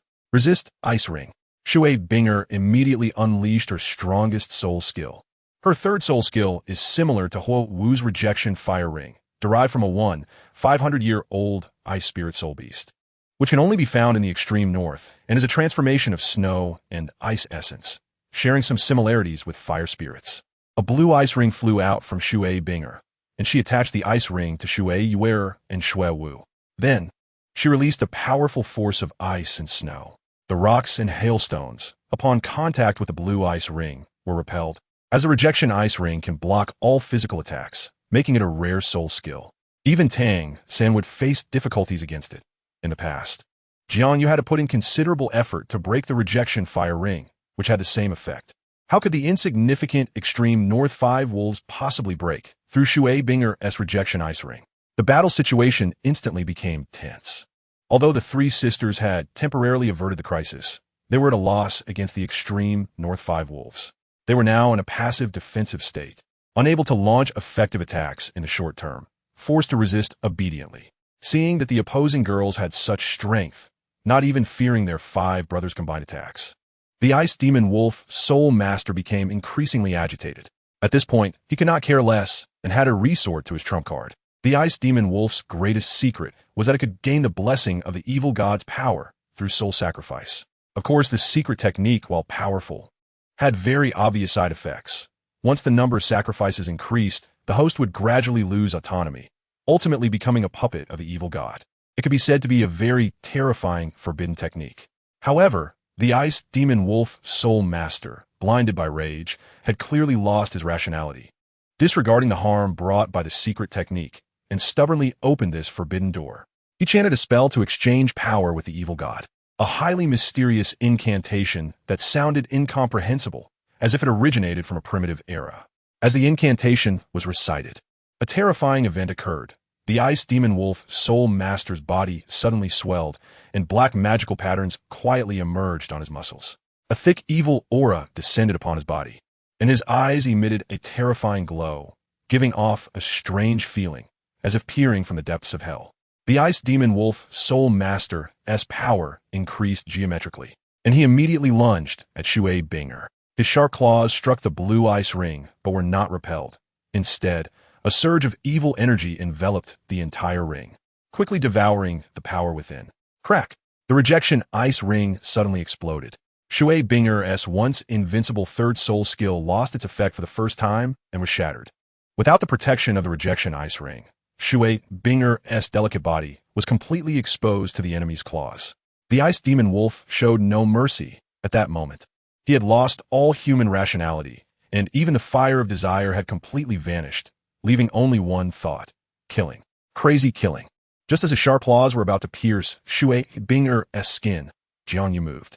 The Chixiao Sword instantly appeared in his right hand, and under JiangYu's control, it rapidly flew towards the ice demon wolf soul master, unexpectedly severing the wolf claw in an instant. Crimson blood sprayed on Shui Binger's face, and even she, usually calm, couldn't help but be momentarily stunned. Shockingly, after losing a wolf claw, the ice demon wolf soul master showed no sign of pain. Instead, a smile appeared on his face, but the more one looked at it, the more eerie it became, giving off a very cruel feeling. JiangYu's intervention made the ice demon wolf soul master temporarily abandon Shui Binger and turn to a new target. A thick evil aura erupted from the ice demon wolf soul master, ultimately condensing into a black spear several feet long that shot straight at you. JiangYu instinctively wanted to dodge, but found that a powerful pressure locked onto him. He knew he could not evade this strike, and could only take it head-on. Chixiao Sword formation, JiangYu shouted, summoning the Chixiao Sword back to his side, and then the magnificent sword shot out a dozen fiery red sword shadows, with brilliant golden flames blazing on the sword body. An overwhelming pressure suddenly appeared. Even in this icy world, the imperial fire was suppressed, but the imperial pressure contained within the Chixiao Sword erupted in full force. The Chixiao Sword was the Emperor's sword. No evil or unorthodox forces could suppress its unparalleled imperial aura. Not even the evil god's power was an exception. The ice demon wolf soul master's face instantly grew serious, and his eyes seemed to change. The aura of the Chixiao Sword was too shocking, even causing the evil god's aura to tremble slightly, affected to a significant degree. Slash! JiangYu's voice became solemn, as if a holy emperor from myth was issuing a decree to heaven and earth. The imperial pressure emitted by the Chixiao Sword formation immediately suppressed the evil god's aura, forcing the black spear back. The Chixiao Sword then flew toward the ice demon wolf soul master, piercing through his body despite the protection of the evil god's power. Just before the ice demon wolf soul master fell, he suddenly recited a series of secret phrases, still as obscure and incomprehensible as before. His eyes remained fixed on JiangYu, the light in them completely different from before. This aura looked incredibly powerful, far beyond what the ice demon wolf soul master could possess. Even JiangYu felt a shiver down his spine. Fortunately, the ice demon wolf soul master did not last long and soon fell to the ground. This aura, could it be? Yin Song began to ponder. Chapter 150, Mysterious Boss. Unexpectedly, the ultimate power of that sword was so strong. A deep shock appeared on Yin Song's face. This power was even more terrifying than that girl's ultimate ice. His eyes emitted a glow. This little boy's talent surpassed everyone he knew. Even the famous Hao Yin on the continent did not possess such talent. Yin Song gradually felt a sense of relief in his heart. Perhaps the future of humanity relied on him. The other four wolves, seeing their leader slain, instantly erupted with overwhelming anger. Although they were ruffians, they understood what loyalty meant. The big wolf was like a brother to them, even sharing women. Remembering how the big wolf had once presented a beautiful woman to invite them to play together, they couldn't help but feel sorrow. A leader as righteous as him was hard to find again. Their strong desire for revenge dispelled their fear. The extreme North Four Wolves unleashed their full combat power, charging towards JiangYu recklessly. Fueled by hatred, their strength rapidly increased, and the power of their soul skills became even more ferocious. The originally sharp blades expanded to over a meter in length, and the edges became even sharper. Second soul skill, Ice Ring Armor. Shui Binger immediately activated her soul skill to support them. She had always been clear about her grievances and gratitude. This person had entered the enemy's encirclement to save them, and she had to protect him. The blue halo flew out from Shui Binger and quickly arrived beside JiangYu. The light surged into his body, gradually forming a layer of hard ice armor that enveloped him completely. This ice was extremely hard. When blades struck it, they only left slight scratches without causing any other damage. and the defense exceeded Jiang Yu's imagination. Shui Yuer and Shui Wu immediately joined the battle, turning the situation on the field into a 4-on-4. The only advantage left for the extreme Norse Four Wolves was their soul power. With everyone being soul masters and fueled by hatred, they did not immediately fall into defeat. The situation entered a stalemate phase. The red titanium wolf soul master was the first to break the deadlock with his twin-wing titanium blades. His arms suddenly extended to form a red iron blade, resembling a sickle and emitting a special aura. His attack was extremely cunning. As JiangYu was defending, he suddenly bent down and charged towards his lower body. Such a treacherous tactic was a first for JiangYu. Previous battles, while dangerous, had opponents who were relatively straightforward, and even when they resorted to dirty tricks, they wouldn't stoop to such underhanded behavior.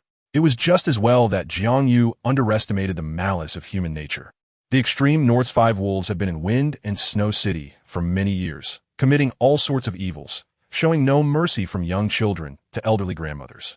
However, they were clever, targeting only soul masters with lower soul power than themselves. Because of this, they managed to survive. If it weren't for encountering JiangYu and the others, they might have continued to roam freely and wreak havoc in the countryside. As the sickle-like blade was about to hit its target, Yin Tsang, who had been silent all along, suddenly made a move. No one had noticed as he unleashed a powerful pressure from his body towards the red titanium wolf soul master's arm, instantly crushing that blade into powder. After doing all this, he returned to a calm state. The red titanium wolf soul master was instantly stunned. Things had been progressing smoothly, and his plan was about to succeed, but unexpectedly, it turned into this situation, and his soul skill was interrupted by someone. It was truly bizarre. Could it be that this young kid in front of him was behind it? Not only was the red titanium wolf soul master shocked, but JiangYu also felt something strange. Everything that had just happened had nothing to do with him. He had sensed that strong aura just now, which definitely could not have come from Shui Binger and her sisters. Thus, there was only one person left who was most suspicious, the tavern owner, Yin Tsang, who had not participated in the battle. Could he be a hidden master? As the saying goes, heroes do not ask about their origins. Many novels depict extraordinary masters living incognito and leading ordinary lives. Not to mention, Tang Hao was living quietly in Holy Soul Village as an ordinary blacksmith and a hopeless drunkard. Perhaps the tavern owner also had his own story. Realizing this, JiangYu stopped dwelling on it. Taking advantage of the red titanium wolf soul master's dazed expression, he raised the Chixiao Sword and thrust it towards the opponent's chest. With just one sword strike, the red titanium wolf soul master fell with a crash, quickly joining his leader. The balance of victory instantly tipped towards JiangYu. After dealing with the red titanium wolf soul master, he turned to help Shui Yuer resist her opponent. The silver wolf soul master's combat experience seemed to be much richer than Shui Yuer's. Moreover, he was a genuine 4-ring soul master. While Shui Yuer only had 2 soul rings, the level gap was simply too large. If she had a soul bone, perhaps she could turn the situation around and avoid being so helpless.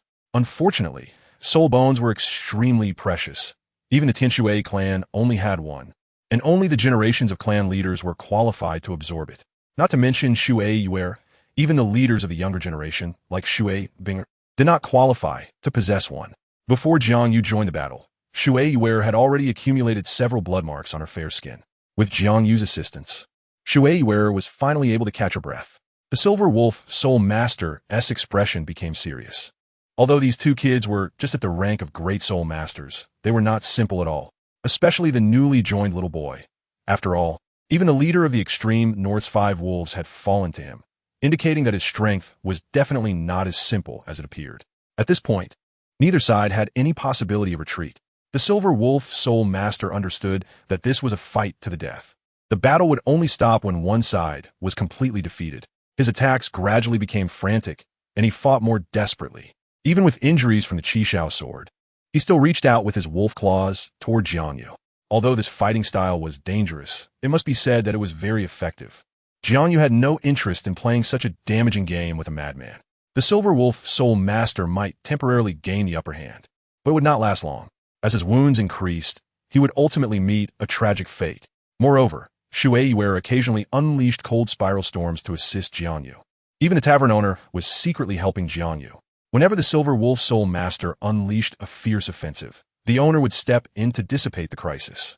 As time passed, the Silver Wolf Master grew more and more frustrated. Although he still maintained an advantage, the two opponents in front of him had not sustained significant injuries, while his own wounds were increasing. What terrified him even more was that Jiang Yu seemed to have divine protection. Chapter 151. Just a brush. The more the Silver Wolf Soul Master thought about it, the more alarmed he became. That was a god.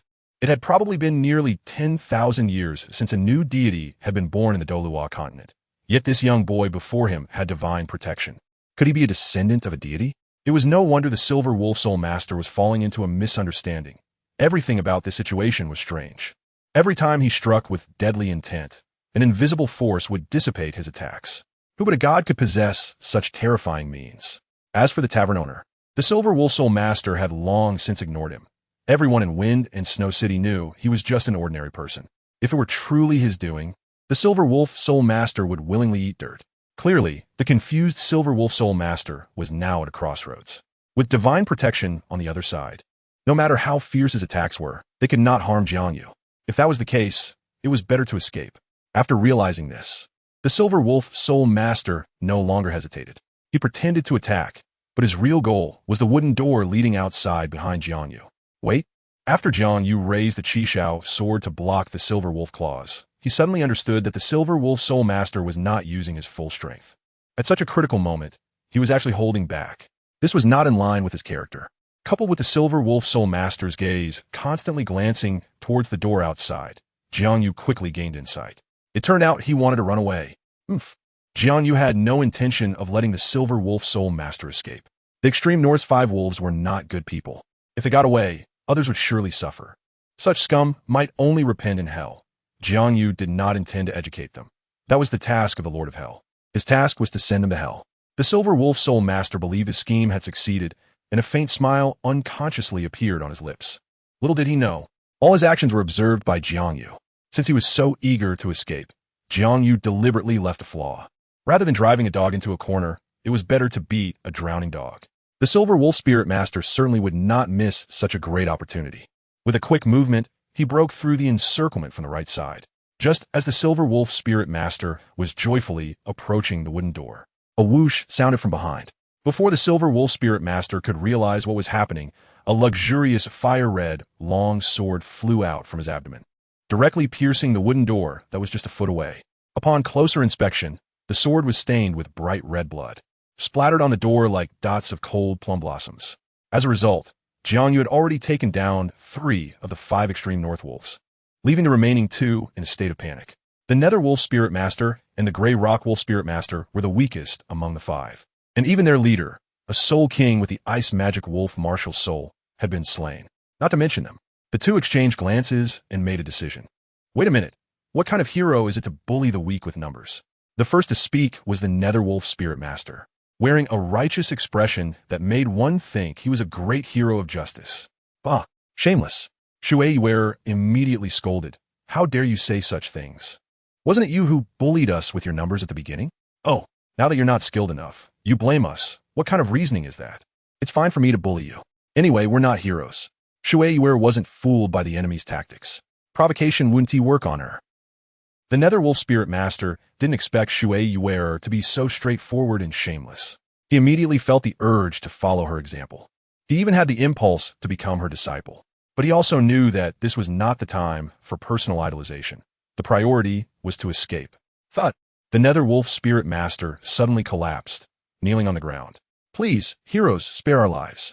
Just treat us like a fart and let us go. The Nether Wolf Spirit Master completely lost his previous ferocity, pleading with snot and tears. His change of demeanor was too fast. Just moments ago, he was full of righteous fervor. Now he was so timid he didn't dare to breathe, acting like a small person. Shameless. Shui Bing, standing in the back, looked at him with disdain. Such a person was simply a disgrace to the Spirit Master community. Such a petty person. What use is there in keeping him alive? However, after thinking it over, Shui Binger still couldn't bring herself to kill him. Although she had killed some spirit beasts, those were after all animals, and these were living people. Even if they had committed many evils, they were still of the same race, which was different from killing chickens or ducks. Shui Binger admitted that her heart was not ruthless enough. This was her only weakness. She remembered her father had once said, to become an excellent spirit master, one must first learn to kill. One must never show mercy to enemies. They must be eliminated with thunderous methods. One must understand that wildfires cannot be extinguished, and spring winds can bring them back. One must leave no trace of future troubles. This is the world of spirit masters, extremely cruel, and a wrong step could lead to a bottomless abyss, falling into a place of no return. Shui Binger remembered her father's teachings very well. Every word and every sentence were clear in her mind, but knowing is one thing, and doing is another. Her state of mind had not yet reached perfection. Jiang Yu greatly despised the Netherwolf spirit master's shameless behavior. A real man would rather stand and die than kneel and live. The person before him had completely lost the face of all men on the continent. Such a despicable person was truly shameful. This little chapter is not over yet. Please click the next page to continue reading the exciting content. Jiang Yu was too lazy to pay attention to this clown before him and raised his hand to throw a sword at the Netherwolf spirit master's chest.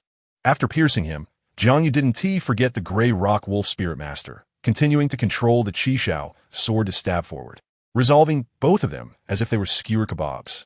Watching Jiang Yu's ruthless methods, a sense of unusualness flashed in Shui Binger's heart. The other party was a few years younger than her, yet his state of mind was extremely mature.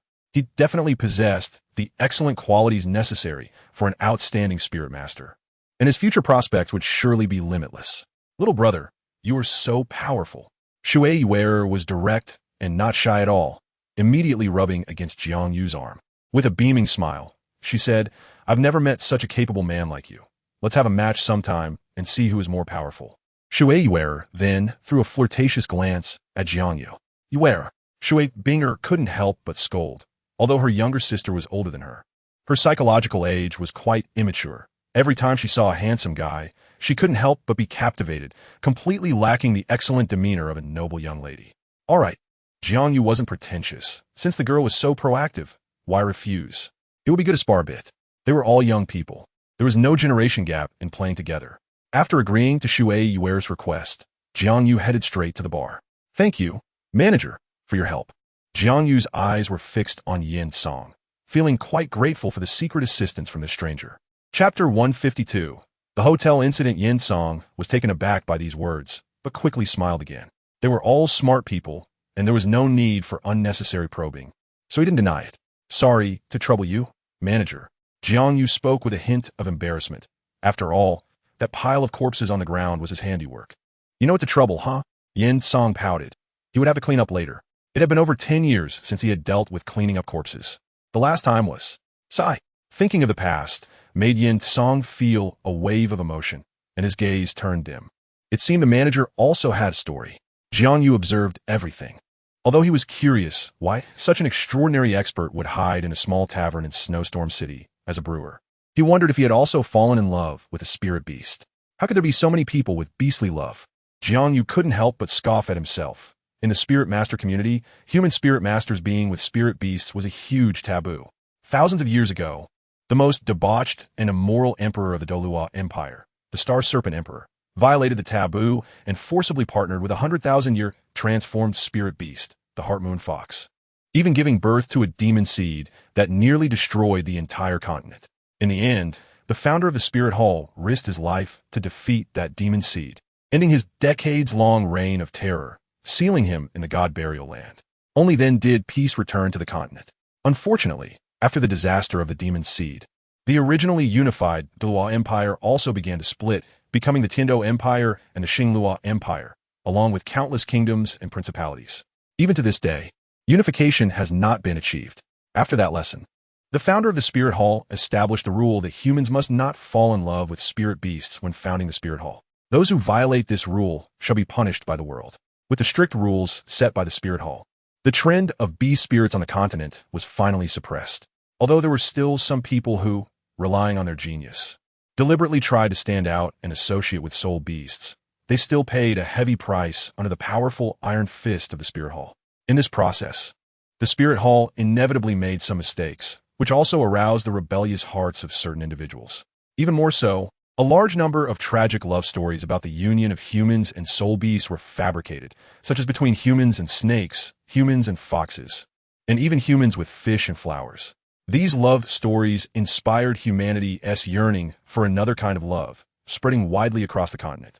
Even though the Spirit Hall had previously issued strict orders to destroy all related books, they were still unable to stop it completely. Eventually, they had to compromise and allow people to read them. However, despite being allowed to read, anyone who dared to take actual action and engage in a forbidden relationship with soul beasts would face the most severe punishment from the Spirit Hall. So even if the renowned Hao Qian'o committed the taboo of uniting with a soul beast, the Spirit Hall would have to take thunderous measures to apprehend him. Unfortunately, Qian Xuanji developed a covetous heart for that 100,000-year-old blue-silver emperor midway, forcing Tang how to unleash his power and kill him. Of course, JiangYu was aware of the inside story. Qian Xuanji was only severely injured at that time. In reality, it was Bibi Dong who killed him. JiangYu had no sympathy for such scum who even violated his disciples. And if he were present, he would have cheered for Bibi Dong, becoming her staunch supporter. Since the incident with the Hao Yan Dao, there had been no more cases of soul masters uniting with soul beasts on the continent. Who would dare to take such a risk when even the Hao Yan sect couldn't protect him? It's not as if soul beasts are adorned with diamonds. Therefore, JiangYu did not believe that the tavern owner would have anything to do with soul beasts. It was likely that something else had occurred. Perhaps it was related to women or men, but since the owner did not speak, he would not presumptuously ask, "Boss, can I have another drink?" JiangYu smiled at Yin Tsang. Of course, Yin Tsang nodded, but this time he did not serve JiangYu the Yangmei wine. Instead, he offered him wheat beer. "Try this, brewed from pure wheat germ. It's the best for drinking after a battle." JiangYu didn't mind, raising his glass and downing it. Fortunately, the beer was warm and not too strong, making it very smooth to drink. After finishing, the wind and snow outside gradually diminished, and JiangYu inquired with the owner if there were any nearby hotels. Before he could respond, Shui Yuer excitedly began to introduce the hotel they were staying at, praising it extravagantly. JiangYu didn't care about the other details. The hotel was not too far from the liquor house, so he decided to accompany Shui Yuer and her three sisters for mutual support. After all, they were more familiar with Wind and Snow City, unlike JiangYu, who was visiting for the first time. In terms of experience, Shui Yuer and her friends were richer. "Boss, I'll come back to drink again when I have time." Before leaving the liquor house, JiangYu joked with the owner, nearly causing Yin Song to lose his balance. "No, no, no." Yin Song repeatedly waved his hands in protest. "If you like my wine, I'll personally deliver it to you." Ha ha ha. Seeing Yin Song's troubled expression, JiangYu couldn't help but laugh. This boss was quite amusing. JiangYu then followed Shui Yuer out of the liquor house.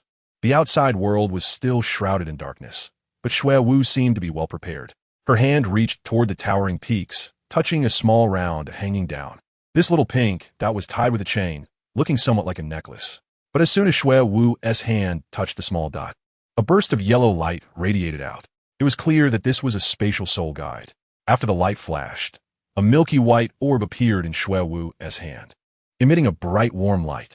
The orb was not a rare item. It was just a warm light orb used for illumination, with no other function.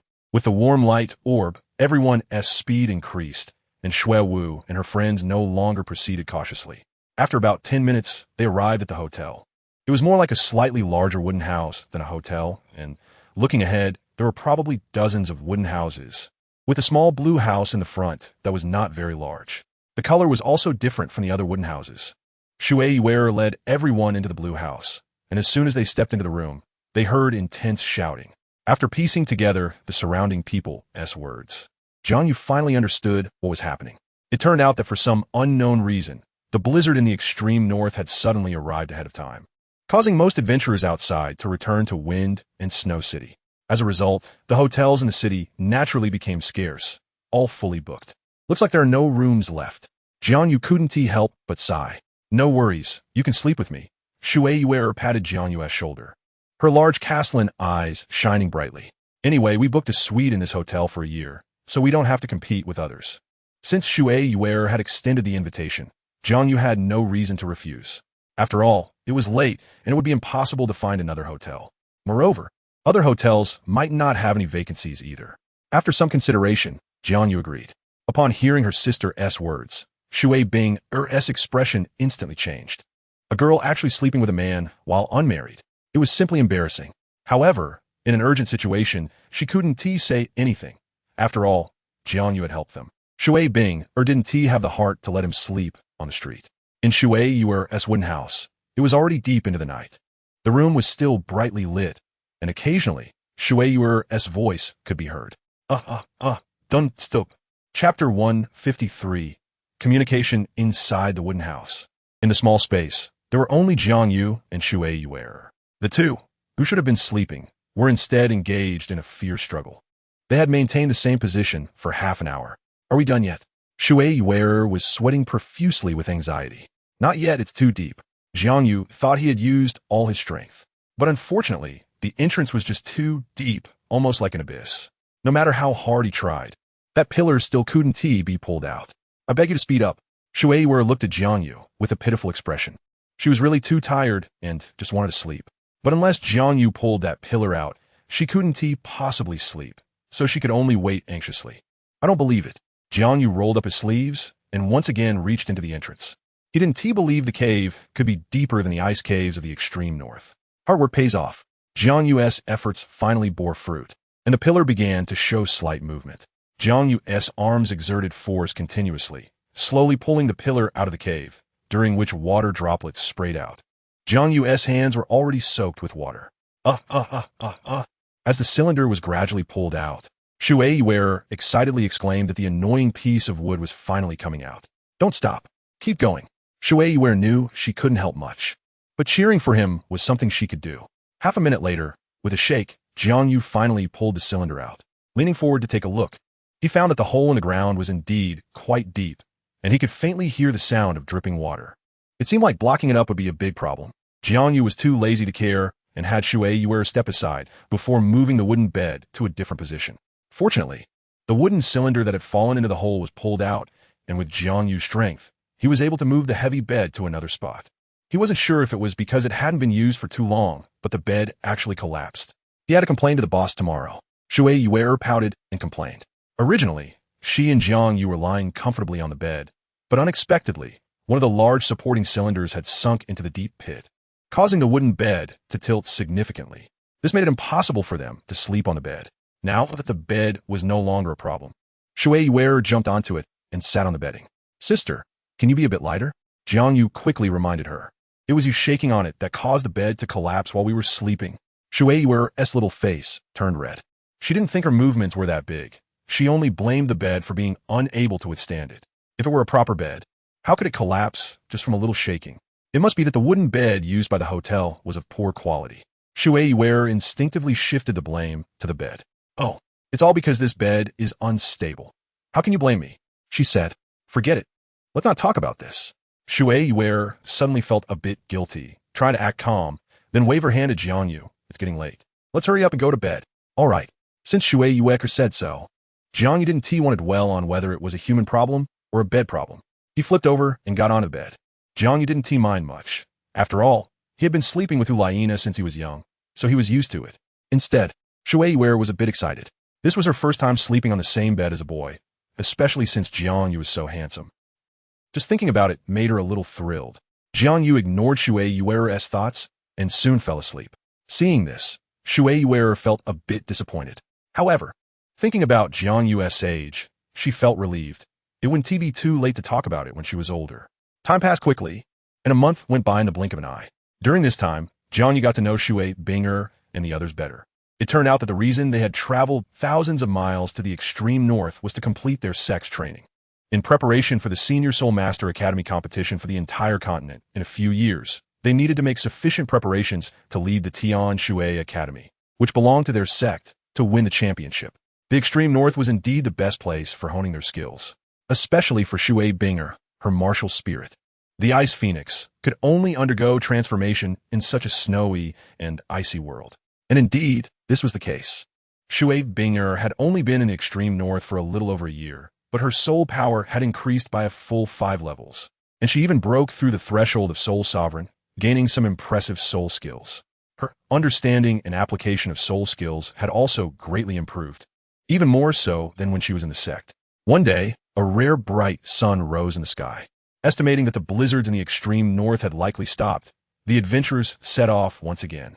After all, staying in Blizzard City yielded no income, and they still had to pay for hotel costs. So the adventurers didn't want to delay any longer. Jiang Yu and his group also chose this time to head to the extreme north. After preparing the necessary food, they walked out of the hotel and headed straight north. Once they exited Blizzard City, it didn't take long for them to reach the area of the extreme north. Not far ahead stood a warning sign with precautions written on it. At the top, it boldly stated Extreme North. This was just a reminder for the adventurers. After crossing the warning sign, they would truly enter the Extreme North and needed to stay vigilant against soul beast attacks. Master, there is more to this chapter. Please click the next page to continue reading. It gets even more exciting. After walking for more than 10 minutes, Jiang Yu realized that the Extreme North was somewhat different from what he had imagined. There were no soul beasts along the way, only a snowy landscape. The snow here was very deep, and even its color was whiter than the snow in other places. This was just the outer edge where soul beasts rarely appeared. They would need to venture 100 miles deeper to encounter soul beasts. Shui Yuer explained beside him. She had also been training here for some time, so she had some understanding of the situation in the Extreme North. Jiang Yu nodded, but remained cautious, keeping his mind alert. As they continued deeper, the number of adventurers around them gradually increased. This group had entered the Extreme North at dawn, and adventurers like them were quite competitive.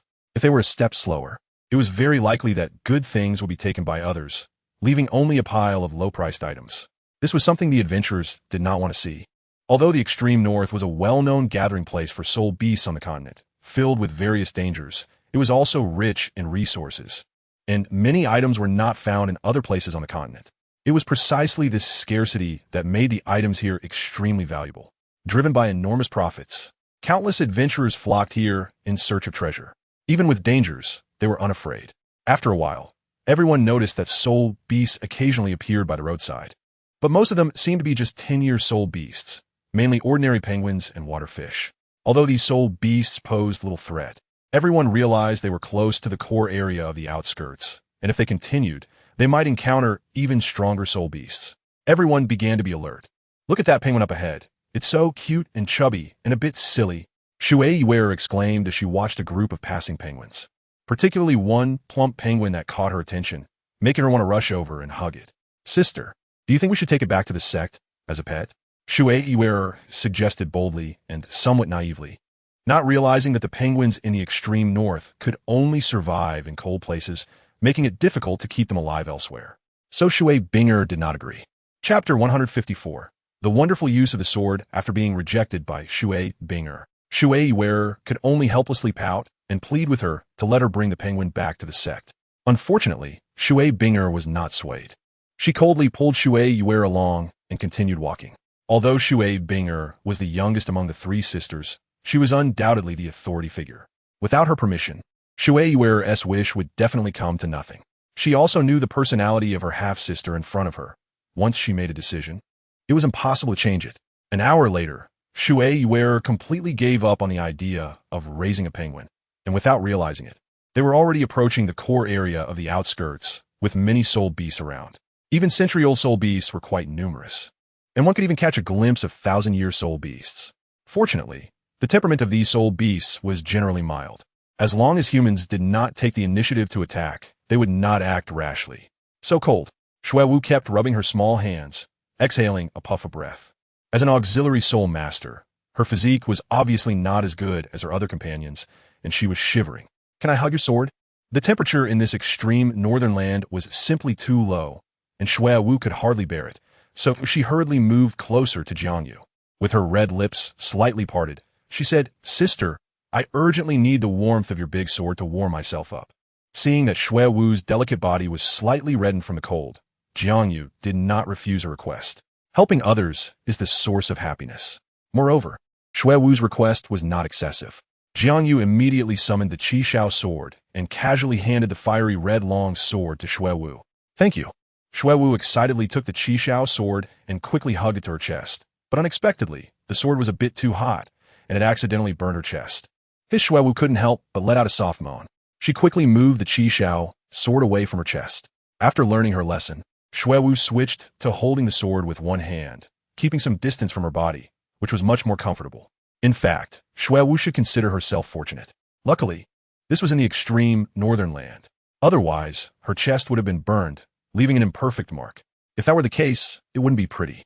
With the warmth from the Chixiao Sword, Shui Wu's complexion gradually regained some spirit, no longer looking like she was frostbitten, but rather in a state of rosy whiteness.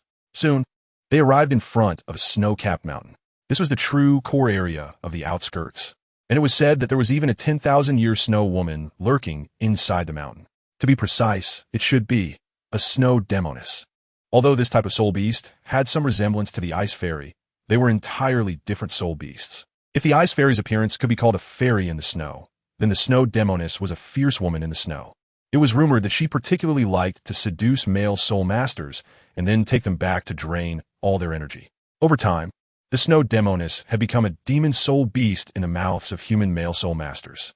For this rumor, Shui Bing'er and the others were obviously aware, but they were not afraid. After all, the snow demoness was only interested in males, and it was Jiang Yu who should be worried. Why don't you wait at the foot of the mountain? Shui Bing'er was somewhat concerned that Jiang Yu would be enchanted by the snow demoness, so she kindly reminded him. No need. Jiang Yu shook his head, rejecting Shui Bing'er's kind intentions. He had been trained to resist beauty since he was young. He had seen all kinds of beauties and would not fall for a mere snow demoness. Moreover, the wise man who taught him how to deal with beauty traps once said, as long as you have courage, the demoness will take a break. In general, it means that there is no need to be afraid of beauty traps. Instead, one should not resist. Generally speaking, such women are often lacking in love. And only if you can give her enough love, conquering her both physically and mentally, will she be willing to be on your side and do anything for you. That wise man called it the anti-beauty trap. Snow demoness? Oof. If she doesn't come, then fine, but if she dares to come, Jiang Yu is confident he can make her doubt her own life, or rather, her beastly existence. Without saying another word, Jiang Yu headed up the mountain, filled with the spirited intention of knowing there were tigers in the mountain, but still daring to walk into the tiger's den. Seeing that he was so determined, Shui Bing'er could only give up and hurriedly followed him. At worst, she would just look after him. It must be said that although Shui Bing'er appeared somewhat cold and rarely spoke, she was indeed a girl who was beautiful and kind-hearted, a rare find. The snowy mountain had an elevation of over 1,000 meters, and coupled with being covered in ice and snow all year round, even the air was filled with chill. Moreover, the soul beasts on the mountain were evidently more irritable. Jiang Yu and his group had not climbed for long before encountering an attack from Soul Beast. It was a giant snow eagle, its feathers white, and its beak a bright yellow. The snow-white eagle claws looked very sharp. It had 3 thin feathers growing on its forehead, which were not mere decorations. They represented that its cultivation had surpassed the 3,000-year boundary and gained a leap in strength. The strength of this snow eagle should not be underestimated. The rapidly descending snow eagle swooped down from the sky, its sharp claws glinting menacingly. Right from the start, the snow eagle used its innate soul skill, Claw of the Blade, a terrifying move that could shatter even metal and stone, clearly not wanting to give humans any chance. Sword Jiang Yu immediately became excited and shouted, and the Chixiao Sword flew out of Shui Wu's hands. Jiang Yu gripped the long sword tightly and slashed toward the snow eagle in midair, the brilliant golden flames suddenly erupting, showcasing their majesty in this icy world. At this moment, Jiang Yu looked like a deity burning with divine fire, exuding divine might toward the ferocious beast in the sky. Although the snow eagle had the intelligence of a near-human child, it did not know that some people should not be provoked, and it was evident that it had chosen the wrong opponent this time. The claws that could pierce gold and split stone were instantly severed by Jiang Yu's Chixiao Sword, and they were also burned into roasted eagle claws by the blazing flames on the sword. Seeing this scene, Shui Bing'er finally breathed a sigh of relief. Recalling the ice phoenix she had just summoned back into her body. To be honest, she was not afraid of the 3,000-year snow eagle soul beast. The phoenix was the king of birds. How could a mere snow eagle compare to the ice phoenix? It could be said that Shui Bing'er had a firm bloodline suppression over it. The battle quickly came to an end. The originally ferocious snow eagle was now roasted tender and fragrant by the imperial fire contained in the Chixiao Sword. After walking for so long on the mountain road, everyone was hungry. Although the meat of the snow eagle was average, it did not have any unpleasant taste, so it was fine to fill their stomachs. Soon, the giant snow eagle was reduced to nothing but bones, buried in the heavy snow. As for the purple soul ring that flew out from its body, it would disappear in no time. Even if others saw it, they would not be able to absorb it, as it was killed by Jiang Yu. After defeating the snow eagle, the group continued to encounter attacks from soul beasts one after another, but fortunately, their strengths were generally not high, and even Shui Yuer could easily handle them. They continued to climb to the middle of the snow mountain before Jiang Yu and the others finally encountered a powerful soul beast. Roar. Chapter 155. Ice Phoenix not far ahead. A fierce evil wolf was slowly approaching Jiang Yu and the others. The evil wolf was entirely snow white, with fur as smooth and clean as the white snow on the ground, without a speck of dirt. Its light blue eyes emitted a chilling glow, and its sharp teeth at the corners of its mouth were fearsome. Unlike other wolf-type soul beasts, its ears were noticeably smaller, somewhat resembling those of a fox. Its facial features look very scary when viewed individually, but when combined, they appear somewhat silly and cute. It looks a bit foolish, just like a husky. JiangYu couldn't help but comment. The evil wolf ahead looks very much like a dog. Huskies are often hard to distinguish from wolves, otherwise they wouldn't be used as stand-ins for wolves in movies and TV shows. Even though the evil wolf in front is desperately trying to make a fierce expression, JiangYu still feels like laughing. Snow wolf dog, Shui exclaimed, her gaze sparkling. This old beast is commonly found in the far north. Despite its somewhat frightening appearance, its actual strength isn't very high. Some powerful soul masters even keep them as pets. No, look at the patterns on its back. Shui Binger's expression tightened. The 5 patterns prove that its cultivation has already broken through to 5,000 years, completely evolving into a snow wolf king. Although the snow wolf dog has low attack power, once it evolves into a snow wolf king, its strength can increase significantly. Both its attack capabilities and intelligence are far superior to before. Only one snow wolf king might appear among 1,000 snow wolf dogs, definitely not to be underestimated. However, Shui Binger found it strange that wolves, being social animals, usually appear in packs and rarely act alone. This snow wolf king seems to have encountered something unusual, appearing alone in this snowy mountain. The snow wolf king is clearly intelligent. It doesn't immediately attack Jiang and the others, but instead keeps watching them, waiting for the humans to show a flaw. Why isn't it attacking? Shui wondered. Usually, soul beasts pounce on human soul masters as soon as they see them. It's waiting for you to let your guard down. Jiang Yu prepared to tease Shui, saying that once she relaxed, it would immediately leap over, bite her flesh, and drink her blood. Don't come over. Shui indeed became frightened, quickly retreating several meters and hiding behind Shui Binger, too scared to come out. Even now, you still have the mood to scare her. Shui Binger pouted, commenting that he was really too unserious. After a month of getting along, Shui Binger had gained a deep understanding of Jiang Yu and admired his talent, though he could sometimes be a bit inappropriate. Should I go or you? She said proudly, realizing that the Snow Wolf King was not easy to deal with, and that Shui Wu and Shui were still somewhat inexperienced and definitely not its match. Only she and Jiang Yu had the strength to handle it. Go ahead. Jiang Yu had just killed a soul beast, so he didn't intend to take the spotlight again and let Shui Binger have this opportunity to shine. TCH, Jiang Yu was obviously trying to slack off. Although he had just gone through a battle, it didn't affect him much, and his strength was still likely above 90. A Snow Wolf King was nothing to him. Seeing Jiang Yu's reluctance, Shui Binger had no choice but to step forward and prepare to have a serious fight with the Snow Wolf King. It was time to showcase her true strength. A dense blue light suddenly erupted from Shui Binger, and a dazzling blue halo with some colorful mist appeared behind her. Gradually, the shadow of the mist became real, revealing a gigantic water blue ice phoenix that looked extraordinarily magnificent. A powerful aura emanated from the phoenix. This was the might brought by a top-tier martial soul. Under this aura, the Snow Wolf King's legs couldn't help but tremble. Its quality was far inferior to the phoenix, and this bloodline suppression couldn't be dismissed by mere strength. This fear originated from the depths of its soul, and only by breaking through the 10,000-year limit could it completely shake it off. Though there are talent gaps among 10,000-year soul beasts at that level, the quality of the races is not as significant as humans imagine, and can be considered minimal. For example, if a 10,000-year soft-bone rabbit like Xiao Wu fought a 10,000-year Snow Wolf King, the bloodline suppression would not have much effect. It cannot simply adhere to the natural law of wolves eating rabbits. However, for soul beasts that haven't broken through the 10,000-year limit, bloodline suppression is still quite effective. Freeze!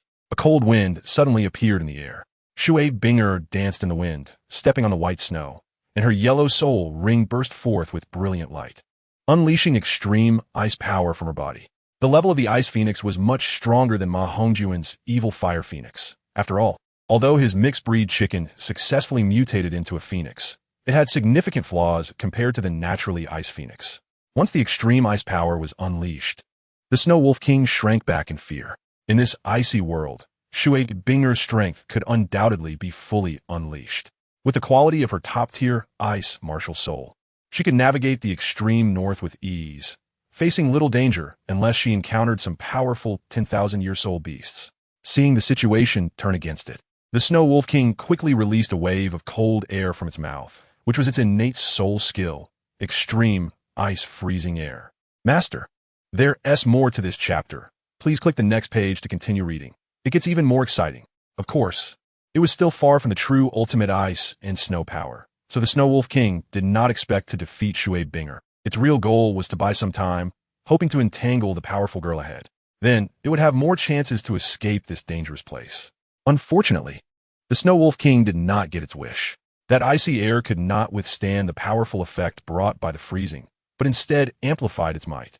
Soon, the extreme cold energy swept toward the Snow Wolf King, instantly encasing it in ice. In fact, with Shui Binger's current strength, dealing with the Snow Wolf King wasn't that easy. It was just that the extreme north provided her with a unique environmental advantage. And the Snow Wolf King itself was an ice-type soul beast. It could be said that in front of Shui Binger, the Snow Wolf King was completely passive and at a very disadvantageous position. Thus, Shui Binger was able to defeat the Snow Wolf King so easily. If the environment were different, she might not have won so effortlessly. Looking at the now frozen Snow Wolf King, Shui Binger finally let out a sigh of relief, and the sweat in her palms stopped secreting. The battle was smoother than she had imagined. Being able to defeat a 5,000-year Snow Wolf King made her feel a bit pleased, greatly boosting her confidence. A broad smile appeared on Shui Binger's face, and an excited aura overflowed.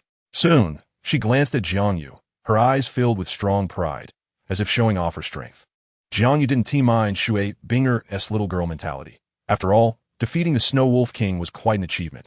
Happy holidays to everyone. Chapter 153, Ice Magic Wolf. Compared to Jiang Yu's calm demeanor, Shui Yu and Shui Wu looked excited and couldn't help but praise Shui Binger's strength. No wonder she is the light of Tianshui. Even a 5,000-year Snow Wolf King is no match for her. Under Shui Binger's leadership, Tianshui sect will definitely thrive and become one of the top 3 sects, achieving the goals that past sages could not, letting the name of Tianshui resound across the continent. Watching Jiang Yu's calm demeanor, Shui Binger felt her mood settling as well. He really was a clueless fool. She secretly muttered that it was boring. Jiang Yu was truly a straight man. After a brief excitement, everyone continued on their way, and after the already frozen Snow Wolf King. Shui Binger wanted its soul ring, but she was still far from the Soul Clan's realm and couldn't absorb it at all. So, she let the Snow Wolf King fend for itself. Before long, Jiang Yu and his group arrived at a mountain gorge, and surprisingly, there was a pool of water here. Dense heat rose from the pool, making it look like a hot spring. Seeing this scene, Jiang Yu couldn't help but marvel at the wonders of nature. In this icy world of the extreme north, there was actually a hot spring, which was truly incredible. Look, the water is steaming. Shui Yu exclaimed excitedly. She was just thirsty, and upon seeing the water source ahead, she ran towards it and reached the pool in the blink of an eye. Scooping up the water to drink without a second thought, completely unconcerned about any abnormalities in the water. It's so good. After taking a sip, Shui Yu couldn't help but wave her hand back. It's sweet and warm. Everyone come try it. This girl, Shui Binger, couldn't help but feel a headache coming on. She had no caution at all. How could she possibly become a qualified soul master like this? It seemed her educational task was still a long way off. Speaking of which, the personalities of the 2 sisters, Shui Binger and Shui Yu, were 2 extremes. Though Shui Binger was slightly younger in age, her personality was more mature. In contrast, Shui Yu was somewhat boisterous, her character resembling that of a little girl who had just awakened her martial soul. If she didn't change this personality, how could she ever establish herself in the soul master world? Sooner or later, she would suffer a great loss.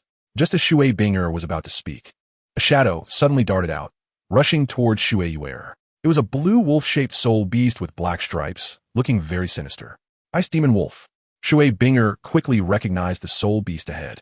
That extreme, northern large wolf possessed this kind of martial soul. Another wolf. Jiang Yu couldn't help but complain. Couldn't they have something new? Ever since they arrived at this snow mountain, they had frequently been attacked by wild wolves, and even he was starting to feel a bit annoyed. What Jiang Yu didn't know was that this snow mountain also had a name, the Wolf Show Mountain, which was home to various species of wolves, making it a sacred mountain for the wolf clan, hence the abundance of wolves. The Ice Demon Wolf was extremely fast, and in the blink of an eye, it was in front of Shui Yu, scaring her to the point of losing her color. Just as that sharp wolf claw was about to pounce on her soft chest, Jiang Yu moved. The Chixiao Sword instantly appeared in his hand. The fiery red long sword flying through the air, intercepting the wolf claw in a flash. A brilliant golden flame erupted suddenly. The ice demon wolf quickly retracted its claw and retreated several meters, but from the murderous intent in its eyes, it clearly didn't intend to back down easily. A chilling aura erupted from its body, and it stomped heavily on the ground. The ice surface within several meters began to shake, and the ice blocks gradually cracked. Under the ice demon wolf's control, those sharp ice blocks shot toward Yu like projectiles. If hit by these ice spears, it would definitely be painful. This ice demon wolf was smarter than the previous snow wolf king, even utilizing the terrain to its advantage. First soul skill, Chixiao Sword formation. How could Jiang Yu allow the ice demon wolf to have its way? His first soul ring lit up instantly, and dozens of sword shadows erupted from the sword body, shooting towards the ice spears at high speed. Those sharp ice spears were quickly melted by the scorching flames from the sword shadows, turning into puddles of water on the ground. Seeing this scene, a hint of wariness flashed in the ice demon wolf's eyes. The strength of the young boy far exceeded its expectations. Both the effect of the soul skill and his control over it were not something an ordinary soul master could compare to. The ice demon wolf had encountered many so-called genius young soul masters, but none had escaped its sharp claws, ultimately being covered by the snow and ice of the mountain. A monster like Jiang Yu was a first for the ice demon wolf, but did not feel intimidated. It had its pride. The stronger the human, the more it enjoyed the thrill of defeating and tearing them apart. A woody ice demon wolf let out a low growl, then leaped onto a solid piece of ice, its massive body seemingly unaffected by gravity. A wave of icy coldness erupted from its body, gradually forming hundreds of ice blue blades around it, each imbued with a chilling aura, causing droplets of water to fall from the air. The ice blades shot towards everyone, indiscriminately attacking all. The ice demon wolf was clearly serious, even using its strongest soul skill, Ice Blade. Ice Ring Armor.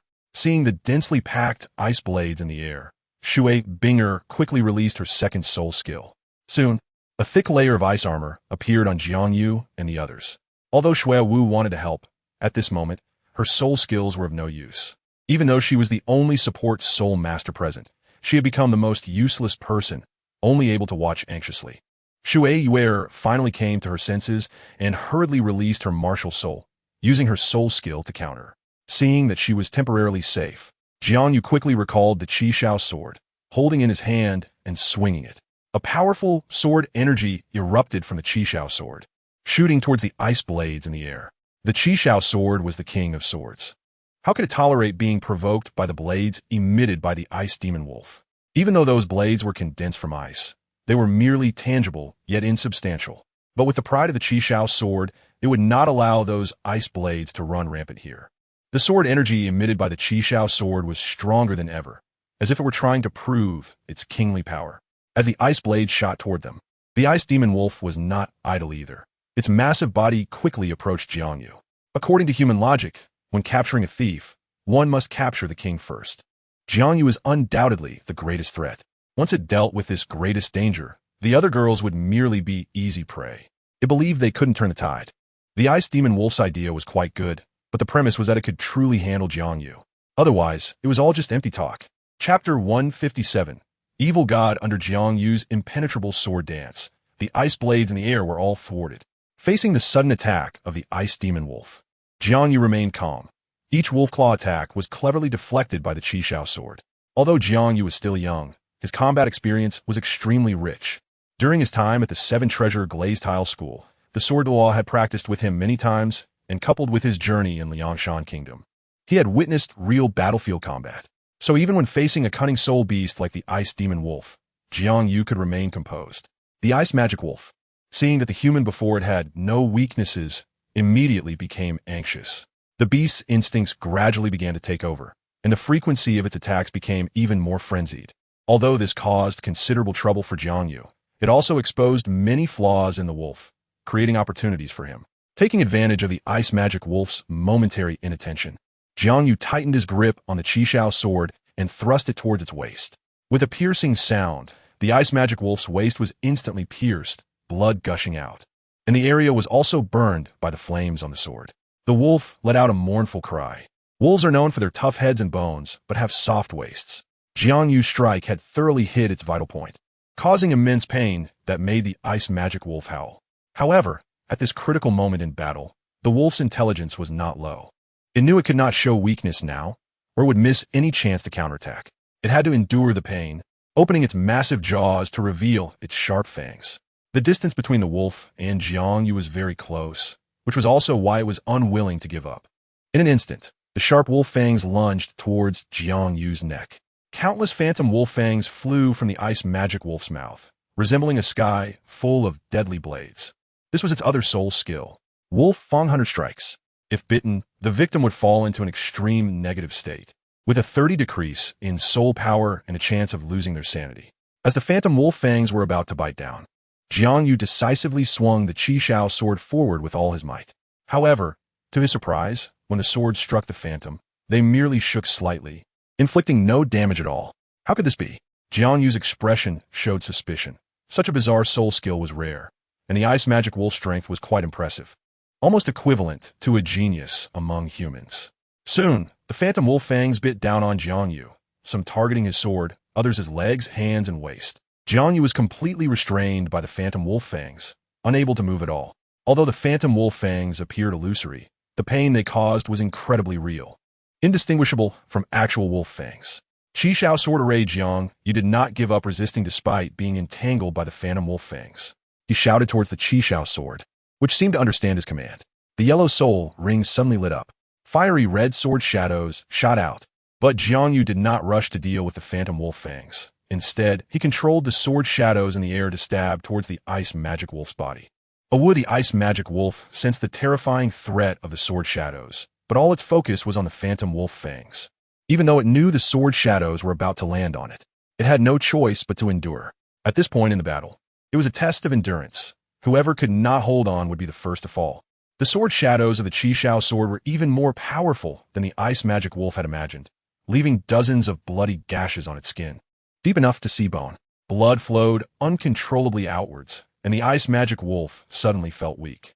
However, relying on its immense endurance, it managed to push through. The enemy was also not in good shape. Its wolf fangs were not so easy to withstand. A burst of light erupted from the ice magic wolf's eyes. The kid in front of it was restrained by its soul skill, and no matter how high his talent was, he could not last long. Once Jiang Yu fell, victory in this battle would belong to it, and then it would vent its frustrations, ruthlessly trampling and killing the humans before it. However, the ice magic wolf underestimated Jiang Yu's strength. Although the wolf Fang Hunter Strikes was bizarre, the damage it inflicted was not as great as it had imagined. Although Jiang Yu was trapped by the phantom wolf fangs, his soul power did not decrease significantly. Having cultivated the Hongmeng Ziki Dao, the quality of his soul power was exceptionally high, far beyond what the ice magic wolf could imagine. As for the terrifying negative state, it did not occur, meaning the ice magic wolf's attack damage was not substantial. Just as the wolf was feeling pleased, the Chixiao Sword circled back around Jiang Yu, unleashing a fierce sword energy towards the phantom wolf fangs, causing them to start to waver.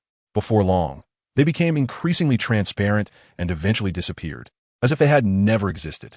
The ice magic wolf looked angrily at the figure before it, its proud attack having completely missed, which created a significant sense of loss within it. Kakabuka, Kak the ice magic wolf suddenly let out a low growl, and its intense fury erupted. To defeat Jiang Yu, it decided to spare no effort, even using forbidden techniques.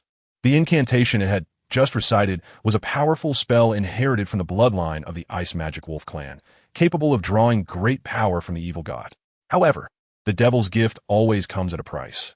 Each time the forbidden spell was activated, their souls would be devoured a little more by the evil god, ultimately becoming its puppets.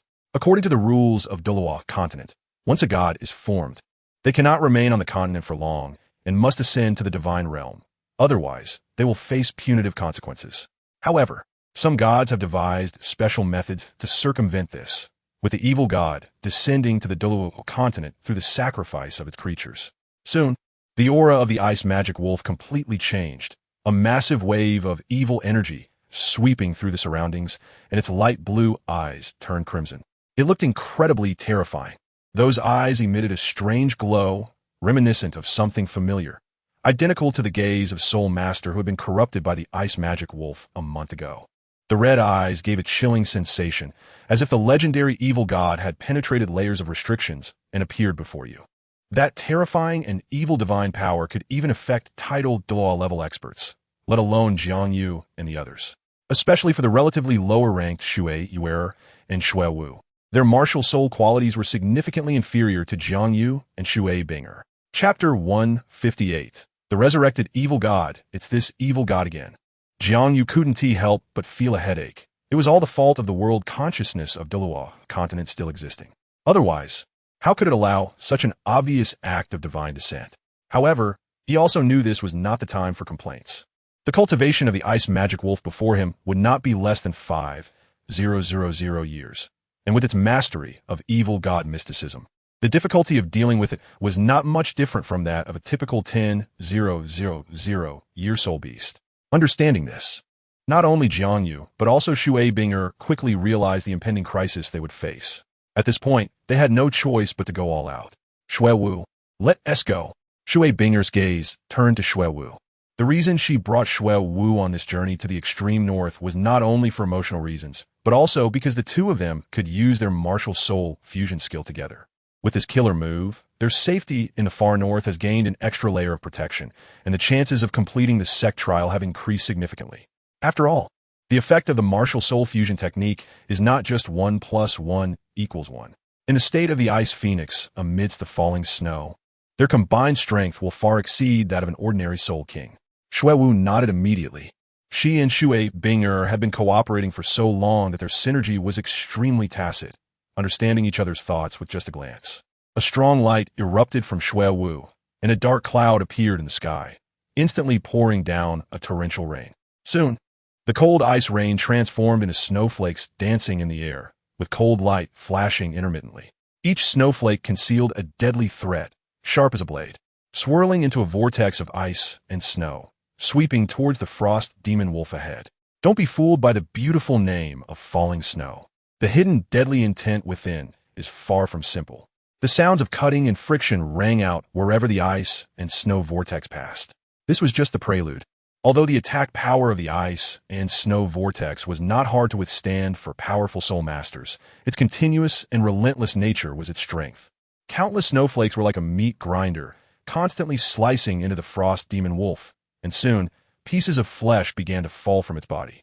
Strangely, the frost demon wolf seemed to feel no pain at all, and in the end, all the flesh on its body was cut away, leaving only bones and internal organs. It had not let out a single scream throughout.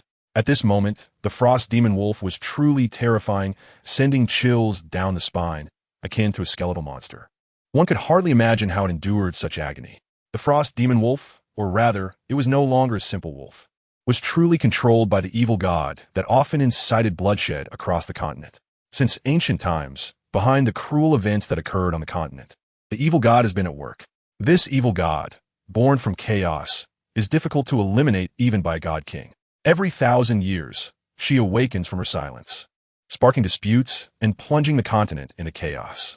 Although the power of the evil god awakened by the frost demon wolf through sacrificial means is less than a millionth of her true strength, even so, the falling snow ice phoenix was helpless against it. The frost demon wolf let out a terrifying howl, then lowered its head to swallow the flesh on the ground. The wolf meat slid down its throat, the chewing process fully exposed to everyone's eyes. It was truly more horrifying than zombies.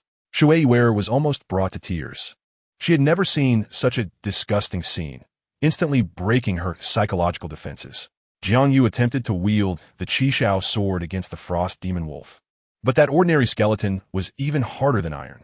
No matter how the sword struck, it was useless. Not even a scratch could be left. Watching Jiang Yu's attack, the frost demon wolf couldn't help but reveal a mocking smile. Although Jiang Yu's strength was impressive, it was still far from enough in its eyes. The frost demon wolf was not in a hurry to counterattack. It wanted to see just how much strength these human ants had left. It had been sleeping for too long, accompanied only by loneliness during its long silence.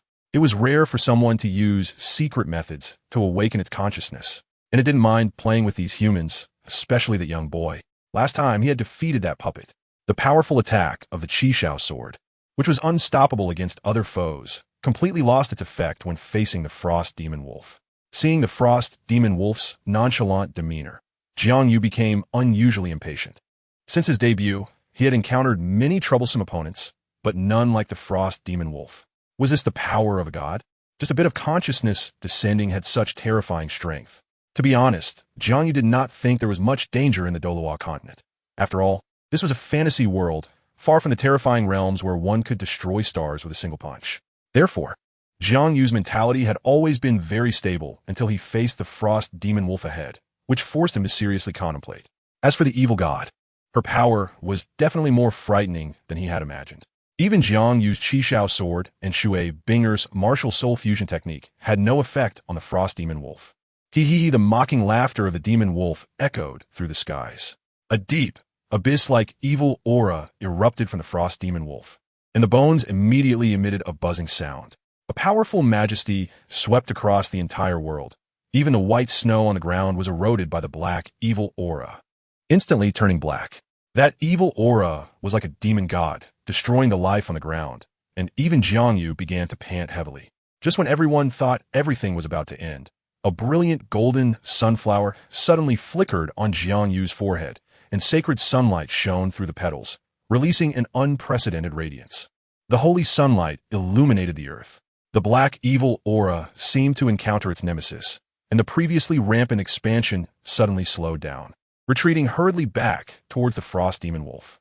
The sun god, the Frost Demon Wolf, actually spoke, and although it was not speaking the language of the Douluo Continent, strangely, everyone present could understand the meaning behind its words, as if there was direct mental communication. Is he the one you have taken a liking to? The Frost Demon Wolf chuckled. In that case, I am even more interested. Do you think mere residual thoughts can stop this god? The relationship between the evil god and the sun god was somewhat akin to that of a Rakshasa and an Asura, one righteous and one evil. The sun god's power is the most effective against the evil god's power among all divine powers, as the sun god's fire is capable of burning away the impurities contained in the evil god's aura. Therefore, the evil god despises the sun god the most, and wants to destroy anything or anyone related to him. The Frost Demon Wolf, like a mad beast, completely ignored the shining sunlight and pounced fiercely at Jiang Yu. Even though its skeletal frame was slightly trembling, it did not stop its advance. Roar Chapter 159. Defeating the Demon Wolf, the Frost Demon Wolf exuded an unprecedented aura, and the evil god no longer played around. Now that she knew the young boy ahead was someone the sun god valued, she had only one purpose left: to kill him. Only then could she vent her pent-up hatred. Countless awakenings have been obstructed by those so-called righteous gods in the divine realm, especially the sun god and the angel god couple, who were the most detestable, always interfering.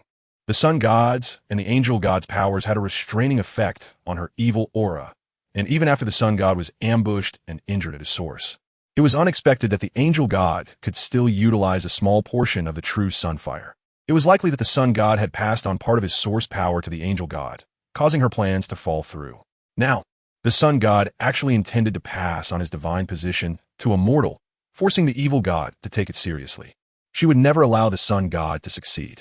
As long as she eliminated this young boy in front of her, the sun god's legacy would be completely severed, thus reducing a significant threat when she fully awakened. The evil aura of the ice magic wolf swept toward Jiang Yu like a tidal wave, and as for the others, they were clearly less important than Jiang Yu, so the evil god simply couldn't be bothered with them. The black evil energy released an extremely terrifying power, and Jiang Yu, who was engulfed in it, felt an unprecedented fear. He had thought that the sunflower petal pattern he relied on would work this time, but it turned out to be ineffective, presenting a dark and bleak appearance. Jiang Yu's heart sank to the bottom in an instant. It seemed that the strength of that power was nearly exhausted. Otherwise, it wouldn't be so weak at this moment. Without the assistance of the sunflower pattern, Jiang Yu had to rely on himself to resolve the trouble at hand. Although he knew that the Chixiao Sword might not be effective, he still swung the long sword at the black gas. The dazzling golden flames erupted with golden light, and under this power, the surrounding black gas seemed to recede a little, but before long, it surged back again, causing great trouble. It seemed that the Chixiao Sword still had some effect on the evil energy. Jiang Yu's eyes revealed a contemplative look at the scene he had just witnessed, but his current strength was still too weak. The ice magic wolf's strength was originally not low. And now it was also being controlled by the consciousness of the evil god. Not to mention him, even a Soul King would not be able to win. Was there really no way out? Jiang Yu secretly pondered, aside from the Chixiao Sword, what other trump cards did he have to defeat the evil god? Just as Jiang Yu was in a predicament, Shui Binger moved. It was not her style to see her partner in danger and do nothing. She took 2 steps forward, moving towards the black gas with a graceful stride, and a cold light erupted from her body in an attempt to block the invasion of the evil energy. The ultimate power was indeed something all soul masters dreamed of. Even the evil energy of the evil god could be repelled. However, there was not a trace of joy on Shui Binger's face. Only she knew that what seemed like an advantage just now actually did not cause any damage to the evil energy. That evil energy was merely pushed back lightly. But the ultimate power she possessed was diminishing, as if it had been affected by Soul Master's attribute-lowering techniques. If this continued, the evil energy would eventually invade her body. Could it be that they would fall in such a place? That wouldn't do. She still had to win the championship in the Continental Elite Soul Master competition. She absolutely had to defeat the Ice Magic Wolf. Shui Binger's heart gradually became resolute. But at that moment, the aura of the Ice Magic Wolf suddenly surged violently, and the ice blue light on Shui Binger gradually dimmed under the immense pressure, seemingly on the verge of disappearing. It hit her. At the critical moment, Jiang Yu thought of a solution. Besides the Chixiao Sword, he still had the Hongming Purple Qi. This was the strongest thing in the 3 realms. The mere evil energy of the evil god was nothing compared to the Hongming Purple Qi. Jiang Yu no longer hesitated and immediately released the Hongming Purple Qi from within his body. An ancient and mysterious aura erupted instantly. What is this? The evil god was completely shocked. This aura was terrifying beyond measure. Even she felt an immense fear. This was impossible. She was a being born from chaos, with a noble lineage comparable to the gods of the divine realm, including the God King and the deities of destruction and life. Even the aura she possessed could not instill such fear in her. Could it be that this kid before her was even more powerful than the God Kings of the divine realm? This was impossible. The evil god absolutely could not believe such an absurd thing. But the facts were laid out before her, and she had no choice but to believe it. That purple gas was countless times stronger than the destruction power of that guy. Luckily, it was only a little bit. No, if she let him continue, he might eventually reach the level of a deity, and that would not be good. The expression on the Ice Magic Wolf's face suddenly became grave. If Jiang Yu became a deity, then the divine realm would undoubtedly gain another god king-level combat power. No, perhaps he would be even more terrifying than a god king. The evil god did not want anyone else to disrupt her plans. He must be killed. He had to be killed. A strong murderous intent took over, and the evil god immediately gathered her evil energy to form an evil spirit, madly pouncing toward Jiang Yu. The evil spirit looked incredibly terrifying, composed entirely of white bones, wielding a gigantic bone blade, like a messenger that crawled out of hell. At that moment, the Hongming Purple Qi also surged toward the evil spirit, although the amount of purple gas Jiang Yu had condensed was not much. It surprisingly did not lose ground against the evil energy of the evil spirit, forcefully suppressing it. Jiang Yu couldn't help but breathe a sigh of relief. It seemed his decision was correct. The Hongming Purple Qi was indeed effective. Even the once mighty evil god's aura had lost its previous overwhelming power, becoming less terrifying. Before long, the evil spirit was completely shattered, its body suddenly dispersing, and the black, evil energy was transformed into ordinary air. Following that, the Hongming Purple Qi floated toward the Ice Magic Wolf. The evil god instinctively wanted to evade, but she did not expect that the speed of that purple gas was far beyond hers. Just like that, the Ice Magic Wolf was still enveloped by the Hongming Purple Qi, and that powerful force instantly crushed its body into a meat patty. Although there wasn't much flesh left on its body, it was still squished into a lump. Just when everyone thought it was all over, the Ice Magic Wolf unexpectedly spat out a burst of evil energy. The target of that power was none other than Jiang Yu, and it quickly struck his body, sending him flying. Shui Binger, who was behind, couldn't dodge in time and was caught off guard by Jiang Yu's collision. The two of them tumbled into the warm water pool together. Seeing this scene, the Ice Magic Wolf couldn't help but laugh. But before it could relish its triumph for too long, its entire body couldn't withstand the immense power and was instantly crushed. Jiang Yu felt his body sinking deeper into the water. The pool, which initially didn't seem deep, now appeared so distant, and he had no idea how long he had been sinking. Suddenly, a flash of blue light flickered in the water. Chapter 160. Mysterious place under the influence of that light. Jiang Yu felt his consciousness fade away in an instant. He didn't know how long it had been. Jiang Yu gradually regained consciousness. As soon as he opened his eyes, he saw the vast white clouds in the sky. Why is it so soft? Jiang Yu felt the warm touch in his palm and was startled. When he came to his senses, he realized he was lying on the ground next to Shui Binger, with his hand resting on her chest. He quickly withdrew his hand in fright. How strange. Wasn't I supposed to be in the water? Jiang Yu looked around and found himself in an unfamiliar environment. A few meters ahead was a sapphire blue lake, its clear waters reflecting everything. And surprisingly, the area around the lake was a world of ice and snow. Even the flowers, grass, and trees were colored like ice and snow, wrapped in silver, presenting a magnificent sight. The snow-covered plain looked broader than the snowy mountains, vast and boundless, with no end in sight. Just as Jiang Yu was engrossed in admiring the beautiful scene, Shui Binger, who had been sleeping, began to murmur. Soon she awakened. Upon seeing the surroundings, a similar expression of astonishment appeared on her face as well. She had clearly been knocked into the pool by Jiang Yu. How could she possibly end up by the lake? This place didn't resemble the snowy mountains at all, and she hadn't seen Yuer and Shuewu either. Could it be that someone saved them? Shui Binger's mind was in disarray, like a muddled lake, as she had no idea what had happened during her unconsciousness. You're awake? Jiang Yu asked with concern. After all, Shui Binger's downfall to such a place was somewhat related to him. That collision was just too coincidental. Shui Binger nodded and said, Where are we now? This place doesn't look like the Great Snow Mountain. I don't know. Jiang Yu shook his head, feeling just as lost. Since we are here, we should just settle down. Jiang Yu was afraid that Shui Binger would fall into a panic and quickly comforted her, exuding a strong sense of security.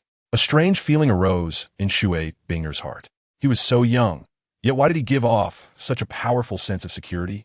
Almost like a man. Such a man was truly irresistible, especially for someone like Shui Yuer, who appeared cold on the outside, but was warm on the inside. It was even more attractive. Looking at those big, watery eyes staring at him, Jiang Yu couldn't help but feel a little uneasy. Ahem, Jiang Yu said awkwardly. Let's go check ahead. Maybe we'll encounter other people. Shui Binger nodded heavily. Suddenly arriving in an unfamiliar place, she could only place all her hopes on Jiang Yu. Thus, the two walked across the vast snowfield. Although surrounded by ice and snow, it wasn't as cold as the Great Snow Mountain. Even the sun in the sky was warm. If Jiang Yu weren't so eager to leave, this place could be a nice spot for a visit. But it was clear that neither of them had the time to appreciate the scenery around them. The area was filled with an eerie vibe. Although it looked incredibly peaceful, Jiang Yu always felt a little uneasy. It was too quiet here. There were no signs of life, not even a fly, which was clearly abnormal. Jiang Yu had to remain cautious all the way, keeping a close distance to Shui Binger so he could respond in case of any situation. After about an hour of walking, they still found themselves in a flat area with no significant changes in the surroundings. It felt as if they were trapped in one place, unable to find a way out no matter how they moved. Just as Jiang Yu was getting anxious like an ant on a hot pan, he suddenly spotted a village not far away. Jiang Yu couldn't help but feel delighted. Since there was a small town ahead, it meant there were people there. Perhaps they could ask them what this place was, and if there was another way back to the Great Snow Mountain. Jiang Yu happily pulled Shui Binger along as they ran, and feeling that warm hand made the girl's face instantly flush red. Her hand instinctively tightened around his. This was the first time she had held hands with another boy, and it felt different. Although Shui Binger couldn't put her finger on it, it was undeniably warm. After running for about 10 minutes, they finally reached a spot near the village, although it didn't look far from a distance. It took Jiang Yu's effort to run for more than 10 minutes to get there, indicating that the distance was not short. Upon arriving at the village, Jiang Yu finally saw people. The locals looked completely different from those in Douluo Continent. They had very fair skin, blue eyes, and white hair, which appeared quite peculiar. Shui Binger showed a strong expression of surprise upon seeing them. It was her first time encountering such strange-looking people, and she had no idea where they came from. On the other hand, Jiang Yu didn't find it strange at all. He had seen foreigners before. Although they had blonde hair, these people had white hair, but essentially, there wasn't much difference. Jiang Yu regarded them as foreigners. For the two of them, the locals were considered odd, but in the eyes of this group, Jiang Yu and Shui Binger were the true outsiders. Judging by their appearance, they clearly came from outside. They hadn't walked long before being stopped by someone. The man wore a white fox fur coat, was quite muscular, and had a beard around his face. Stop, outsiders. Where are you from? Although the man blocked their path, His tone was relatively gentle, not as aggressive as they might have imagined, indicating he had no ill intentions. Seeing the man's decent attitude, Jiang Yu told him their background. After a while, the man looked enlightened. So you two ended up here by mistakenly entering the pool on the Great Snow Mountain. I've heard that pool connects to our clan's holy lake, Bibo Lake. I thought it was just a baseless rumor, but it turns out the legend is true, the man said with suspicion. However, it is said that the passage from Bibo Lake to the outside world has been sealed by the ice god. How could you two possibly cross the barriers set by the Lord? The man found it hard to believe. After all, in his mind, the ice god was the most powerful deity, far superior to all living beings. How can anyone breach the barrier she set? Ice god? Listening to the man's words, Jiang Yu pondered. The ice god he mentioned should be a deity. Could it be that this place, like Sea God Island, was a legacy site established by some deity? If that were true, it would be impressive. Perhaps there were tidal Douluo beings here as well. After all, every deity's legacy site would have a powerful tidal Douluo guarding it. Just like Tang Chun from the City of Slaughter, Poseidon from Sea God Island, and Qian Dalu from the Spirit Hall, these three strongest tidal Douluo in the continent were all guardians of deity legacy sites. It seemed this place would be no exception. Chapter 161. Frosto, although the man was suspicious of the truthfulness of Jiang Yu and Shui Binger's words, he didn't have the time to dwell on it. Please leave the village. The man gestured for them to leave, stating that the Ice God village did not welcome outsiders. Seeing that they were not welcome, Jiang Yu decided not to say more. After all, this was someone else's village, and since they had such rules, he couldn't force them. Just as Jiang Yu was about to take Shui Binger away, a loud voice suddenly came from afar. A figure was swiftly flying over from 100 meters away. The person had ice-blue long hair, an exquisite appearance, especially with a pair of fox-like eyes that were enchanting yet not gaudy. He was dressed simply in a red cotton coat, with a layer of armor shining with silver light on the outside, and a silver cloak draped behind him. Behind him was a majestic 8-legged frost horse, completely white, with wings on its sides. Its colors were 2 yellow, 2 purple, and 5 black.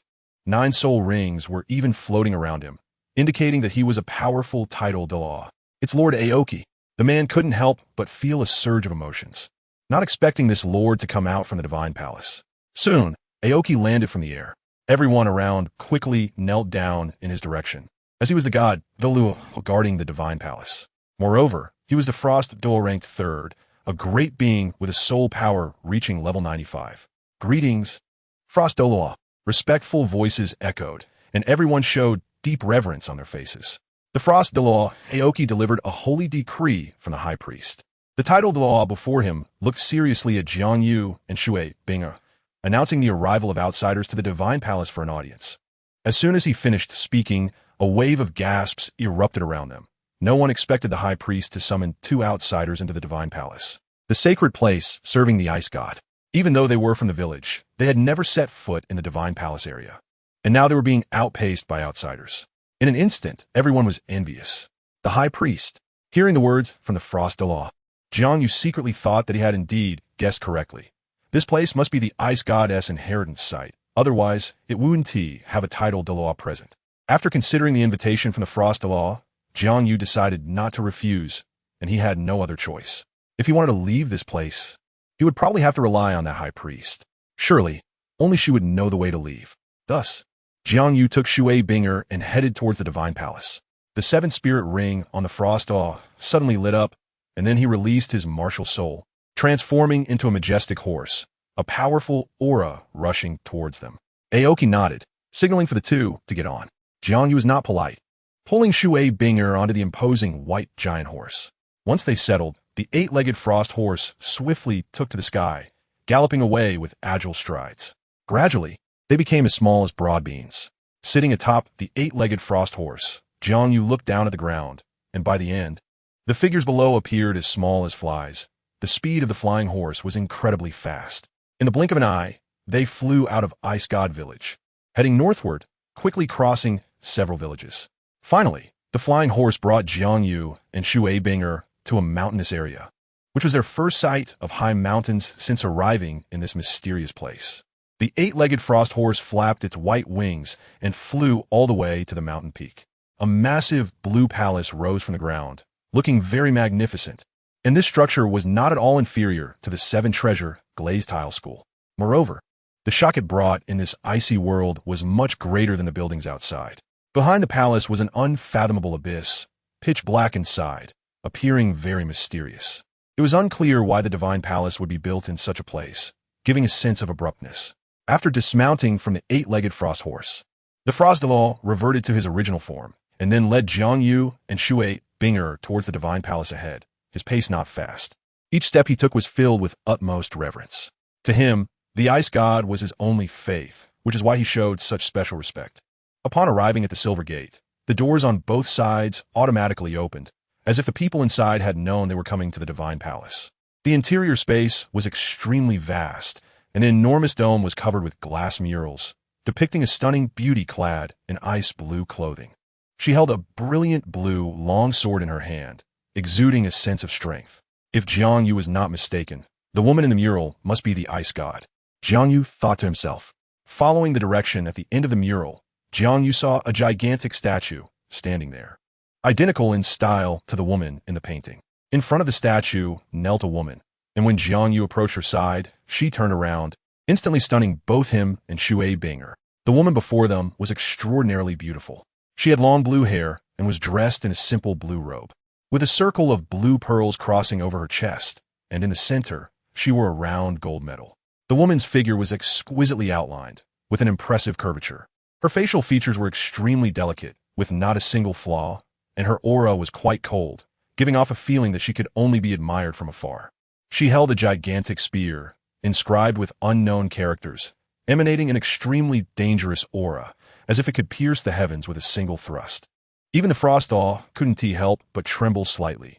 Facing that spear, his expression was extremely respectful, even appearing somewhat fervent. High Priest.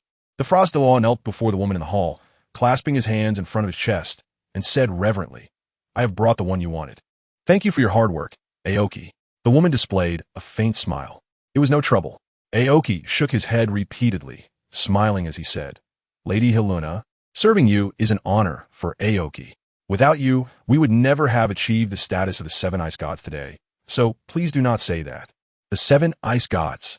Jiang Yu quickly grasped the key point. If what the Frosdalaw said was true, then he should have 6 other companions with comparable strength. This meant that in this place of the ice goddess inheritance, there were a total of 7 titled Douluo powerhouses. No wonder it was related to the divine. Even the 7-treasure Glazed tile school only had 2 titled Douluo. This highlights the importance of the ice goddess inheritance. Aoki, you may go rest for a while. The woman named Heluna's expression returned to calm, signaling Aoki to exit the hall. Yes, High Priest. Without a moment's hesitation, Aoki turned around and strode towards the exit of the hall. He would never question Heluna's orders. The reason the 7 ice gods could break through to the realm of titled law was largely due to Heluna, despite her youthful appearance. She was actually over 100 years old. In the eyes of the 7, the status of this high priest was not much inferior to that of the ice god. Chapter 162. Sleeping in the same room after Aoki left, Heluna's gaze remained fixed on Jiang Yu, and a faint smile appeared on her face. As the most loyal believer of the ice god, she had served in the divine palace for decades, and the divine revelation she received could be counted on one hand. She was curious about what kind of magical power this young boy possessed.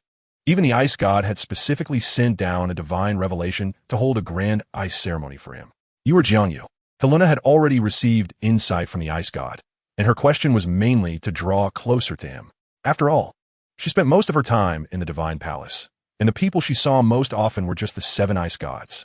Although she was the high priest of the ice goddess inheritance, in reality, she was just a silent and reserved woman. How did the high priest know? Jiang Yu was somewhat puzzled. He had not revealed his name, yet the other party knew it.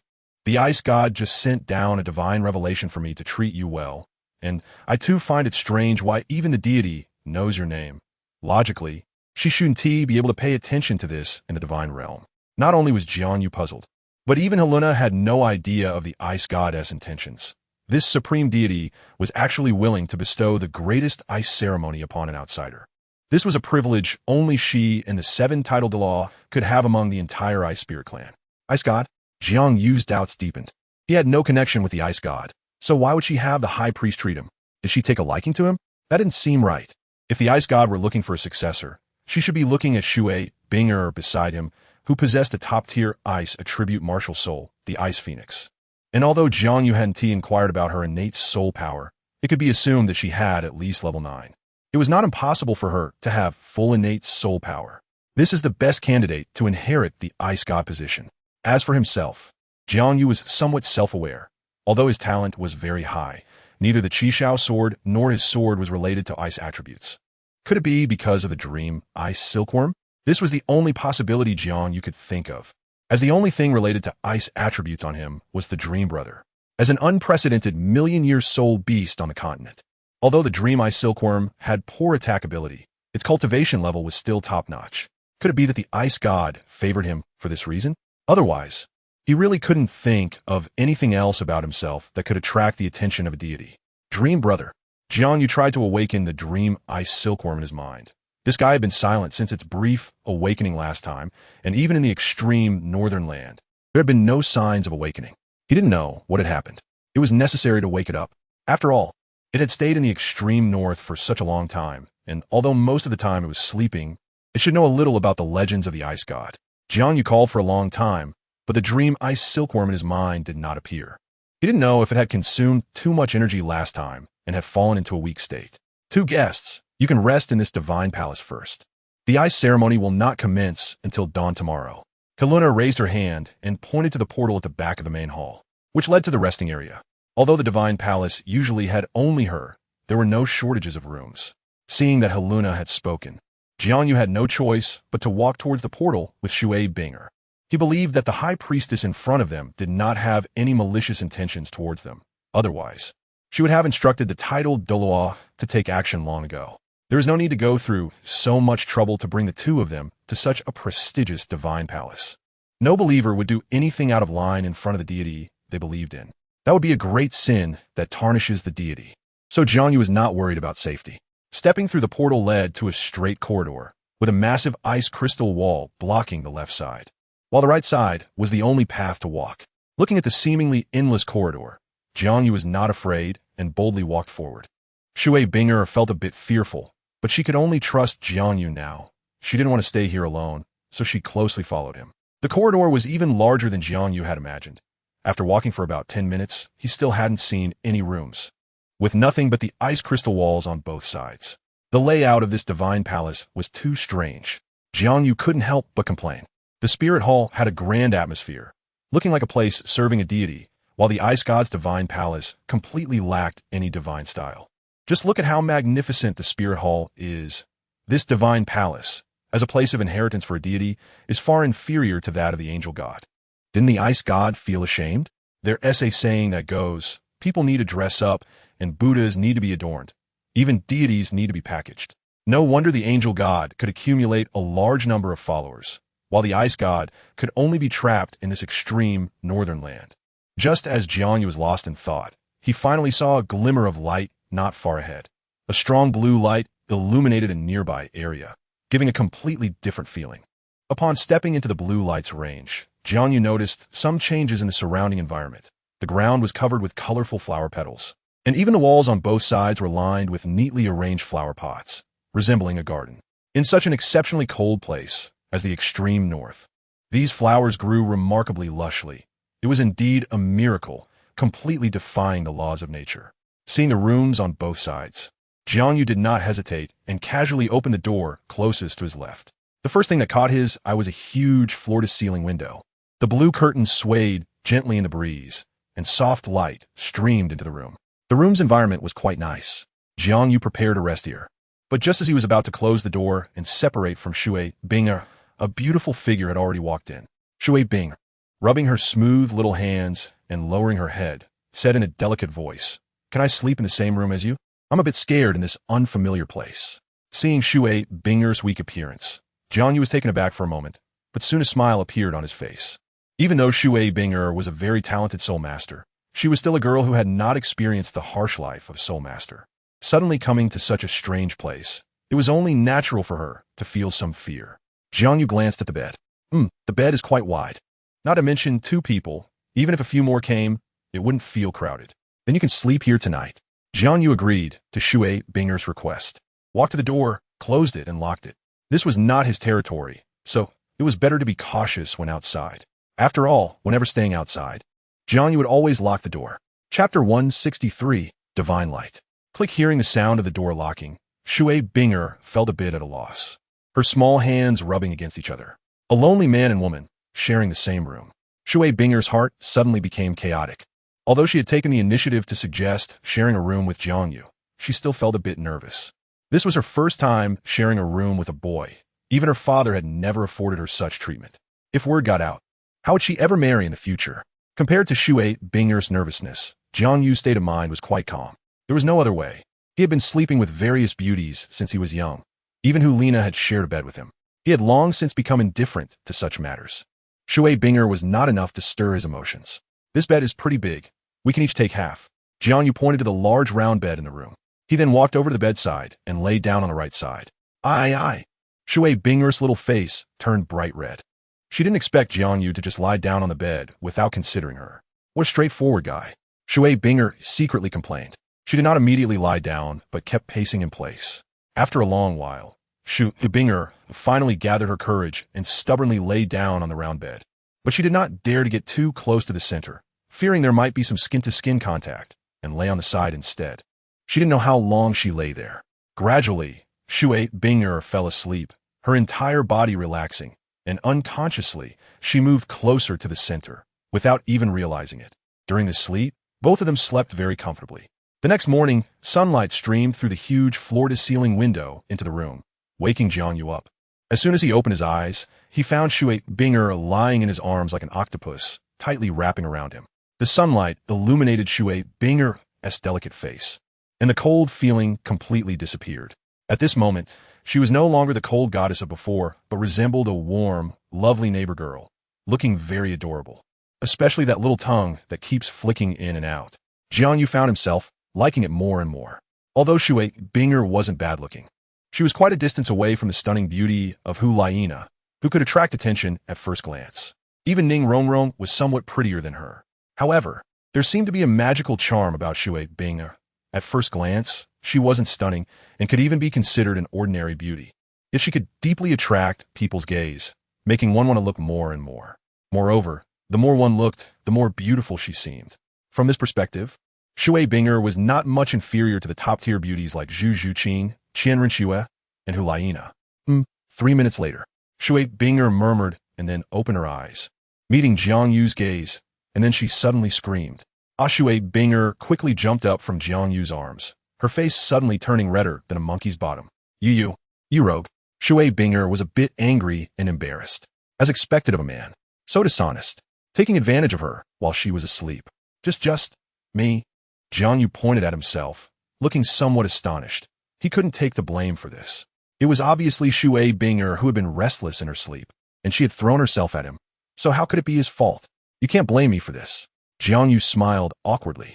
I was just staying here without moving. It was you who came over on your own, and your feet have been tied around my waist the whole time. I'm starting to feel a bit numb. Hearing Jiang Yu's words, Shui Binger was clearly taken aback. If that was the case, it really wasn't Jiang Yu's fault.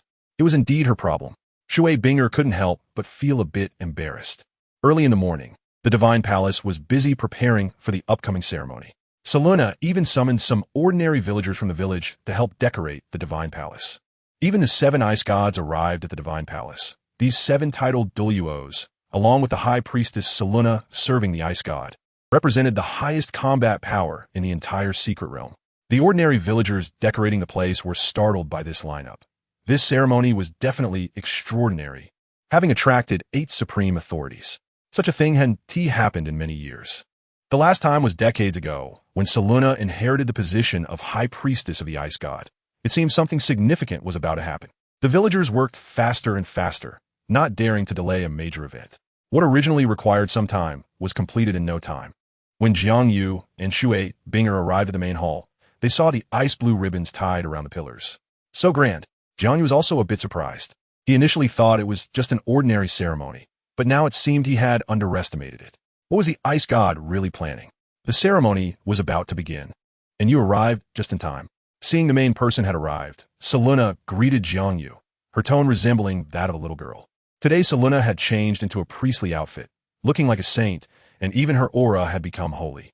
Before long, the ceremony began. Seluna instructed Jiang Yu to kneel before the enormous statue in front of the hall, and then she started reciting some strange syllables. sounding completely different from the language on Douluo Continent. It resembled the evil god incantation recited by the Ice and Snow Magic Wolf Soul Master, but with a gentler tone. Soon, the Ice God statue underwent a transformation. A dazzling blue light emanated from the statue, and upon seeing this, even Seluna and the 7 titled Douluos knelt down. "We pay our respects to the Ice God," they all said in unison, their expressions filled with utmost respect and a hint of fervor. To them, the Ice God was heaven, the Ice God was earth, the Ice God was the origin of everything, the eternal faith for which they could give everything. Therefore, they faced the Ice God with unparalleled devotion. Jiang Yu, on the other hand, was not as contemplative as they were. His heart was filled with curiosity. Although he had encountered an evil god before, that was merely a projection, and it was still far from a true deity. Moreover, the evil god was an evil spirit not recognized by the divine realm, while the Ice God was a legitimate deity. After the blue light, the Ice God statue erupted with several beams of light: red, orange, yellow, green, cyan, purple, silver, gold, and orange gold. A total of 10 beams of light. How is this possible? 10 beams of light. Seluna's expression changed dramatically. She knew that even when she accepted the Ice God ceremony, only 9 beams of light had appeared, which had already set the highest record in the legacy site. 10 beams of light had never been seen before.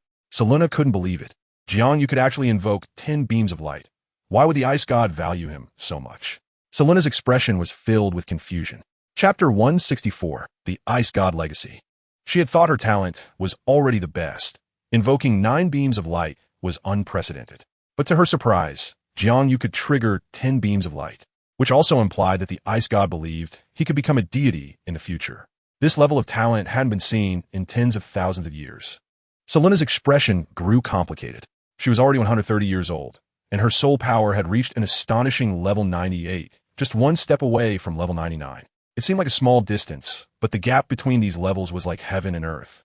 Seluna knew that even if she spent several decades, she might not be able to break through the 100-level barrier to become a god.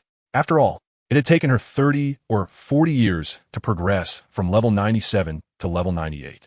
Even a titled Douluo had a lifespan of only 200 years. Without a fortuitous encounter, her wish to inherit the position of the Ice God was impossible to achieve.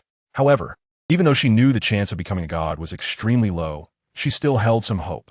JiangYu's performance shattered her last bit of hope. Could it be that the Ice God wanted to pass the position of deity to him? Seluna's heart suddenly became chaotic.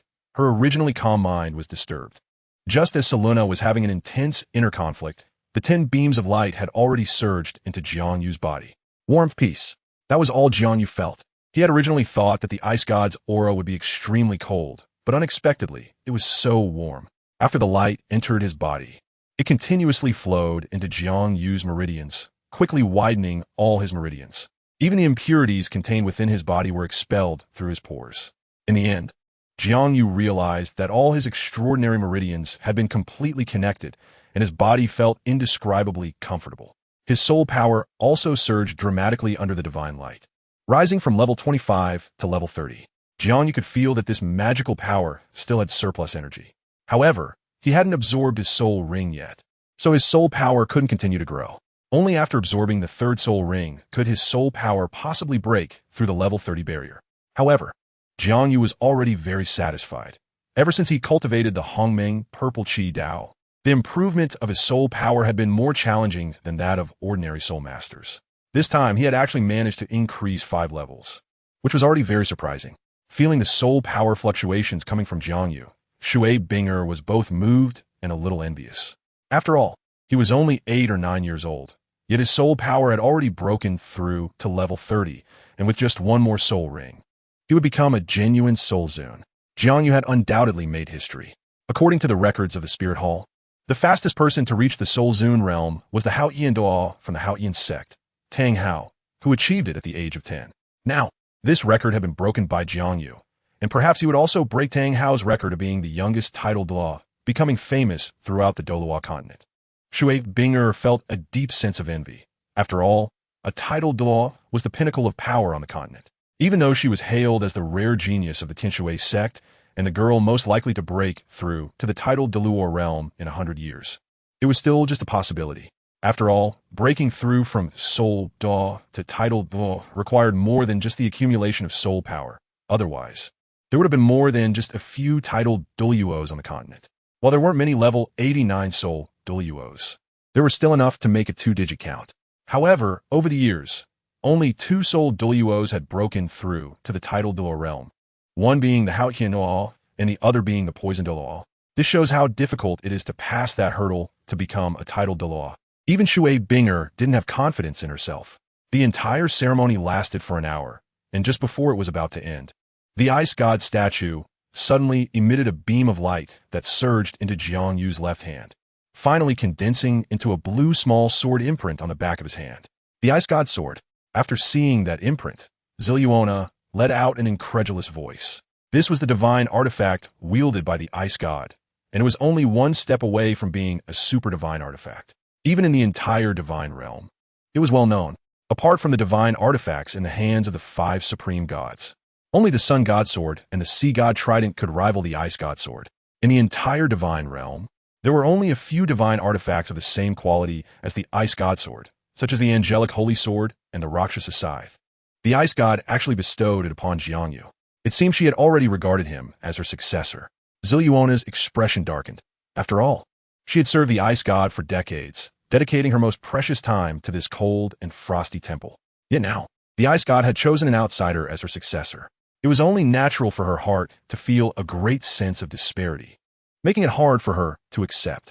She just had to figure out when she could come to terms with it. Otherwise, her realm would find it difficult to make any further breakthroughs. Brother Chinsi, although he is the successor you have chosen, as long as he hasn't accepted your inheritance, I still have the right to make him my successor. I wonder what your expression would be if you knew I got ahead of you. It would definitely be interesting. Ha ha ha, the ice god statue seemed to be speaking, but no one around noticed it. Not even Jiang Yu, who was accepting the ice god ceremony. Just when the ice god was feeling quite pleased, a dignified voice suddenly descended in her mind. Little ice girl, I see you want a spanking again. How dare you steal my successor? Do you think that means I can't do anything about it? Jiang Yu is mine to claim. Upon hearing that authoritative voice, the ice god was taken aback at first, but then she let out a proud laugh. Go ahead and hit. After all, my butt has already been spanked by you so many times. I'm not afraid. He has already accepted my divine position inheritance. Do you think you can change that? The ice god asked in confusion, knowing that a successor could only inherit one divine position. Even if the sun god has a very special status in the divine realm, it wouldn't change this divine rule. I'm not thinking of changing it. The sun god's voice became somewhat mysterious. Since he has already accepted your inheritance, I won't interrupt. I want to turn him into an unprecedented dual divine inheritor. How is that possible? The ice god showed a look of surprise. It may not be impossible. Little ice girl, you must follow my instructions from here on out and don't make any mistakes. The sun god's voice became increasingly stern. Seeing her so serious, the ice god didn't dare to joke anymore and could only follow the voice in her mind. After hearing the sun god's words, the ice god showed a strange expression on her face. Are you sure you want to do this? Sure, absolutely certain. The sun god's words were very resolute. Seeing that she was determined to do so, the ice god could only agree to her request. Soon, a rich blue light surged out from the statue and directly rushed into Shui Binger's body. Chapter 165. Ziluona, the blue light moved very quickly, and in the blink of an eye, it flowed into Shui Binger's body. Moreover, everyone was drawn to Jiang Yu, so no one in the audience noticed. Only Shui Binger felt it.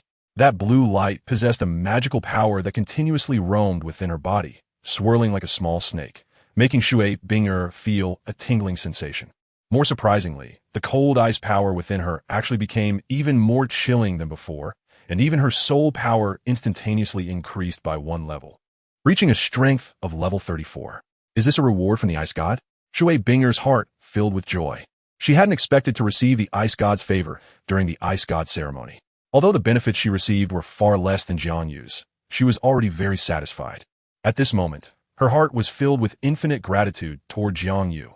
If it weren't for him, she wouldn't have been able to come to this ice god palace, let alone receive the ice god's reward. Just as Shui Binger was in excitement, she didn't notice that a circular seal suddenly appeared on her chest, the pattern resembling a miniature version of the ice god statue. Once the pattern took shape, a mysterious incantation suddenly emerged in Shui Binger's mind, filled with solemnity, making one want to worship it. For some reason, Shui Binger could understand what it was saying, and as she listened, her face turned crimson. Shui Binger could basically confirm that the voice must be the ice god, and the incantation she had just recited was a powerful secret technique that would allow her and Jiang Yu to use a martial soul fusion technique together. The judgment of the ice and snow goddess. It could summon an ice god phantom, which would have 1/10,000th of the ice god's strength and could further enhance its power with the increase of the host's soul power. Although the ice god had imparted such an incredibly powerful martial soul fusion technique to her, Shui Binger couldn't care less about her joy. In fact, her face showed a very awkward expression. This was because this martial soul fusion technique required her and Jiang Yu to. The more Shui Binger thought about it, the more embarrassed she felt. How could there be such an inappropriate fusion technique that required Jiang Yu's sword tattoo to be closely pressed against her chest to use? How could that be possible? Looking at Shui Binger's little face turning bright red in the distance, Jiang Yu guessed that she might have received the words from the ice god just now. He couldn't help but wonder if the ice god did this on purpose, creating such a bizarre martial soul fusion technique. Although the power was quite tempting to Jiang Yu, the method of use was too awkward. How could Shui Binger possibly agree? Jiang Yu couldn't help but feel self-deprecating. Forget it. Let's just pretend I don't know. After all, with his current strength, even without the martial soul fusion technique, he could handle all kinds of geniuses. It wasn't long before the ceremony came to an end. The light on the ice god's statue gradually dimmed and eventually disappeared, returning the statue to its previous state. Since you have completed the ceremony, I will send you out. Come back when you reach the Soul Saint realm. Helena's tone was calm, making it impossible to guess her current feelings. However, Jiang Yu still sensed a deep sense of loss from her brows and eyes. After all, Helena had served the ice god for many years, and logically, she was the one most qualified to inherit the ice god's position. But unexpectedly, she was overtaken by Jiang Yu midway. Anyone would find it hard to accept this. Just look at Poseidon, who, upon learning that the sea god was to pass his position to Tang San, also showed a hint of disappointment, despite being the usually composed sea god Douluo, not to mention Helena. Therefore, Jiang Yu didn't say much and obediently followed Helena's orders, as he also wanted to leave this secret realm as soon as possible and return to the extreme north. After exiting the divine palace, Helena immediately released her martial spirit. A powerful aura suddenly erupted from her body, and green light rapidly spread outward from her as the center, gradually revealing a strange creature. It was a completely emerald green swan, its body extremely transparent, resembling jade, and a rich life force erupted from within it. 9 soul rings slowly appeared around Helena, 2 yellow, 2 purple, and 5 black. Especially the last black soul ring, which exuded a rich red color, indicating that Helena's 9th soul ring was not an ordinary 10,000-year soul ring, but was likely close to reaching the 100,000-year standard, truly deserving of being the grand priestess of the divine palace. It should be noted that on the entire Douluo Continent, there are very few titled Douluos who can obtain a 100,000-year soul ring, besides Tang Hao and Bibi Dong. Only a handful of hidden talents possess such rare 100,000-year soul rings. An emerald swan? Compared to the soul rings, Helena's martial spirit shocked Shui Binger even more. This grand priestess's martial spirit was actually the top-tier healing martial spirit, the emerald swan. It inherently possessed an exceptionally pure life force, which was a tremendous boon for any soul beast, making it a coveted companion for all soul beasts. Suddenly, the first soul ring on Helena's body lit up, and 2 green beams flew from her body, landing on Jiang Yu and Shui Binger. In an instant, small green wings sprouted from their backs. Shui Binger was taken aback. She hadn't expected Helena to have a flying-type soul skill. Just as she was filled with shock, the wings carried her away into the distance, while Helena also attached her first soul skill to herself and quickly caught up. Before long, Jiang Yu and Shui Binger returned to the lake where they had first woken up. After landing, Helena stood by the lake and began to chant a mysterious incantation. Soon, a brilliant light emanated from the lake. Seizing this opportunity, Helena unleashed a surge of power, forcefully pushing Jiang Yu and Shui Binger into the lake. It was clear that this was Helena's way of retaliating against Jiang Yu, avenging the theft of her divine position. Seeing Jiang Yu thrown into the lake, a smile finally appeared on Helena's face. This was indeed revenge. Jiang Yu felt somewhat helpless in the water. He never expected that a titled Douluo would resort to such petty tricks, which truly exceeded his expectations of this grand priestess. He didn't expect her to retain some of the childishness of a little girl, which was remarkable for a woman over 130 years old. Jiang Yu wasn't angry. After all, He had taken her opportunity, let her have her fun. Besides, he didn't suffer any physical harm. Thus, Jiang Yu and Shui Binger gradually sank to the bottom of the lake. To their surprise, this time they didn't feel like they were running out of breath. They could actually breathe comfortably underwater. Soon, they saw a portal in the lake, and their bodies were involuntarily drawn into it, followed by a warm flash of light. Then Jiang Yu and Shui Binger found themselves back in the warm pool on the snow mountain. When they emerged from the pool, they saw Shui Yu and Shuewu sitting there, looking extremely despondent, with traces of tears still on their faces. Chapter 166. Super Soul Beast. When Shui Binger saw Jiang Yu and herself suddenly appear before her, she jumped up in excitement. Even a usually composed Shuewu was moved to tears, thinking, thankfully it was a close call. Otherwise, she wouldn't know how to explain to the sect leader, as Shui Binger was not only her good sister, but also the future hope of the Heavenly Water sect. Whether the sect could break into the top 3 sects in the future depended on Shui Binger. Shui Yu rushed over to Shui Binger, unable to resist hugging her half-sister. Their relationship had always been good, and seeing her sister survive made her happier than anyone else. Silly girl, don't cry. Shui Binger felt warmth in her heart. Although her sister was usually quite mischievous and sometimes a bit of a headache, she had a good heart, and Shui Binger genuinely liked her. Otherwise, she wouldn't have worried and worked hard for her. Seeing the two sisters so close, JiangYu couldn't help but think of Bibi Dong, Hulaina, and Ning Rongrong, along with that stern master. He only had a few people he cared about on the Douluo Continent. If he added one more, it would only be Huowu, as their connection was quite deep. The scene of Huowu blocking an attack for him still deeply moved JiangYu, and since he had no conflicts of interest with her, it avoided some future headaches. If those few were here, they might rush over like Shui Yu did. No. JiangYu thought again and realized he might be a bit naive. If those two groups encountered each other in the extreme north, they might end up fighting. After all, the Sword Douluo had some unpleasantness with the Spirit Hall previously, so how could they let this opportunity slip by? Thinking of this made JiangYu feel a headache. Now he understood the struggles of undercover agents in those crime and police films. No wonder some undercover agents defect mid-mission. After all, humans are emotional beings, and feelings naturally develop from being together for a long time. The so-called undercover work is just about establishing a deep emotional bond with the target, and after gaining trust, destroying the opponent for one's own interests at the smallest cost. Even for a powerful force like the Spirit Hall, Soul Masters are considered a very precious asset. Destroying a 7-treasure glazed tile school may be somewhat difficult, but it is not impossible for the Spirit Hall.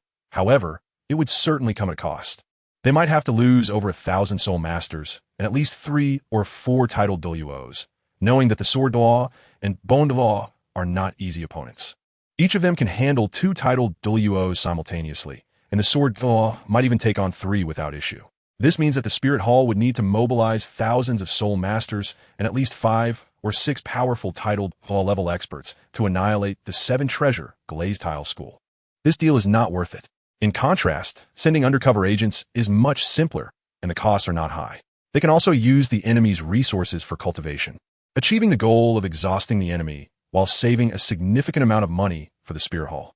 It's truly killing 2 birds with 1 stone. Of course, the undercover agents sent out must have an unshakable bond with the Spirit Hall to prevent them from being swayed by the enemy's favors. This is why Qian Dalu sent his own granddaughter, Qian Renxue, to carry out the mission of infiltrating the Tiando royal family. Similarly, Bibi Dong also chose Jiang Yu, who was raised on her mother's milk, for the undercover task. With such a close relationship, there is naturally no concern about defection. However, such individuals are indeed too few. So the Spirit Hall can only place undercover agents in particularly important locations, while in smaller places, they can only send some spies to gather information. Jiang Yu did not think about betraying Bibi Dong. He didn't know what would happen next. He believed that a way would appear when they reached the mountain, and he would deal with future matters later. Hey kid, why is your aura so powerful? Just as Jiang Yu was lost in thought, he suddenly heard a voice of astonishment in his mind.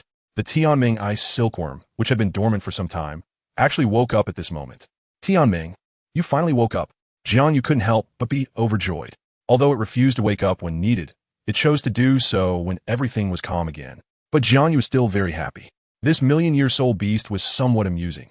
At least it could bring Jiang Yu some joy. Don't interrupt. The Tianming ice silkworm said excitedly. Have you encountered some kind of adventure during this time? How could you suddenly emit such a powerful, icy aura? your older brother, am a million-year soul beast, yet your icy aura is even stronger than that of the Ice Emperor and Snow Emperor. How is this possible? No creature on Douluo Continent can surpass these two super soul beasts in ice attributes. The tone of the Tianming Ice Silkworm was filled with astonishment. Are you talking about the aura of the Ice God? Jiang Yu did not plan to hide what happened during the Ice God ceremony from the Tianming Ice Silkworm. After all, the two of them were now bound together in a relationship where they shared honor and disgrace. So he told the Tianming Ice Silkworm about the secret realm. Upon hearing that Jiang Yu had encountered the Ice God, this million-year soul beast became restless. After all, the Ice God was the deity worshipped by all soul beasts in the extreme north. Like the Sea God, the Ice God was the most revered deity among all creatures with ice attributes. The Tianming Ice Silkworm was no exception. Seeing Jiang Yu accept the inheritance of the Ice God, the Tianming Ice Silkworm was shocked yet somewhat excited. Initially, it did not have much confidence in Jiang Yu obtaining a top-tier ice attribute soul beast in the extreme north. It had only come here to try its luck. But unexpectedly, Jiang Yu's luck was so incredible that he was able to receive the Ice God's inheritance. The Tianming Ice Silkworm knew that its plan could definitely be realized this time. Ha! The Tianming Ice Silkworm in Jiang Yu's mind couldn't help but laugh. It had a premonition that this trip to the extreme north would surely allow Jiang Yu to select the most powerful ice attribute soul beast. The Tianming Ice Silkworm couldn't help but think of a certain soul beast. Although it was very powerful, the Tianming believed that Jiang Yu could conquer that super soul beast with the Ice God's aura. If that were the case, it would be fantastic. Just thinking about it made the Tianming extremely excited. At this moment, the Tianming Ice Silkworm was even more impulsive than Jiang Yu, eager to rush to the location of that soul beast immediately. However, the most embarrassing thing was that it had forgotten where that soul beast lived. Although the Tianming Ice Silkworm had stayed in the extreme north for a very long time, most of the time it had been hiding in the 10,000-year ice cave, rarely moving around in the outside world. Moreover, it had also been away from the extreme north for a long time, so it was normal for it to be unfamiliar with this vast, icy world. However, in the Tianming Ice Silkworm's view, as long as it reached the extreme north, finding that soul beast shouldn't be too difficult. It just had to keep moving towards the core area. Chapter 167. Night of Wind and Snow. According to the Tianming Ice Silkworm's thoughts, the stronger the soul beast, the closer it would be to the core area. The Great Snow Mountain was merely located on the outskirts of the extreme north, and the soul beasts residing there were relatively weak. If Jiang Yu wanted to obtain a top-tier ice attribute soul beast as his martial spirit, he had to continually delve deeper into the interior. Thus, Jiang Yu informed Shui Bing'er and her two sisters about his intention to head to the core area. But unexpectedly, he received their astonishment and shock in return. The three of them hurried to dissuade him. Shui Bing'er even suspected that Jiang Yu had been soaking in water for too long and his mind had become a bit abnormal. After all, the soul beasts in the core area of the extreme north were not inferior to the 10,000-year soul beasts in the Stardew Forest. They had even heard from the elders in their sect that some soul beasts in the core area of the extreme north might have already surpassed the 10,000-year limit. Before leaving the sect, they were warned repeatedly not to venture into the core area. Don't be impulsive. Shui Bing'er became anxious. Ever since she and Jiang Yu had spent a night together, she had developed an unusual affection for him. Seeing that he was about to go to the core area, she hurriedly tried to dissuade him. In her view, Jiang Yu's action of going to the core area was undoubtedly seeking death. That was a terrifying place where even title Do dared not tread, let alone a little great soul master. No, after the Ice God ceremony, he should be a soul master. But for the super soul beasts in the core area, he was merely a slightly stronger ant. In fact, Jiang Yu also knew that with his current cultivation level, going to the core area would undoubtedly lead to unimaginable dangers. However, wealth lies in danger. To obtain a top-tier ice attribute martial spirit, he had to venture into the core area. With the Tianming Ice Silkworm by his side, he should be able to handle some dangers. Therefore, Jiang Yu politely declined the good intentions of Shui Bing'er and her sisters, planning to go to the core area alone. Seeing his stubbornness, Shui Bing'er even proposed to accompany him. As for Shui Bing'er and Shui Wu, he planned to let them return to Wind and Snow City and wait. Since with their current cultivation levels, they would struggle even in the outskirts, let alone in the core area. Especially Shui Bing'er. Although her strength was slightly stronger than Shui Wu's, due to the martial spirit fusion technique, her effectiveness in the extreme north might not be as good as Shui Wu's. Forget it, I'll go by myself. Jiang Yu thought for a moment and still refused Shui Bing'er's suggestion. This time, he was going to obtain a third martial spirit. Although he knew Shui Binger was kind-hearted and wouldn't leak his secret, it was still better to be cautious. After all, having 3 martial spirits was unprecedented on Douluo Continent, and the fewer people who knew, the better. Moreover, he didn't know what soul beasts he might encounter on the way. If Shui Binger went, Jiang Yu would have to divide his attention to take care of her, and with this outsider around, the Tianming Ice Silkworm wouldn't be able to help out. Overall, it was best not to bring Shui Binger along. After hearing Jiang Yu's refusal, Shui Binger pouted in displeasure. She hadn't expected her good intention of wanting to accompany Jiang Yu into danger would be rejected. Seeing the expression on Shui Binger's face that looked like she was about to explode, Jiang Yu didn't say anything more and quickly left the place. When a woman starts to act unreasonable, explanations will not stop her, so Jiang Yu left the Great Snow Mountain as quickly as possible, not caring about Shui Binger's resentful gaze. After crossing the Great Snow Mountain, Jiang Yu headed northward into the depths. Along the way, he encountered various soul beasts, and he even saw 2 ice wolf dogs engaging in an indescribable act by the roadside. This was the first time he had seen such a bizarre scene. The 2 ice wolf dogs did not avoid Jiang Yu or attack him. They just continued with their intimate activities, creating quite a spectacle. Jiang Yu felt somewhat puzzled. It was not spring, and the extreme north was so cold that the 2 ice wolf dogs were not bothered by the freezing temperatures. Jiang Yu did not know that it was a custom of the ice wolf dog clan, which preferred to reproduce during the snowy season. The colder the weather, the more excited they became, and the quality of their offspring was also superior. Seeing that the ice wolf dogs had no intention to attack, Jiang Yu decided to go around them. After all, he was not a soul beast hunter and would not take action against soul beasts that posed no threat. In recent years, due to the indiscriminate killing of innocent soul beasts by some hunters, the conflict between soul beasts and humans had deepened. Generally, soul masters would not kill soul beasts wantonly. They only sought the soul rings they needed, and as long as they were not attacked by soul beasts, they would not strike. Of course, there were some scoundrels among the soul masters, different from soul beast hunters, who hunted soul beasts for fun and did not care much about money. After bypassing the ice wolf dogs, Jiang Yu continued walking forward until nightfall. The extreme north became even colder at night, with temperatures dropping at least 10 degrees compared to the day. What was more worrying was that a sudden snowstorm quietly arrived, forcing Jiang Yu to stop and find a nearby cave. After gathering some branches from the ground, he stepped into the cave. He placed the branches on the ground and summoned the Chixiao Sword, which ignited the flames on its blade instantly. The bright firelight illuminated the entire cave, which was not very large but sufficient for Jiang Yu, as he only needed to take shelter. The wind and snow outside grew stronger, even blowing into the cave. Jiang Yu had to get up and move to the cave entrance to start digging through the white snow on the ground. He planned to use the snow to seal the entrance, which would help withstand the violent wind and snow outside. After about half an hour, Jiang Yu finally piled up a wall made of compacted snow at the entrance, and of course, he remembered to leave a small opening at the top to ensure air circulation. After doing all this, Jiang Yu still felt uneasy, so he took out some soul beast repellent medicine from his soul guide device to avoid being disturbed by soul beasts while resting at night. After scattering the differently colored powders on the ground, Jiang Yu could finally rest.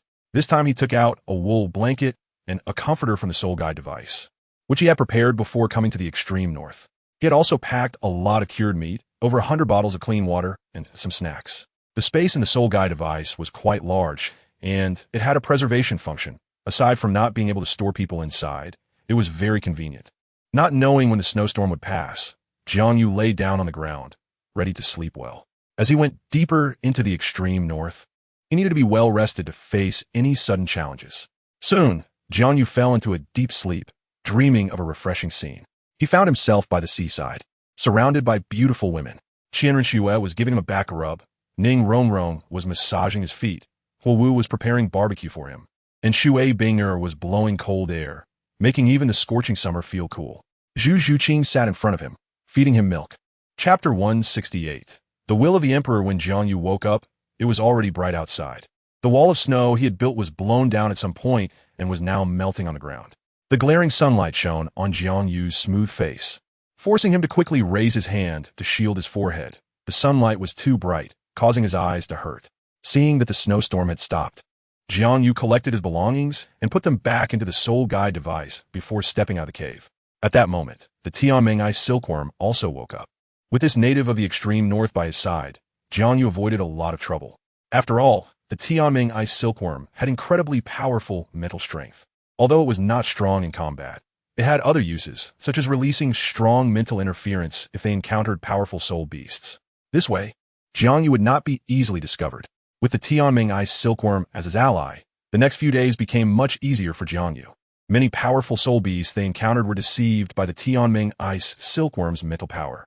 Days later, JiangYu walked on the snowy ground, with cold winds occasionally blowing around him. Ahead lay the core area of the extreme north, where the temperature had reached the human limit. Even a tidal Douluo would struggle here. Fortunately, JiangYu promptly summoned the Chixiao Sword, and the intense flames burning on the sword dispelled the cold. Although he still shivered from the chill, he managed to hold on. As he approached the core area, the Tianming Ice Silkworm communicated its thoughts to JiangYu. It turned out that the soul beast it had chosen was one of the 3 overlords of the extreme north, the Ice Emperor. According to the Tianming Ice Silkworm, the Ice Emperor's true form was an ice blue emperor scorpion, with a cultivation level that had surpassed 200,000 years.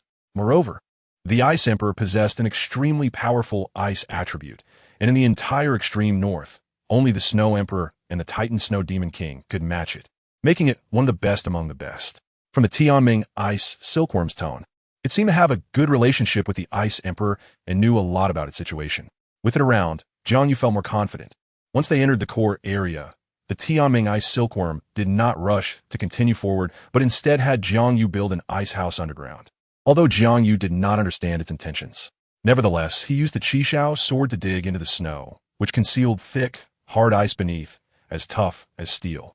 Even with the Chixiao Sword, it took JiangYu over an hour to barely create a small ice house, which could only accommodate him. After JiangYu finished, the Tianming Ice Silkworm said, "The success of this plan depends on several factors. You need not worry about the cold, as the powerful flames of your Chixiao Sword are enough for you to stay in this extreme north without fearing the effects of losing warmth. What remains is luck and your willpower. The Ice Emperor's strength is terrifying. I can only guarantee you a chance but cannot ensure success. As for willpower, it depends on whether you can hold on until the end." The Tianming Ice Silkworm's tone gradually became intense. "Yes, we will definitely succeed," JiangYu replied earnestly, as he had come to the extreme north with confidence in success, believing that no difficulty could stop him from obtaining a top-tier ice martial soul. "That's the spirit." The Tianming Ice Silkworm smiled. Then it no longer concealed its aura, and a powerful mental wave instantly surged from JiangYu's mind. JiangYu felt a bit dizzy, but after a moment, he adapted, realizing that his current physique was quite remarkable. Even the mental power of the Tianming Ice Silkworm, a million-year soul beast, had only a minimal effect on him. The sword appeared suddenly in JiangYu's left hand, and the soul ring emitted a crystalline glow, slowly pulsating around him. The martial soul and its host were one. Under the effect of the Tianming Ice Silkworm's soul ring, JiangYu felt his thoughts rapidly extending into the distance. A magical ability that felt as if he were looking down at the earth from high above. The vast snowy land was fully captured in JiangYu's eyes, with the soul beasts on the ground fiercely biting each other, while that foolish road deer excitedly watched from the side. Upon witnessing this, JiangYu suddenly felt a sense that was entirely different from before.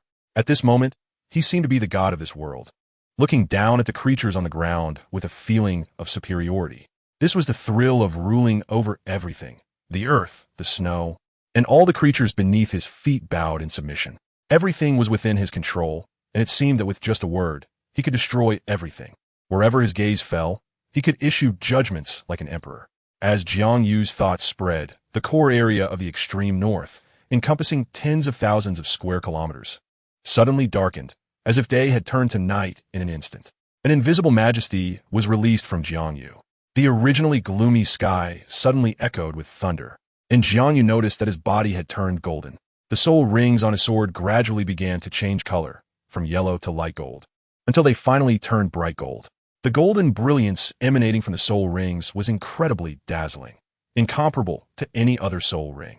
Even the vibrant red soul rings of 100,000 years could only submit obediently before the supreme majesty of this golden light. This was the true display of the unique million-year soul ring on Douluo Continent. JiangYu suddenly recalled a line. "One day, I will make this sky no longer cover my eyes, and this land will no longer bury my heart. I want everything in the world to submit to me, to be the one who holds the sun and moon and plucks the stars." At this moment, JiangYu's mindset undoubtedly underwent some changes. A belief of being the king of heaven and earth quietly took root in his heart, and this feeling of supreme dominion made him somewhat excited. One day, this lofty ideal would lead him to the highest throne in the world. A group of golden light began to emerge from the position between Jiang Yu's eyebrows. With each group that emerged, he felt a wave of emptiness. When the ninth light group emerged, he even felt his legs go weak. This was the spiritual source of the heavenly dream ice silkworm, the core power within it. After 9 groups of golden light drilled out from Jiang Yu's body, only one group remained, as most of the energy had already been absorbed by him, leaving only a small portion. Therefore, the heavenly dream ice silkworm did not release the last group, as it was also a link between it and Jiang Yu, and after careful consideration, it decided to keep the last group. The 9 groups of golden light descended from the vast sky, with the first one landing directly on the snow, followed by another on top of it, and then one after another stacked. During this process, the volume of the light groups gradually decreased, but the golden brilliance became increasingly solid. At this moment, the power of the heavenly dream ice silkworm was finally unleashed. Even the weather was influenced by its terrifying spiritual power, proving its significance as a million-year soul beast. After the 9 groups of golden light merged, they coalesced into a golden giant whose brilliance was striking, radiating like the day when Jia defeated the evil god. If someone from Earth were to witness this scene, they would surely be astonished and believe in the existence of light. However, what shocked Jiang Yu even more was that the golden giant looked exactly like him, almost like a twin, even wearing the same golden clothes, which truly left Jiang Yu speechless. A powerful thought emanated from the spiritual body formed by the heavenly dream ice silkworm. Ice Emperor, I know you can sense my presence. The heavenly dream has returned. Do you dare to show yourself? As the heavenly dream ice silkworm spoke, it also released an extremely powerful thought to cover Jiang Yu's aura, shielding it entirely within the ice house. It seemed that it was afraid the Ice Emperor would sense the presence of another being and was unwilling to reveal itself. The spiritual power of the heavenly dream ice silkworm did not have any negative impact on Jiang Yu. After all, in essence, the two had already become one. This immense spiritual power instead magnified Jiang Yu's perception countless times, allowing him to sense a diameter of about a kilometer. And he could even see everything outside through this perception. It was truly incredible. After the heavenly dream ice silkworm finished speaking, nothing unusual happened around them. It remained calm and peaceful. However, the heavenly dream ice silkworm was not anxious. The golden light on its body became increasingly scorching, resembling a small sun. The originally dark sky was illuminated brilliantly by the golden light it emitted. Just as the heavenly dream ice silkworm fully unleashed its spiritual power, a significant change occurred in the distance. Tens of thousands of soul beasts were suddenly engulfed in terror, fleeing from the core area towards the outskirts. The spiritual power of a million-year soul beast was simply too terrifying. Even 10,000-year soul beasts felt extremely oppressed. Perhaps in terms of combat power, the heavenly dream ice silkworm was not strong. An ordinary 10,000-year soul beast could potentially defeat it. If it were a top-tier soul beast like the Titan Great Ape, it might only take a few hundred years of cultivation to defeat the heavenly dream ice silkworm. However, from a spiritual perspective, no soul beast on the entire Douluo Continent could compete with it. It would not be an exaggeration to say that the heavenly dream ice silkworm was the #1 spiritual type soul beast in the continent. If the bloodline of the heavenly dream ice silkworm were a bit higher, it would undoubtedly be qualified to compete with the top soul beasts of the continent. Unfortunately, its bloodline was merely that of an ordinary ice silkworm. Even after cultivating for 1,000,000 years and possessing immense energy due to the powerful effects of 10,000-year ice marrow, the heavenly dream ice silkworm had no way to unleash this treasure trove, much like a stunning beauty standing before you. Yet you can only stand there in awe, unable to even greet her. From the perspective of a soul master, it had terrifying soul power but lacked any soul rings or soul skills. If the heavenly dream ice silkworm encountered an opponent with vastly different strength, it might still defeat them with its absolute spiritual power. However, once it faced an enemy with some strength, the heavenly dream ice silkworm would have no recourse. This was why it had been captured by a group of 10,000-year soul beasts, unable to struggle at all. Even when those beasts played with its body in ways that were difficult to describe, it could only endure in silence. After all, even the most powerful spiritual power must be concentrated and transformed into terrifying spiritual skills to pose a threat to the enemy. Otherwise, even if it could affect the enemy, the impact would be limited and would not cause significant harm. If the Heavenly Dream Eye Silkworm had a skill, then there would likely be few soul beasts on the entire Douluo Continent that could threaten it. However, if that were the case, the Heavenly Dream Eye Silkworm could not become a soul ring for JiangYu. At this moment, the spiritual power of the Heavenly Dream Eye Silkworm had already covered an extremely vast area, encompassing almost a third of the entire core area of the extreme north. Furthermore, the Heavenly Dream Eye Silkworm was very clever. The spiritual power it released did not emanate from its own aura. Rather, it simulated the aura of the soul beast that the entire extreme north feared the most. A soul beast known as the king of the three great kings of the extreme north.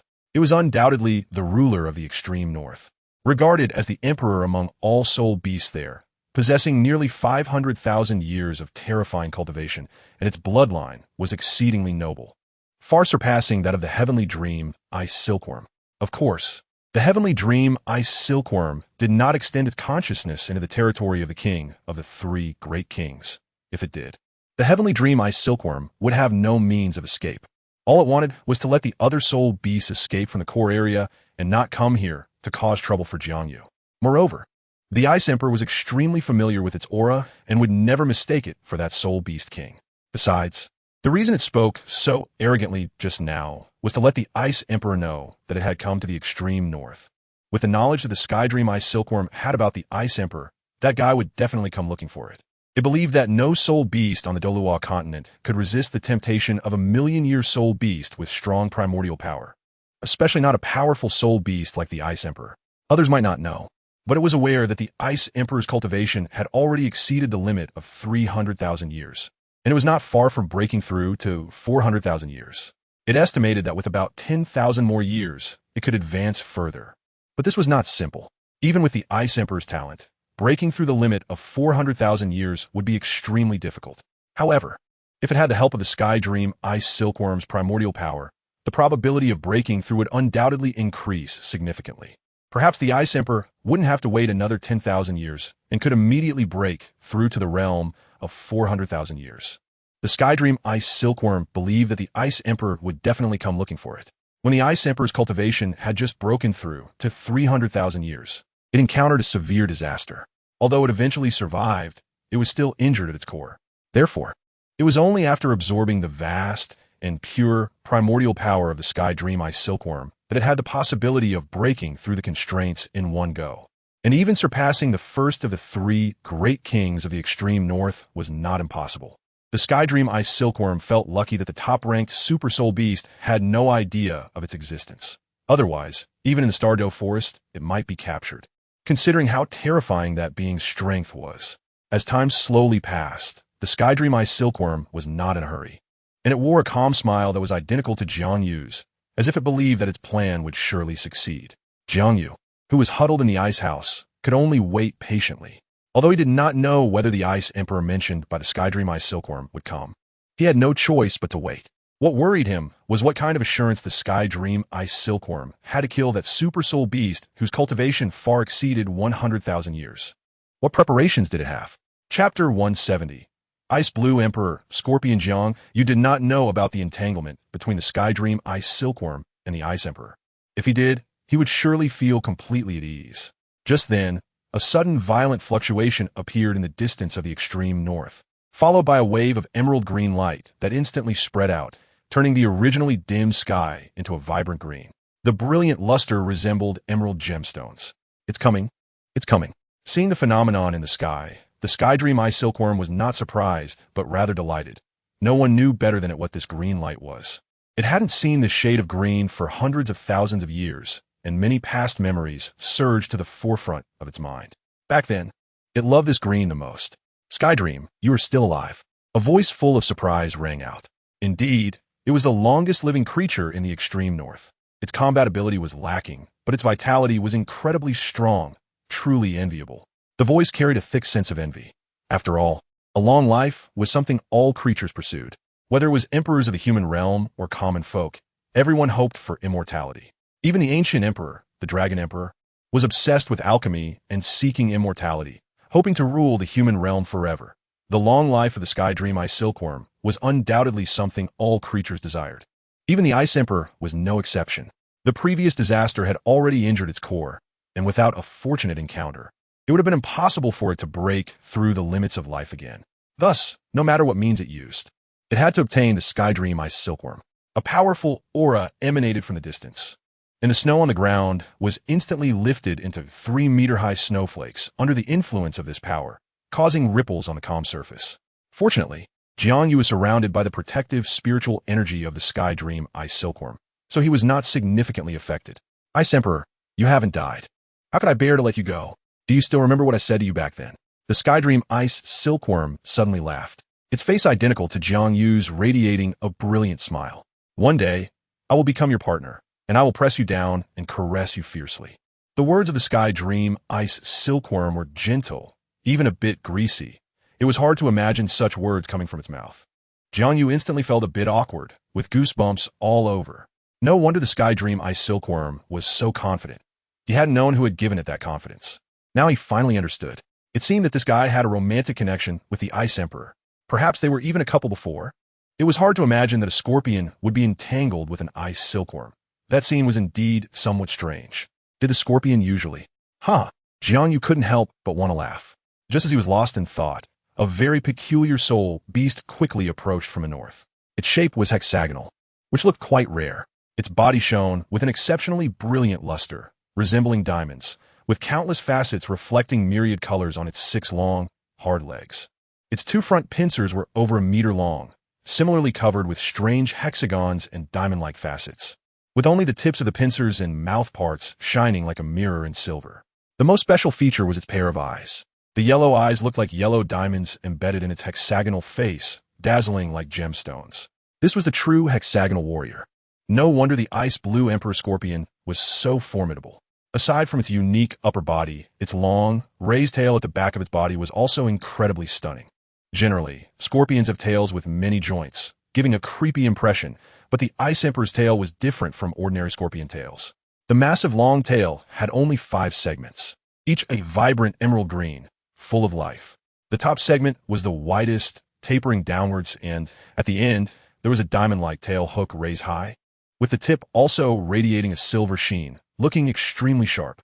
The Ice Blue Emperor Scorpion was like a soul beast sparkling like a gemstone, captivating to behold. If it were on Earth, it would likely attract the attention of most women. With it, there would be no need for a diamond ring for a proposal. Giving an Ice Blue Emperor Scorpion would be considered grand. Ice, you finally arrived. The Sky Dream Ice Silkworm gazed at the enchanting figure ahead, its face revealing an intoxicated expression. At this moment, its heart belonged only to Ice, allowing no one else. Perhaps it was the presence of the beast. Seeing the emerald green tail hook, a look of longing appeared on the Sky Dream Ice Silkworm's face, instantly recalling past pleasures. Once, that tail had brought it immense enjoyment.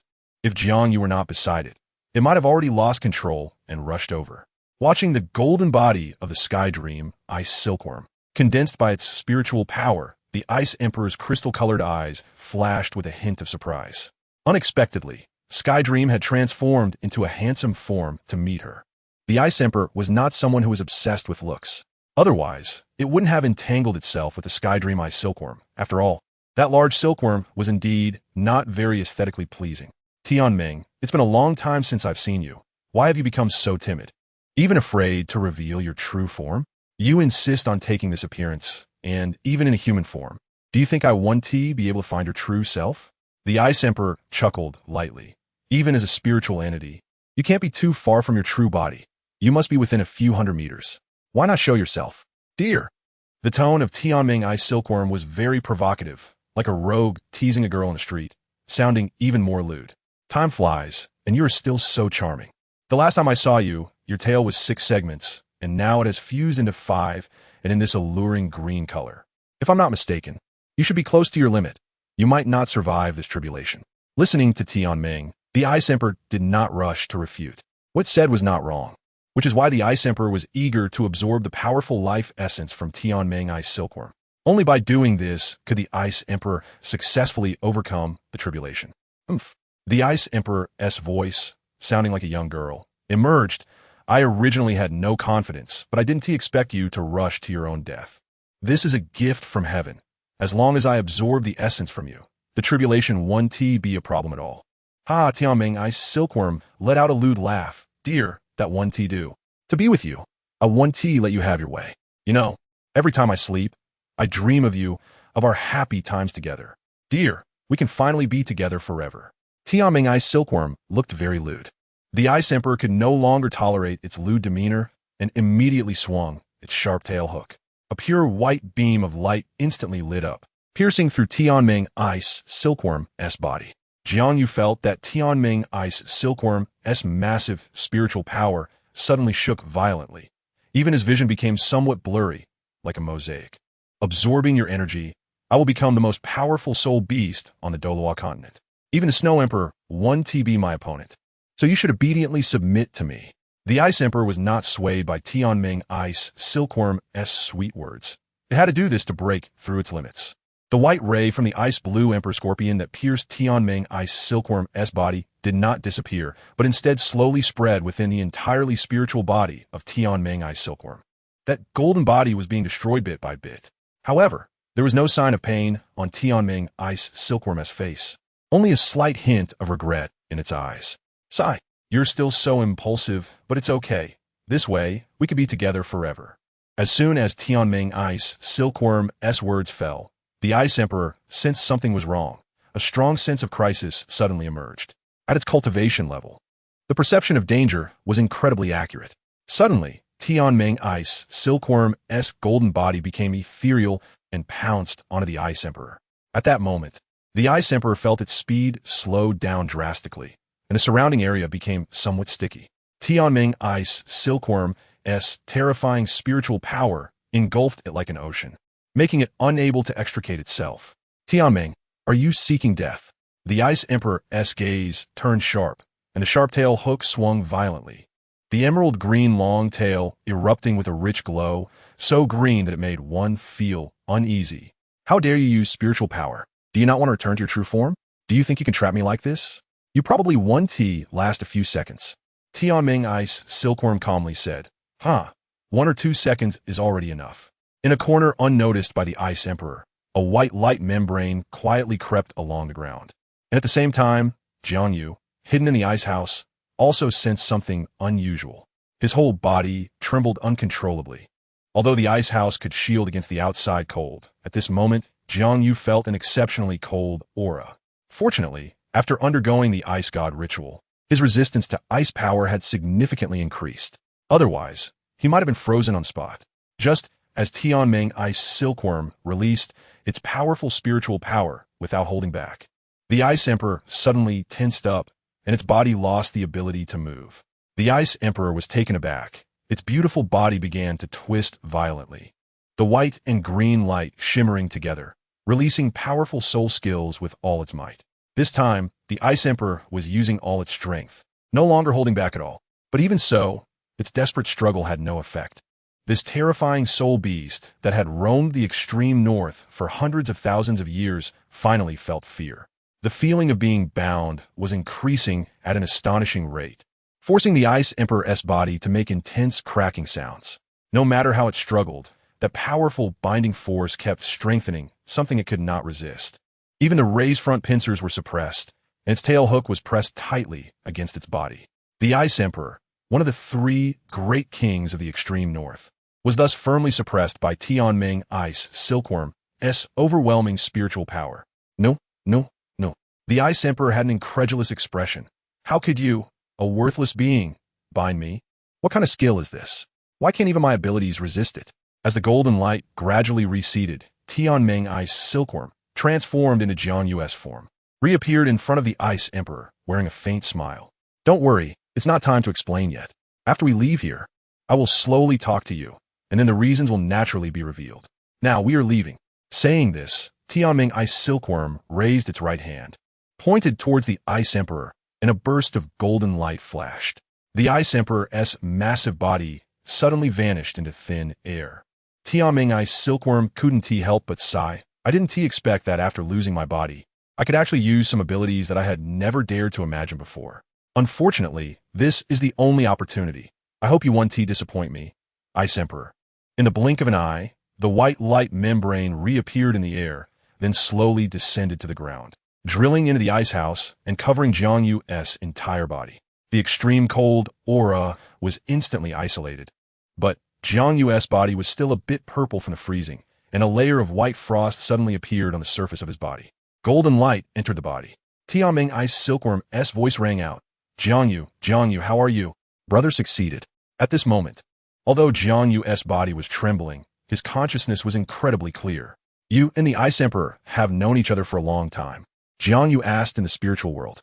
It was obvious that there was a deep bond between Tianming Ice Silkworm and the Ice Emperor.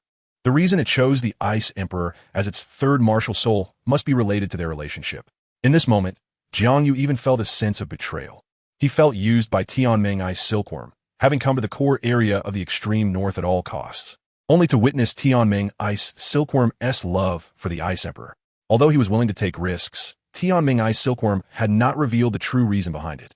This was what Jiang Yu found most difficult to accept. He had long regarded the Dream Ice Silkworm as a friend, and in friendships, honesty is paramount. After sensing Jiang Yu's disappointment, the Dream Ice Silkworm hurriedly explained, I'm sorry, Jiang Yu. I did deceive you because I didn't know if you would still accompany me to the extreme north after learning the truth. But I hope you understand that the only one I have ever liked is the Ice Emperor. Just like the love stories between humans. Even if it only sees me as food, I love it unconditionally. The reason I didn't tell you is that I didn't want you to look down on me and think I'm just a sycophant. In this vast extreme north, the Ice Emperor is truly one of the rulers, and the Ice Emperor is like a high queen. The main food of its Ice Scorpion clan is our Ice Silkworm clan. I know we are destined to be enemies, but when I first met her 200,000 years ago, I fell deeply in love with her to the point of being unable to extricate myself. The Dream Ice Silkworm's voice gradually became more agitated, clearly revealing its deep feelings for the Ice Emperor. Even after so much time had passed, its strong feelings for the Ice Emperor had not diminished, but had become even more intense. The relationship between the Ice Emperor and the Dream Ice Silkworm was akin to that of Romeo and Juliet, Liang Shanbua, and Zhu Yingtai. Despite the enormous barriers between them, the Dream Ice Silkworm still developed uncontrollable feelings for the Ice Emperor. This is love. Chapter 172. The God-making movement to Jiang Yu's surprise. The Dream Ice Silkworm's love for the Ice Emperor was extremely obsessive, even reaching a pathological level. The rift between it and the Ice Emperor's clan did not stop the Dream Ice Silkworm's passionate heart. A significant reason why the Dream Ice Silkworm chose to become Jiang Yu's soul ring was because of the Ice Emperor. Although it had become a million-year soul beast unprecedented on the Douluo Continent, this also meant it was not far from its end. At this level, there were only two paths to take, either to condense a divine position or to disappear from the world forever. Next, the Dream Ice Silkworm began to recount its past with the Ice Emperor. It turned out that 200,000 years ago, after waking from its slumber, the Dream Ice Silkworm was preparing to find another place to sleep. At that moment, the Ice Emperor suddenly appeared, and during this encounter, both soul beasts were deeply attracted to each other. The Dream Ice Silkworm's large, round, and shimmering golden body was quite appealing to the Ice Emperor at that time. Meanwhile, the Ice Emperor's emerald green tail and her cool demeanor, especially when she swore, firmly captivated the Dream Ice Silkworm, making it feel intense affection. Even if the Ice Emperor intended to kill it, it must be said that the Dream Ice Silkworm indeed had some masochistic tendencies. When others insulted it or even threatened to kill it, the Dream Ice Silkworm found such behavior very cool. For a moment, Jiang Yu thought the Dream Ice Silkworm might be a big fool. It was obvious that its intelligence was somewhat questionable. Not long after the Dream Ice Silkworm finished telling its love story with the Ice Emperor, the trapped Ice Emperor suddenly fell into a rage, roaring hysterically. The Dream Ice Silkworm quickly tried to comfort the Ice Emperor, hoping it could stop moving around. Then the Dream Ice Silkworm began to persuade, or rather gently lead, saying, Ice Emperor, I hope you know that the reason I am doing this is for our future. Although you possess an incredibly noble bloodline and have a naturally strong physique, you cannot deny that compared to human potential, we are far inferior. Don't be fooled by the fact that humans have much weaker bodies than your Ice Scorpion clan. A gifted human can match your clan's tens of thousands, even hundreds of thousands of years of cultivation with just decades of training. Humans are hailed as the leaders of all spirits not for any other reason, but because of their potential. Although their bodies are not as powerful as soul beasts, their unparalleled potential is indeed beyond what soul beasts can reach. Most importantly, humans' heights cannot be compared to those of soul beasts. A soul master only needs to cultivate their soul power to 100 levels to instantly become a god, while soul beasts even if they break through the 100,000-year limit. Still have to continue cultivating, and every 100,000 years there is a significant tribulation. The lightest consequence could be serious injury, while the heaviest could lead to death. With hundreds of thousands of years of cultivation lost overnight. Ice Emperor. The Dream Ice Silkworm's tone suddenly became serious. Even if you have survived 3 tribulations, can you guarantee that you can continue to break through? Even if you absorb my source power and break through to the 400,000-year limit, what then? The danger of the tribulation increases exponentially. I dare say even the Snow Emperor might not have confidence. After listening to the Dream Ice Silkworm's words, the Ice Emperor did not rush to refute, showing a worried expression. Although what the Dream Ice Silkworm said was somewhat unpleasant, it was indeed very reasonable. The path for soul beasts to become gods is much more difficult than for humans. In nearly 1,000,000 years, no soul beast has successfully passed all tribulations and ascended to the divine realm. In contrast, human soul masters break the limits of soul power and ascend to the divine realm to become gods every 100 years or so. Although there haven't been many humans who have become gods in the past 1,000 years, it is still better than soul beasts. The Ice Emperor knew that while its bloodline level was very high, it was still far from enough to cultivate to become a god. Even the Snow Emperor, who is said to have the best chance of becoming a god in the extreme north, only has a slim probability. However, if soul beasts have no dreams, what difference is there from being a salted fish? If it weren't for the goal of becoming a god, the Ice Emperor wouldn't have been able to endure one hardship after another. Yet the Dream Ice Silkworm's words forced it to awaken from its dream. The path for soul beasts to become gods truly seemed impossible. The divine realm is too fair to soul beasts. Are they destined to be mere subordinates to human soul masters, only waiting for humans who have broken through 100 levels of soul power to take them to the divine realm? This is also why so many 100,000-year soul beasts choose to transform into humans and recultivate, especially some female soul beasts. Even if they cannot break through the 100-level limit to become gods, as long as they find a genius among humans and establish a deep relationship, then that human, even after becoming a god, will surely take their partner to the divine realm. The Ice Emperor knew that this could be a shortcut, but it felt extremely ashamed of such actions. Submitting to humans was a great humiliation for it. Ice Emperor. Seeing the Ice Emperor lost in thought, the Dream Ice Silkworm quickly approached. You must understand that even the strongest soul beasts will eventually reach their end. Only the life of a god is endless. The hope of recultivating into a human may have a slightly higher probability than overcoming the tribulation, but overall, it makes little difference. The hope of becoming a god is equally bleak. So we should change our mindset. The Dream Ice Silkworm's voice suddenly became louder, and its words grew more resolute. Since we cannot become gods, we can only find another way, and that is to create a god. By creating a god, even if we cannot become gods ourselves, we can enjoy endless life alongside this god and become an inseparable part of that god. That is why I chose to become a soul ring on a human. I want to use my power to help him break the limits of soul power and become a lofty god. In that moment, a sense of ambition appeared in the Dream Ice Silkworm's eyes. In front of it stood a young man who was not yet 9 years old this year, but his talent among humans was absolutely outstanding. Can you imagine? Regardless of his temperament and willpower, even his soul power cultivation has broken through to level 30. More importantly, he possesses twin martial souls. After I become his soul ring, in addition to granting him 4 soul skills, I can also help him obtain an additional martial soul. This is an unprecedented 3 martial souls. With his talent, he will surely ascend to the position of a god in the future. Then we can ascend to the divine realm together, and we will never be separated, becoming the most loving pair of soul beast couple in the divine realm. As I spoke, the old habit of the Sky Dream Ice Silkworm came back, and it couldn't help but start teasing the Ice Emperor. This time, the Ice Emperor did not scold it, but instead looked at the Sky Dream Ice Silkworm with an extremely serious expression and asked, "How much confidence do you have?" This was what the Ice Emperor was most concerned about. Chapter 173. Ice Emperor Relents. If the Sky Dream Ice Silkworm's confidence was low, the Ice Emperor would never accompany it to gamble. After all, the opportunity was only once. If they lost the bet, it would fall into an abyss from which there was no return, unless there was at least a 90% chance.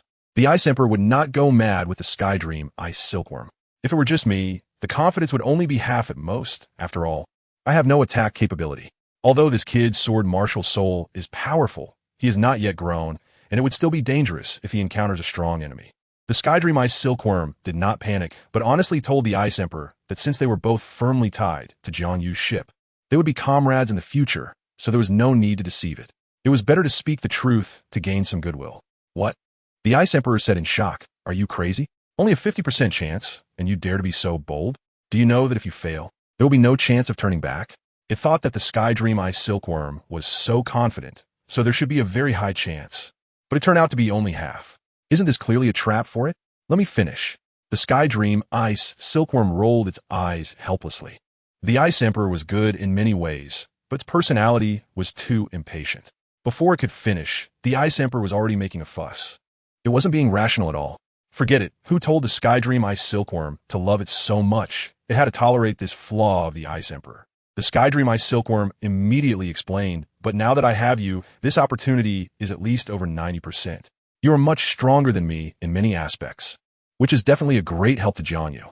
Plus, with my enormous mental power, I developed a detailed plan for God-making thousands of years ago.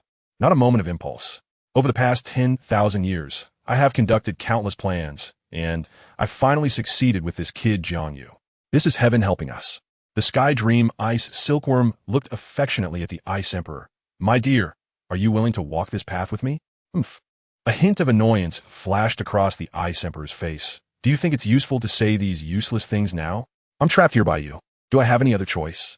The Ice Emperor was extremely angry, as the Sky Dream Ice Silkworm was clearly trying to force it into submission, without caring whether it was willing, just like 20,000 years ago. Dear, don't be angry. The Sky Dream Ice Silkworm earnestly explained. How could I bear to harm you when I love you so much? I've done it once before, so I'm experienced. Under the protection of my powerful mental source, your chance of success is almost 100%. That's right, if it were just me, the success rate of the God-making plan would be less than 50%. But with you, that's different.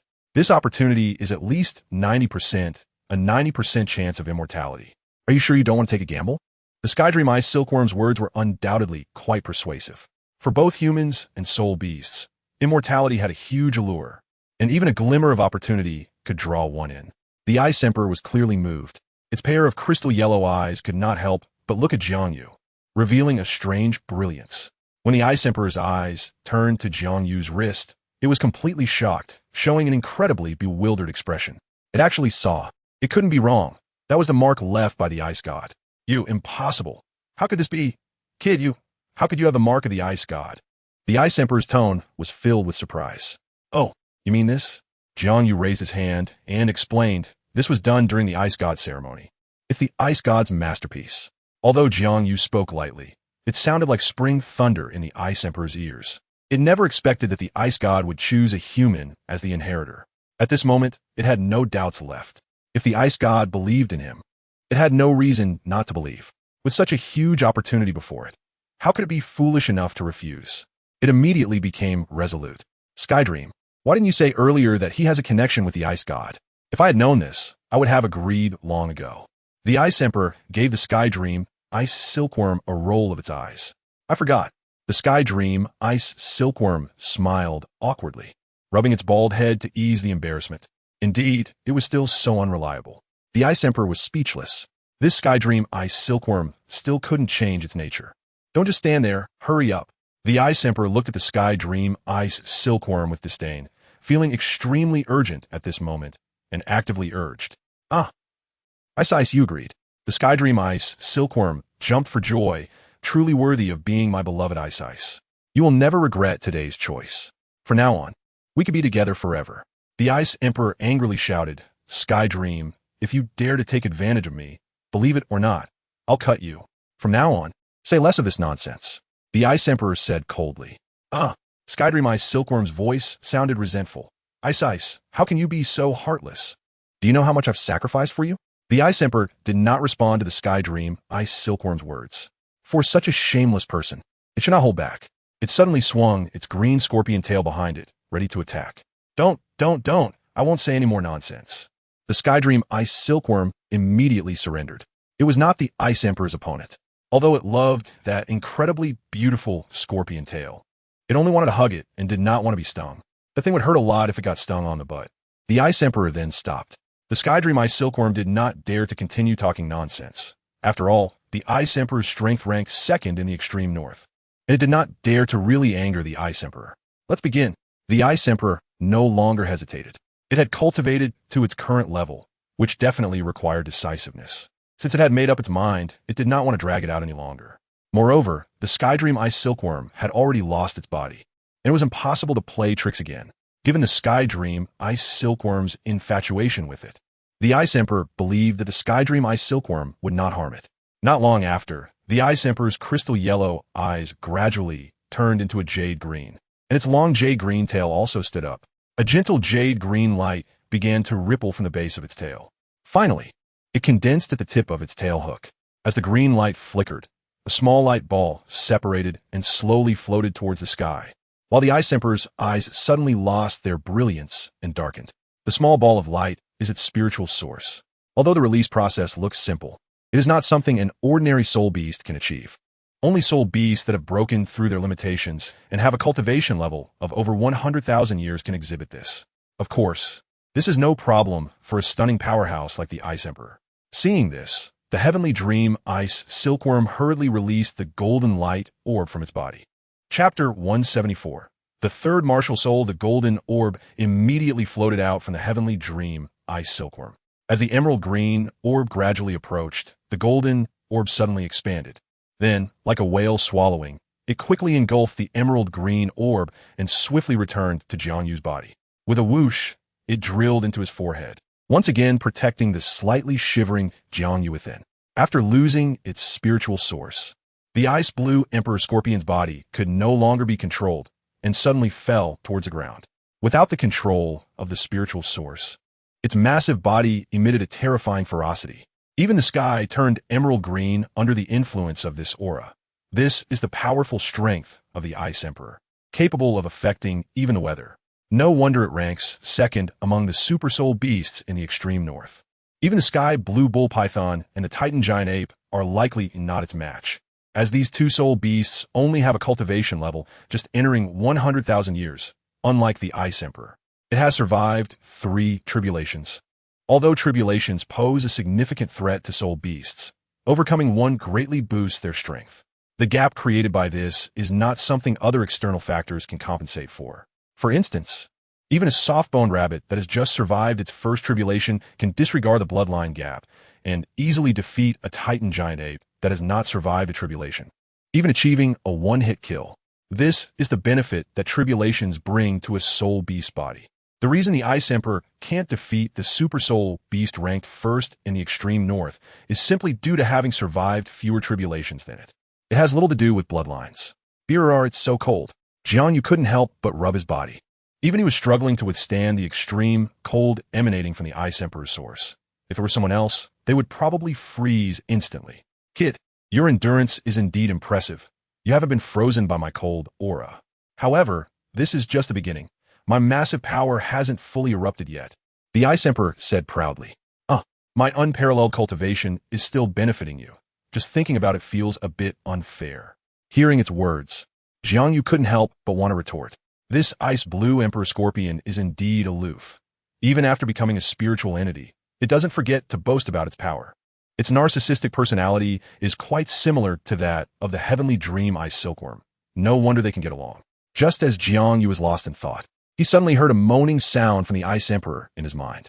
Immediately, he felt an extreme chill enveloping his soul and body, rendering him somewhat numb and unable to do anything. JiangYu's body, lying on the ice, suddenly shook as a green light slowly lifted him. At that moment, the ice blue Emperor Scorpion's body began to move. Intense emerald green light gathered wildly towards its tail hook. When the tail hook turned dark green, the ice blue Emperor Scorpion suddenly swung its tail hook and pierced it into JiangYu's tailbone, quickly impaling it. JiangYu felt an immense pain as the sharp tail hook pierced through his skin and flesh, driving deep into his bones. This pain, originating from deep within his nerves, was something no human could bear. Even though JiangYu's physique far exceeded that of ordinary people, he still nearly couldn't withstand it. His body began to tremble violently. Although JiangYu knew he had to hold on during such moments, the sensation of pain was simply too overwhelming. After all, he was still human and couldn't be devoid of feeling. Fortunately, at this moment, a flash of golden light suddenly appeared at his forehead. The gentle golden glow instantly enveloped his head and gradually spread throughout his entire body. The spiritual sea transformed back into gold. At this critical moment, the heavenly dream ice silkworm came to his aid, proving to be reliable and not betraying Jiang Yu's trust in it. With the help of the heavenly dream ice silkworm, Jiang Yu's body suddenly became a bit softer and the immense pain lessened somewhat. At this time, the Ice Emperor also began the martial soul fusion process, and another emerald green light lit up, then surged into Jiang Yu's body. A gentle warmth enveloped Jiang Yu's body, significantly reducing the earlier immense pain. Although this pain was still something that an ordinary person could hardly endure, it was bearable for Jiang Yu. However, his body was still sweating profusely. In this icy world of the extreme north, it was astonishing that he could sweat so much. This showed just how incredible the pain he was enduring was. Without the assistance of the heavenly dream ice silkworm and the Ice Emperor, he would have probably found it difficult to cope. Before long, Jiang Yu's clothes were soaked with sweat, as if he'd been washed in water. At that moment, an emerald green light suddenly tore his clothes to shreds, exposing the muscles beneath. Although Jiang Yu was still young, his physique was extraordinarily well-proportioned, and his body was considered perfect, especially his robust build, which had developed exceptionally strong. Fortunately, this was the core area of the extreme north, with no human presence. If someone had seen him, it would surely have caused a huge stir. Men would cry upon seeing him, and women would instantly become infatuated, unable to extricate themselves. Even the Ice Emperor, who had seen much, couldn't help but envy Jiang Yu's body, nearly drooling. However, the Ice Emperor knew that this was the most critical moment, so it focused all its energy, and drops of liquid emerald green began to flow slowly along Jiang Yu's spine and then spread towards his torso. First, it naturally targeted the spine, an important part of the human body, and then the emerald green liquid slowly surged upward. Jiang Yu's ribs began to turn into emerald green branches and continued to deliver upward. Wherever the emerald green spread, immense pain surged from within Jiang Yu's body. Although he was desperately enduring it, his body reacted strongly. However, under the control of the Ice Blue Emperor Scorpion, his body couldn't move. He could only stay in place. Shaking continuously, Jiang Yu kept telling himself he must hold on. No matter what, he couldn't give up. He couldn't fall in this extreme north. Jiang Yu repeatedly reminded himself that he must not give up, and a strong mental willpower instantly radiated out. The intense pain was dulled by his spirit, and the sensation of pain lessened somewhat. Seeing this scene, both the heavenly dream ice silkworm and the Ice Emperor were extremely surprised. They hadn't expected Jiang Yu's mental strength to be so powerful that he managed to hold on. It seemed that this choice was indeed not wrong. The Ice Emperor couldn't help but feel grateful. Jiang Yu had brought it surprise after surprise, and it believed that the divine creation plan would surely succeed. The heavenly dream ice silkworm also gradually withdrew its influence on Jiang Yu's spiritual sea, silently retreating to the side. After all, this pain was also a trial for Jiang Yu, which would strengthen his mental power and greatly benefit his future cultivation and growth. So just watched. Chapter 175, The Temptation of Bibi Dong when the emerald green covered all the bones in Jiang Yu's torso. The emerald light emitted by the Ice Emperor Scorpion's true body began to gradually dim. The soul bone formed from the Ice Emperor itself was a very important source of power for it, although the process of transformation was filled with pain. It was undoubtedly worth it for Jiang Yu, as the effect of this torso soul bone was far greater than any other soul bone he would obtain in the future. After all, although the Sky Dream Ice Silkworm was a million-year soul beast, it only provided Jiang Yu with a soul ring. Even though it had 4 soul skills, it was still slightly inferior to the benefits brought by the Ice Emperor. It is important to note that the Ice Emperor's bloodline is incredibly high, making it a natural king, and its cultivation has already broken through the 300,000 year limit, heading towards the 400,000 year threshold, and it is a battle-type soul beast. Just this alone brings immeasurable benefits to Jiang Yu. Of course, the Ice Emperor did not release all its power. This was only a small part. The Ice Emperor was afraid that Jiang Yu would not be able to handle it, so it sealed more energy within him, which could be gradually released for absorption as his cultivation improved. It must be said that the Ice Emperor's consideration was indeed thoughtful. With its enormous energy, Jiang Yu would no longer have to worry about the bottleneck of soul power, and his rate of improvement would significantly increase. The first step of the Sky Dream Ice Silkworm's god-making plan was finally successful, but this situation was not replicable.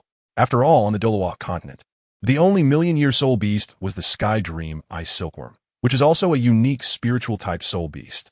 Moreover, the Sky Dream Eye Silkworm was able to persuade the Ice Emperor to agree to become Jiang Yu's soul ring due to the relationship established with it previously.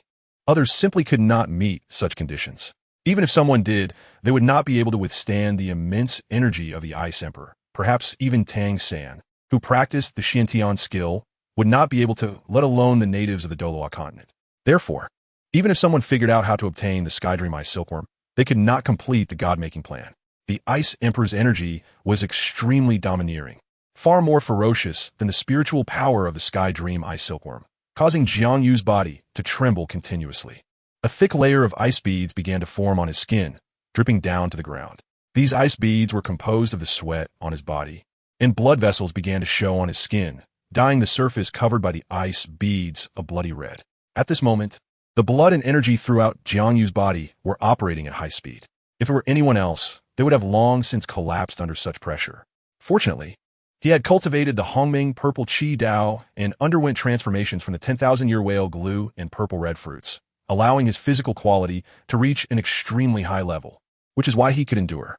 At that moment, the Sky Dream Ice Silkworm and the Ice Emperor in Jiang Yu's mind began to release their spiritual essence to protect his vital organs, including his internal organs, flesh, bones, and meridians. This way, even if the blood energy circulated at high speed, it would not cause particularly severe harm to Jiang Yu. An incredibly rich wave of blood energy radiated from Jiang Yu's body, and his skin turned extremely pale, even revealing the emerald green bones within, creating a terrifying scene. Only his eyes remained golden. This was the spiritual energy of the Sky Dream Eye Silkworm, which could prevent damage to Jiang Yu's martial soul and avoid irreparable harm.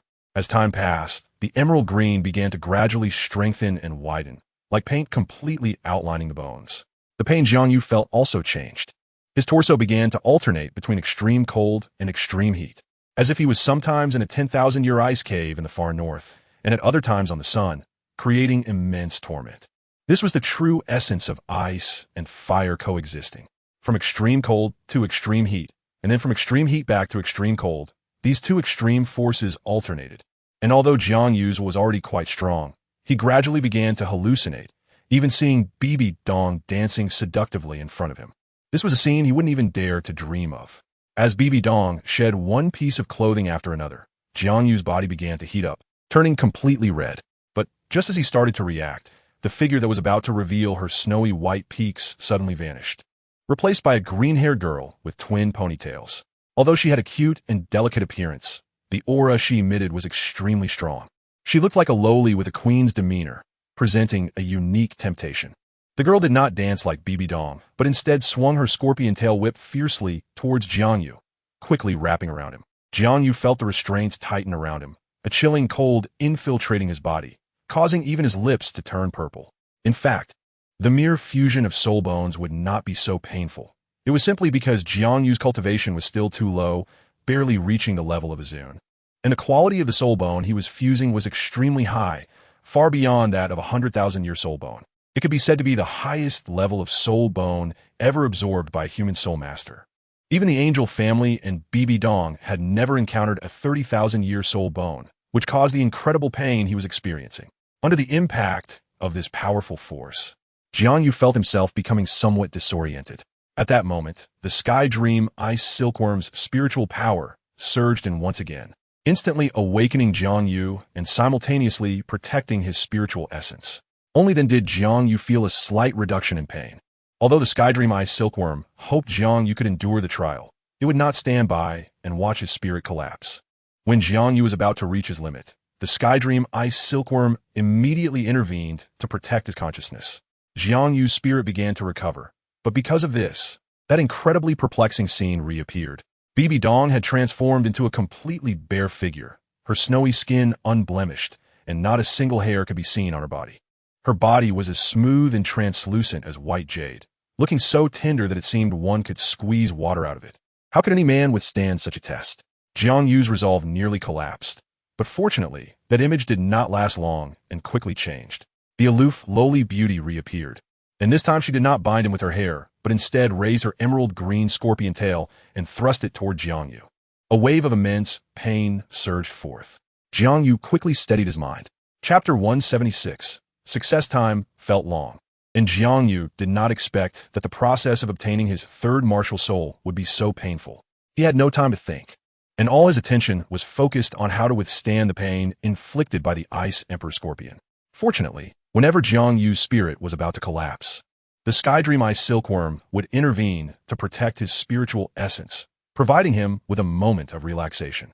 During this repetitive process, Jiang Yu's willpower received comprehensive enhancement, and his spiritual power also experienced significant growth. At this time, Jiang Yu understood the Sky Dream Ice Silkworm's intention. It was not continuously releasing its powerful spiritual power because it wanted Jiang Yu to achieve a breakthrough in the balance between tension and relaxation. After realizing this, Jiang Yu couldn't help but breathe a sigh of relief. After all, he would still have the protection of the Dream Ice Silkworm, and even if it hurt, he wouldn't encounter any great danger. It was better to grit his teeth and endure. After coming to this realization, Jiang Yu's will gradually strengthened, and even the Ice Emperor and the Dream Ice Silkworm beside him exclaimed repeatedly about his incredible talent, which was almost unimaginable. This level of willpower was something even 100,000-year soul beast might not possess. Jiang Yu was truly remarkable. Thus, from day to night and then from night to day, Jiang Yu continued to persevere. The emerald green light surrounding him grew stronger, and the vitality within him surged, much more than before. Even though the Ice Emperor only shared a small portion of its energy, it was a great supplement for Jiang Yu, no less than the purple-red fruit he obtained at the auction. Jiang Yu's muscles, bones, and internal organs all underwent changes due to this nourishment, and even his head and limbs, which were not included in the soul bone, received significant enhancements as his physical quality improved. The immense pain began to lessen. Now, even without the Dream Ice Silkworm's intervention, Jiang Yu could rely on his extraordinary physique to endure. He could clearly feel his vitality becoming stronger and his body becoming more resilient. If it weren't for the fact that Jiang Yu was currently at a bottleneck with his soul power at level 30 and had not absorbed a new soul ring, the energy from the Ice Emperor could instantly raise his soul power by several levels. Jiang Yu, the next moment is crucial. Although the fusion of a soul bone is nearly complete, the next step will involve sealing the power of the soul bone within your marrow. Only then can you absorb it seamlessly. This final fusion process may be even more intense than the pain you've previously endured. You must hold on, or all your efforts will be in vain, the Ice Emperor solemnly reminded him. From now on, you can only rely on yourself. The Dream Ice Silkworm can no longer assist you. However, I believe you can absolutely endure this with your willpower. You only need to last for 1 hour to completely possess this soul bone, which is over 300,000 years old. The Ice Emperor's voice carried a hint of fatigue. After all, it was merging its own body with Jiang Yu's. It was akin to dismantling its own bones to integrate them into Jiang Yu's body, even though its cultivation was extraordinarily strong. The pain it experienced was not significantly less than Jiang Yu's. The Ice Emperor had not shown any abnormal reactions solely because it was enduring the pain through its formidable willpower honed over hundreds of thousands of years. Not because it was without pain. At this point, there was no turning back. Faced with the impending ordeal, Jiang Yu felt no fear. He was fully prepared to accept the upcoming test. However, he did not expect the final wave of soul-bone fusion to be so excruciating. Just at the very beginning, Jiang Yu suddenly jumped up. This pain exceeded the total of all previous pains by far, and his mental sea trembled violently, nearly collapsing in an instant. If it were just alternating pain and cold, he could endure it, but this sensation was completely different from before. Itch. Jiang Yu felt as if thousands of ants were crawling over his body, an unbearable itch that even penetrated to his bones. In that moment, Jiang Yu wanted nothing more than to scratch every inch of his body to relieve the itch. The Dream Ice Silkworm looked worried, as not only Jiang Yu, but even the Ice Emperor, one of the 3 great kings, was trembling violently, clearly affected as well. This indicated how immense the pain was. The Dream Ice Silkworm was not worried about the Ice Emperor, as it had experienced much worse, but it was concerned about Jiang Yu. No matter how strong he was still just an 8 or 9-year-old child, and such inhuman pain was not easy for a child of his age to withstand. But the Dream Ice Silkworm had no way to help now. It could only watch helplessly. If Jiang Yu wanted to fully integrate the Ice Emperor's soul bone, he had to endure this torment. Only then could he unleash the full power of the soul bone. Before long, cracks began to appear in Jiang Yu's mental sea. As these cracks gradually widened, they would surely explode, and Jiang Yu would fall into danger. The Dream Ice Silkworm could no longer care about anything else. Raising its hand, A rich golden light surged toward Jiang Yu's mental sea. "Don't mind me. I can do this," Jiang Yu's stubborn voice resonated, leaving the dream ice silkworm deeply moved and shocked. It hadn't expected that, even at this moment, Jiang Yu still retained his consciousness. Moreover, judging by the situation, his condition was not as bad as imagined. Could it be that he really had a way to cope? The dream ice silkworm was filled with doubt. But knowing Jiang Yu's character, if he said he didn't need help, he must have absolute confidence. With this thought, the dream ice silkworm retracted the golden light, but kept its gaze on Jiang Yu. If he truly couldn't endure, the dream ice silkworm could still extend a helping hand in time. Before long, the dream ice silkworm finally felt at ease because Jiang Yu's mental sea was healing at an astonishing speed. Soon, his mental sea returned to normal, and even its boundaries expanded significantly, with his mental power multiplying compared to before.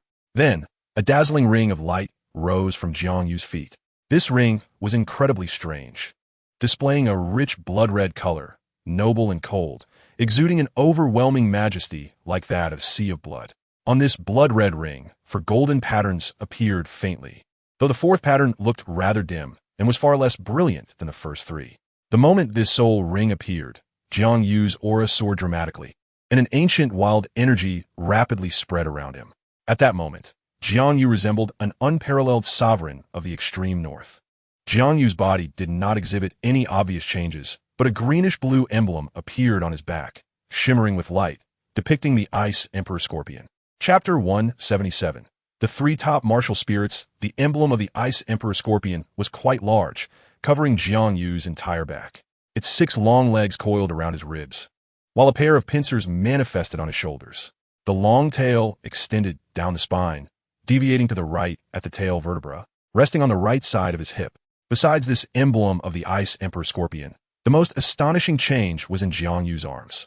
His arms were covered with a layer of diamond-like particles, densely packed, each about the size of a green bean, presenting a hexagonal shape that emitted an incredibly brilliant light. The dazzling luster on Jiang Yu's arms and the enormous emblem of the Ice Emperor Scorpion behind him complemented each other, creating a breathtaking sight. This was the difference between beast martial spirits and weapon martial spirits. After the martial spirit possessed him, he appeared to no longer belong to the human realm, resembling the mythical monsters from legends, while weapon soul masters looked much more normal. "I did it," feeling everything happening to him. 2 lines of tears involuntarily slipped from the corners of Jiang Yu's eyes. After taking such a huge risk, he finally succeeded in obtaining the Ice Emperor Scorpion martial spirit. Jiang Yu instantly fell into immense joy. For this moment, he had endured too much pain, so even though he was very strong, he couldn't help but weep tears of joy. This hard-earned success undoubtedly made Jiang Yu cherish it even more. Feeling the powerful energy coursing through him, his emotions were nearly uncontrollable. It was no wonder he was so excited. He had fused with one of the 3 great kings of the extreme north. The Ice Emperor Scorpion, a super soul beast with nearly 400,000 years of history. From that moment on, Jiang Yu became the first ever owner of a 3 lives martial soul in the history of the Douluo Continent. Even Tang San, who had exceptional opportunities, did not have such a chance, which was not necessarily a bad thing for the people of the Douluo Continent. After all, under Tang San's rule, the Douluo Continent had almost become a one-man show of the Tang family. After eliminating the Spirit Hall, the Soul Masters of the continent not only did not receive fair treatment, but even lost the previous Soul Master subsidies. After that, the Douluo Continent completely transformed into the Tang family's domain, with Tang San becoming the highest ruler of the continent, or rather, it would be more accurate to say a dictator.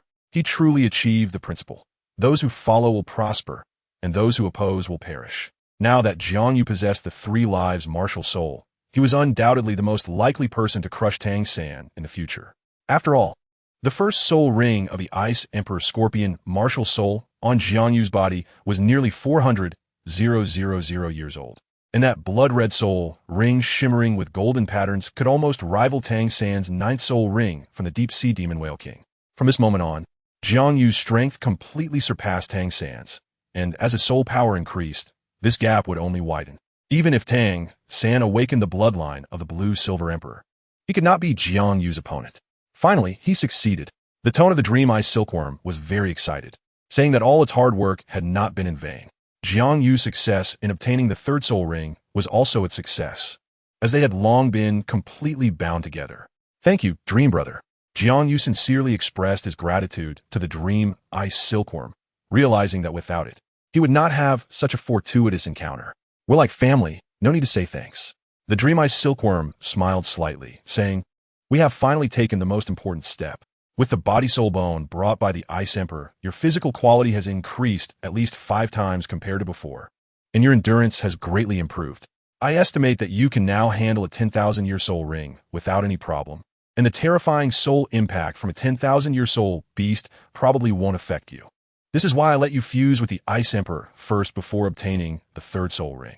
Now the Ice Emperor has officially become the main soul ring of your 3rd martial soul, and is also the essence of your 3rd martial soul. Its enhancement to you may even exceed mine. As your cultivation continues to improve, the abilities brought to you by the Ice Emperor will become stronger. Initially, I gave you 4 soul skills and 1 martial soul. Although the Ice Emperor's cultivation has not broken through to 1,000,000 years, its racial heritage is much stronger than that of the Ice Silkworm clan. Based on its current abilities, it can also provide you with 4 soul skills. For soul skills as well. Hearing this, Jiang Yu is somewhat shocked, clearly not expecting the Ice Emperor to bring him so many soul skills. This was simply an extra surprise. Yes, the Dream Ice Silkworm continued to explain. These 4 soul skills include 2 soul ring skills and 2 skills attached to the body-soul bone of the Ice Emperor that you have perfectly fused with. So were these 4 soul skills? Jiang Yu couldn't wait to know what effects the Ice Emperor Scorpion would bring him. Would the Ice Emperor's intelligence still be retained like yours? If so, that would be incredible. An intelligent soul ring is evidently much stronger than one without consciousness. If the Ice Emperor's intelligence remains, at least in this extreme north, it would undoubtedly make things much easier for Jiang Yu. After all, his 3rd martial soul's attribute is ice, and if he wants to add soul rings to the Ice Emperor Scorpion in the future, there is certainly no place more suitable than the extreme north. This place has the most complete ice attribute soul beasts, and many of them are of high quality. Moreover, the Ice Emperor has contributed so much. From Jiang Yu's perspective, he hoped it could retain its spiritual essence. Otherwise, it would be a great pity. The Ice Emperor is fine.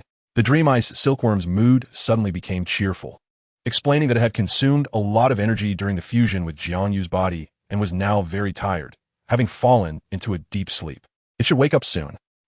What about those 4 soul skills? Jiang Yu pressed on. The Dream Ice Silkworm smiled mysteriously and said, I don't know. After all, I'm not the Ice Emperor. You'll have to experience it yourself later. Now, let's head east to find your 2nd and 3rd soul rings. Right? Jiang Yu had been so happy that he just remembered his soul power had already broken through to the soul master level, allowing him to continue adding 2 soul rings to the Ice Emperor Scorpion. With his current physique, choosing a 10,000-year soul beast was not a problem, and there was no need to wait until later. Since he had come to the extreme north, he naturally needed to solve the soul ring issue. Although even twin martial souls cannot simultaneously elevate the soul rings of both martial souls, Jiang Yu was indeed special. His physique was stronger than any twin martial soul owner. Even Tang San, who practiced the Jing Tian skill, could not compare to Jiang Yu. After all, aside from having the support of a powerful cultivation method, he had consumed several rare treasures, so there was no need to worry about physique, which is why he could simultaneously elevate soul rings. Moreover, Jiang Yu already had a comprehensive plan. Perhaps he could reveal the secret of his twin martial souls at the right moment. Of course, he did not intend to showcase the sword, only the Ice Emperor Scorpion. Chapter 178. Ice Bear under the guidance of the Dream Ice Silkworm. Jiang Yu continued to move north. With the Dream Ice Silkworm's mental probing, he no longer felt like a fly buzzing aimlessly. After about an hour of walking, the Dream Ice Silkworm discovered a soul beast ahead, about 100 meters away, that was very suitable for Jiang Yu, urging him to hurry over. Upon arrival, Jiang Yu found that it was actually an ice bear soul beast. Its size was particularly massive, resembling a small hill, and even with its 4 limbs on the ground. It stood over 10 meters tall. Its enormous body was covered in thick fur, and the white fur emitted a brilliant light. The Dream Ice Silkworm explained, this ice bear soul beast is also a very famous soul beast in the extreme north.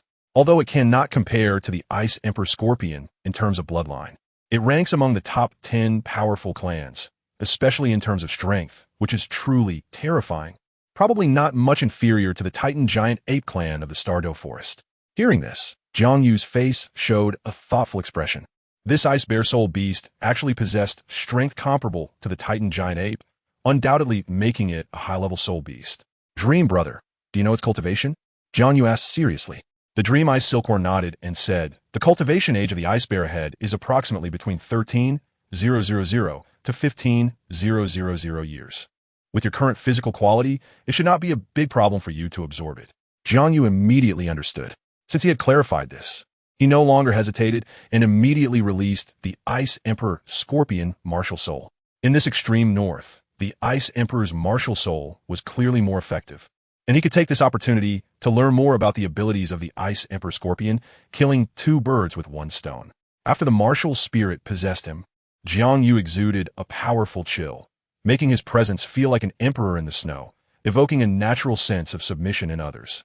Howl! As he saw a human rushing towards him, the ice bear let out a furious roar. In this extreme northern land, humans had always fled in panic before it, and no one had ever dared challenge it. Jiang Yu's actions instantly made the ice bear feel its authority was being undermined.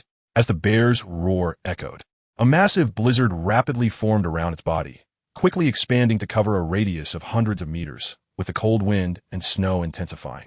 Be careful, the Skydream Ice Silkworm quickly warned. That was the ice bear's innate skill, the Ice Bear Blizzard, which possessed incredibly destructive power. Without needing the Skydream Ice Silkworm to elaborate, Jiang Yu also sensed the blizzard's might ahead. The snowflakes were as sharp as ice blades, far beyond an ordinary blizzard. However, Jiang Yu was not afraid because he had already learned from the information gradually transmitted by his soul ring what the skills bestowed upon him by the Ice Emperor were. One was the Ice Emperor's Claw, which could make his hands and forearms extremely hard, with each diamond crystal on his arms possessing powerful refractive abilities, serving as an indestructible weapon that not only enhanced strength but also dealt tremendous damage in close combat. In addition to this offensive soul skill, the Ice Emperor's soul ring also granted Jiang Yu a defensive soul skill, Ice Emperor's Protection. Without hesitation, Jiang Yu released the Ice Emperor's Protection skill, and the blood-red soul ring suddenly shone with a rich brilliance, causing an incredibly thick layer of ice crystal to appear on the surface of Jiang Yu's body, reflecting a strong light that seemed even more dazzling than diamonds. With a defensive soul skill in place, Jiang Yu could unleash his full power and immediately activated the Ice Emperor's Claw. His arms became immensely hard as he charged into the blizzard ahead. Once inside, Jiang Yu truly felt the terrifying nature of the blizzard. The snowflakes were as hard as blades, pressing down on Jiang Yu's body fiercely. Fortunately, his body was protected by the ice crystal, preventing the snowflakes from causing harm. Jiang Yu raised his clawed arm and swung it violently towards the blizzard, instantly cutting through the surrounding snow and creating a vacuum zone. With his claws raised, Jiang Yu braved the blizzard and rushed forward at high speed. Before long, Jiang Yu broke through the ice bear's blizzard and leaped right in front of it. His speed was astonishing, and in an instant, he lifted his claw to stab the massive body of the ice bear, piercing its skin. Howl, howl, howl. The ice bear let out a painful cry. The Ice Emperor's Claw was the signature move of the Ice Emperor Scorpion, sharp enough to rival even the finest weapons crafted by humans. Even the ice bear's thick fur could not stop the invasion of the Ice Emperor's Claw. Bright red blood seeped from the ice bear's skin, and a look of pain crossed its face. Furious, the ice bear extended its massive paw towards Jiang Yu, slamming down with immense force, creating a powerful gust of wind. Bang! Jiang Yu took the blow from the ice bear, his body instantly sent flying by that enormous paw. As expected of a power-type soul beast, the ice bear's strength was truly terrifying. Even though Jiang Yu's physical attributes had reached an incredible level and he had the Ice Emperor's protection, he still sustained some injuries, blood seeping from the corner of his mouth.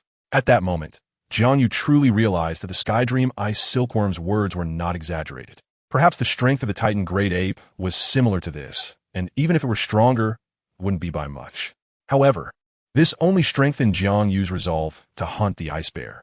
After absorbing the ice bear's soul ring, his physical attributes would surely advance even further, which would greatly benefit him in enduring the soul rings of other powerful soul beasts in the future. After spitting out the congealed blood in his mouth, Jiang Yu stood up abruptly. This minor injury would not affect his combat capabilities. After absorbing the soul ring from the Ice Emperor, his pain tolerance had reached a peak. Jiang Yu extended his arm and continued charging towards the ice bear, but this time he did not charge recklessly. His movements were extremely agile. Every time the ice bear reached out to slap him, JiangYu would dodge. No matter how powerful an attack, if it didn't hit, it was meaningless. Soon, the ice bear found itself in a state of exhaustion. In contrast, JiangYu became increasingly adept, leaving traces with his sharp claws on the bear's massive body every time he dodged its attacks. This enraged the ice bear, which had encountered many human soul masters but had never met anyone as troublesome as JiangYu. This kid was more slippery than an eel, and the ice bear was infuriated.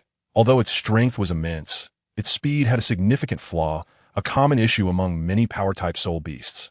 Despite possessing overwhelming power, its speed could not keep up. Chapter 179. Ice Emperor's Claw. The ice bear's body was far too large to move quickly. Fortunately, it possessed absolute strength. Facing an ordinary enemy, others would likely be so intimidated by its power that they would soil themselves before they even realized what was happening. But JiangYu was an anomaly.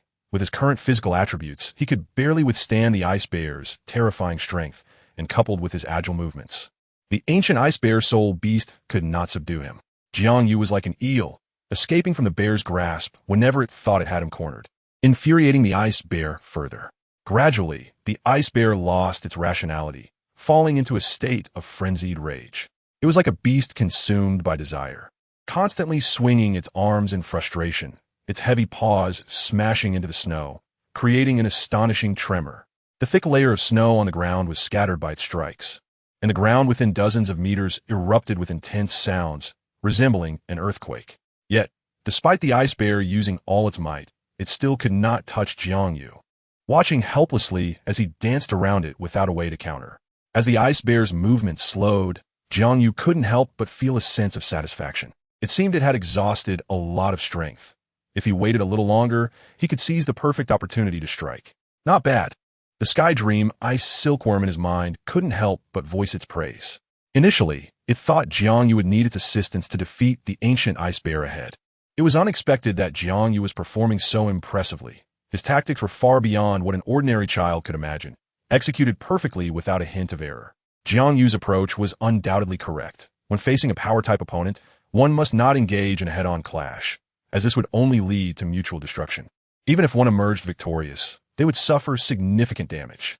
Instead, utilizing speed and evasive maneuvers could yield far more satisfactory results. Ow! Ow! The ice bear occasionally let out angry sounds from its mouth, feeling wronged. It was unfair to bully a bear like this, knowing it wasn't good at speed, yet running so fast. Humans were indeed despicable. A powerful chill emanated from its body, gradually forming a fierce snowstorm around it, blowing violently in all directions. With the help of this snowstorm, JiangYu's movements had to slow down. After all, these snowflakes were sharper than knives, and even JiangYu didn't dare to underestimate them. Fortunately, his arms had transformed into the pincers of the Ice Blue Emperor Scorpion, incredibly hard. Even a divine weapon would be shattered upon colliding with his arms. Having acquired the Ice Blue Emperor Scorpion martial soul, JiangYu was indeed very tough. His arms were like divine artifacts, cutting the approaching snowflakes to the ground with every strike. The ice bear's proud attacks missed, and seeing how difficult JiangYu was to deal with, the ice bear was furious, jumping up and down. It was the first time it had been so humiliated, a shadow that would be difficult to erase in its bear life. If it didn't deal with this jumping human in front of it, it wouldn't rest easy. The divine dispute lasted a moment. The bear fought for its breath. The ice bear had to vent this anger before it could comfortably eat, sleep, and play. Soon, the ice bear became increasingly agitated, its massive arms pushing forward relentlessly, regardless of whether it could hit JiangYu. It just slapped down again and again. The snow on the ground was blown away by the gusts from its palms, revealing the true surface for dozens of miles around. In a world of white snow, a hint of yellow appeared, reflecting against the setting sun in the distance. But no matter how the ice bear attacked, it still couldn't touch JiangYu's figure.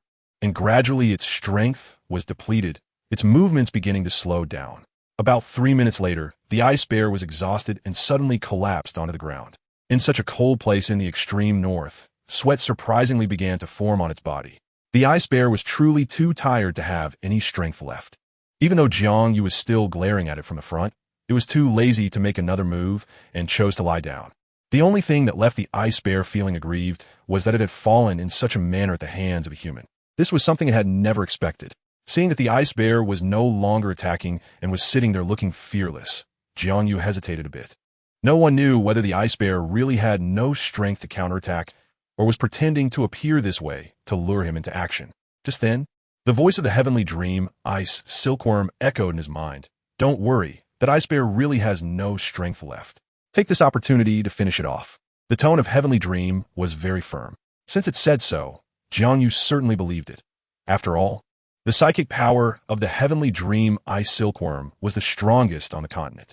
With its abilities, it could detect the ice bear's current condition. So Jiang Yu no longer hesitated. He immediately walked towards the ice bear. Ow, cuckoozizi. The ice bear emitted incomprehensible beast language, and its expression seemed to carry a hint of righteous indignation. Heavenly dream, what is it saying? Jiang Yu sought help from the heavenly dream ice silkworm in his mind. They were both soul beasts, so their tone should be somewhat similar. How would I know? The heavenly dream ice silkworm replied, looking speechless. I'm an ice silkworm, and that big guy is an ice bear. The language of soul beasts is not like that of humans. There are probably as many as 100 soul beast species, leading to 100 different soul beast languages. The language of our ice silkworm clan is quite different from that of the ice bears. Is there such a thing? Jiang Yu asked in confusion. Then how did you communicate with the ice emperor?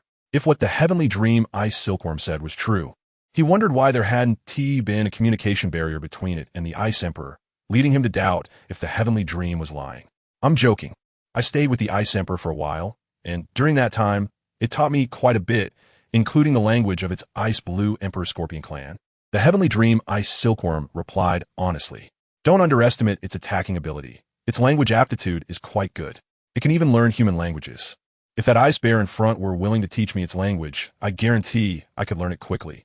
But the heavenly dream ice silkworm wasn't interested in going that route. Although I don't know what it's specifically saying, judging by its mental fluctuations and facial expressions, it's probably asking you to give it a quick end. To dispel Jiang Yu's curiosity, the heavenly dream ice silkworm attempted to interpret the ice bear's words. As for whether it was accurate, it didn't know. Chapter 180. Choosing the right person. Although Jiang Yu had some doubts about the heavenly dream ice silkworm's words, he still stepped forward. Seeing the ice bear sitting there panting heavily, it didn't seem like it was faking, so he felt reassured. He then raised his sharp pincers, the diamonds reflecting a faint light, and with a swift motion, he stabbed towards the ice bear's body. Surprisingly, the ice bear's defense was quite good. After enduring Jiang Yu's strike, it appeared unfazed, demonstrating remarkable resilience. Fortunately, the ice bear was already very fatigued and lacked the strength to resist, allowing Jiang Yu to attack without concern for defense. Seeing the ice bear so tenacious, Jiang Yu felt somewhat pleased. This proved that this ice bear was definitely stronger than ordinary soul beasts, and the soul ring it produced would far surpass the typical soul rings, which was why even the same soul skills had different effects. Besides the soul master's application of soul skills, the strength of the soul beast was also a significant factor. This ice bear soul beast must be among the top in the entire ice bear clan. Like a genius among humans, Jiang Yu began to anticipate the power of the ice bear's soul ring. While thinking, he accelerated his attacks, the speed of his sharp pincers increasing.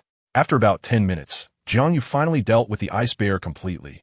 This snow-covered soul beast, as large as a small hill, finally closed its eyes. Soon, a circle of black light appeared around it, occasionally flashing with dazzling ghostly light. This was a 10,000-year soul ring. Jiang Yu immediately sat cross-legged.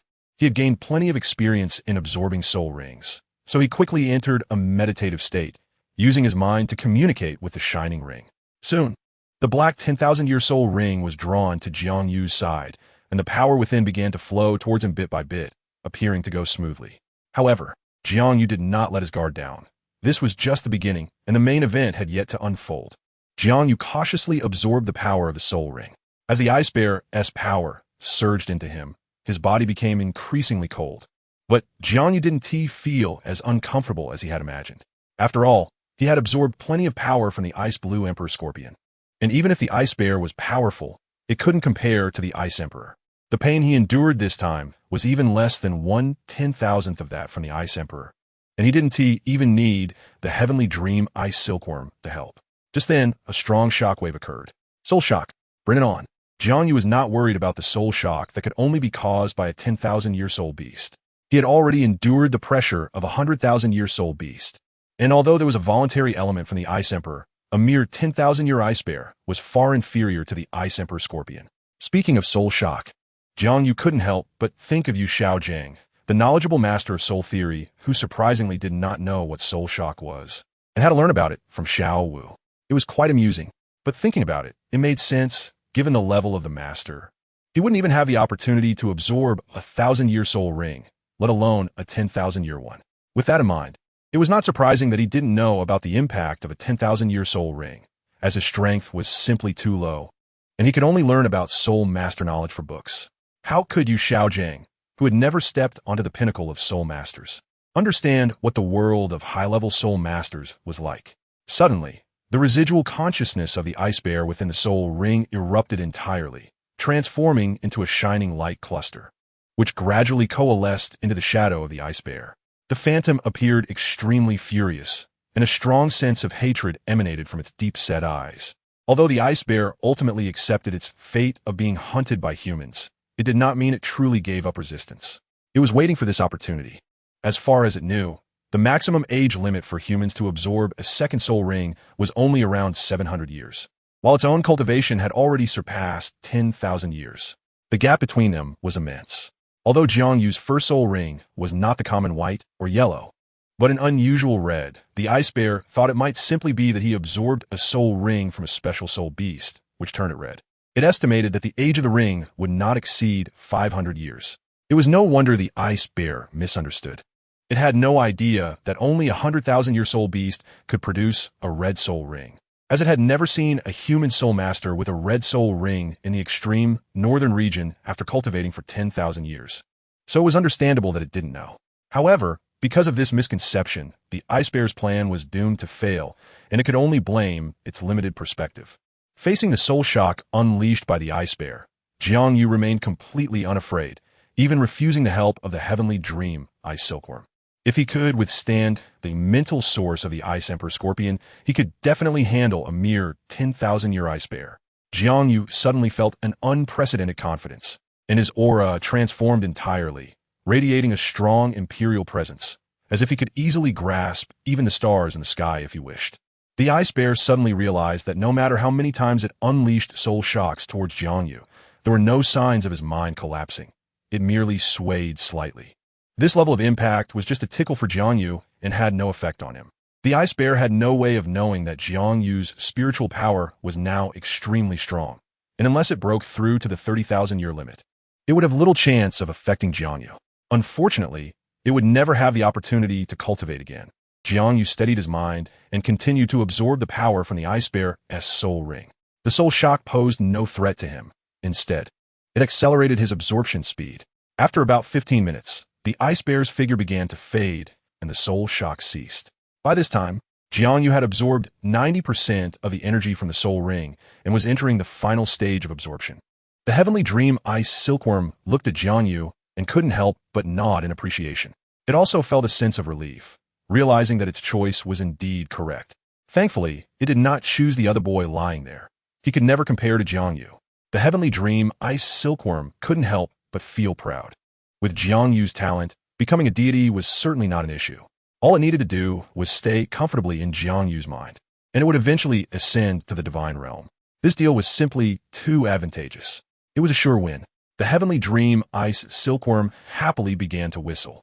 It had even started to think about life after ascending to the divine realm, estimating that the goddesses there would surely be beautiful. Upon hearing the whistling of the heavenly dream ice silkworm, Jiang Yu felt a mix of amusement and exasperation.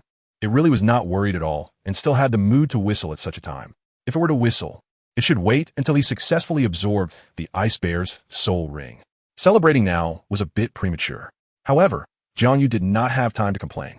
The power remaining in the ice bear's soul ring was minimal, and he had to speed up his absorption. After all, the little tune the heavenly dream ice silkworm was whistling was simply too unpleasant to listen to, and he did not want to hear it. Chapter 181. The mysterious woman. Fortunately, the energy within the ice bear's soul ring was not much left, and Jiang Yu completed the absorption in a few minutes. Successfully obtaining his second soul ring, Jiang Yu felt his soul power rapidly increasing, soon breaking through the bottleneck of level 30, and then continuing to push forward without any signs of stopping. 31, 32, 33, 34, 35, 36, 37. Jiang Yu's soul power rose to level 37 before gradually stopping. Even he did not expect to increase by a full 7 levels this time. In fact, it was not hard to understand. Jiang Yu had previously received the inheritance of the Ice God, and coupled with the power he absorbed from the Ice Emperor Scorpion, this allowed him to elevate his soul power by so many levels. Without these accumulations, relying solely on the power of the Ice Bear Soul Ring would probably have only increased his soul power by 2 levels at most. Given the high quality of his soul power, this also made the increase somewhat difficult. Now, being able to increase by a full 7 levels of soul power, Jiang Yu was already very satisfied. Phew, finally done. 3 hours later, at the edge of the core area, Jiang Yu successfully subdued a 15,000-year ice snow dragon. The ice snow dragon was also a famous soul beast in the extreme northern region, its body measuring over 10 meters, especially with a neck as long as a giraffe, incredibly slender. Its back was adorned with hundreds of shining ice crystals, all formed from. According to the heavenly dream ice silkworm, the ice snow dragon possessed true dragon blood, and although the proportion was not high, just this point made it stronger than ordinary subdragon-type soul beasts. If it weren't for the hybrid dragon types that resembled large lizards, it would be unmatched. After hunting the ice snow dragon, Jiang Yu began to absorb the soul ring from its body. This time, he once again experienced soul shock, and it was even more intense than that from the ice bear. However, he was now very experienced in dealing with soul shocks. It was just a small interlude. Before long, Jiang Yu successfully absorbed the soul ring from the ice snow dragon. This time, his soul power only increased by about 1 level. If someone were to see Jiang Yu at this moment, they would surely be shocked. He was surrounded by 3 soul rings, red, black, black. This configuration of soul rings was simply unheard of and unseen. The first soul skill was at the 100,000-year level, which had never existed on the Douluo Continent. Even those with twin martial souls could not achieve this. After successfully absorbing the 3rd soul ring, Jiang Yu prepared to leave the extreme northern region. Although he had the spiritual detection of the heavenly dream ice silkworm, it was not without risks. If he disturbed the soul beast king, the number 1 super soul beast in the extreme northern region, it would not end well. Therefore, Jiang Yu quickly advanced towards the outskirts, moving at a very fast speed. There were no footprints left in the snow. Even with Jiang Yu's speed, it took him over an hour to exit the core area. The extreme northern region was simply too vast, truly one of the 3 most famous wild spirit beast gathering places on the continent. After leaving the core area, Jiang Yu didn't dare to rest and continued moving forward. Even when it got dark, his speed didn't slow down. Since cultivating the Hongmeng Purple Chi path, his body had improved significantly, and his vision was clearer than before. Although he was still a bit away from having the ability of a 1,000-mile eye, he could see the surroundings clearly within 100 meters. Coupled with the mental detection ability of the Dream Ice Silkworm, Jiang Yu's nighttime activities were not affected. His vision at night, although not as clear as during the day, was still comparable to wearing night vision goggles. He could see things clearly by the roadside.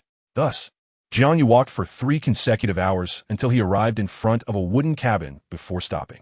How could there be a wooden cabin here? Jiang Yu's expression showed some surprise. It should be known that although this place was not the core area of the extreme north, it still belonged to the inner range.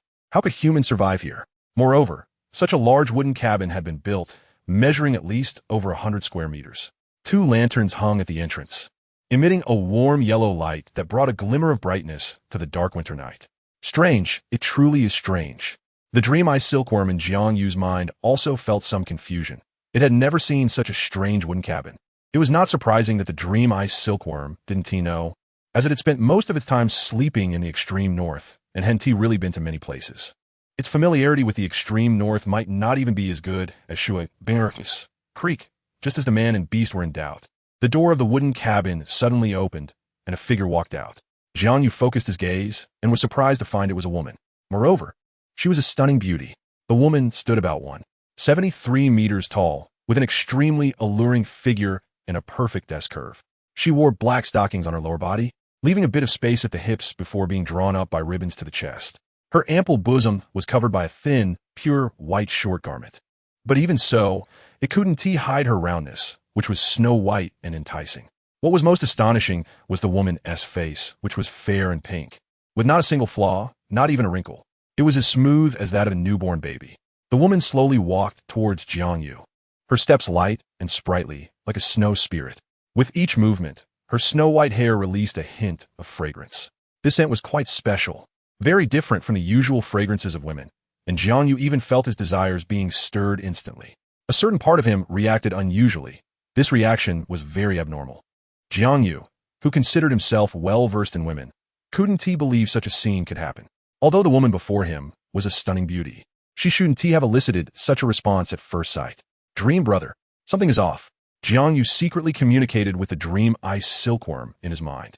It also sensed something was wrong, but it didn't take the woman ahead seriously. After all, the dream ice silkworm was a million-year spirit beast, and in this extreme north, there were only a handful of beings that could make it wary, no matter how powerful the woman was.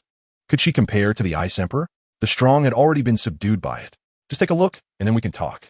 The voice of the dream ice silkworm echoed in Jiang Yu's mind, filled with confidence. Little friend, why are you here all alone? The woman's voice sounded particularly gentle. Ma'am, I got lost. Jiang Yu wore an innocent expression on his face. As a qualified undercover agent, his acting skills were commendable. Otherwise, he would have fooled the likes of Ning Fengji and Sword Douluo, leaving not a single flaw. Little brother, just call me sister. The mysterious woman smiled, clearly finding the term ma am a bit too old, considering her appearance resembled that of young ladies. Sister. Jiang Yu obediently nodded. Good boy. The alluring woman bent down to pat Jiang Yu's head, her mood inexplicably happy. Come, let us go inside. The woman then took Jiang Yu's hand and, without waiting for his consent, pulled him toward the wooden cabin. This woman was truly enthusiastic. Upon entering the cabin, what caught Jiang Yu's eye was a large round bed with a diameter of over several meters. Jiang Yu wasn't deliberately looking in the direction of the bed. It was just that its area was too large, far exceeding that of other furniture. Moreover, the bed was made of agarwood, which required incredible financial resources to procure. Such a large piece of agarwood was worth a fortune. It should be noted that the agarwood auctioned by he was worth less than 1,000th of what was before him. To build a wooden cabin of over 100 square meters in this extreme north and have such a large agarwood bed, this mysterious girl was truly extraordinary. After all, this was a spirit beast gathering area, and the nearby spirit beasts were also very powerful, with 10,000-year spirit beasts often visible. How could a woman like her survive here? Jiang Yu's doubts grew stronger. Come, little brother. The mysterious beauty pressed Jiang Yu onto a chair, then picked up a jade-colored cup from the table and filled it with water from a jade pot before handing it to Jiang Yu. Have a drink to warm yourself up. The first thing the mysterious woman did upon pulling Jiang Yu into the cabin was to offer him alcohol, which made him secretly vigilant. He must not drink this wine. After all, Jiang Yu's previous school beauty girlfriend had taken advantage of him when he got drunk. So boys must protect themselves outside. If he could avoid alcohol, he would. Not really, sister, you drink it. Jiang Yu pushed away the wine cup the mysterious woman handed over, shaking his head in refusal. Just a little. Sister guarantees you'll want more after you drink this. It's really fine wine. The woman's eyes sparkled with a hint of allure, and her face became even more enchanting. It was indeed a huge test to have such a charming beauty begging you to drink. Even with Jiang Yu's resolve, he felt a bit stirred, but he still maintained his bottom line. The more the woman acted this way, the more suspicious he became. She must have some ulterior motive. Otherwise, why would she be so eager to pour wine? No, I'm still young and can't drink. Jiang Yu was not swayed by the mysterious woman's charms, no matter how enticing her expression was. Little brother, you really don't understand romance. Seeing Jiang Yu's resolute demeanor, the woman thought it was pointless to push him further. She took the wine cup back and raised it to pour the contents out. The steaming transparent liquid poured out little by little from a jade cup, with some even spilling down, flowing into the woman's smooth, white bosom. Wow! Jiang Yu did not expect the woman to play a wet body seduction right in front of him, and fortunately, his will was strong. He was too lazy to look at her anymore and shifted his gaze elsewhere. The furnishings in the room were quite simple.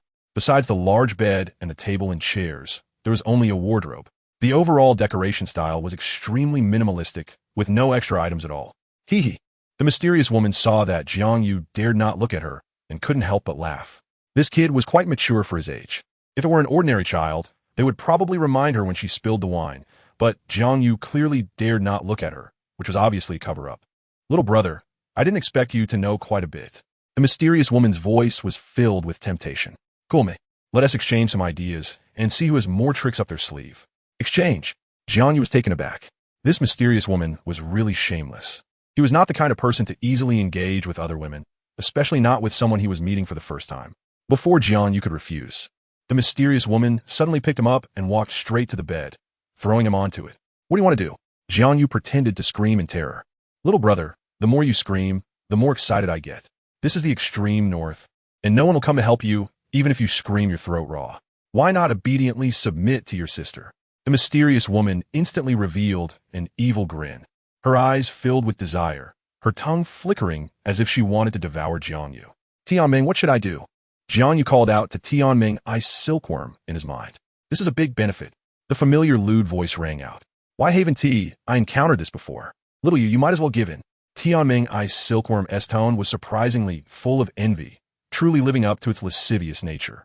Give in? JiangYu would never listen to Tianming ice silkworm. As he saw the mysterious woman's claws reaching for him, he quickly summoned the Chixiao Sword. With a flash of light, the dazzling sword appeared in his hand, and golden flames erupted from it, a powerful aura rushing towards the woman. Your sword.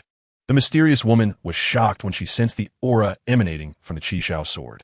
She had detected the presence of a top-tier martial soul from that sword, and the imposing aura was clearly that of imperial pressure, something that not just any martial soul could possess.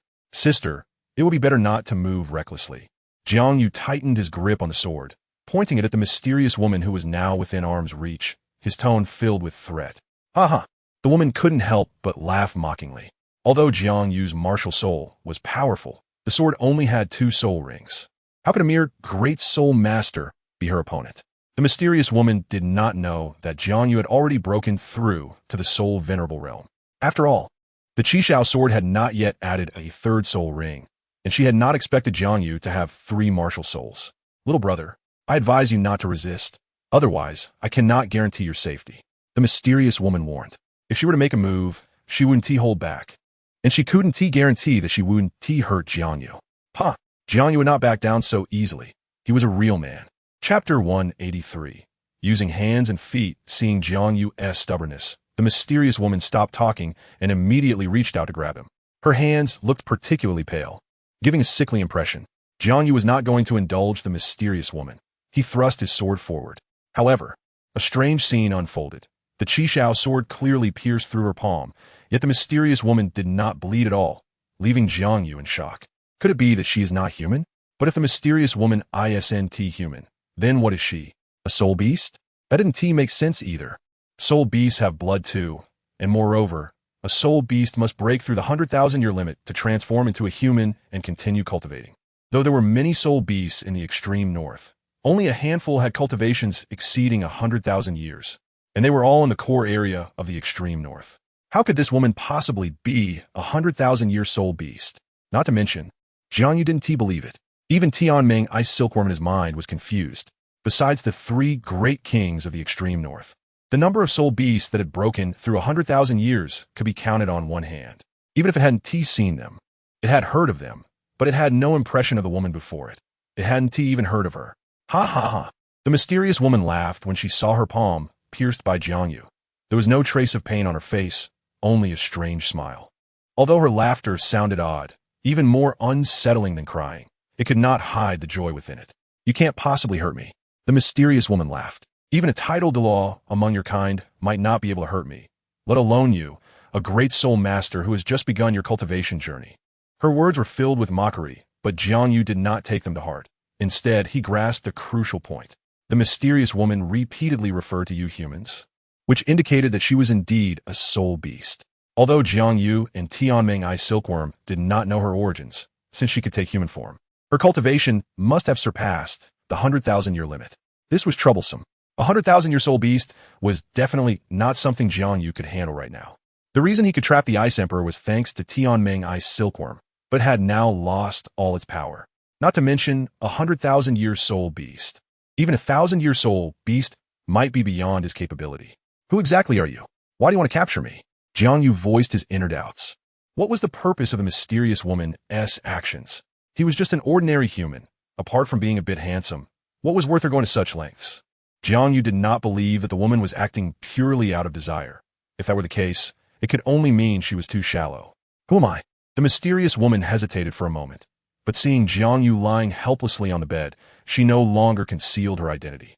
After all, this little boy could never escape her grasp, so it didn't matter to tell him. Have you heard of the Ice Heaven Demoness? The mysterious woman revealed a strange smile. What?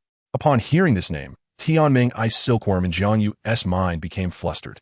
It was clear that it had heard this name and knew something about the Ice Demoness. Tianming, who is the Ice Heaven Demoness? Jiang Yu asked Tianming Ice Silkworm. Sigh. Tianming Ice Silkworm's tone was somewhat wistful. Legend has it that the Ice Heaven Demoness is a very special soul beast. They're not naturally occurring beings. Each one transformed from Ice Heaven Snow Women.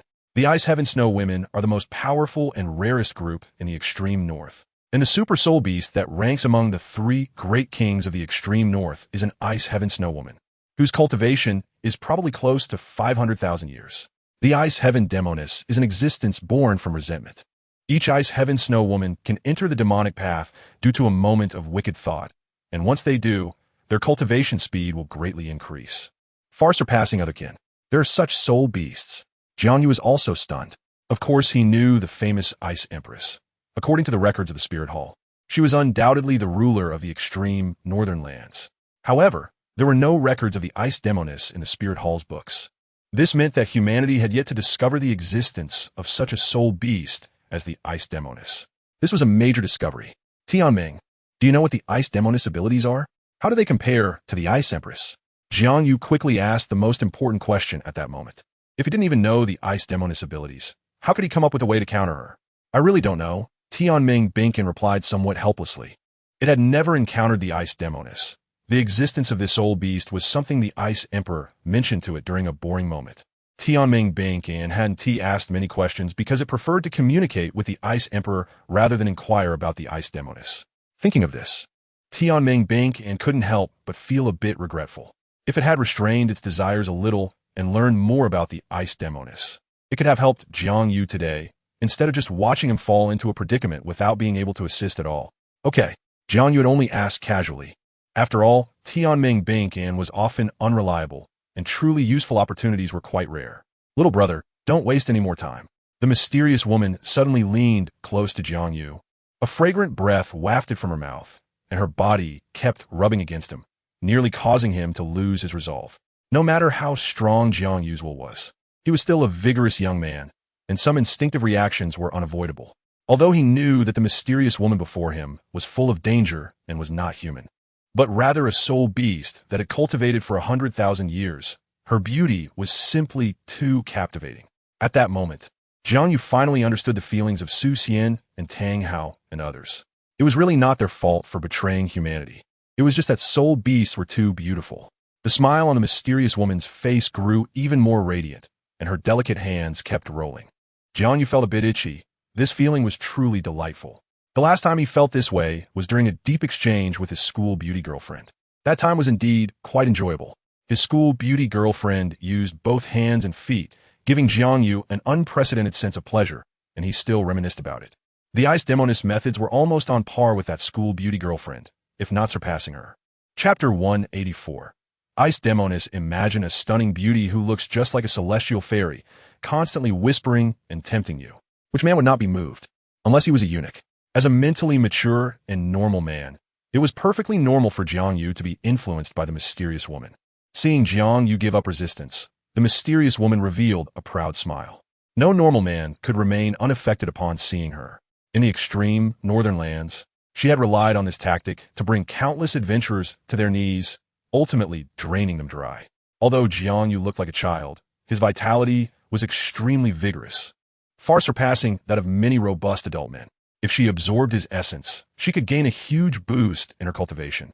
This Ice Demoness had indeed broken through to the 100,000-year level, but she had only recently done so, and she chose a more difficult path. That path was no easier than facing heavenly tribulations, and there had been no successful precedents so far. Yet the Ice Demoness resolutely chose the path of transformation. Because compared to other soul beasts, the Ice Demoness had a unique advantage after transforming into a human. She could absorb the essence and blood of humans to aid in her cultivation. This Ice Demoness had previously infiltrated the human world, but for some reasons, she had to return to the extreme northern lands. After returning, she resumed her interest in human soul masters. This time, she had set her sights on Jiang Yu. The Ice Demoness was very eager and seemed unprepared for foreplay. For her, human flirting techniques were unimportant. As long as the final result was pleasurable, that was enough. Therefore, the Ice Demoness immediately reached out her snow-white hand toward Jiang Yu, preparing to strip him of his pants and finish things quickly, when suddenly a look of panic appeared on her face. Because Jiang Yu instantly switched his martial soul, the Ice Emperor Scorpion seamlessly entered the possession state. After activating his martial soul, Jiang Yu's entire demeanor transformed, resembling a ferocious beast, especially with his pincers reflecting a cold, sharp light. Ice Emperor Scorpion? How is this possible? The Ice Demoness looked shocked.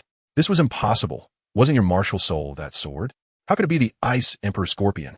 Moreover, why did the aura of your martial soul resemble that of the Super Ice Emperor Scorpion from the core area? The Ice Demoness had not been transformed into a human for long, and she had not received formal training as a soul master. So she was unaware of the existence of dual martial souls. The scene before her completely shattered her previous understanding. What shocked her even more was that Jiang Yu's Ice Emperor Scorpion martial soul had a red soul ring. As a 100,000-year soul beast, how could the Ice Demoness not know that only beings at their level could produce such soul rings? This was impossible. How could Jiang Yu, at his current level, absorb a 100,000-year soul ring? It was utterly ridiculous.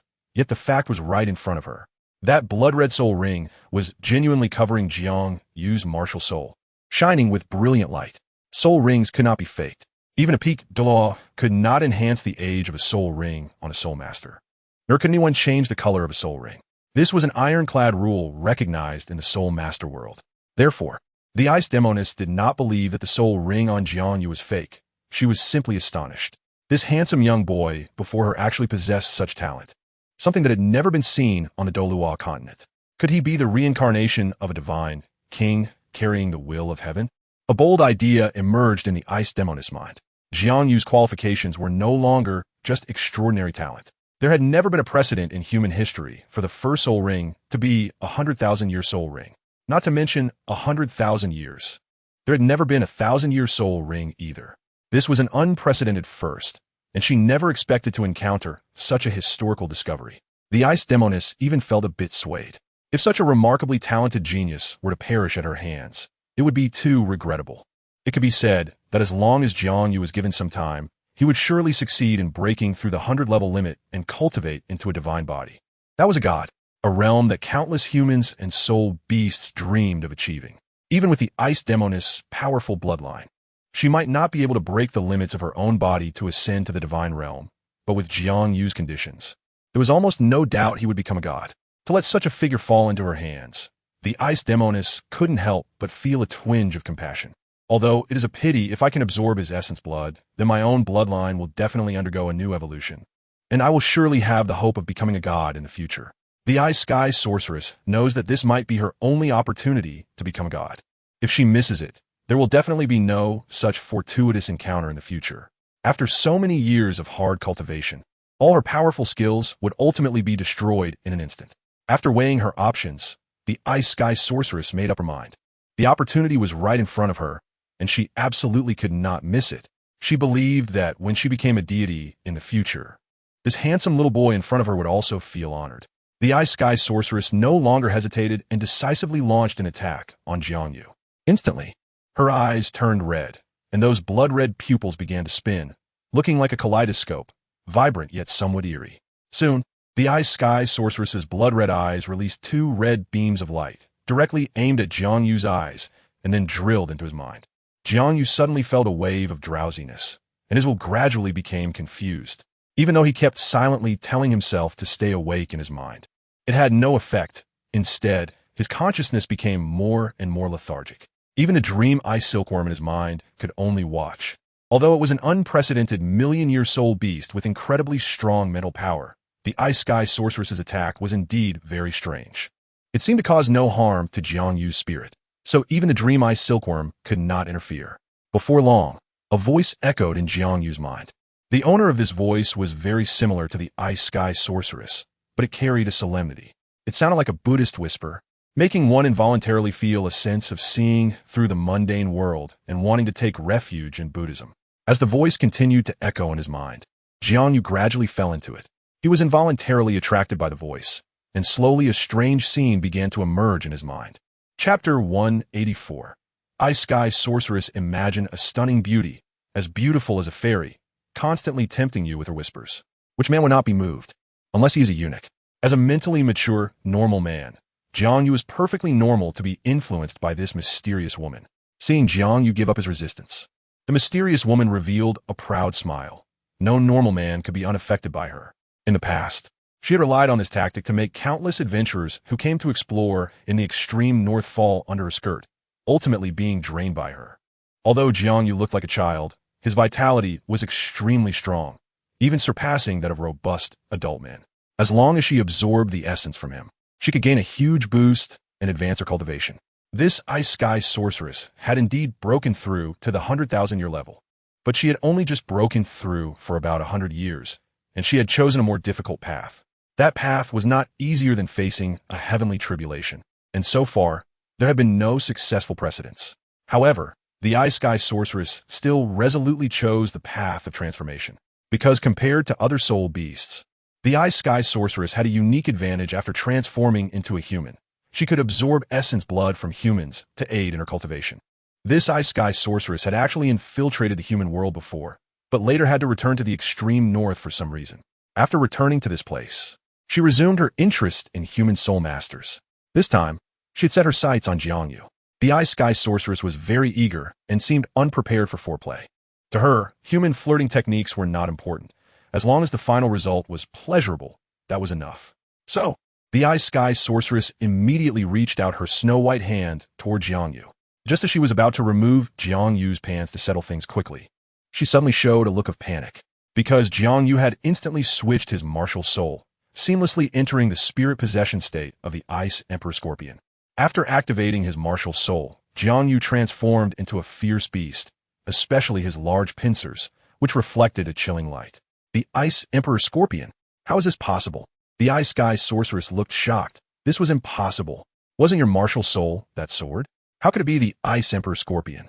And why does your martial soul's aura resemble that of the Super Ice Emperor Scorpion from the core area? The Ice Sky sorceress had not been transformed into a human for long and had not received formal training as a soul master, so she did not know about the existence of dual martial souls. The scene before her completely overturned her previous understanding. What shocked her even more was that JiangYu's Ice Emperor Scorpion martial soul's first soul ring was actually red. As a 100,000-year soul beast, the Ice Sky sorceress knew that only beings of their level could produce such soul rings. This is impossible. How could JiangYu, at his current level, absorb a 100,000-year soul ring? It was utterly absurd, but the facts were right in front of her. That blood-red soul ring was genuinely covering JiangYu's martial soul, shining with dazzling brilliance. Soul rings cannot be faked. Even a peak Douluo cannot increase the age of a soul ring on a soul master. Nor can anyone change the color of a soul ring. This is an ironclad rule acknowledged in the soul master world. Therefore, the Ice Sky sorceress did not think JiangYu's soul ring was fake. She was just a bit surprised. This handsome little boy in front of her actually had such talent. This had never happened on Douluo Continent. Could he be the reincarnation of a divine king bearing the fate? The Ice Sky sorceress harbored a bold thought. JiangYu's qualifications were no longer merely extraordinary talent. Throughout human history, there had never been a precedent for the first soul ring to be a 100,000-year soul ring. Not to mention a 100,000-year. Even a 1,000-year soul ring had never existed. This was the first time in history, and she never expected to encounter such a significant discovery. The Ice Sky sorceress even began to waver. If such a stunning genius were to perish at her hands, it would be too regrettable. It could be said that as long as JiangYu was given some time, he would definitely succeed in breaking through the 100-level limit, achieving the body of a god. That is a deity. How many humans and soul beasts dream of that realm? Even with her powerful bloodline, the Ice Sky sorceress might not be able to break the limitations of her body and ascend to the divine realm. Given JiangYu's conditions, there is almost no doubt that he would definitely become a deity. To let such a person fall at her hands made the Ice Sky sorceress feel a twinge of compassion. Although it was a pity, if I can absorb his essence blood, then my own bloodline will definitely undergo a new evolution, and I will surely have the hope of becoming a god in the future. The Ice Sky sorceress knew that this might be her only opportunity to become a god. If she missed it, there would definitely be no such fortuitous encounter in the future. After weighing her options, the Ice Sky sorceress made up her mind. The opportunity was right in front of her, and she absolutely could not miss it. She believed that when she became a deity in the future, this handsome little boy in front of her would also feel honored. The Ice Sky sorceress no longer hesitated and decisively launched an attack on JiangYu. Instantly, her eyes turned red, and those blood-red pupils began to spin, looking like a kaleidoscope, vibrant yet somewhat eerie. Soon, the Ice Heaven Demoness' blood-red eyes released two red beams that shot straight towards Jiang Yu's eyes and then drilled into his mind. Jiang Yu suddenly felt a wave of dizziness, his will gradually becoming hazy. Despite repeatedly telling himself to stay awake in his mind, it had no effect, and his consciousness became increasingly lethargic. Even the heavenly dream, Ice Silkworm, in his mind could only watch helplessly. Although it was an unprecedented million-year soul beast with immense mental strength, the Ice Heaven Demoness attack was peculiar. It seemed to cause no harm to Jiang Yu's mind, so even the heavenly dream Ice Silkworm could not intervene. Before long, a voice echoed in Jiang Yu's mind. The owner of this voice was very similar to the Ice Heaven Demoness, but it carried a solemnity. It sounded like a whisper from a Buddha, evoking a feeling of seeing through the mundane world and wanting to convert to Buddhism. As the voice continued to resonate in his mind, Jiang Yu gradually fell into it. He was irresistibly attracted to the voice, and a wondrous scene slowly emerged in his mind. Chapter 185. Ice the Cutie. It was a woman dressed in white, looking exactly like the Ice Heaven Demoness, but her aura was entirely different. She resembled a fairy. A pure white halo adorned her head. If there were truly angels in this world, she would surely be one. She radiated a sense of holiness and transcendence, much like Athena from Saint Seiya or the little dragon girl from Divine Sculpture. She gave off an impression that one should not defile her.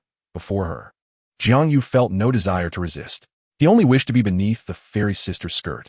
Seeing Jiang Yu's infatuated expression, the heavenly dream Ice Silkworm's mood instantly became agitated. If this continued, Jiang Yu would be completely controlled by the Ice Heaven Demoness. No, this absolutely cannot happen.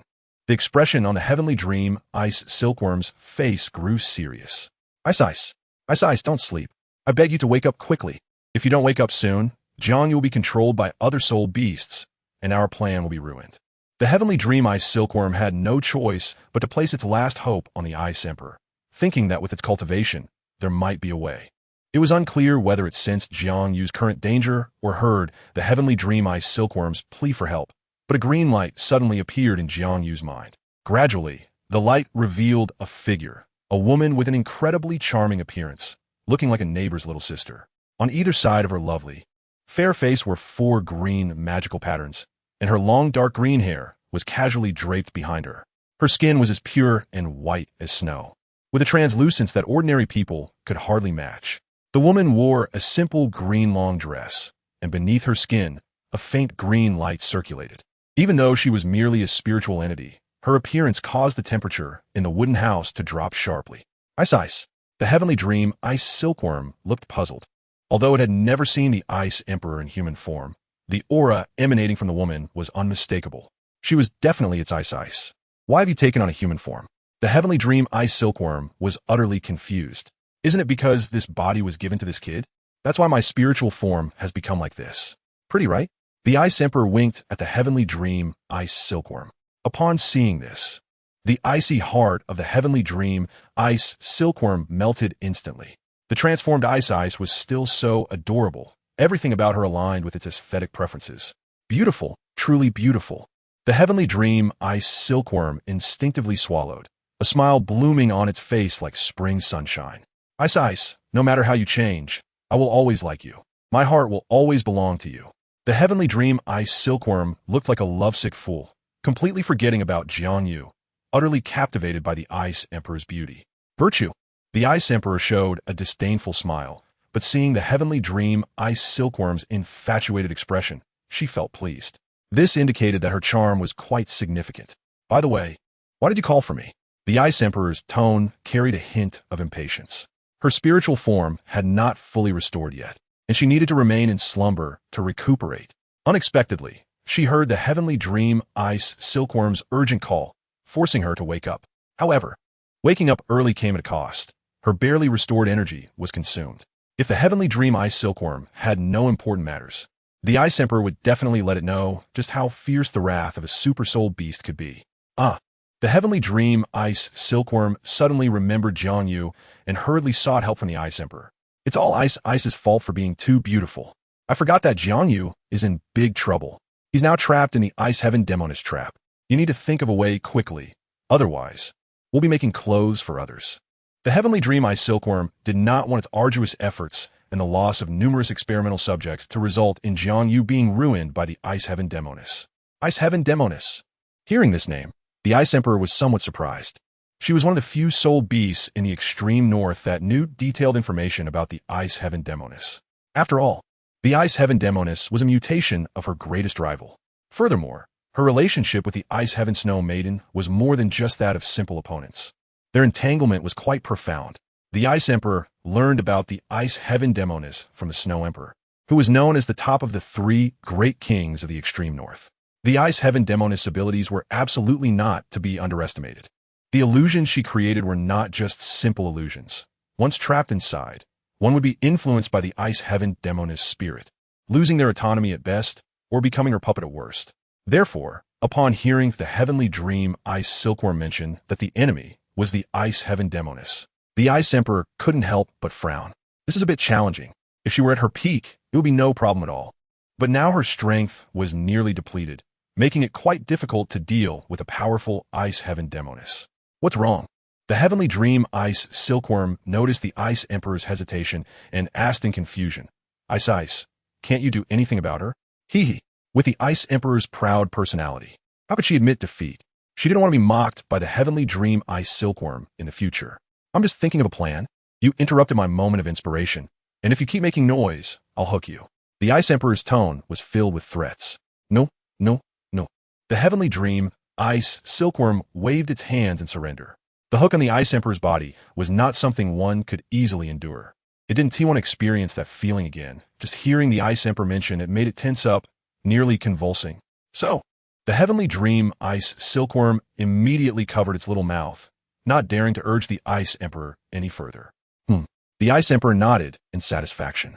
Dealing with the Heavenly Dream Ice Silkworm required a firm hand. After all, given its nature of taking advantage, if you gave it a bit of good face, it would surely get carried away. Seeing that the Heavenly Dream Ice Silkworm had quieted down, the Ice Emperor quickly activated her brain to think of a countermeasure against the Ice Heaven Demoness. Water attack? No, too gentle. The Ice Emperor quickly dismissed this plan. The effectiveness of water attacks against the Ice Sky Demoness was indeed limited. After all, the Ice Sky Demoness had a high water content within her body. Fire attacks. That was a good idea, but the key was that they had no idea where to find fire. For these polar soul beasts, fire was a taboo. Moreover, this was in Jiang Yu's mind. Simple flames wouldn't work. They needed spiritual fire. The Ice Emperor soon rejected this idea as well. Its brain began to work rapidly, contemplating new strategies. In the end, the Ice Emperor decided to focus on the Dream Ice Silkworm. After all, its mental power was far stronger than that of other soul beasts, and whether it could break the Ice Sky Demoness control depended on how effective it could be. If even the Dream Ice Silkworm couldn't succeed, then it would be helpless as well. The Ice Emperor quickly conveyed its thoughts to the Dream Ice Silkworm, which frowned repeatedly. Are you sure this method will work? The Dream Ice Silkworm showed a skeptical expression. It wasn't surprising. The Ice Emperor's method was simply too bizarre. Even found it unreliable. Stop hesitating, just do as I say. Time was of the essence, and the Ice Emperor was too lazy to explain further, urging the Dream Ice Silkworm to act quickly. The Dream Ice Silkworm had no choice but to comply. At that moment, JiangYu was gradually being controlled by the Ice Sky Demoness, and even the memories in his mind began to present themselves before her.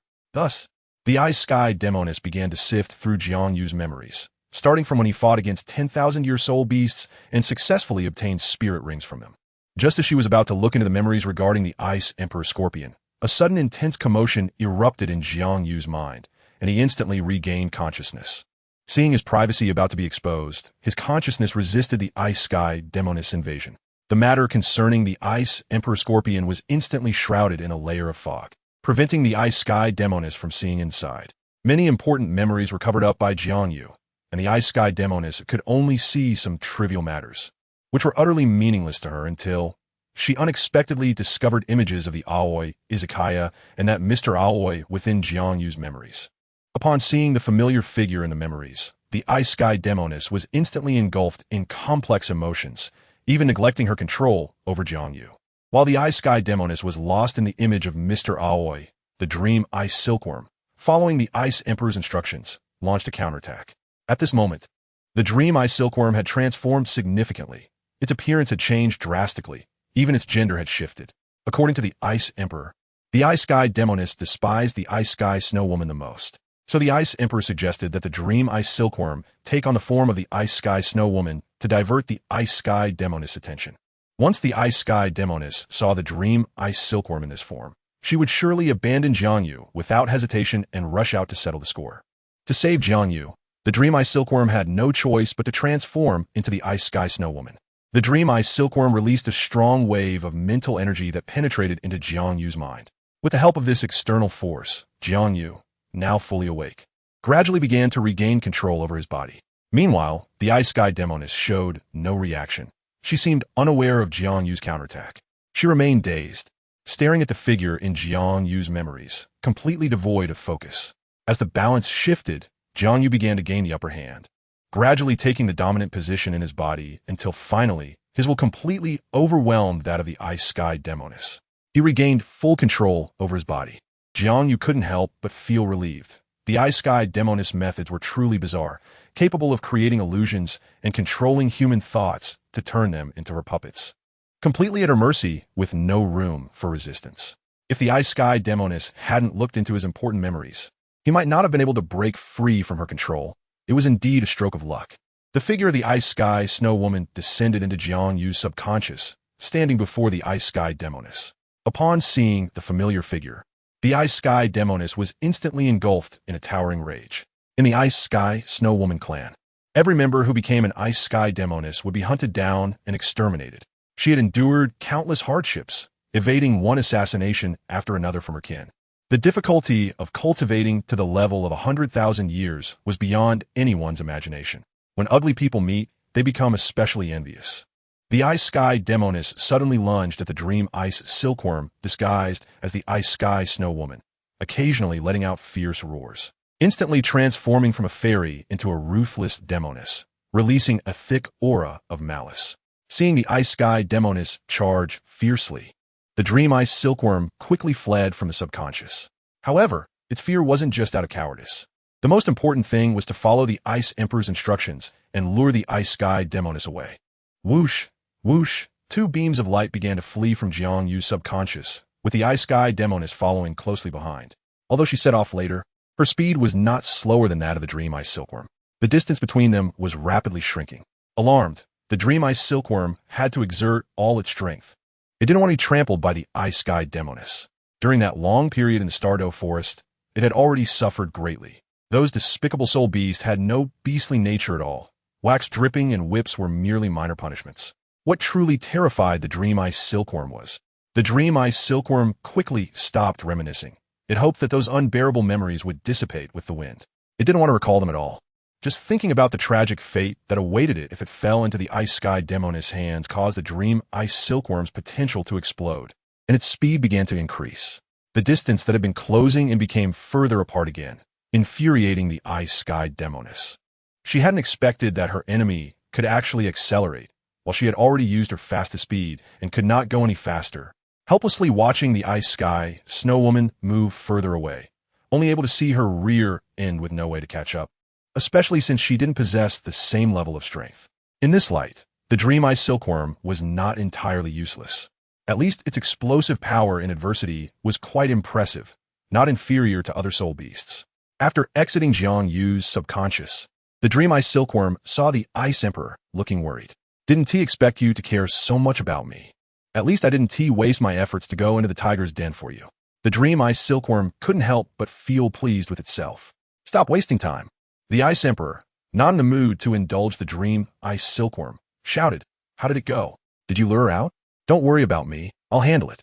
The Dream Ice Silkworm patted its chest and said, "I'm right behind her. She'll come out soon."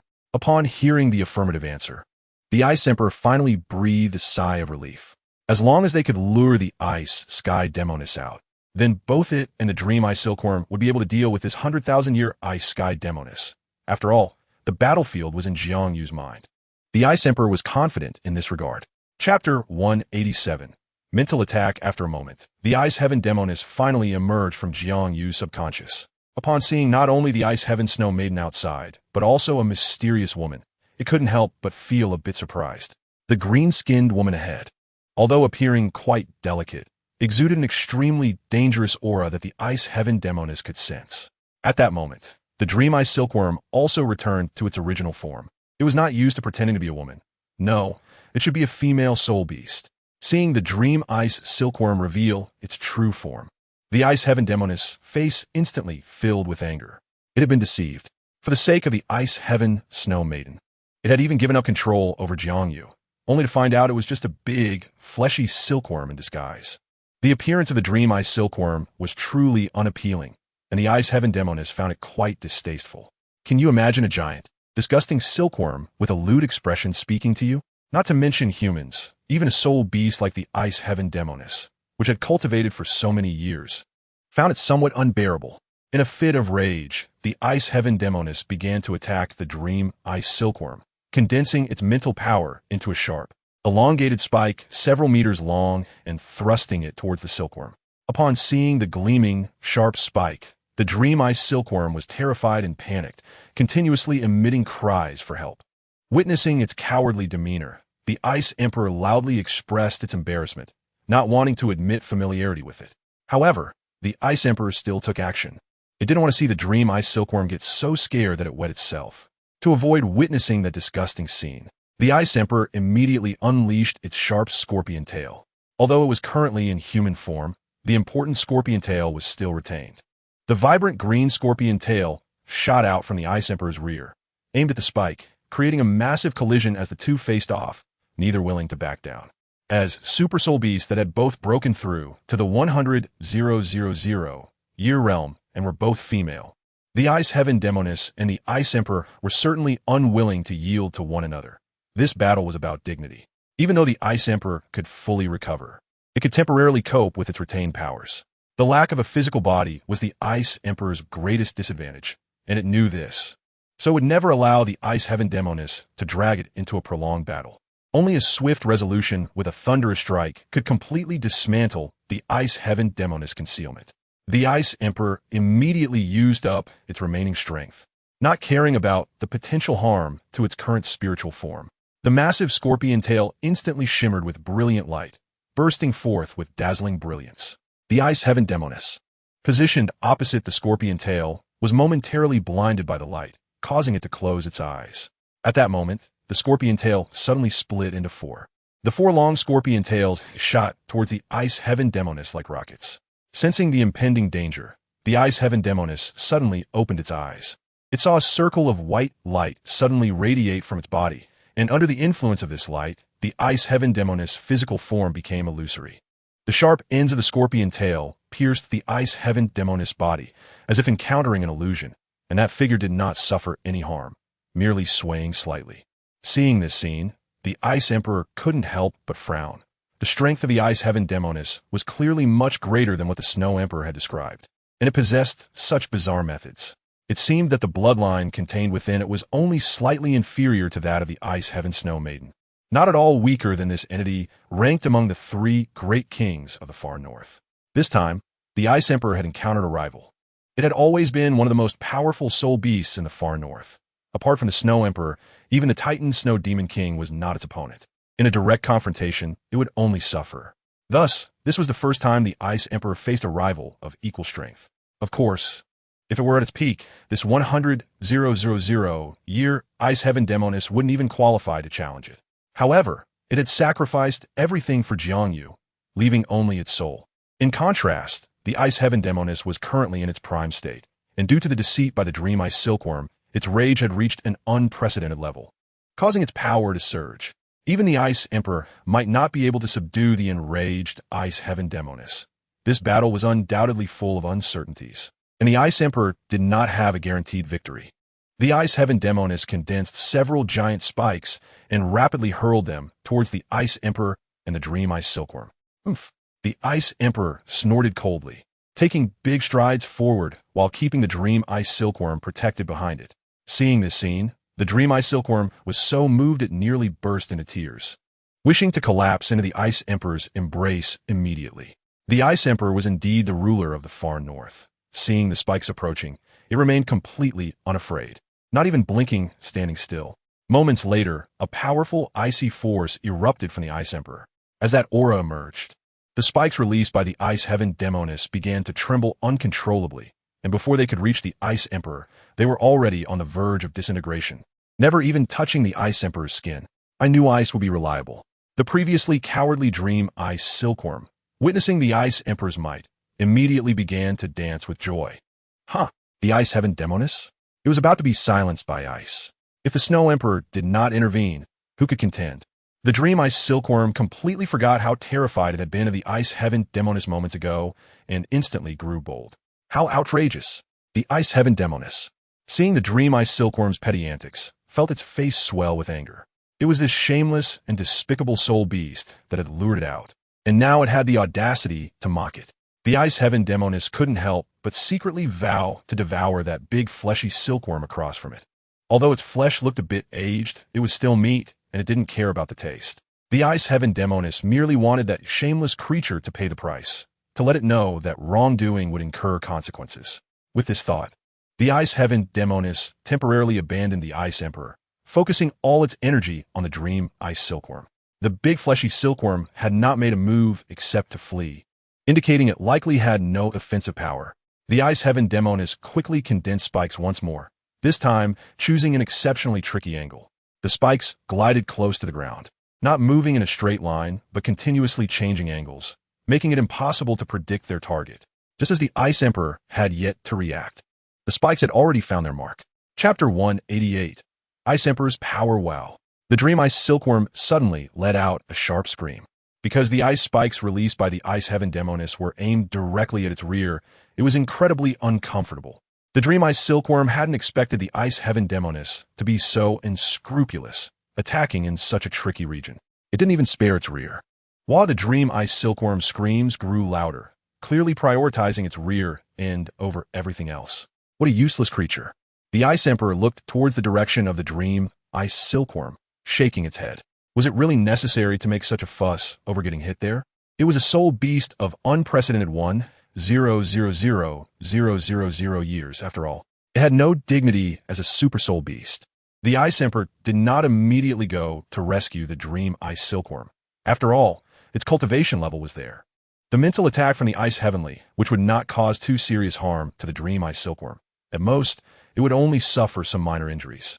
The cries of the Dream Ice Silkworm did not affect the Ice Emperor's attack at all.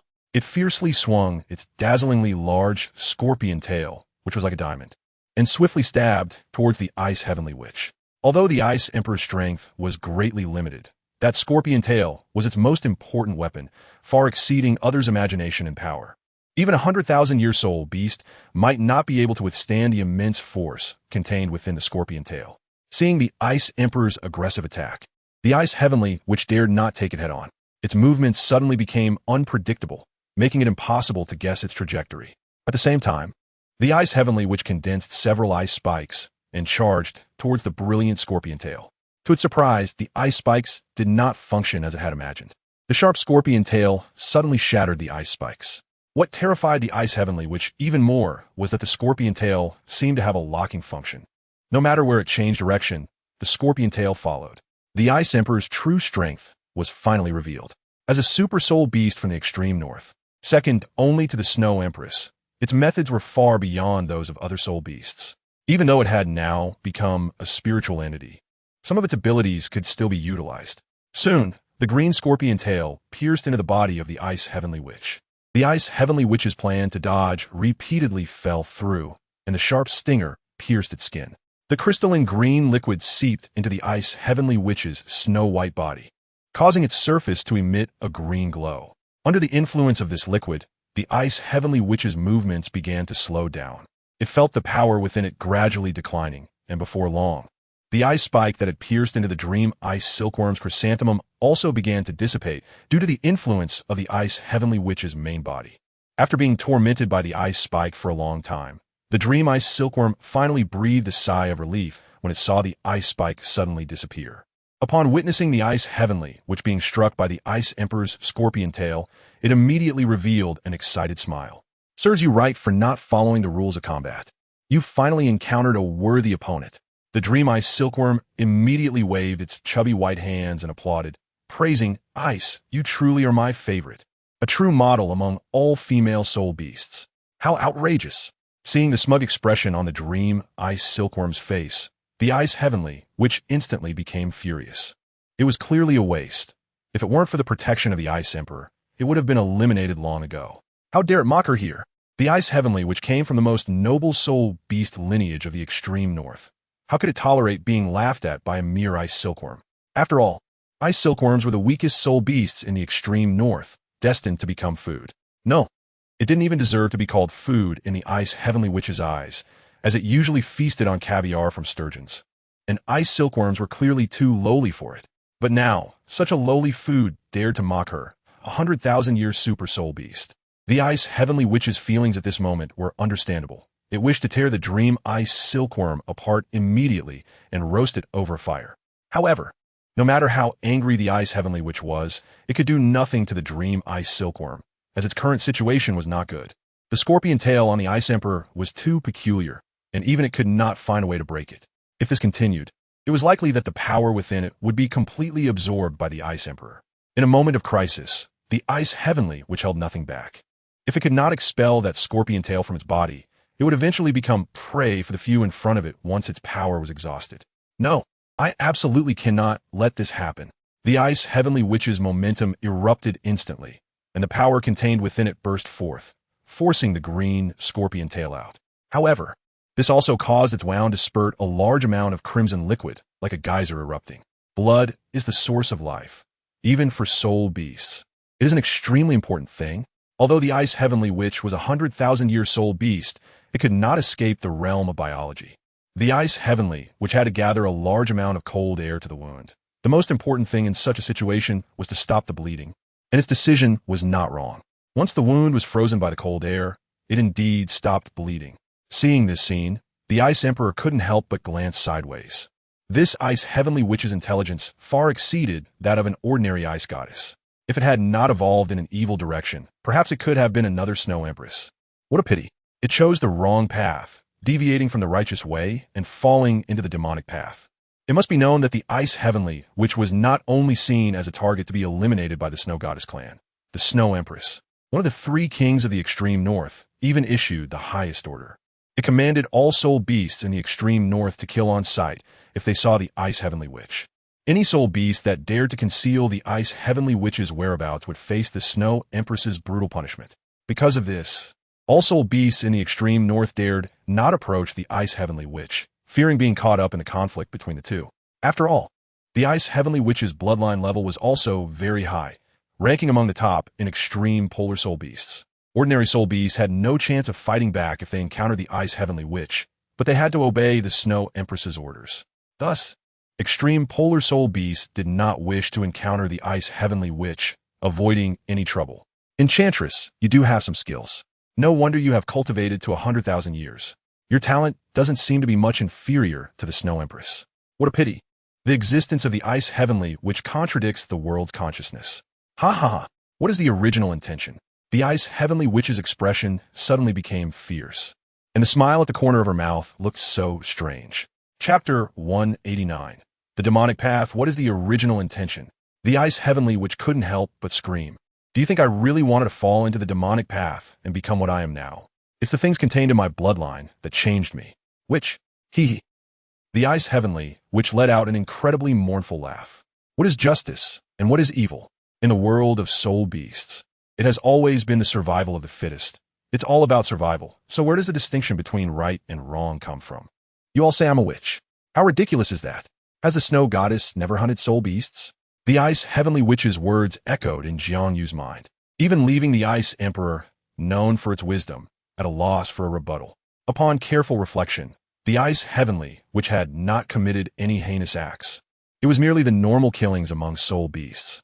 As for the Ice Heavenly Witch disguising itself as a weak woman to deceive humans and then draining their essence, that was not considered a big deal. After all, they were humans. On the Douluo Continent, there exists a natural antagonism between soul beasts and humans. If soul masters want to break through their level restrictions for the next stage of cultivation, they must absorb the soul rings from soul beasts to break through their cultivation limits.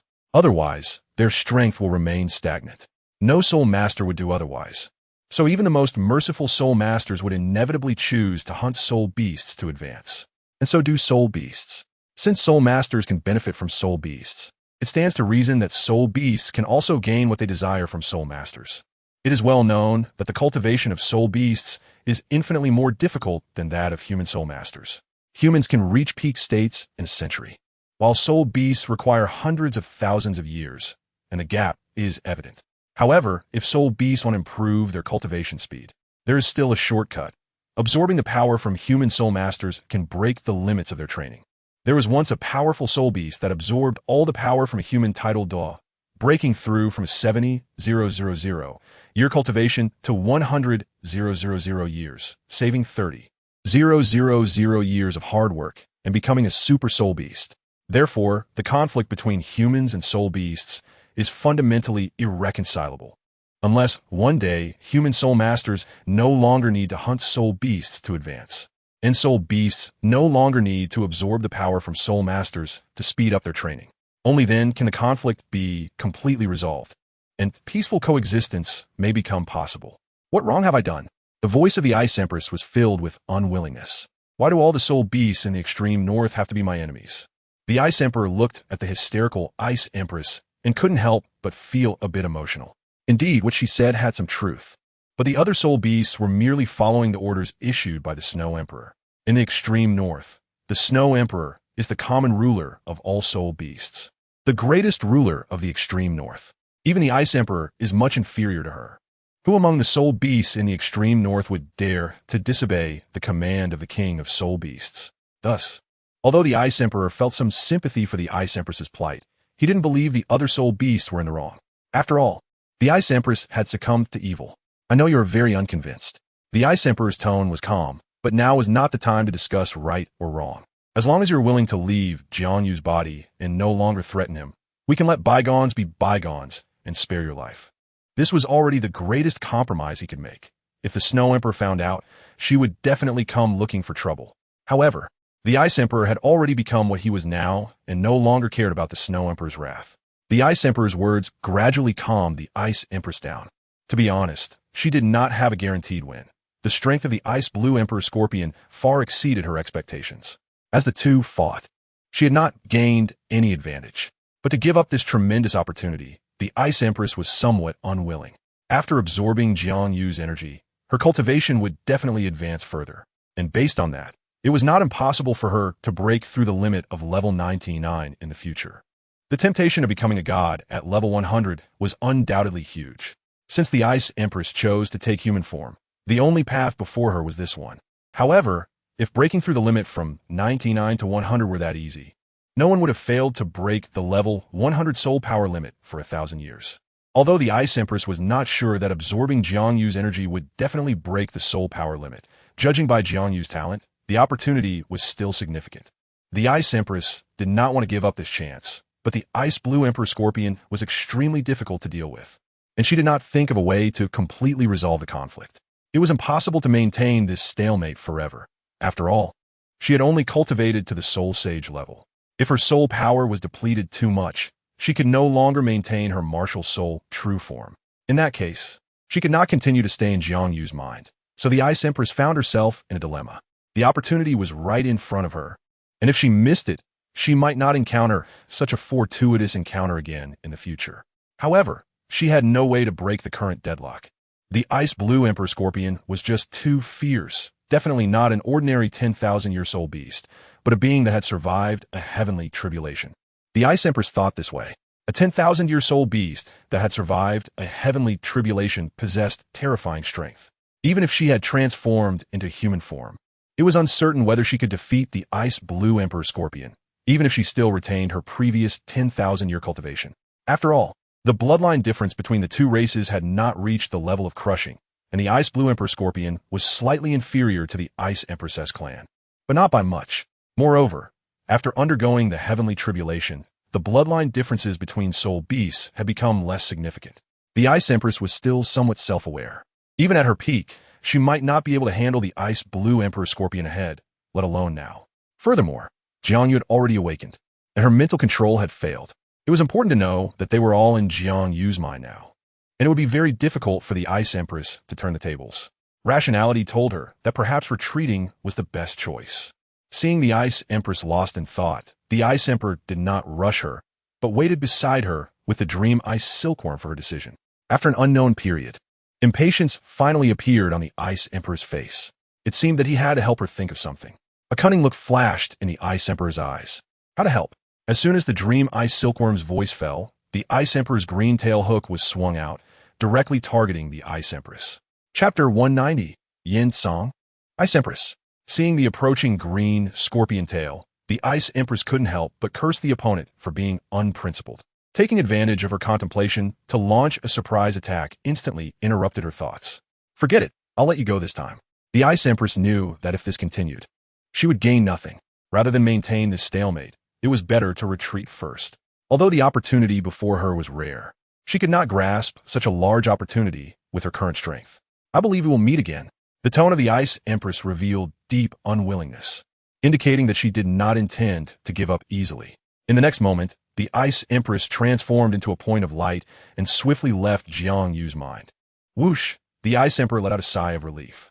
The Ice Empress's strength was even more formidable than he had imagined.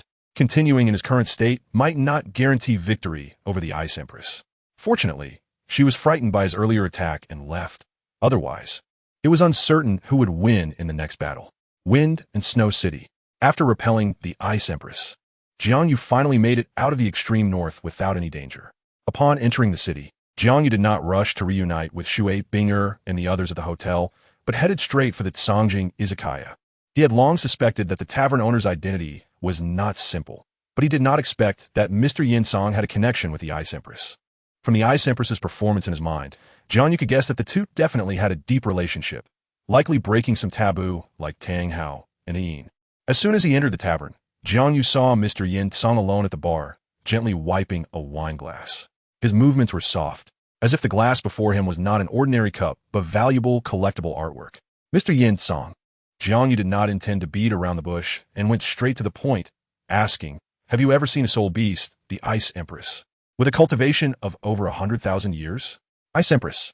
As soon as Jiang Yu's voice fell, a very excited expression appeared on Yin Song's face. And even the cup in his hand was knocked to the ground and shattered with a loud bang due to his large movements. But Yin Song didn't care.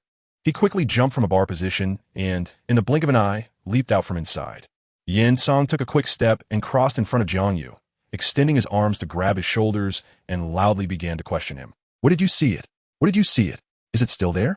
Yin Song asked 3 questions in a row, and his expression looked particularly urgent. It was obvious that Jiang Yu's guess was correct. Yin Song indeed had a connection with the Ice Goddess. Seeing that Yin Song was also a person of emotions, Jiang Yu told him about encountering the Ice Goddess in the far north, but he didn't mention some important information in between. Jiang Yu could never reveal the identities of the Ice Emperor and the dreaming Ice Silkworm to others. This was an important secret of his, and of course, the fewer people who knew, the better. Jiang Yu only told Yin Song that when the Ice Goddess was sifting through his memories, she saw the scene of him at the Songjing Izakaya, especially after seeing the owner. The originally terrifying beast suddenly stopped its attack and became as gentle as a neighborly girl, losing all aggressiveness. In the end, for some reason, the Ice Goddess no longer troubled him and soon disappeared. After hearing Jiang Yu's description, tears suddenly overflowed from Yin Song's eyes, and then a sound of crying came from his mouth, filled with complex emotions. "A Shui, why do you have to go through this?" A hint of pain flashed in Yin Song's eyes. "So, her name is a Shui." Jiang Yu couldn't help but murmur. The name indeed fits the identity of the Ice Goddess, just like how the Blue Silver Emperor's human name is a Yin, simple and clear. "Mr. Yin Song," Jiang Yu curiously asked, "what exactly is your relationship with the Ice Goddess?" Although Jiang Yu had basically confirmed that Yin Song and the Ice Goddess were in a romantic relationship, such matters still needed to be acknowledged by the parties involved. So he asked this way. Alas, Yin Song couldn't help but let out a sigh. "It's a long story." Then Yin Song began to tell the love story between him and the Ice Goddess. Even though Jiang Yu was able to encounter the Ice Goddess and safely walk out of the far north, it represented that Jiang Yu had some fate with them. So Yin Song had no reservations and told Jiang Yu everything. The story between Yin Song and the Ice Goddess would surely sound legendary to others, but to Jiang Yu, it was nothing special. After all, he had heard too many stories like this, and he was already tired of hearing about humans falling in love with soul beasts. Not to mention the classic tales of scholars and foxes falling in love, Such forbidden romances across species were common in Douluo Continent. To give a closer example, Jiang Yu was well aware of the story of Tang Hao and the Blue-Silver Emperor getting together and having a child. Yin Song's experiences were not surprising. However, it was just similar to stories like Romeo and Juliet or Liang Shambua and Zhuang Tai. Shortly after awakening his martial soul, Yin Song entered a public soul master academy. Although his family background was not great, his martial soul talent was very good, and he successfully awakened a powerful mutated martial soul, with innate soul power reaching an astonishing level of 9. Because of this, he was allocated the only work-study student quota in the village. Then Yin Song entered a soul master academy in a big city, where he met the woman he loved the most. Unfortunately, at that time, he did not know that the person he loved was not an ordinary human. That woman was the ice goddess, who had just transformed into human form. To cultivate, she had to enter human society. Fortunately, she disguised herself well, and since she did not encounter any powerful beings above the soul Douluo level along the way, no one discovered her identity as a soul beast. Moreover, because the ice goddess's level was too high, she quickly entered a human soul master academy. This was the initial encounter between Yin Song and the ice goddess, which sounded somewhat similar to the way Tang San and Xiao Wu met. Therefore, JiangYu was not surprised at all. Although the subsequent story of Yin Song and the ice goddess also had its share of thrilling moments, generally speaking, it was nothing more than some cliché details. They went out to train together, encountered bandit attacks, and Yin Song desperately protected the ice goddess in his arms. In the end, they successfully repelled the bandits together, and a different feeling arose between them, transforming their relationship from ordinary classmates to trusted partners. From then on, they were inseparable, doing everything together. In the eyes of their classmates, they seemed like a couple, and everyone believed they would definitely get married after graduation. Chapter 191. Love and Responsibility. Originally, things were developing smoothly. After Yin Song and the ice goddess graduated from the Advanced Soul Master Academy, they officially held their wedding and became a true couple. Then they began to wander the continent together, and after experiencing countless adventures, their relationship deepened. Yin Song's cultivation also saw tremendous growth during this time, and it wasn't until his soul power broke through to the level of a soul Dalu that they stopped their adventures. After successfully acquiring the 8th spirit ring, Yin Song took the ice goddess to Snowstorm City, knowing that a shui was from there, so he chose to settle there. The Tsanjing Izakaya was also opened at that time, and thanks to their brewing skills, the Izakaya quickly gained fame and became the most famous tavern in Snowstorm City. That period was also the happiest time for Yin Song. However, what happened next shattered Yin Song's peaceful life. A terrifying soul beast suddenly burst out from the far north and invaded Snowstorm City. Once the soul beast entered the city, it began a massacre, instantly killing hundreds of residents. Although there were many powerful soul masters in the city who had ventured to the far north, upon witnessing the soul beast's terrifying methods, they all retreated, not daring to step forward to stop its rampage. Seeing more and more residents falling at the hands of that soul beast, Yin Song could no longer sit idly by. That night, he took advantage of the darkness to sneak towards the direction of the soul beast. Yin Song initially thought his actions would go unnoticed by his wife, but unexpectedly, all his movements were sensed by the ice goddess. Without any hesitation for her husband's safety, the ice goddess immediately followed him. When Yin Song arrived at the location of the soul beast, he saw a ground full of corpses, all covered in blood, their faces displaying expressions of terror. The culprit behind all this was lying there peacefully, seemingly exhausted from all the killing and resting on the spot. Seeing this opportunity, Yin Song immediately released his martial soul, preparing to eliminate the soul beast in one strike. But unexpectedly, as soon as his soul skills were released, the soul beast woke up. Although Yin Song had already broken through to the level of soul Dalu, the power of that soul beast was evidently not weak, and it soon completely suppressed Yin Song, forcing him to retreat repeatedly without any chance to fight back. Yin Song was unaware that the soul beast he faced had cultivated for over 90,000 years. The reason it rushed out from the extreme north to human territory was to seek the power of humans to break through the 100,000-year limit. Yin Song had just broken through to the rank of soul Dalu, and even using all his skills, he was no match for the 90,000-year soul beast. Just as he was about to be heavily injured by the soul beast, the ice sky demoness quietly appeared, blocking the heavy blow for Yin Song. At that time, the ice sky demoness was only at the level of soul sage, and even though its physical quality was much stronger than that of an ordinary human due to its soul beast form, it was still severely injured by the soul beast's attack. In the end, the Ice Sky Demoness was forced to use her trump card to scare the soul beast away from Snowstorm City. However, this also revealed her identity as a soul beast. And in that moment, Yin Song realized that the woman he loved deeply was not human, but rather a 100,000-year soul beast transformed into a human form, which was undoubtedly hard for him to accept. Yin Song held very traditional views, and his hatred for soul beasts far exceeded that of ordinary soul masters. Therefore, after learning the true identity of the Ice Sky Demoness, he fell into immense torment. Even though there were deep feelings between Yin Song and the Ice Sky Demoness, he could not accept such a transracial taboo. The thought that his intimate partner, whom he shared a bed with night after night, was actually a soul beast filled him with fear. Thus, from that point on, Yin Song parted ways with the Ice Sky Demoness. That very night, she left Snowstorm City, returning alone to the extreme north. From then on, the Ice Sky Demoness never appeared in Snowstorm City again. And it was also from that time that the quality of the homemade liquor at Yin Song's tavern began to decline, soon transforming from the best tavern in the city into an ordinary one. The once bustling scene at the entrance quickly fell silent, and it could only be described as deserted, with only a few financially struggling adventurers occasionally coming to Yin Song's tavern for a drink. After all, the liquor brewed by Yin Song was relatively cheap. Mr. Yin Song, JiangYu's eyes were fixed on Yin Song, hoping to see something in his eyes. But after a long time, she could find no other emotions. He showed no signs of regret, only a hint of sorrow. I can see that you two have not forgotten each other. Since you still love her, you can go to the extreme north to find her. I believe she has been waiting for you all along.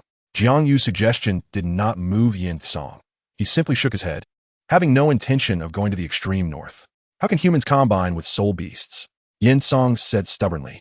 There have been many bloody lessons in history. Those who are not of my kind will surely have different hearts. Humans and soul beasts are natural enemies, although I have also suffered after parting with a shui. The union of humans and soul beasts goes against reason, and I absolutely cannot comply. Yin Song's voice suddenly rose. This is a bottom line that every human should adhere to. His voice resonated throughout the entire tavern. Humans are humans, and soul beasts are soul beasts. Even if a soul beast takes human form, it is essentially still a soul beast. Although Yin Song loved the Ice Sky Demoness, he did not lose his rationality. After realizing a shui's true identity, he suppressed that profound emotion. Although he often reminisced about the beautiful times spent with the Ice Sky Demoness, he knew that they could never return to how they were before. The seed of estrangement had been sown, and they could no longer restore their previous intimacy. Rather than that, it was better to end this twisted fate. Seeing the resolute expression on Yin Song's face, Jiang Yu was unsure how to advise him. After all, matters of the heart are something others can only offer suggestions on. The real decision lies with the person involved. Jiang Yu could see that although Mr. Yin Song's attitude was firm, he was in great pain inside. After all, the Ice Sky Demoness was the woman he loved the most. Even though they could not continue together due to the barriers between their races, Yin Song's feelings had not diminished. Rather, they had intensified. Unfortunately, Yin Song was not a child. He had many considerations. Chapter 192. Songjing Ling. Thus, Yin Song resolutely drew a line with the Ice Sky Demoness.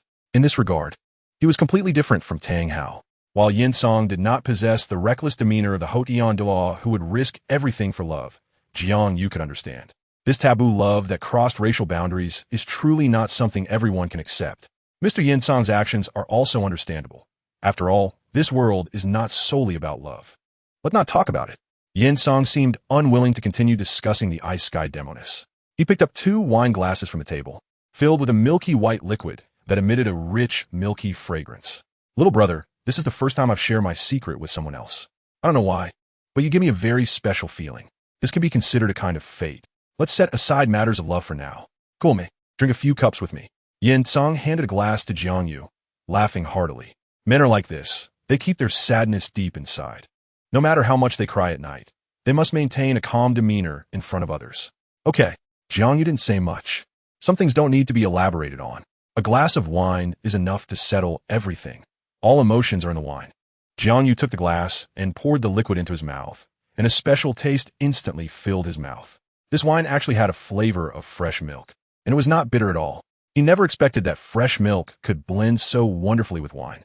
Mr. Yin Song's imagination was truly outstanding. He was quite a remarkable person. This wine is really special. Jiang Yu smacked his lips and praised. Of course, Yin Song's face broke into a brilliant smile. This is my newly developed wine. You're the first guest to taste it. I believe no one on Douluo Continent has thought of combining milk and wine before. This is a revolutionary invention. Yin Song was very proud. This new wine proved his unique talent in brewing. Although he was not as good as a shui in traditional brewing, he had carved out a new path and innovated several different types of wine, qualifying him as a brewing master. Ever since a shui left, he had devoted all his energy to brewing, so hearing others praise his wine made him particularly excited. Did Mr. Yin Song give this wine a name? Jiang Yu asked curiously. Of course I did. It's called. To create a grand atmosphere, Yin Song deliberately prolonged his words, just like a director of a singing competition, repeating what could be said in one sentence. Jiang Yu felt a wave of speechlessness. He didn't expect Mr. Yin Song to be so playful. The name of this wine is Yin Song brand milk beer. After stammering for a long time, Yin Song finally finished speaking. Milk beer. That name is quite fitting. Another cup.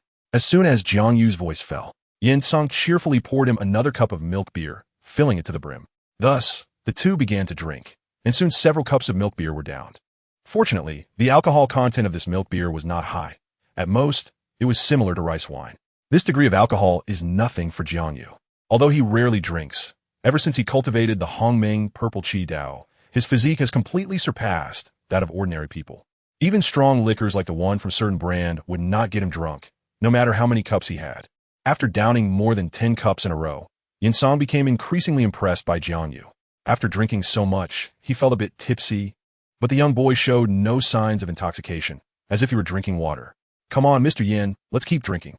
While Yin Song was trying to sober up, Jiang Yu picked up his cup again, scaring Yin Song into begging for mercy, as he couldn't handle that much.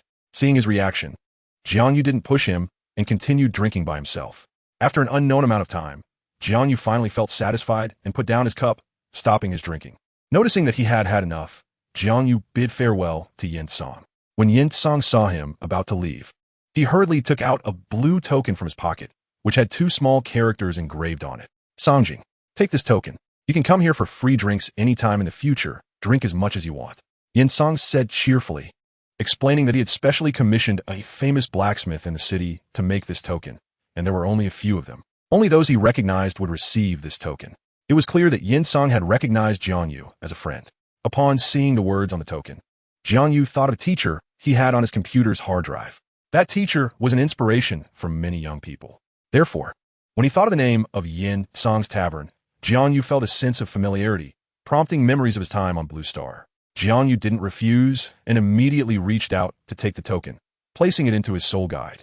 After expressing his thanks, Jiang Yu turned and pushed open the door, walking outside, quickly distancing himself from the tavern. After arriving at the hotel, Jiang Yu inquired at the front desk about Shui Binger and the others. The youthful and beautiful receptionist quickly checked the records and confirmed that Shui Binger and the others had not left, but were waiting for him at the hotel. After receiving the answer, Jiang Yu headed straight to Shui Binger's room. Once at the door, he knocked. Knock, knock, knock, who is it? Is it you, girl? Wait a moment, I'm changing clothes, I'll be done soon. A familiar voice came from inside. Changing clothes. Jiang Yu was taken aback, clearly not expecting Shui Binger to be changing at that moment. He quickly realized that this wasn't the right time to find Shui Binger and was about to leave when he suddenly heard a clicking sound at the door. The door soon opened, revealing Shui Binger's graceful figure. You girl, you're just in time. Help me pull up the zipper. Shui Binger's fair back was fully revealed in front of Jiang Yu, her skin smoother and more delicate than snow, exuding temptation. Shui Binger clearly didn't expect the person outside to be Jiang Yu, which is why after opening the door, she turned around without even looking at him and exposed her back, thinking the visitor was Shui Yu. After all, apart from her and Shui Wu, no one else would knock on her door, and Shui would always call her before knocking, unlike Shui Yu who would just knock without saying anything. Because of this, Shui Bing misunderstood. Ah, Jiang Yu awkwardly laughed. If you don't mind, I could help you. Chapter 193. A simple man. Upon hearing Jiang Yu's voice, Shui Binger immediately turned around, and when she saw his gaze fixed on her, her face instantly turned crimson. She quickly retreated, hastily closing the door. So embarrassing. Shui Binger touched her hot little face, her mind flashing back to the earlier scene. Apart from her father, this was the first time another man had seen her back. Remembering what had happened in the Divine Palace, a different emotion surged within her. They say a girl's first experience is the most memorable. Even Shui Binger was no exception. Although she appeared aloof, Her heart burned hotter than anyone else's. That icy exterior was merely a form of self-protection. Only those who truly interacted with her would know that her inner feelings were no different from those of an ordinary girl. She just had a unique charm. She never expected him to come back at this time. Shui Binger's feelings were complex, a mix of shyness and joy that Jiang Yu had returned safely. After all, the extreme north was filled with dangers, and Jiang Yu's venture into the core area was as risky as a fight between a low-level soul master and a titled Douluo, if not more so. It is said that the extreme north is guarded by 10,000-year soul beasts, whose powers far exceed those of ordinary titled Douluo. If a newly appointed titled Douluo like Dugu Bo encountered a 10,000-year soul beast from the extreme north, he would surely be trampled without even being able to fight back. For Jiang Yu to come out of the core area of the extreme north safely was remarkable, something even ordinary titled Douluo couldn't achieve. And yet it was accomplished by a child, truly unprecedented. As for whether there will be anyone after him, Shui Binger didn't know, but at least at this moment, Jiang Yu's achievement was unmatched by any new soul master across the continent. Faced with such a gifted opposite sex, Shui Binger couldn't help but feel attracted, especially since Jiang Yu was so handsome. If she were to rank the handsome men of Douluo Continent, she would definitely place Jiang Yu at the top. It wasn't that she was biased towards him. It's just that Shui Binger had yet to see any man who could match Jiang Yu's looks, not even close. She wasn't from an ordinary family. Given her status, she had seen many people. How many nobles and talented young men had she not seen? Yet compared to Jiang Yu, they were all like trash. In contrast to Shui Binger's complex feelings, Jiang Yu outside the door was unfazed. After all, since arriving on Douluo Continent, he had interacted with different girls. During his time at the Spirit Hall, he was even served by different maids while bathing, with new girls every day, none repeating, and each more beautiful than the last. Plus, he had been cuddling beauties like Hulaina at night, so seeing Shui Binger's back was nothing. He couldn't possibly feel shy. Jiang Yu didn't flee in embarrassment. He stood confidently at the door, waiting for Shui Binger to come out, as it had been an accident. The pure-hearted would remain pure. While Jiang Yu waited, sounds of rustling came from inside the room, indicating that Shui Binger was changing clothes. She probably realized that the outfit she had on needed assistance to wear, so she changed into another one.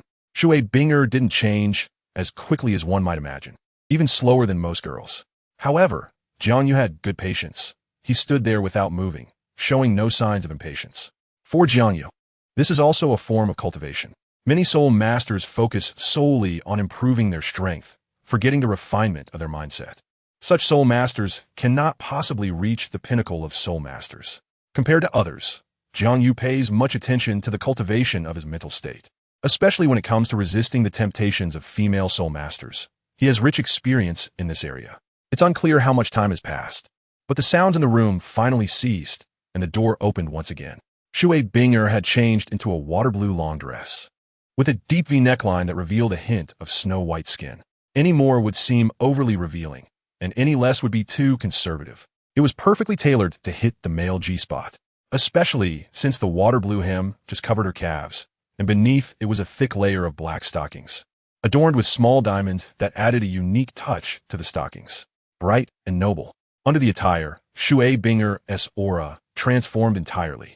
If before she wasn't the kind of stunning beauty that would captivate at first glance, now she resembled a glamorous star, drawing everyone's attention. Even Jiang Yu, with his extensive experience with women, had to admit that Shui Binger today was more stunning than ever. He couldn't help but appreciate her closely, though his gaze held no hint of aggression, completely unlike those hungry wolves. Jiang Yu's gaze was pure. It was as if he had encountered something he adored, filled only with deep appreciation. Seeing Jiang Yu's gaze fixed on her, Shui Binger initially felt a bit angry. How could he stare at her like that, without any sense of gender boundaries?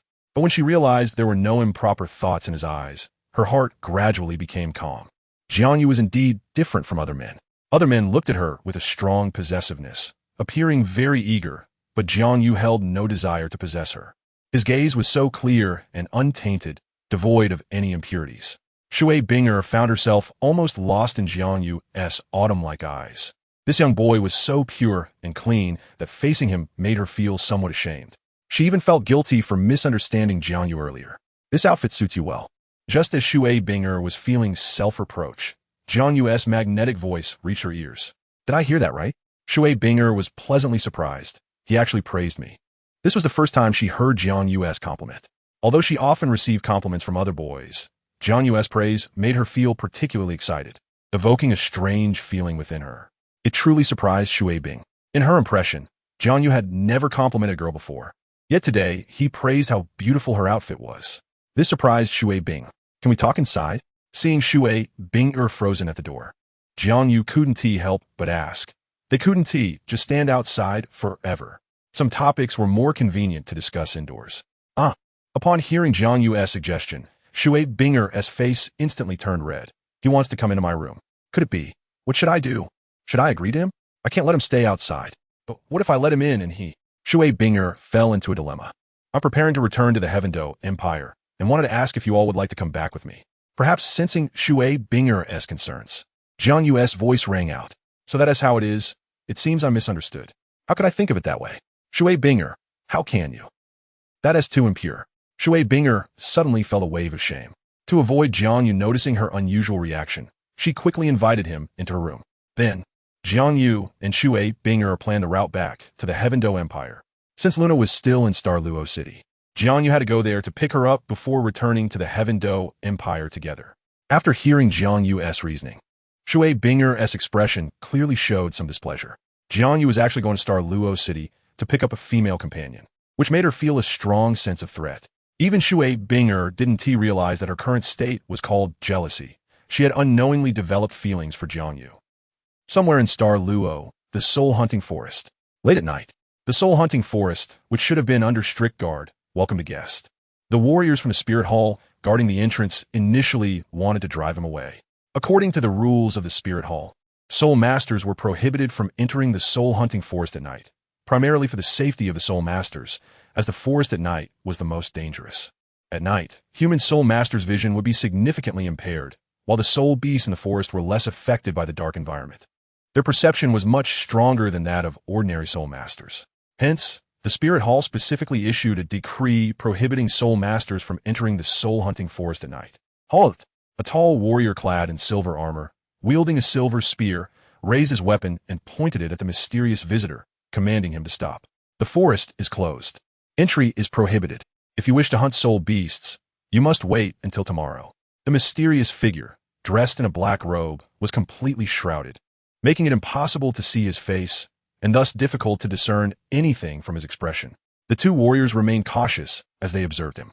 They tightened their grips on their spears, ready for a unified attack should the mysterious figure make any sudden moves. However, the mysterious figure did not make any excessive motions. He simply pulled out a token from his pocket. In the light of the fire, the tall warrior gradually made out the characters and images on the token. I greet you, my lord. I was unaware of your visit. Please forgive me. The tall warrior immediately knelt down, and seeing him kneel, the other warriors followed suit. After all, if even the captain was doing so, they had no choice but to comply. What puzzled them was the identity of this mysterious person and what the token in his hand was that commanded such respect from their captain. All rise. Although the mysterious figure's voice sounded somewhat weathered, upon closer listening, one could detect a youthful tone within it. I wish to enter to hunt soul rings. I kindly ask you, brothers, to grant me passage. The mysterious figure spoke very politely, without a hint of condescension, which endeared him to the group of warriors. Even the captain couldn't help but admire the mysterious figure's approachability. As the captain, Wei Cheng, he no longer obstructed the mysterious figure from entering the soul-hunting forest. He was well aware of the value of the token in the other's hand. Soon, Wei Cheng instructed his subordinates to remove the surrounding barriers and respectfully invited the mysterious figure to enter. He also planned to lead elite members to accompany him for the mysterious figure's safety. However, the mysterious figure did not intend to let them accompany him. After declining Wei Cheng's proposal, he entered the forest alone. The soul-hunting forest at night is much colder than during the day, and the surrounding environment is extremely dim, but the mysterious figure was evidently well prepared. He pulled a cylindrical object out of his pocket, opened the metallic lid on top, and a bright light shone from inside. Inside was a glowing crystal, sparkling and radiating warmth and brightness, instantly illuminating the area for miles. With this glowing crystal, the mysterious figure no longer had to worry about visibility. After walking several hundred meters and confirming that no one was following him, the mysterious figure lifted the hem of his black robe, revealing his true identity. It was JiangYu. Indeed, the mysterious figure was JiangYu in disguise. Originally, He was supposed to head to Xinglua City with Shui Bing'er and her sisters.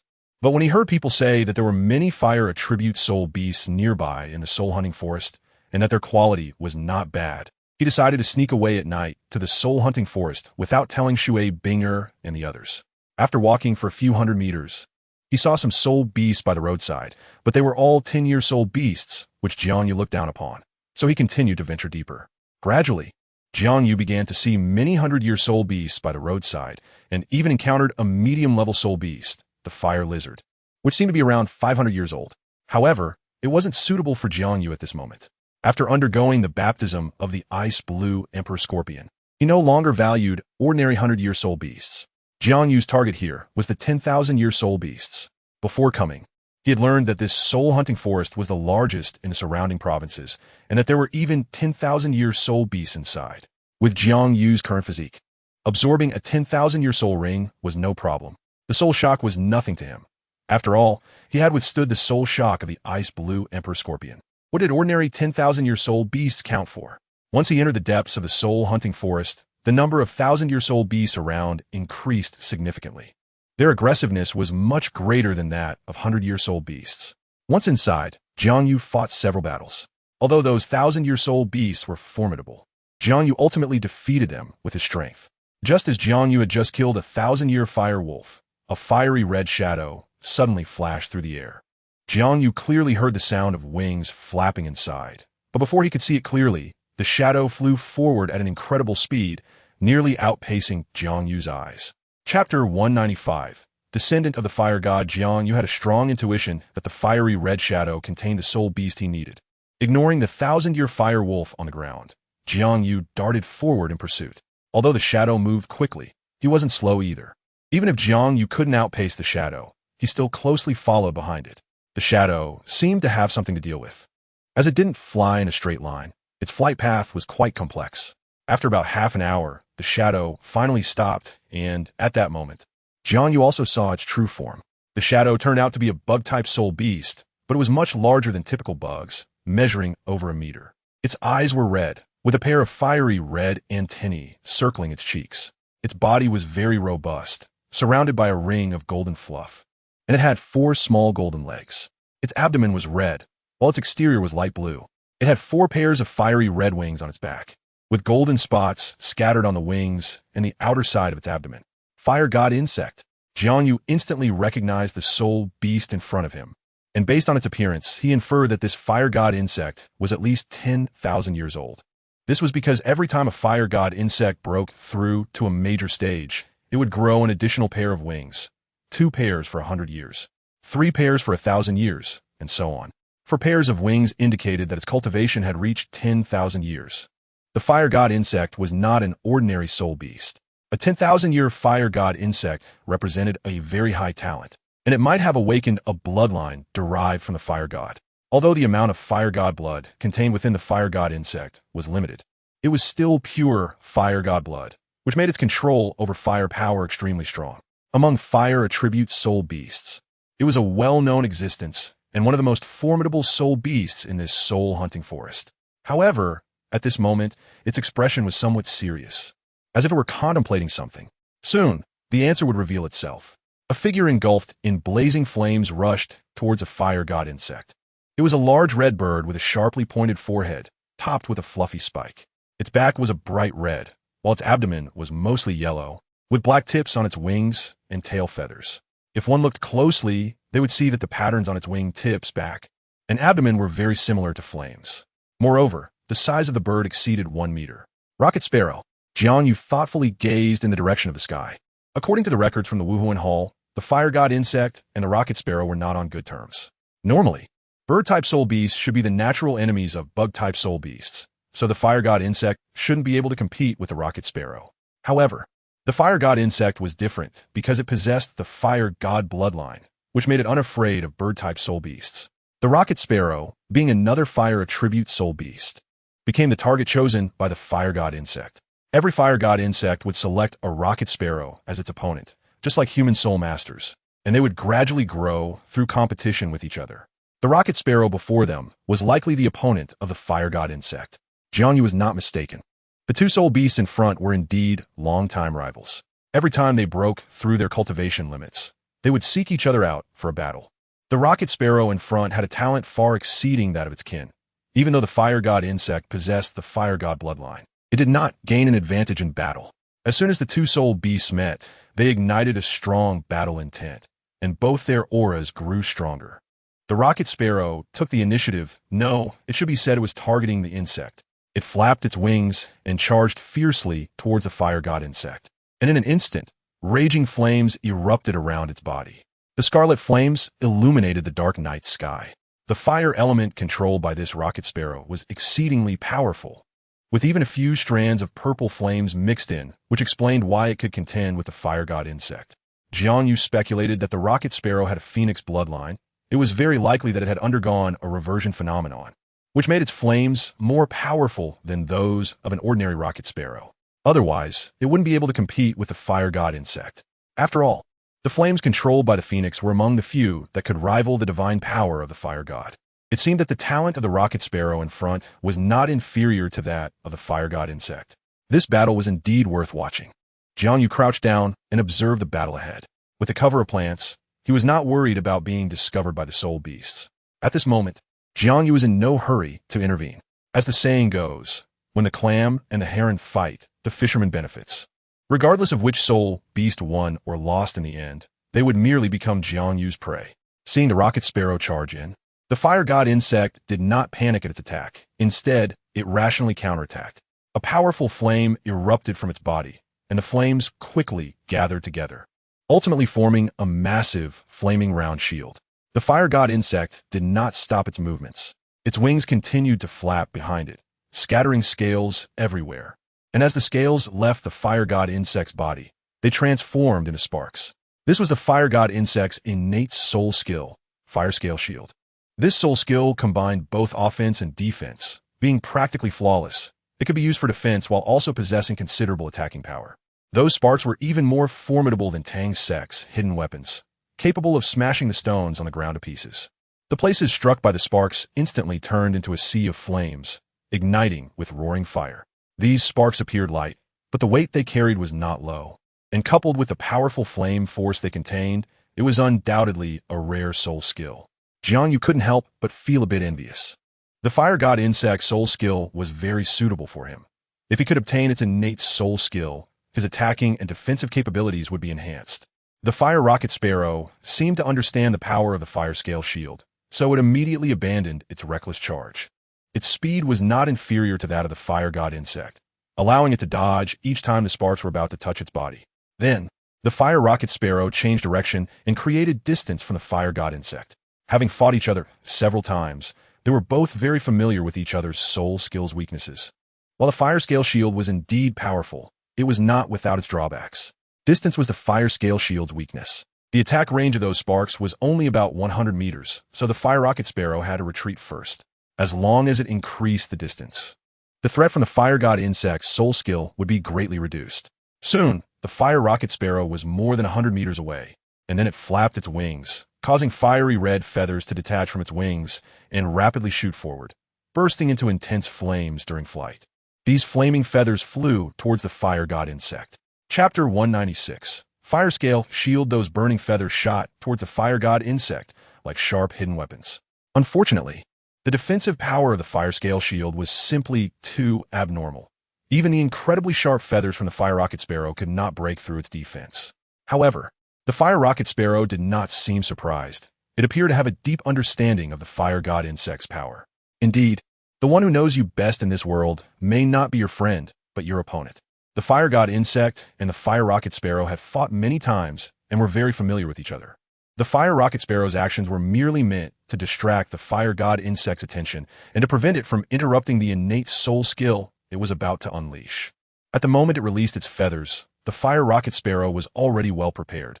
A raging fire quickly ignited within its body. In order to defeat the fire god insect completely, it even resorted to unleashing its origin flame.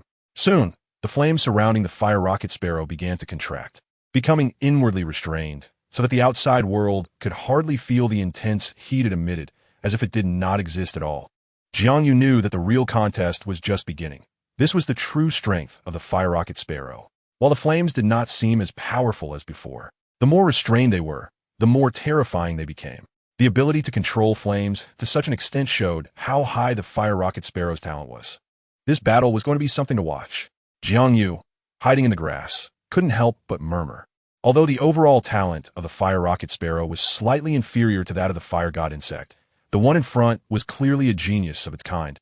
Its strength not inferior to that of the Fire God insect. It was like the blue silvergrass. Ordinary blue silvergrass might be the lowest level soul beast.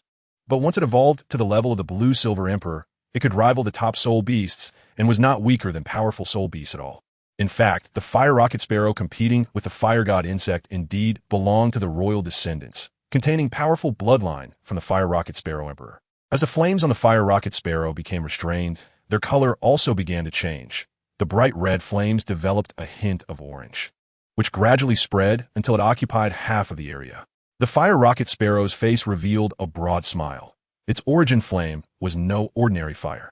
Even if the Fire God insect had a trace of Fire God bloodline, so what? The Fire Rocket Sparrow still had confidence in defeating the Fire God insect, proving its worth.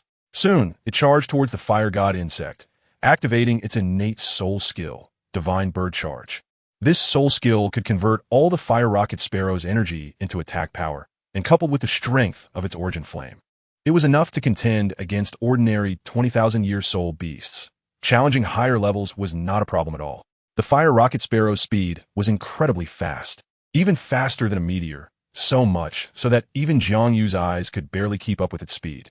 In the blink of an eye, the Fire Rocket Sparrow collided with the Fire God insect, instantly shattering the fire scale shield. The tremendous impact spread throughout the Fire God insect's body, sending it flying several dozen meters.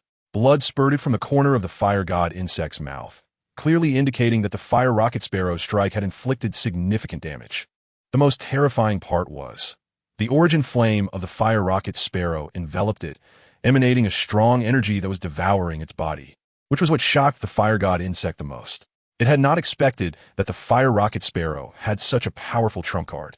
That origin flame was even somewhat tricky for it.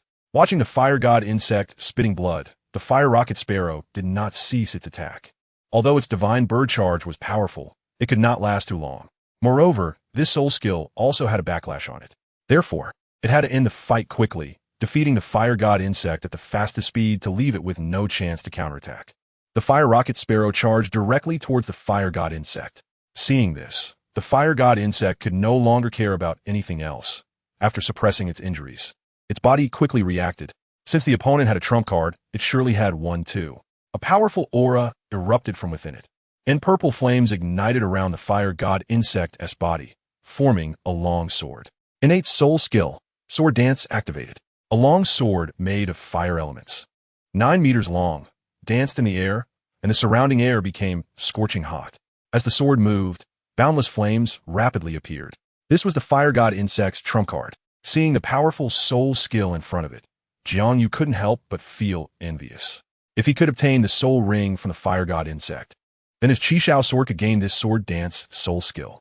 The sword dance released by the Chixiao Sword would definitely be even more powerful, and Jiang Yu almost couldn't wait to charge in and hunt down the Fire God insect. But after thinking about it, he suppressed his impulse. Now was not the best time for him to act. When both soul beasts were at a point of mutual destruction, that would be his opportunity to strike. Feeling the immense power of the sword dance, the Fire Rocket Sparrow's expression turned serious. However, once its Divine Bird Charge is activated, it could not be stopped. The Fire Rocket Sparrow had no choice but to brace itself and charge forward. The massive flame long sword slammed down towards the Fire Rocket Sparrow, and soon the two collided violently. Dense smoke instantly spread outwards to a radius of 100 meters, and the intense flames rained down to the ground, quickly igniting the blue silvergrass below. These ordinary blue silvergrasses could not withstand the flames devouring. They were soon burned clean. The once green grassland was left bare in no time, with nothing remaining. The yellow land was exposed. The two soul beasts that caused all this were also injured. The Rocket Sparrow's body was pierced by the flame long sword, and it fell to the ground in pain. The Fire God insect could no longer maintain its soul skill, and the huge flame long sword was also disintegrated. In this battle, both soul beasts suffered significant injuries, and there were no winners. However, the Fire God insect did not realize this. Seeing the rocket sparrow lying on the ground and emitting painful cries, it showed a look of great joy on its face, feeling that it had outperformed in this battle. Although the fire god insect was also injured, and its power had decreased after unleashing the sword dance, it was all worth it. The rocket sparrow was already unable to resist. Seeing both soul beasts lying on the ground, Jiang Yu knew it was time for him to take action. He calmly walked out from the grass and no longer concealed his aura. The fire god insect immediately sensed Jiang Yu's aura, which startled it. After fighting the rocket sparrow for so long, it had not realized a human was hiding nearby. How could a human presence suddenly appear? This made it feel a bit fearful. The person was definitely not an ordinary human. Chapter 197. Imperial Fire. When the fire god insect clearly saw Jiang Yu's appearance, shock instantly appeared on its face. It did not expect that the human in front of it was just a child. This was too unbelievable. The fire god insect had to be amazed. It was a 10,000-year-old beast and had not noticed that Jiang Yu had been hiding nearby, something even soul kings among humans could not do. Yet this little boy in front of it managed to do so. Looking at the fire god insect lying on the ground, Jiang Yu said nothing more and immediately released the Chixiao Sword. The dazzling sword caused both the fire god insect and the rocket sparrow beside it to tremble involuntarily. The flame power emanating from the Chixiao Sword filled them with fear. Both soul beasts were high-level fire attribute soul beasts, especially the fire god insect, which contained the great bloodline of the fire god. Yet they were still intimidated by the Chixiao Sword. The fire god insect had encountered many fire attribute soul masters, and even decades ago, it had fought with a soul king. That female soul master had an extremely fiery figure, considered one of the best among human women. But unexpectedly, her strength surpassed her appearance. Her fire dragon martial soul was ferocious. Even with the fire god bloodline, the fire god insect could not compete with her. That was one of the few times the fire god insect had been at a disadvantage, and, fortunately, it was clever enough to escape before that fiery dragon female soul master completely went berserk. However, the fire god insect did not expect to encounter another soul master with such a powerful fire attribute martial soul. The sword in the little boy's hand was far more intimidating than the fire dragon female soul master. As Jiang Yu's steps drew closer, the fire god insect felt an overwhelming sense of crisis. It had initially thought that after defeating the rocket sparrow, it could devour it to enhance its cultivation. It never expected a human to appear midway. How could it not feel frustrated? This little boy was too cunning, trying to reap the benefits of the fisherman. It absolutely could not let him succeed. The fire god insect would not sit idly by. Although it was somewhat exhausted after the fight with the rocket sparrow, it still unleashed its soul skill to confront the threat. A purple flame spewed from its mouth. Although the might of this flame was not as powerful as before, it was enough to make an average soul master retreat in fear. But who was Jiang Yu? He was not an ordinary soul master. As the only genius in Douluo Continent with 3 martial souls, his strength was not something an average soul master could compare to. Even without practicing the Hongmeng purple chi technique, with the soul rings of the Dream Ice Silkworm and the Ice Emperor Scorpion, Jiang Yu was more than capable of surpassing all genius soul masters. Facing that purple flame, Jiang Yu did not back down. He raised the Chixiao Sword and swung it fiercely towards the oncoming flame. A brilliant golden flame erupted from the sword body, and the imperial pressure belonging to the Chixiao Sword pressed towards the fire god insect. Upon feeling this immense pressure, the 10,000-year soul beast, which possessed divine bloodline, could not help but shiver. The pressure contained in the Chixiao Sword was terrifying, making the fire god insect feel an illusion. It even thought that the aura of the fire god could not compare to this. This was the first time it had such a feeling. As the dazzling golden flame intertwined with the purple flame, it quickly began to devour the flame coming from the fire god insect. Clearly, the purple flame was inferior to the imperial fire of the Chixiao Sword. After all, although the fire god insect contained the bloodline of the fire god, it was not substantial. Moreover, even the fire god only controlled the heavenly flame divine fire, which was merely a high-level ultimate fire. Although Jiang Yu's imperial fire was still somewhat inferior to the heavenly flame divine fire, the fire god insect was not the true fire god. The flames within its body did not even meet the standard of ultimate fire. How could it possibly compete with Jiang Yu's imperial fire? Soon, the purple flame was consumed by the imperial fire, and the dazzling golden flame burned even hotter as it flew towards the fire god insect. Quickly, the flame enveloped the body of the fire god insect. Although its cultivation had already broken through to the level of a 10,000-year soul beast, The previous battle with the Rocket Sparrow had consumed most of its strength. Furthermore, the enemy it faced was Jiang Yu, the undisputed #1 genius of Douluo Continent. Enveloped by the imperial fire, the fire god insect began to struggle continuously, but this was merely a futile effort. Jiang Yu did not hesitate and raised the Chixiao Sword to stab at the fire god insect. Moments later, this powerful 10,000-year soul beast fell to the ground. Soon after, a circle of soul rings shining with black light flew out from the fire god insect's body, hovering above it. Jiang Yu did not rush to absorb the soul ring, knowing that there was still a rocket sparrow nearby. Although it lost in the battle with the fire god insect, it was still a 10,000-year soul beast. The process of absorbing a soul ring was very important and could not be interrupted, so Jiang Yu had to be cautious and eliminate the threat of the rocket sparrow. After resolving the rocket sparrow in the same manner, a black 10,000-year soul ring also flew out from its body. The color of this ring was not inferior to that of the fire god insect soul ring, but Jiang Yu had already made his decision. In comparison, the soul ring of the fire god insect was more attractive to him. Although the rocket sparrow was also strong, its innate soul skill was clearly inferior to that of the fire god insect. Jiang Yu immediately flicked away the black soul ring radiating rich light. Then, he walked to where the fire god insect was, sat cross-legged, and used his mind to attract the black soul ring above him to surround his body. Under Jiang Yu's mental guidance, the black 10,000-year soul ring slowly rushed towards him. Soon, the immense energy from the soul ring surged into Jiang Yu's body. The impact generated by the 10,000-year soul ring was at least 10 times greater than that of a 1,000-year soul ring. This was also why soul masters had to cultivate their soul power to the standard of a soul king before they could absorb a 10,000-year soul ring. However, Jiang Yu was different. His physical quality far exceeded that of ordinary soul masters, and even titled Daluos might not compare to Jiang Yu. Moreover, after absorbing the million-year soul ring and the soul rings from the Ice Emperor Scorpion, Jiang Yu's mental strength had also received a tremendous boost. The impact generated by the Eternal Soul ring posed no threat to him at all. Just as Jiang Yu had thought, the fire god insect had indeed not given up. It launched a soul attack towards Jiang Yu's mind using the energy from the soul ring. In the face of the fire god insect's counterattack, Jiang Yu remained unperturbed. Even the assault from the Ice Empress, a 100,000-year mental-type soul beast, did not frighten him, let alone the fire god insect.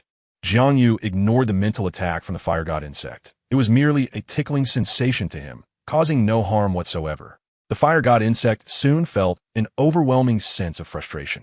No matter how it attacked, Jiang Yu remained unmoved, and the waves of soul impacts seemed to have little effect. Instead, the energy from its body was being absorbed by Jiang Yu, making its attacks increasingly ineffective. Jiang Yu only felt a warm sensation throughout his body. Chapter 198, External Soul Bone. The flame energy contained within the fire god insect was like a returning swallow to Jiang Yu. The originally irritable flame power calmed down after entering his body. The fire god insect helplessly watched as the energy from its body surged towards Jiang Yu. No matter how angry it became, it was powerless to stop it. Moments later, its body, formed from condensed soul energy, began to collapse uncontrollably. Its body transformed into countless light spots and entered Jiang Yu's mind. After absorbing the soul power of the fire god insect, Jiang Yu felt his mental power had increased, allowing him to detect even the sound of ants moving within 100 miles. At that moment, even Jiang Yu did not realize that his mental power had already broken through to the level of the Spirit Sea. However, the classification of mental power was not recorded even by the Spirit Hall. Only the Elven race knew the secrets of mental power. They divided mental power levels into 7 grades: Spirit Origin Realm, Spirit Communication Realm, Spirit Sea Realm, Spirit Abyss Realm, Spirit Domain Realm, God Origin Realm, and God King Realm. Generally speaking, only titled Daluos could possibly reach the level of the Spirit Domain Realm, and they had to be among the elite of titled Daluos. The mental power of an average title barely reached the Spirit Abyss Realm. Jiang Yu was the first in the history of Douluo Continent to break through to the Spirit Sea Realm right after advancing to the Soul Master level. However, it made sense, as Jiang Yu, being a transmigrator, had inherently stronger mental power than the average Soul Master. Furthermore, he had absorbed the immense energy from the Sky Dream Ice Silkworm, a significant portion of which was sealed, but it was still sufficient for Jiang Yu. Additionally, he had received nourishment from the Ice Emperor and several 10,000-year soul beasts, making his breakthrough to the Spirit Sea realm unsurprising.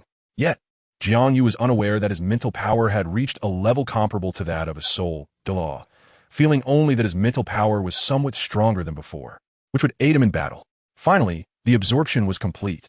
Jiang Yu could not help but stretch, feeling that his entire state had returned to him after absorbing the soul ring from the fire god insect. He felt invigorated and even fully restored in terms of physical strength. Just as Jiang Yu was about to leave this place, an unexpected change occurred behind him, and he heard a series of cracking sounds. Soon, 4 pairs of fiery red wings sprouted from his back, adorned with golden spots, looking incredibly dazzling. This as Jiang Yu was momentarily stunned, his face displaying profound surprise. If he was not mistaken, the 4 pairs of wings growing from his back were the legendary external soul bones, just below the 100,000-year soul bones in value. Oh my god, this was something all soul masters dreamt of. The value of soul bones was self-evident, and even a single soul bone could cause a great uproar. The value of external soul bones, among all soul bones, was only slightly inferior to that of 100,000-year soul bones. In fact, for most soul masters, the value of external soul bones might even surpass that of 100,000-year soul bones. This was because 100,000-year soul bones could only be produced by 100,000-year soul beasts, and even titled Douluos would not dare to provoke such powerful soul beasts recklessly. On the other hand, external soul bones could potentially be produced by 1,000-year soul beasts, making them undoubtedly more attractive to soul masters. It was like a goddess who was unattainable versus a neighbor girl who was within reach. No matter how perfect the goddess was, she was not someone most could interact with. In contrast, finding a neighbor girl, though not as perfect as the goddess, was much more realistic. Moreover, external soul bones had an additional advantage over other types of soul bones. Their power could grow stronger alongside the host's improvement in strength, with growth potential far exceeding that of other types of soul bones. The rarity of external soul bones was even scarcer than that of 100,000-year soul bones. Throughout the entire Dalu, only Tang San had obtained an external soul bone. Now, JiangYu also had one, and his external soul bone was acquired from a 10,000-year soul beast, making it significantly stronger than Tang San's 1,000-year external soul bone. Thinking of this made JiangYu unable to contain his excitement. What about Tang San? Even if he had the protagonist's halo, what was there to fear? He would still be pressed beneath him. At this moment, JiangYu was undoubtedly very happy. He initially only wanted to gain the innate soul skill from the fire god insect, but unexpectedly, it brought him a surprise, a new external soul bone. In fact, the fire god insect did not want this either. It was also feeling quite aggrieved. Originally, it had already won against the rocket sparrow and was about to absorb its energy to quickly increase its cultivation. However, JiangYu suddenly appeared and took advantage of the situation. The fire god insect's anger was understandable, which is why JiangYu obtained the external soul bone from it. Soul bones only drop when a soul beast harbors immense hatred. It is precisely because of this that soul bones are so rare. Furthermore, they differ from soul rings. Although the probability of soul bones appearing is very low, they do not always drop like soul rings do. However, they have an advantage that soul rings do not possess. Soul bones do not require the person who kills the soul beast to be the one to absorb them. If a soul master obtains a soul bone and finds it does not resonate well with them, they can choose not to absorb it and sell it instead. It is worth noting that any soul bone, even the most ordinary, is worth a fortune and often hard to find. However, generally speaking, soul masters rarely sell soul bones. After all, for most soul masters, having a soul bone is already good enough, and they would not be picky. Not to mention, the external soul bone that JiangYu obtained is something even titled Douluos covet. External soul bones are extremely rare, and it deserves a name. What should it be called? JiangYu pondered over the name for the external soul bone. Such a rare item must have a striking name to match its worth. After thinking for a long time, JiangYu finally came up with a fantastic name. He would call it the Fire God 8 Wings. Even though this external soul bone was obtained from the Fire God insect, it would be named after it. Of course, the name Fire God Insect 8 Wings sounded rather lacking in prestige, so JiangYu omitted the word insect.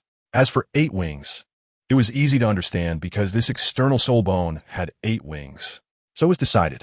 JiangYu did not immediately retract the external soul bone after thinking of its name, but chose to observe the power of the Fire God 8 Wings in the Hunting Soul Forest.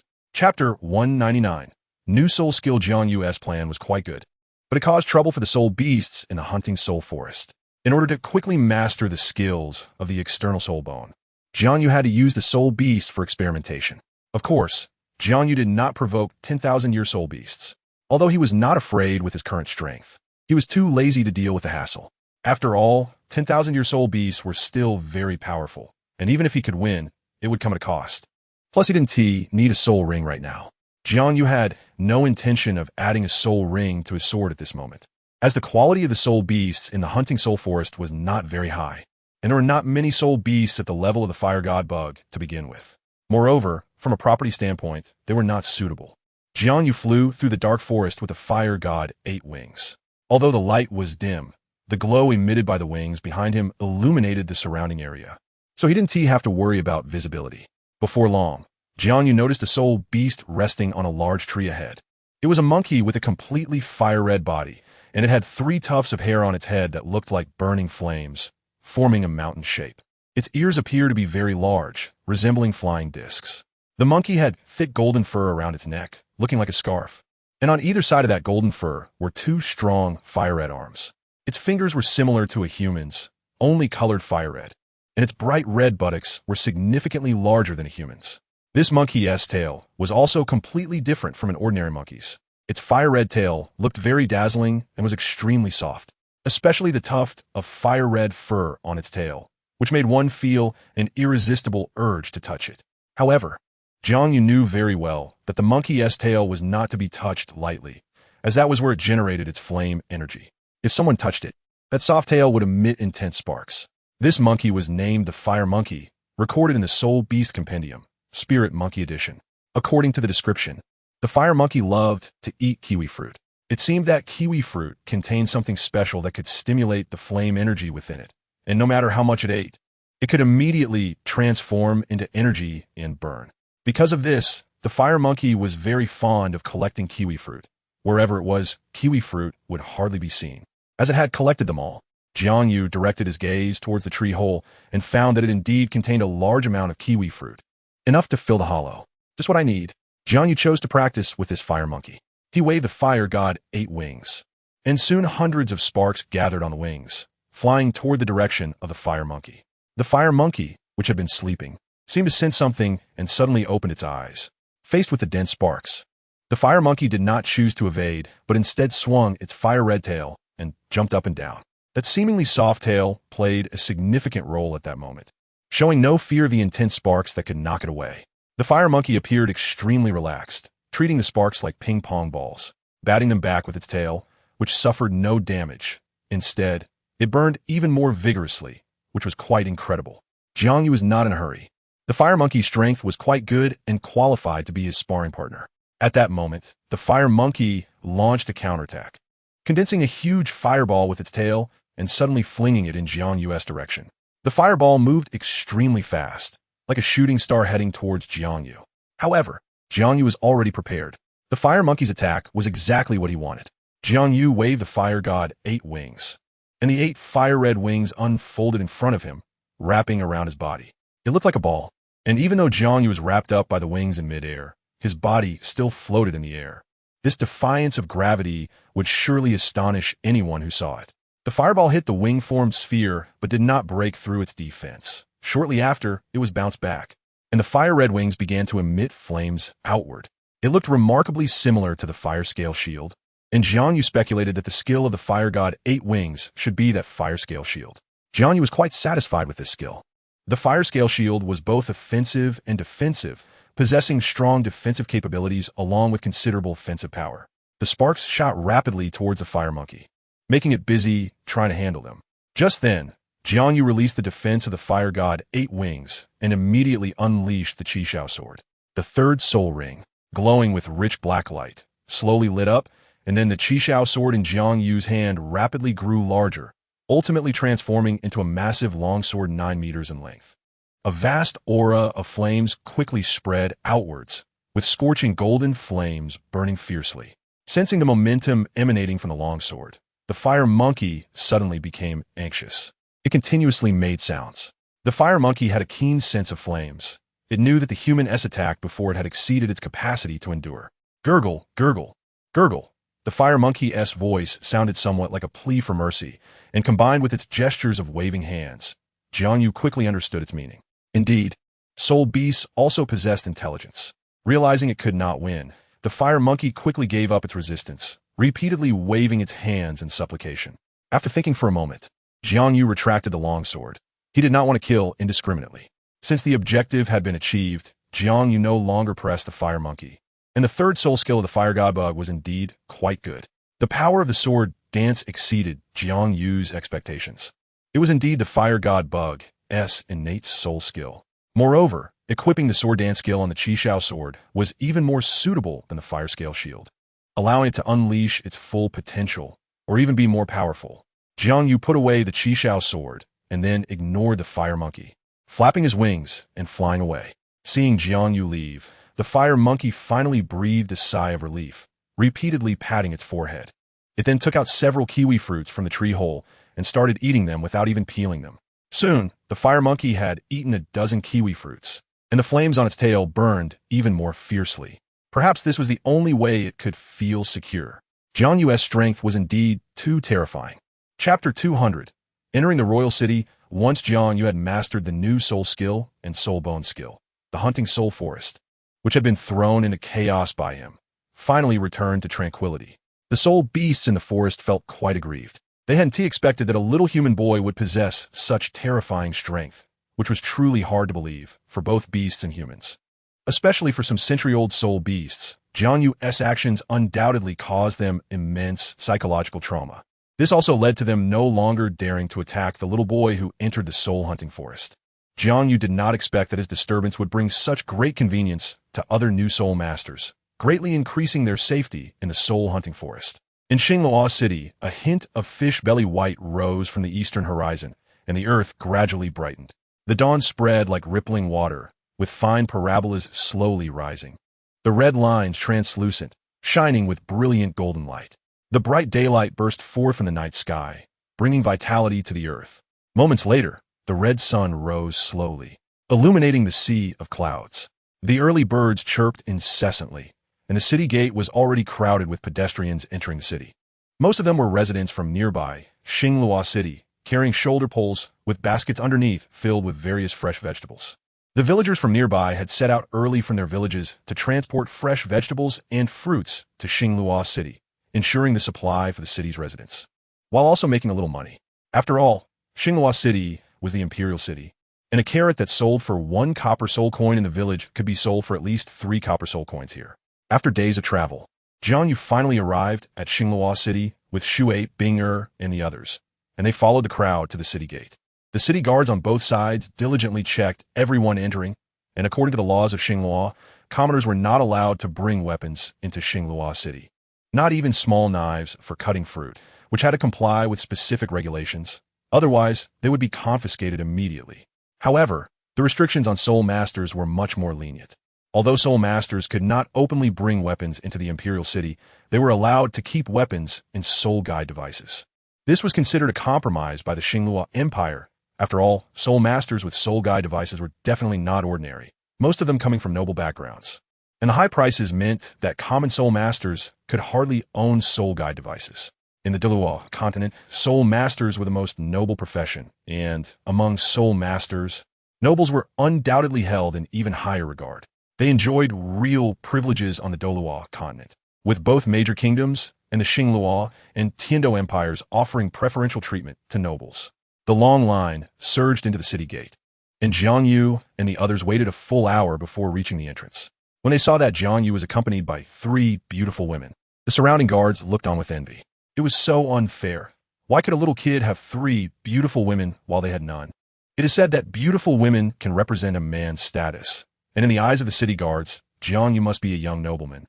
So they did not dare to neglect him. After a brief procedure, they allowed Jiang Yu and the others to enter Xingluo City. The entry process went very smoothly, and they did not encounter any spoiled young masters who were captivated by Shui, Bing and the other 3 beauties and tried to make things difficult for Jiang Yu. As soon as they entered Xingluo City, Jiang Yu took Shui, Bing and her sister straight to the hotel. Seeing Jiang Yu's excitement, the 3 girls were at a loss for words. Jiang Yu was very fast. Apart from Shui, Bing being able to keep up a little, Shui Yu and Shui Wu clearly could not match his speed and quickly fell behind.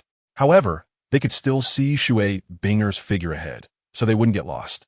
After about half an hour, Jiang Yu finally arrived at the entrance of the Rose Hotel. The Rose Hotel, located in Xinglua Imperial City, was extremely luxurious, with an overall design that balanced aesthetics and grandeur. The exterior walls were even coated with a thick layer of gold powder, shining brilliantly under the sunlight, giving a sense of opulence.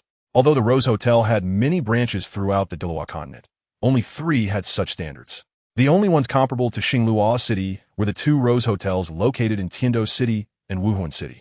The prices here were naturally not cheap, but Yang Wudi insisted on staying at the Rose Hotel, and the others knew what he was thinking, so they did not expose him. Bai He, as an old friend of Yang Wudi, also supported him. After all, spending some money for flirting was important. Bai He knew Yang Wudi's thoughts about Granny Yao, and he felt that the two were very well matched. He did not oppose Yang Wudi's actions of flaunting his financial power, especially since Yang Wudi covered the hotel expenses, which gave him even less reason to object. Otherwise, Bai He could not afford such an expensive hotel. The Min family could not earn money through selling medicinal materials and secret medicines like the Pa family. Although the Min family was the fastest and top scouts on the continent, Bai He did not want his family to serve any country in the continent. He did not want his family to get involved in war. Therefore, the Min family usually could only take on errands like delivering things. And the commissions from those jobs were obviously not high, which was why the Min family was so financially strained. To survive, Bai He had to give up his proud character and accept assistance from other single attribute clans. Even if he didn't care, his clan still needed to eat. And for the sake of his clan, Bai He had to give up his dignity, which was a helpless choice. As soon as JiangYu entered the hotel lobby, Shui Binger chased after him. The voluptuous and sexy-dressed front desk beauty was visibly surprised when she saw JiangYu and Shui Binger. It was not common for such a young pair to come to a hotel during the day. How desperate could they be? The front desk beauty was clearly shocked. However, she quickly realized that she had misunderstood. They were not there to check into a room. Excuse me, which room is Yang Wudi staying in? JiangYu got straight to the point and asked the front desk for Yang Wudi's room number. The front desk beauty was taken aback. They were actually here to find someone. How could she have thought otherwise? She couldn't help but blush as she realized her mistake. She did not dare to think any further and immediately told JiangYu the room number where Yang Wudi was staying. Room 3601. Knock, knock, knock. JiangYu knocked on Yang Wudi's door. Who is it? Who comes at this time? A dissatisfied voice came from inside the room, sounding like Yang Wudi. When the door opened, JiangYu saw the somewhat unhappy face of Yang Wudi. However, his expression quickly changed. Upon seeing JiangYu outside, Yang Wudi instantly turned his anger into joy. Oh, it's you, kid. Yang Wudi's words carried a hint of delight. You finally came back. Although JiangYu could not be considered his disciple, Yang Wudi still appreciated him very much. Otherwise, he would not have imparted knowledge about medicinal theory to him. Senior Yang, it's been a while. You look even more radiant. JiangYu did not flatter him, but Yang Wudi did seem to have a healthier complexion than before, looking as if he had aged a few years less. Really, Yang Wudi was delighted to hear JiangYu's praise, and it seemed that the old saying was indeed true. Love makes people young. Old goat, where have you been? Just then, a woman's voice suddenly echoed in the room, sounding quite familiar. The owner of the voice had definitely been seen before. Old Lady Medicinal. After a moment, JiangYu exclaimed in surprise. It's her. It's actually Old Lady Medicinal. JiangYu looked at Yang Wudi with a hint of amusement, not expecting Old Lady Medicinal to appear in Yang Wudi's room. It seemed their relationship was progressing very smoothly. Perhaps even. Seeing the indescribable smile on JiangYu's face, Yang Wudi quickly explained, You little rascal, where are you thinking? I must tell you, my relationship with Old Lady Medicinal is very pure, definitely not what you think. Heh heh. JiangYu replied with a smile, Senior Yang, no need to explain. I wish you, an Old Lady Medicinal, an early arrival of precious children. Hearing JiangYu's words, Yang Wudi's mustache bristled in anger. Although he liked Old Lady Medicinal, he had never done anything out of line. During this time, although he and Old Lady Medicinal were often together, they hadn't even held hands. Their relationship was purer than milk. Seeing JiangYu's misunderstanding, how could Yang Wudi not be angry? He didn't care for himself. But what if this got out and ruined Old Lady Medicinal's reputation? You little rascal, don't talk nonsense, Yang Wudi said seriously. Senior Yang, rest assured, regarding what happened between you and Old Lady Medicinal in the room today, I will definitely keep it a secret, JiangYu replied earnestly. Get lost. Seeing Yang Wudi's flushed face and raised arm, JiangYu quickly turned to flee. He wasn't afraid of Yang Wudi making a move. He just didn't want to interrupt their conversation since Old Lady Medicinal was in the room. After all, A woman who could make Yang Wudi show such a shy expression was rare, and it seemed he really liked Old Lady Medicinal. Jiang Yu didn't want to ruin Yang Wudi's romance. The next day, as dawn broke, Jiang Yu and the others arrived at the hotel restaurant for breakfast. The Rose Grand Hotel truly lived up to its reputation as a famous hotel in Xinglua City, with an extremely rich breakfast spread. The restaurant offered hundreds of dishes. Just like a buffet, you could eat whatever you wanted, and there was no extra charge. Although the Rose Grand Hotel was a bit pricey, it had to be said that the service was quite good. Many of the dishes in the restaurant used expensive ingredients, including abalone, shark fin, and sea cucumber. Particularly, the sea cucumbers were larger than those generally found in the market, almost the size of buns. According to the restaurant staff, the sea cucumbers used were specially supplied to the Xinglua Royal Kuja team and were of a premium grade, quite expensive. Upon hearing that they were exclusively supplied to the royal team, Jiang Yu immediately picked dozens of sea cucumbers and placed them on his plate. It was said that the Xinglua Royal Kuja team had abundant energy precisely because they consumed sea cucumbers that far exceeded the effects of ordinary ones. Therefore, Jiang Yu didn't hold back and took many sea cucumbers. When Jiang Yu brought his plate to his seat, everyone was stunned. They had never seen anyone eat breakfast like Jiang Yu, devouring more than a dozen sea cucumbers in one sitting without feeling sick. Jiang Yu paid no attention to the reactions of others, grabbing a sea cucumber and enjoying it heartily. Watching Jiang Yu eat the sea cucumbers, Yang Wudi instantly felt that the fried dough stick in his hand was no longer appealing. Influenced by Jiang Yu, Yang Wudi also got up and walked towards the sea cucumber area, picking a few and putting them on his plate before returning to his seat. First offering some plump sea cucumbers to Old Lady Medicinal. Then, Yang Wudi began to eat the remaining sea cucumbers, and soon, a smile appeared on his face. The taste of the sea cucumbers was indeed very good, far more delicious than what he had eaten before. After breakfast, everyone left the Rose Grand Hotel and headed to the city gate. Yang Wudi had to part ways with the group to travel with Old Lady Medicinal. Although Bai He teased him for being infatuated with women over friends, he was genuinely happy for Yang Wudi to meet someone he liked again. However, Xiao Xiao, who had been following Old Lady Medicinal, did not continue with her. According to Old Lady Medicinal, Xiao Xiao was going to find someone in the Tiando Empire and couldn't accompany her on the journey. Coincidentally, Jiang Yu was returning to the Tiando Empire. So Old Lady Medicinal entrusted Xiao Xiao to Jiang Yu, hoping he could help look after her. Jiang Yu was happy to do so, as it was just one more person, and he didn't dislike Xiao Xiao, so he agreed to Old Lady Medicinal's request. A few days later, Jiang Yu and his group were about to leave the territory of the Xinglua Empire, heading towards the Tiando border, while Bai He was also preparing to take the people of the Minji clan away.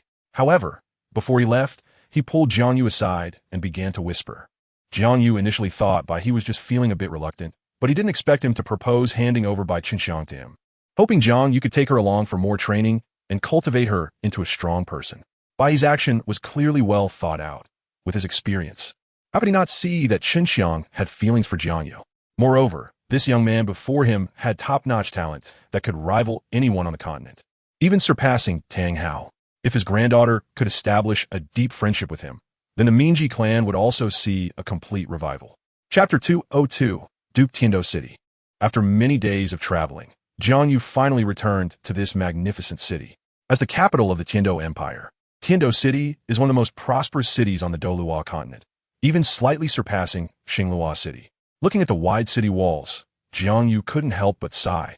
He had thought he could return after conquering the Liangshan Principality, but didn't expect to encounter some twists and turns. However, thinking of the gains from this journey, Jiang Yu felt it was worth it. Without the interference of the assassins, how could he have had so many adventures? Moreover, it was fortunate that Yang Wudi and the others had established unusual relationships, with Bai He even entrusting his granddaughter to him, which was a huge gain. Let's go. I'll take you all in to eat something, Jiang Yu said generously, waving his hand at the beautiful women beside him. After all the hard travel, they had only eaten dry rations or pancakes. Now that they had finally arrived in Tiando City, they had to find a restaurant to enjoy the good meal. Upon entering the imperial city, Jiang Yu led the beautiful women towards Tianshan Tower. This was a famous restaurant in the city, with chefs who were previously imperial chefs, specifically cooking for the royal family and dignitaries from various countries. Therefore, the prices at Tianshan Tower were not cheap. However, Jiang Yu still had some wealth, so he naturally wouldn't treat the girls beside him poorly. After arriving at Tianshan Tower, Jiang Yu chose a large table to sit at. The other diners, seeing the array of beautiful women next to him, couldn't help but drool, their eyes shining with envy. Everyone was jealous of Jiang Yu, a young boy surrounded by such stunning beauties, feeling it was a waste. What a pity for these beauties. Jiang Yu paid no attention to the whispers around him. After all, the girls beside him were indeed top-notch beauties. Even white agarwood is a rare existence, and in the entire Tiando Imperial City, it is definitely among the top. Even the young ladies from noble families are seldom able to compare. Brother Long, those girls over there are just too beautiful. Why don't we invite those beauties over to drink with us? That guy probably won't dare to refuse. The burly man at the table next to Jiang Yu spoke with a drooling voice, and the big men around him nodded in agreement, clearly approving of his idea. Not appropriate. The muscular man in the middle, with a giant dragon tattoo on his arm, immediately waved his hand and said, "That guy has such stunning beauties following him. His background must be extraordinary. Just looking at his aura, he is definitely of noble birth. This imperial city is different from other places. There are countless high-ranking officials and nobles here, and we are not people they can provoke. If you really can't hold back after dinner, I'll take you to a nearby brothel to find a few girls to have some fun." The man known as Brother Long was clearly the leader of the group, and after he spoke, the other big men had no further objections, each one smiling and thanking Brother Long. Seeing that the group of burly men had given up on the idea of flirting, Jiang Yu no longer paid attention to them and began to order dishes from the staff standing nearby. Jiang Yu ordered the signature dishes of Tianxiang Tower, including golden kumquat beef, Tianxiang bean rolls, abalone sauce, stir-fried chicken with matsutake mushrooms, and fish maw and sea cucumber soup, among others. These are famous dishes served to royal guests from various countries and are also the most ordered by guests at Tianxiang Tower. Since Jiang Yu brought these beauties to Tianxiang Tower, he naturally wanted them to try everything. The speed of serving dishes at Tianxiang Tower is not particularly fast, as the restaurant emphasizes the original flavor, cooking everything fresh. All the dishes are made on the spot, unlike some places that prepare dishes in advance and only need to reheat them after the customer orders. This naturally slows down the serving speed significantly, but the customers coming here are drawn to the restaurant's renowned chefs, and as long as the food quality is good, they don't mind waiting a bit longer. The owner of Tianxiang Tower is quite clever. To appease customers, he specially prepares some cold dishes for each table at no charge. Just after Jiang Yu ordered, other staff members came over with plates containing several cold dishes, including cold seaweed, spicy chicken skin eggs, and cold cucumbers, along with a large bottle of fresh fruit juice. While enjoying the food, Jiang Yu suddenly heard discussions at the neighboring table and couldn't help but feel intrigued. Not long ago, something interesting happened in the Tiando Empire. Have you heard? Oh, what happened? Recently, the Snowy Knight Emperor personally conferred a duke title to a young man. It's said that this newly conferred duke is just a young lad, but he has made tremendous contributions to the Tiando Empire, hailed by the emperor as a once-in-a-thousand-years genius. Unfortunately, this young genius was assassinated by an assassin, and to commemorate him, the Snowy Knight Emperor even spent millions to build a memorial square. While the people around couldn't help but be astonished. What an impressive genius to receive such honors from the Snowy Knight Emperor. One of the most powerful figures in the Douluo Continent actually conferred a duke title to a young lad. This is the highest level of nobility that anyone outside of the royal family can obtain.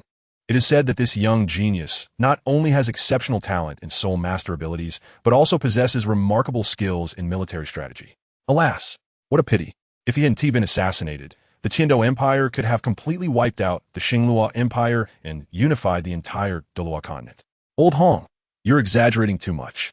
Do you really think the 4 great generals of Xingluo are pushovers? Each of them is on par with General Long Yuan. They are definitely the top commanders on the continent. Yeah, in the Douluo Continent, aside from General Long Yuan, the only commanders who can match the 4 great generals of Xingluo are Tooba, Shi from the Spear Hall, and the Valkyrie Mi Lu Sha from the 8th Linda Kingdom. That young man, even if he has remarkable talent, military strategy is not the same as cultivation. Without the trials of war, it's just empty talk. I'm not exaggerating.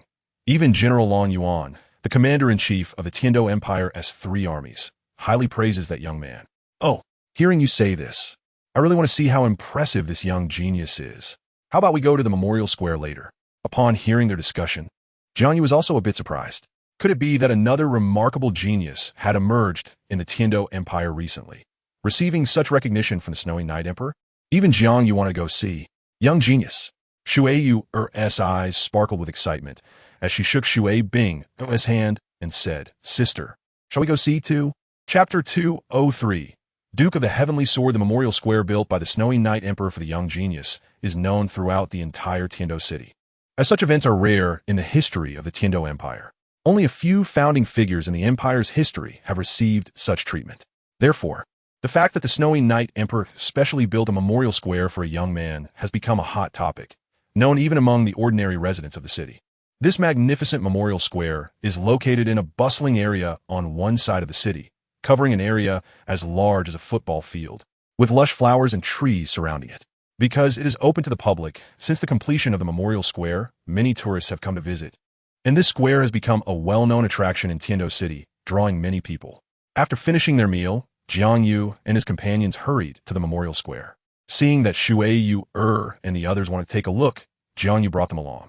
Upon arriving at the memorial square, the interest of the beautiful ladies was piqued. The scenery here is quite nice. If it were on Blue Star, it would definitely become an internet-famous scenic spot, attracting many young ladies to check in. Ice sour plum soup, handmade, 1 copper soul coin per bowl. If it's not good, you don't have to pay. Soon, Jiang Yu heard a selling voice and looked up to see an old man squatting not far ahead. Next to him was a tall stack of wooden bowls. But he didn't have a wooden barrel for the sour plum soup. Just as Jiang Yu was feeling puzzled, he saw someone step forward to buy the sour plum soup. Soup boss, 1 bowl of ice sour plum soup, please. The customer clearly knew the boss. Ha ha ha, old son, you're here again. The old man smiled amiably and then began to chant a soul spell. I have a bowl of sour plum soup. I have a bowl of sour plum soup. I have a bowl of sour plum soup. As the soul spell was released, a rich light suddenly appeared in the old man's hand. Soon, he had a small water ball in his hand, colored similarly to sour plum soup.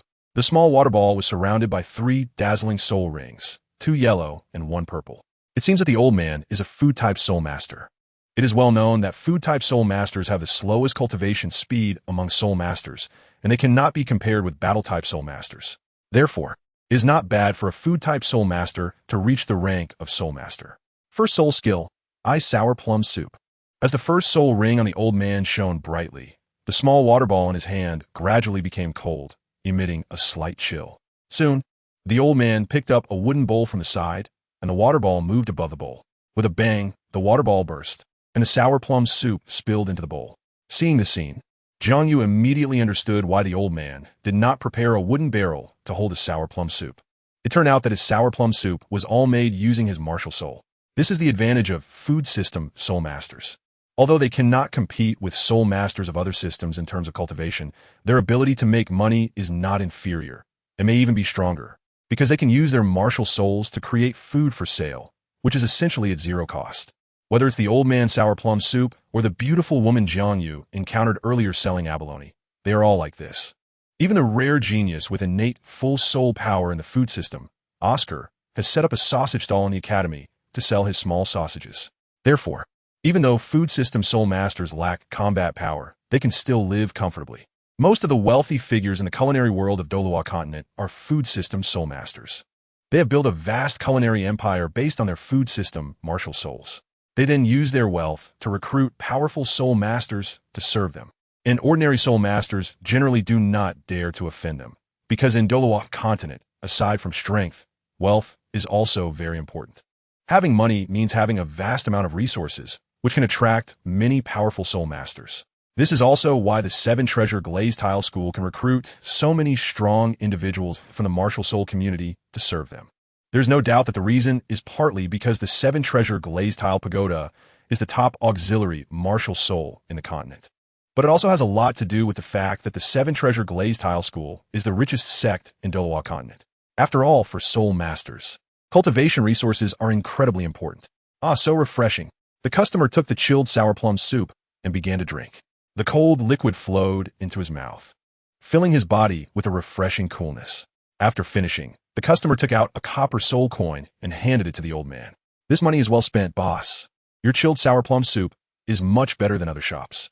It was clear that the customer was very satisfied with the sour plum soup sold by the old man, and a bright smile appeared on his face as he repeatedly gave the old man a thumbs up.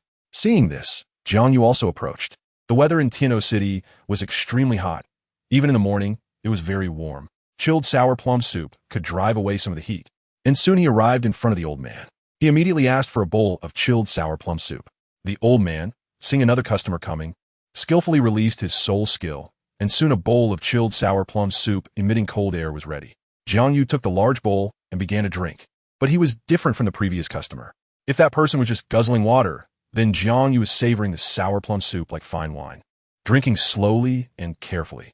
The icy sour plum soup flowed gently into Jiang Yu's mouth, trickling down his throat, and he felt the heat gradually diminishing. This was definitely not ordinary sour plum soup. The martial soul of a food system soul master is not simple. Although Jiang Yu did not know the exact effects of the old man's first soul skill, he could guess some of it. This chilled sour plum soup should have the effect of dispelling heat and calming the nerves, making it a rare drink in hot weather. While Jiang Yu was drinking the sour plum soup, Shui Wearer and the others had already arrived at the most important central area of the memorial square. In the wide square stood a large statue, depicting a very handsome young man, looking lifelike. The plaque bore his name, Duke Tianjin Jiangyu. How could it be him? Shui Wearer looked at the statue in shock. She never expected that the young genius mentioned by others was actually Jiang Yu. He didn't seem to fit the image of a genius at all. Shui Wearer thought to herself. She couldn't believe that the Snow Knight Emperor valued him so much, even going so far as to grant him the title of Duke. A glimmer of brilliance flashed in Shui Binger's eyes. It was indeed rare to see such a young Duke. It is known that even the supreme commander of the three armies of the Empire, Grand Marshal Galong, only holds the title of Marquis. Chapter 204. Mature Beauty JiangYu? After seeing the words on the statue, Bai Qinxiang was taken aback. Her large eyes, resembling those of a model, were filled with confusion. This was clearly Jiang Shangyo. Could it be? He was using a fake name before. Bai Qinxiang quickly thought of something. Some adventurers use a fake name to avoid trouble when traveling. Jiang Yu clearly thought the same way, but while Bai Qinxiang understood, she was still quite displeased. She hated the feeling of being deceived the most. The Snow Knight Emperor really invested a lot, actually granting him the title of Duke. She wondered if he would regret it upon learning that Jiang Yu was still alive. A smile appeared on Shui Binger's face. After all, a duke has a fief. According to the title standards of the Tiando Empire, a duke's fief must have at least 10,000 households of land, which is already equivalent to a small city. Moreover, within the fief, Jiang Yu's authority would surpass that of the city lord, and all official appointments in his fief would have to be recommended by him before being reported to the empire. Even the empire would have no right to bypass Jiang Yu. Although Shui Binger came from one of the 7 major sects, the Heavenly Water sect, she couldn't help but feel a bit envious of Jiang Yu. The status of an imperial duke is not much inferior to that of the sect masters of the 7 major sections. Jiang Yu had only awakened his martial soul for a short time, yet he had already obtained the title of duke. If he were the son of the emperor, it wouldn't be surprising, but he had no relationship with the royal family at all, which was astonishing. He actually became a duke. This means he is. Her small face was filled with shock. No one knew better than her what this meant. Even in the Star Luo Empire, there was no such young duke. Truly incredible. Just after Jiang Yu finished drinking the chilled sour plum soup, he was pulled by Shui Binger and several beautiful women to the statue. He was initially puzzled about what these women had seen that made them so eager to pull him along, thinking they were too thirsty. Surrounded by so many beautiful women, Jiang Yu felt a bit unaccustomed, but when he saw the statue ahead, he was also taken aback. He never expected the Snow Knight Emperor to be so generous as to grant him the title of Duke. This was something Jiang Yu had not anticipated. In fact, the Snow Knight Emperor's decision to confer the title of Duke to Jiang Yu was made after careful consideration. It was not a random decision. Jiang Yu's contributions were indeed significant, but not to the extent that he deserved the title of Duke. If it weren't for the fact that Jiang Yu was from the 7 Treasure Glazed school and was also the disciple of the Sword Dalu, the Snow Knight Emperor would not have granted him the title of Duke. He also did not expect that Jiang Yu would evade the assassination attempt. The Snow Knight Emperor had only intended to bestow a title, which would also provide an explanation to the 7 Treasure Glazed school and prevent Ning Fengji from feeling dissatisfied. Unexpectedly, he also became a duke. Jiang Yu was quite happy. After all, this title of Duke was something worth celebrating for him. He suddenly thought of a senior named Xiao Bao, who also had multiple identities and 7 beautiful wives. Now his situation was somewhat similar to that of that senior, and thinking about this made Jiang Yu feel quite pleased. In the future, when introducing myself to others, I will say, standing before you is a disciple of the 7 Treasures Glazed School's inner sect, an apprentice of the sword fighting Doa, a duke of the Heaven Do Empire, and the strongest eater personally fed by His Holiness the Pope of the Spirit Hall. Of course, I can't actually say that. It's just something Jiang Yu thinks about. Now, Jiang Yu finally feels like he has received some treatment akin to that of a protagonist. In terms of status, he has obviously surpassed many people. In terms of relationships, aside from Wu, he has a good rapport with many beautiful women. He even has a stunning female elf as a maid, which is something Tang Sen never had. Moreover, in terms of talent for cultivation, Jiang Yu can say he is quite a bit stronger than Tang San.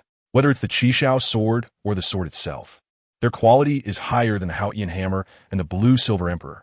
Not to mention that Tang San's Blue-Silver Grass Martial Soul hasn't even evolved into the Blue-Silver Emperor yet.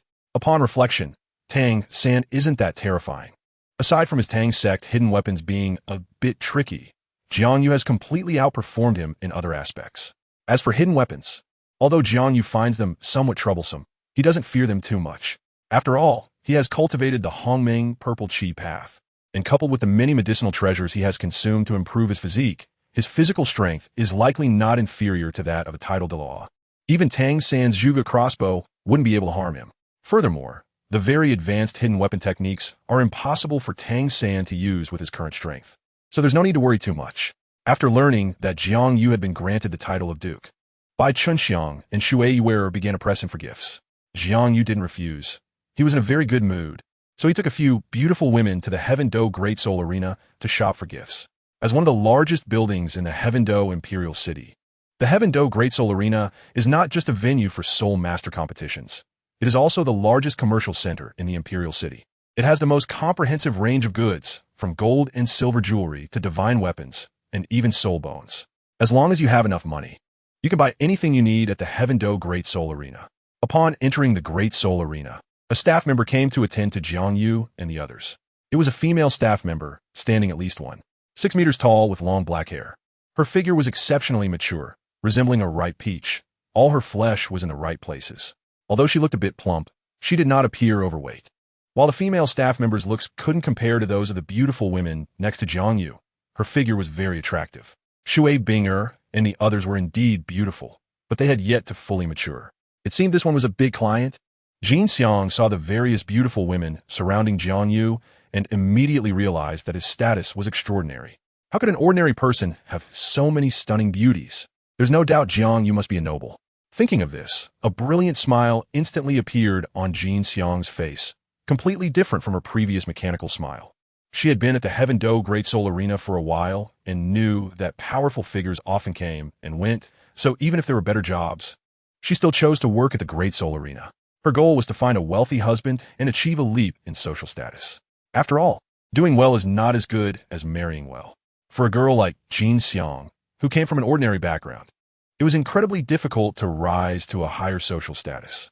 Fortunately, her appearance and figure were quite decent, so she thought of taking a shortcut, relying on her looks to find a partner from a noble background.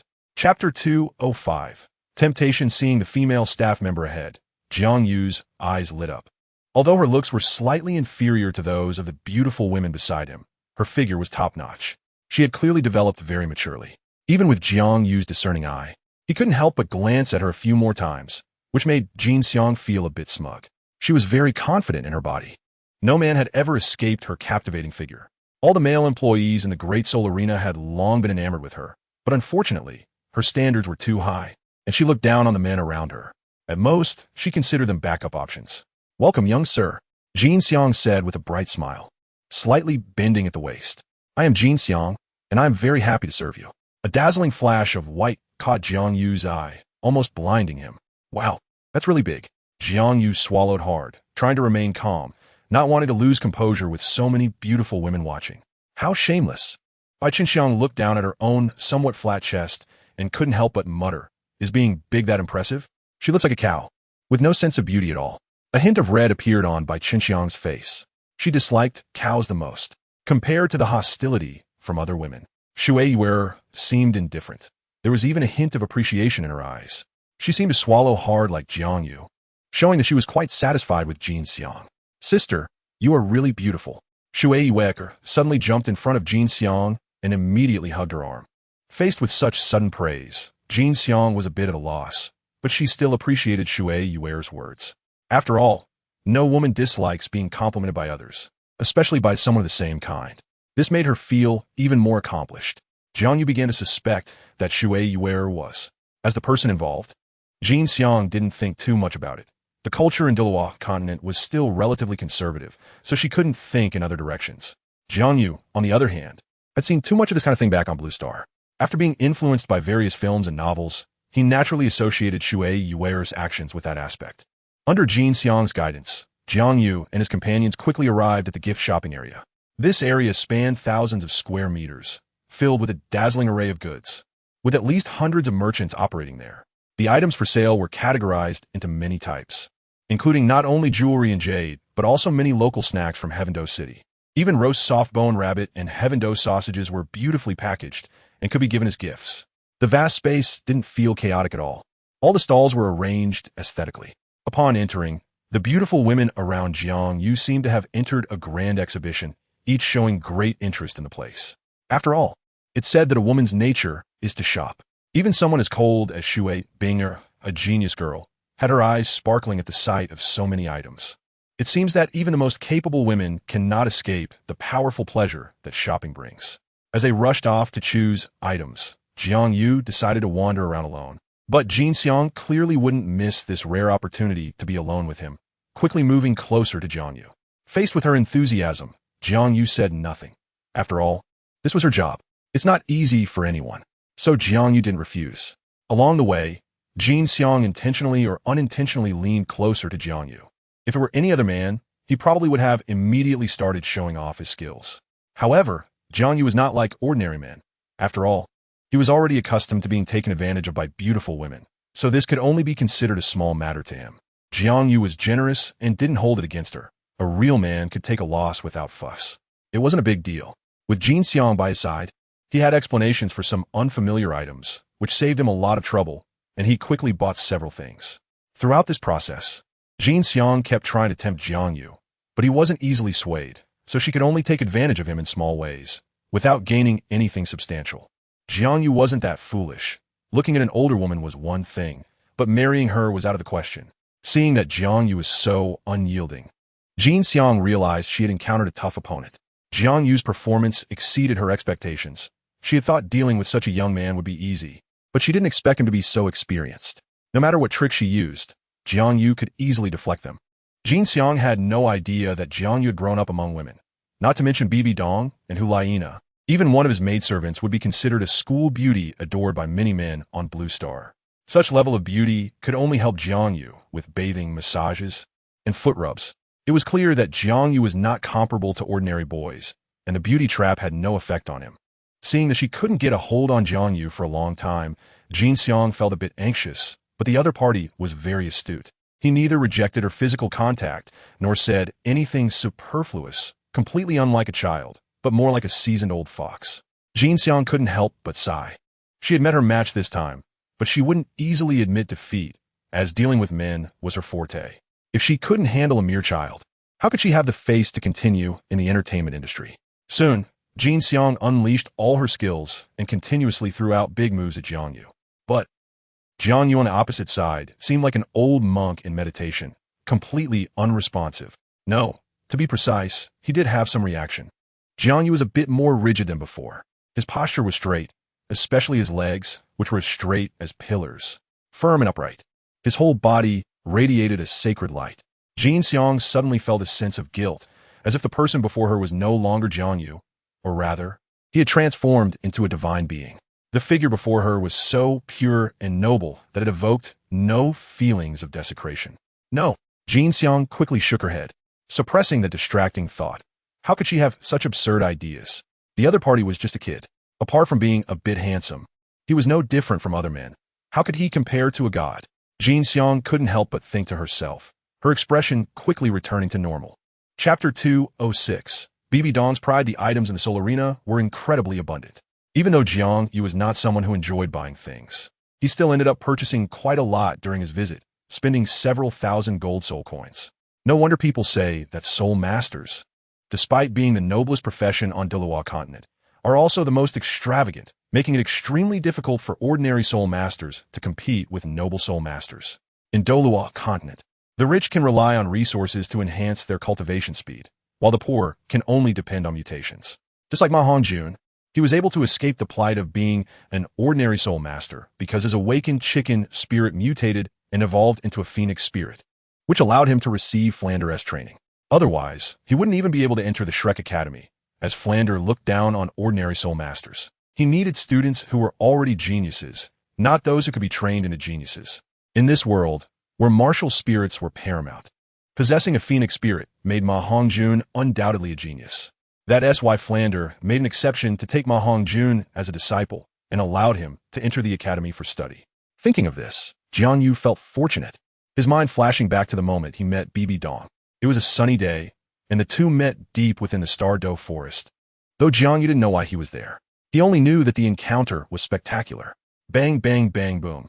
Deep within the Douluo forest, the originally tranquil and quiet jungle suddenly erupted with a deafening sound. Powerful soul beasts close to the forest depths began to flee in panic. These 10,000-year soul beasts were not lacking in intelligence compared to humans, although they didn't know what was happening deep within the forest. It was the territory of 100,000-year soul beasts, and their instincts drove them to avoid that area to prevent being affected. The battles between 100,000-year soul beasts were not something mere 10,000-year soul beasts could intervene in. As a large number of soul beasts fled, 3 figures were seen chasing deeper into the forest. If other soul beasts saw this, they would surely exclaim in disbelief. How could humans dare to intrude into the territory of 100,000-year soul beasts? That was too audacious. The 3 figures exuded an incredibly powerful aura, and clearly, they were not ordinary individuals. Among them, 2 had soul power fluctuations that reached the level of tidal Douluo. Moreover, their soul power was so deep that it was far beyond that of newly promoted tidal Douluo. They were definitely seasoned veterans at the tidal Douluo level. What was surprising, however, was that these 2 powerful elders flanked a woman on either side, treating her with utmost respect. This indicated that the woman's status was not ordinary. Although the woman was not tall, she exuded a strong sense of oppression. She wore dazzling golden martial artist attire, and her figure looked very tight. Her ample bosom was partially exposed, full of elasticity. The woman's skin was exceptionally fair and tender, making one unable to resist composing a symphony of admiration for her body. Atop her head, she wore a 9-curved purple gold crown that shone with an extremely dazzling light. Even though one could still vaguely see that the woman had some age, she still gave off a youthful aura and remained vibrant and captivating. This woman was the new ruler of the Spirit Hall, the new Pope, Bibi Dong. The 2 elders beside her were the renowned Zhu Duo and Gue Duo of the Spirit Hall. These 2 had always acted together and were the first tidal Douluo powerhouses to serve Bibi Dong. This time, they accompanied Bibi Dong to the Douluo forest to assist her in hunting for soul rings. Although the Pope was much younger than them, her cultivation progressed rapidly, even rivaling the Hao Yin Duo, having already reached level 90. Although Qian Dalu supported Bibi Dong's ascension to the papacy, her cultivation still raised many doubts. The only way to dispel those doubts was for Bibi Dong to break through to the tidal Douluo realm. The 2 tidal Douluo had already tied their fates to Bibi Dong, naturally hoping that the Pope would become even stronger. The number of tidal Douluos in the Spirit Hall is not small, and an ordinary tidal Douluo may not be able to suppress all others. Therefore, the 2 elders chose a target for Bibi Dong, which is a 100,000-year soul beast. Although there are many tidal Douluos in the Spirit Hall, none possess a 100,000-year soul ring. Once Bibi Dong obtains a 100,000-year soul ring, she will certainly silence those who doubt her. However, hunting a 100,000-year soul beast is not easy, especially those in the depths of the Douluo forest, whose strength is so formidable that even the 2 tidal Douluos do not dare to confront them lightly. If it weren't for the news they received that the 2 kings of soul beasts, the sky blue bull python and the titan giant ape, had left the Douluo forest, they wouldn't have dared to rush in.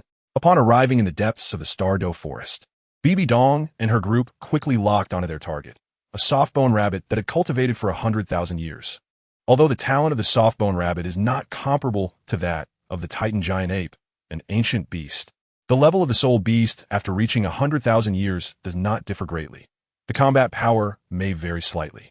In terms of combat ability, the soft-bone rabbit is obviously not the opponent of the titan giant ape, but the gap in strength is not as large as imagined. Even the titan giant ape cannot easily crush the soft-bone rabbit. After all, both are 100,000-year soul beasts. Bibi Dong is well aware of this, so she did not insist on obtaining the soul ring from the titan giant ape, especially since the titan giant ape excels in strength. While her 2 martial spirits are not strength-based. Instead, the speed of the soft-bone rabbit greatly enhances her two spider martial spirits. So, she immediately chose the soft-bone rabbit.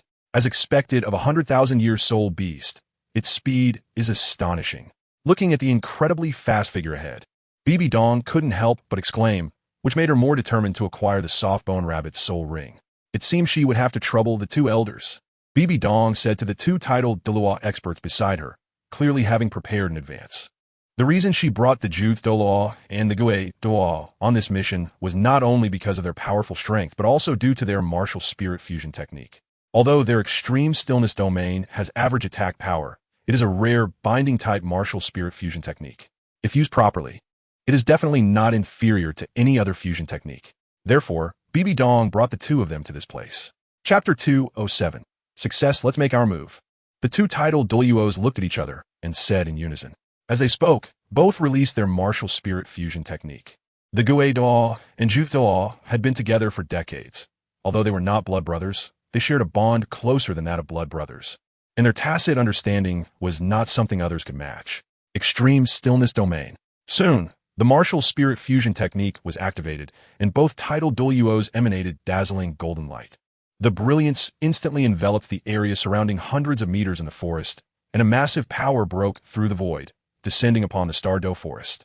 In an instant, a huge domain was formed centered around the two Douluos, and all living beings within it were restricted. Even the softbone rabbit, which had already reached 100,000 years of cultivation, could not withstand this immense power. Its body seemed to be bound by something, and it soon became immobile. Seeing that the softbone rabbit was finally trapped in the domain, the two titled Douluos couldn't help but laugh. Their martial spirit fusion technique could even withstand an attack from the Sword Douluo, who was known for his powerful attacks, let alone the softbone rabbit. As the two elders controlled the softbone rabbit, a hint of joy flashed in Bibi Dong's eyes. The 100,000-year soul beast was right in front of her, and even the usually composed Pope could not help but feel a ripple of excitement. Bibi Dong quickly rushed towards the direction of the softbone rabbit, and the two elders did not impose the powerful force of the domain on her, so her actions were not affected. Bibi Dong moved quickly. After activating her martial spirit, her spider legs played a crucial role, and the mountainous terrain of the Stardow forest actually gave her an advantage. Before long, Bibi Dong approached the softbone rabbit, and, with a push of her spider legs, she leaped into the air and landed right in front of the softbone rabbit. Seeing its terrified expression, Bibi Dong couldn't help but smile slightly. The softbone rabbit thought it could escape her control with its impressive speed, but that was too naive. The two elders' martial spirit fusion technique was indeed remarkable. Even these powerful 100,000-year soul beasts found it difficult to resist. Obey and become my soul ring. Bibi Dong's gaze sharpened, and a cold light shot from her eyes. Immediately, a layer of crystal-clear dark green light spread from her, and 3 pairs of dark green spider legs quietly emerged from her back. Bibi Dong's arms transformed into spear-like appendages, entirely dark green and extremely sharp, emanating a chilling radiance. Without hesitation, Bibi Dong swung the dark green spear and pierced it into the soft bone rabbit's body. The spear, transformed from her spider legs, was filled with terrifying poison, and powerful toxins continuously surged from Bibi Dong into the softbone rabbit. Even with its formidable 100,000-year body, it could not avoid the effects. Although Bibi Dong had not studied poison, the toxins associated with her martial spirit were far more potent than those of Douluo's green phosphor snake emperor. While Douluo was titled as a poison master, his green phosphor snake poison was not the strongest in the Douluo Continent. Bibi Dong's spider poison was much more powerful. Under the influence of the spider poison, the soft bone rabbit's complexion quickly turned purple, clearly indicating that even this 100,000-year soul beast could not withstand such terrifying toxicity. It was not surprising, as Bibi Dong's martial spirit is among the top-tier spider-type martial spirits. In terms of quality, her martial spirit is not inferior to the Blue Lightning Tyrant Dragon Sect's signature martial spirit, the Blue Lightning Tyrant Dragon, and Bibi Dong's strength far exceeds that. Besides receiving the inheritance of the Rakshasa god, she also successfully passed the trials from the City of Slaughter, gaining a powerful domain of slaughter. Therefore, even without breaking through to the title Douluo level, she already possesses strength comparable to that of a title Douluo, making her a true genius. As the toxins continuously poured into the soft bone rabbit's body, its complexion grew increasingly grim. However, under the effects of the extreme stillness domain, The soft-boned rabbit could not escape and could only remain stunned in place, waiting to be slaughtered. As the poison increased, the soft-boned rabbit sighed inwardly, little dance. The soft-boned rabbit thought of its daughter. Although their clan's racial talents lagged behind those of top soul beast clans, its daughter's talent was indeed extraordinary, considered a once-in-a-millennium genius of the soft-boned rabbit clan. What delighted it even more was that little dance had established a very close relationship with the powerful soul beasts in the forest, the sky blue bull python and the titan giant ape, and had experienced great fortune, consuming a rare heavenly material, which significantly enhanced her own aptitude, nearly catching up to top soul beast clans. Moreover, after consuming the heavenly material, Little Dance's cultivation had increased by about 30,000 years. Otherwise, she wouldn't have been able to break through the 100,000-year limit at this time. In order to ensure that Xiao Wu could advance to a 100,000-year soul beast, her two sworn brothers left the Stardow Forest to search for treasures that could enhance her realm. Unexpectedly, this gave Bibi Dong and others an opportunity. Fortunately, these villains in front of her seemed unaware that Xiao Wu was also about to become a 100,000-year soul beast. The soft-boned rabbit felt a bit relieved at this thought, even forgetting the pain it was experiencing. Feeling the severe damage caused by the spider poison to its body, which had been cultivated for 100,000 years, the soft-boned rabbit knew that escaping from the clutches of these villains was impossible. At this moment, a sense of desolation arose within it. Although soul beasts live much longer than humans, even a titled Douluo only lives for 200 to 300 years. Soul beasts can casually live for thousands or tens of thousands of years, which cannot be considered short. However, the difficulty of cultivation for soul beasts is much greater than for humans. It took the soft-boned rabbit 100,000 years to reach the pinnacle of soul beasts. It was captured by a few humans who had not cultivated for even 100 years. It was even about to become the soul ring of the woman in front of it, rendering its 100,000 years of cultivation worthless. It would merely serve as a wedding dress for humans. Upon thinking of this, the soft-boned rabbit felt extremely unwilling. If it weren't for the fact that the two elders' martial soul fusion skill had such tremendous power that even it, a 100,000-year soul beast, was restrained, it would have escaped long ago. How could this woman in front of her succeed so easily?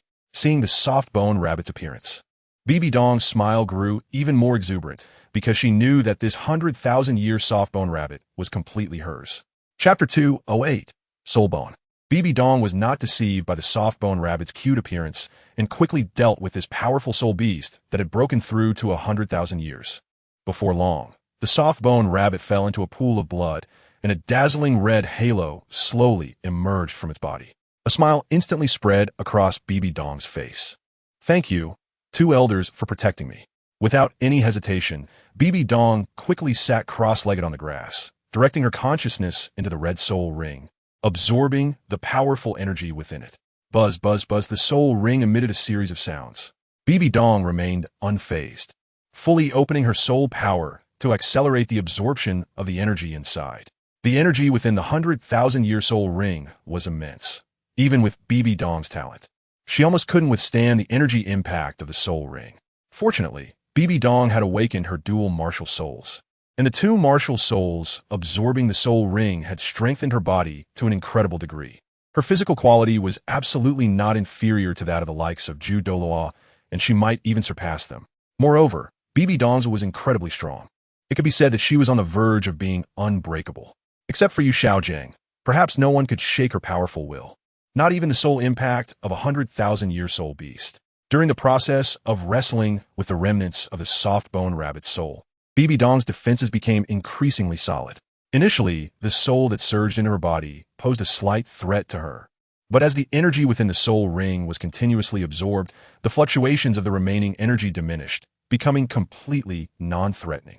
After about an hour, Bibi Dong successfully completed the absorption process of the soul ring, and a bright red soul ring appeared on her magic spider martial soul.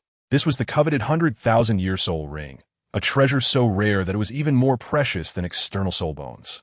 "Congratulations, Your Holiness." Upon seeing Bibi Dong successfully absorb the 100,000-year soul ring from the soft-boned rabbit, the two elders of the Spirit Hall instantly showed excitement on their faces. Those within the Spirit Hall who had previously questioned the Holy Pope would surely have nothing more to say now. This was a 100,000-year soul ring, a super soul ring that even titled Douluo experts found difficult to obtain. On the Douluo Continent, apart from that forbidden existence, Only the Holy Pope could possess such fortune to obtain a 100,000-year soul ring. The two elders looked at Bibi Dong with envy. Unfortunately, they had already absorbed their 9th soul ring and could no longer absorb any more soul rings, so they could only imagine. However, the Pope's promotion to title Douluo would also reassure them. Now, Bibi Dong's position as Pope was finally solidified. Even Dalu could not shake her position. More soul masters within the hall would become Bibi Dong's steadfast supporters. The two elders would also gain higher status, becoming the strongest elders comparable to the elder group. One reason why Jiang and the others became Bibi Dong supporters was that while Bibi Dong's power was much weaker than that of the Grand Elder Dalu, she possessed an extraordinary royal aura that was not comparable to an ordinary woman. Moreover, Bibi Dong was the newly appointed pope, with her rightful authority. As long as she did not commit acts that would incite public outrage, no one could shake her position in the spirit hall. The two elders couldn't help but feel fortunate to have chosen to stand by Bibi Dong. Otherwise, they would not have had the chance to stand on equal footing with the elder group.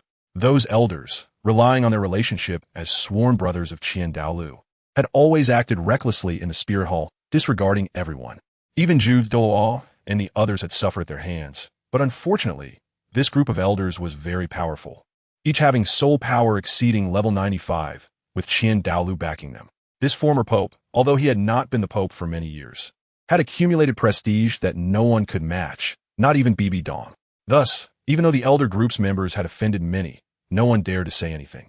Seeing Bibi Dong break through to the title Douluo realm, Douluo and the others couldn't contain their smiles and hurriedly congratulated her. The young pope did not lose herself in this moment. She walked towards the soft-boned rabbit to search for soul bones. Unlike other soul beasts, a 100,000-year soul beast would definitely produce a piece of soul bone. Soon, Bibi Dong discovered a crystal-clear bone on the soft-boned rabbit's body, radiating a brilliant light. It was clearly a soul bone. Without hesitation, Bibi Dong picked up the 100,000-year soul bone and prepared to absorb it.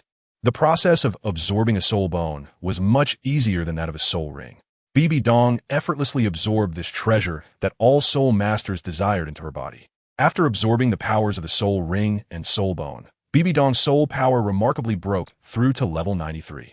Generally speaking, once one reaches the title Douluo realm, each increase in soul power requires a significant amount of time to break through.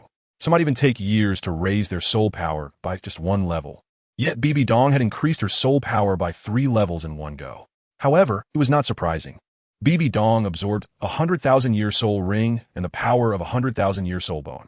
And soul beasts reaching 100,000 years could be said to undergo a fundamental transformation far beyond that of ordinary soul beasts. Therefore, Bibi Dong's cultivation improved so significantly, leaving others only to envy her. Just as Bibi Dong was about to leave the Stardow forest after absorbing the soul bone, she suddenly heard the distant sound of a baby crying. This sound instantly captured Bibi Dong's attention. After all, this was the core area of the Stardow forest. How could there be a baby here? Bibi Dong quickly crawled towards the direction of the crying sound, and the two titled Douluos hurried to follow. Although their martial spirits were not known for speed, they moved very quickly, not any slower than speed-type martial spirits. After all 3 were titled Douluos, and at this level of cultivation, there were no significant weaknesses left, making them incomparable to ordinary soul masters. This is why even 10 peak soul Douluos are no match for a soul master who has just entered the title Douluo realm. Soon, the 3 arrived at the location of the baby, and upon seeing the baby's appearance, Bibi Dong suddenly felt a strange sensation. The baby was exceptionally beautiful, completely unlike an ordinary person, and a dazzling light radiated around its body, exuding warmth. Just as Bibi Dong was captivated by the sight, a stream of water suddenly sprayed from the baby's body. Chapter 209. The power of one clan. Bibi Dong never expected to be splashed in the face by a baby. Her expression one of shock, but she did not become angry. Instead, she found herself somewhat admiring the child in her arms for having the audacity to urinate on her. The more she looked at the child, the more she liked him. A long-lost maternal love surged within her. The fact that this child could remain safe and sound in the Stardow forest, with the surrounding soul beasts not attacking him, showed that he had remarkable luck. Elders, I have a connection with this child. Why don't we take him back to the spirit hall? Bibi Dong said to the 2 elders. Everything is decided by the Pope. The 2 titled Douluos replied in unison. The child before them had an extraordinary aura, far from being an ordinary child. It was a wise decision for the Pope to take him back to the spirit hall, and besides, he was just a child. The Spirit Hall was not short on resources. Not to mention one child, even thousands of children, the Spirit Hall could afford to raise. It is said that the 7-treasure Glazed Tile School is as rich as a nation, possessing immense wealth. But the riches accumulated by the Spirit Hall over the years would definitely not be inferior to that of the 7-treasure Glazed Tile School, and might even exceed it. Thus, Bibi Dong brought the baby back to the Spirit Hall and named him Jiang Yu based on the name engraved on his identification token. Whenever Jiang Yu recalled this experience, he couldn't help but marvel at its strangeness. He never expected that upon crossing into the Douluo Continent, he would encounter Bibi Dong and even splash her in the face, and that this high and mighty Pope not only didn't get angry, but instead took him back to the Spirit Hall. It was truly a fascinating feeling. I, of the Power Clan, have always been upright and honest, and have never stolen anything from you. What is the purpose of your accusations? Do you really think the Power Clan can be bullied? Today, you must give us an explanation. A shocking shout interrupted Jiang Yu's thoughts, causing him to look in the direction of the voice. The Power Clan? Could it be him? Since practicing the Hongming Purple Chi path, Jiang Yu's physical body had made tremendous progress, and his eyesight was no less than that of Tang San, who cultivated the purple extreme demon boy. Thus, even from a distance, he was able to see the figures ahead. There are 3 people surrounded, with the one in the middle being an elderly man with white hair and beard, his short hair standing upright like steel needles. The old man was quite robust, his gaze deep as an abyss, standing there like a towering mountain, immovable and exuding an aura of silent power. Despite his white hair, he appeared vigorous and spirited. Standing beside him was a middle-aged man and a relatively young boy, all 3 having similar appearances and robust physiques. It was him. Jiang Yu quickly recognized the young boy. He was the one from the previous competition in the palace. That person was Talon from the Power Clan. This meant that the 2 companions beside him were obviously Talon's father and grandfather. Jiang Yu's gaze landed on Talon's grandfather, the strongest member of the Power Clan, a titan whose soul power had reached the Soul Sage level. In the original story, the first Soul Master Tang San subdued was this titan elder. It was with his help that Tang San managed to subdue the other 3 single-attributed clans and the Master Craftsman S Guild, laying the foundation for the Tang sect. Jiang Yu was also very interested in Titan, as although he was only at the Soul Douluo level, his sheer strength meant that even titled Douluos would not dare to claim they could match him. Moreover, Titan was one of the 3 great master craftsmen on the Douluo Continent, and his skills in forging were exceptional, making him a rare talent. Jiang Yu thought to himself that it was a pity for such a talent to be with Tang San. If he could win him over, it would be a great choice. As for the Spirit Hall, Jiang Yu knew that the hatred between the Power Clan and the Spirit Hall ran deep.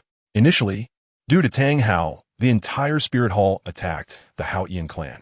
The single-attributed clans affiliated with the Haotian clan and the Spirit Hall had a significant conflict, resulting in heavy casualties among the 4 major clans, while the Haotian clan's leader chose to retreat, declaring that the Haotian clan would withdraw from the Soul Master community. After this battle, the 4 single-attributed clans suffered devastating blows and announced their withdrawal from the Haotian clan, moving to develop in different cities. Although the Haotian clan acted very unreasonably at that time, treating the 4 single-attributed clans as cannon fodder, it was actually the Spirit Hall that slaughtered them. With such deep-seated hatred, how could the Power Clan forget? Thus, they would never ally with the Spirit Hall. Jiang Yu did not plan to have the Power Clan ally with the Spirit Hall. As long as they did not ally with Tang San, that was enough. Without the Power Clan support, he wanted to see how Tang San would establish the Tang sect. This way, the pressure faced by the Spirit Hall would also be somewhat reduced. It was because of the support from the Tang sect army that the strength of the Tiando Empire completely surpassed that of the Xinglor Empire, bringing significant trouble to the Spirit Hall. Although battles between high-level soul masters would affect the progress of the war, without so many Tang sect disciples participating, the Spirit Hall would have defeated the Tiando Empire long ago. Even Tang San could not influence the overall situation. Therefore, Jiang Yu intended to get close to Titan and perhaps win him over. At that moment, Titan had also clashed with those who were causing trouble for them. Both sides were preparing to fight. The 5 muscular men surrounding Titan and his grandson were not as exaggerated in stature as those from the Power Clan, but they exuded a sense of strength. In an instant, the 5 activated their martial spirits, which were all the same, an enormous elephant glowing with a gem-like brilliance. When the giant elephant appeared, the earth trembled, and a terrifying pressure emanated from the elephant's soul masters, instilling fear. Diamond Mammoth. The onlookers quickly recognized their martial spirit. which was the signature martial spirit of the Elephant Armor Sect, one of the 7 major sections. Although the strength of the Elephant Armor Sect was not as formidable as the top 3 sects, it had a deep foundation. What it lacked was a title Douluo to hold the fort. Nevertheless, the sect leader, Jun, possessed peak soul Douluo strength and should not be underestimated. As ordinary titled Douluos did not dare to provoke him lightly. In the Soul Master community, he was known for his formidable presence. In addition to Jun, the Elephant Armor Sect had another Soul Douluo stationed, making their strength second only to the top 3 sects among the 7 major sections. Titan certainly knew that these were members of the Elephant Armor Sect and immediately understood the reason. Chapter 210. Mighty guerrilla. Since the Power Clan arrived in the Tiando Imperial City to develop, the Elephant Armor Sect has always wanted to merge with the Power Clan, hoping to strengthen their sect and rank among the top 3 sections. However, Titan has consistently refused to give Jun any face, repeatedly rejecting the merger proposal. Although the Elephant Armor Sect is quite powerful, and their signature martial soul, the Diamond Mammoth, is one of the few that can compete with the Power Clan's Mighty Gorilla in terms of strength on the Douluo Continent. Merging the 2 sects would indeed be a good proposal. It would also help the Power Clan to break out of their predicament and secure a place in the Tiando Imperial City. However, the character of the Elephant Armor Sect's leader is not commendable. He has no sincerity in merging with the Power Clan and only seeks to swallow them whole. Titan knows that Jun's motives are impure, which is why he rejected the Elephant Armor Sect's proposal. He does not want the Power Clan to be seen as subservient to others. Moreover, the Elephant Armor Sect does not possess the strength to make Titan submit. Although Jun's soul power is higher than his, he may not necessarily be able to suppress Titan in pure strength. With Titan's pride, how could he be willing to submit to someone weaker than him? In the past, the reason Titan recognized Tang Hao as his master was that Tang Hao's innate talent and strength is considered the best on the Douluo Continent, even surpassing that of the Power Clan, which is known for its strength. Furthermore, Tang Hao is one of the few who has no prejudice against the profession of blacksmithing. And what makes Titan even happier is that this top talent in the Soul Master community shows a strong interest in forging. Titan guided Tang Hao in forging, and it wasn't long before he displayed astonishing talent in the profession, quickly becoming a divine blacksmith. It should be noted that on the Douluo Continent, apart from Titan, only Luo Gao can be respected as a divine blacksmith. Tang Hao only dabbled in forging, yet he still reached the level of a divine blacksmith. Indeed, he is truly a genius. Only someone like Tang Hao could make Titan genuinely willing to serve him. Jun is clearly not qualified. I didn't expect the famous leader of the Power Clan to steal things. It's a pity that our sect leader still wanted you to join the Elephant Armor Sect. The old man, standing in the middle, had a mocking expression on his face. Although he looked at least 90 years old, his muscles were extremely robust, completely inconsistent with his age. The body of a soul master is much stronger than that of an ordinary person, and after being nourished by soul power, their appearance and physique are not comparable to ordinary people. This old man is named Shan, the vice leader of the Elephant Armor Sect. His status is even higher than that of the leader, and even Jun has to call him uncle. Shan is also a top expert in the Elephant Armor Sect, with soul power reaching level 83, making him a genuine soul Doa. You're talking nonsense. Titan is not a person with a gentle temperament. On the contrary, he has a very irritable temper. Seeing himself being slandered like this, how could he possibly endure it? I didn't expect your Elephant Armor Sect to be so despicable, using such underhanded tactics. Go tell Jun that the Power Clan will never associate with you lowly people. Titan shouted angrily. He despises such petty behavior. If the Elephant Armor Sect had straightforwardly used their strength to pressure the Power Clan, he would have respected them as men. But to slander the Power Clan as thieves is truly despicable. Titan couldn't help but feel fortunate for not having agreed to Jun's proposal to join the Elephant Armor Sect earlier. Since Titan, the clan leader, refuses to drink the wine offered, we can only proceed with official business. If you're a member of the Elephant Armor Sect, then giving you that item is no big deal. However, you not only refused to join the Elephant Armor Sect, but also took something that belongs to the Elephant Armor Sect. This is an acknowledged provocation against us. Today, the Power Clan must give the Elephant Armor Sect an explanation. Shan's gaze was piercing as he stared at Titan. The soul power of the two was comparable, and Shan had been in the soul realm longer than Titan. While others fear the mighty gorilla martial soul of the Power Clan, he does not. The Diamond Mammoth martial soul of the Elephant Armor Sect possesses not only immense strength, but also unparalleled defensive capabilities. Even though Hu Yinshan is slightly weaker than Titan in pure strength, the gap is not significant, and with the powerful defense of the Diamond Mammoth, Hu Yinshan is quite confident in this battle. Moreover, there are only 3 people on the opposing side, one of whom is still a mere child, while the Elephant Armor sect has 5 soul masters, all of whom are elites within the sect. Hu Yinshan has no reason to fear Titan. An explanation. Let's see if my fist agrees. Titan didn't say much and immediately charged at Hu Yinshan with a punch. As long as he dealt with this soul Douluo, the others would not pose a threat. Since the Elephant Armor sect has resorted to such shameless tactics, Titan, as the leader of the Power Clan, naturally needs to make these reputation-destroying petty people understand the cost of slandering the Power Clan. Although Hu Yinshan is also a soul Douluo, Titan did not take him seriously, merely throwing a punch without even using a soul skill. This action thoroughly angered Hu Yinshan, as Titan not even using a soul skill was undoubtedly the greatest insult to him. For the sake of his pride, Hu Yinshan also refrained from using a soul skill, throwing a punch in return. The strength granted to him by the Diamond Mammoth itself is already over 10,000 pounds, even without using a soul skill. The power of this punch should not be underestimated, and its might is definitely not inferior to that of an ordinary soul master's 10,000-year soul skill. Hu Yinshan let out a cold snort, thinking Titan was too arrogant, believing he could crush their Diamond Mammoth martial soul just with brute strength.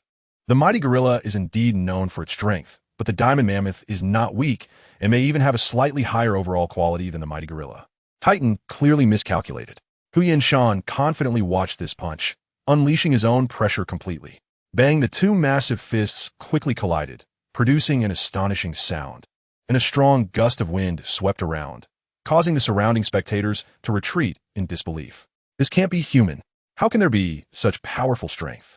Titan and Hu Yinshan were not disturbed by the spectators' exclamations. At this moment, they were fully focused on observing each other. The Diamond Mammoth martial soul of the Elephant Armor sect is indeed extraordinary, and even Titan must admit that the Elephant Armor sect has some impressive skills. Although Hu Yinshan's strength is slightly inferior to his, it is very close. Without using soul skills, defeating the opponent would still require some effort from him. Chapter 211. Talon. Although Hu Yinshan may not match Titan in overall strength, he is not to be underestimated. When he gained fame on the Douluo Continent, Titan had not yet reached the realm of Soul Saint, and he has extensive combat experience that is absolutely not inferior to Titan's. Therefore, while Titan's punch is indeed powerful, Hu Yinshan was able to withstand it. Of course, this is also related to the support of the Diamond Mammoth. The reason why the Elephant Armor sect can be selected as one of the 7 major sects is closely related to its signature martial soul. And there is a saying that circulates vaguely in the soul master community: the unparalleled Tyrannosaurus Rex, the invincible defensive mammoth. The Tyrannosaurus Rex refers to the blue lightning Tyrannosaurus Rex, which is hailed as the #1 beast martial soul in the world. The mammoth, of course, refers to the Diamond Mammoth martial soul of the Elephant Armor sect. Although some people disagree and believe that the armored giant rhinoceros martial soul of the Yu family has defense that is not inferior to that of the Diamond Mammoth, and may even be stronger, this is merely the opinion of a small number of individuals. Despite the controversy, no one questions the powerful defensive capabilities of the Diamond Mammoth. From Huiyin Mountain's performance, he indeed did not bring shame to the Elephant Armor sect. It is worth noting that the Titan is not an ordinary soul fighter. His strength is enough to rival a peak soul fighter, and for Huiyin Mountain to take a punch from him without falling is already quite remarkable. Seeing Huiyin Mountain withstand his blows, Titan couldn't help but show a pleased expression. It is hard to find an opponent like him, and he was somewhat excited to meet someone who could match him in strength. Watching from a distance, Jiang Yu was also amazed by the clash between Titan and Huiyin Mountain. As a powerful attack-type soul master, although his path is different from the 2 muscular men, there are still many aspects he can learn from them. The 2 in front of him did not use any unnecessary tricks, relying entirely on their own strength to confront the enemy. This is what is often said in the martial arts world: 1 force subdues 10 skills. Because in the face of absolute strength, any trick is superfluous. Although Jiang Yu is different from the awakened beast martial soul attack-type soul masters, he has cultivated the Hongming Purple Chi Dao, and his explosive power is absolutely not inferior to that of strength-type soul masters. It is important to note that the Hongming Purple Chi Dao is not an ordinary technique. The reason why the Flying Peng God General is hailed as the #1 God General in the Divine Realm is closely related to this technique. Even the universally recognized strongest physical body in the three realms, the Demon Lord, could not gain any advantage over him. Douluo Continent is merely a small world, far from the higher realm of the divine realm. It could be said that even the secret techniques passed down by the number one sect, the Haotian sect, are akin to garbage in comparison to the Hongming Purple Qi Dao. No, it is even worse than garbage. The gap between the two is that significant. Roar. Huyan Mountain suddenly exerted force, letting out a tremendous roar, his face already drenched in sweat, while Titan appeared to be completely at ease, showing no signs of effort. It is evident that Titan's strength is superior to Huyan Mountain's. Third soul skill, Mammoth Charge. The third purple soul ring on Huyan Mountain instantly lit up. After releasing the soul skill, the power within him at least increased several times, and his muscles gradually swelled. As a genius of the Elephant Armor sect, Huyan Mountain's third soul ring is naturally extraordinary, with a lifespan that even surpasses 1,500 years, originating from extremely powerful soul beast, the Earth Dragon Elephant. This soul beast is known for its immense strength and contains the bloodline of dragons. It is renowned for its ferocity. And even the king of soul beasts dares not underestimate the Earth Dragon Elephant. Under the effect of the soul skill, Huyan Mountain's power erupted completely, and the confidence in his eyes returned. Although Titan's strength is greater than his, it does not necessarily mean he is a match for Huyan Mountain's Mammoth Charge. Finally, it looks like something. Titan's tone showed no hint of fear. He clearly did not regard this level of power as anything significant. It seemed that only now was he prepared to get serious, as he had merely been toying with his opponent before. Titan, don't be so arrogant with your words. Huyan Mountain roared angrily. How dare Titan look down on him like this, completely disregarding the Elephant Armor sect? It was truly despicable. I don't believe you can withstand this move. Huyan Mountain fixed his blazing gaze on Titan, hoping to catch a hint of fear in his opponent's eyes. Unfortunately, there was not a trace of fear in Titan's eyes. Instead, they ignited with intense fighting spirit. It was rare for him to be genuinely unafraid. Huyan Mountain was momentarily taken aback. Third soul skill, Tiger Demon Power. The soul rings of the Strength family are all inclined towards power, and Titan is no exception. His third soul ring comes from a more than 1,500-year-old Diamond Tiger Demon Beast, a mutated form of the Diamond Tiger. A 100-year-old Diamond Tiger Demon Beast is enough to contend with a 1,000-year-old Diamond Tiger Soul Beast, while the 1,000-year-old Diamond Tiger Demon Beast that Titan absorbed is not even a match for a typical 5,000-year-old Soul Beast. In terms of quality, although the Diamond Tiger Demon Beast is somewhat inferior to the Earth Dragon Elephant, it is not far behind. After all, both dragons and tigers are top-tier soul beasts. Moreover, Titan follows a pure power route, making the difference in soul ring quality almost negligible. Given that Huyan Mountain is much older than Titan and his vitality is no longer at its peak, the advantages of Huyan Mountain are not as significant as anticipated, and he is even somewhat inferior to Titan. Therefore, although his third soul skill, Mammoth Charge, is powerful, it still cannot gain the upper hand in the competition against Titan. In fact, after Titan released his third soul skill, he completely suppressed Huyan Mountain, creating an overwhelming pressure that was hard to withstand. At the same time that Titan and Huyan Mountain were in a standoff, other soul masters from the Elephant Armor sect were also engaged in battle with Tainuo and Tai Long. Because the Elephant Armor sect had the advantage in numbers, Tainuo and his son quickly found themselves at a disadvantage. If it weren't for their tough skin and strong bodies, relying solely on their physical resilience to withstand the attacks of the opponent, they would likely have already been captured by the soul masters of the Elephant Armor sect. However, even so, Tainuo and his son were already covered in wounds, and if this continued, they would surely become easy prey. The soul masters from the Elephant Armor sect are all renowned strong individuals within the sect, and their strength is naturally not weak. Although their talent cannot compare to that of Tainuo and his son, they have been active in the soul master community for many years, accumulating extensive combat experience. On the other hand, the strength of the Strength family is clearly holding them back. Although Tai Long is a rare genius of the Strength family, his strength has only just broken through to the Soul Sovereign realm. This level of strength is hardly sufficient. Chapter 212. The God of the Tiando army, especially Tai Long, who has the lowest soul power among them. Even though Tainuo is there to protect him, the soul masters on the opposing side are not pushovers. Even Tainuo cannot guarantee that Tai Long will not be harmed by the soul masters of the Elephant Armor sect, and some soul skills indeed landed on Tai Long. Despite his tough physique, he still found it hard to bear. If it weren't for the powerful body granted to him by the strength gorilla, he might have been taken down long ago. However, despite this, Tai Long's condition is not good either. Even though he has activated the rock shield, he was still injured by the iron fists of the elephant armor sect soul masters and was spitting blood. In fact, the strength gorilla martial soul of the strength family is not much inferior to the diamond mammoth martial soul. Unfortunately, the gap in soul power between him and the opponent is simply too vast. Even if he possesses the #1 beast martial soul in the world, the blue lightning Tyrannosaurus Rex, it is still impossible for him to defeat the opponent. Before long, Tai Long was already covered in wounds, completely suppressed by the opponent's storm-like attacks. Fortunately, the one attacking Tai Long was only a soul master from the elephant armor sect, while the rest were besieging Taino, who, being at the Titan level, naturally received the enemy's focused attention. Faced with such a perilous situation, Tai Long did not give up. As a core disciple of the Strength Clan, he absolutely could not bring shame to his family. So, even though he was injured all over, he still resisted fiercely, displaying a strong posture against the opponent's attacks. This kid is quite a good soul master. The Elephant Armor Sect soul master couldn't help but secretly praise Tai Long. Although they were enemies, they still appreciated such a tough opponent, as the Elephant Armor Sect consisted of a bunch of straightforward men who favored strong and fierce individuals. What a pity. You belong to the Strength Clan. Although the Elephant Armor Sect soul master liked talents like Tai Long, he would not forget the command of his sect leader. The Titans and others not only disobeyed the Elephant Armor Sect's merger proposal, but also repeatedly insulted the sect leader, so the Strength Clan had to pay the price. The Elephant Armor Sect soul master immediately unleashed his strongest soul skill, the Elephant Demon Power Fist, causing his own strength to surge in an instant.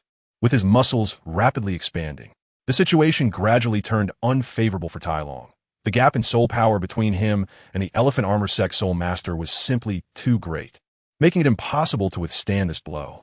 Just as that massive fist was about to land on Tai Long, Jiang Yu moved. His speed was incredibly fast. The people around didn't even see his shadow, and a crimson longsword quickly appeared in Jiang Yu's hand.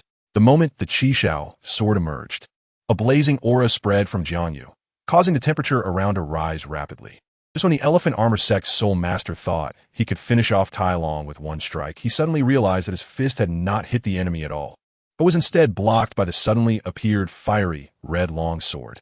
The intensely burning flame energy surged into his body along his fist, and the Elephant Armor Sect soul master felt an unprecedented wave of heat wash over him. He had never encountered such a terrifying flame power before. Even the people from the Blazing Fire Sect could not possess such fearsome flame energy. Upon seeing the color of the soul rings on the sword, the Elephant Armor Sect soul master's face revealed an expression of disbelief. The soul rings on that long sword. Although the first 2 yellow soul rings on the Chixiao Sword were not commonly seen in the soul master community, there were indeed geniuses with such optimal soul ring configurations. And there were over 100 such individuals within the Elephant Armor Sect. Thus, this soul ring configuration, which seemed unattainable to ordinary civilian soul masters, was not considered particularly rare by the members of the Elephant Armor Sect. What truly shocked the Elephant Armor Sect soul master was that the soul rings from the 3rd ring onward on the Chixiao Sword were all black.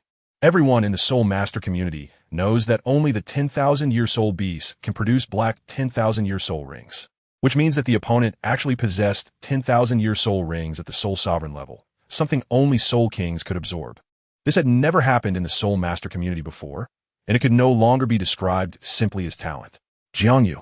Tai Long was taken aback to see the person blocking the attack in front of him was actually Jiang Yu, his teammate from the palace. How did he end up here?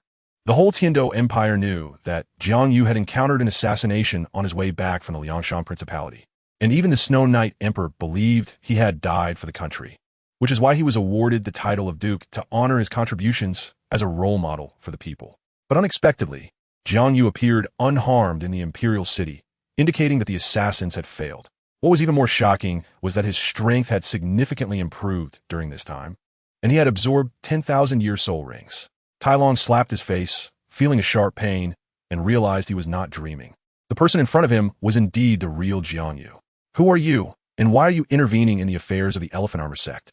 Although the Elephant Armor Sect's soul master saw Jiang Yu as just a child, he did not underestimate him. He was not one of those wandering cultivators. Since the opponent could obtain 10,000-year soul rings, he must be extraordinary. Moreover, The damage from the flames on that sword was still ongoing. 7 Treasure, Glazed Tile School. JiangYu. The voice was small but filled with power. JiangYu. The Elephant Armor Sect Soul Master looked at the front in shock, his voice filled with excitement. You are the genius of the 7 Treasure Glazed Tile School, the Tiando War God, JiangYu. Nowadays, the entire Tiando Empire spread the word that the greatest contributor to the Liangshan battle was not the legendary Grand Marshal Gailong, but a young soul master who had only recently awakened his martial soul. Even Grand Marshal Gailong felt ashamed and willingly ceded the title of Tiando War God to JiangYu. He even claimed, on the continent, no one can match JiangYu in terms of military strategy and warfare. JiangYu should be the #1 commander of Douluo Continent, unmatched by anyone. Once Gailong's words were spoken, it immediately caused a huge uproar. The 4 great war gods of Xingluo all spoke out to refute Gailong's remarks, and a fierce debate ensued, with even the female war god joining the verbal contest, questioning JiangYu's abilities. It should be noted that JiangYu was just a young boy, and he had never been on the battlefield before. How could he possess such capabilities? Many believed Gailong said this to create a godlike figure for the Tiando Empire, making Xingluo hesitant to recklessly invade Tiando territory. Moreover, this move could avoid overshadowing Gailong, as his achievements were already very prominent, reaching a point where there was nothing left to award. Chapter 213. The Might of Chixiao. Although Taino and Tailong had unleashed far greater strength than usual, the few soul masters from the Elephant Armor Sect were not to be underestimated. They were not only elites of the Elephant Armor Sect, but also well-known soul masters on the Douluo Continent. The most ferocious attacker among them, a robust man, even surpassed Taino in strength. His fists, like mountains, swung with a fierce wind, achieving an astonishing level of power and speed. This robust man was named Huyan Kuei. Although he was only from a collateral branch of the Huyan family, his talent surpassed that of ordinary direct descendants, making him an extraordinary genius within the Elephant Armor Sect, earning him the title of Elephant King, and he was recognized as having the talent to advance to Soul Douluo. Huyan Kuei alone was already evenly matched with Taino. Not to mention there were 2 others assisting him, while Taino had to also look after Tailong. After all, Tailong had just broken through to the Soul Sovereign level, and the gap in strength compared to the experts from the Elephant Armor Sect was simply too vast. Taino could not afford to let Tailong be attacked by the opponent, so he inevitably had to fight with some constraints.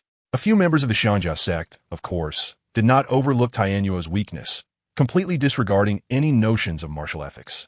During the confrontation between Huyan Kuei and Tianyuo, they continuously harassed Tailong, striking fiercely without caring that he was just a child. This scene vividly illustrated the cruelty present in the world of soul masters, where strength is the ultimate authority in Douluo Continent, embodying the law of the jungle with no regard for respect for the elderly or love for the young. An elder dressed in yellow martial attire, with a dark expression and eyes as sharp as a hawk's, seized the opportunity and charged towards Tailong with both fists raised, a sinister smile of impending success on his face. In his view, Tailong was already in his grasp and could not escape. With this achievement, his status in the Xiangjia sect would be further solidified, possibly even leading to promotion by the sect leader. A sinister laughter emerged, and Tailong, seeing the Soul King approaching, knew there was no way to avoid it, and could only muster all his strength to face the attack. There was no other choice. The gap between them was like a chasm, and Tailong could not escape. Rather than that, he might as well fight back fiercely, so as not to tarnish the reputation of the Leaf family. Tailong immediately unleashed the Soul Skill Rock's Guardian. Although the name sounded defensive, it was not so. Under the enhancement of this skill, Tailong's strength surged rapidly, as the effects of the Soul Skill were released. The elder scoffed upon seeing the boy not fleeing, but choosing to resist. He thought to himself that it was foolish for a mere Soul Zune to think he could contend with him.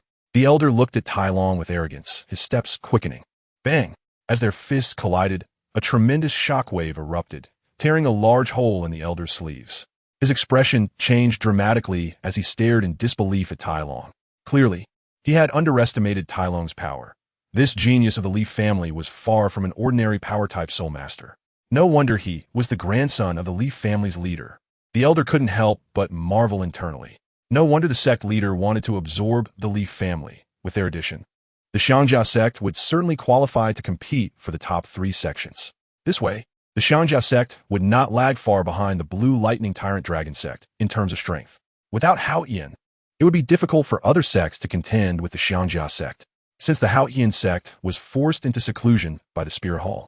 The Xiangjia sect had been eyeing the top 3 sect positions. The 7-treasure Glazed Tile sect, with 2 title Douluo stationed, was a force even he and Jun dared not challenge for the title of the #1 sect. However, if they could absorb the Li family to enhance the Xiangjia sect strength, they would possess the capital to rival the Blue Lightning Tyrant Dragon sect. Both He and Jun and Titan were outstanding among the Soul Douluo, and their partnership would be sufficient to resist ordinary title Douluo. They might not be able to secure a position against the Blue Lightning Tyrant Dragon sect, but at least they could claim the 3rd seat, entering the ranks of the top 3 sects and enjoying endless glory. Just as the elder was lamenting, Tai Long finally could not hold on any longer, being pushed back repeatedly by the massive shockwave, retreating dozens of steps. Under the pressure of such overwhelming power, Tai Long could not help but spit out several mouthfuls of blood. The elder's force struck Tai Long's body, leaving him with an indescribable discomfort, almost breaking his ribs. However, achieving this much was already quite remarkable. After all, the opponent was a power-type Soul King with a formidable Diamond Mammoth spirit, capable of contending with Soul Emperor-level experts. That Tai Long, who had just stepped into the Soul Zune realm, could withstand the full force of the elder's attack was indeed something to be proud of if it were to be known. Cough, cough. Cough. Tai Long could not help but start coughing, the pain causing his face to turn pale. Seeing this, the elder rushed forward. It was clear that Tai Long had lost the ability to resist. As long as he could capture him, he could use him to threaten Titan into submission. The thought of such a great achievement being within reach made the elder impatient. Just when the elder thought he was about to succeed, a sword emitting blazing golden flames shot towards him from afar, catching him off guard.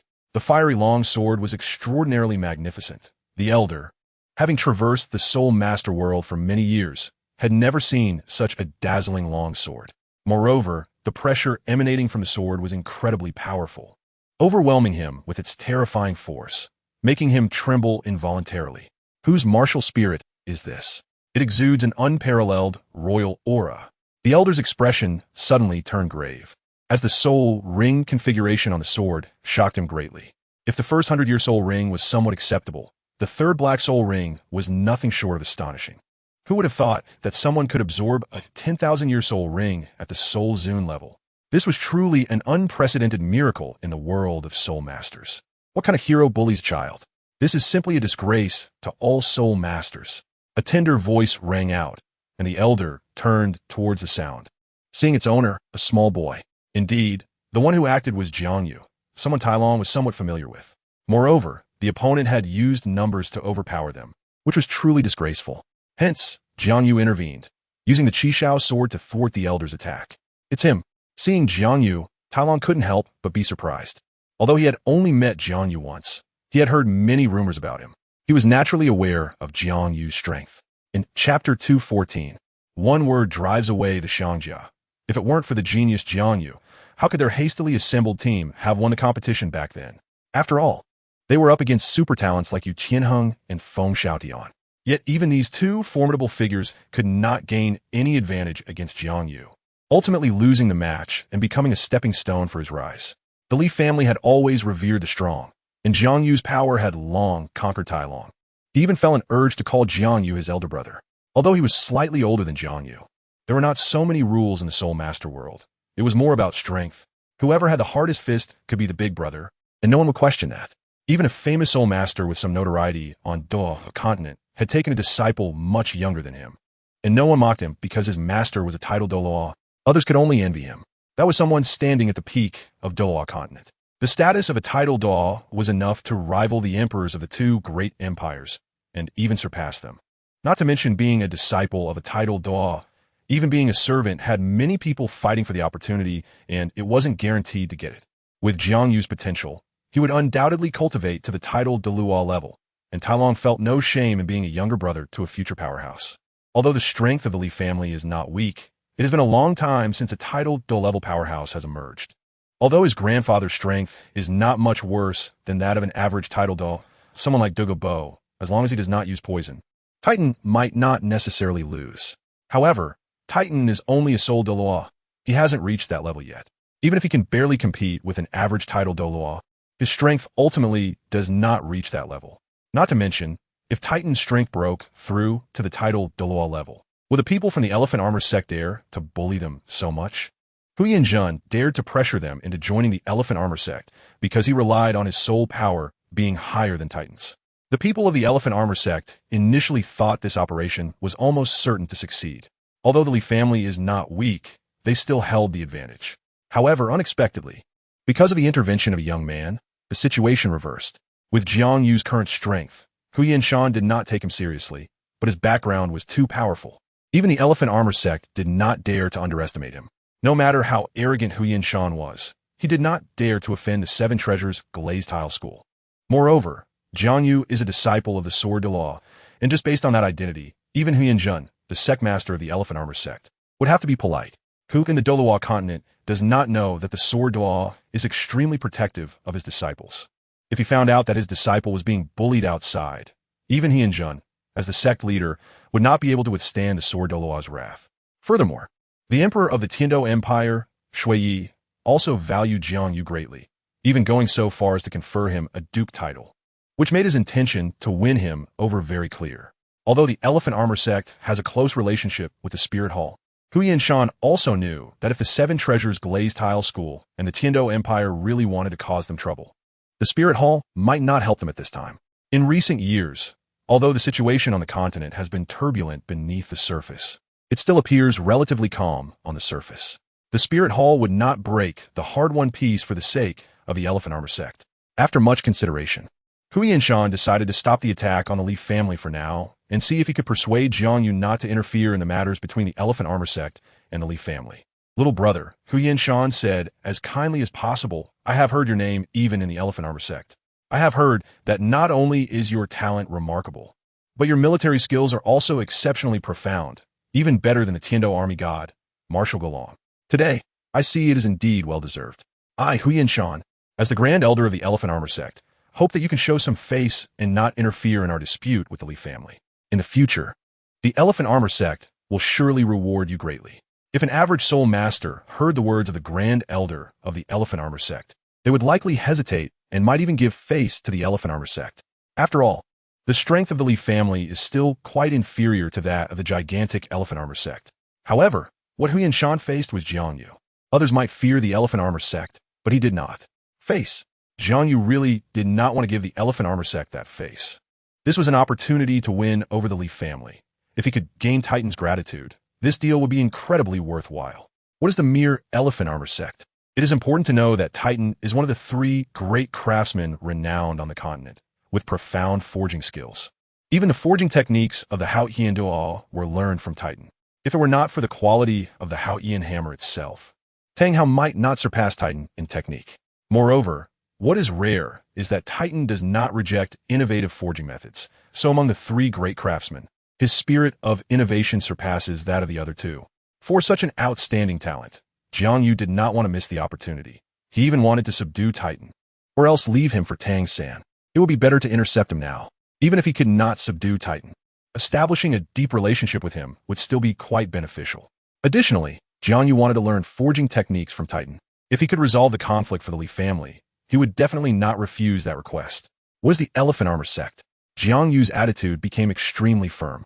The Li family is under my protection. If you are sensible, take your people and get lost. Since the Emperor Shui Yi has conferred a duke title upon him, it could indeed be utilized. Hu Yanshan's face instantly turned extremely ugly. This kid was simply too arrogant. He even dared to insult the Elephant Armor sect. The seven great sects are the top sects on the continent. Hu Yanshan, as the Grand Elder of the Elephant Armor sect, does not even need to bow to the Emperor of the Empire. His status is indeed prestigious. Now, he's being humiliated by a young brat, which made him furious. If it were not for the Sword Daluo's face, he would have already moved to tear this kid apart. Kid, dare to insult the Elephant Armor sect? I'll settle this with you today. A soul master from the Elephant Armor sect, seeing the sect and the Grand Elder being insulted, could not contain his anger and was about to take action against Jiang Yu. However, he was stopped by Hu Yanshan beside him. Although his anger was no less than that of the Elephant Armor sect disciple, for the sake of the bigger picture, he had to do this. At this stage, he could not afford to offend the Seven Treasures, Glazed Tile School, and the Tiando Empire. Since that's the case, then the Elephant Armor sect will give the Seven Treasures, Glazed Tile School this face. However, the mountain does not turn, the road turns. I hope you remember this incident today, and in the future, the Elephant Armor sect will naturally seek to regain this face. Although Huyan Shan had a compromise, he still made a stern statement to avoid losing face for the Elephant Armor sect before taking his sect members away. Thank you, Brother Yu. Seeing the crisis lifted, Talon hurriedly stepped forward to express his gratitude. After all, the two were old friends. We are all friends. No need to be polite. Jiang Yu smiled at Talon. It's just a small effort. It must be said that Jiang Yu knows how to speak. Talon and the others behind him, including Titan, immediately developed a good impression of Jiang Yu. It seems that this young man is not someone who seeks to repay favors at such a young age. He possesses such character. Truly a hero emerges from youth. Looking at Jiang Yu, Titan could not help but think of that figure who dominated the Soul Master world. With a heroic spirit unmatched by anyone, known as the #1 genius of the continent, the Haotian Law. Only he could make Titan willingly regard him as a master. Junior JiangYu, I have met Senior Titan. Jiang Yu bowed to Titan. Oh, you know my name? Titan, coming back to his senses, was taken aback. He had no interaction with this newly appointed duke. How did the other party know him? Of course, Jiang Yu blurted out a stream of flattery. The name of the Li family patriarch, Senior Titan, is known throughout the Douluo Continent. You are a renowned power-type soul master. There are very few on the continent who can surpass you in pure strength. What is even more admirable is your forging skills, which are extraordinary, and you are revered as the god craftsman by all blacksmiths on the continent. This is a rarity, even more so than a title Douluo. Hearing Jiang Yu's words, Titan's face turned red. Although he was a clan leader, he had never received such praise before. Moreover, it was regarding his proud forging skills. It should be noted that in the Douluo Continent, the status of blacksmiths is very low. Even a god craftsman is only famous within the blacksmith community. A far cry from the highly praised profession of soul masters. Jiang Yu, little brother, you flatter me. Titan smiled warmly at Jiang Yu. Not only did the other party resolve the crisis of the Power Clan, but at such a young age, he had also cultivated to the realm of Soul King. His talent even surpassed that of his master. Haotian Daluo Tang Hao. Such a person, he could not dare to treat as a child, but completely as an equal. I, an old man, thank you for your help, little brother. Otherwise, that group of beasts from the Jia sect wouldn't have let the Power Clan off so easily. Titan bowed and clasped his fists, paying his respects to Jiang Yu. Jiang Yu quickly dodged and went forward to help Titan up, but unexpectedly, he almost made a fool of himself. It turned out that Titan was too heavy, and Jiang Yu did not use his internal power, nearly being overwhelmed by Titan. Fortunately, he reacted quickly. He immediately exerted force to withstand the terrifying power coming from Titan and lifted him up. Titan looked at Jiang Yu in shock, not expecting that a small body could unleash such powerful strength, not at all inferior to him, a soul Daw with a great ape martial spirit. It's worth noting that Jiang Yu was just a soul king, and he was not a soul master who relied purely on strength. Yet he was able to crush the Power Clan in terms of power. This was truly incredible. I didn't expect the little brother to have such divine strength. It truly makes me feel ashamed. Titan's eyes were filled with admiration, clearly indicating that this was his heartfelt opinion. Although Titan's compliments made Jiang Yu somewhat proud, he did not show this emotion and continued to look at Titan with a calm demeanor, just as he always did. This scene deepened Titan's fondness for Jiang Yu. He had seen many geniuses, but those people, proud of their exceptional talents, all looked down on others like a proud rooster. A genius like Jiang Yu, who was neither humble nor arrogant. Titan had only seen one before, and that was his former master. Senior, you're joking, Jiang Yu said calmly. This little bit of strength means nothing in front of you, and your forging skills are something I can't even aspire to. I also like to forge some things, but after years of exploration, I still can't get started. Compared to you, I'm truly far behind. Jiang Yu intentionally brought up forging, as this would not only help Titan regain some face, but also pique Titan's interest in him. After all, a soul master genius, like him wouldn't usually pay attention to the profession of a blacksmith. Sure enough, Jiang Yu's words instantly attracted Titan's interest.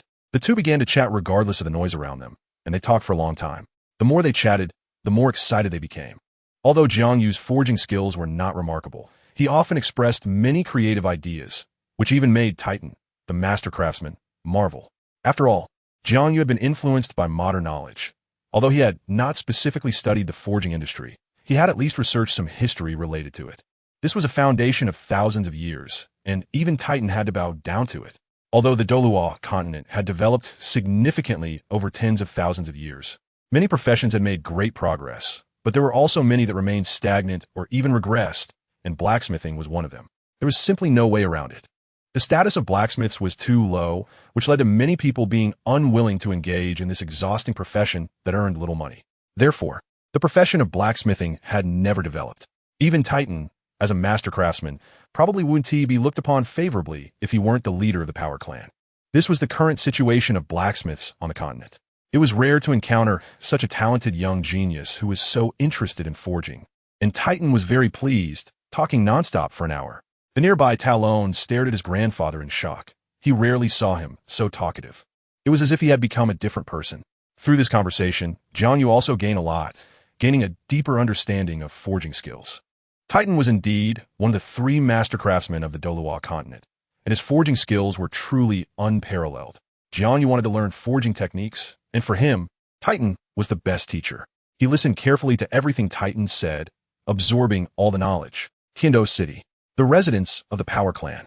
After leaving the Grand Soul Arena, Titan led JiangYu to where the Power Clan lived. Seeing Titan's enthusiasm, JiangYu did not refuse. And since he also intended to visit the Power Clan, he followed along. Although the Power Clan's residence did not look luxurious, it gave a sense of grandeur. The main gates on both sides were forged from strange metals, looking very sturdy. Along the way, Titan proudly introduced the Power Clan's residence, and JiangYu learned that the main gates had been reinforced with precious metals like secret silver, making it impossible for even a Soul Sage-level powerhouse to easily cause damage. This was not just a residence, it was clearly a castle. This residence was a proud creation of the Yu clan. In terms of house construction skills, no one on the continent could surpass the Yu clan, Titan introduced with pride. JiangYu certainly knew of the Yu clan's capabilities, but still pretended to be shocked. The several beauties beside JiangYu also showed some surprise on their faces, but did not say anything. After all, they had also seen the world. Wow, this is too magnificent, Bai Qinxiang exclaimed in feigned surprise. Titan's face turned red. He had recognized Bai Qinxiang, his niece. As soon as he left the Grand Soul Arena, the two had already acknowledged each other, so he felt a bit embarrassed, knowing that this was Bai Qinxiang giving him face. After all, this little niece had visited the Power Clan when she was very young, and although she was just a child back then, she wouldn't have forgotten this residence. Once inside the main hall, Titan chased everyone out and instructed his clansmen to host Bai Qinxiang and the others with the highest standards, leaving only Jiangyu in the hall. The two chatted for several hours without leaving the hall, and when they got hungry, servants naturally brought food, so they weren't starving. It wasn't until dusk that their conversation ended, and Jiangyu left the Power Clan with the several beauties. However, due to Titan's insistence, Bai Qinxiang decided to stay at the Power Clan for a few more days, so she didn't leave with everyone.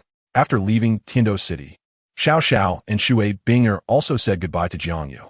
The two sisters had been away from their sect for a while and needed to go back to check on things. As for Xiao Xiao, she came to the Tiando Empire to find someone, so Jiangyu didn't say much, just advised her to be careful on the way. After parting with the girls, Jiangyu took Luna to the 7-treasure Glazed Tile School's residence.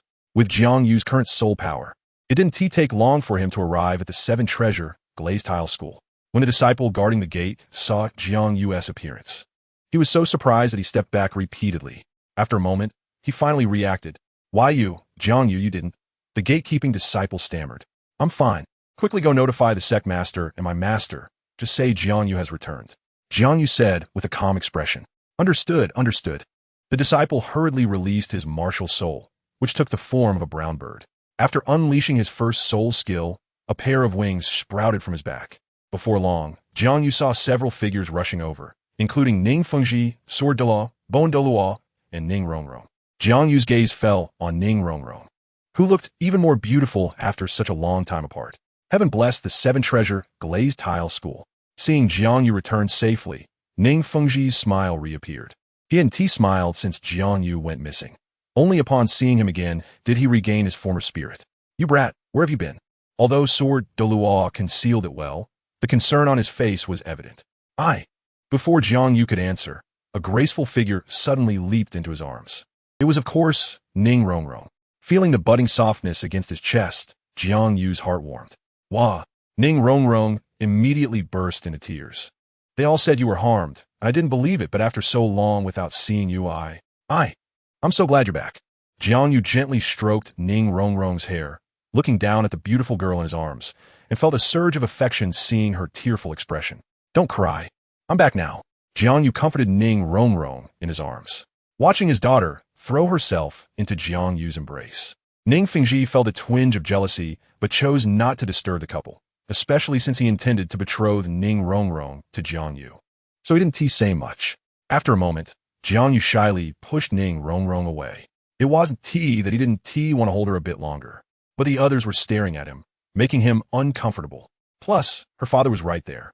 JiangYu was afraid Ning Fengji might lose his temper. At this moment, Ning Rongrong also realized what was happening. Her crying stopped abruptly, and a blush appeared on her face. However, she did not pull away. JiangYu straightened his clothes and then greeted the elders one by one. Xiaoyu, quickly tell us who sent people to harm you during your trip to Liangshan. Even my disciple dares to be touched. If I find out who it is, I'll skin him alive. Sword Douluo's anger erupted. Seeing the concerned expressions on the elders' faces, JiangYu didn't waste time and immediately recounted all the experiences he had gone through in recent days. Of course, he kept some secrets to himself, including matters related to Yang Wudi, only mentioning that he was saved by a mysterious old man. After hearing about JiangYu's series of encounters, Ning Fengji and the others were somewhat shocked.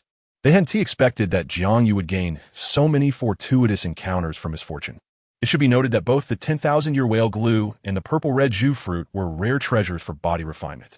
For an ordinary person to acquire even one was an enormous stroke of luck, let alone having both.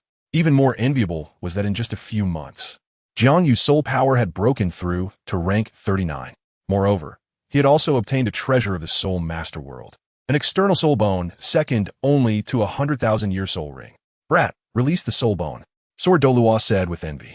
Although JiangYu didn't understand why Sword Douluo wanted him to release the soul bone, he obediently released the fire god's 8 wings, and a burst of golden light shone forth. 4 pairs of fiery red wings sprouted from JiangYu's back, their spots bursting forth with dazzling brilliance, attracting everyone's attention. Ning Fengji and the others were sharp-eyed and could easily tell the uniqueness of the soul bone on JiangYu's back.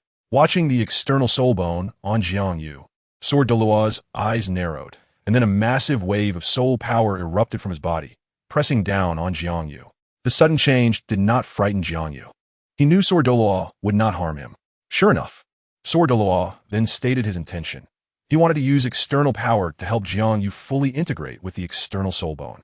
Once they were fully integrated, no one could take the external soul bone away from him. Gradually, the soul power pressing down on JiangYu reached the level of rank 50. Yet, JiangYu still maintained a calm demeanor, without even a drop of sweat. Good boy, Sword Douluo praised repeatedly. Then he released an even more powerful soul power, quickly breaking through to rank 60. However, even then, JiangYu only slightly furrowed his brow. He and even released his martial soul. It seemed this was not his limit. Sword Douluo no longer held back with JiangYu's current physique. He was afraid that even rank 70 soul power would not be able to pressure him. Soon, the soul power released by Sword Douluo reached rank 73, and a hint of pain appeared on JiangYu's face. Yet he still did not release his martial soul. It wasn't until Sword Douluo's soul power reached rank 81 that JiangYu finally unleashed the Chixiao Sword. As the sword emerged, an overwhelming imperial pressure surged forth.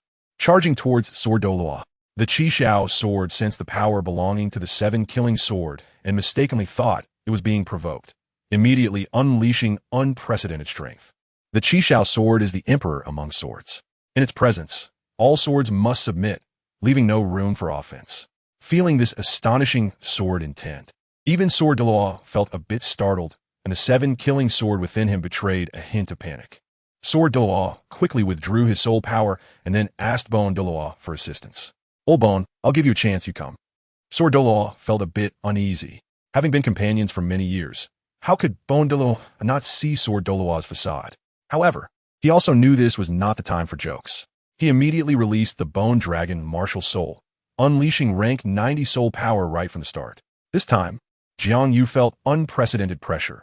Even with his current physique, it was difficult to withstand the soul power suppression of a titled Douluo. Fortunately, Bone Douluo had no intent to kill him. Otherwise, just based on this pressure, JiangYu would have to kneel. Only now did he realize the gap between himself and a title Dalu. Jiang Yu was not the only one shocked. Dalu was equally astonished. Jiang Yu was merely a soul master, yet he could withstand the soul power suppression of a soul Dalu. This proved that his body had reached an incredible realm. When Dalu raised his soul power to rank 91, Jiang Yu's fire god's 8 wings suddenly made a crackling sound. The external soul bone completely fused with Jiang Yu, no longer separating from him. It was not until this moment that the fire god's 8 wings truly belonged to Jiang Yu. Outsiders, even titled Dalu, could not take away the external soul bone from him. Chapter 217, The Special Blue Silvergrass. Years later, Barak Kingdom. Within the kingdom, there are 2 most important cities. One is the capital city of Barak, where King Barak resides, and the other is Soto City, located in the heart of the most fertile plain in the Barak Kingdom, known as the Granary of Barak. Both cities are guarded by thousands of elite soldiers and are crucial to the entire kingdom. At this time, just past noon, the sun blazed fiercely, scorching the earth. As 2 young men walked through the gates of Soto City, they looked to be around 10 years old, a boy and a girl. Although the boy wasn't dressed extravagantly, he was handsome and striking, resembling a young nobleman. He stood about 1.8 meters tall, wearing a light blue martial artist outfit, and on his hand was a ring with a gemstone made of pure jade, clearly worth a fortune. The girl wore a simple white long dress, giving off a clean feeling, with short hair that reached her ears and a delicate, fair face radiating a noble aura. The 2 were Jiang Yu and Ning Rongrong. It was unclear where Ning Rongrong had heard about the name Shrek Academy, but after learning about its story, she insisted on coming to see it. Jiang Yu could only accompany her. After entering the city, Jiang Yu casually asked a passerby about the registration time for Shrek Academy and learned that the exam was the day after tomorrow. So they weren't in a hurry to head to the academy. Since they had never been to Soto City before, it was better to spend a couple of days sightseeing with Ning Rongrong. Although Soto City was much smaller than Heavendo City, it was still bustling with activity. The streets were crowded with throngs of tourists, keeping the soldiers maintaining order quite busy. Jiang Yu and Ning Rongrong casually tried some local delicacies before heading to a hotel. Soon, they arrived in front of a luxurious hotel, which stood 3 stories tall. Although not very large, the decor was exquisite. The exterior was adorned with roses, and a red plaque bore the golden words Rose Hotel. Upon entering, a rich rose fragrance enveloped them, making them feel refreshed. Suddenly, a loud commotion broke the tranquility. Even before reaching the counter, they could hear it from a distance. A crowd had gathered, and Ning Rongrong instantly became interested, pulling Jiang Yu to move closer. Jiang Yu appeared calm. If he guessed correctly, it was likely Tang San and Dai Mubai who were fighting. The reason for their fight was somewhat amusing. It was over a room. Dai Mubai had originally planned to bring a pair of twin sisters for some academic research, but unexpectedly, the room had been rented to Tang San by a new staff member. The 2 had a disagreement and started fighting. By the time Ning Rongrong and Jiang Yu arrived, Tang San and Dai Mubai's battle had already escalated, both having activated their martial souls. Dai Mubai, martial soul, White Tiger, level 37 soul master, please guide me. 3 shining rings gradually rose beneath him, 2 yellow and 1 purple, surging with powerful soul energy. Huh? A soul master. Ning Rongrong was a bit surprised. This boy looked to be only around 10 years old, but had cultivated his soul power to such a level. Such a genius was rare even in the 7-treasure Glazed tile school, and she hadn't expected to see one in a remote place like Soto City. After a brief moment of surprise, Ning Rongrong's expression returned to normal. Although the potential of this white tiger soul master was stronger than hers, it was nothing compared to Jiang Yu. Tang San, martial soul, blue silvergrass, level 29 weapon soul master. Accompanied by a deep blue glow, a cluster of deep blue grass suddenly sprouted from his palm. Although it was still ordinary blue silvergrass, it had undergone many changes. The slender blades were covered with snake patterns, and the leaves were no longer flat but cylindrical, dotted with fine spikes. 2 circles of yellow soul rings rose from Tang San's feet, swirling above him. Blue silvergrass? Ning Rongrong couldn't help but exclaim. This useless martial soul can also be cultivated. The mere fact that blue silvergrass could reach such a level completely shattered Ning Rongrong's understanding.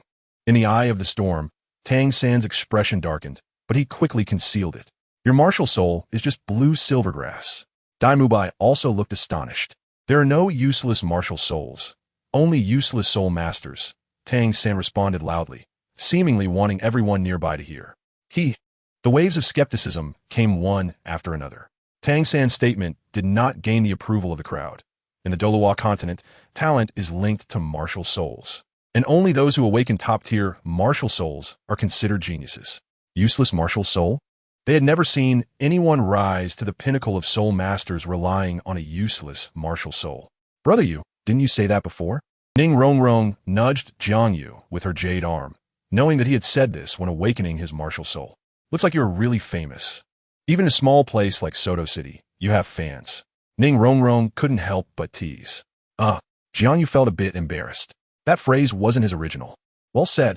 Dai Mubai's deep blue eyes showed approval, clearly agreeing with Tang San's words. Little Master, there's more in this chapter. Please click the next page to continue reading. It gets even more exciting. There are no useless martial souls, only useless soul masters. Let me experience what is special about your blue silver grass martial soul. Soon, the two began to fight. Although Dai Mubai's soul power was much higher than Tang San's, he did not gain any advantage. Tang San's strange Tang sect inner strength made even the assault type Dai Mubai wary. Seeing that the opponent was not easy to deal with, Dai Mubai no longer held back and immediately unleashed his 1,000-year soul skill, his strongest soul skill, White Tiger Vajra transformation. This time, Dai Mubai finally regained some face. Although Tang San was nimble and had many techniques, his martial soul was just blue silver grass. In the face of a 1,000-year soul skill, he was still somewhat at a disadvantage, merely managing to hold on. However, Dai Mubai also noticed that Tang San had some hidden methods, so he did not press too hard. He even offered the room to Tang San and Xiao Wu, claiming that if they encountered any trouble at Shrek Academy, they could mention his name. After saying that, Dai Mubai took the twin beauties and left, as there were no more rooms here, but that didn't mean there weren't any in other hotels. He was eager to relieve his urges with the twin sisters beside him. What Dai Mubai didn't notice was that his scene of leaving the hotel with the twin beauties was coincidentally seen by a stunningly beautiful girl with a youthful appearance. In broad daylight, how could such a lecherous insect be worthy of being my husband? This engagement is better off disregarded. Under a large tree not far from the hotel, a girl dressed in leather, perfectly showcasing her sexy figure, was none other than Zhu Zhuqing, who immediately made up her mind to dissolve her engagement with Dai Mubai. Chapter 218.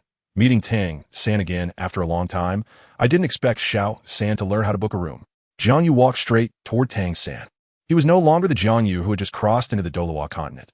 He no longer feared Tang San. The so-called Tang Sec hidden weapons were merely tricks in Jiang Yu's eyes now. And as for the Jing Tian skill, compared to the Hongming purple energy technique he cultivated, what did that amount to? You? Who are you? Hearing someone tease him, Tang San couldn't help but feel a surge of anger. But when he looked up and saw the figure ahead, his anger disappeared instantly. Although they hadn't seen each other for years, how could Tang San not recognize that figure? The shadow Jiang Yu cast on him years ago was still vivid in his mind. All those years of hard training were to surpass Jiang Yu.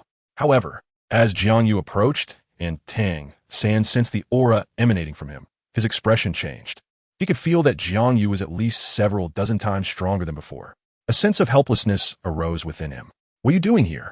Tang San secretly circulated his Jing Tian skill, and after a full cycle of internal energy, the pressure brought by Jiang Yu gradually weakened. Xiao San, who is he?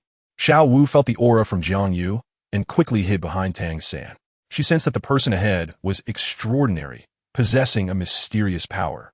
Even though Xiao Wu had transformed from a 10,000-year soul beast, she still felt apprehensive about the power radiating from Jiang Yu.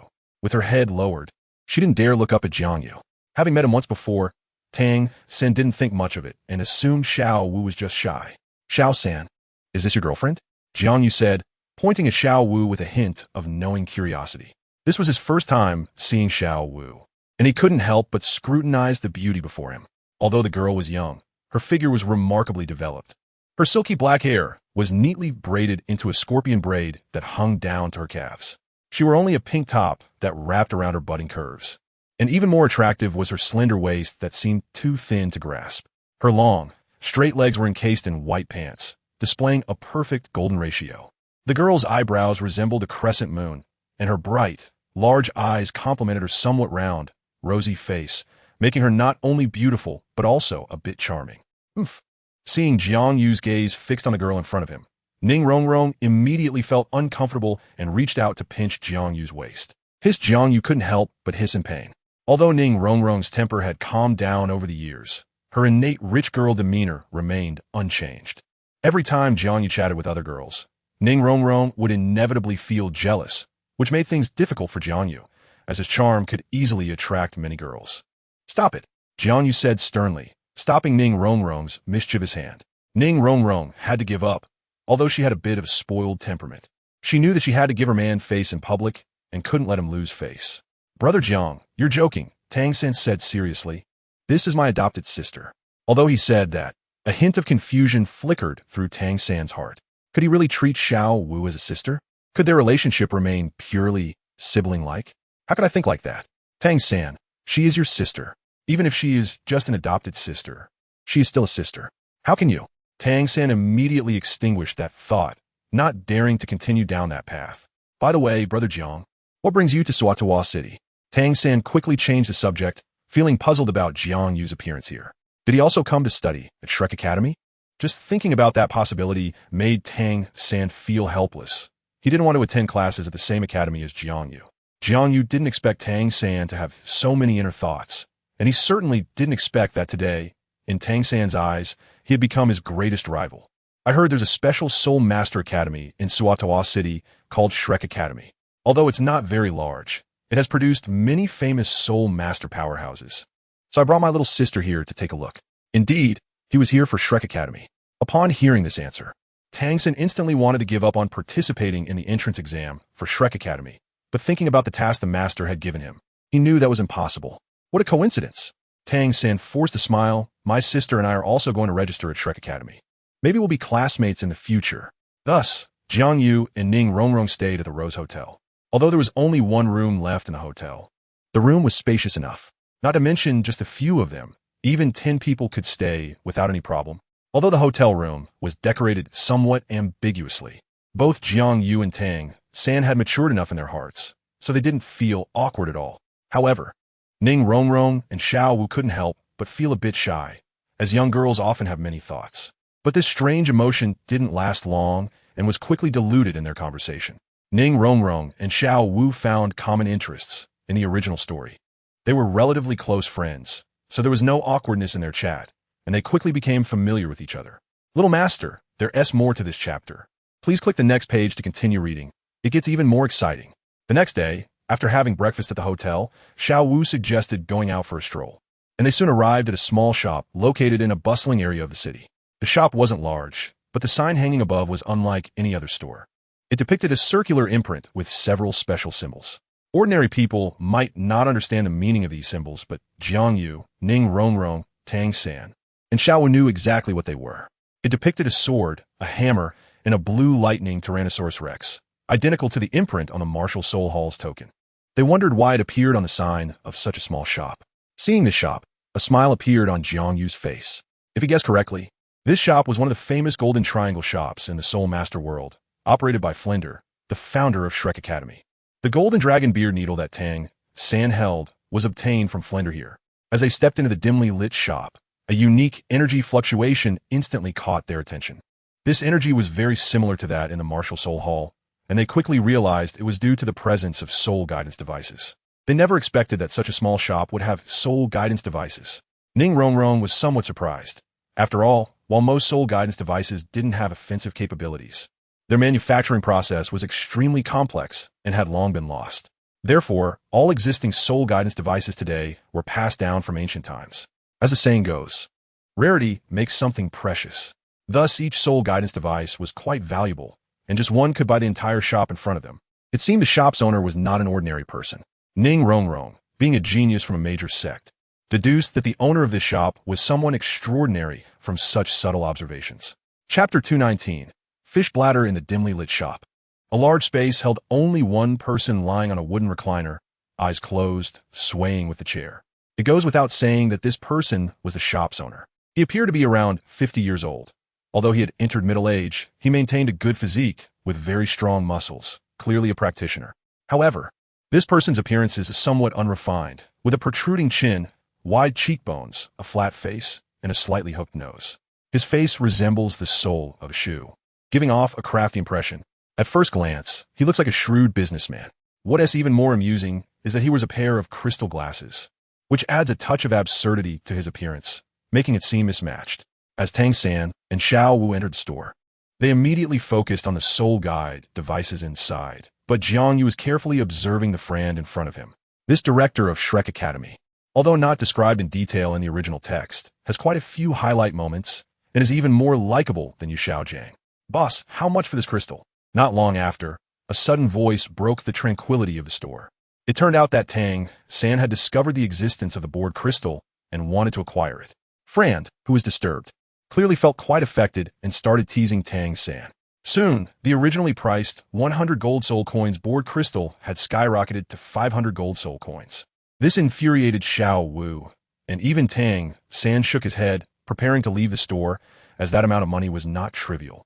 And he couldn't afford it, just relying on the soul master subsidies from the Spirit Hall. Just as he was about to leave, however, Fran's gaze fell upon the jade belt at Tang San's waist. As if recalling something, the usually profit-driven Fran suddenly changed his mind, not charging a single gold soul coin, and gifted the board crystal to Tang San. Jiang Yu merely smiled at this, while others might not know the reason behind it. He understood that Fran must have recognized the jade belt at Tang San's waist. This was undoubtedly Yu Xiaojiang's item. With Fran's friendship with the master, how could he not recognize Yu Xiaojiang's personal belongings? In an instant, he guessed Tang San's identity. Even if he was greedy, he would never cheat Yu Xiaojiang's disciple. Witnessing this scene, even Jiang Yu had to sigh that it was good to have someone backing him up. However, Jiang Yu had no thoughts about the board crystal in Tang San's hands. Although it was the best material for making dragon whisker needles, specifically designed to break inner strength, it had no use for Jiang Yu. Once the Emperor Fire was unleashed, no hidden weapon would be effective. Anything approaching Jiang Yu would be melted by the powerful force of the Emperor Fire, while others might be restrained by Tang San's hidden weapons. And even titled Dalu might fall victim to a sneak attack. Jiang Yu was not afraid. A mere hidden weapon could not harm him. After leaving the store, no one felt like shopping anymore and immediately returned to the hotel. As soon as they entered the room, Tang San hurriedly dragged Xiao Wu towards the restroom. After all, Jiang Yu was an outsider and his biggest rival. How could he expose the secret of the board crystal? What do you think they're rushing to the restroom for? Ning Rongrong's big eyes were filled with curiosity. Could it be for that kind of thing? Upon thinking of this possibility, Ning Rongrong's mouth opened wide enough to fit sausage. What are you thinking? Jiang Yu flicked Ning Rongrong's forehead lightly and smiled. I don't know who you learned that from. At such a young age, you should be learning the right things. Ouch, that hurts. Ning Rongrong pretended to be in pain, rubbing her forehead with her small hand, not knowing to be gentle. If you break it, you'll be responsible. Stop pretending. How could this little strength possibly hurt you? Jiang Yu was not fooled by Ning Rongrong's act. No one knew this little devil better than him. Over the years, her acting skills had become increasingly superb. If she were on Blue Star, she would definitely sweep the major film festivals. Oof. Seeing that Jiang Yu didn't comfort her, Ning Rongrong instantly felt dissatisfied, thinking he didn't understand how to cherish a girl. You won't be able to find a girlfriend like this. You need to be gentle with girls. You should pamper them more.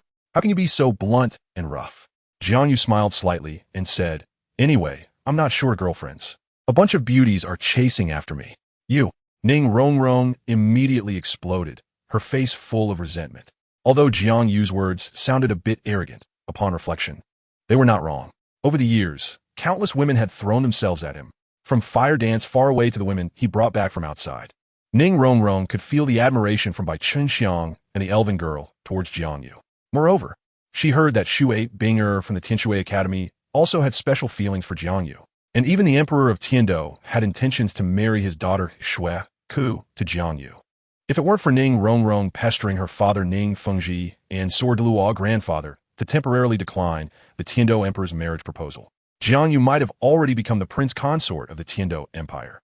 Seeing Ning Rongrong puffed up like an angry cat, Jiang Yu hurriedly took her small hand to comfort her. All right, stop making a fuss. Jiang Yu had a gentle expression. Looking at Jiang Yu's exceptionally handsome face, Ning Rongrong's anger instantly vanished. Sure enough, she was a face control. No matter how Jiang Yu provoked her, as long as she saw his handsome face, she couldn't help it.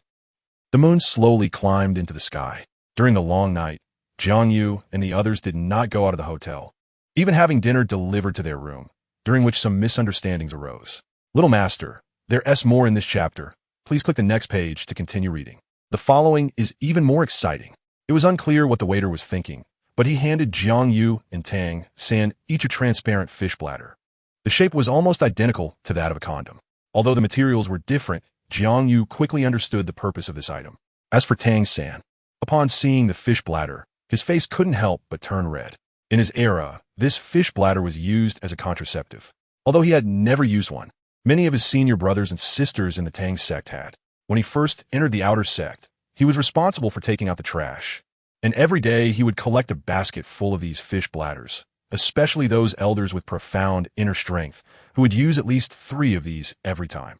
Although Tang San's mentality was mature, he was still a beginner and didn't know how to respond at that moment. Jiang Yu, however, had more experience. He returned the fish bladder to the waiter and handed over a few gold soul coins to send him away. A small storm was thus resolved. After the waiter left, Tang San finally realized and was somewhat at a loss with the fish bladder still in his hand. "Hey, you haven't taken this back yet." Tang San waved the fish bladder in his hand, but the waiter had already walked far away and didn't hear Tang San's words. "Just keep it. It would be nice to play with it as a balloon," Jiang Yu teased. Tang San's face darkened instantly. "A balloon? Does this thing have any other uses?" Looking at the fish bladder in his hand, seeing that it was covered in oil, he quickly threw it on the ground. He certainly didn't want to play with a balloon. Chapter 220. Small. Early the next morning, the group exited Soto City through the South City Gate, heading towards Shrek Academy. After leaving the city, they traveled south, with vast farmlands filled with various grains on both sides of the official road. Soto City truly lived up to its reputation as the capital of grain. Jiang Yu and the others walked for a long time without finding any buildings resembling an academy nearby. Just as they were about to give up, they finally spotted a small village ahead. As soon as they entered the village, they found the entrance crowded with people, most of whom were young boys, accompanied by their parents. A table was set up at the entrance, behind which sat an elderly man, probably in his 60s. What surprised a few people was the tattered plaque hanging from the wooden archway at the entrance. It only had a few simple words on it: Shrek Academy. In front of the words was a green avatar that looked like the head of a humanoid monster, all green. The old man behind the table also wore an identical green circular badge on his chest. This was likely the emblem of Shrek Academy. No way. Ning Rongrong stared at the scene before her, somewhat dumbfounded, unable to believe that such a small village was home to the famous Shrek Academy in the world of Soul Masters. For a moment, Ning Rongrong felt a significant sense of disappointment. After all, Soul Masters who graduated from Shrek Academy could earn titles as high as a Viscount in the Empire. This was not comparable to a Viscount granted by the kingdom. The prestige of titles in the 2 major empires was quite high. Ning Rongrong couldn't help but look at Jiang Yu, her face filled with admiration. At such a young age, he was neither a prince nor an illegitimate son of the Tiando Emperor, yet he was granted the title of Duke by the Tiando Emperor based on merit, which was simply mythical. This was even more impressive than her father Ning Fengji. It was said that girls are outgoing, and this statement certainly held true. If Ning Rongrong could marry Jiang Yu, her father Ning Fengji would likely have even less status. Poor Ning Fengji, who was still unaware that his pampered little girl had already leaked some information.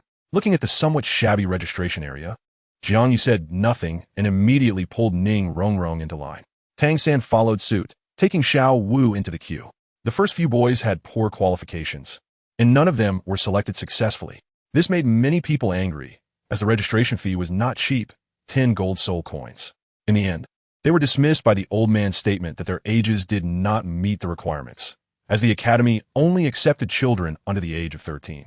Moreover, the registration fee was non-refundable. This was clearly a scam. A group of parents became furious. At this moment, Dai Mubai made his appearance. As the top fighter among the students of Shrek Academy, he was naturally called upon to handle such a disruptive scene. Dai Mubai wasted no time. As soon as his 3 soul rings appeared, he instantly intimidated the crowd. With this commotion, the number of people in line decreased by a third, as no one wanted to give Shrek Academy their money for free. Another boy approached the old man, and unlike the others, he was full of confidence. His parents stood behind him looking proud. The parents confidently placed 10 gold coins in the wooden box, waiting for their son's performance. The boy met the age requirement for the Academy's admission standards, but he only had a 100-year yellow soul ring. Moreover, his martial soul was just a thick vine. Although this martial soul resembled Tang San's, it was not grass, but rather a type of vine. Not qualified, just when the boy was feeling proud.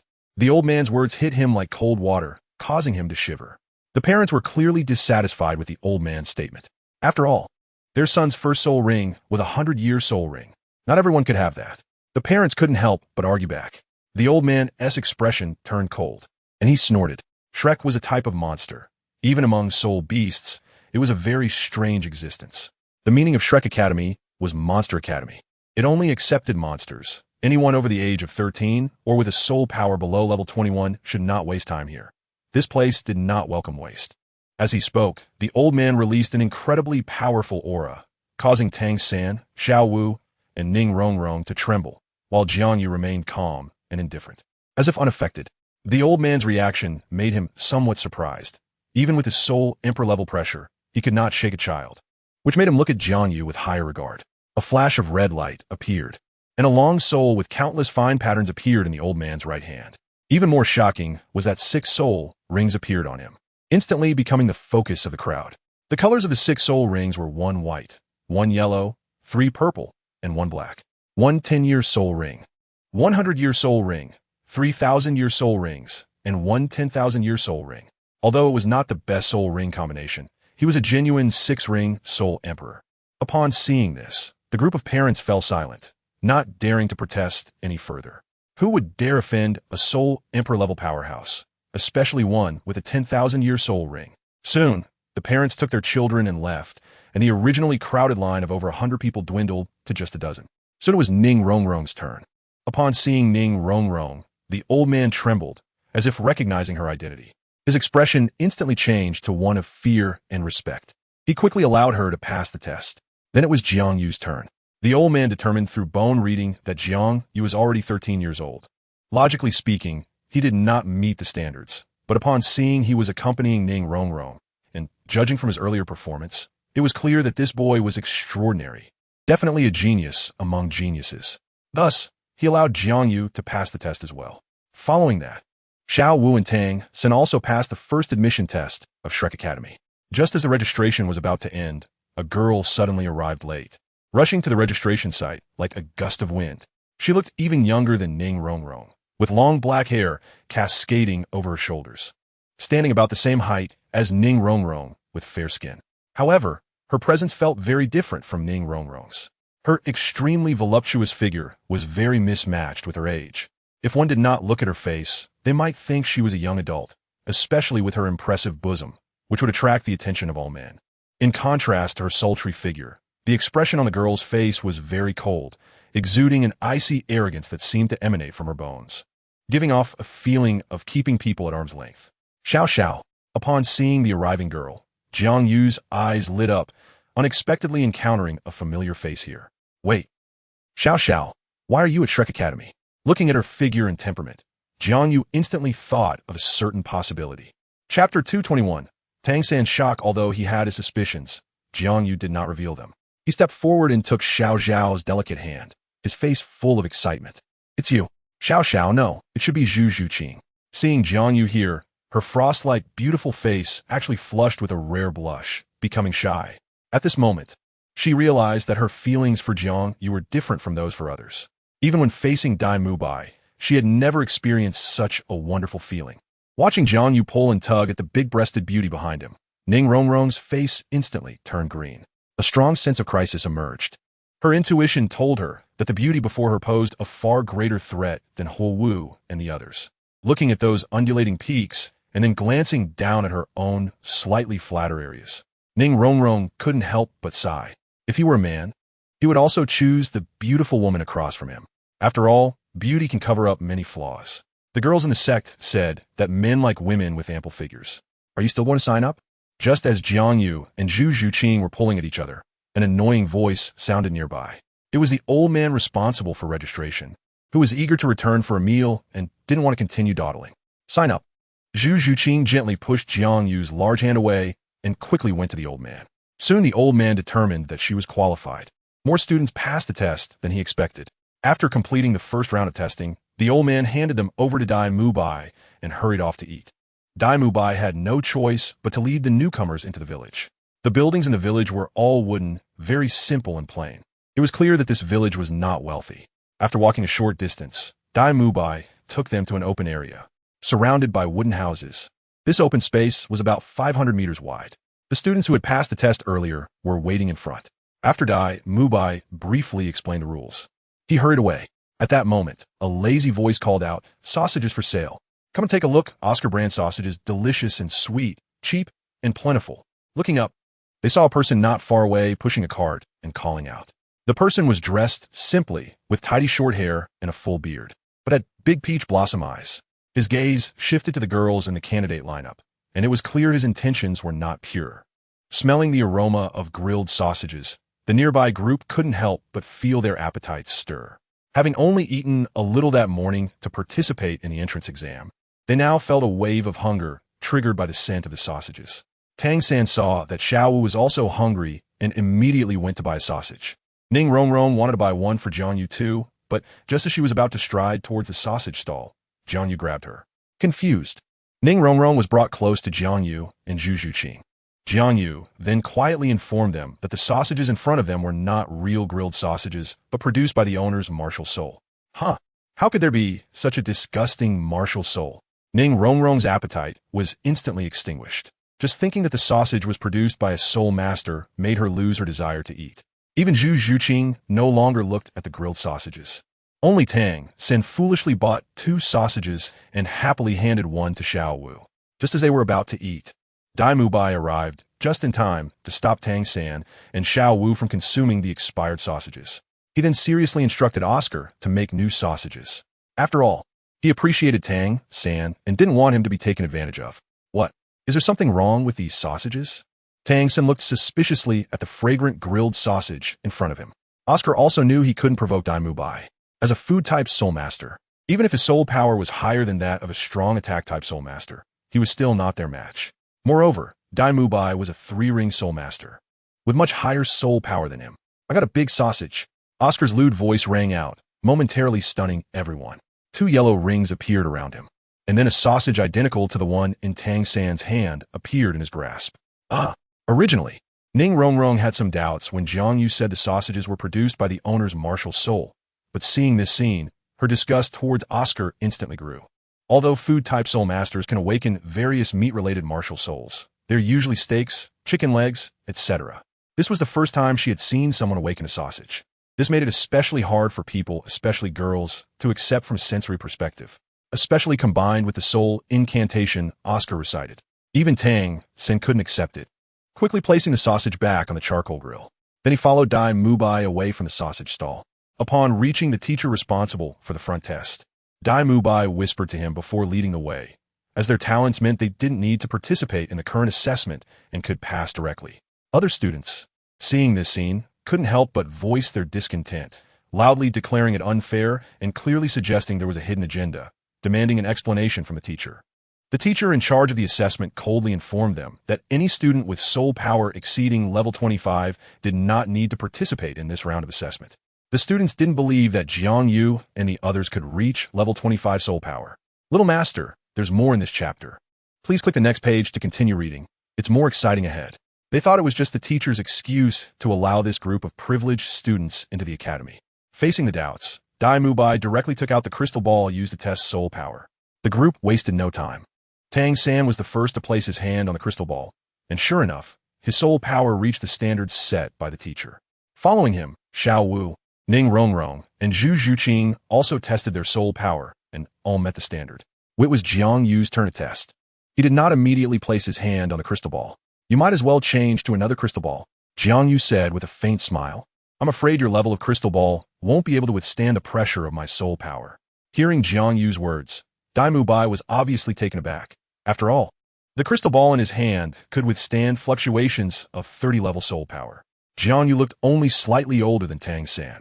Could it be that his soul power had already surpassed the 30-level limit?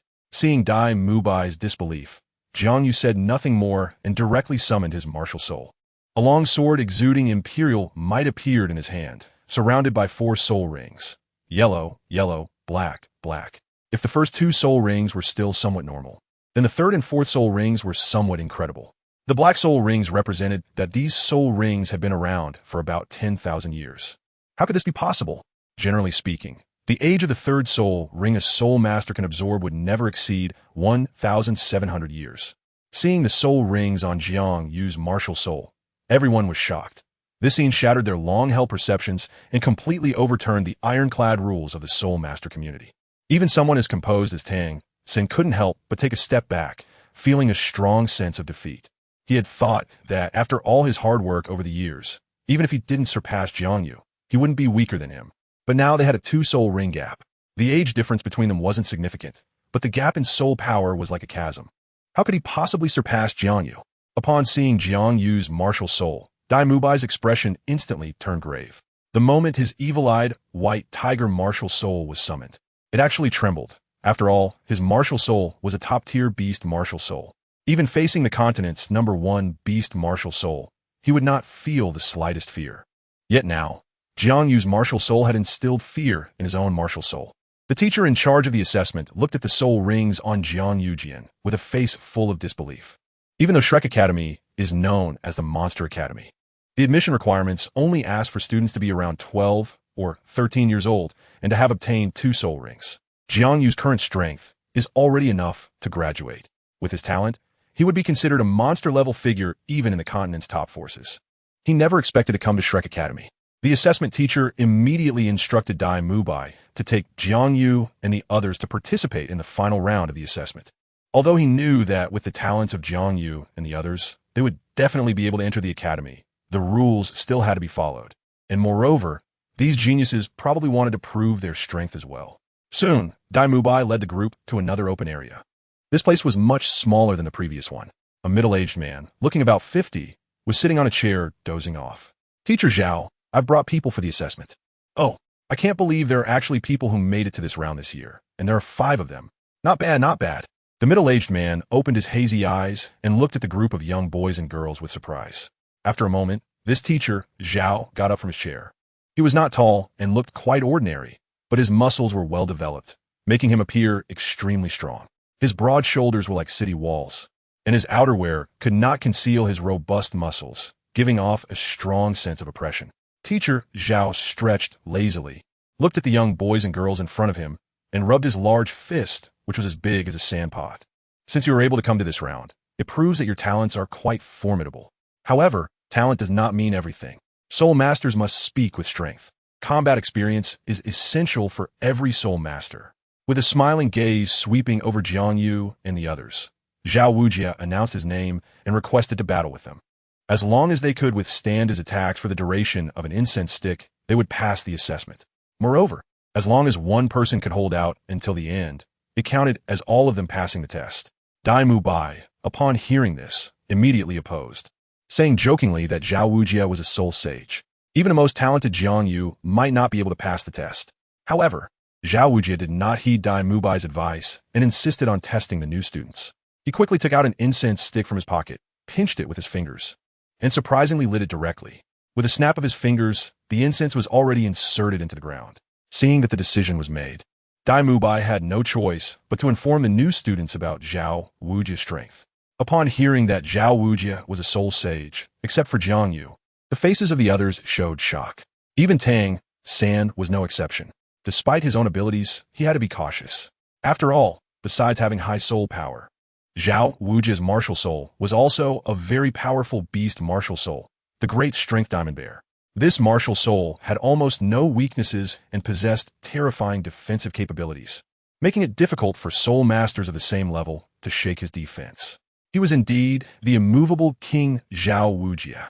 Ning Rongrong couldn't help but exclaim.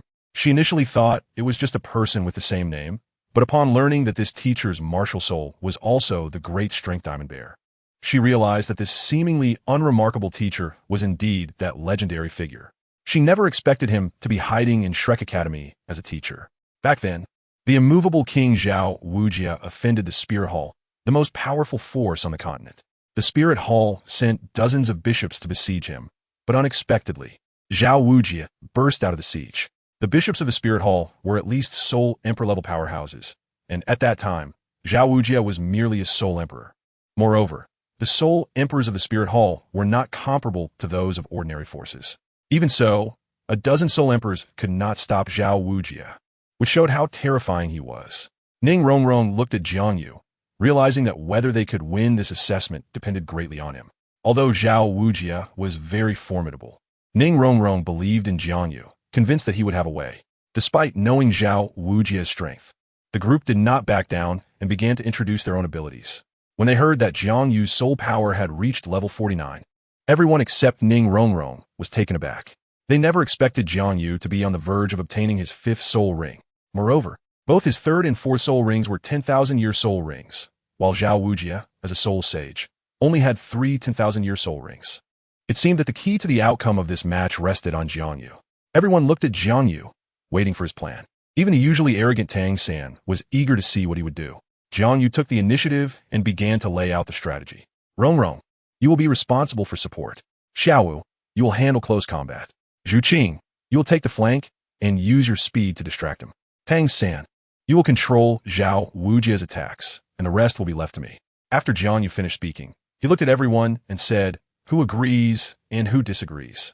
Ning Rongrong and Zhu Qing nodded, agreeing with Jiang Yu's plan, while Xiaowu looked at Tang San. After thinking for a moment, Tang San nodded. Since he agreed, Xiaowu naturally had no objections. For now, they could only set a simple strategy, and the effectiveness would have to be tested in actual combat. Only by fighting would they know just how powerful their opponent was. At the very least, among them, Jiang Yu had a 10,000-year soul ring, which undoubtedly narrowed the gap between them and Zhao Wujie.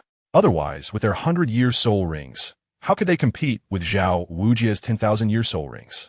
The gap between 100-year soul skills, 1,000-year soul skills, and 10,000-year soul skills was like the difference between heaven and earth. A 10,000-year soul ring could even make up for the gap between martial souls.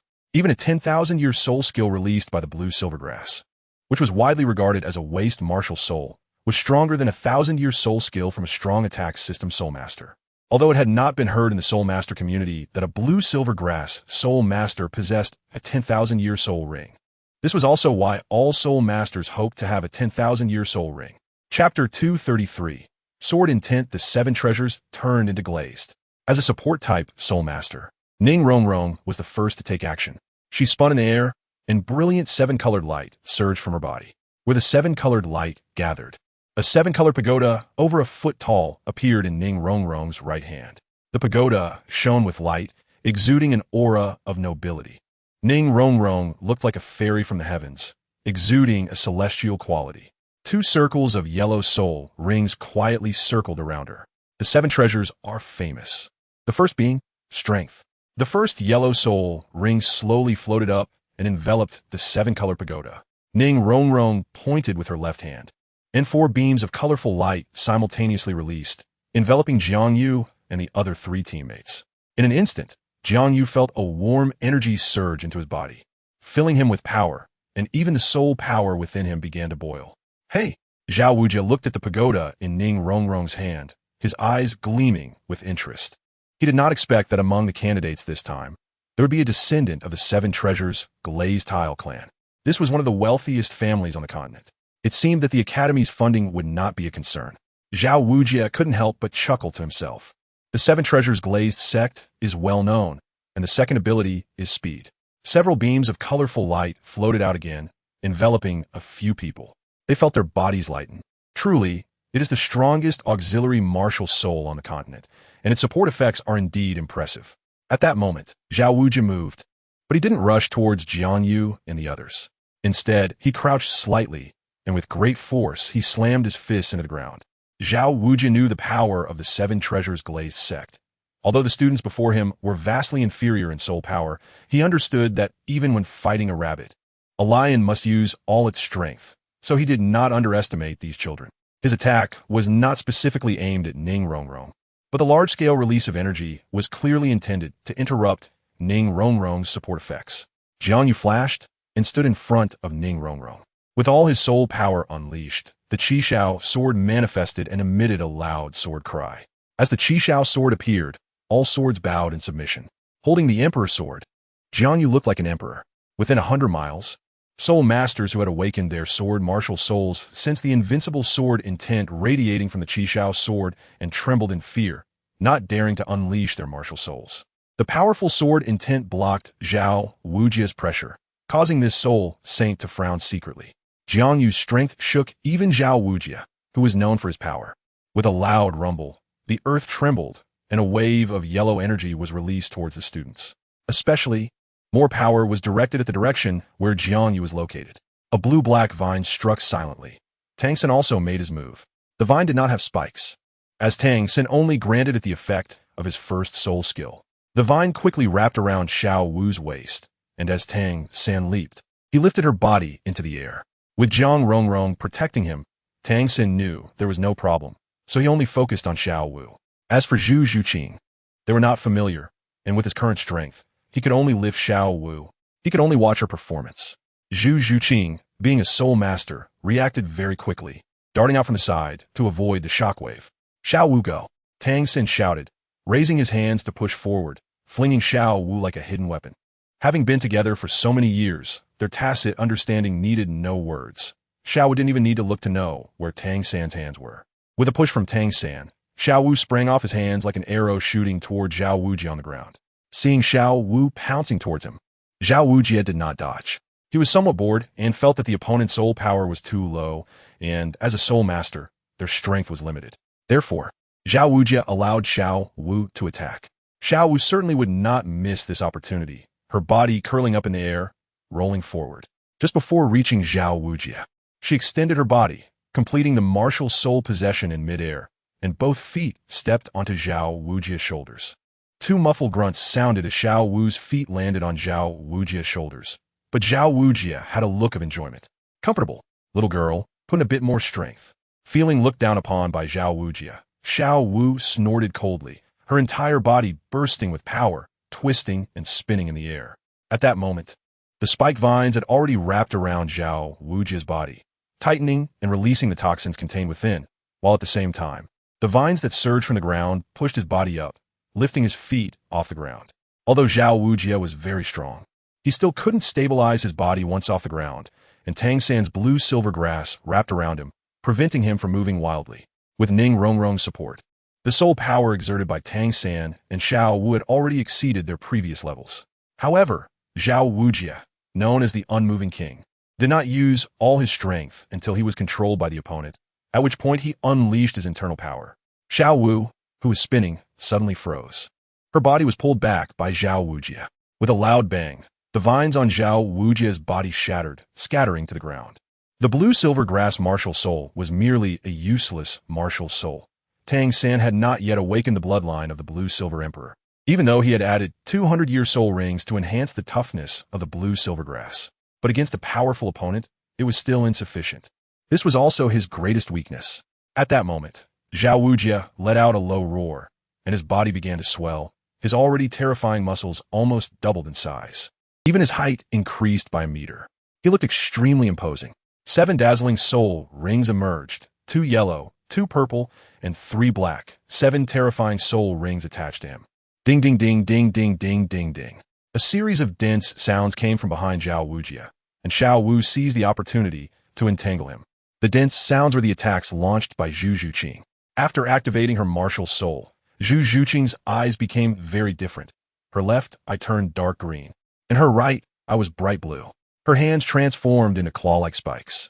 Her attacks were extremely precise, forcing even Zhao Wujie to unleash his martial soul for defense. Facing Zhao Wujie's full defensive power, Zhu Zhuqing's attacks did not easily take effect. Zhao Wujie's body was as hard as a metal fortress, showing no signs of being affected. Zhu Zhuqing was bounced back by the force he unleashed. Seeing this, Jiang Yu quickly stepped forward to catch the fiery girl who had been knocked back, pulling her into his embrace, an astonishing sensation coming over him. Chapter 224. The Diamond True Body. Jiang Yu carefully felt the tender skin of the beauty in his arms. Momentarily lost in thought, Zhu Zhuqing's face turned red. Jiang Yu's strong physique and the heat radiating from him made her somewhat entranced. Her feelings for Jiang Yu were complex. He was the first man she truly liked. As for Dai Mubai, although they had an engagement, they had not met often, and despite being a prince of the Star Luo Empire, Dai Mubai was notorious for his promiscuity, flirting with women everywhere. He even engaged with prostitutes for brothels, bringing shame to the royal family of the Star Luo Empire. Zhu Zhuqing had initially doubted these rumors, thinking they might be slander from other princes. But when she saw Dai Mubai coming out of a hotel with a pair of twin sisters, she realized the rumors were true. This made her, who had felt a bit guilty, instantly firm in her thoughts. "Don't force yourself," Jiang Yu said with concern, looking at the beauty in his arms. "Zhao Wujie is a soul saint, and an outstanding one at that. It's already impressive that you can withstand the power of his 10,000-year soul skill. Jiang Yu did not blame Zhu Zhuqing. Instead, he gave her enough face and acknowledged her strength. Zhu Zhuqing, having struggled on the continent for so long, could see through Jiang Yu's sincerity at a glance. She knew that Jiang Yu was not lying to her. Bastard, even at a time like this, you're still flirting. Ning Rongrong glared at Jiang Yu and Zhu Zhuqing's intimate actions, feeling extremely angry. Watching from the side, Dai Mubai felt an overwhelming anger. Though he didn't know why he was so angry. It was a subtle feeling, as if he had been cheated on. Although Dai Mubai did not recognize that the beauty Jiang Yu was holding was his fiancée, he still felt an instinctive anger and discontent towards Jiang Yu's actions. On the other side, Tang San used Xiao Wu as a hammer to attack Zhao Wujin. Although Tang San's hidden weapon technique posed some threat to Zhao Wujin, it couldn't truly shake him. Not to mention the gap in soul power. Even in terms of martial soul quality, they were far from Zhao Wujin. There was no need to mention the blue silvergrass. The soft-bone rabbit was also not a top-tier martial soul. Although any soul beast that cultivated for 100,000 years would have a smaller gap in their true forms compared to true strength. The soft-bone rabbit was clearly inferior to powerful soul beasts like the Titan giant ape. Moreover, Xiao Wu had not yet reached the peak of her cultivation and could not unleash the true power of the soft-bone rabbit. Faced with Zhao Wujin's great strength King Kong ape, even with Tang San's hidden weapon support, they could not gain any advantage. Zhao Wujin's furious attacks instantly pushed Xiao Wu back, causing her to spit out blood and fall into Tang San's arms. Xiao Wu's injury ignited Tang San's anger. He wasn't as furious when he was being suppressed earlier, but seeing Xiao Wu hurt made him completely furious. Just as he was about to take out his crystal board, JiangYu made his move. The third soul skill, Sword Dance, was activated. The black soul ring in the third position lit up. The Chixiao Sword in JiangYu's hand instantly thickened and continued to grow, eventually transforming into a nearly 10-meter giant sword. A violent burst of fire elements erupted, causing the temperature in a radius of 1,000 meters to rise rapidly. Feeling the power emanating from the Chixiao Sword, Zhao Wujin frowned. Although JiangYu's soul power was vastly inferior to his, he sensed a strong threat. Zhao Wujin dared not be careless and immediately unleashed his 10,000-year soul skill. At that moment, he no longer regarded JiangYu as a student. The power JiangYu displayed was enough to be his opponent. The fifth soul skill, Gravity Compression, was unleashed. Zhao Wujin ignored Tang San and the others and focused all his efforts on JiangYu, shouting loudly as he activated the powerful soul skill. A tremendous pressure descended, and everyone felt the weight of gravity pressing down, especially JiangYu. It was evident that this force was specifically targeting him, while the others were merely collateral damage. Even so, the faces of the others showed signs of pain, especially Ning Rongrong, the support-type soul master.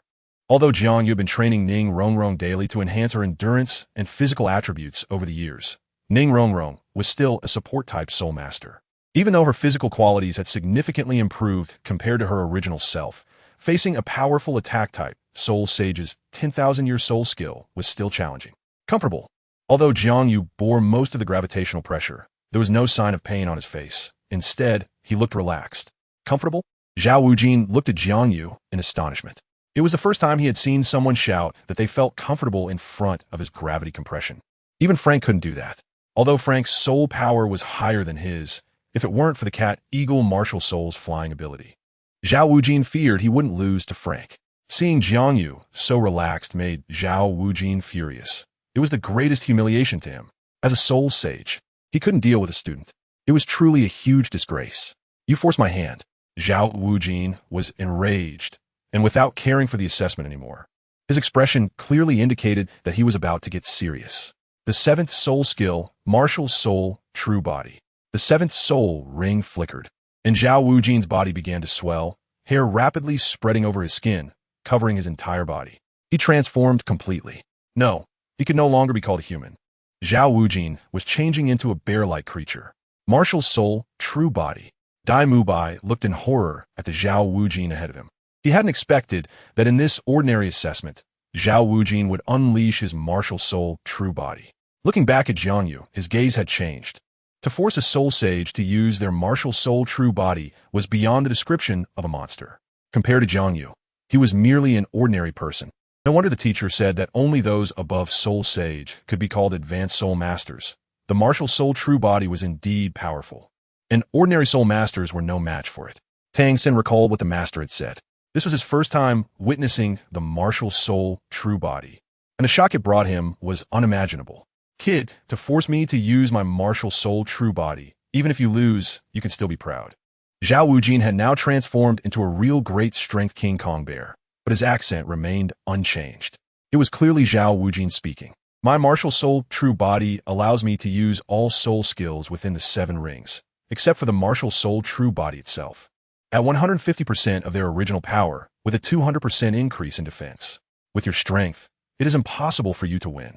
Zhao Wujin deliberately stated his true power, clearly hoping JiangYu would back down. After all, this was just an entrance assessment. Zhao Wujin didn't want to make things difficult for a student. Chapter 225, Blue Silvergrass. JiangYu knew the gap in soul power between him and Zhao Wujin, but he had no intention of backing down. He wasn't afraid of title Douluo, let alone a mere soul sage. Although the Sword Douluo and Bone Douluo were merely training JiangYu and didn't use their true strength, JiangYu's ability to last for about 100 moves against these 2 top title Douluo was already remarkable.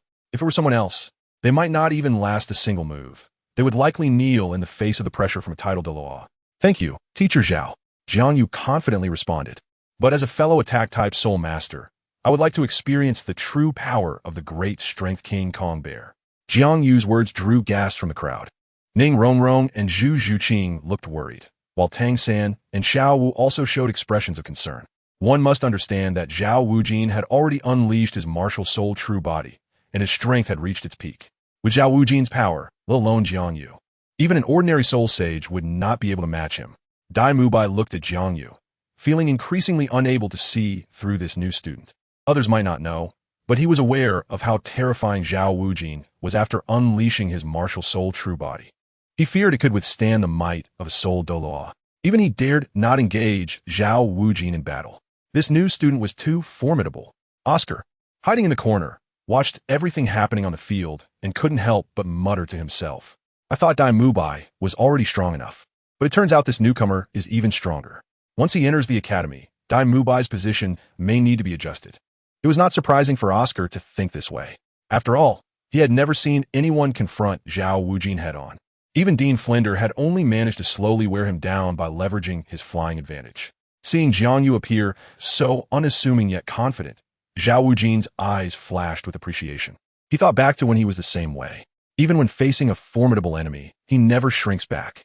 Even when confronted by more than a dozen opponents from the Spirit Hall with higher soul power, he dares to take the initiative and fight his way through. For soul masters, the strength of their martial spirit is indeed important.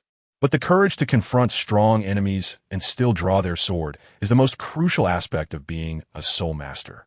Although there are not many geniuses awakening advanced martial spirits on the continent, there are still some each year.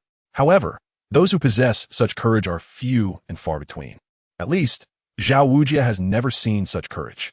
Even in recent years, the Academy's most outstanding student, Dai Mubai, does not exhibit this kind of bravery.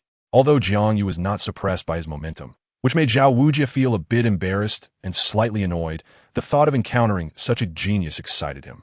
And he couldn't help but rub his fists. Since you insist on this, don't blame me. Zhao Wujia had no intention of holding back. He also wanted to see JiangYu's true strength. At this moment, Zhao Wujia had already regarded JiangYu as a true opponent. Holding back would be an insult not only to himself, but also to the other party, so he could only go all out. Right from the start, Zhao Wujia unleashed his second soul skill, Great Strength Diamond Palm. He then quickly released his third soul skill, Gravity Enhancement, increasing the gravity around JiangYu to its maximum.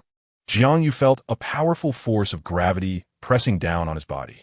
If he hadn't consumed the 10,000-year whale gel that greatly improved his physique and absorbed several 10,000-year soul rings, along with the Ice Blue Emperor Scorpion, a super spirit beast, he would probably find it hard to endure. Facing Zhao Wujia's violent attacks, JiangYu did not panic. He knew that remaining calm was crucial at this moment. Gripping the Chixiao Sword tightly, even facing Zhao Wujia's peak strength, he did not use his Divine Demon Sword or the Ice Blue Emperor Scorpion martial spirit, as the 3 martial spirits were simply too extraordinary. It was likely that no one on the continent had ever awakened 3 martial spirits. Even those who could awaken 2 were already exceedingly rare, let alone 3. JiangYu also did not want to reveal his trump cards. For dealing with Zhao Wujia, the Chixiao Sword was sufficient. This was not because he looked down on Zhao Wujia. The Chixiao Sword was already one of the top martial spirits on the Douluo Continent, while Zhao Wujia's Great Strength Diamond Bear was at most an advanced martial spirit. Although the difference between a top-tier martial spirit and an advanced martial spirit is only one level, the gap between them is vast. This single-level difference is greater than the gap from a soul master to a titled Dalu. The third soul skill, Sword Dance, was activated. The third soul ring, glowing with intense light, slowly lit up, and the Chixiao Sword in Jiang Yu's hand began to grow larger and thicker, quickly transforming into a 10-meter giant sword. Seeing the enormous sword ahead, Zhao Wujia was momentarily stunned, but he quickly regained his composure. At this moment, Zhao Wujia was like an arrow on the bowstring, unable to hold back. If he were to be forced back by Jiang Yu, he would have no face to remain as a teacher at Shrek Academy. Golden flames erupted rapidly, sweeping around him, the intense heat blazing fiercely. The appearance of the Emperor Fire caused Tang San, who was far away, to feel a sense of dread. Logically speaking, with Tang San's willpower, he shouldn't have felt such fear. But then again, his martial spirit was blue silvergrass. Fire has a significant restraining effect on plant-type martial spirits. This was an instinctive reaction of the blue-silver grass martial spirit, which naturally affected Tang San. He initially thought that after adding soul rings, the quality of the blue-silver grass would also improve.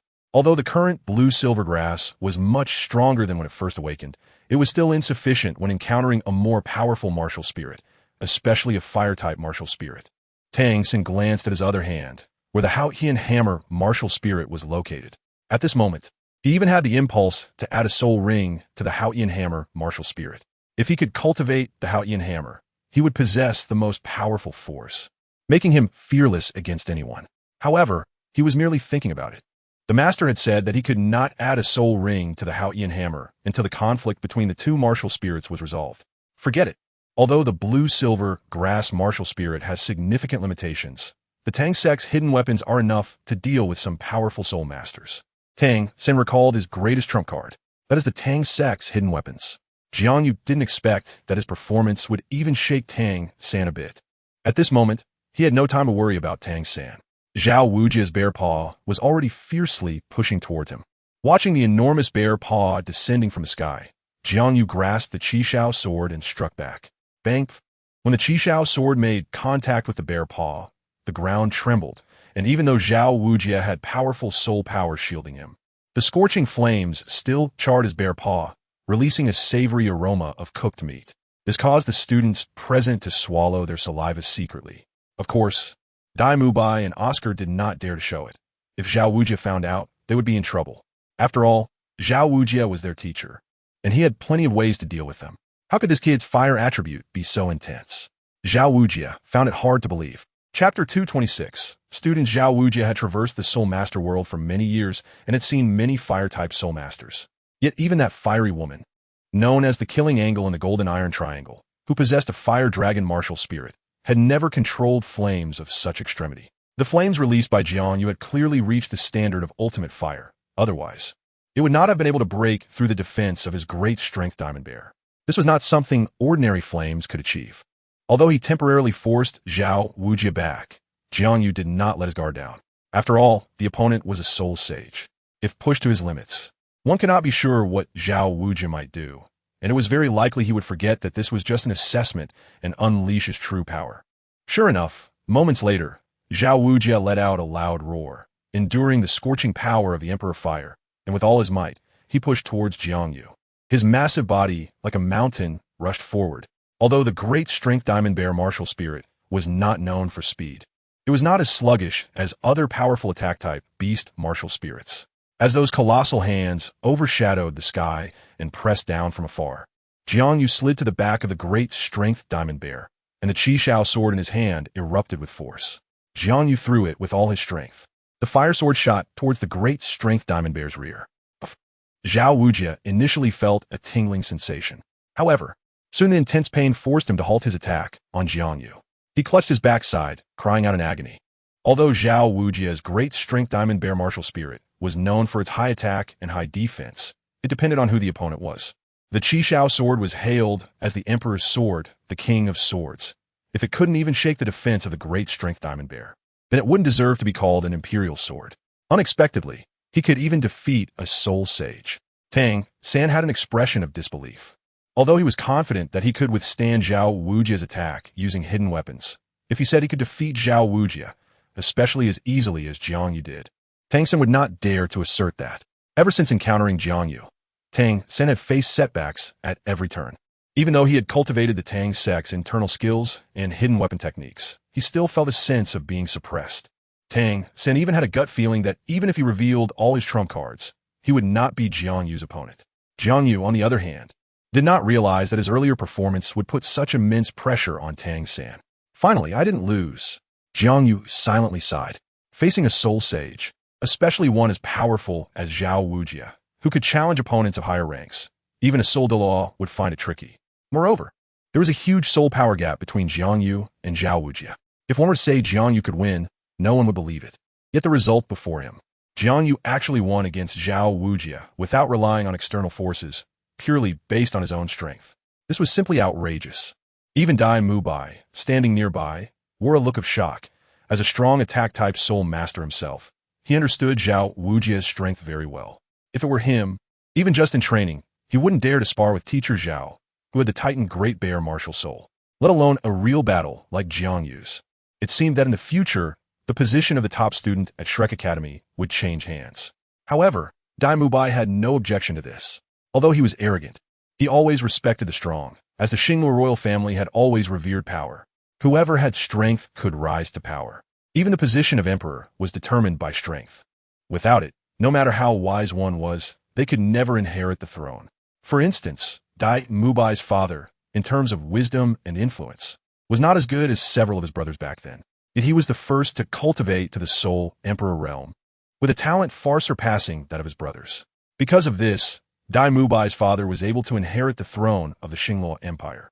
If he could gain the assistance of such a person, then the throne would be within reach, and he would no longer need to fear other competitors. Dai Mubai couldn't help but think of winning Jiang Yu over. Although he was somewhat displeased with Jiang Yu's earlier competition over women, if he could obtain the throne, he wouldn't mind giving up one woman or even the pair of twins by his side. As long as he could inherit the throne, what woman wouldn't he have? There was no need to offend such a talented soul master over one woman. Having grown up in the royal family, Dai Mubai understood this principle well and immediately suppressed his displeasure. He only wanted to win Jiang Yu over now. Kid, you are impressive. Zhao Wujia, while not exactly a paragon of virtue, accepted his loss gracefully, even if he lost to a student, which would be a significant blow to his pride. A true man would not be fazed by such setbacks. Zhao Wujia released his martial soul, returning to his original self, and addressed Jiang Yu and the others. This match was my loss. You all passed. Welcome to Shrek Academy. Zhao Wujia opened his arms in a welcoming gesture. The 5 students before him were all rare talents, especially Jiang Yu, who had great potential to cultivate to the title Douluo level in the future. If Shrek Academy could produce a title Douluo powerhouse, then funding would no longer be an issue for the academy. The surrounding kingdoms would surely invest in it, supporting Shrek Academy. This would also improve the treatment of the teachers, who currently relied solely on tuition fees and donations from students' families to maintain basic teaching standards. Mubai, take them to choose their dormitories. After Zhao Wujia finished speaking, he left the playground, leaving the rest of the formalities to Dai Mubai. After Zhao Wujia left, Dai Mubai did not idle either, leading the new students to the academy dormitories. Although called dormitories, they were essentially wooden houses in the village, looking somewhat shabby. The walls of the wooden houses were made of a mixture of mud and straw, with thick thatch covering the roofs. Sunlight dappled on the thatch, creating a blend of golden light and grass color, making the shabby grass house somewhat bearable. Looking at the thatched house, Ning Rongrong couldn't help but frown. She never expected the environment at Shrek Academy to be so poor, with students having to sleep in grass houses. She had never slept in a grass house before. Compared to Ning Rongrong's disdain, the others did not show any obvious dislike.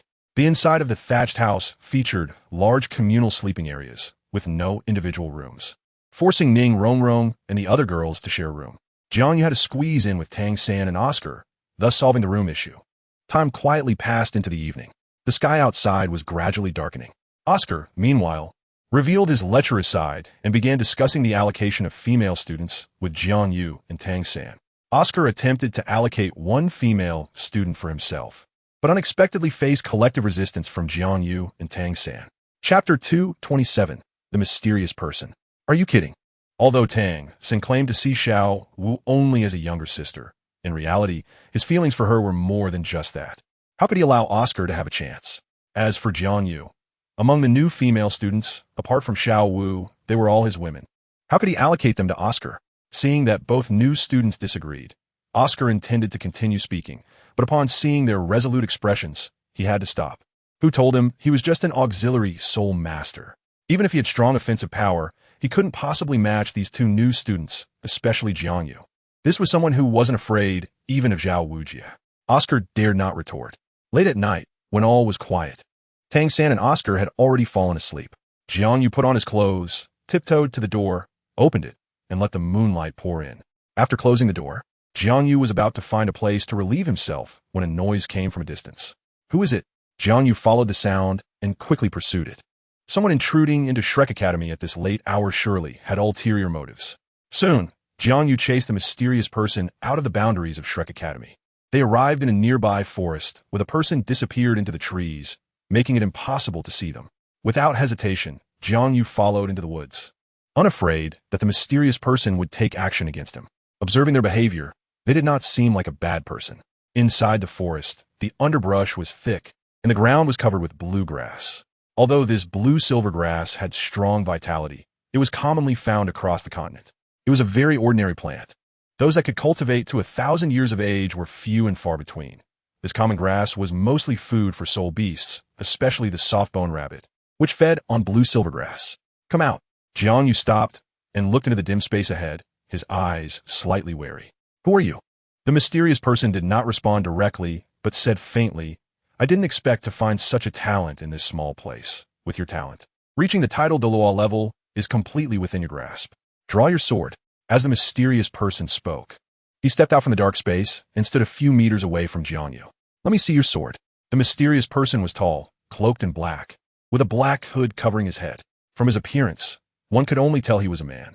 As the mysterious person spoke, he raised his right hand, and a black light gathered in his palm, transforming into a huge object. 9 soul rings appeared on his body, 2 yellow, 2 purple for black, and 1 red. The 9 soul rings did not pulsate like Zhao Wujie's. They simply remained still at different positions on his body. 9 soul rings. Upon seeing the soul rings on the mysterious person's body, Jiang Yu immediately guessed his identity. In the Douluo Continent, the number of titled Douluos is not many, so it is easy to distinguish which titled Douluo it is based on their characteristics. The glaring red soul ring is extremely rare even among titled Douluos. Aside from the Pope Bibi Dong, only that retired soul master who has been hailed as the most gifted in the Haotian sect in 100 years. The Haotian Duo Tang Hao, who is also rarely seen in the Douluo Continent, possesses it. Jiang Yu did not expect that Tang Hao would not go to find Zhao Wujie to teach his son Tang San a lesson, but would instead come to him. Could it be that he is jealous of my strength compared to Tang San? Jiang Yu thought to himself, realizing that Tang Hao had always secretly protected Tang San and might have some thoughts seeing his talent surpass that of his own son. However, a dignified titled Douluo should not bully a child for such reasons. Jiang Yu silently scoffed.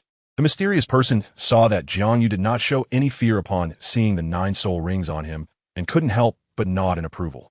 Not to mention a child, even some titled Douluo powerhouses would feel fear upon seeing the soul ring configuration on him.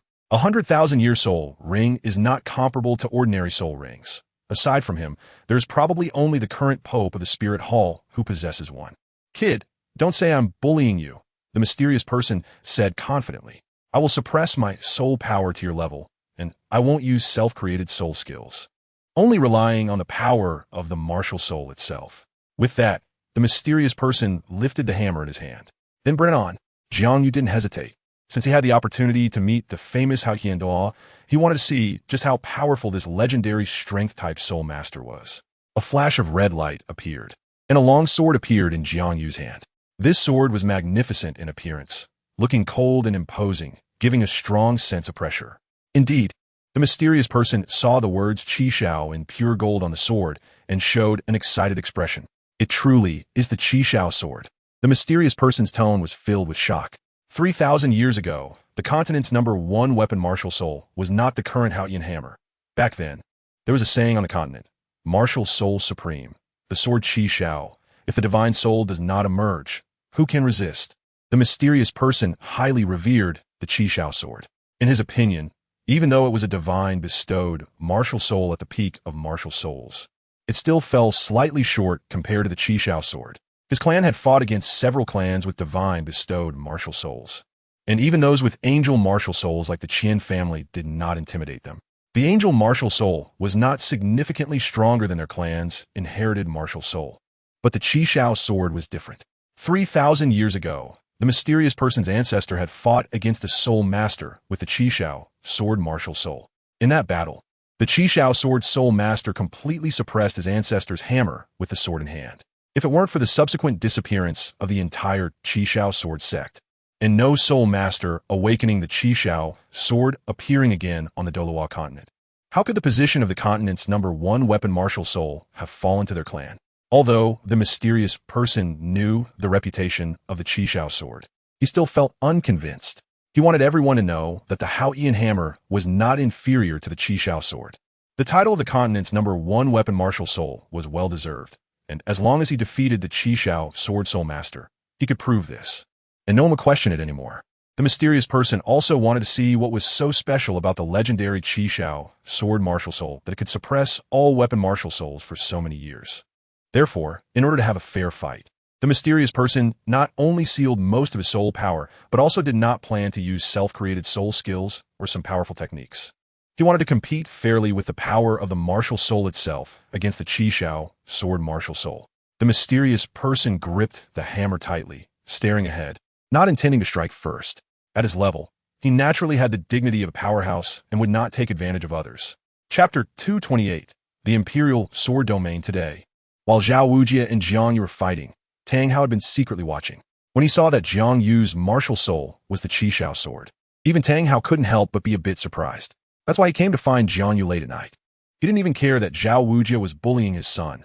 After all, Zhao Wujie couldn't escape from here. Jiang Yu, seeing Tang Hao being so bold, was not angry. After all, he was facing the famous Haotian Dalu, known as the #1 attack-type title Dalu in the Douluo Continent. Although he had suppressed his soul power to a level similar to Jiang Yu's, the skills and experience of a title Dalu were not something Jiang Yu could compare to at this moment. In that case, let us do it. Jiang Yu held the sword with one hand, his aura erupting, and his entire demeanor changed, exuding a powerful presence. Jiang Yu infused his soul power into the Chixiao Sword, and also sent a portion of his mental power into the sword. This was the sword technique contained in the Chixiao Sword, unity of man and sword. Buzz, buzz, buzz at that moment. The Chixiao Sword seemed to have gained sentience, instantly flying out of Jiang Yu's hand. The Chixiao soared across the sky, carrying golden flames as it flew forward, tracing a golden arc in the air. Tang Hao looked shocked. He had never thought of using a martial soul in such a way. This sword was so peculiar, and the soul rings on the sword did not light up, indicating that this move was not a soul skill. Could it be a self-created soul skill? Tang Hao looked at Jiang Yu in disbelief. He could actually create a soul skill.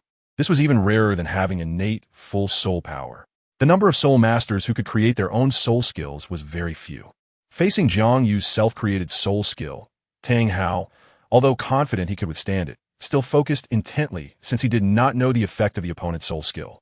Tang Hao tightened his grip on the Haotian hammer. Since the opponent was using a self-created soul skill, he naturally had to respond with the soul skills of the Haotian sect to see who truly was the #1 weapon martial soul. Tang Hao exerted force with his legs, and his entire body erupted with power. He was a soul master who relied purely on strength. No matter who the enemy was, he would crush them with pure strength. At this moment, the power exuding from Tang Hao could only be described as terrifying. The strength of an attack-type soul master was already above that of other types of soul masters, and with Tang Hao's martial soul being the Haotian hammer, known for its strength, combined with his pure strength approach, even though he had suppressed his soul power to a level similar to Jiang Yu's, his strength had no limits. Even Zhao Wujie might not be as powerful as he was. Tang Hao shifted his foot and swung the Haotian hammer, a massive object in his hand showing no signs of hesitation. A whirlwind swept up around him. Tang Hao's hammer techniques had reached an unparalleled level, and the hammer swung with no openings, making it difficult for others to counterattack. Indeed, he was worthy of being the Haotian Dalu. Jiang Yu knew that Tang Hao was not easy to deal with, but when he truly faced him, he found that this Haotian Dalu's strength far exceeded his expectations. Even the sword-wielding Dalu, known for his killing prowess, was slightly inferior in comparison to Tang Hao. The Haotian hammer collided with the incoming Chixiao Sword from afar, and the two top-tier martial souls erupted with completely different powers. The Haotian hammer represented pure strength, crushing everything with its ultimate power, while the Chixiao Sword exuded supreme pressure, as if it were a lofty sovereign, instilling fear in all living beings. In terms of raw power, the Chixiao Sword might not match the Haotian hammer, but the overwhelming sword intent made the Haotian hammer tremble. This was the first time Tang Hao saw his martial soul exhibit fear. Although it was not much, it was enough to shock him. This had never happened before. Even when facing the angel martial soul of the former pope of the Spirit Hall, his Haotian hammer had never shown fear, even unleashing unprecedented power to firmly suppress the angel martial soul. In that battle, Tang Hao had just reached the title Dalu level and had not yet added soul rings. Yet he managed to break through the siege of the Pope of the Spirit Hall, several title Dalu, the Platinum Bishop, and a large group of renowned experts on the continent. He even severely injured the Pope. All along, Tang Hao had been confident in his martial soul. The Haotian hammer rightfully deserved the title of the strongest weapon martial soul on the continent. But today, the Haotian hammer actually felt fear toward the Chixiao Sword. Great Sumeru hammer. Although he couldn't use all his strength, Tang Hao still employed his strongest technique. This great Sumeru hammer was the most powerful inherited soul skill of the Haotian sect, traditionally passed down to only the sect leader. Although the current sect leader was Tang Xiao, he couldn't even use this great Sumeru hammer technique. Tang Chun had only passed this great Sumeru hammer to his grandson Tang Hao, showing how high his expectations were for him. The great Sumeru hammer could fuse all of one's soul rings into one, injecting them all into the Haotian hammer, transforming into the purest power and attack power, exhibiting strength that surpassed one's own soul power, following the path of overwhelming strength. However, Tang Hao did not truly unleash the full power of the great Sumeru hammer, as it would not be honorable to win that way. But forcing him to use the great Sumeru hammer was already enough for JiangYu to feel proud. It should be noted that even when facing ordinary title Dalu, Tang Hao would not use the great Sumeru hammer technique. He only resorted to Haotian sect's strongest hammer technique when facing powerful opponents. Tang Hao's first soul ring shone brightly, and all the power within it surged into the Haotian hammer. For a moment, the Chixiao Sword was suppressed by the power of the Haotian hammer. The supreme imperial sword was actually being pressed down by the Haotian hammer. JiangYu did not dare to hold back. His soul power erupted completely, connecting with the Chixiao Sword, which seemed to sense the provocation from the Haotian hammer. The sword body emitted a rumbling sound, and at that moment, the Chixiao Sword was enraged. It had always been the one to suppress others. No one had ever been able to suppress it. Not even the Xianyuan sword had ever humiliated it like this. An unprecedented power suddenly manifested. The hidden power within the Chixiao Sword erupted completely. This power formed a peculiar sword domain. Merging with the Chixiao Sword, JiangYu instantly comprehended this power. Within the sword domain, all weapon martial souls' powers would be halved, and sword martial souls' powers would be reduced even more. Meanwhile, the power of the Chixiao Sword would be increased by 100%. In addition, the fire attribute of the Chixiao Sword would also be enhanced by 100%.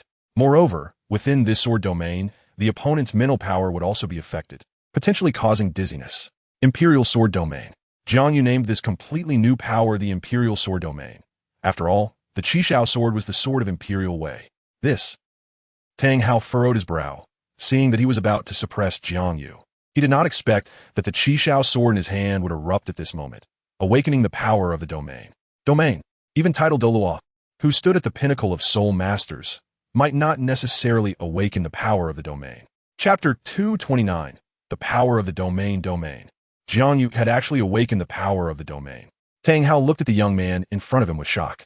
The talent of this young man was actually stronger than that of his son, having grasped the domain at such a young age. Even a genius like him could not achieve this at JiangYu's age. As the Imperial Sword Domain appeared, Tang Hao felt that the Haotian hammer in his hand was instantly suppressed, and even the power of the great Sumeru hammer technique was significantly weakened, to the point that he could not unleash the original power of the Haotian hammer. This was the magic of the domain. Tang Hao no longer held back. The killing intent on his body erupted instantly, transforming into a thick black mist that enveloped his body. The black mist swirled, making one shudder involuntarily. The surrounding creatures dared not move. Even the blue-silver grass on the ground retracted, no longer absorbing the power of moonlight. The powerful killing intent surged towards the Imperial Sword domain. The pressure around Tang Hao gradually diminished. This was his domain, killing god domain. At that time, in the City of Slaughter, he had endured hardships and passed through the numerous tests of the City of Slaughter with great willpower to successfully obtain the killing god domain. It should be noted that in the past 10,000 years, only a handful of people had passed the tests of the City of Slaughter. The difficulties involved were comparable to achieving the title Dalu rank, and those who succeeded were all extraordinary talents. Once the killing god domain emerged, Tang Hao's momentum instantly increased significantly, and the power within him erupted accordingly. In contrast, Jiang Yu side, due to the influence of the killing god domain, experienced a 10% decrease in strength. Although this 10% decrease did not significantly impact Jiang Yu's overall strength due to the enhancement of the Imperial Sword domain, his opponent was not an ordinary soul master. This was one of the strongest people on the continent. Both sides did not dare to underestimate each other. The black killing god domain and the fiery red, golden Imperial Sword domain occupied the air, clearly distinct from each other. The two top domains refused to give way, neither willing to concede, showcasing the dignity of top-tier domains. The commotion in the forest awoke Flander and Zhao Wujia, who got up from their beds and headed towards the small forest. Flander unleashed his cat-eagle martial soul, and after the martial soul manifestation, a pair of huge wings appeared behind him. His entire body was covered with a layer of feathers, and his eyes turned orange-yellow. Yellow, yellow, purple, purple, black, black, black. 7 dazzling soul rings emerged from him. After manifesting his martial soul, Flander's speed increased significantly with a flap of his wings. He flew hundreds of meters and quickly rushed into the small forest. As for Zhao Wujia, he was not adept at speed to begin with, let alone compare himself to Flander, who possessed a flying martial soul. Compared to Flander, his speed could only be described as slow, but fortunately, the small forest was not far from the academy. A few hundred meters away from JiangYu, Flander slowly descended and stopped in the grass. Although it was night, Flander could still see JiangYu and Tang Hao in front of him, thanks to the enhanced vision granted by his cat-eagle martial soul, unaffected even by the darkness. Upon seeing the hammer in the mysterious person's hand, Flander's face was filled with shock. He then thought of someone. It was actually him, Flander murmured, unable to believe that the Hao Yiandao would appear at Shrek Academy. Wait, the person beside him was a student who came to enroll today. Flander couldn't believe this scene. JiangYu was actually on par with the Hao Yiandao. Although it was obvious that the Hao Yiandao was suppressing his realm, it was still astonishing enough. Such a genius can no longer be described as a monster. Even since Flanders founded Shrek Academy, he has only accepted geniuses. But someone as stunning as JiangYu has never appeared before. Such a person is bound to reach the pinnacle of soul masters in the future. There is even hope for becoming a god. Perhaps he could become the first person to ascend to godhood in 10,000 years on the continent. At the thought of this, Flanders became quite excited. If he could truly cultivate a god, Shrek Academy would surely gain fame across the continent and become a #1 academy. Wealth and glory would be within reach. Just as Flanders was lost in his fantasies, Zhao Wujia arrived at the small grove. Seeing Flanders squatting there in a daze, he patted Flanders on the shoulder with his large hand, instantly pulling him back to reality. Zhao Wujia. Flanders knew without thinking that the one disrupting his thoughts was Zhao Wujia, the only person he found so annoying. Although Flanders felt a bit angry, he still tried to lower his voice to avoid alarming the two people ahead. Principal, what are you doing squatting here? There are intruders at Shrek Academy, and you're not chasing them away? The sky was dim, and Zhao Wujia couldn't see the slightly angry expression on Flanders' face. Nor could he discern the identities of the two people in front. He only knew that those who intruded into Shrek Academy at midnight must have ulterior motives. Wait. Just as Zhao Wujia was about to rush out, Flanders reached out to hold him back. Although Zhao Wujia was tall and strong, the principal of Shrek Academy was not to be underestimated. That person ahead is not someone you can provoke, Flanders warned. If you don't want to get beaten up, just wait here obediently. Beaten up? Zhao Wujia frowned. If someone else had said this, he wouldn't have believed it at all. But since it was Flanders who said it, and they had been together for so long, Zhao Wujia knew what kind of person Flanders was. Although he was greedy and stingy, he wouldn't speak carelessly. Since he said so, it meant that the other party must have a significant background. Generally, it would take a peak soul Dalu, even a title Dalu, to make Zhao Wujia unable to fight back. This left Zhao Wujia puzzled. How could such a person come to a small place like Shrek Academy? Flanders and Zhao Wujia thought they were hiding well in the grass. But they didn't know that their movements had already been sensed by Tang, Hao, and Jiang Yu. Although Jiang Yu's realm was not as high as Tang Hao's, his spiritual power was not weak, especially since he had absorbed the power of the Sky Dream Iceworm, the only million-year soul beast on the continent, which was also a spiritual type. It could be said that Jiang Yu's spiritual power was not inferior to that of a title Dalu and might even exceed that of an average title Dalu. However, neither of them spoke, nor did they mind having someone watching from the side. As the two great domains erupted, Flanders and Zhao Wujia felt immense pressure, but after all, they were soul saints. Moreover, Tang Hao had suppressed his soul power and hadn't used all of it, so Flanders and Zhao Wujia could still bear it. The two were fixated on the front. Tang Hao wielded the Haotian hammer, and the Killing God domain erupted completely, resembling the legendary Killing God, imposing and mighty. Jiang Yu held the Chixiao Sword, and the Emperor Sword domain was fully unleashed, like an ancient emperor ruling over vast mountains and rivers.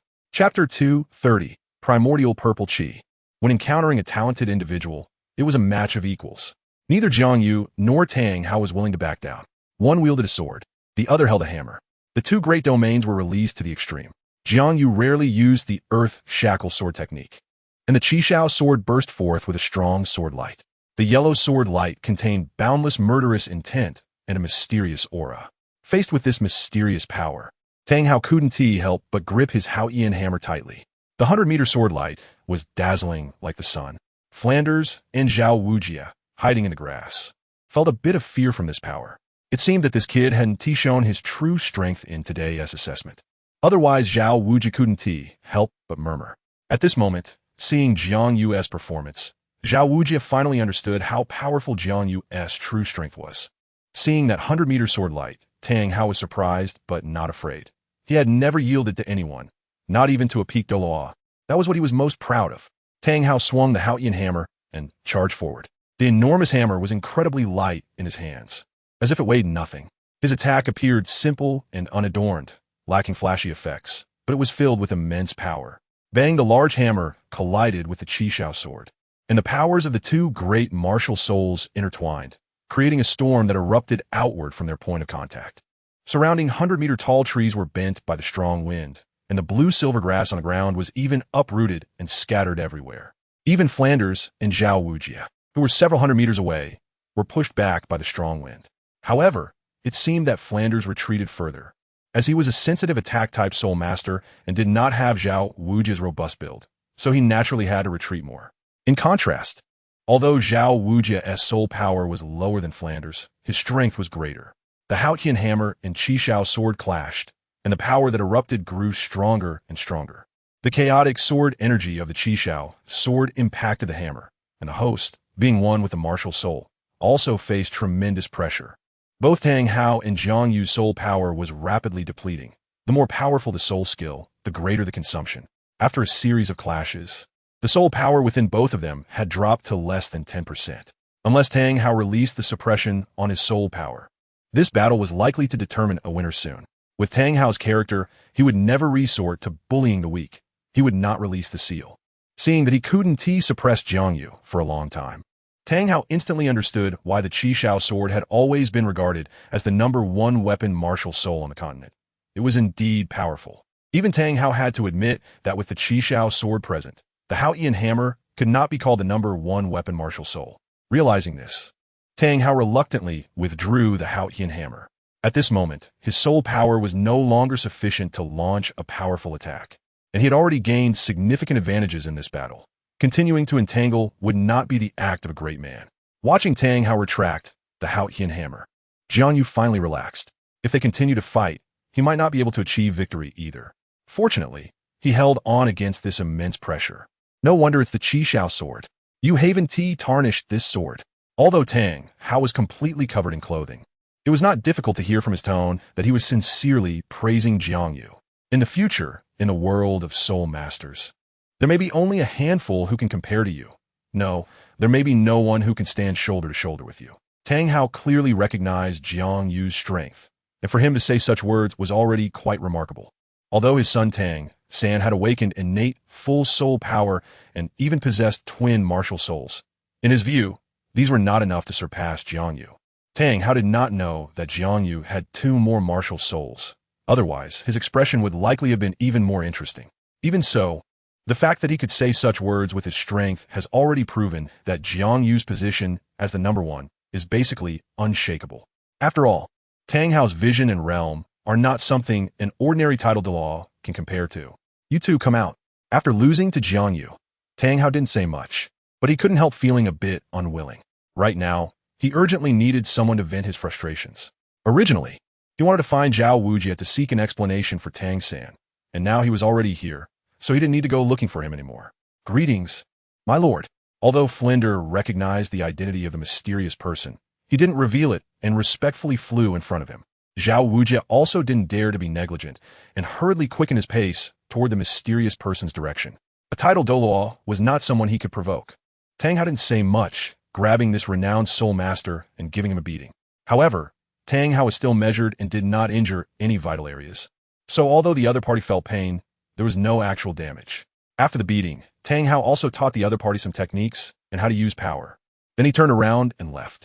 No one saw the hint of bright red that spilled from the corner of Tang Hao's mouth.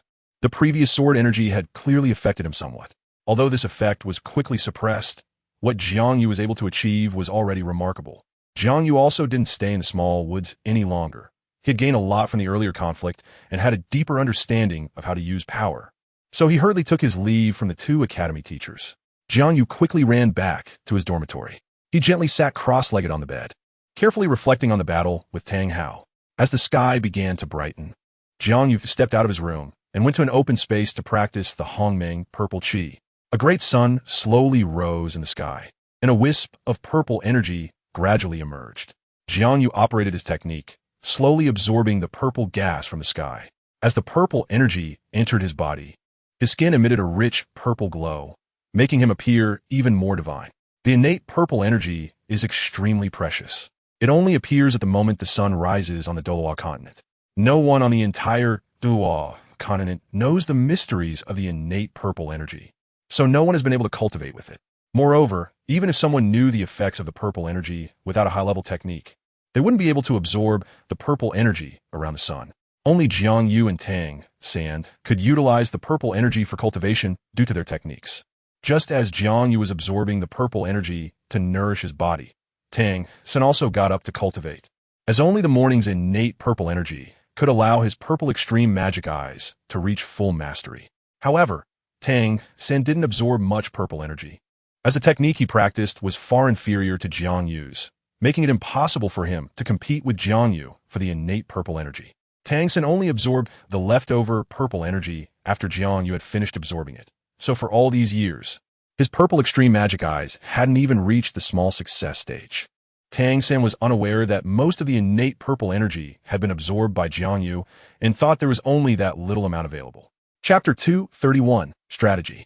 I don't know when my purple extreme magic eyes will reach small success. Tang San couldn't help but sigh. Cultivating the purple extreme magic eyes requires absorbing innate purple energy to make progress. However, innate purple energy is extremely scarce on the Douluo Continent, even less than in his previous world. Tang San did not know that the innate purple energy had been absorbed by Jiang Yu and thought it was a problem with this world. He sighed in frustration, shook his head helplessly, and stopped cultivating, contemplating yesterday's battle. Jiang Yu's performance far exceeded his expectations. With his current strength, he simply couldn't match Jiang Yu. Even with Tang Sek's hidden weapons, it wouldn't work, unless he could create hidden weapons that ranked among the top in 100 solutions. But those hidden weapons needed a strong inner force as a backing, unless they were machine expansion type hidden weapons, like the Rainstorm Pear Blossom Needle and Peacock Feather. However, the manufacturing process for these hidden weapons is extremely complicated, and the material requirements are exceedingly strict. With his current conditions, it would be impossible to create them. And even though he had experience in making these hidden weapons before, remanufacturing them would still take a considerable amount of time, plus he would need to find materials smoothly. Although Tang San was eager to quickly create the Rainstorm Pear Blossom Needle and Peacock Feather, so he could make up for the gap in strength against opponents like Jiang Yu, he also knew that such matters couldn't be rushed. Rather than anxiously waiting, it would be better to first improve his soul power. Thinking of this, Tang San felt an urge to practice the Haotian hammer. Although the blue silver grass had greatly improved in quality due to the soul ring's enhancement, it was still just grass. It could handle ordinary soul masters. but it was somewhat lacking when facing genius soul masters with awakened, powerful martial souls. If he could cultivate the Haotian hammer, then he would have the confidence to contend against Jiang Yu. Tang Xin still didn't know that last night his father, the renowned Haotian Dalu, even used the inherited soul skill of the Haotian sect and still lost to Jiang Yu. If he had known, he probably wouldn't have had such thoughts. Who? Jiang Yu exhaled a breath of turbid air. At this moment, his spirit was incredibly full, and his entire body was filled with power, his physical quality having improved again. Go. His stomach let out a rumble. Jiang Yu rubbed his belly, realizing he hadn't eaten since he had been cultivating up until now, and felt a bit hungry. It's time for breakfast. I should go find Rong and the others. Jiang Yu guessed that Ning Rong and Zhu Zhuqing also hadn't eaten breakfast, so he decided to find them together. The girls' dormitory was not far from the boys' dormitory, only about a dozen meters away. Soon, Jiang Yu arrived at the entrance of the girls' dormitory. He didn't push the door open directly. After all, besides Ning Rong and Zhu Zhuqing, there was also Xiao Wu inside. So, Jiang Yu called out Ning Rong's name directly at the door. After a short while, the door opened, and Ning Rong and Zhu Zhuqing walked out, still wearing the same outfits as yesterday, looking a bit lazy. Rong, Zhuqing, Jiang Yu, unafraid of their surprise, generously said, "Do you want to go have breakfast together?" Breakfast? Ning Rong rubbed her drowsy eyes. She had been hungry for a long time. Upon hearing there was breakfast, her face immediately lit up with excitement. "You go wait for me," Ning Rong said as she turned back to her room. "I'll go call Xiao Wu. We'll go eat breakfast together." She hadn't forgotten about her other roommate. Zhu Zhuqing walked out of the door slowly towards Jiang Yu, and it was hard to tell if it was because she had just woken up or for some other reason, but her face was flushed. "How are you?" Zhu Zhuqing said shyly. "In yesterday's assessment, it was all thanks to you holding back the examiner. Did you get hurt?" Seeing her concerned expression, Jiang Yu couldn't help but feel warm. Although he had not suffered any injuries, he knew he definitely couldn't say that directly. Ahem. Jiang Yu pretended to cough a few times, squinted his eyes, and feigned a look of discomfort. After all, the other party was a soul sage and a power type 1 at that. Facing her was still quite stressful. Although there was no significant damage, he still inevitably suffered some internal injuries. Jiang Yu elongated his voice and gently said, "But as long as you weren't hurt, then it's worth it. This little injury doesn't mean anything." As Jiang Yu spoke, he pretended to cough a few times. Zhu Zhuqing, who had never experienced such a situation, quickly fell into it. No one had ever treated her this way before. In an instant, a part of her body became wet. Tears streamed down from her eyes. Seeing the beautiful girl cry, Jiang Yu knew his words had an effect and was just about to step forward to comfort her.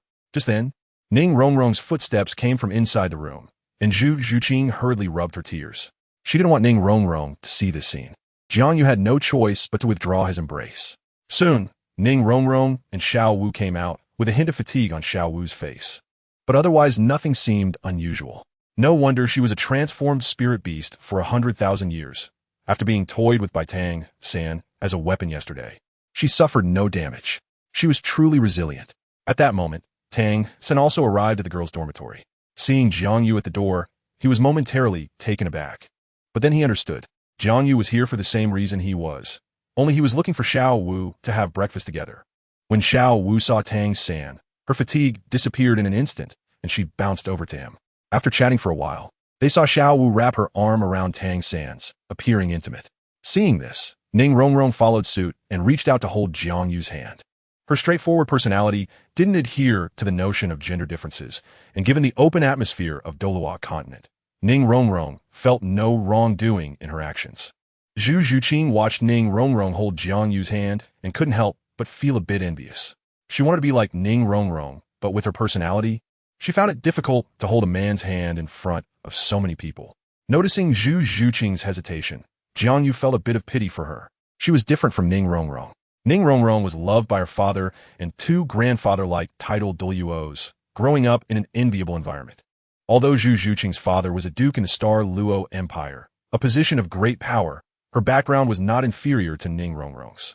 However, the Star Luo Empire valued strength above all, and even the royal family and dukes were fundamentally based on strength. A harsh environment can cultivate a person's resilience, but staying in such a cold atmosphere for too long inevitably leads to oppression. Therefore, Zhu Zhuqing could not be like Ning Rong. Their personalities were filled with differences. Jiang Yu subtly extended his other hand to reach for Zhu Zhuqing, and her cold hand instantly filled with warmth. Chapter 232. Phoenix. Zhu Zhuqing had never held hands with the opposite sex before. This feeling was warm, something she had never experienced before. Zhu Zhuqing tightly grasped Jiang Yu's hand. Thus, Jiang Yu held the hands of both Zhu Zhuqing and Ning Rongrong as they searched for the location of the dining hall in the village. Tang San, watching Jiang Yu hold the two girls, was somewhat surprised. This was possible too. Although Tang San had exceptional talent in cultivation, he was not so gifted in matters of the heart. He had always been immersed in hidden weapons and inner strength cultivation, never having had deep contact with women. The scene today greatly moved him. Jiang Yu, unaware of Tang San's thoughts, had been searching for a long time without finding the dining hall, causing him to grumble. What kind of school was Shrek Academy? Did they not even have a dining hall? Jiang Yu was too lazy to continue searching and had a sudden idea when he saw the busy villagers nearby. Since he didn't know where the academy's dining hall was, why not buy some food from the villagers' homes? Although it was still early, the villagers, unlike soul masters who could sleep in, had to work in the fields and were surely already up. Hearing that Jiang Yu wanted to buy food from the villagers, Tang San had no objections. He was too hungry and didn't want to look for the dining hall anymore. Just as they were about to find a villager's house to buy food, a commotion came from a distance. They turned to see a boy and girl arguing about something. The girl looked around 15 years old, with an ordinary appearance and simple farmer's clothes, likely a child of the villagers. The boy she was arguing with looked about the same age, short and chubby, with short hair and small eyes, his face round and fleshy. Most amusingly, he had two small tufts of hair above his lip, seemingly just sprouting from puberty. Ma Ongjun, don't look for me anymore. I want to be with you. Suehua, can we not break up? No, to be honest, I don't dislike you. But you're just two. You should find someone else. Breaking up is fine, but you have to come back to me once more. Then I'll agree to your request. As Ma Hongjun reached to grab Suehua, she hurriedly backed away like a frightened little rabbit. But Suehua was just an ordinary girl. How could she escape Ma Hongjun's grasp? Soon, she was caught, and the chubby boy pulled her into his arms. Just as Ma Hongjun was about to force himself on her, Jiang Yu quickly shouted, "Let go of that girl." Jiang Yu released the hands of the two girls and quickly stepped forward. Where did this kid come from, daring to meddle in my business? Ma Hongjun cursed, his anger rising as he prepared to grab Suehua for a more intimate encounter. But he didn't expect someone to stop him. Jiang Yu noticed the anger in Ma Hongjun's eyes and knew he was about to explode, but Jiang Yu was not afraid. Even if it were not a fully evolved evil fire phoenix, he would not fear even a true phoenix. Although the phoenix was revered as the king of birds, controlling the ultimate fire, known as the most powerful fire element, the imperial fire contained in the Chixiao Sword was also regarded as the emperor of fire. With the imperial fire unleashed, all other flames would submit. Moreover, after years of cultivation and nourishment from the sun god's power, Jiang Yu's Chixiao Sword had long surpassed the realm of the initial ultimate fire. Even the true phoenix fire could not shake the imperial fire contained within the Chixiao Sword. Ma Hongjun, since she doesn't want to be your girlfriend, why force it? A coerced relationship is not sweet, and as friends, why must you resort to violence? Jiang Yu advised. He understood that Ma Hongjun's behavior stemmed from a defect in his martial soul, but that was no excuse for forcing Suehua if he truly had needs. He could solve them himself. You make it sound easy. Ma Hongjun swung his fists, a faint purple light flashing around him as he began to use his soul power. Jiang Yu did not evade. He faced Ma Hongjun head-on, exerting force in his calves, straightening his waist, and condensing all his strength into a single punch. Bang! With a muffled sound, Ma Hongjun stumbled back several meters. He never expected such a robust young man could not even take Jiang Yu's punch and suffered a great loss at their first encounter.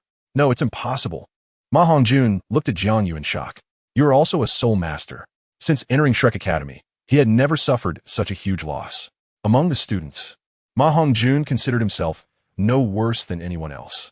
Even Dai Mubai could only rely on his high spirit power to keep him at a disadvantage. Even so, Dai Mubai could not possibly push him back with a single punch. Ma Hongjun looked at Jiang Yu unwillingly. Phoenix possession. The strength of the person in front of him was far superior to his own, and Ma Hongjun could only release his martial soul, hoping to stabilize the situation. After all, in the world of martial souls, there were not many souls higher than the Phoenix martial soul. Those top-level martial souls were all inherited from the strongest families on the continent. Ma Hongjun did not believe that Jiang Yu was a soul master from those powerful families. as those noble children had no need to attend Shrek Academy. Phoenix. Upon hearing that Ma Hongjuan's martial soul was the Phoenix martial soul, everyone present, except Jiang Yu, couldn't help but be shocked. It is known that this is a top-level martial soul, definitely not inferior to the Blue Lightning Tyrant Dragon clan's inherited martial soul. In fact, it might even be stronger. However, soul masters who awaken the Phoenix martial soul are extremely rare on the continent, and so far, no sect has been formed, which is why its reputation is not as loud as the Blue Lightning Tyrant Dragon. Phoenix. Ning Rongrong couldn't help but think that the girl from the Heavenly Water sect had awakened the Ice Phoenix martial soul. It was said that the girl had a close relationship with Brother Yu. Just because she awakened the Phoenix martial soul, she dares to compete with me. If not, I'll find an opportunity for her and this fatty. Ning Rongrong began to plot secretly. If she informed the leader of the Heavenly Water sect about Ma Hongjuan's news, he would definitely snatch Ma Hongjun away. After all, in the entire Heavenly Water sect, only Shui Binger had awakened the Ice Phoenix martial soul.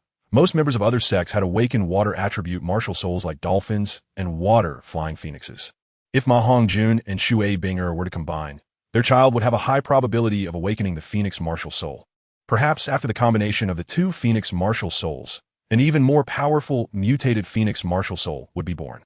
There have been precedents for this in soul master families that rely on bloodline inheritance. Strong unions only get stronger. Therefore, some powerful soul master families on the continent generally only marry families of similar status. Unless a soul master awakens a top-level martial soul, those powerful families would lower their requirements. Even if you're a grassroots soul master from a common family, you can still become the son-in-law of a great family. Although Ma Hongjun did not look impressive and clearly appeared to be from a grassroots background, none of that mattered. What mattered was that he had awakened the Phoenix martial soul. Just thinking about this made Ning Rongrong's mouth curl into a smile. Chapter 233. Acting skills. The biggest difference between beast martial souls and tool martial souls is that after the martial soul manifests, the soul master's body will change in the direction of the soul beast. This beastification greatly enhances the soul master's physique. Generally speaking, soul masters who awaken beast martial souls are much stronger than those who awaken tool martial souls. Of course, once they reach the soul sage realm and the tool soul masters obtain their true form, this situation would reverse. After the Phoenix manifested, Ma Hongjuan's short hair instantly grew long and gathered toward the center. A purplish-red light surged from within him, emanating an intense heat. Two circles of yellow light appeared around him. Thick feathers sprouted from his exposed arms, and his hands transformed into claw shapes. Seeing Ma Hongjun with his martial soul manifested, Xiao Wu couldn't help but chuckle, then mocked that his martial soul was a type of local chicken. Ma Hongjuan's Phoenix martial soul, combined with his round body, did indeed not resemble the legendary martial soul. Instead, it looked somewhat like the commonly seen in the village. Even Ning Rongrong couldn't help but tease him. Xiao Wu and Ning Rongrong's words enraged Ma Hongjun. He was most furious when others called his Phoenix martial soul A. Although most of the villagers in his village awakened martial souls, his was definitely not A. Even if his martial soul had flaws, it was still a genuine Phoenix. Triggered by their remarks, Ma Hongjun, regardless of whether he was facing a girl, activated his first soul ring, opened his mouth wide, and a stream of thin purplish-red flames spat toward Xiao Wu and Ning Rongrong. Jiang Yu and Tang Sin would certainly not just stand by. They both took action, but their approaches were different. Tang Sin released blue silvergrass, gently wrapping it around Xiao Wu and pulling her to his side to avoid Ma Hongjuan's flames. Jiang Yu, however, swiftly moved to stand in front of Ning Rongrong, facing the purplish-red flames head-on. Seeing Jiang Yu block the attack for her, Ning Rongrong, standing behind, displayed a mixture of worry and sweetness on her face, her expression extremely complex. However, Ning Rongrong's worries were clearly unnecessary. Even the true Phoenix flames could not harm Jiang Yu. The purplish-red flames caused him no damage at all. In the flames, Jiang Yu stood with his hands behind his back, his figure extraordinarily tall, with light continuously surging from within him, golden light surrounding him, making him appear like a deity. The Chixiao Sword appeared in Jiang Yu's hand, with 4 dazzling soul rings floating above the sword. Yellow, yellow, black, black. For soul rings. A black 10,000-year soul ring. Upon seeing the soul rings on the Chixiao Sword, Ma Hongjun shook his head repeatedly, his face filled with disbelief. Ma Hongjuan's perception was instantly overturned. How could someone have a 3rd soul ring with a 10,000-year level? Although Ma Hongjuan's grades at the academy were not impressive, he still knew some common sense in the Soul Master world. The lifespan of a third soul ring was clearly only over 1,000 years. Once it exceeded that lifespan, a Soul Master's body could not withstand the impact of the Soul Ring's power unless there were extraordinary materials to improve their physique. Even so, he had never heard of any Soul Master with a third soul ring exceeding 5,000 years, let alone one around 10,000 years. Although Ma Hongjun seemed simple-minded, it did not mean he was foolish. On the contrary, he was quite astute. Seeing Jiang Yu's martial soul, he realized that this opponent was not one he could contend with. Knowing he had kicked a hardboard, the anger on Ma Hongjuan's face instantly transformed into a smile. He recalled his flames. Thud! Ma Hongjuan's legs softened, kneeling on the ground. The fierce demeanor he had just moments ago turned him into a pitiful, simple-minded fat man. Big brother, I was wrong. Ma Hongjun looked at Jiang Yu innocently. Please don't hold it against me. I had no choice. If it weren't for the flaw in my martial soul, I wouldn't have troubled Xiao Cui. Watching Ma Hongjun back down, Jiang Yu couldn't help but smile. Since he knew he was wrong, he did not plan to make things difficult for him. Xiao Cui quickly rushed in front of Ma Hongjun to support him, looking at him with concern. Xiao Cui was afraid Jiang Yu would take action, so she hurriedly helped explain. In fact, Xiao Cui did not dislike Ma Hongjun. She could even say she liked him very much. However, Ma Hongjun was too aggressive in some aspects, coming to her 3 times a day, each time lasting about half an hour. This intensity was unbearable even for ordinary girls, let alone female soul masters. Although Xiao Cui liked Ma Hongjun, she had no choice but to break up with him. This led to the earlier scene of Ma Hongjun entangling with Xiao Cui, causing their misunderstanding. At this moment, Dai Mubai also rushed over. Seeing Ma Hongjun kneeling on the ground and the nearby Xiao Cui, he instantly guessed what had happened. Since they were all classmates, Dai Mubai didn't want the new students to misunderstand Ma Hongjun, so he immediately began explaining the side effects caused by Ma Hongjuan's mutated martial soul. Although Ma Hongjuan's grass chicken martial soul had mutated, and it was a positive mutation, the Phoenix martial soul was just too powerful, leading to some side effects that troubled Ma Hongjun greatly. In simple terms, it meant that the evil fire would rise and couldn't be suppressed, and it had to be vented out. This was why Ma Hongjun had particularly high demands in certain aspects, leading him to frequently change girlfriends. Fortunately, he was a soul master and received subsidies from the martial soul hall. Otherwise, he might not even be able to find a girlfriend. However, no girl could endure Ma Hongjuan's perverse demands. During this time, all the suitable girls in the village had been driven to their limits by him. If this continued, he would have to go to the city to find one. So, he could only cling to Tsuehua for help. Thus, a misunderstanding came to an end. Since Ma Hongjun did not do it on purpose, no one continued to trouble him. One could only say that Ma Hongjuan's martial soul was too peculiar. Dai Mubai's arrival also saved Jiang Yu and the others from searching for the cafeteria everywhere, and soon the group arrived at the cafeteria. The so-called cafeteria was merely a regular thatched hut, and the food was prepared by a few villagers hired by the school, serving simple breakfast. Besides steamed buns and eggs, there was only rice porridge. However, although it was simple, the portions were quite generous. Being very hungry, the group didn't complain and began to eat the steamed buns right away. Jiang Yu peeled the eggs, placing the shells in a small dish, then broke the steamed bun and stuffed the smooth, white egg inside, squeezing it tightly before taking a big bite. Seeing Jiang Yu enjoying his food so much, the others followed suit, peeling their eggs and stuffing them into the steamed buns. The taste was indeed different, although it was just regular steamed buns and eggs. Eating them together was surprisingly delicious. During this meal, everyone ate more than usual. Even Ning Rongrong, who usually had a small appetite, ate several more. Chapter 234.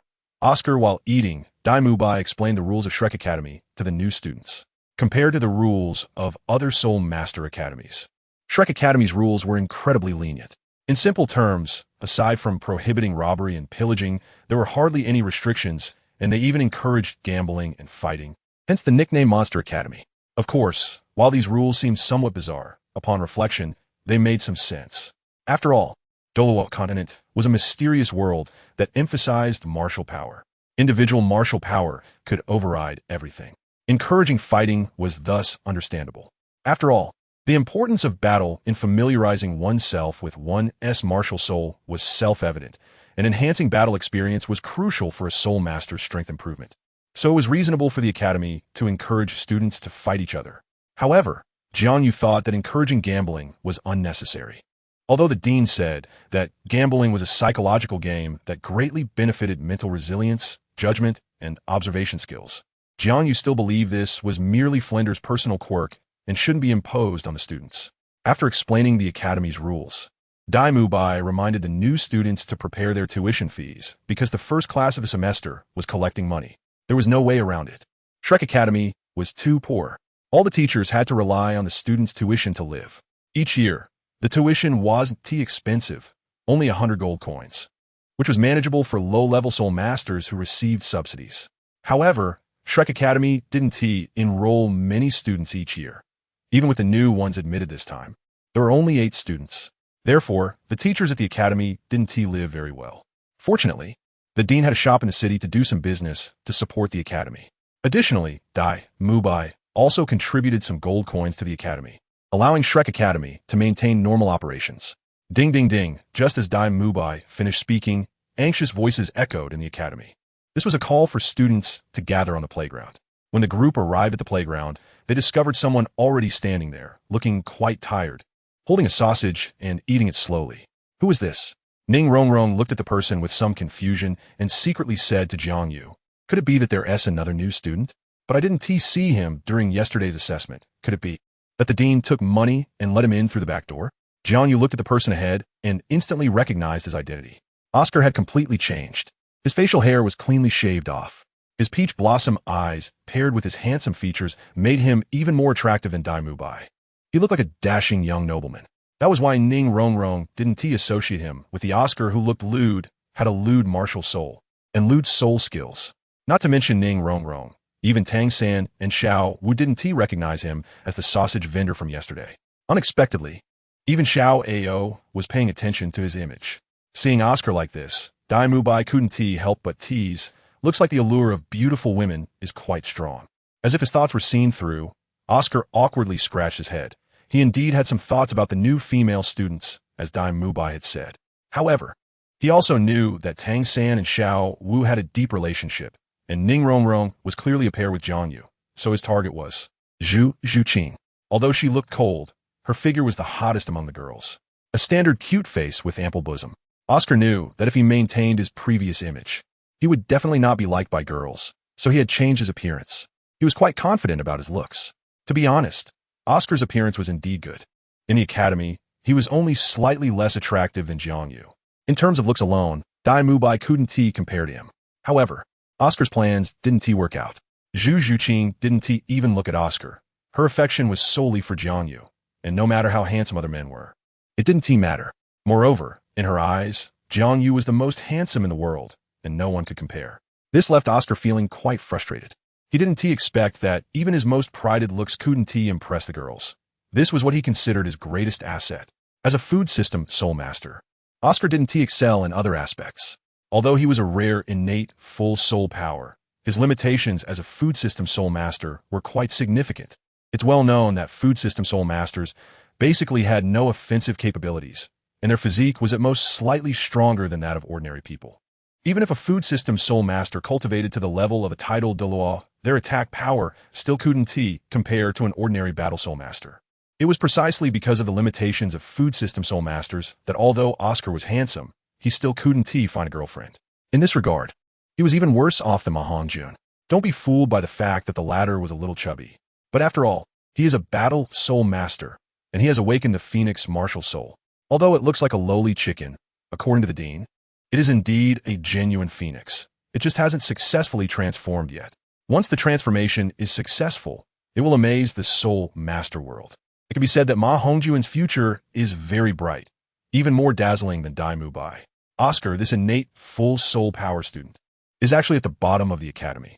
Just when Oscar was feeling down, a middle-aged man walked over from another direction on the playground. Seeing this person, Tang San and Xiao Wu were visibly startled. The newcomer looked to be in his 50s and had a sturdy build. His face looked a bit strange, with wide cheekbones, a flat face, and a bit of an eagle hook nose. He wore a pair of crystal glasses, giving him a somewhat cunning appearance. "Isn't this the cunning merchant?" Xiao Wu said in shock. "What cunning merchant?" Oscar said, confused. "This is our Shrek Academy's dean, the four-eyed cat eagle, Flender. He is a genuine high-level soul saint, stronger than Teacher Zhao, and possesses a flying-type beast martial soul. After hearing Oscar's words, Xiao Wu obviously relaxed, but after a while, she seemed to think of something and continued to ask, I wonder if our academy has any Seoul Douluo-level powerhouses? Xiao Wu's sudden voice rang out. Do you think Seoul Douluo is like the blue silver grass on the ground, commonly seen everywhere? Not to mention the academy.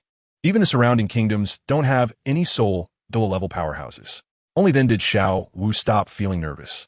Tang Sen also didn't understand why Xiao Wu would ask this. Why she was so anxious about Seoul Douluo. Among the few of them, probably only JiangYu knew why Xiao Wu was so nervous. Although she is already transformed, she hasn't completely detached from the category of the 100,000-year soul beast, completely becoming a human. Once she cultivates to the Seoul Douluo realm, she might be able to see through her origin and know her identity as a 100,000-year soul beast. Xiao Wu, what's wrong with you? Tang Sen looked at Xiao Wu and said. Xiao Wu shook her head and somewhat concealedly said, It's nothing, just afraid that the cunning merchant uncle will cause trouble. Tang Sen smiled wryly and said, He shouldn't. After all, he is the academy dean, so he shouldn't hold your offense against him. Chapter 235. Support type. Tang San's words drew Oscar's teasing. Who in the entire Shrek Academy doesn't know that Flinder is notoriously stingy to the point of being vengeful? Flinder, who was walking towards the playground, seemed to have heard Oscar's complaint, and his gaze suddenly drifted in Oscar's direction, with a flash of a different light in his eyes. Oscar felt a cold sweat break out. He then realized that Flinder had heard his earlier words. Oh no, the dean must have heard what I just said. This time I'm in trouble. Given his personality, he will definitely retaliate. Flinder walked up to the several students and briefly said a few words of welcome. Then he got straight to the point, telling the students to pay their tuition fees to Teacher Lee in charge of finance. After paying the money, they could go back and rest. Flinder's teaching methods are quite peculiar, actually scheduling the first class for the evening. However, before leaving, Flinder called Oscar and Ning Rongrong. Unlike the other students, these two were support-type soul masters, so naturally, their teaching methods were different from those of the other students. On the Douluo Continent, everyone has their own set of cultivation methods. With different martial souls, the cultivation methods are naturally different. So Flinder does not teach students how to cultivate. He teaches how to use their martial souls. Although Ning Rongrong and Oscar have different martial souls, they are essentially both support-type soul masters. However, Ning Rongrong provides attribute enhancements, while Oscar enhances through food. This also leads to their lack of sufficient combat ability. So for a support-type soul master, the most important thing is the ability to escape. As long as you run fast enough, no enemy can defeat you. Flinder is right. For a support-type soul master, speed is the most important. To train Ning Rongrong and Oscar's stamina, Flinder ordered them to run quickly around the village and to return before lunch. Otherwise, they wouldn't have any food to eat. Ning Rongrong had no objections to this training. She glanced at Jiang Yu and then ran outside. Jiang Yu was not worried about Ning Rongrong. Watching her agile figure, Jiang Yu couldn't help but smile. Ever since Ning Rongrong awakened her martial soul, he had trained this little princess a lot, every time making her cry out not to. Even so, Jiang Yu still didn't let up on Ning Rongrong, maintaining strict training for her. Running a few kilometers is nothing compared to the training plan Jiang Yu set for Ning Rongrong. Seeing that Ning Rongrong had already run out, Oscar, even if he was reluctant, had no choice but to follow her. Watching Ning Rongrong and Oscar run out, Flinder pointed at Tang San, instructing him to go to the office. Jiang Yu saw this scene and didn't say much. He knew Flinder wanted to ask Tang San about Xiaojiang. Jiang Yu didn't leave the playground. He casually found a patch of grass and lay down on the ground. Zhu Zhuqing saw this and also sat down closely beside him. Dai Mubai frowned. Zhu Zhuqing's relationship with Jiang Yu was too intimate, which made him a bit uncomfortable. However, even so, Dai Mubai suppressed the urge to act. It's simple. He couldn't beat Jiang Yu. If he really acted, it would just be self-humiliation. Although Dai Mubai was proud, he wasn't foolish.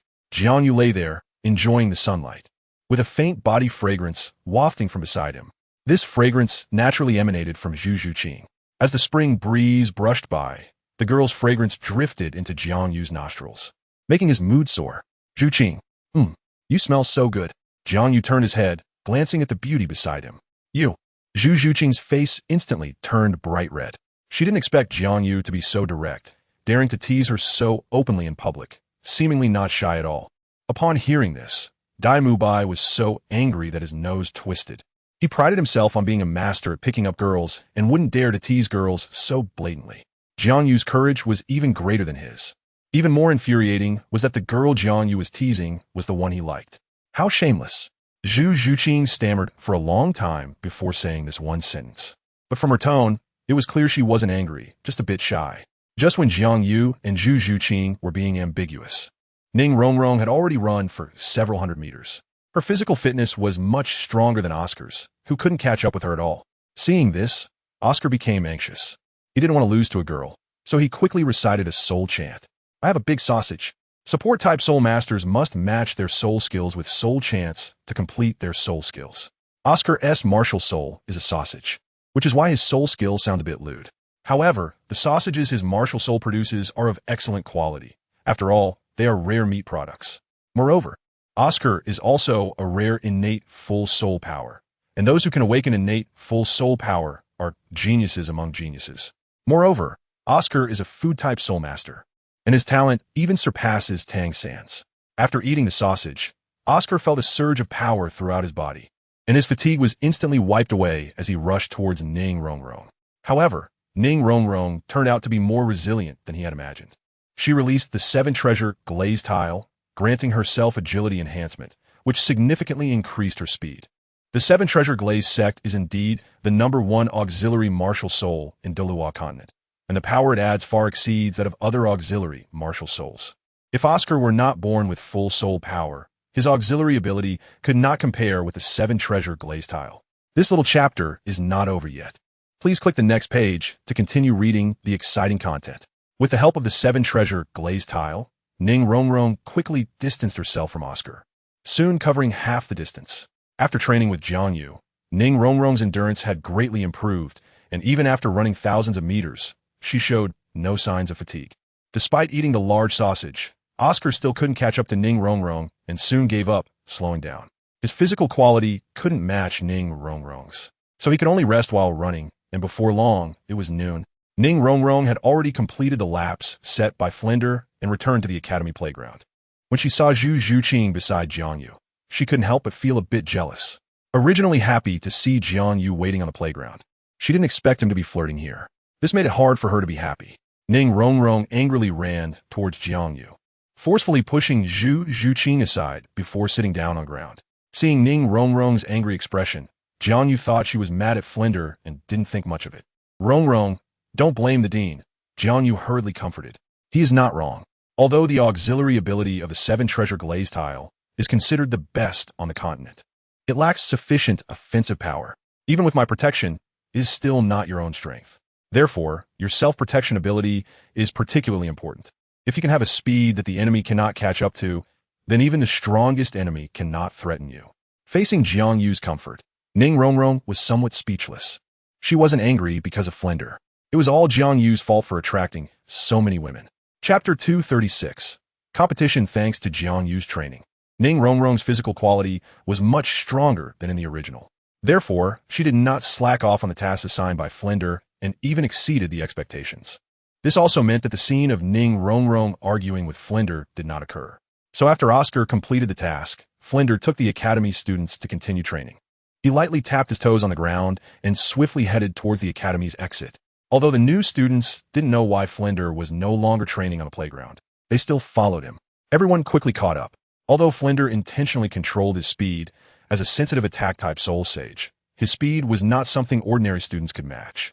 Only Jiang Yu kept up with Flinder, not allowing any distance to form between them. A few steps behind Jiang Yu was the deeply skilled Dai Mubai, followed by Zhu Zhuqing. Then came Tang San and Xiao Wu. Although the Tang sect's footwork was exquisite, it couldn't compare to the straight-line acceleration of sensitive attack-type soul masters. As for Ma Hongjun and Oscar, neither was good at speed, so they naturally lagged behind. Along the way, no one spoke. After walking for several hundred meters, they reached their destination, Soto City. The distance from Shrek Academy to Soto City was not far, and just as they were nearing the southern city gate, Flinder finally stopped. Once all the students caught up, they entered the city. Soto City is located within the Barak Kingdom, so it is not threatened by any outside forces. The city gates are basically open all day long, and they remain open even at night. As they walked along the wide street, all the shops on both sides were brightly lit, and some vendors who only operated at night quickly found their usual spots to sell local snacks or small gifts. Although Jiang Yu and Ning Rongrong had lived in Soto City before, they had never been out at night. However, Jiang Yu was used to big scenes, so he didn't show much surprise. Instead, Ning Rongrong and Xiao Wu, having a girl-like nature, appeared quite excited. Seeing interesting things, the two girls couldn't help but move closer to take a few more looks. If it weren't for someone watching, they would probably have gotten lost. Zhu Zhuqing remained cold, only showing a faint smile when her gaze fell on Jiang Yu. Ma Hongjun, on the other hand, was quite different. He was like a conspicuous bag, his eyes darting around, always aiming at the most prominent features of women on the street. He didn't miss any female passerby. Fortunately, he was at the back of the group, and the others didn't notice his lewd demeanor. Flender looked up at the sky, stopped, and instructed the students to keep up. He then led them to an inconspicuous tea shop, where they surrounded a round table to sit. Flender, sticking to his usual stingy nature, only ordered a few cups of the cheapest tea. While drinking tea, Flender pointed to a building not far from the tea shop and said, "Your classroom is over there." Jiang Yu looked in the direction he was pointing. There stood a tall building about 100 meters high from their perspective, with faint lights flickering inside, resembling a giant beast overlooking Soto City at night. Seeing that building, Dai Mubai's expression changed, and a different look appeared on his cold face. "Dean, are you taking them there on the first day?" Flender adjusted his glasses and said lightly, "You are not ordinary people. Remember, you're monsters. Since you're monsters, you need a monster's training method." Strictly speaking, Flender is not a qualified teacher. Although his strength is considerable, he is not good at systematically training students. Flender's teaching method is similar to that of ordinary soul masters, focusing solely on combat, constantly fighting to enhance strength. While this method greatly benefits soul masters training, it requires a high level of quality from the soul masters. Moreover, injuries are inevitable during battles, and continuous fighting can harm the body, which requires the use of rare materials to nourish the body and strengthen the foundation. However, Shrek Academy is not a large sect and lacks other ways to make money, making it impossible to amass great wealth, let alone rare materials. They can't even afford high-grade soul medicines and can only use low-grade soul medicines to heal their bodies. Therefore, Flender had to raise the admission standards of the academy. It's not that he didn't want to accept more students. With his greedy nature, how could he miss the opportunity to collect tuition fees? However, ordinary soul masters simply couldn't withstand his teaching methods, and admitting them to the academy would only add to the trouble. If Jiang Yu were to evaluate Flender's teaching methods, he would describe them as simple and brutal. But for a civilian academy like Shrek Academy, this method is indeed both cost-effective and labor-saving. Flender pointed to the magnificent building and said calmly, "That is the Great Soul Arena. Only prosperous cities are qualified to build one. So whether a city has a Great Soul Arena is an important standard for measuring its strength. Generally speaking, the Great Soul Arena is named after the city it is located in, so this building is called the Soto Great Soul Arena. At the Great Soul Arena, you can compete with anyone in battle against different soul masters. For a country, the strength of its soul arena can even determine its development." Tang Xin couldn't help but question Flender's words. In his view, soul masters were a noble profession. How could they perform like actors on a stage for others to watch? Jiang Yu, however, had a different opinion. In the Douluo Continent, the Great Soul Arena can be considered a unique force. It does not belong to any country or the Spirit Hall and is established by the 7 top soul master families on the continent. Soul masters who gain fame in the Great Soul Arena can acquire not only immense wealth, but also great renown. Moreover, the Great Soul Arena emphasizes fairness. Even if you kill an heir of a powerful faction here, you need not worry about retaliation. For capable commoner soul masters, the Great Soul Arena is one of the few places where they can realize their dreams. Countless commoner soul masters have emerged from the Great Soul Arena and become coveted by various factions. The Great Soul Arena has also become the best platform for commoner soul masters to advance. From this perspective, the Great Soul Arena indeed has its value. Flender then began to explain the rules of the Great Soul Arena. According to him, any level of soul master entering the Great Soul Arena can only represent their soul in battles. Winning a match earns them a badge. Each victory grants corresponding points, and reaching a certain number of points allows them to upgrade the badge. The badge symbolizes the level of the Great Soul Arena and is universally recognized in any Great Soul Arena in the Douluo Continent. The badge levels are distinguished by quality, starting from the lowest, the Iron Badge, and ascending through Copper, Silver, Gold, Purple Gold, Sapphire, Ruby, to Diamond, totaling 8 levels. As he spoke, Flender's gaze swept over the students. Your task is to obtain at least a silver badge before graduation. Understand? This was Flender's requirement. Chapter 237. The Jade Foot Combination. Don't underestimate the silver badge. Although its level is not high, it is not so easy to obtain. Even Dai Mubai, who had participated in battles at the Great Soul Arena for over a year, had only won 2 points. To upgrade from an iron badge to a copper badge requires 100 points. Indeed, winning a match in the Great Soul Arena earns 1 point. But losing will deduct points. Even if the points reach the threshold for copper badge promotion, if the points drop below 100, the qualification for the copper badge will be revoked. Upgrading from a copper badge to a silver badge requires 1,000 points. Of course, victories among copper badges yield more points than iron badges, with 10 points awarded for each win. The Great Soul Arena gathers countless powerful soul masters from various regions, many of whom have rich combat experience. Even talented soul masters may not win easily in the Great Soul Arena. Dai Mubai's talent, while not at the top level, is already quite impressive, yet he still faced many setbacks in the Great Soul Arena. There are 3 types of competitive formats in the Great Soul Arena. One is a sparring format, grouped by level based on the number of soul rings. Killing is prohibited in sparring, making it suitable for newcomers to the Great Soul Arena. Regardless of the format, there are 3 types of match formats: 1-on-1, 2-on-2, and group battles. After informing the freshmen about the rules of the Great Soul Arena, Flander paid for the tea and led them towards the Great Soul Arena. The Soto Great Soul Arena is indeed the most magnificent building in Soto City, with a huge oval dome shining brilliantly, radiating dazzling golden light in the night. The interior of the Great Soul Arena is vast and can accommodate over 60,000 spectators, resembling a gigantic stadium. Registering for battles at the Great Soul Arena is quite simple, with virtually no restrictions. You just need to fill out a registration form to participate. The registration form is also straightforward, requiring only your name, age, place of origin, and martial soul. Then you can receive an Iron Soul badge, of course, after paying a registration fee of 10 gold coins. After obtaining the badge, the staff conducted a soul power test for them to determine their levels. Before each battle in the Great Soul Arena, a soul power test must be conducted to determine opponents. Flander would not cover the registration fee for the students, so Jiang Yu and the others had to pay it themselves. Fortunately, they weren't short on money. However, before Jiang Yu could take out his money, Ning Rongrong paid for him, making him feel like a freeloader. It made sense, though.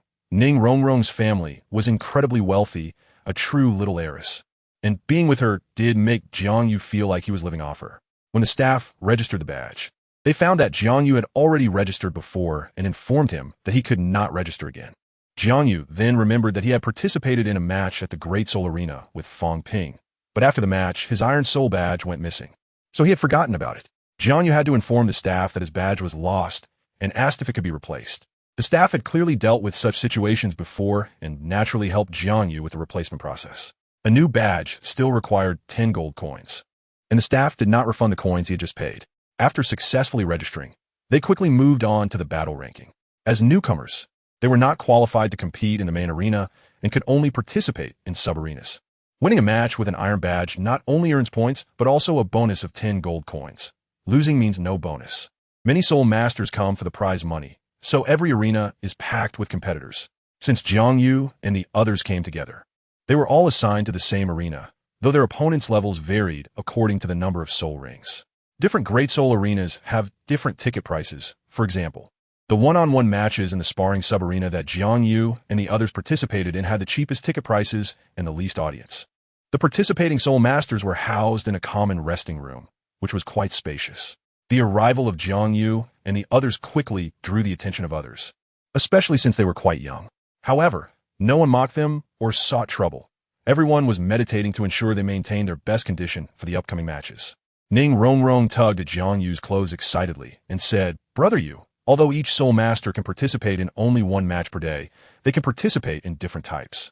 Let's also sign up for a 2-on-2 match." Jiang Yu smiled lightly and said, "No problem."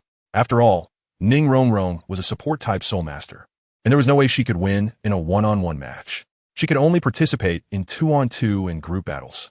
Since Ning Rongrong was not familiar with the others, and Jiang Yu was the strongest among them, she immediately paired up with him.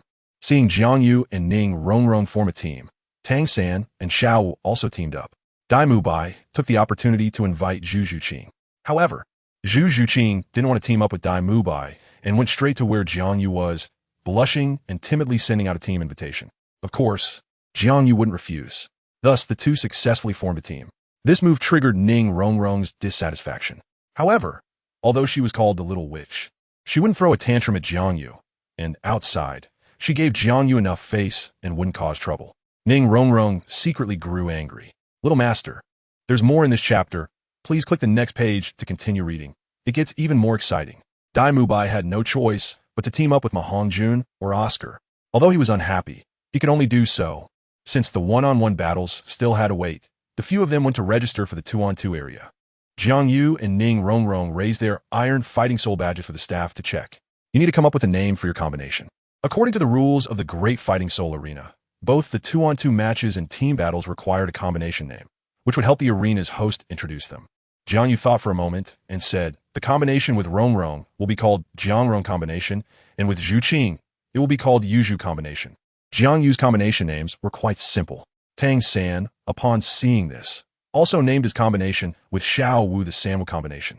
The staff immediately carved the combination names onto their badges. The combination names were quickly finished. When Jiang Yu took the badge and saw the carved names, he was instantly at a loss for words. It read, Jiangrong combination, Yuzhu combination. This staff member was really unreliable. How could they make such a mistake?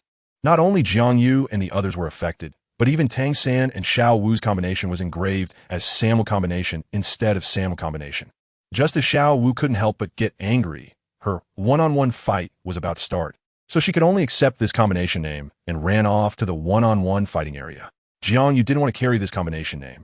Jiangrong combination was fine, but Yuzhu combination had to be changed. Otherwise, he would be seen as a pervert. He didn't want to be pointed at by others. Since they still hadn't reached their match, he had to change it quickly. Chapter 238, Han Run. When Jiang Yu proposed to change the name, the staff member looked impatient and coldly said, to change the combination name, you can only re-register your Iron Fighting Soul badge. Only in this way can you change it, and any achievements already obtained will be cancelled. The staff's words left Jiang Yu speechless. Was this a scam? It was hard not to wonder if the staff had intentionally made a mistake to earn a registration fee again. However, Jiang Yu was too lazy to argue with the staff. He wasn't short of that money. Jiang Yu took the badge in his hand and then asked Zhu Zhuqing for her badge to re-register together. At that moment, the matches on the field had already started. The first to compete was Xiao Wu. Although it was a separate competition area, the space was still considerable, providing enough room for Soul Masters to have thrilling matches. Perhaps due to the separate venue, there weren't many spectators at the moment, and they looked somewhat sparse. Xiao Wu's opponent was a muscular man, towering at nearly 2 meters tall, with muscles as hard as granite and skin as dark as coal. His big round eyes were filled with fierce light, and when he stepped into the arena, he let out a deafening roar, making quite an impression. You could tell he was a power-type attack Soul Master, giving off a strong presence. In contrast, Xiao Wu looked like a neighbor's little sister, making it hard to believe she could be a match for the muscular man. To the audience, this match seemed to have no suspense, which led to a lack of enthusiasm among the spectators. Only a few people shouted the name of the muscular Soul Master. Although the muscular Soul Master had a fearsome appearance, he wasn't actually bad. Seeing his opponent was a little girl, he forced a smile and advised Xiao Wu to withdraw from the match, not wanting to hurt her. Naturally, Xiao Wu wouldn't back down. As soon as the match started, she launched a fierce attack. First Soul Skill, Waist Bow, activated. Even with the muscular Soul Master's strength, it was difficult for him to shake off Xiao Wu's unique attacks once she got close. With one kick, she sent the muscular man flying. Fortunately, there were protective ropes at the edge of the arena, which cushioned his fall, and he landed outside the ring with a dull thud. The entire Great Fighting Soul arena fell silent, and the audience was eerily quiet. Even the host looked surprised. No one expected the match to end like this. And the one who won was a little girl. After the silence, a roar of cheers erupted. The audience, coming back to their senses, applauded Xiao Wu's performance. And for a moment, the applause was thunderous. Who wouldn't love such a beautiful and powerful little girl? Xiao Wu's performance piqued the audience's interest, and the previously uninterested spectators became lively. Next up was Jiang Yu, whose opponent was an ordinary-looking man. The man appeared to be in his 40s, with a slender build and flowing white hair. He didn't look like a tough opponent. However, his martial soul presented a stark contrast. Such a small person had a blue giant hammer, which weighed at least several hundred pounds. This Soul Master didn't follow the agile attack route. Instead, he chose the strong attack route. Jiang Yu sensed the aura of the Soul Master opposite him, and knew his opponent was not simple. This giant hammer Soul Master had reached the same level as him, at level 49. Moreover, his soul ring configuration was impressive, with 2 yellow and 2 purple, which was the best soul ring ratio. Jiang Yu released the Chixiao Sword, and the blazing long sword emitted golden red light, with flames rising from the blade, causing the surrounding air to ripple. The giant hammer soul master didn't underestimate Jiang Yu because he was a child. On the contrary, he was very cautious. A child could cultivate to his level, and with a better soul ring configuration, this child was undoubtedly a rare genius. Han Run's ice hammer landed heavily, and the first soul ring lit up. Cold water surged, creating a dozen ice crystal barriers around him, establishing a solid defense. Han Run's actions drew criticism from the audience. They came to the arena to watch intense matches, not to see someone cowering and passively defending. It should be noted that Han Run's previous fighting style was extremely swift, overpowering his opponents with immense strength. Now, facing a child, he had switched to defense, instantly transforming from a tiger to a sheep. Jiang Yu was the first to strike. He flicked his wrist, and a golden flame spiraled along the sword's edge. 9 flames shot out from the Chixiao Sword in quick succession, quickly melting the layers of ice crystal barriers. The ice crystals released by the ice hammer were evidently inferior to the level of the extreme fire. The rising white mist revealed the ice blue hammer shadow, with the hammerhead's wave-like pattern glistening with cold light. "Go!" Han Run shouted, and a second soul ring on the hammer glowed. Thousands of water droplets erupted, and a torrential rain appeared, forming ice spikes in the air. Accompanied by the sound of the pouring rain, countless ice spikes crashed violently into the surroundings. Jiang Yu was undaunted, wielding the Chixiao Sword and swinging it into a flaming wheel. Wherever the sword energy swept, the falling ice spikes turned to white mist, causing him no harm at all. Han Run saw this and picked up the ice hammer. Leaping forward, the heavy giant hammer surprisingly did not slow him down. Bang! The 2 martial souls collided, the sound of metal clashing resonating like thunder. The imperial fire from the red sky sword clashed violently with the cold air emanating from the ice hammer, creating a golden blue halo that exploded like fireworks in the arena. At that moment, Jiang Yu suddenly withdrew the red sky sword, spinning around, the sword body emitting scorching sword energy that stabbed toward Han Run's lower body from various angles. Han Run quickly reacted, blocking with the ice hammer, as cold water transformed into a giant water dragon swirling around him. The splashing flames did not extinguish upon encountering the water dragon. The quality of the imperial fire had long surpassed elemental limitations. The red sky sword spun like a burning sun wheel rising into the air, the flames on the sword body coalescing into fireballs that fell towards Han Run. The massive water dragon instantly dispersed, transforming into countless droplets that scattered on the arena floor. How is this possible? Han Run looked at Jiang Yu's red sky sword in disbelief. His ice hammer was a high-level martial soul. Logically, the cold water attribute it carried should counterfire. Even fire attribute soul masters with higher soul power levels than him had been defeated because of his martial soul. But this time, his ice hammer martial soul was completely suppressed by the fire attribute soul master. Han Run exclaimed it was impossible. He had won so many matches in the arena, yet he never expected to lose to a child. Seeing Han Run stunned, Jiang Yu naturally would not miss this opportunity and immediately struck with one sword. The red sky sword knocked Han Run back, and the audience watched as he retreated out of the arena. Synopsis: Jiang Yu crossed over to the Douluo Continent and was adopted by Bibi Dong. He initially wanted to live a simple life, but unexpectedly was chosen to be sent as an undercover agent to the 7 Treasure Glazed School. Even more unexpectedly, the martial soul he awakened turned out to be the legendary Imperial Dao Sword, the Red Sky Sword, as well as the Divine Demon Sword held by Jing Tian in the game Xianjin 3. From then on, Jiang Yu's life changed. Bibi Dong, as expected of the child I have chosen, the future of the Spirit Hall, and my daughter relies on you.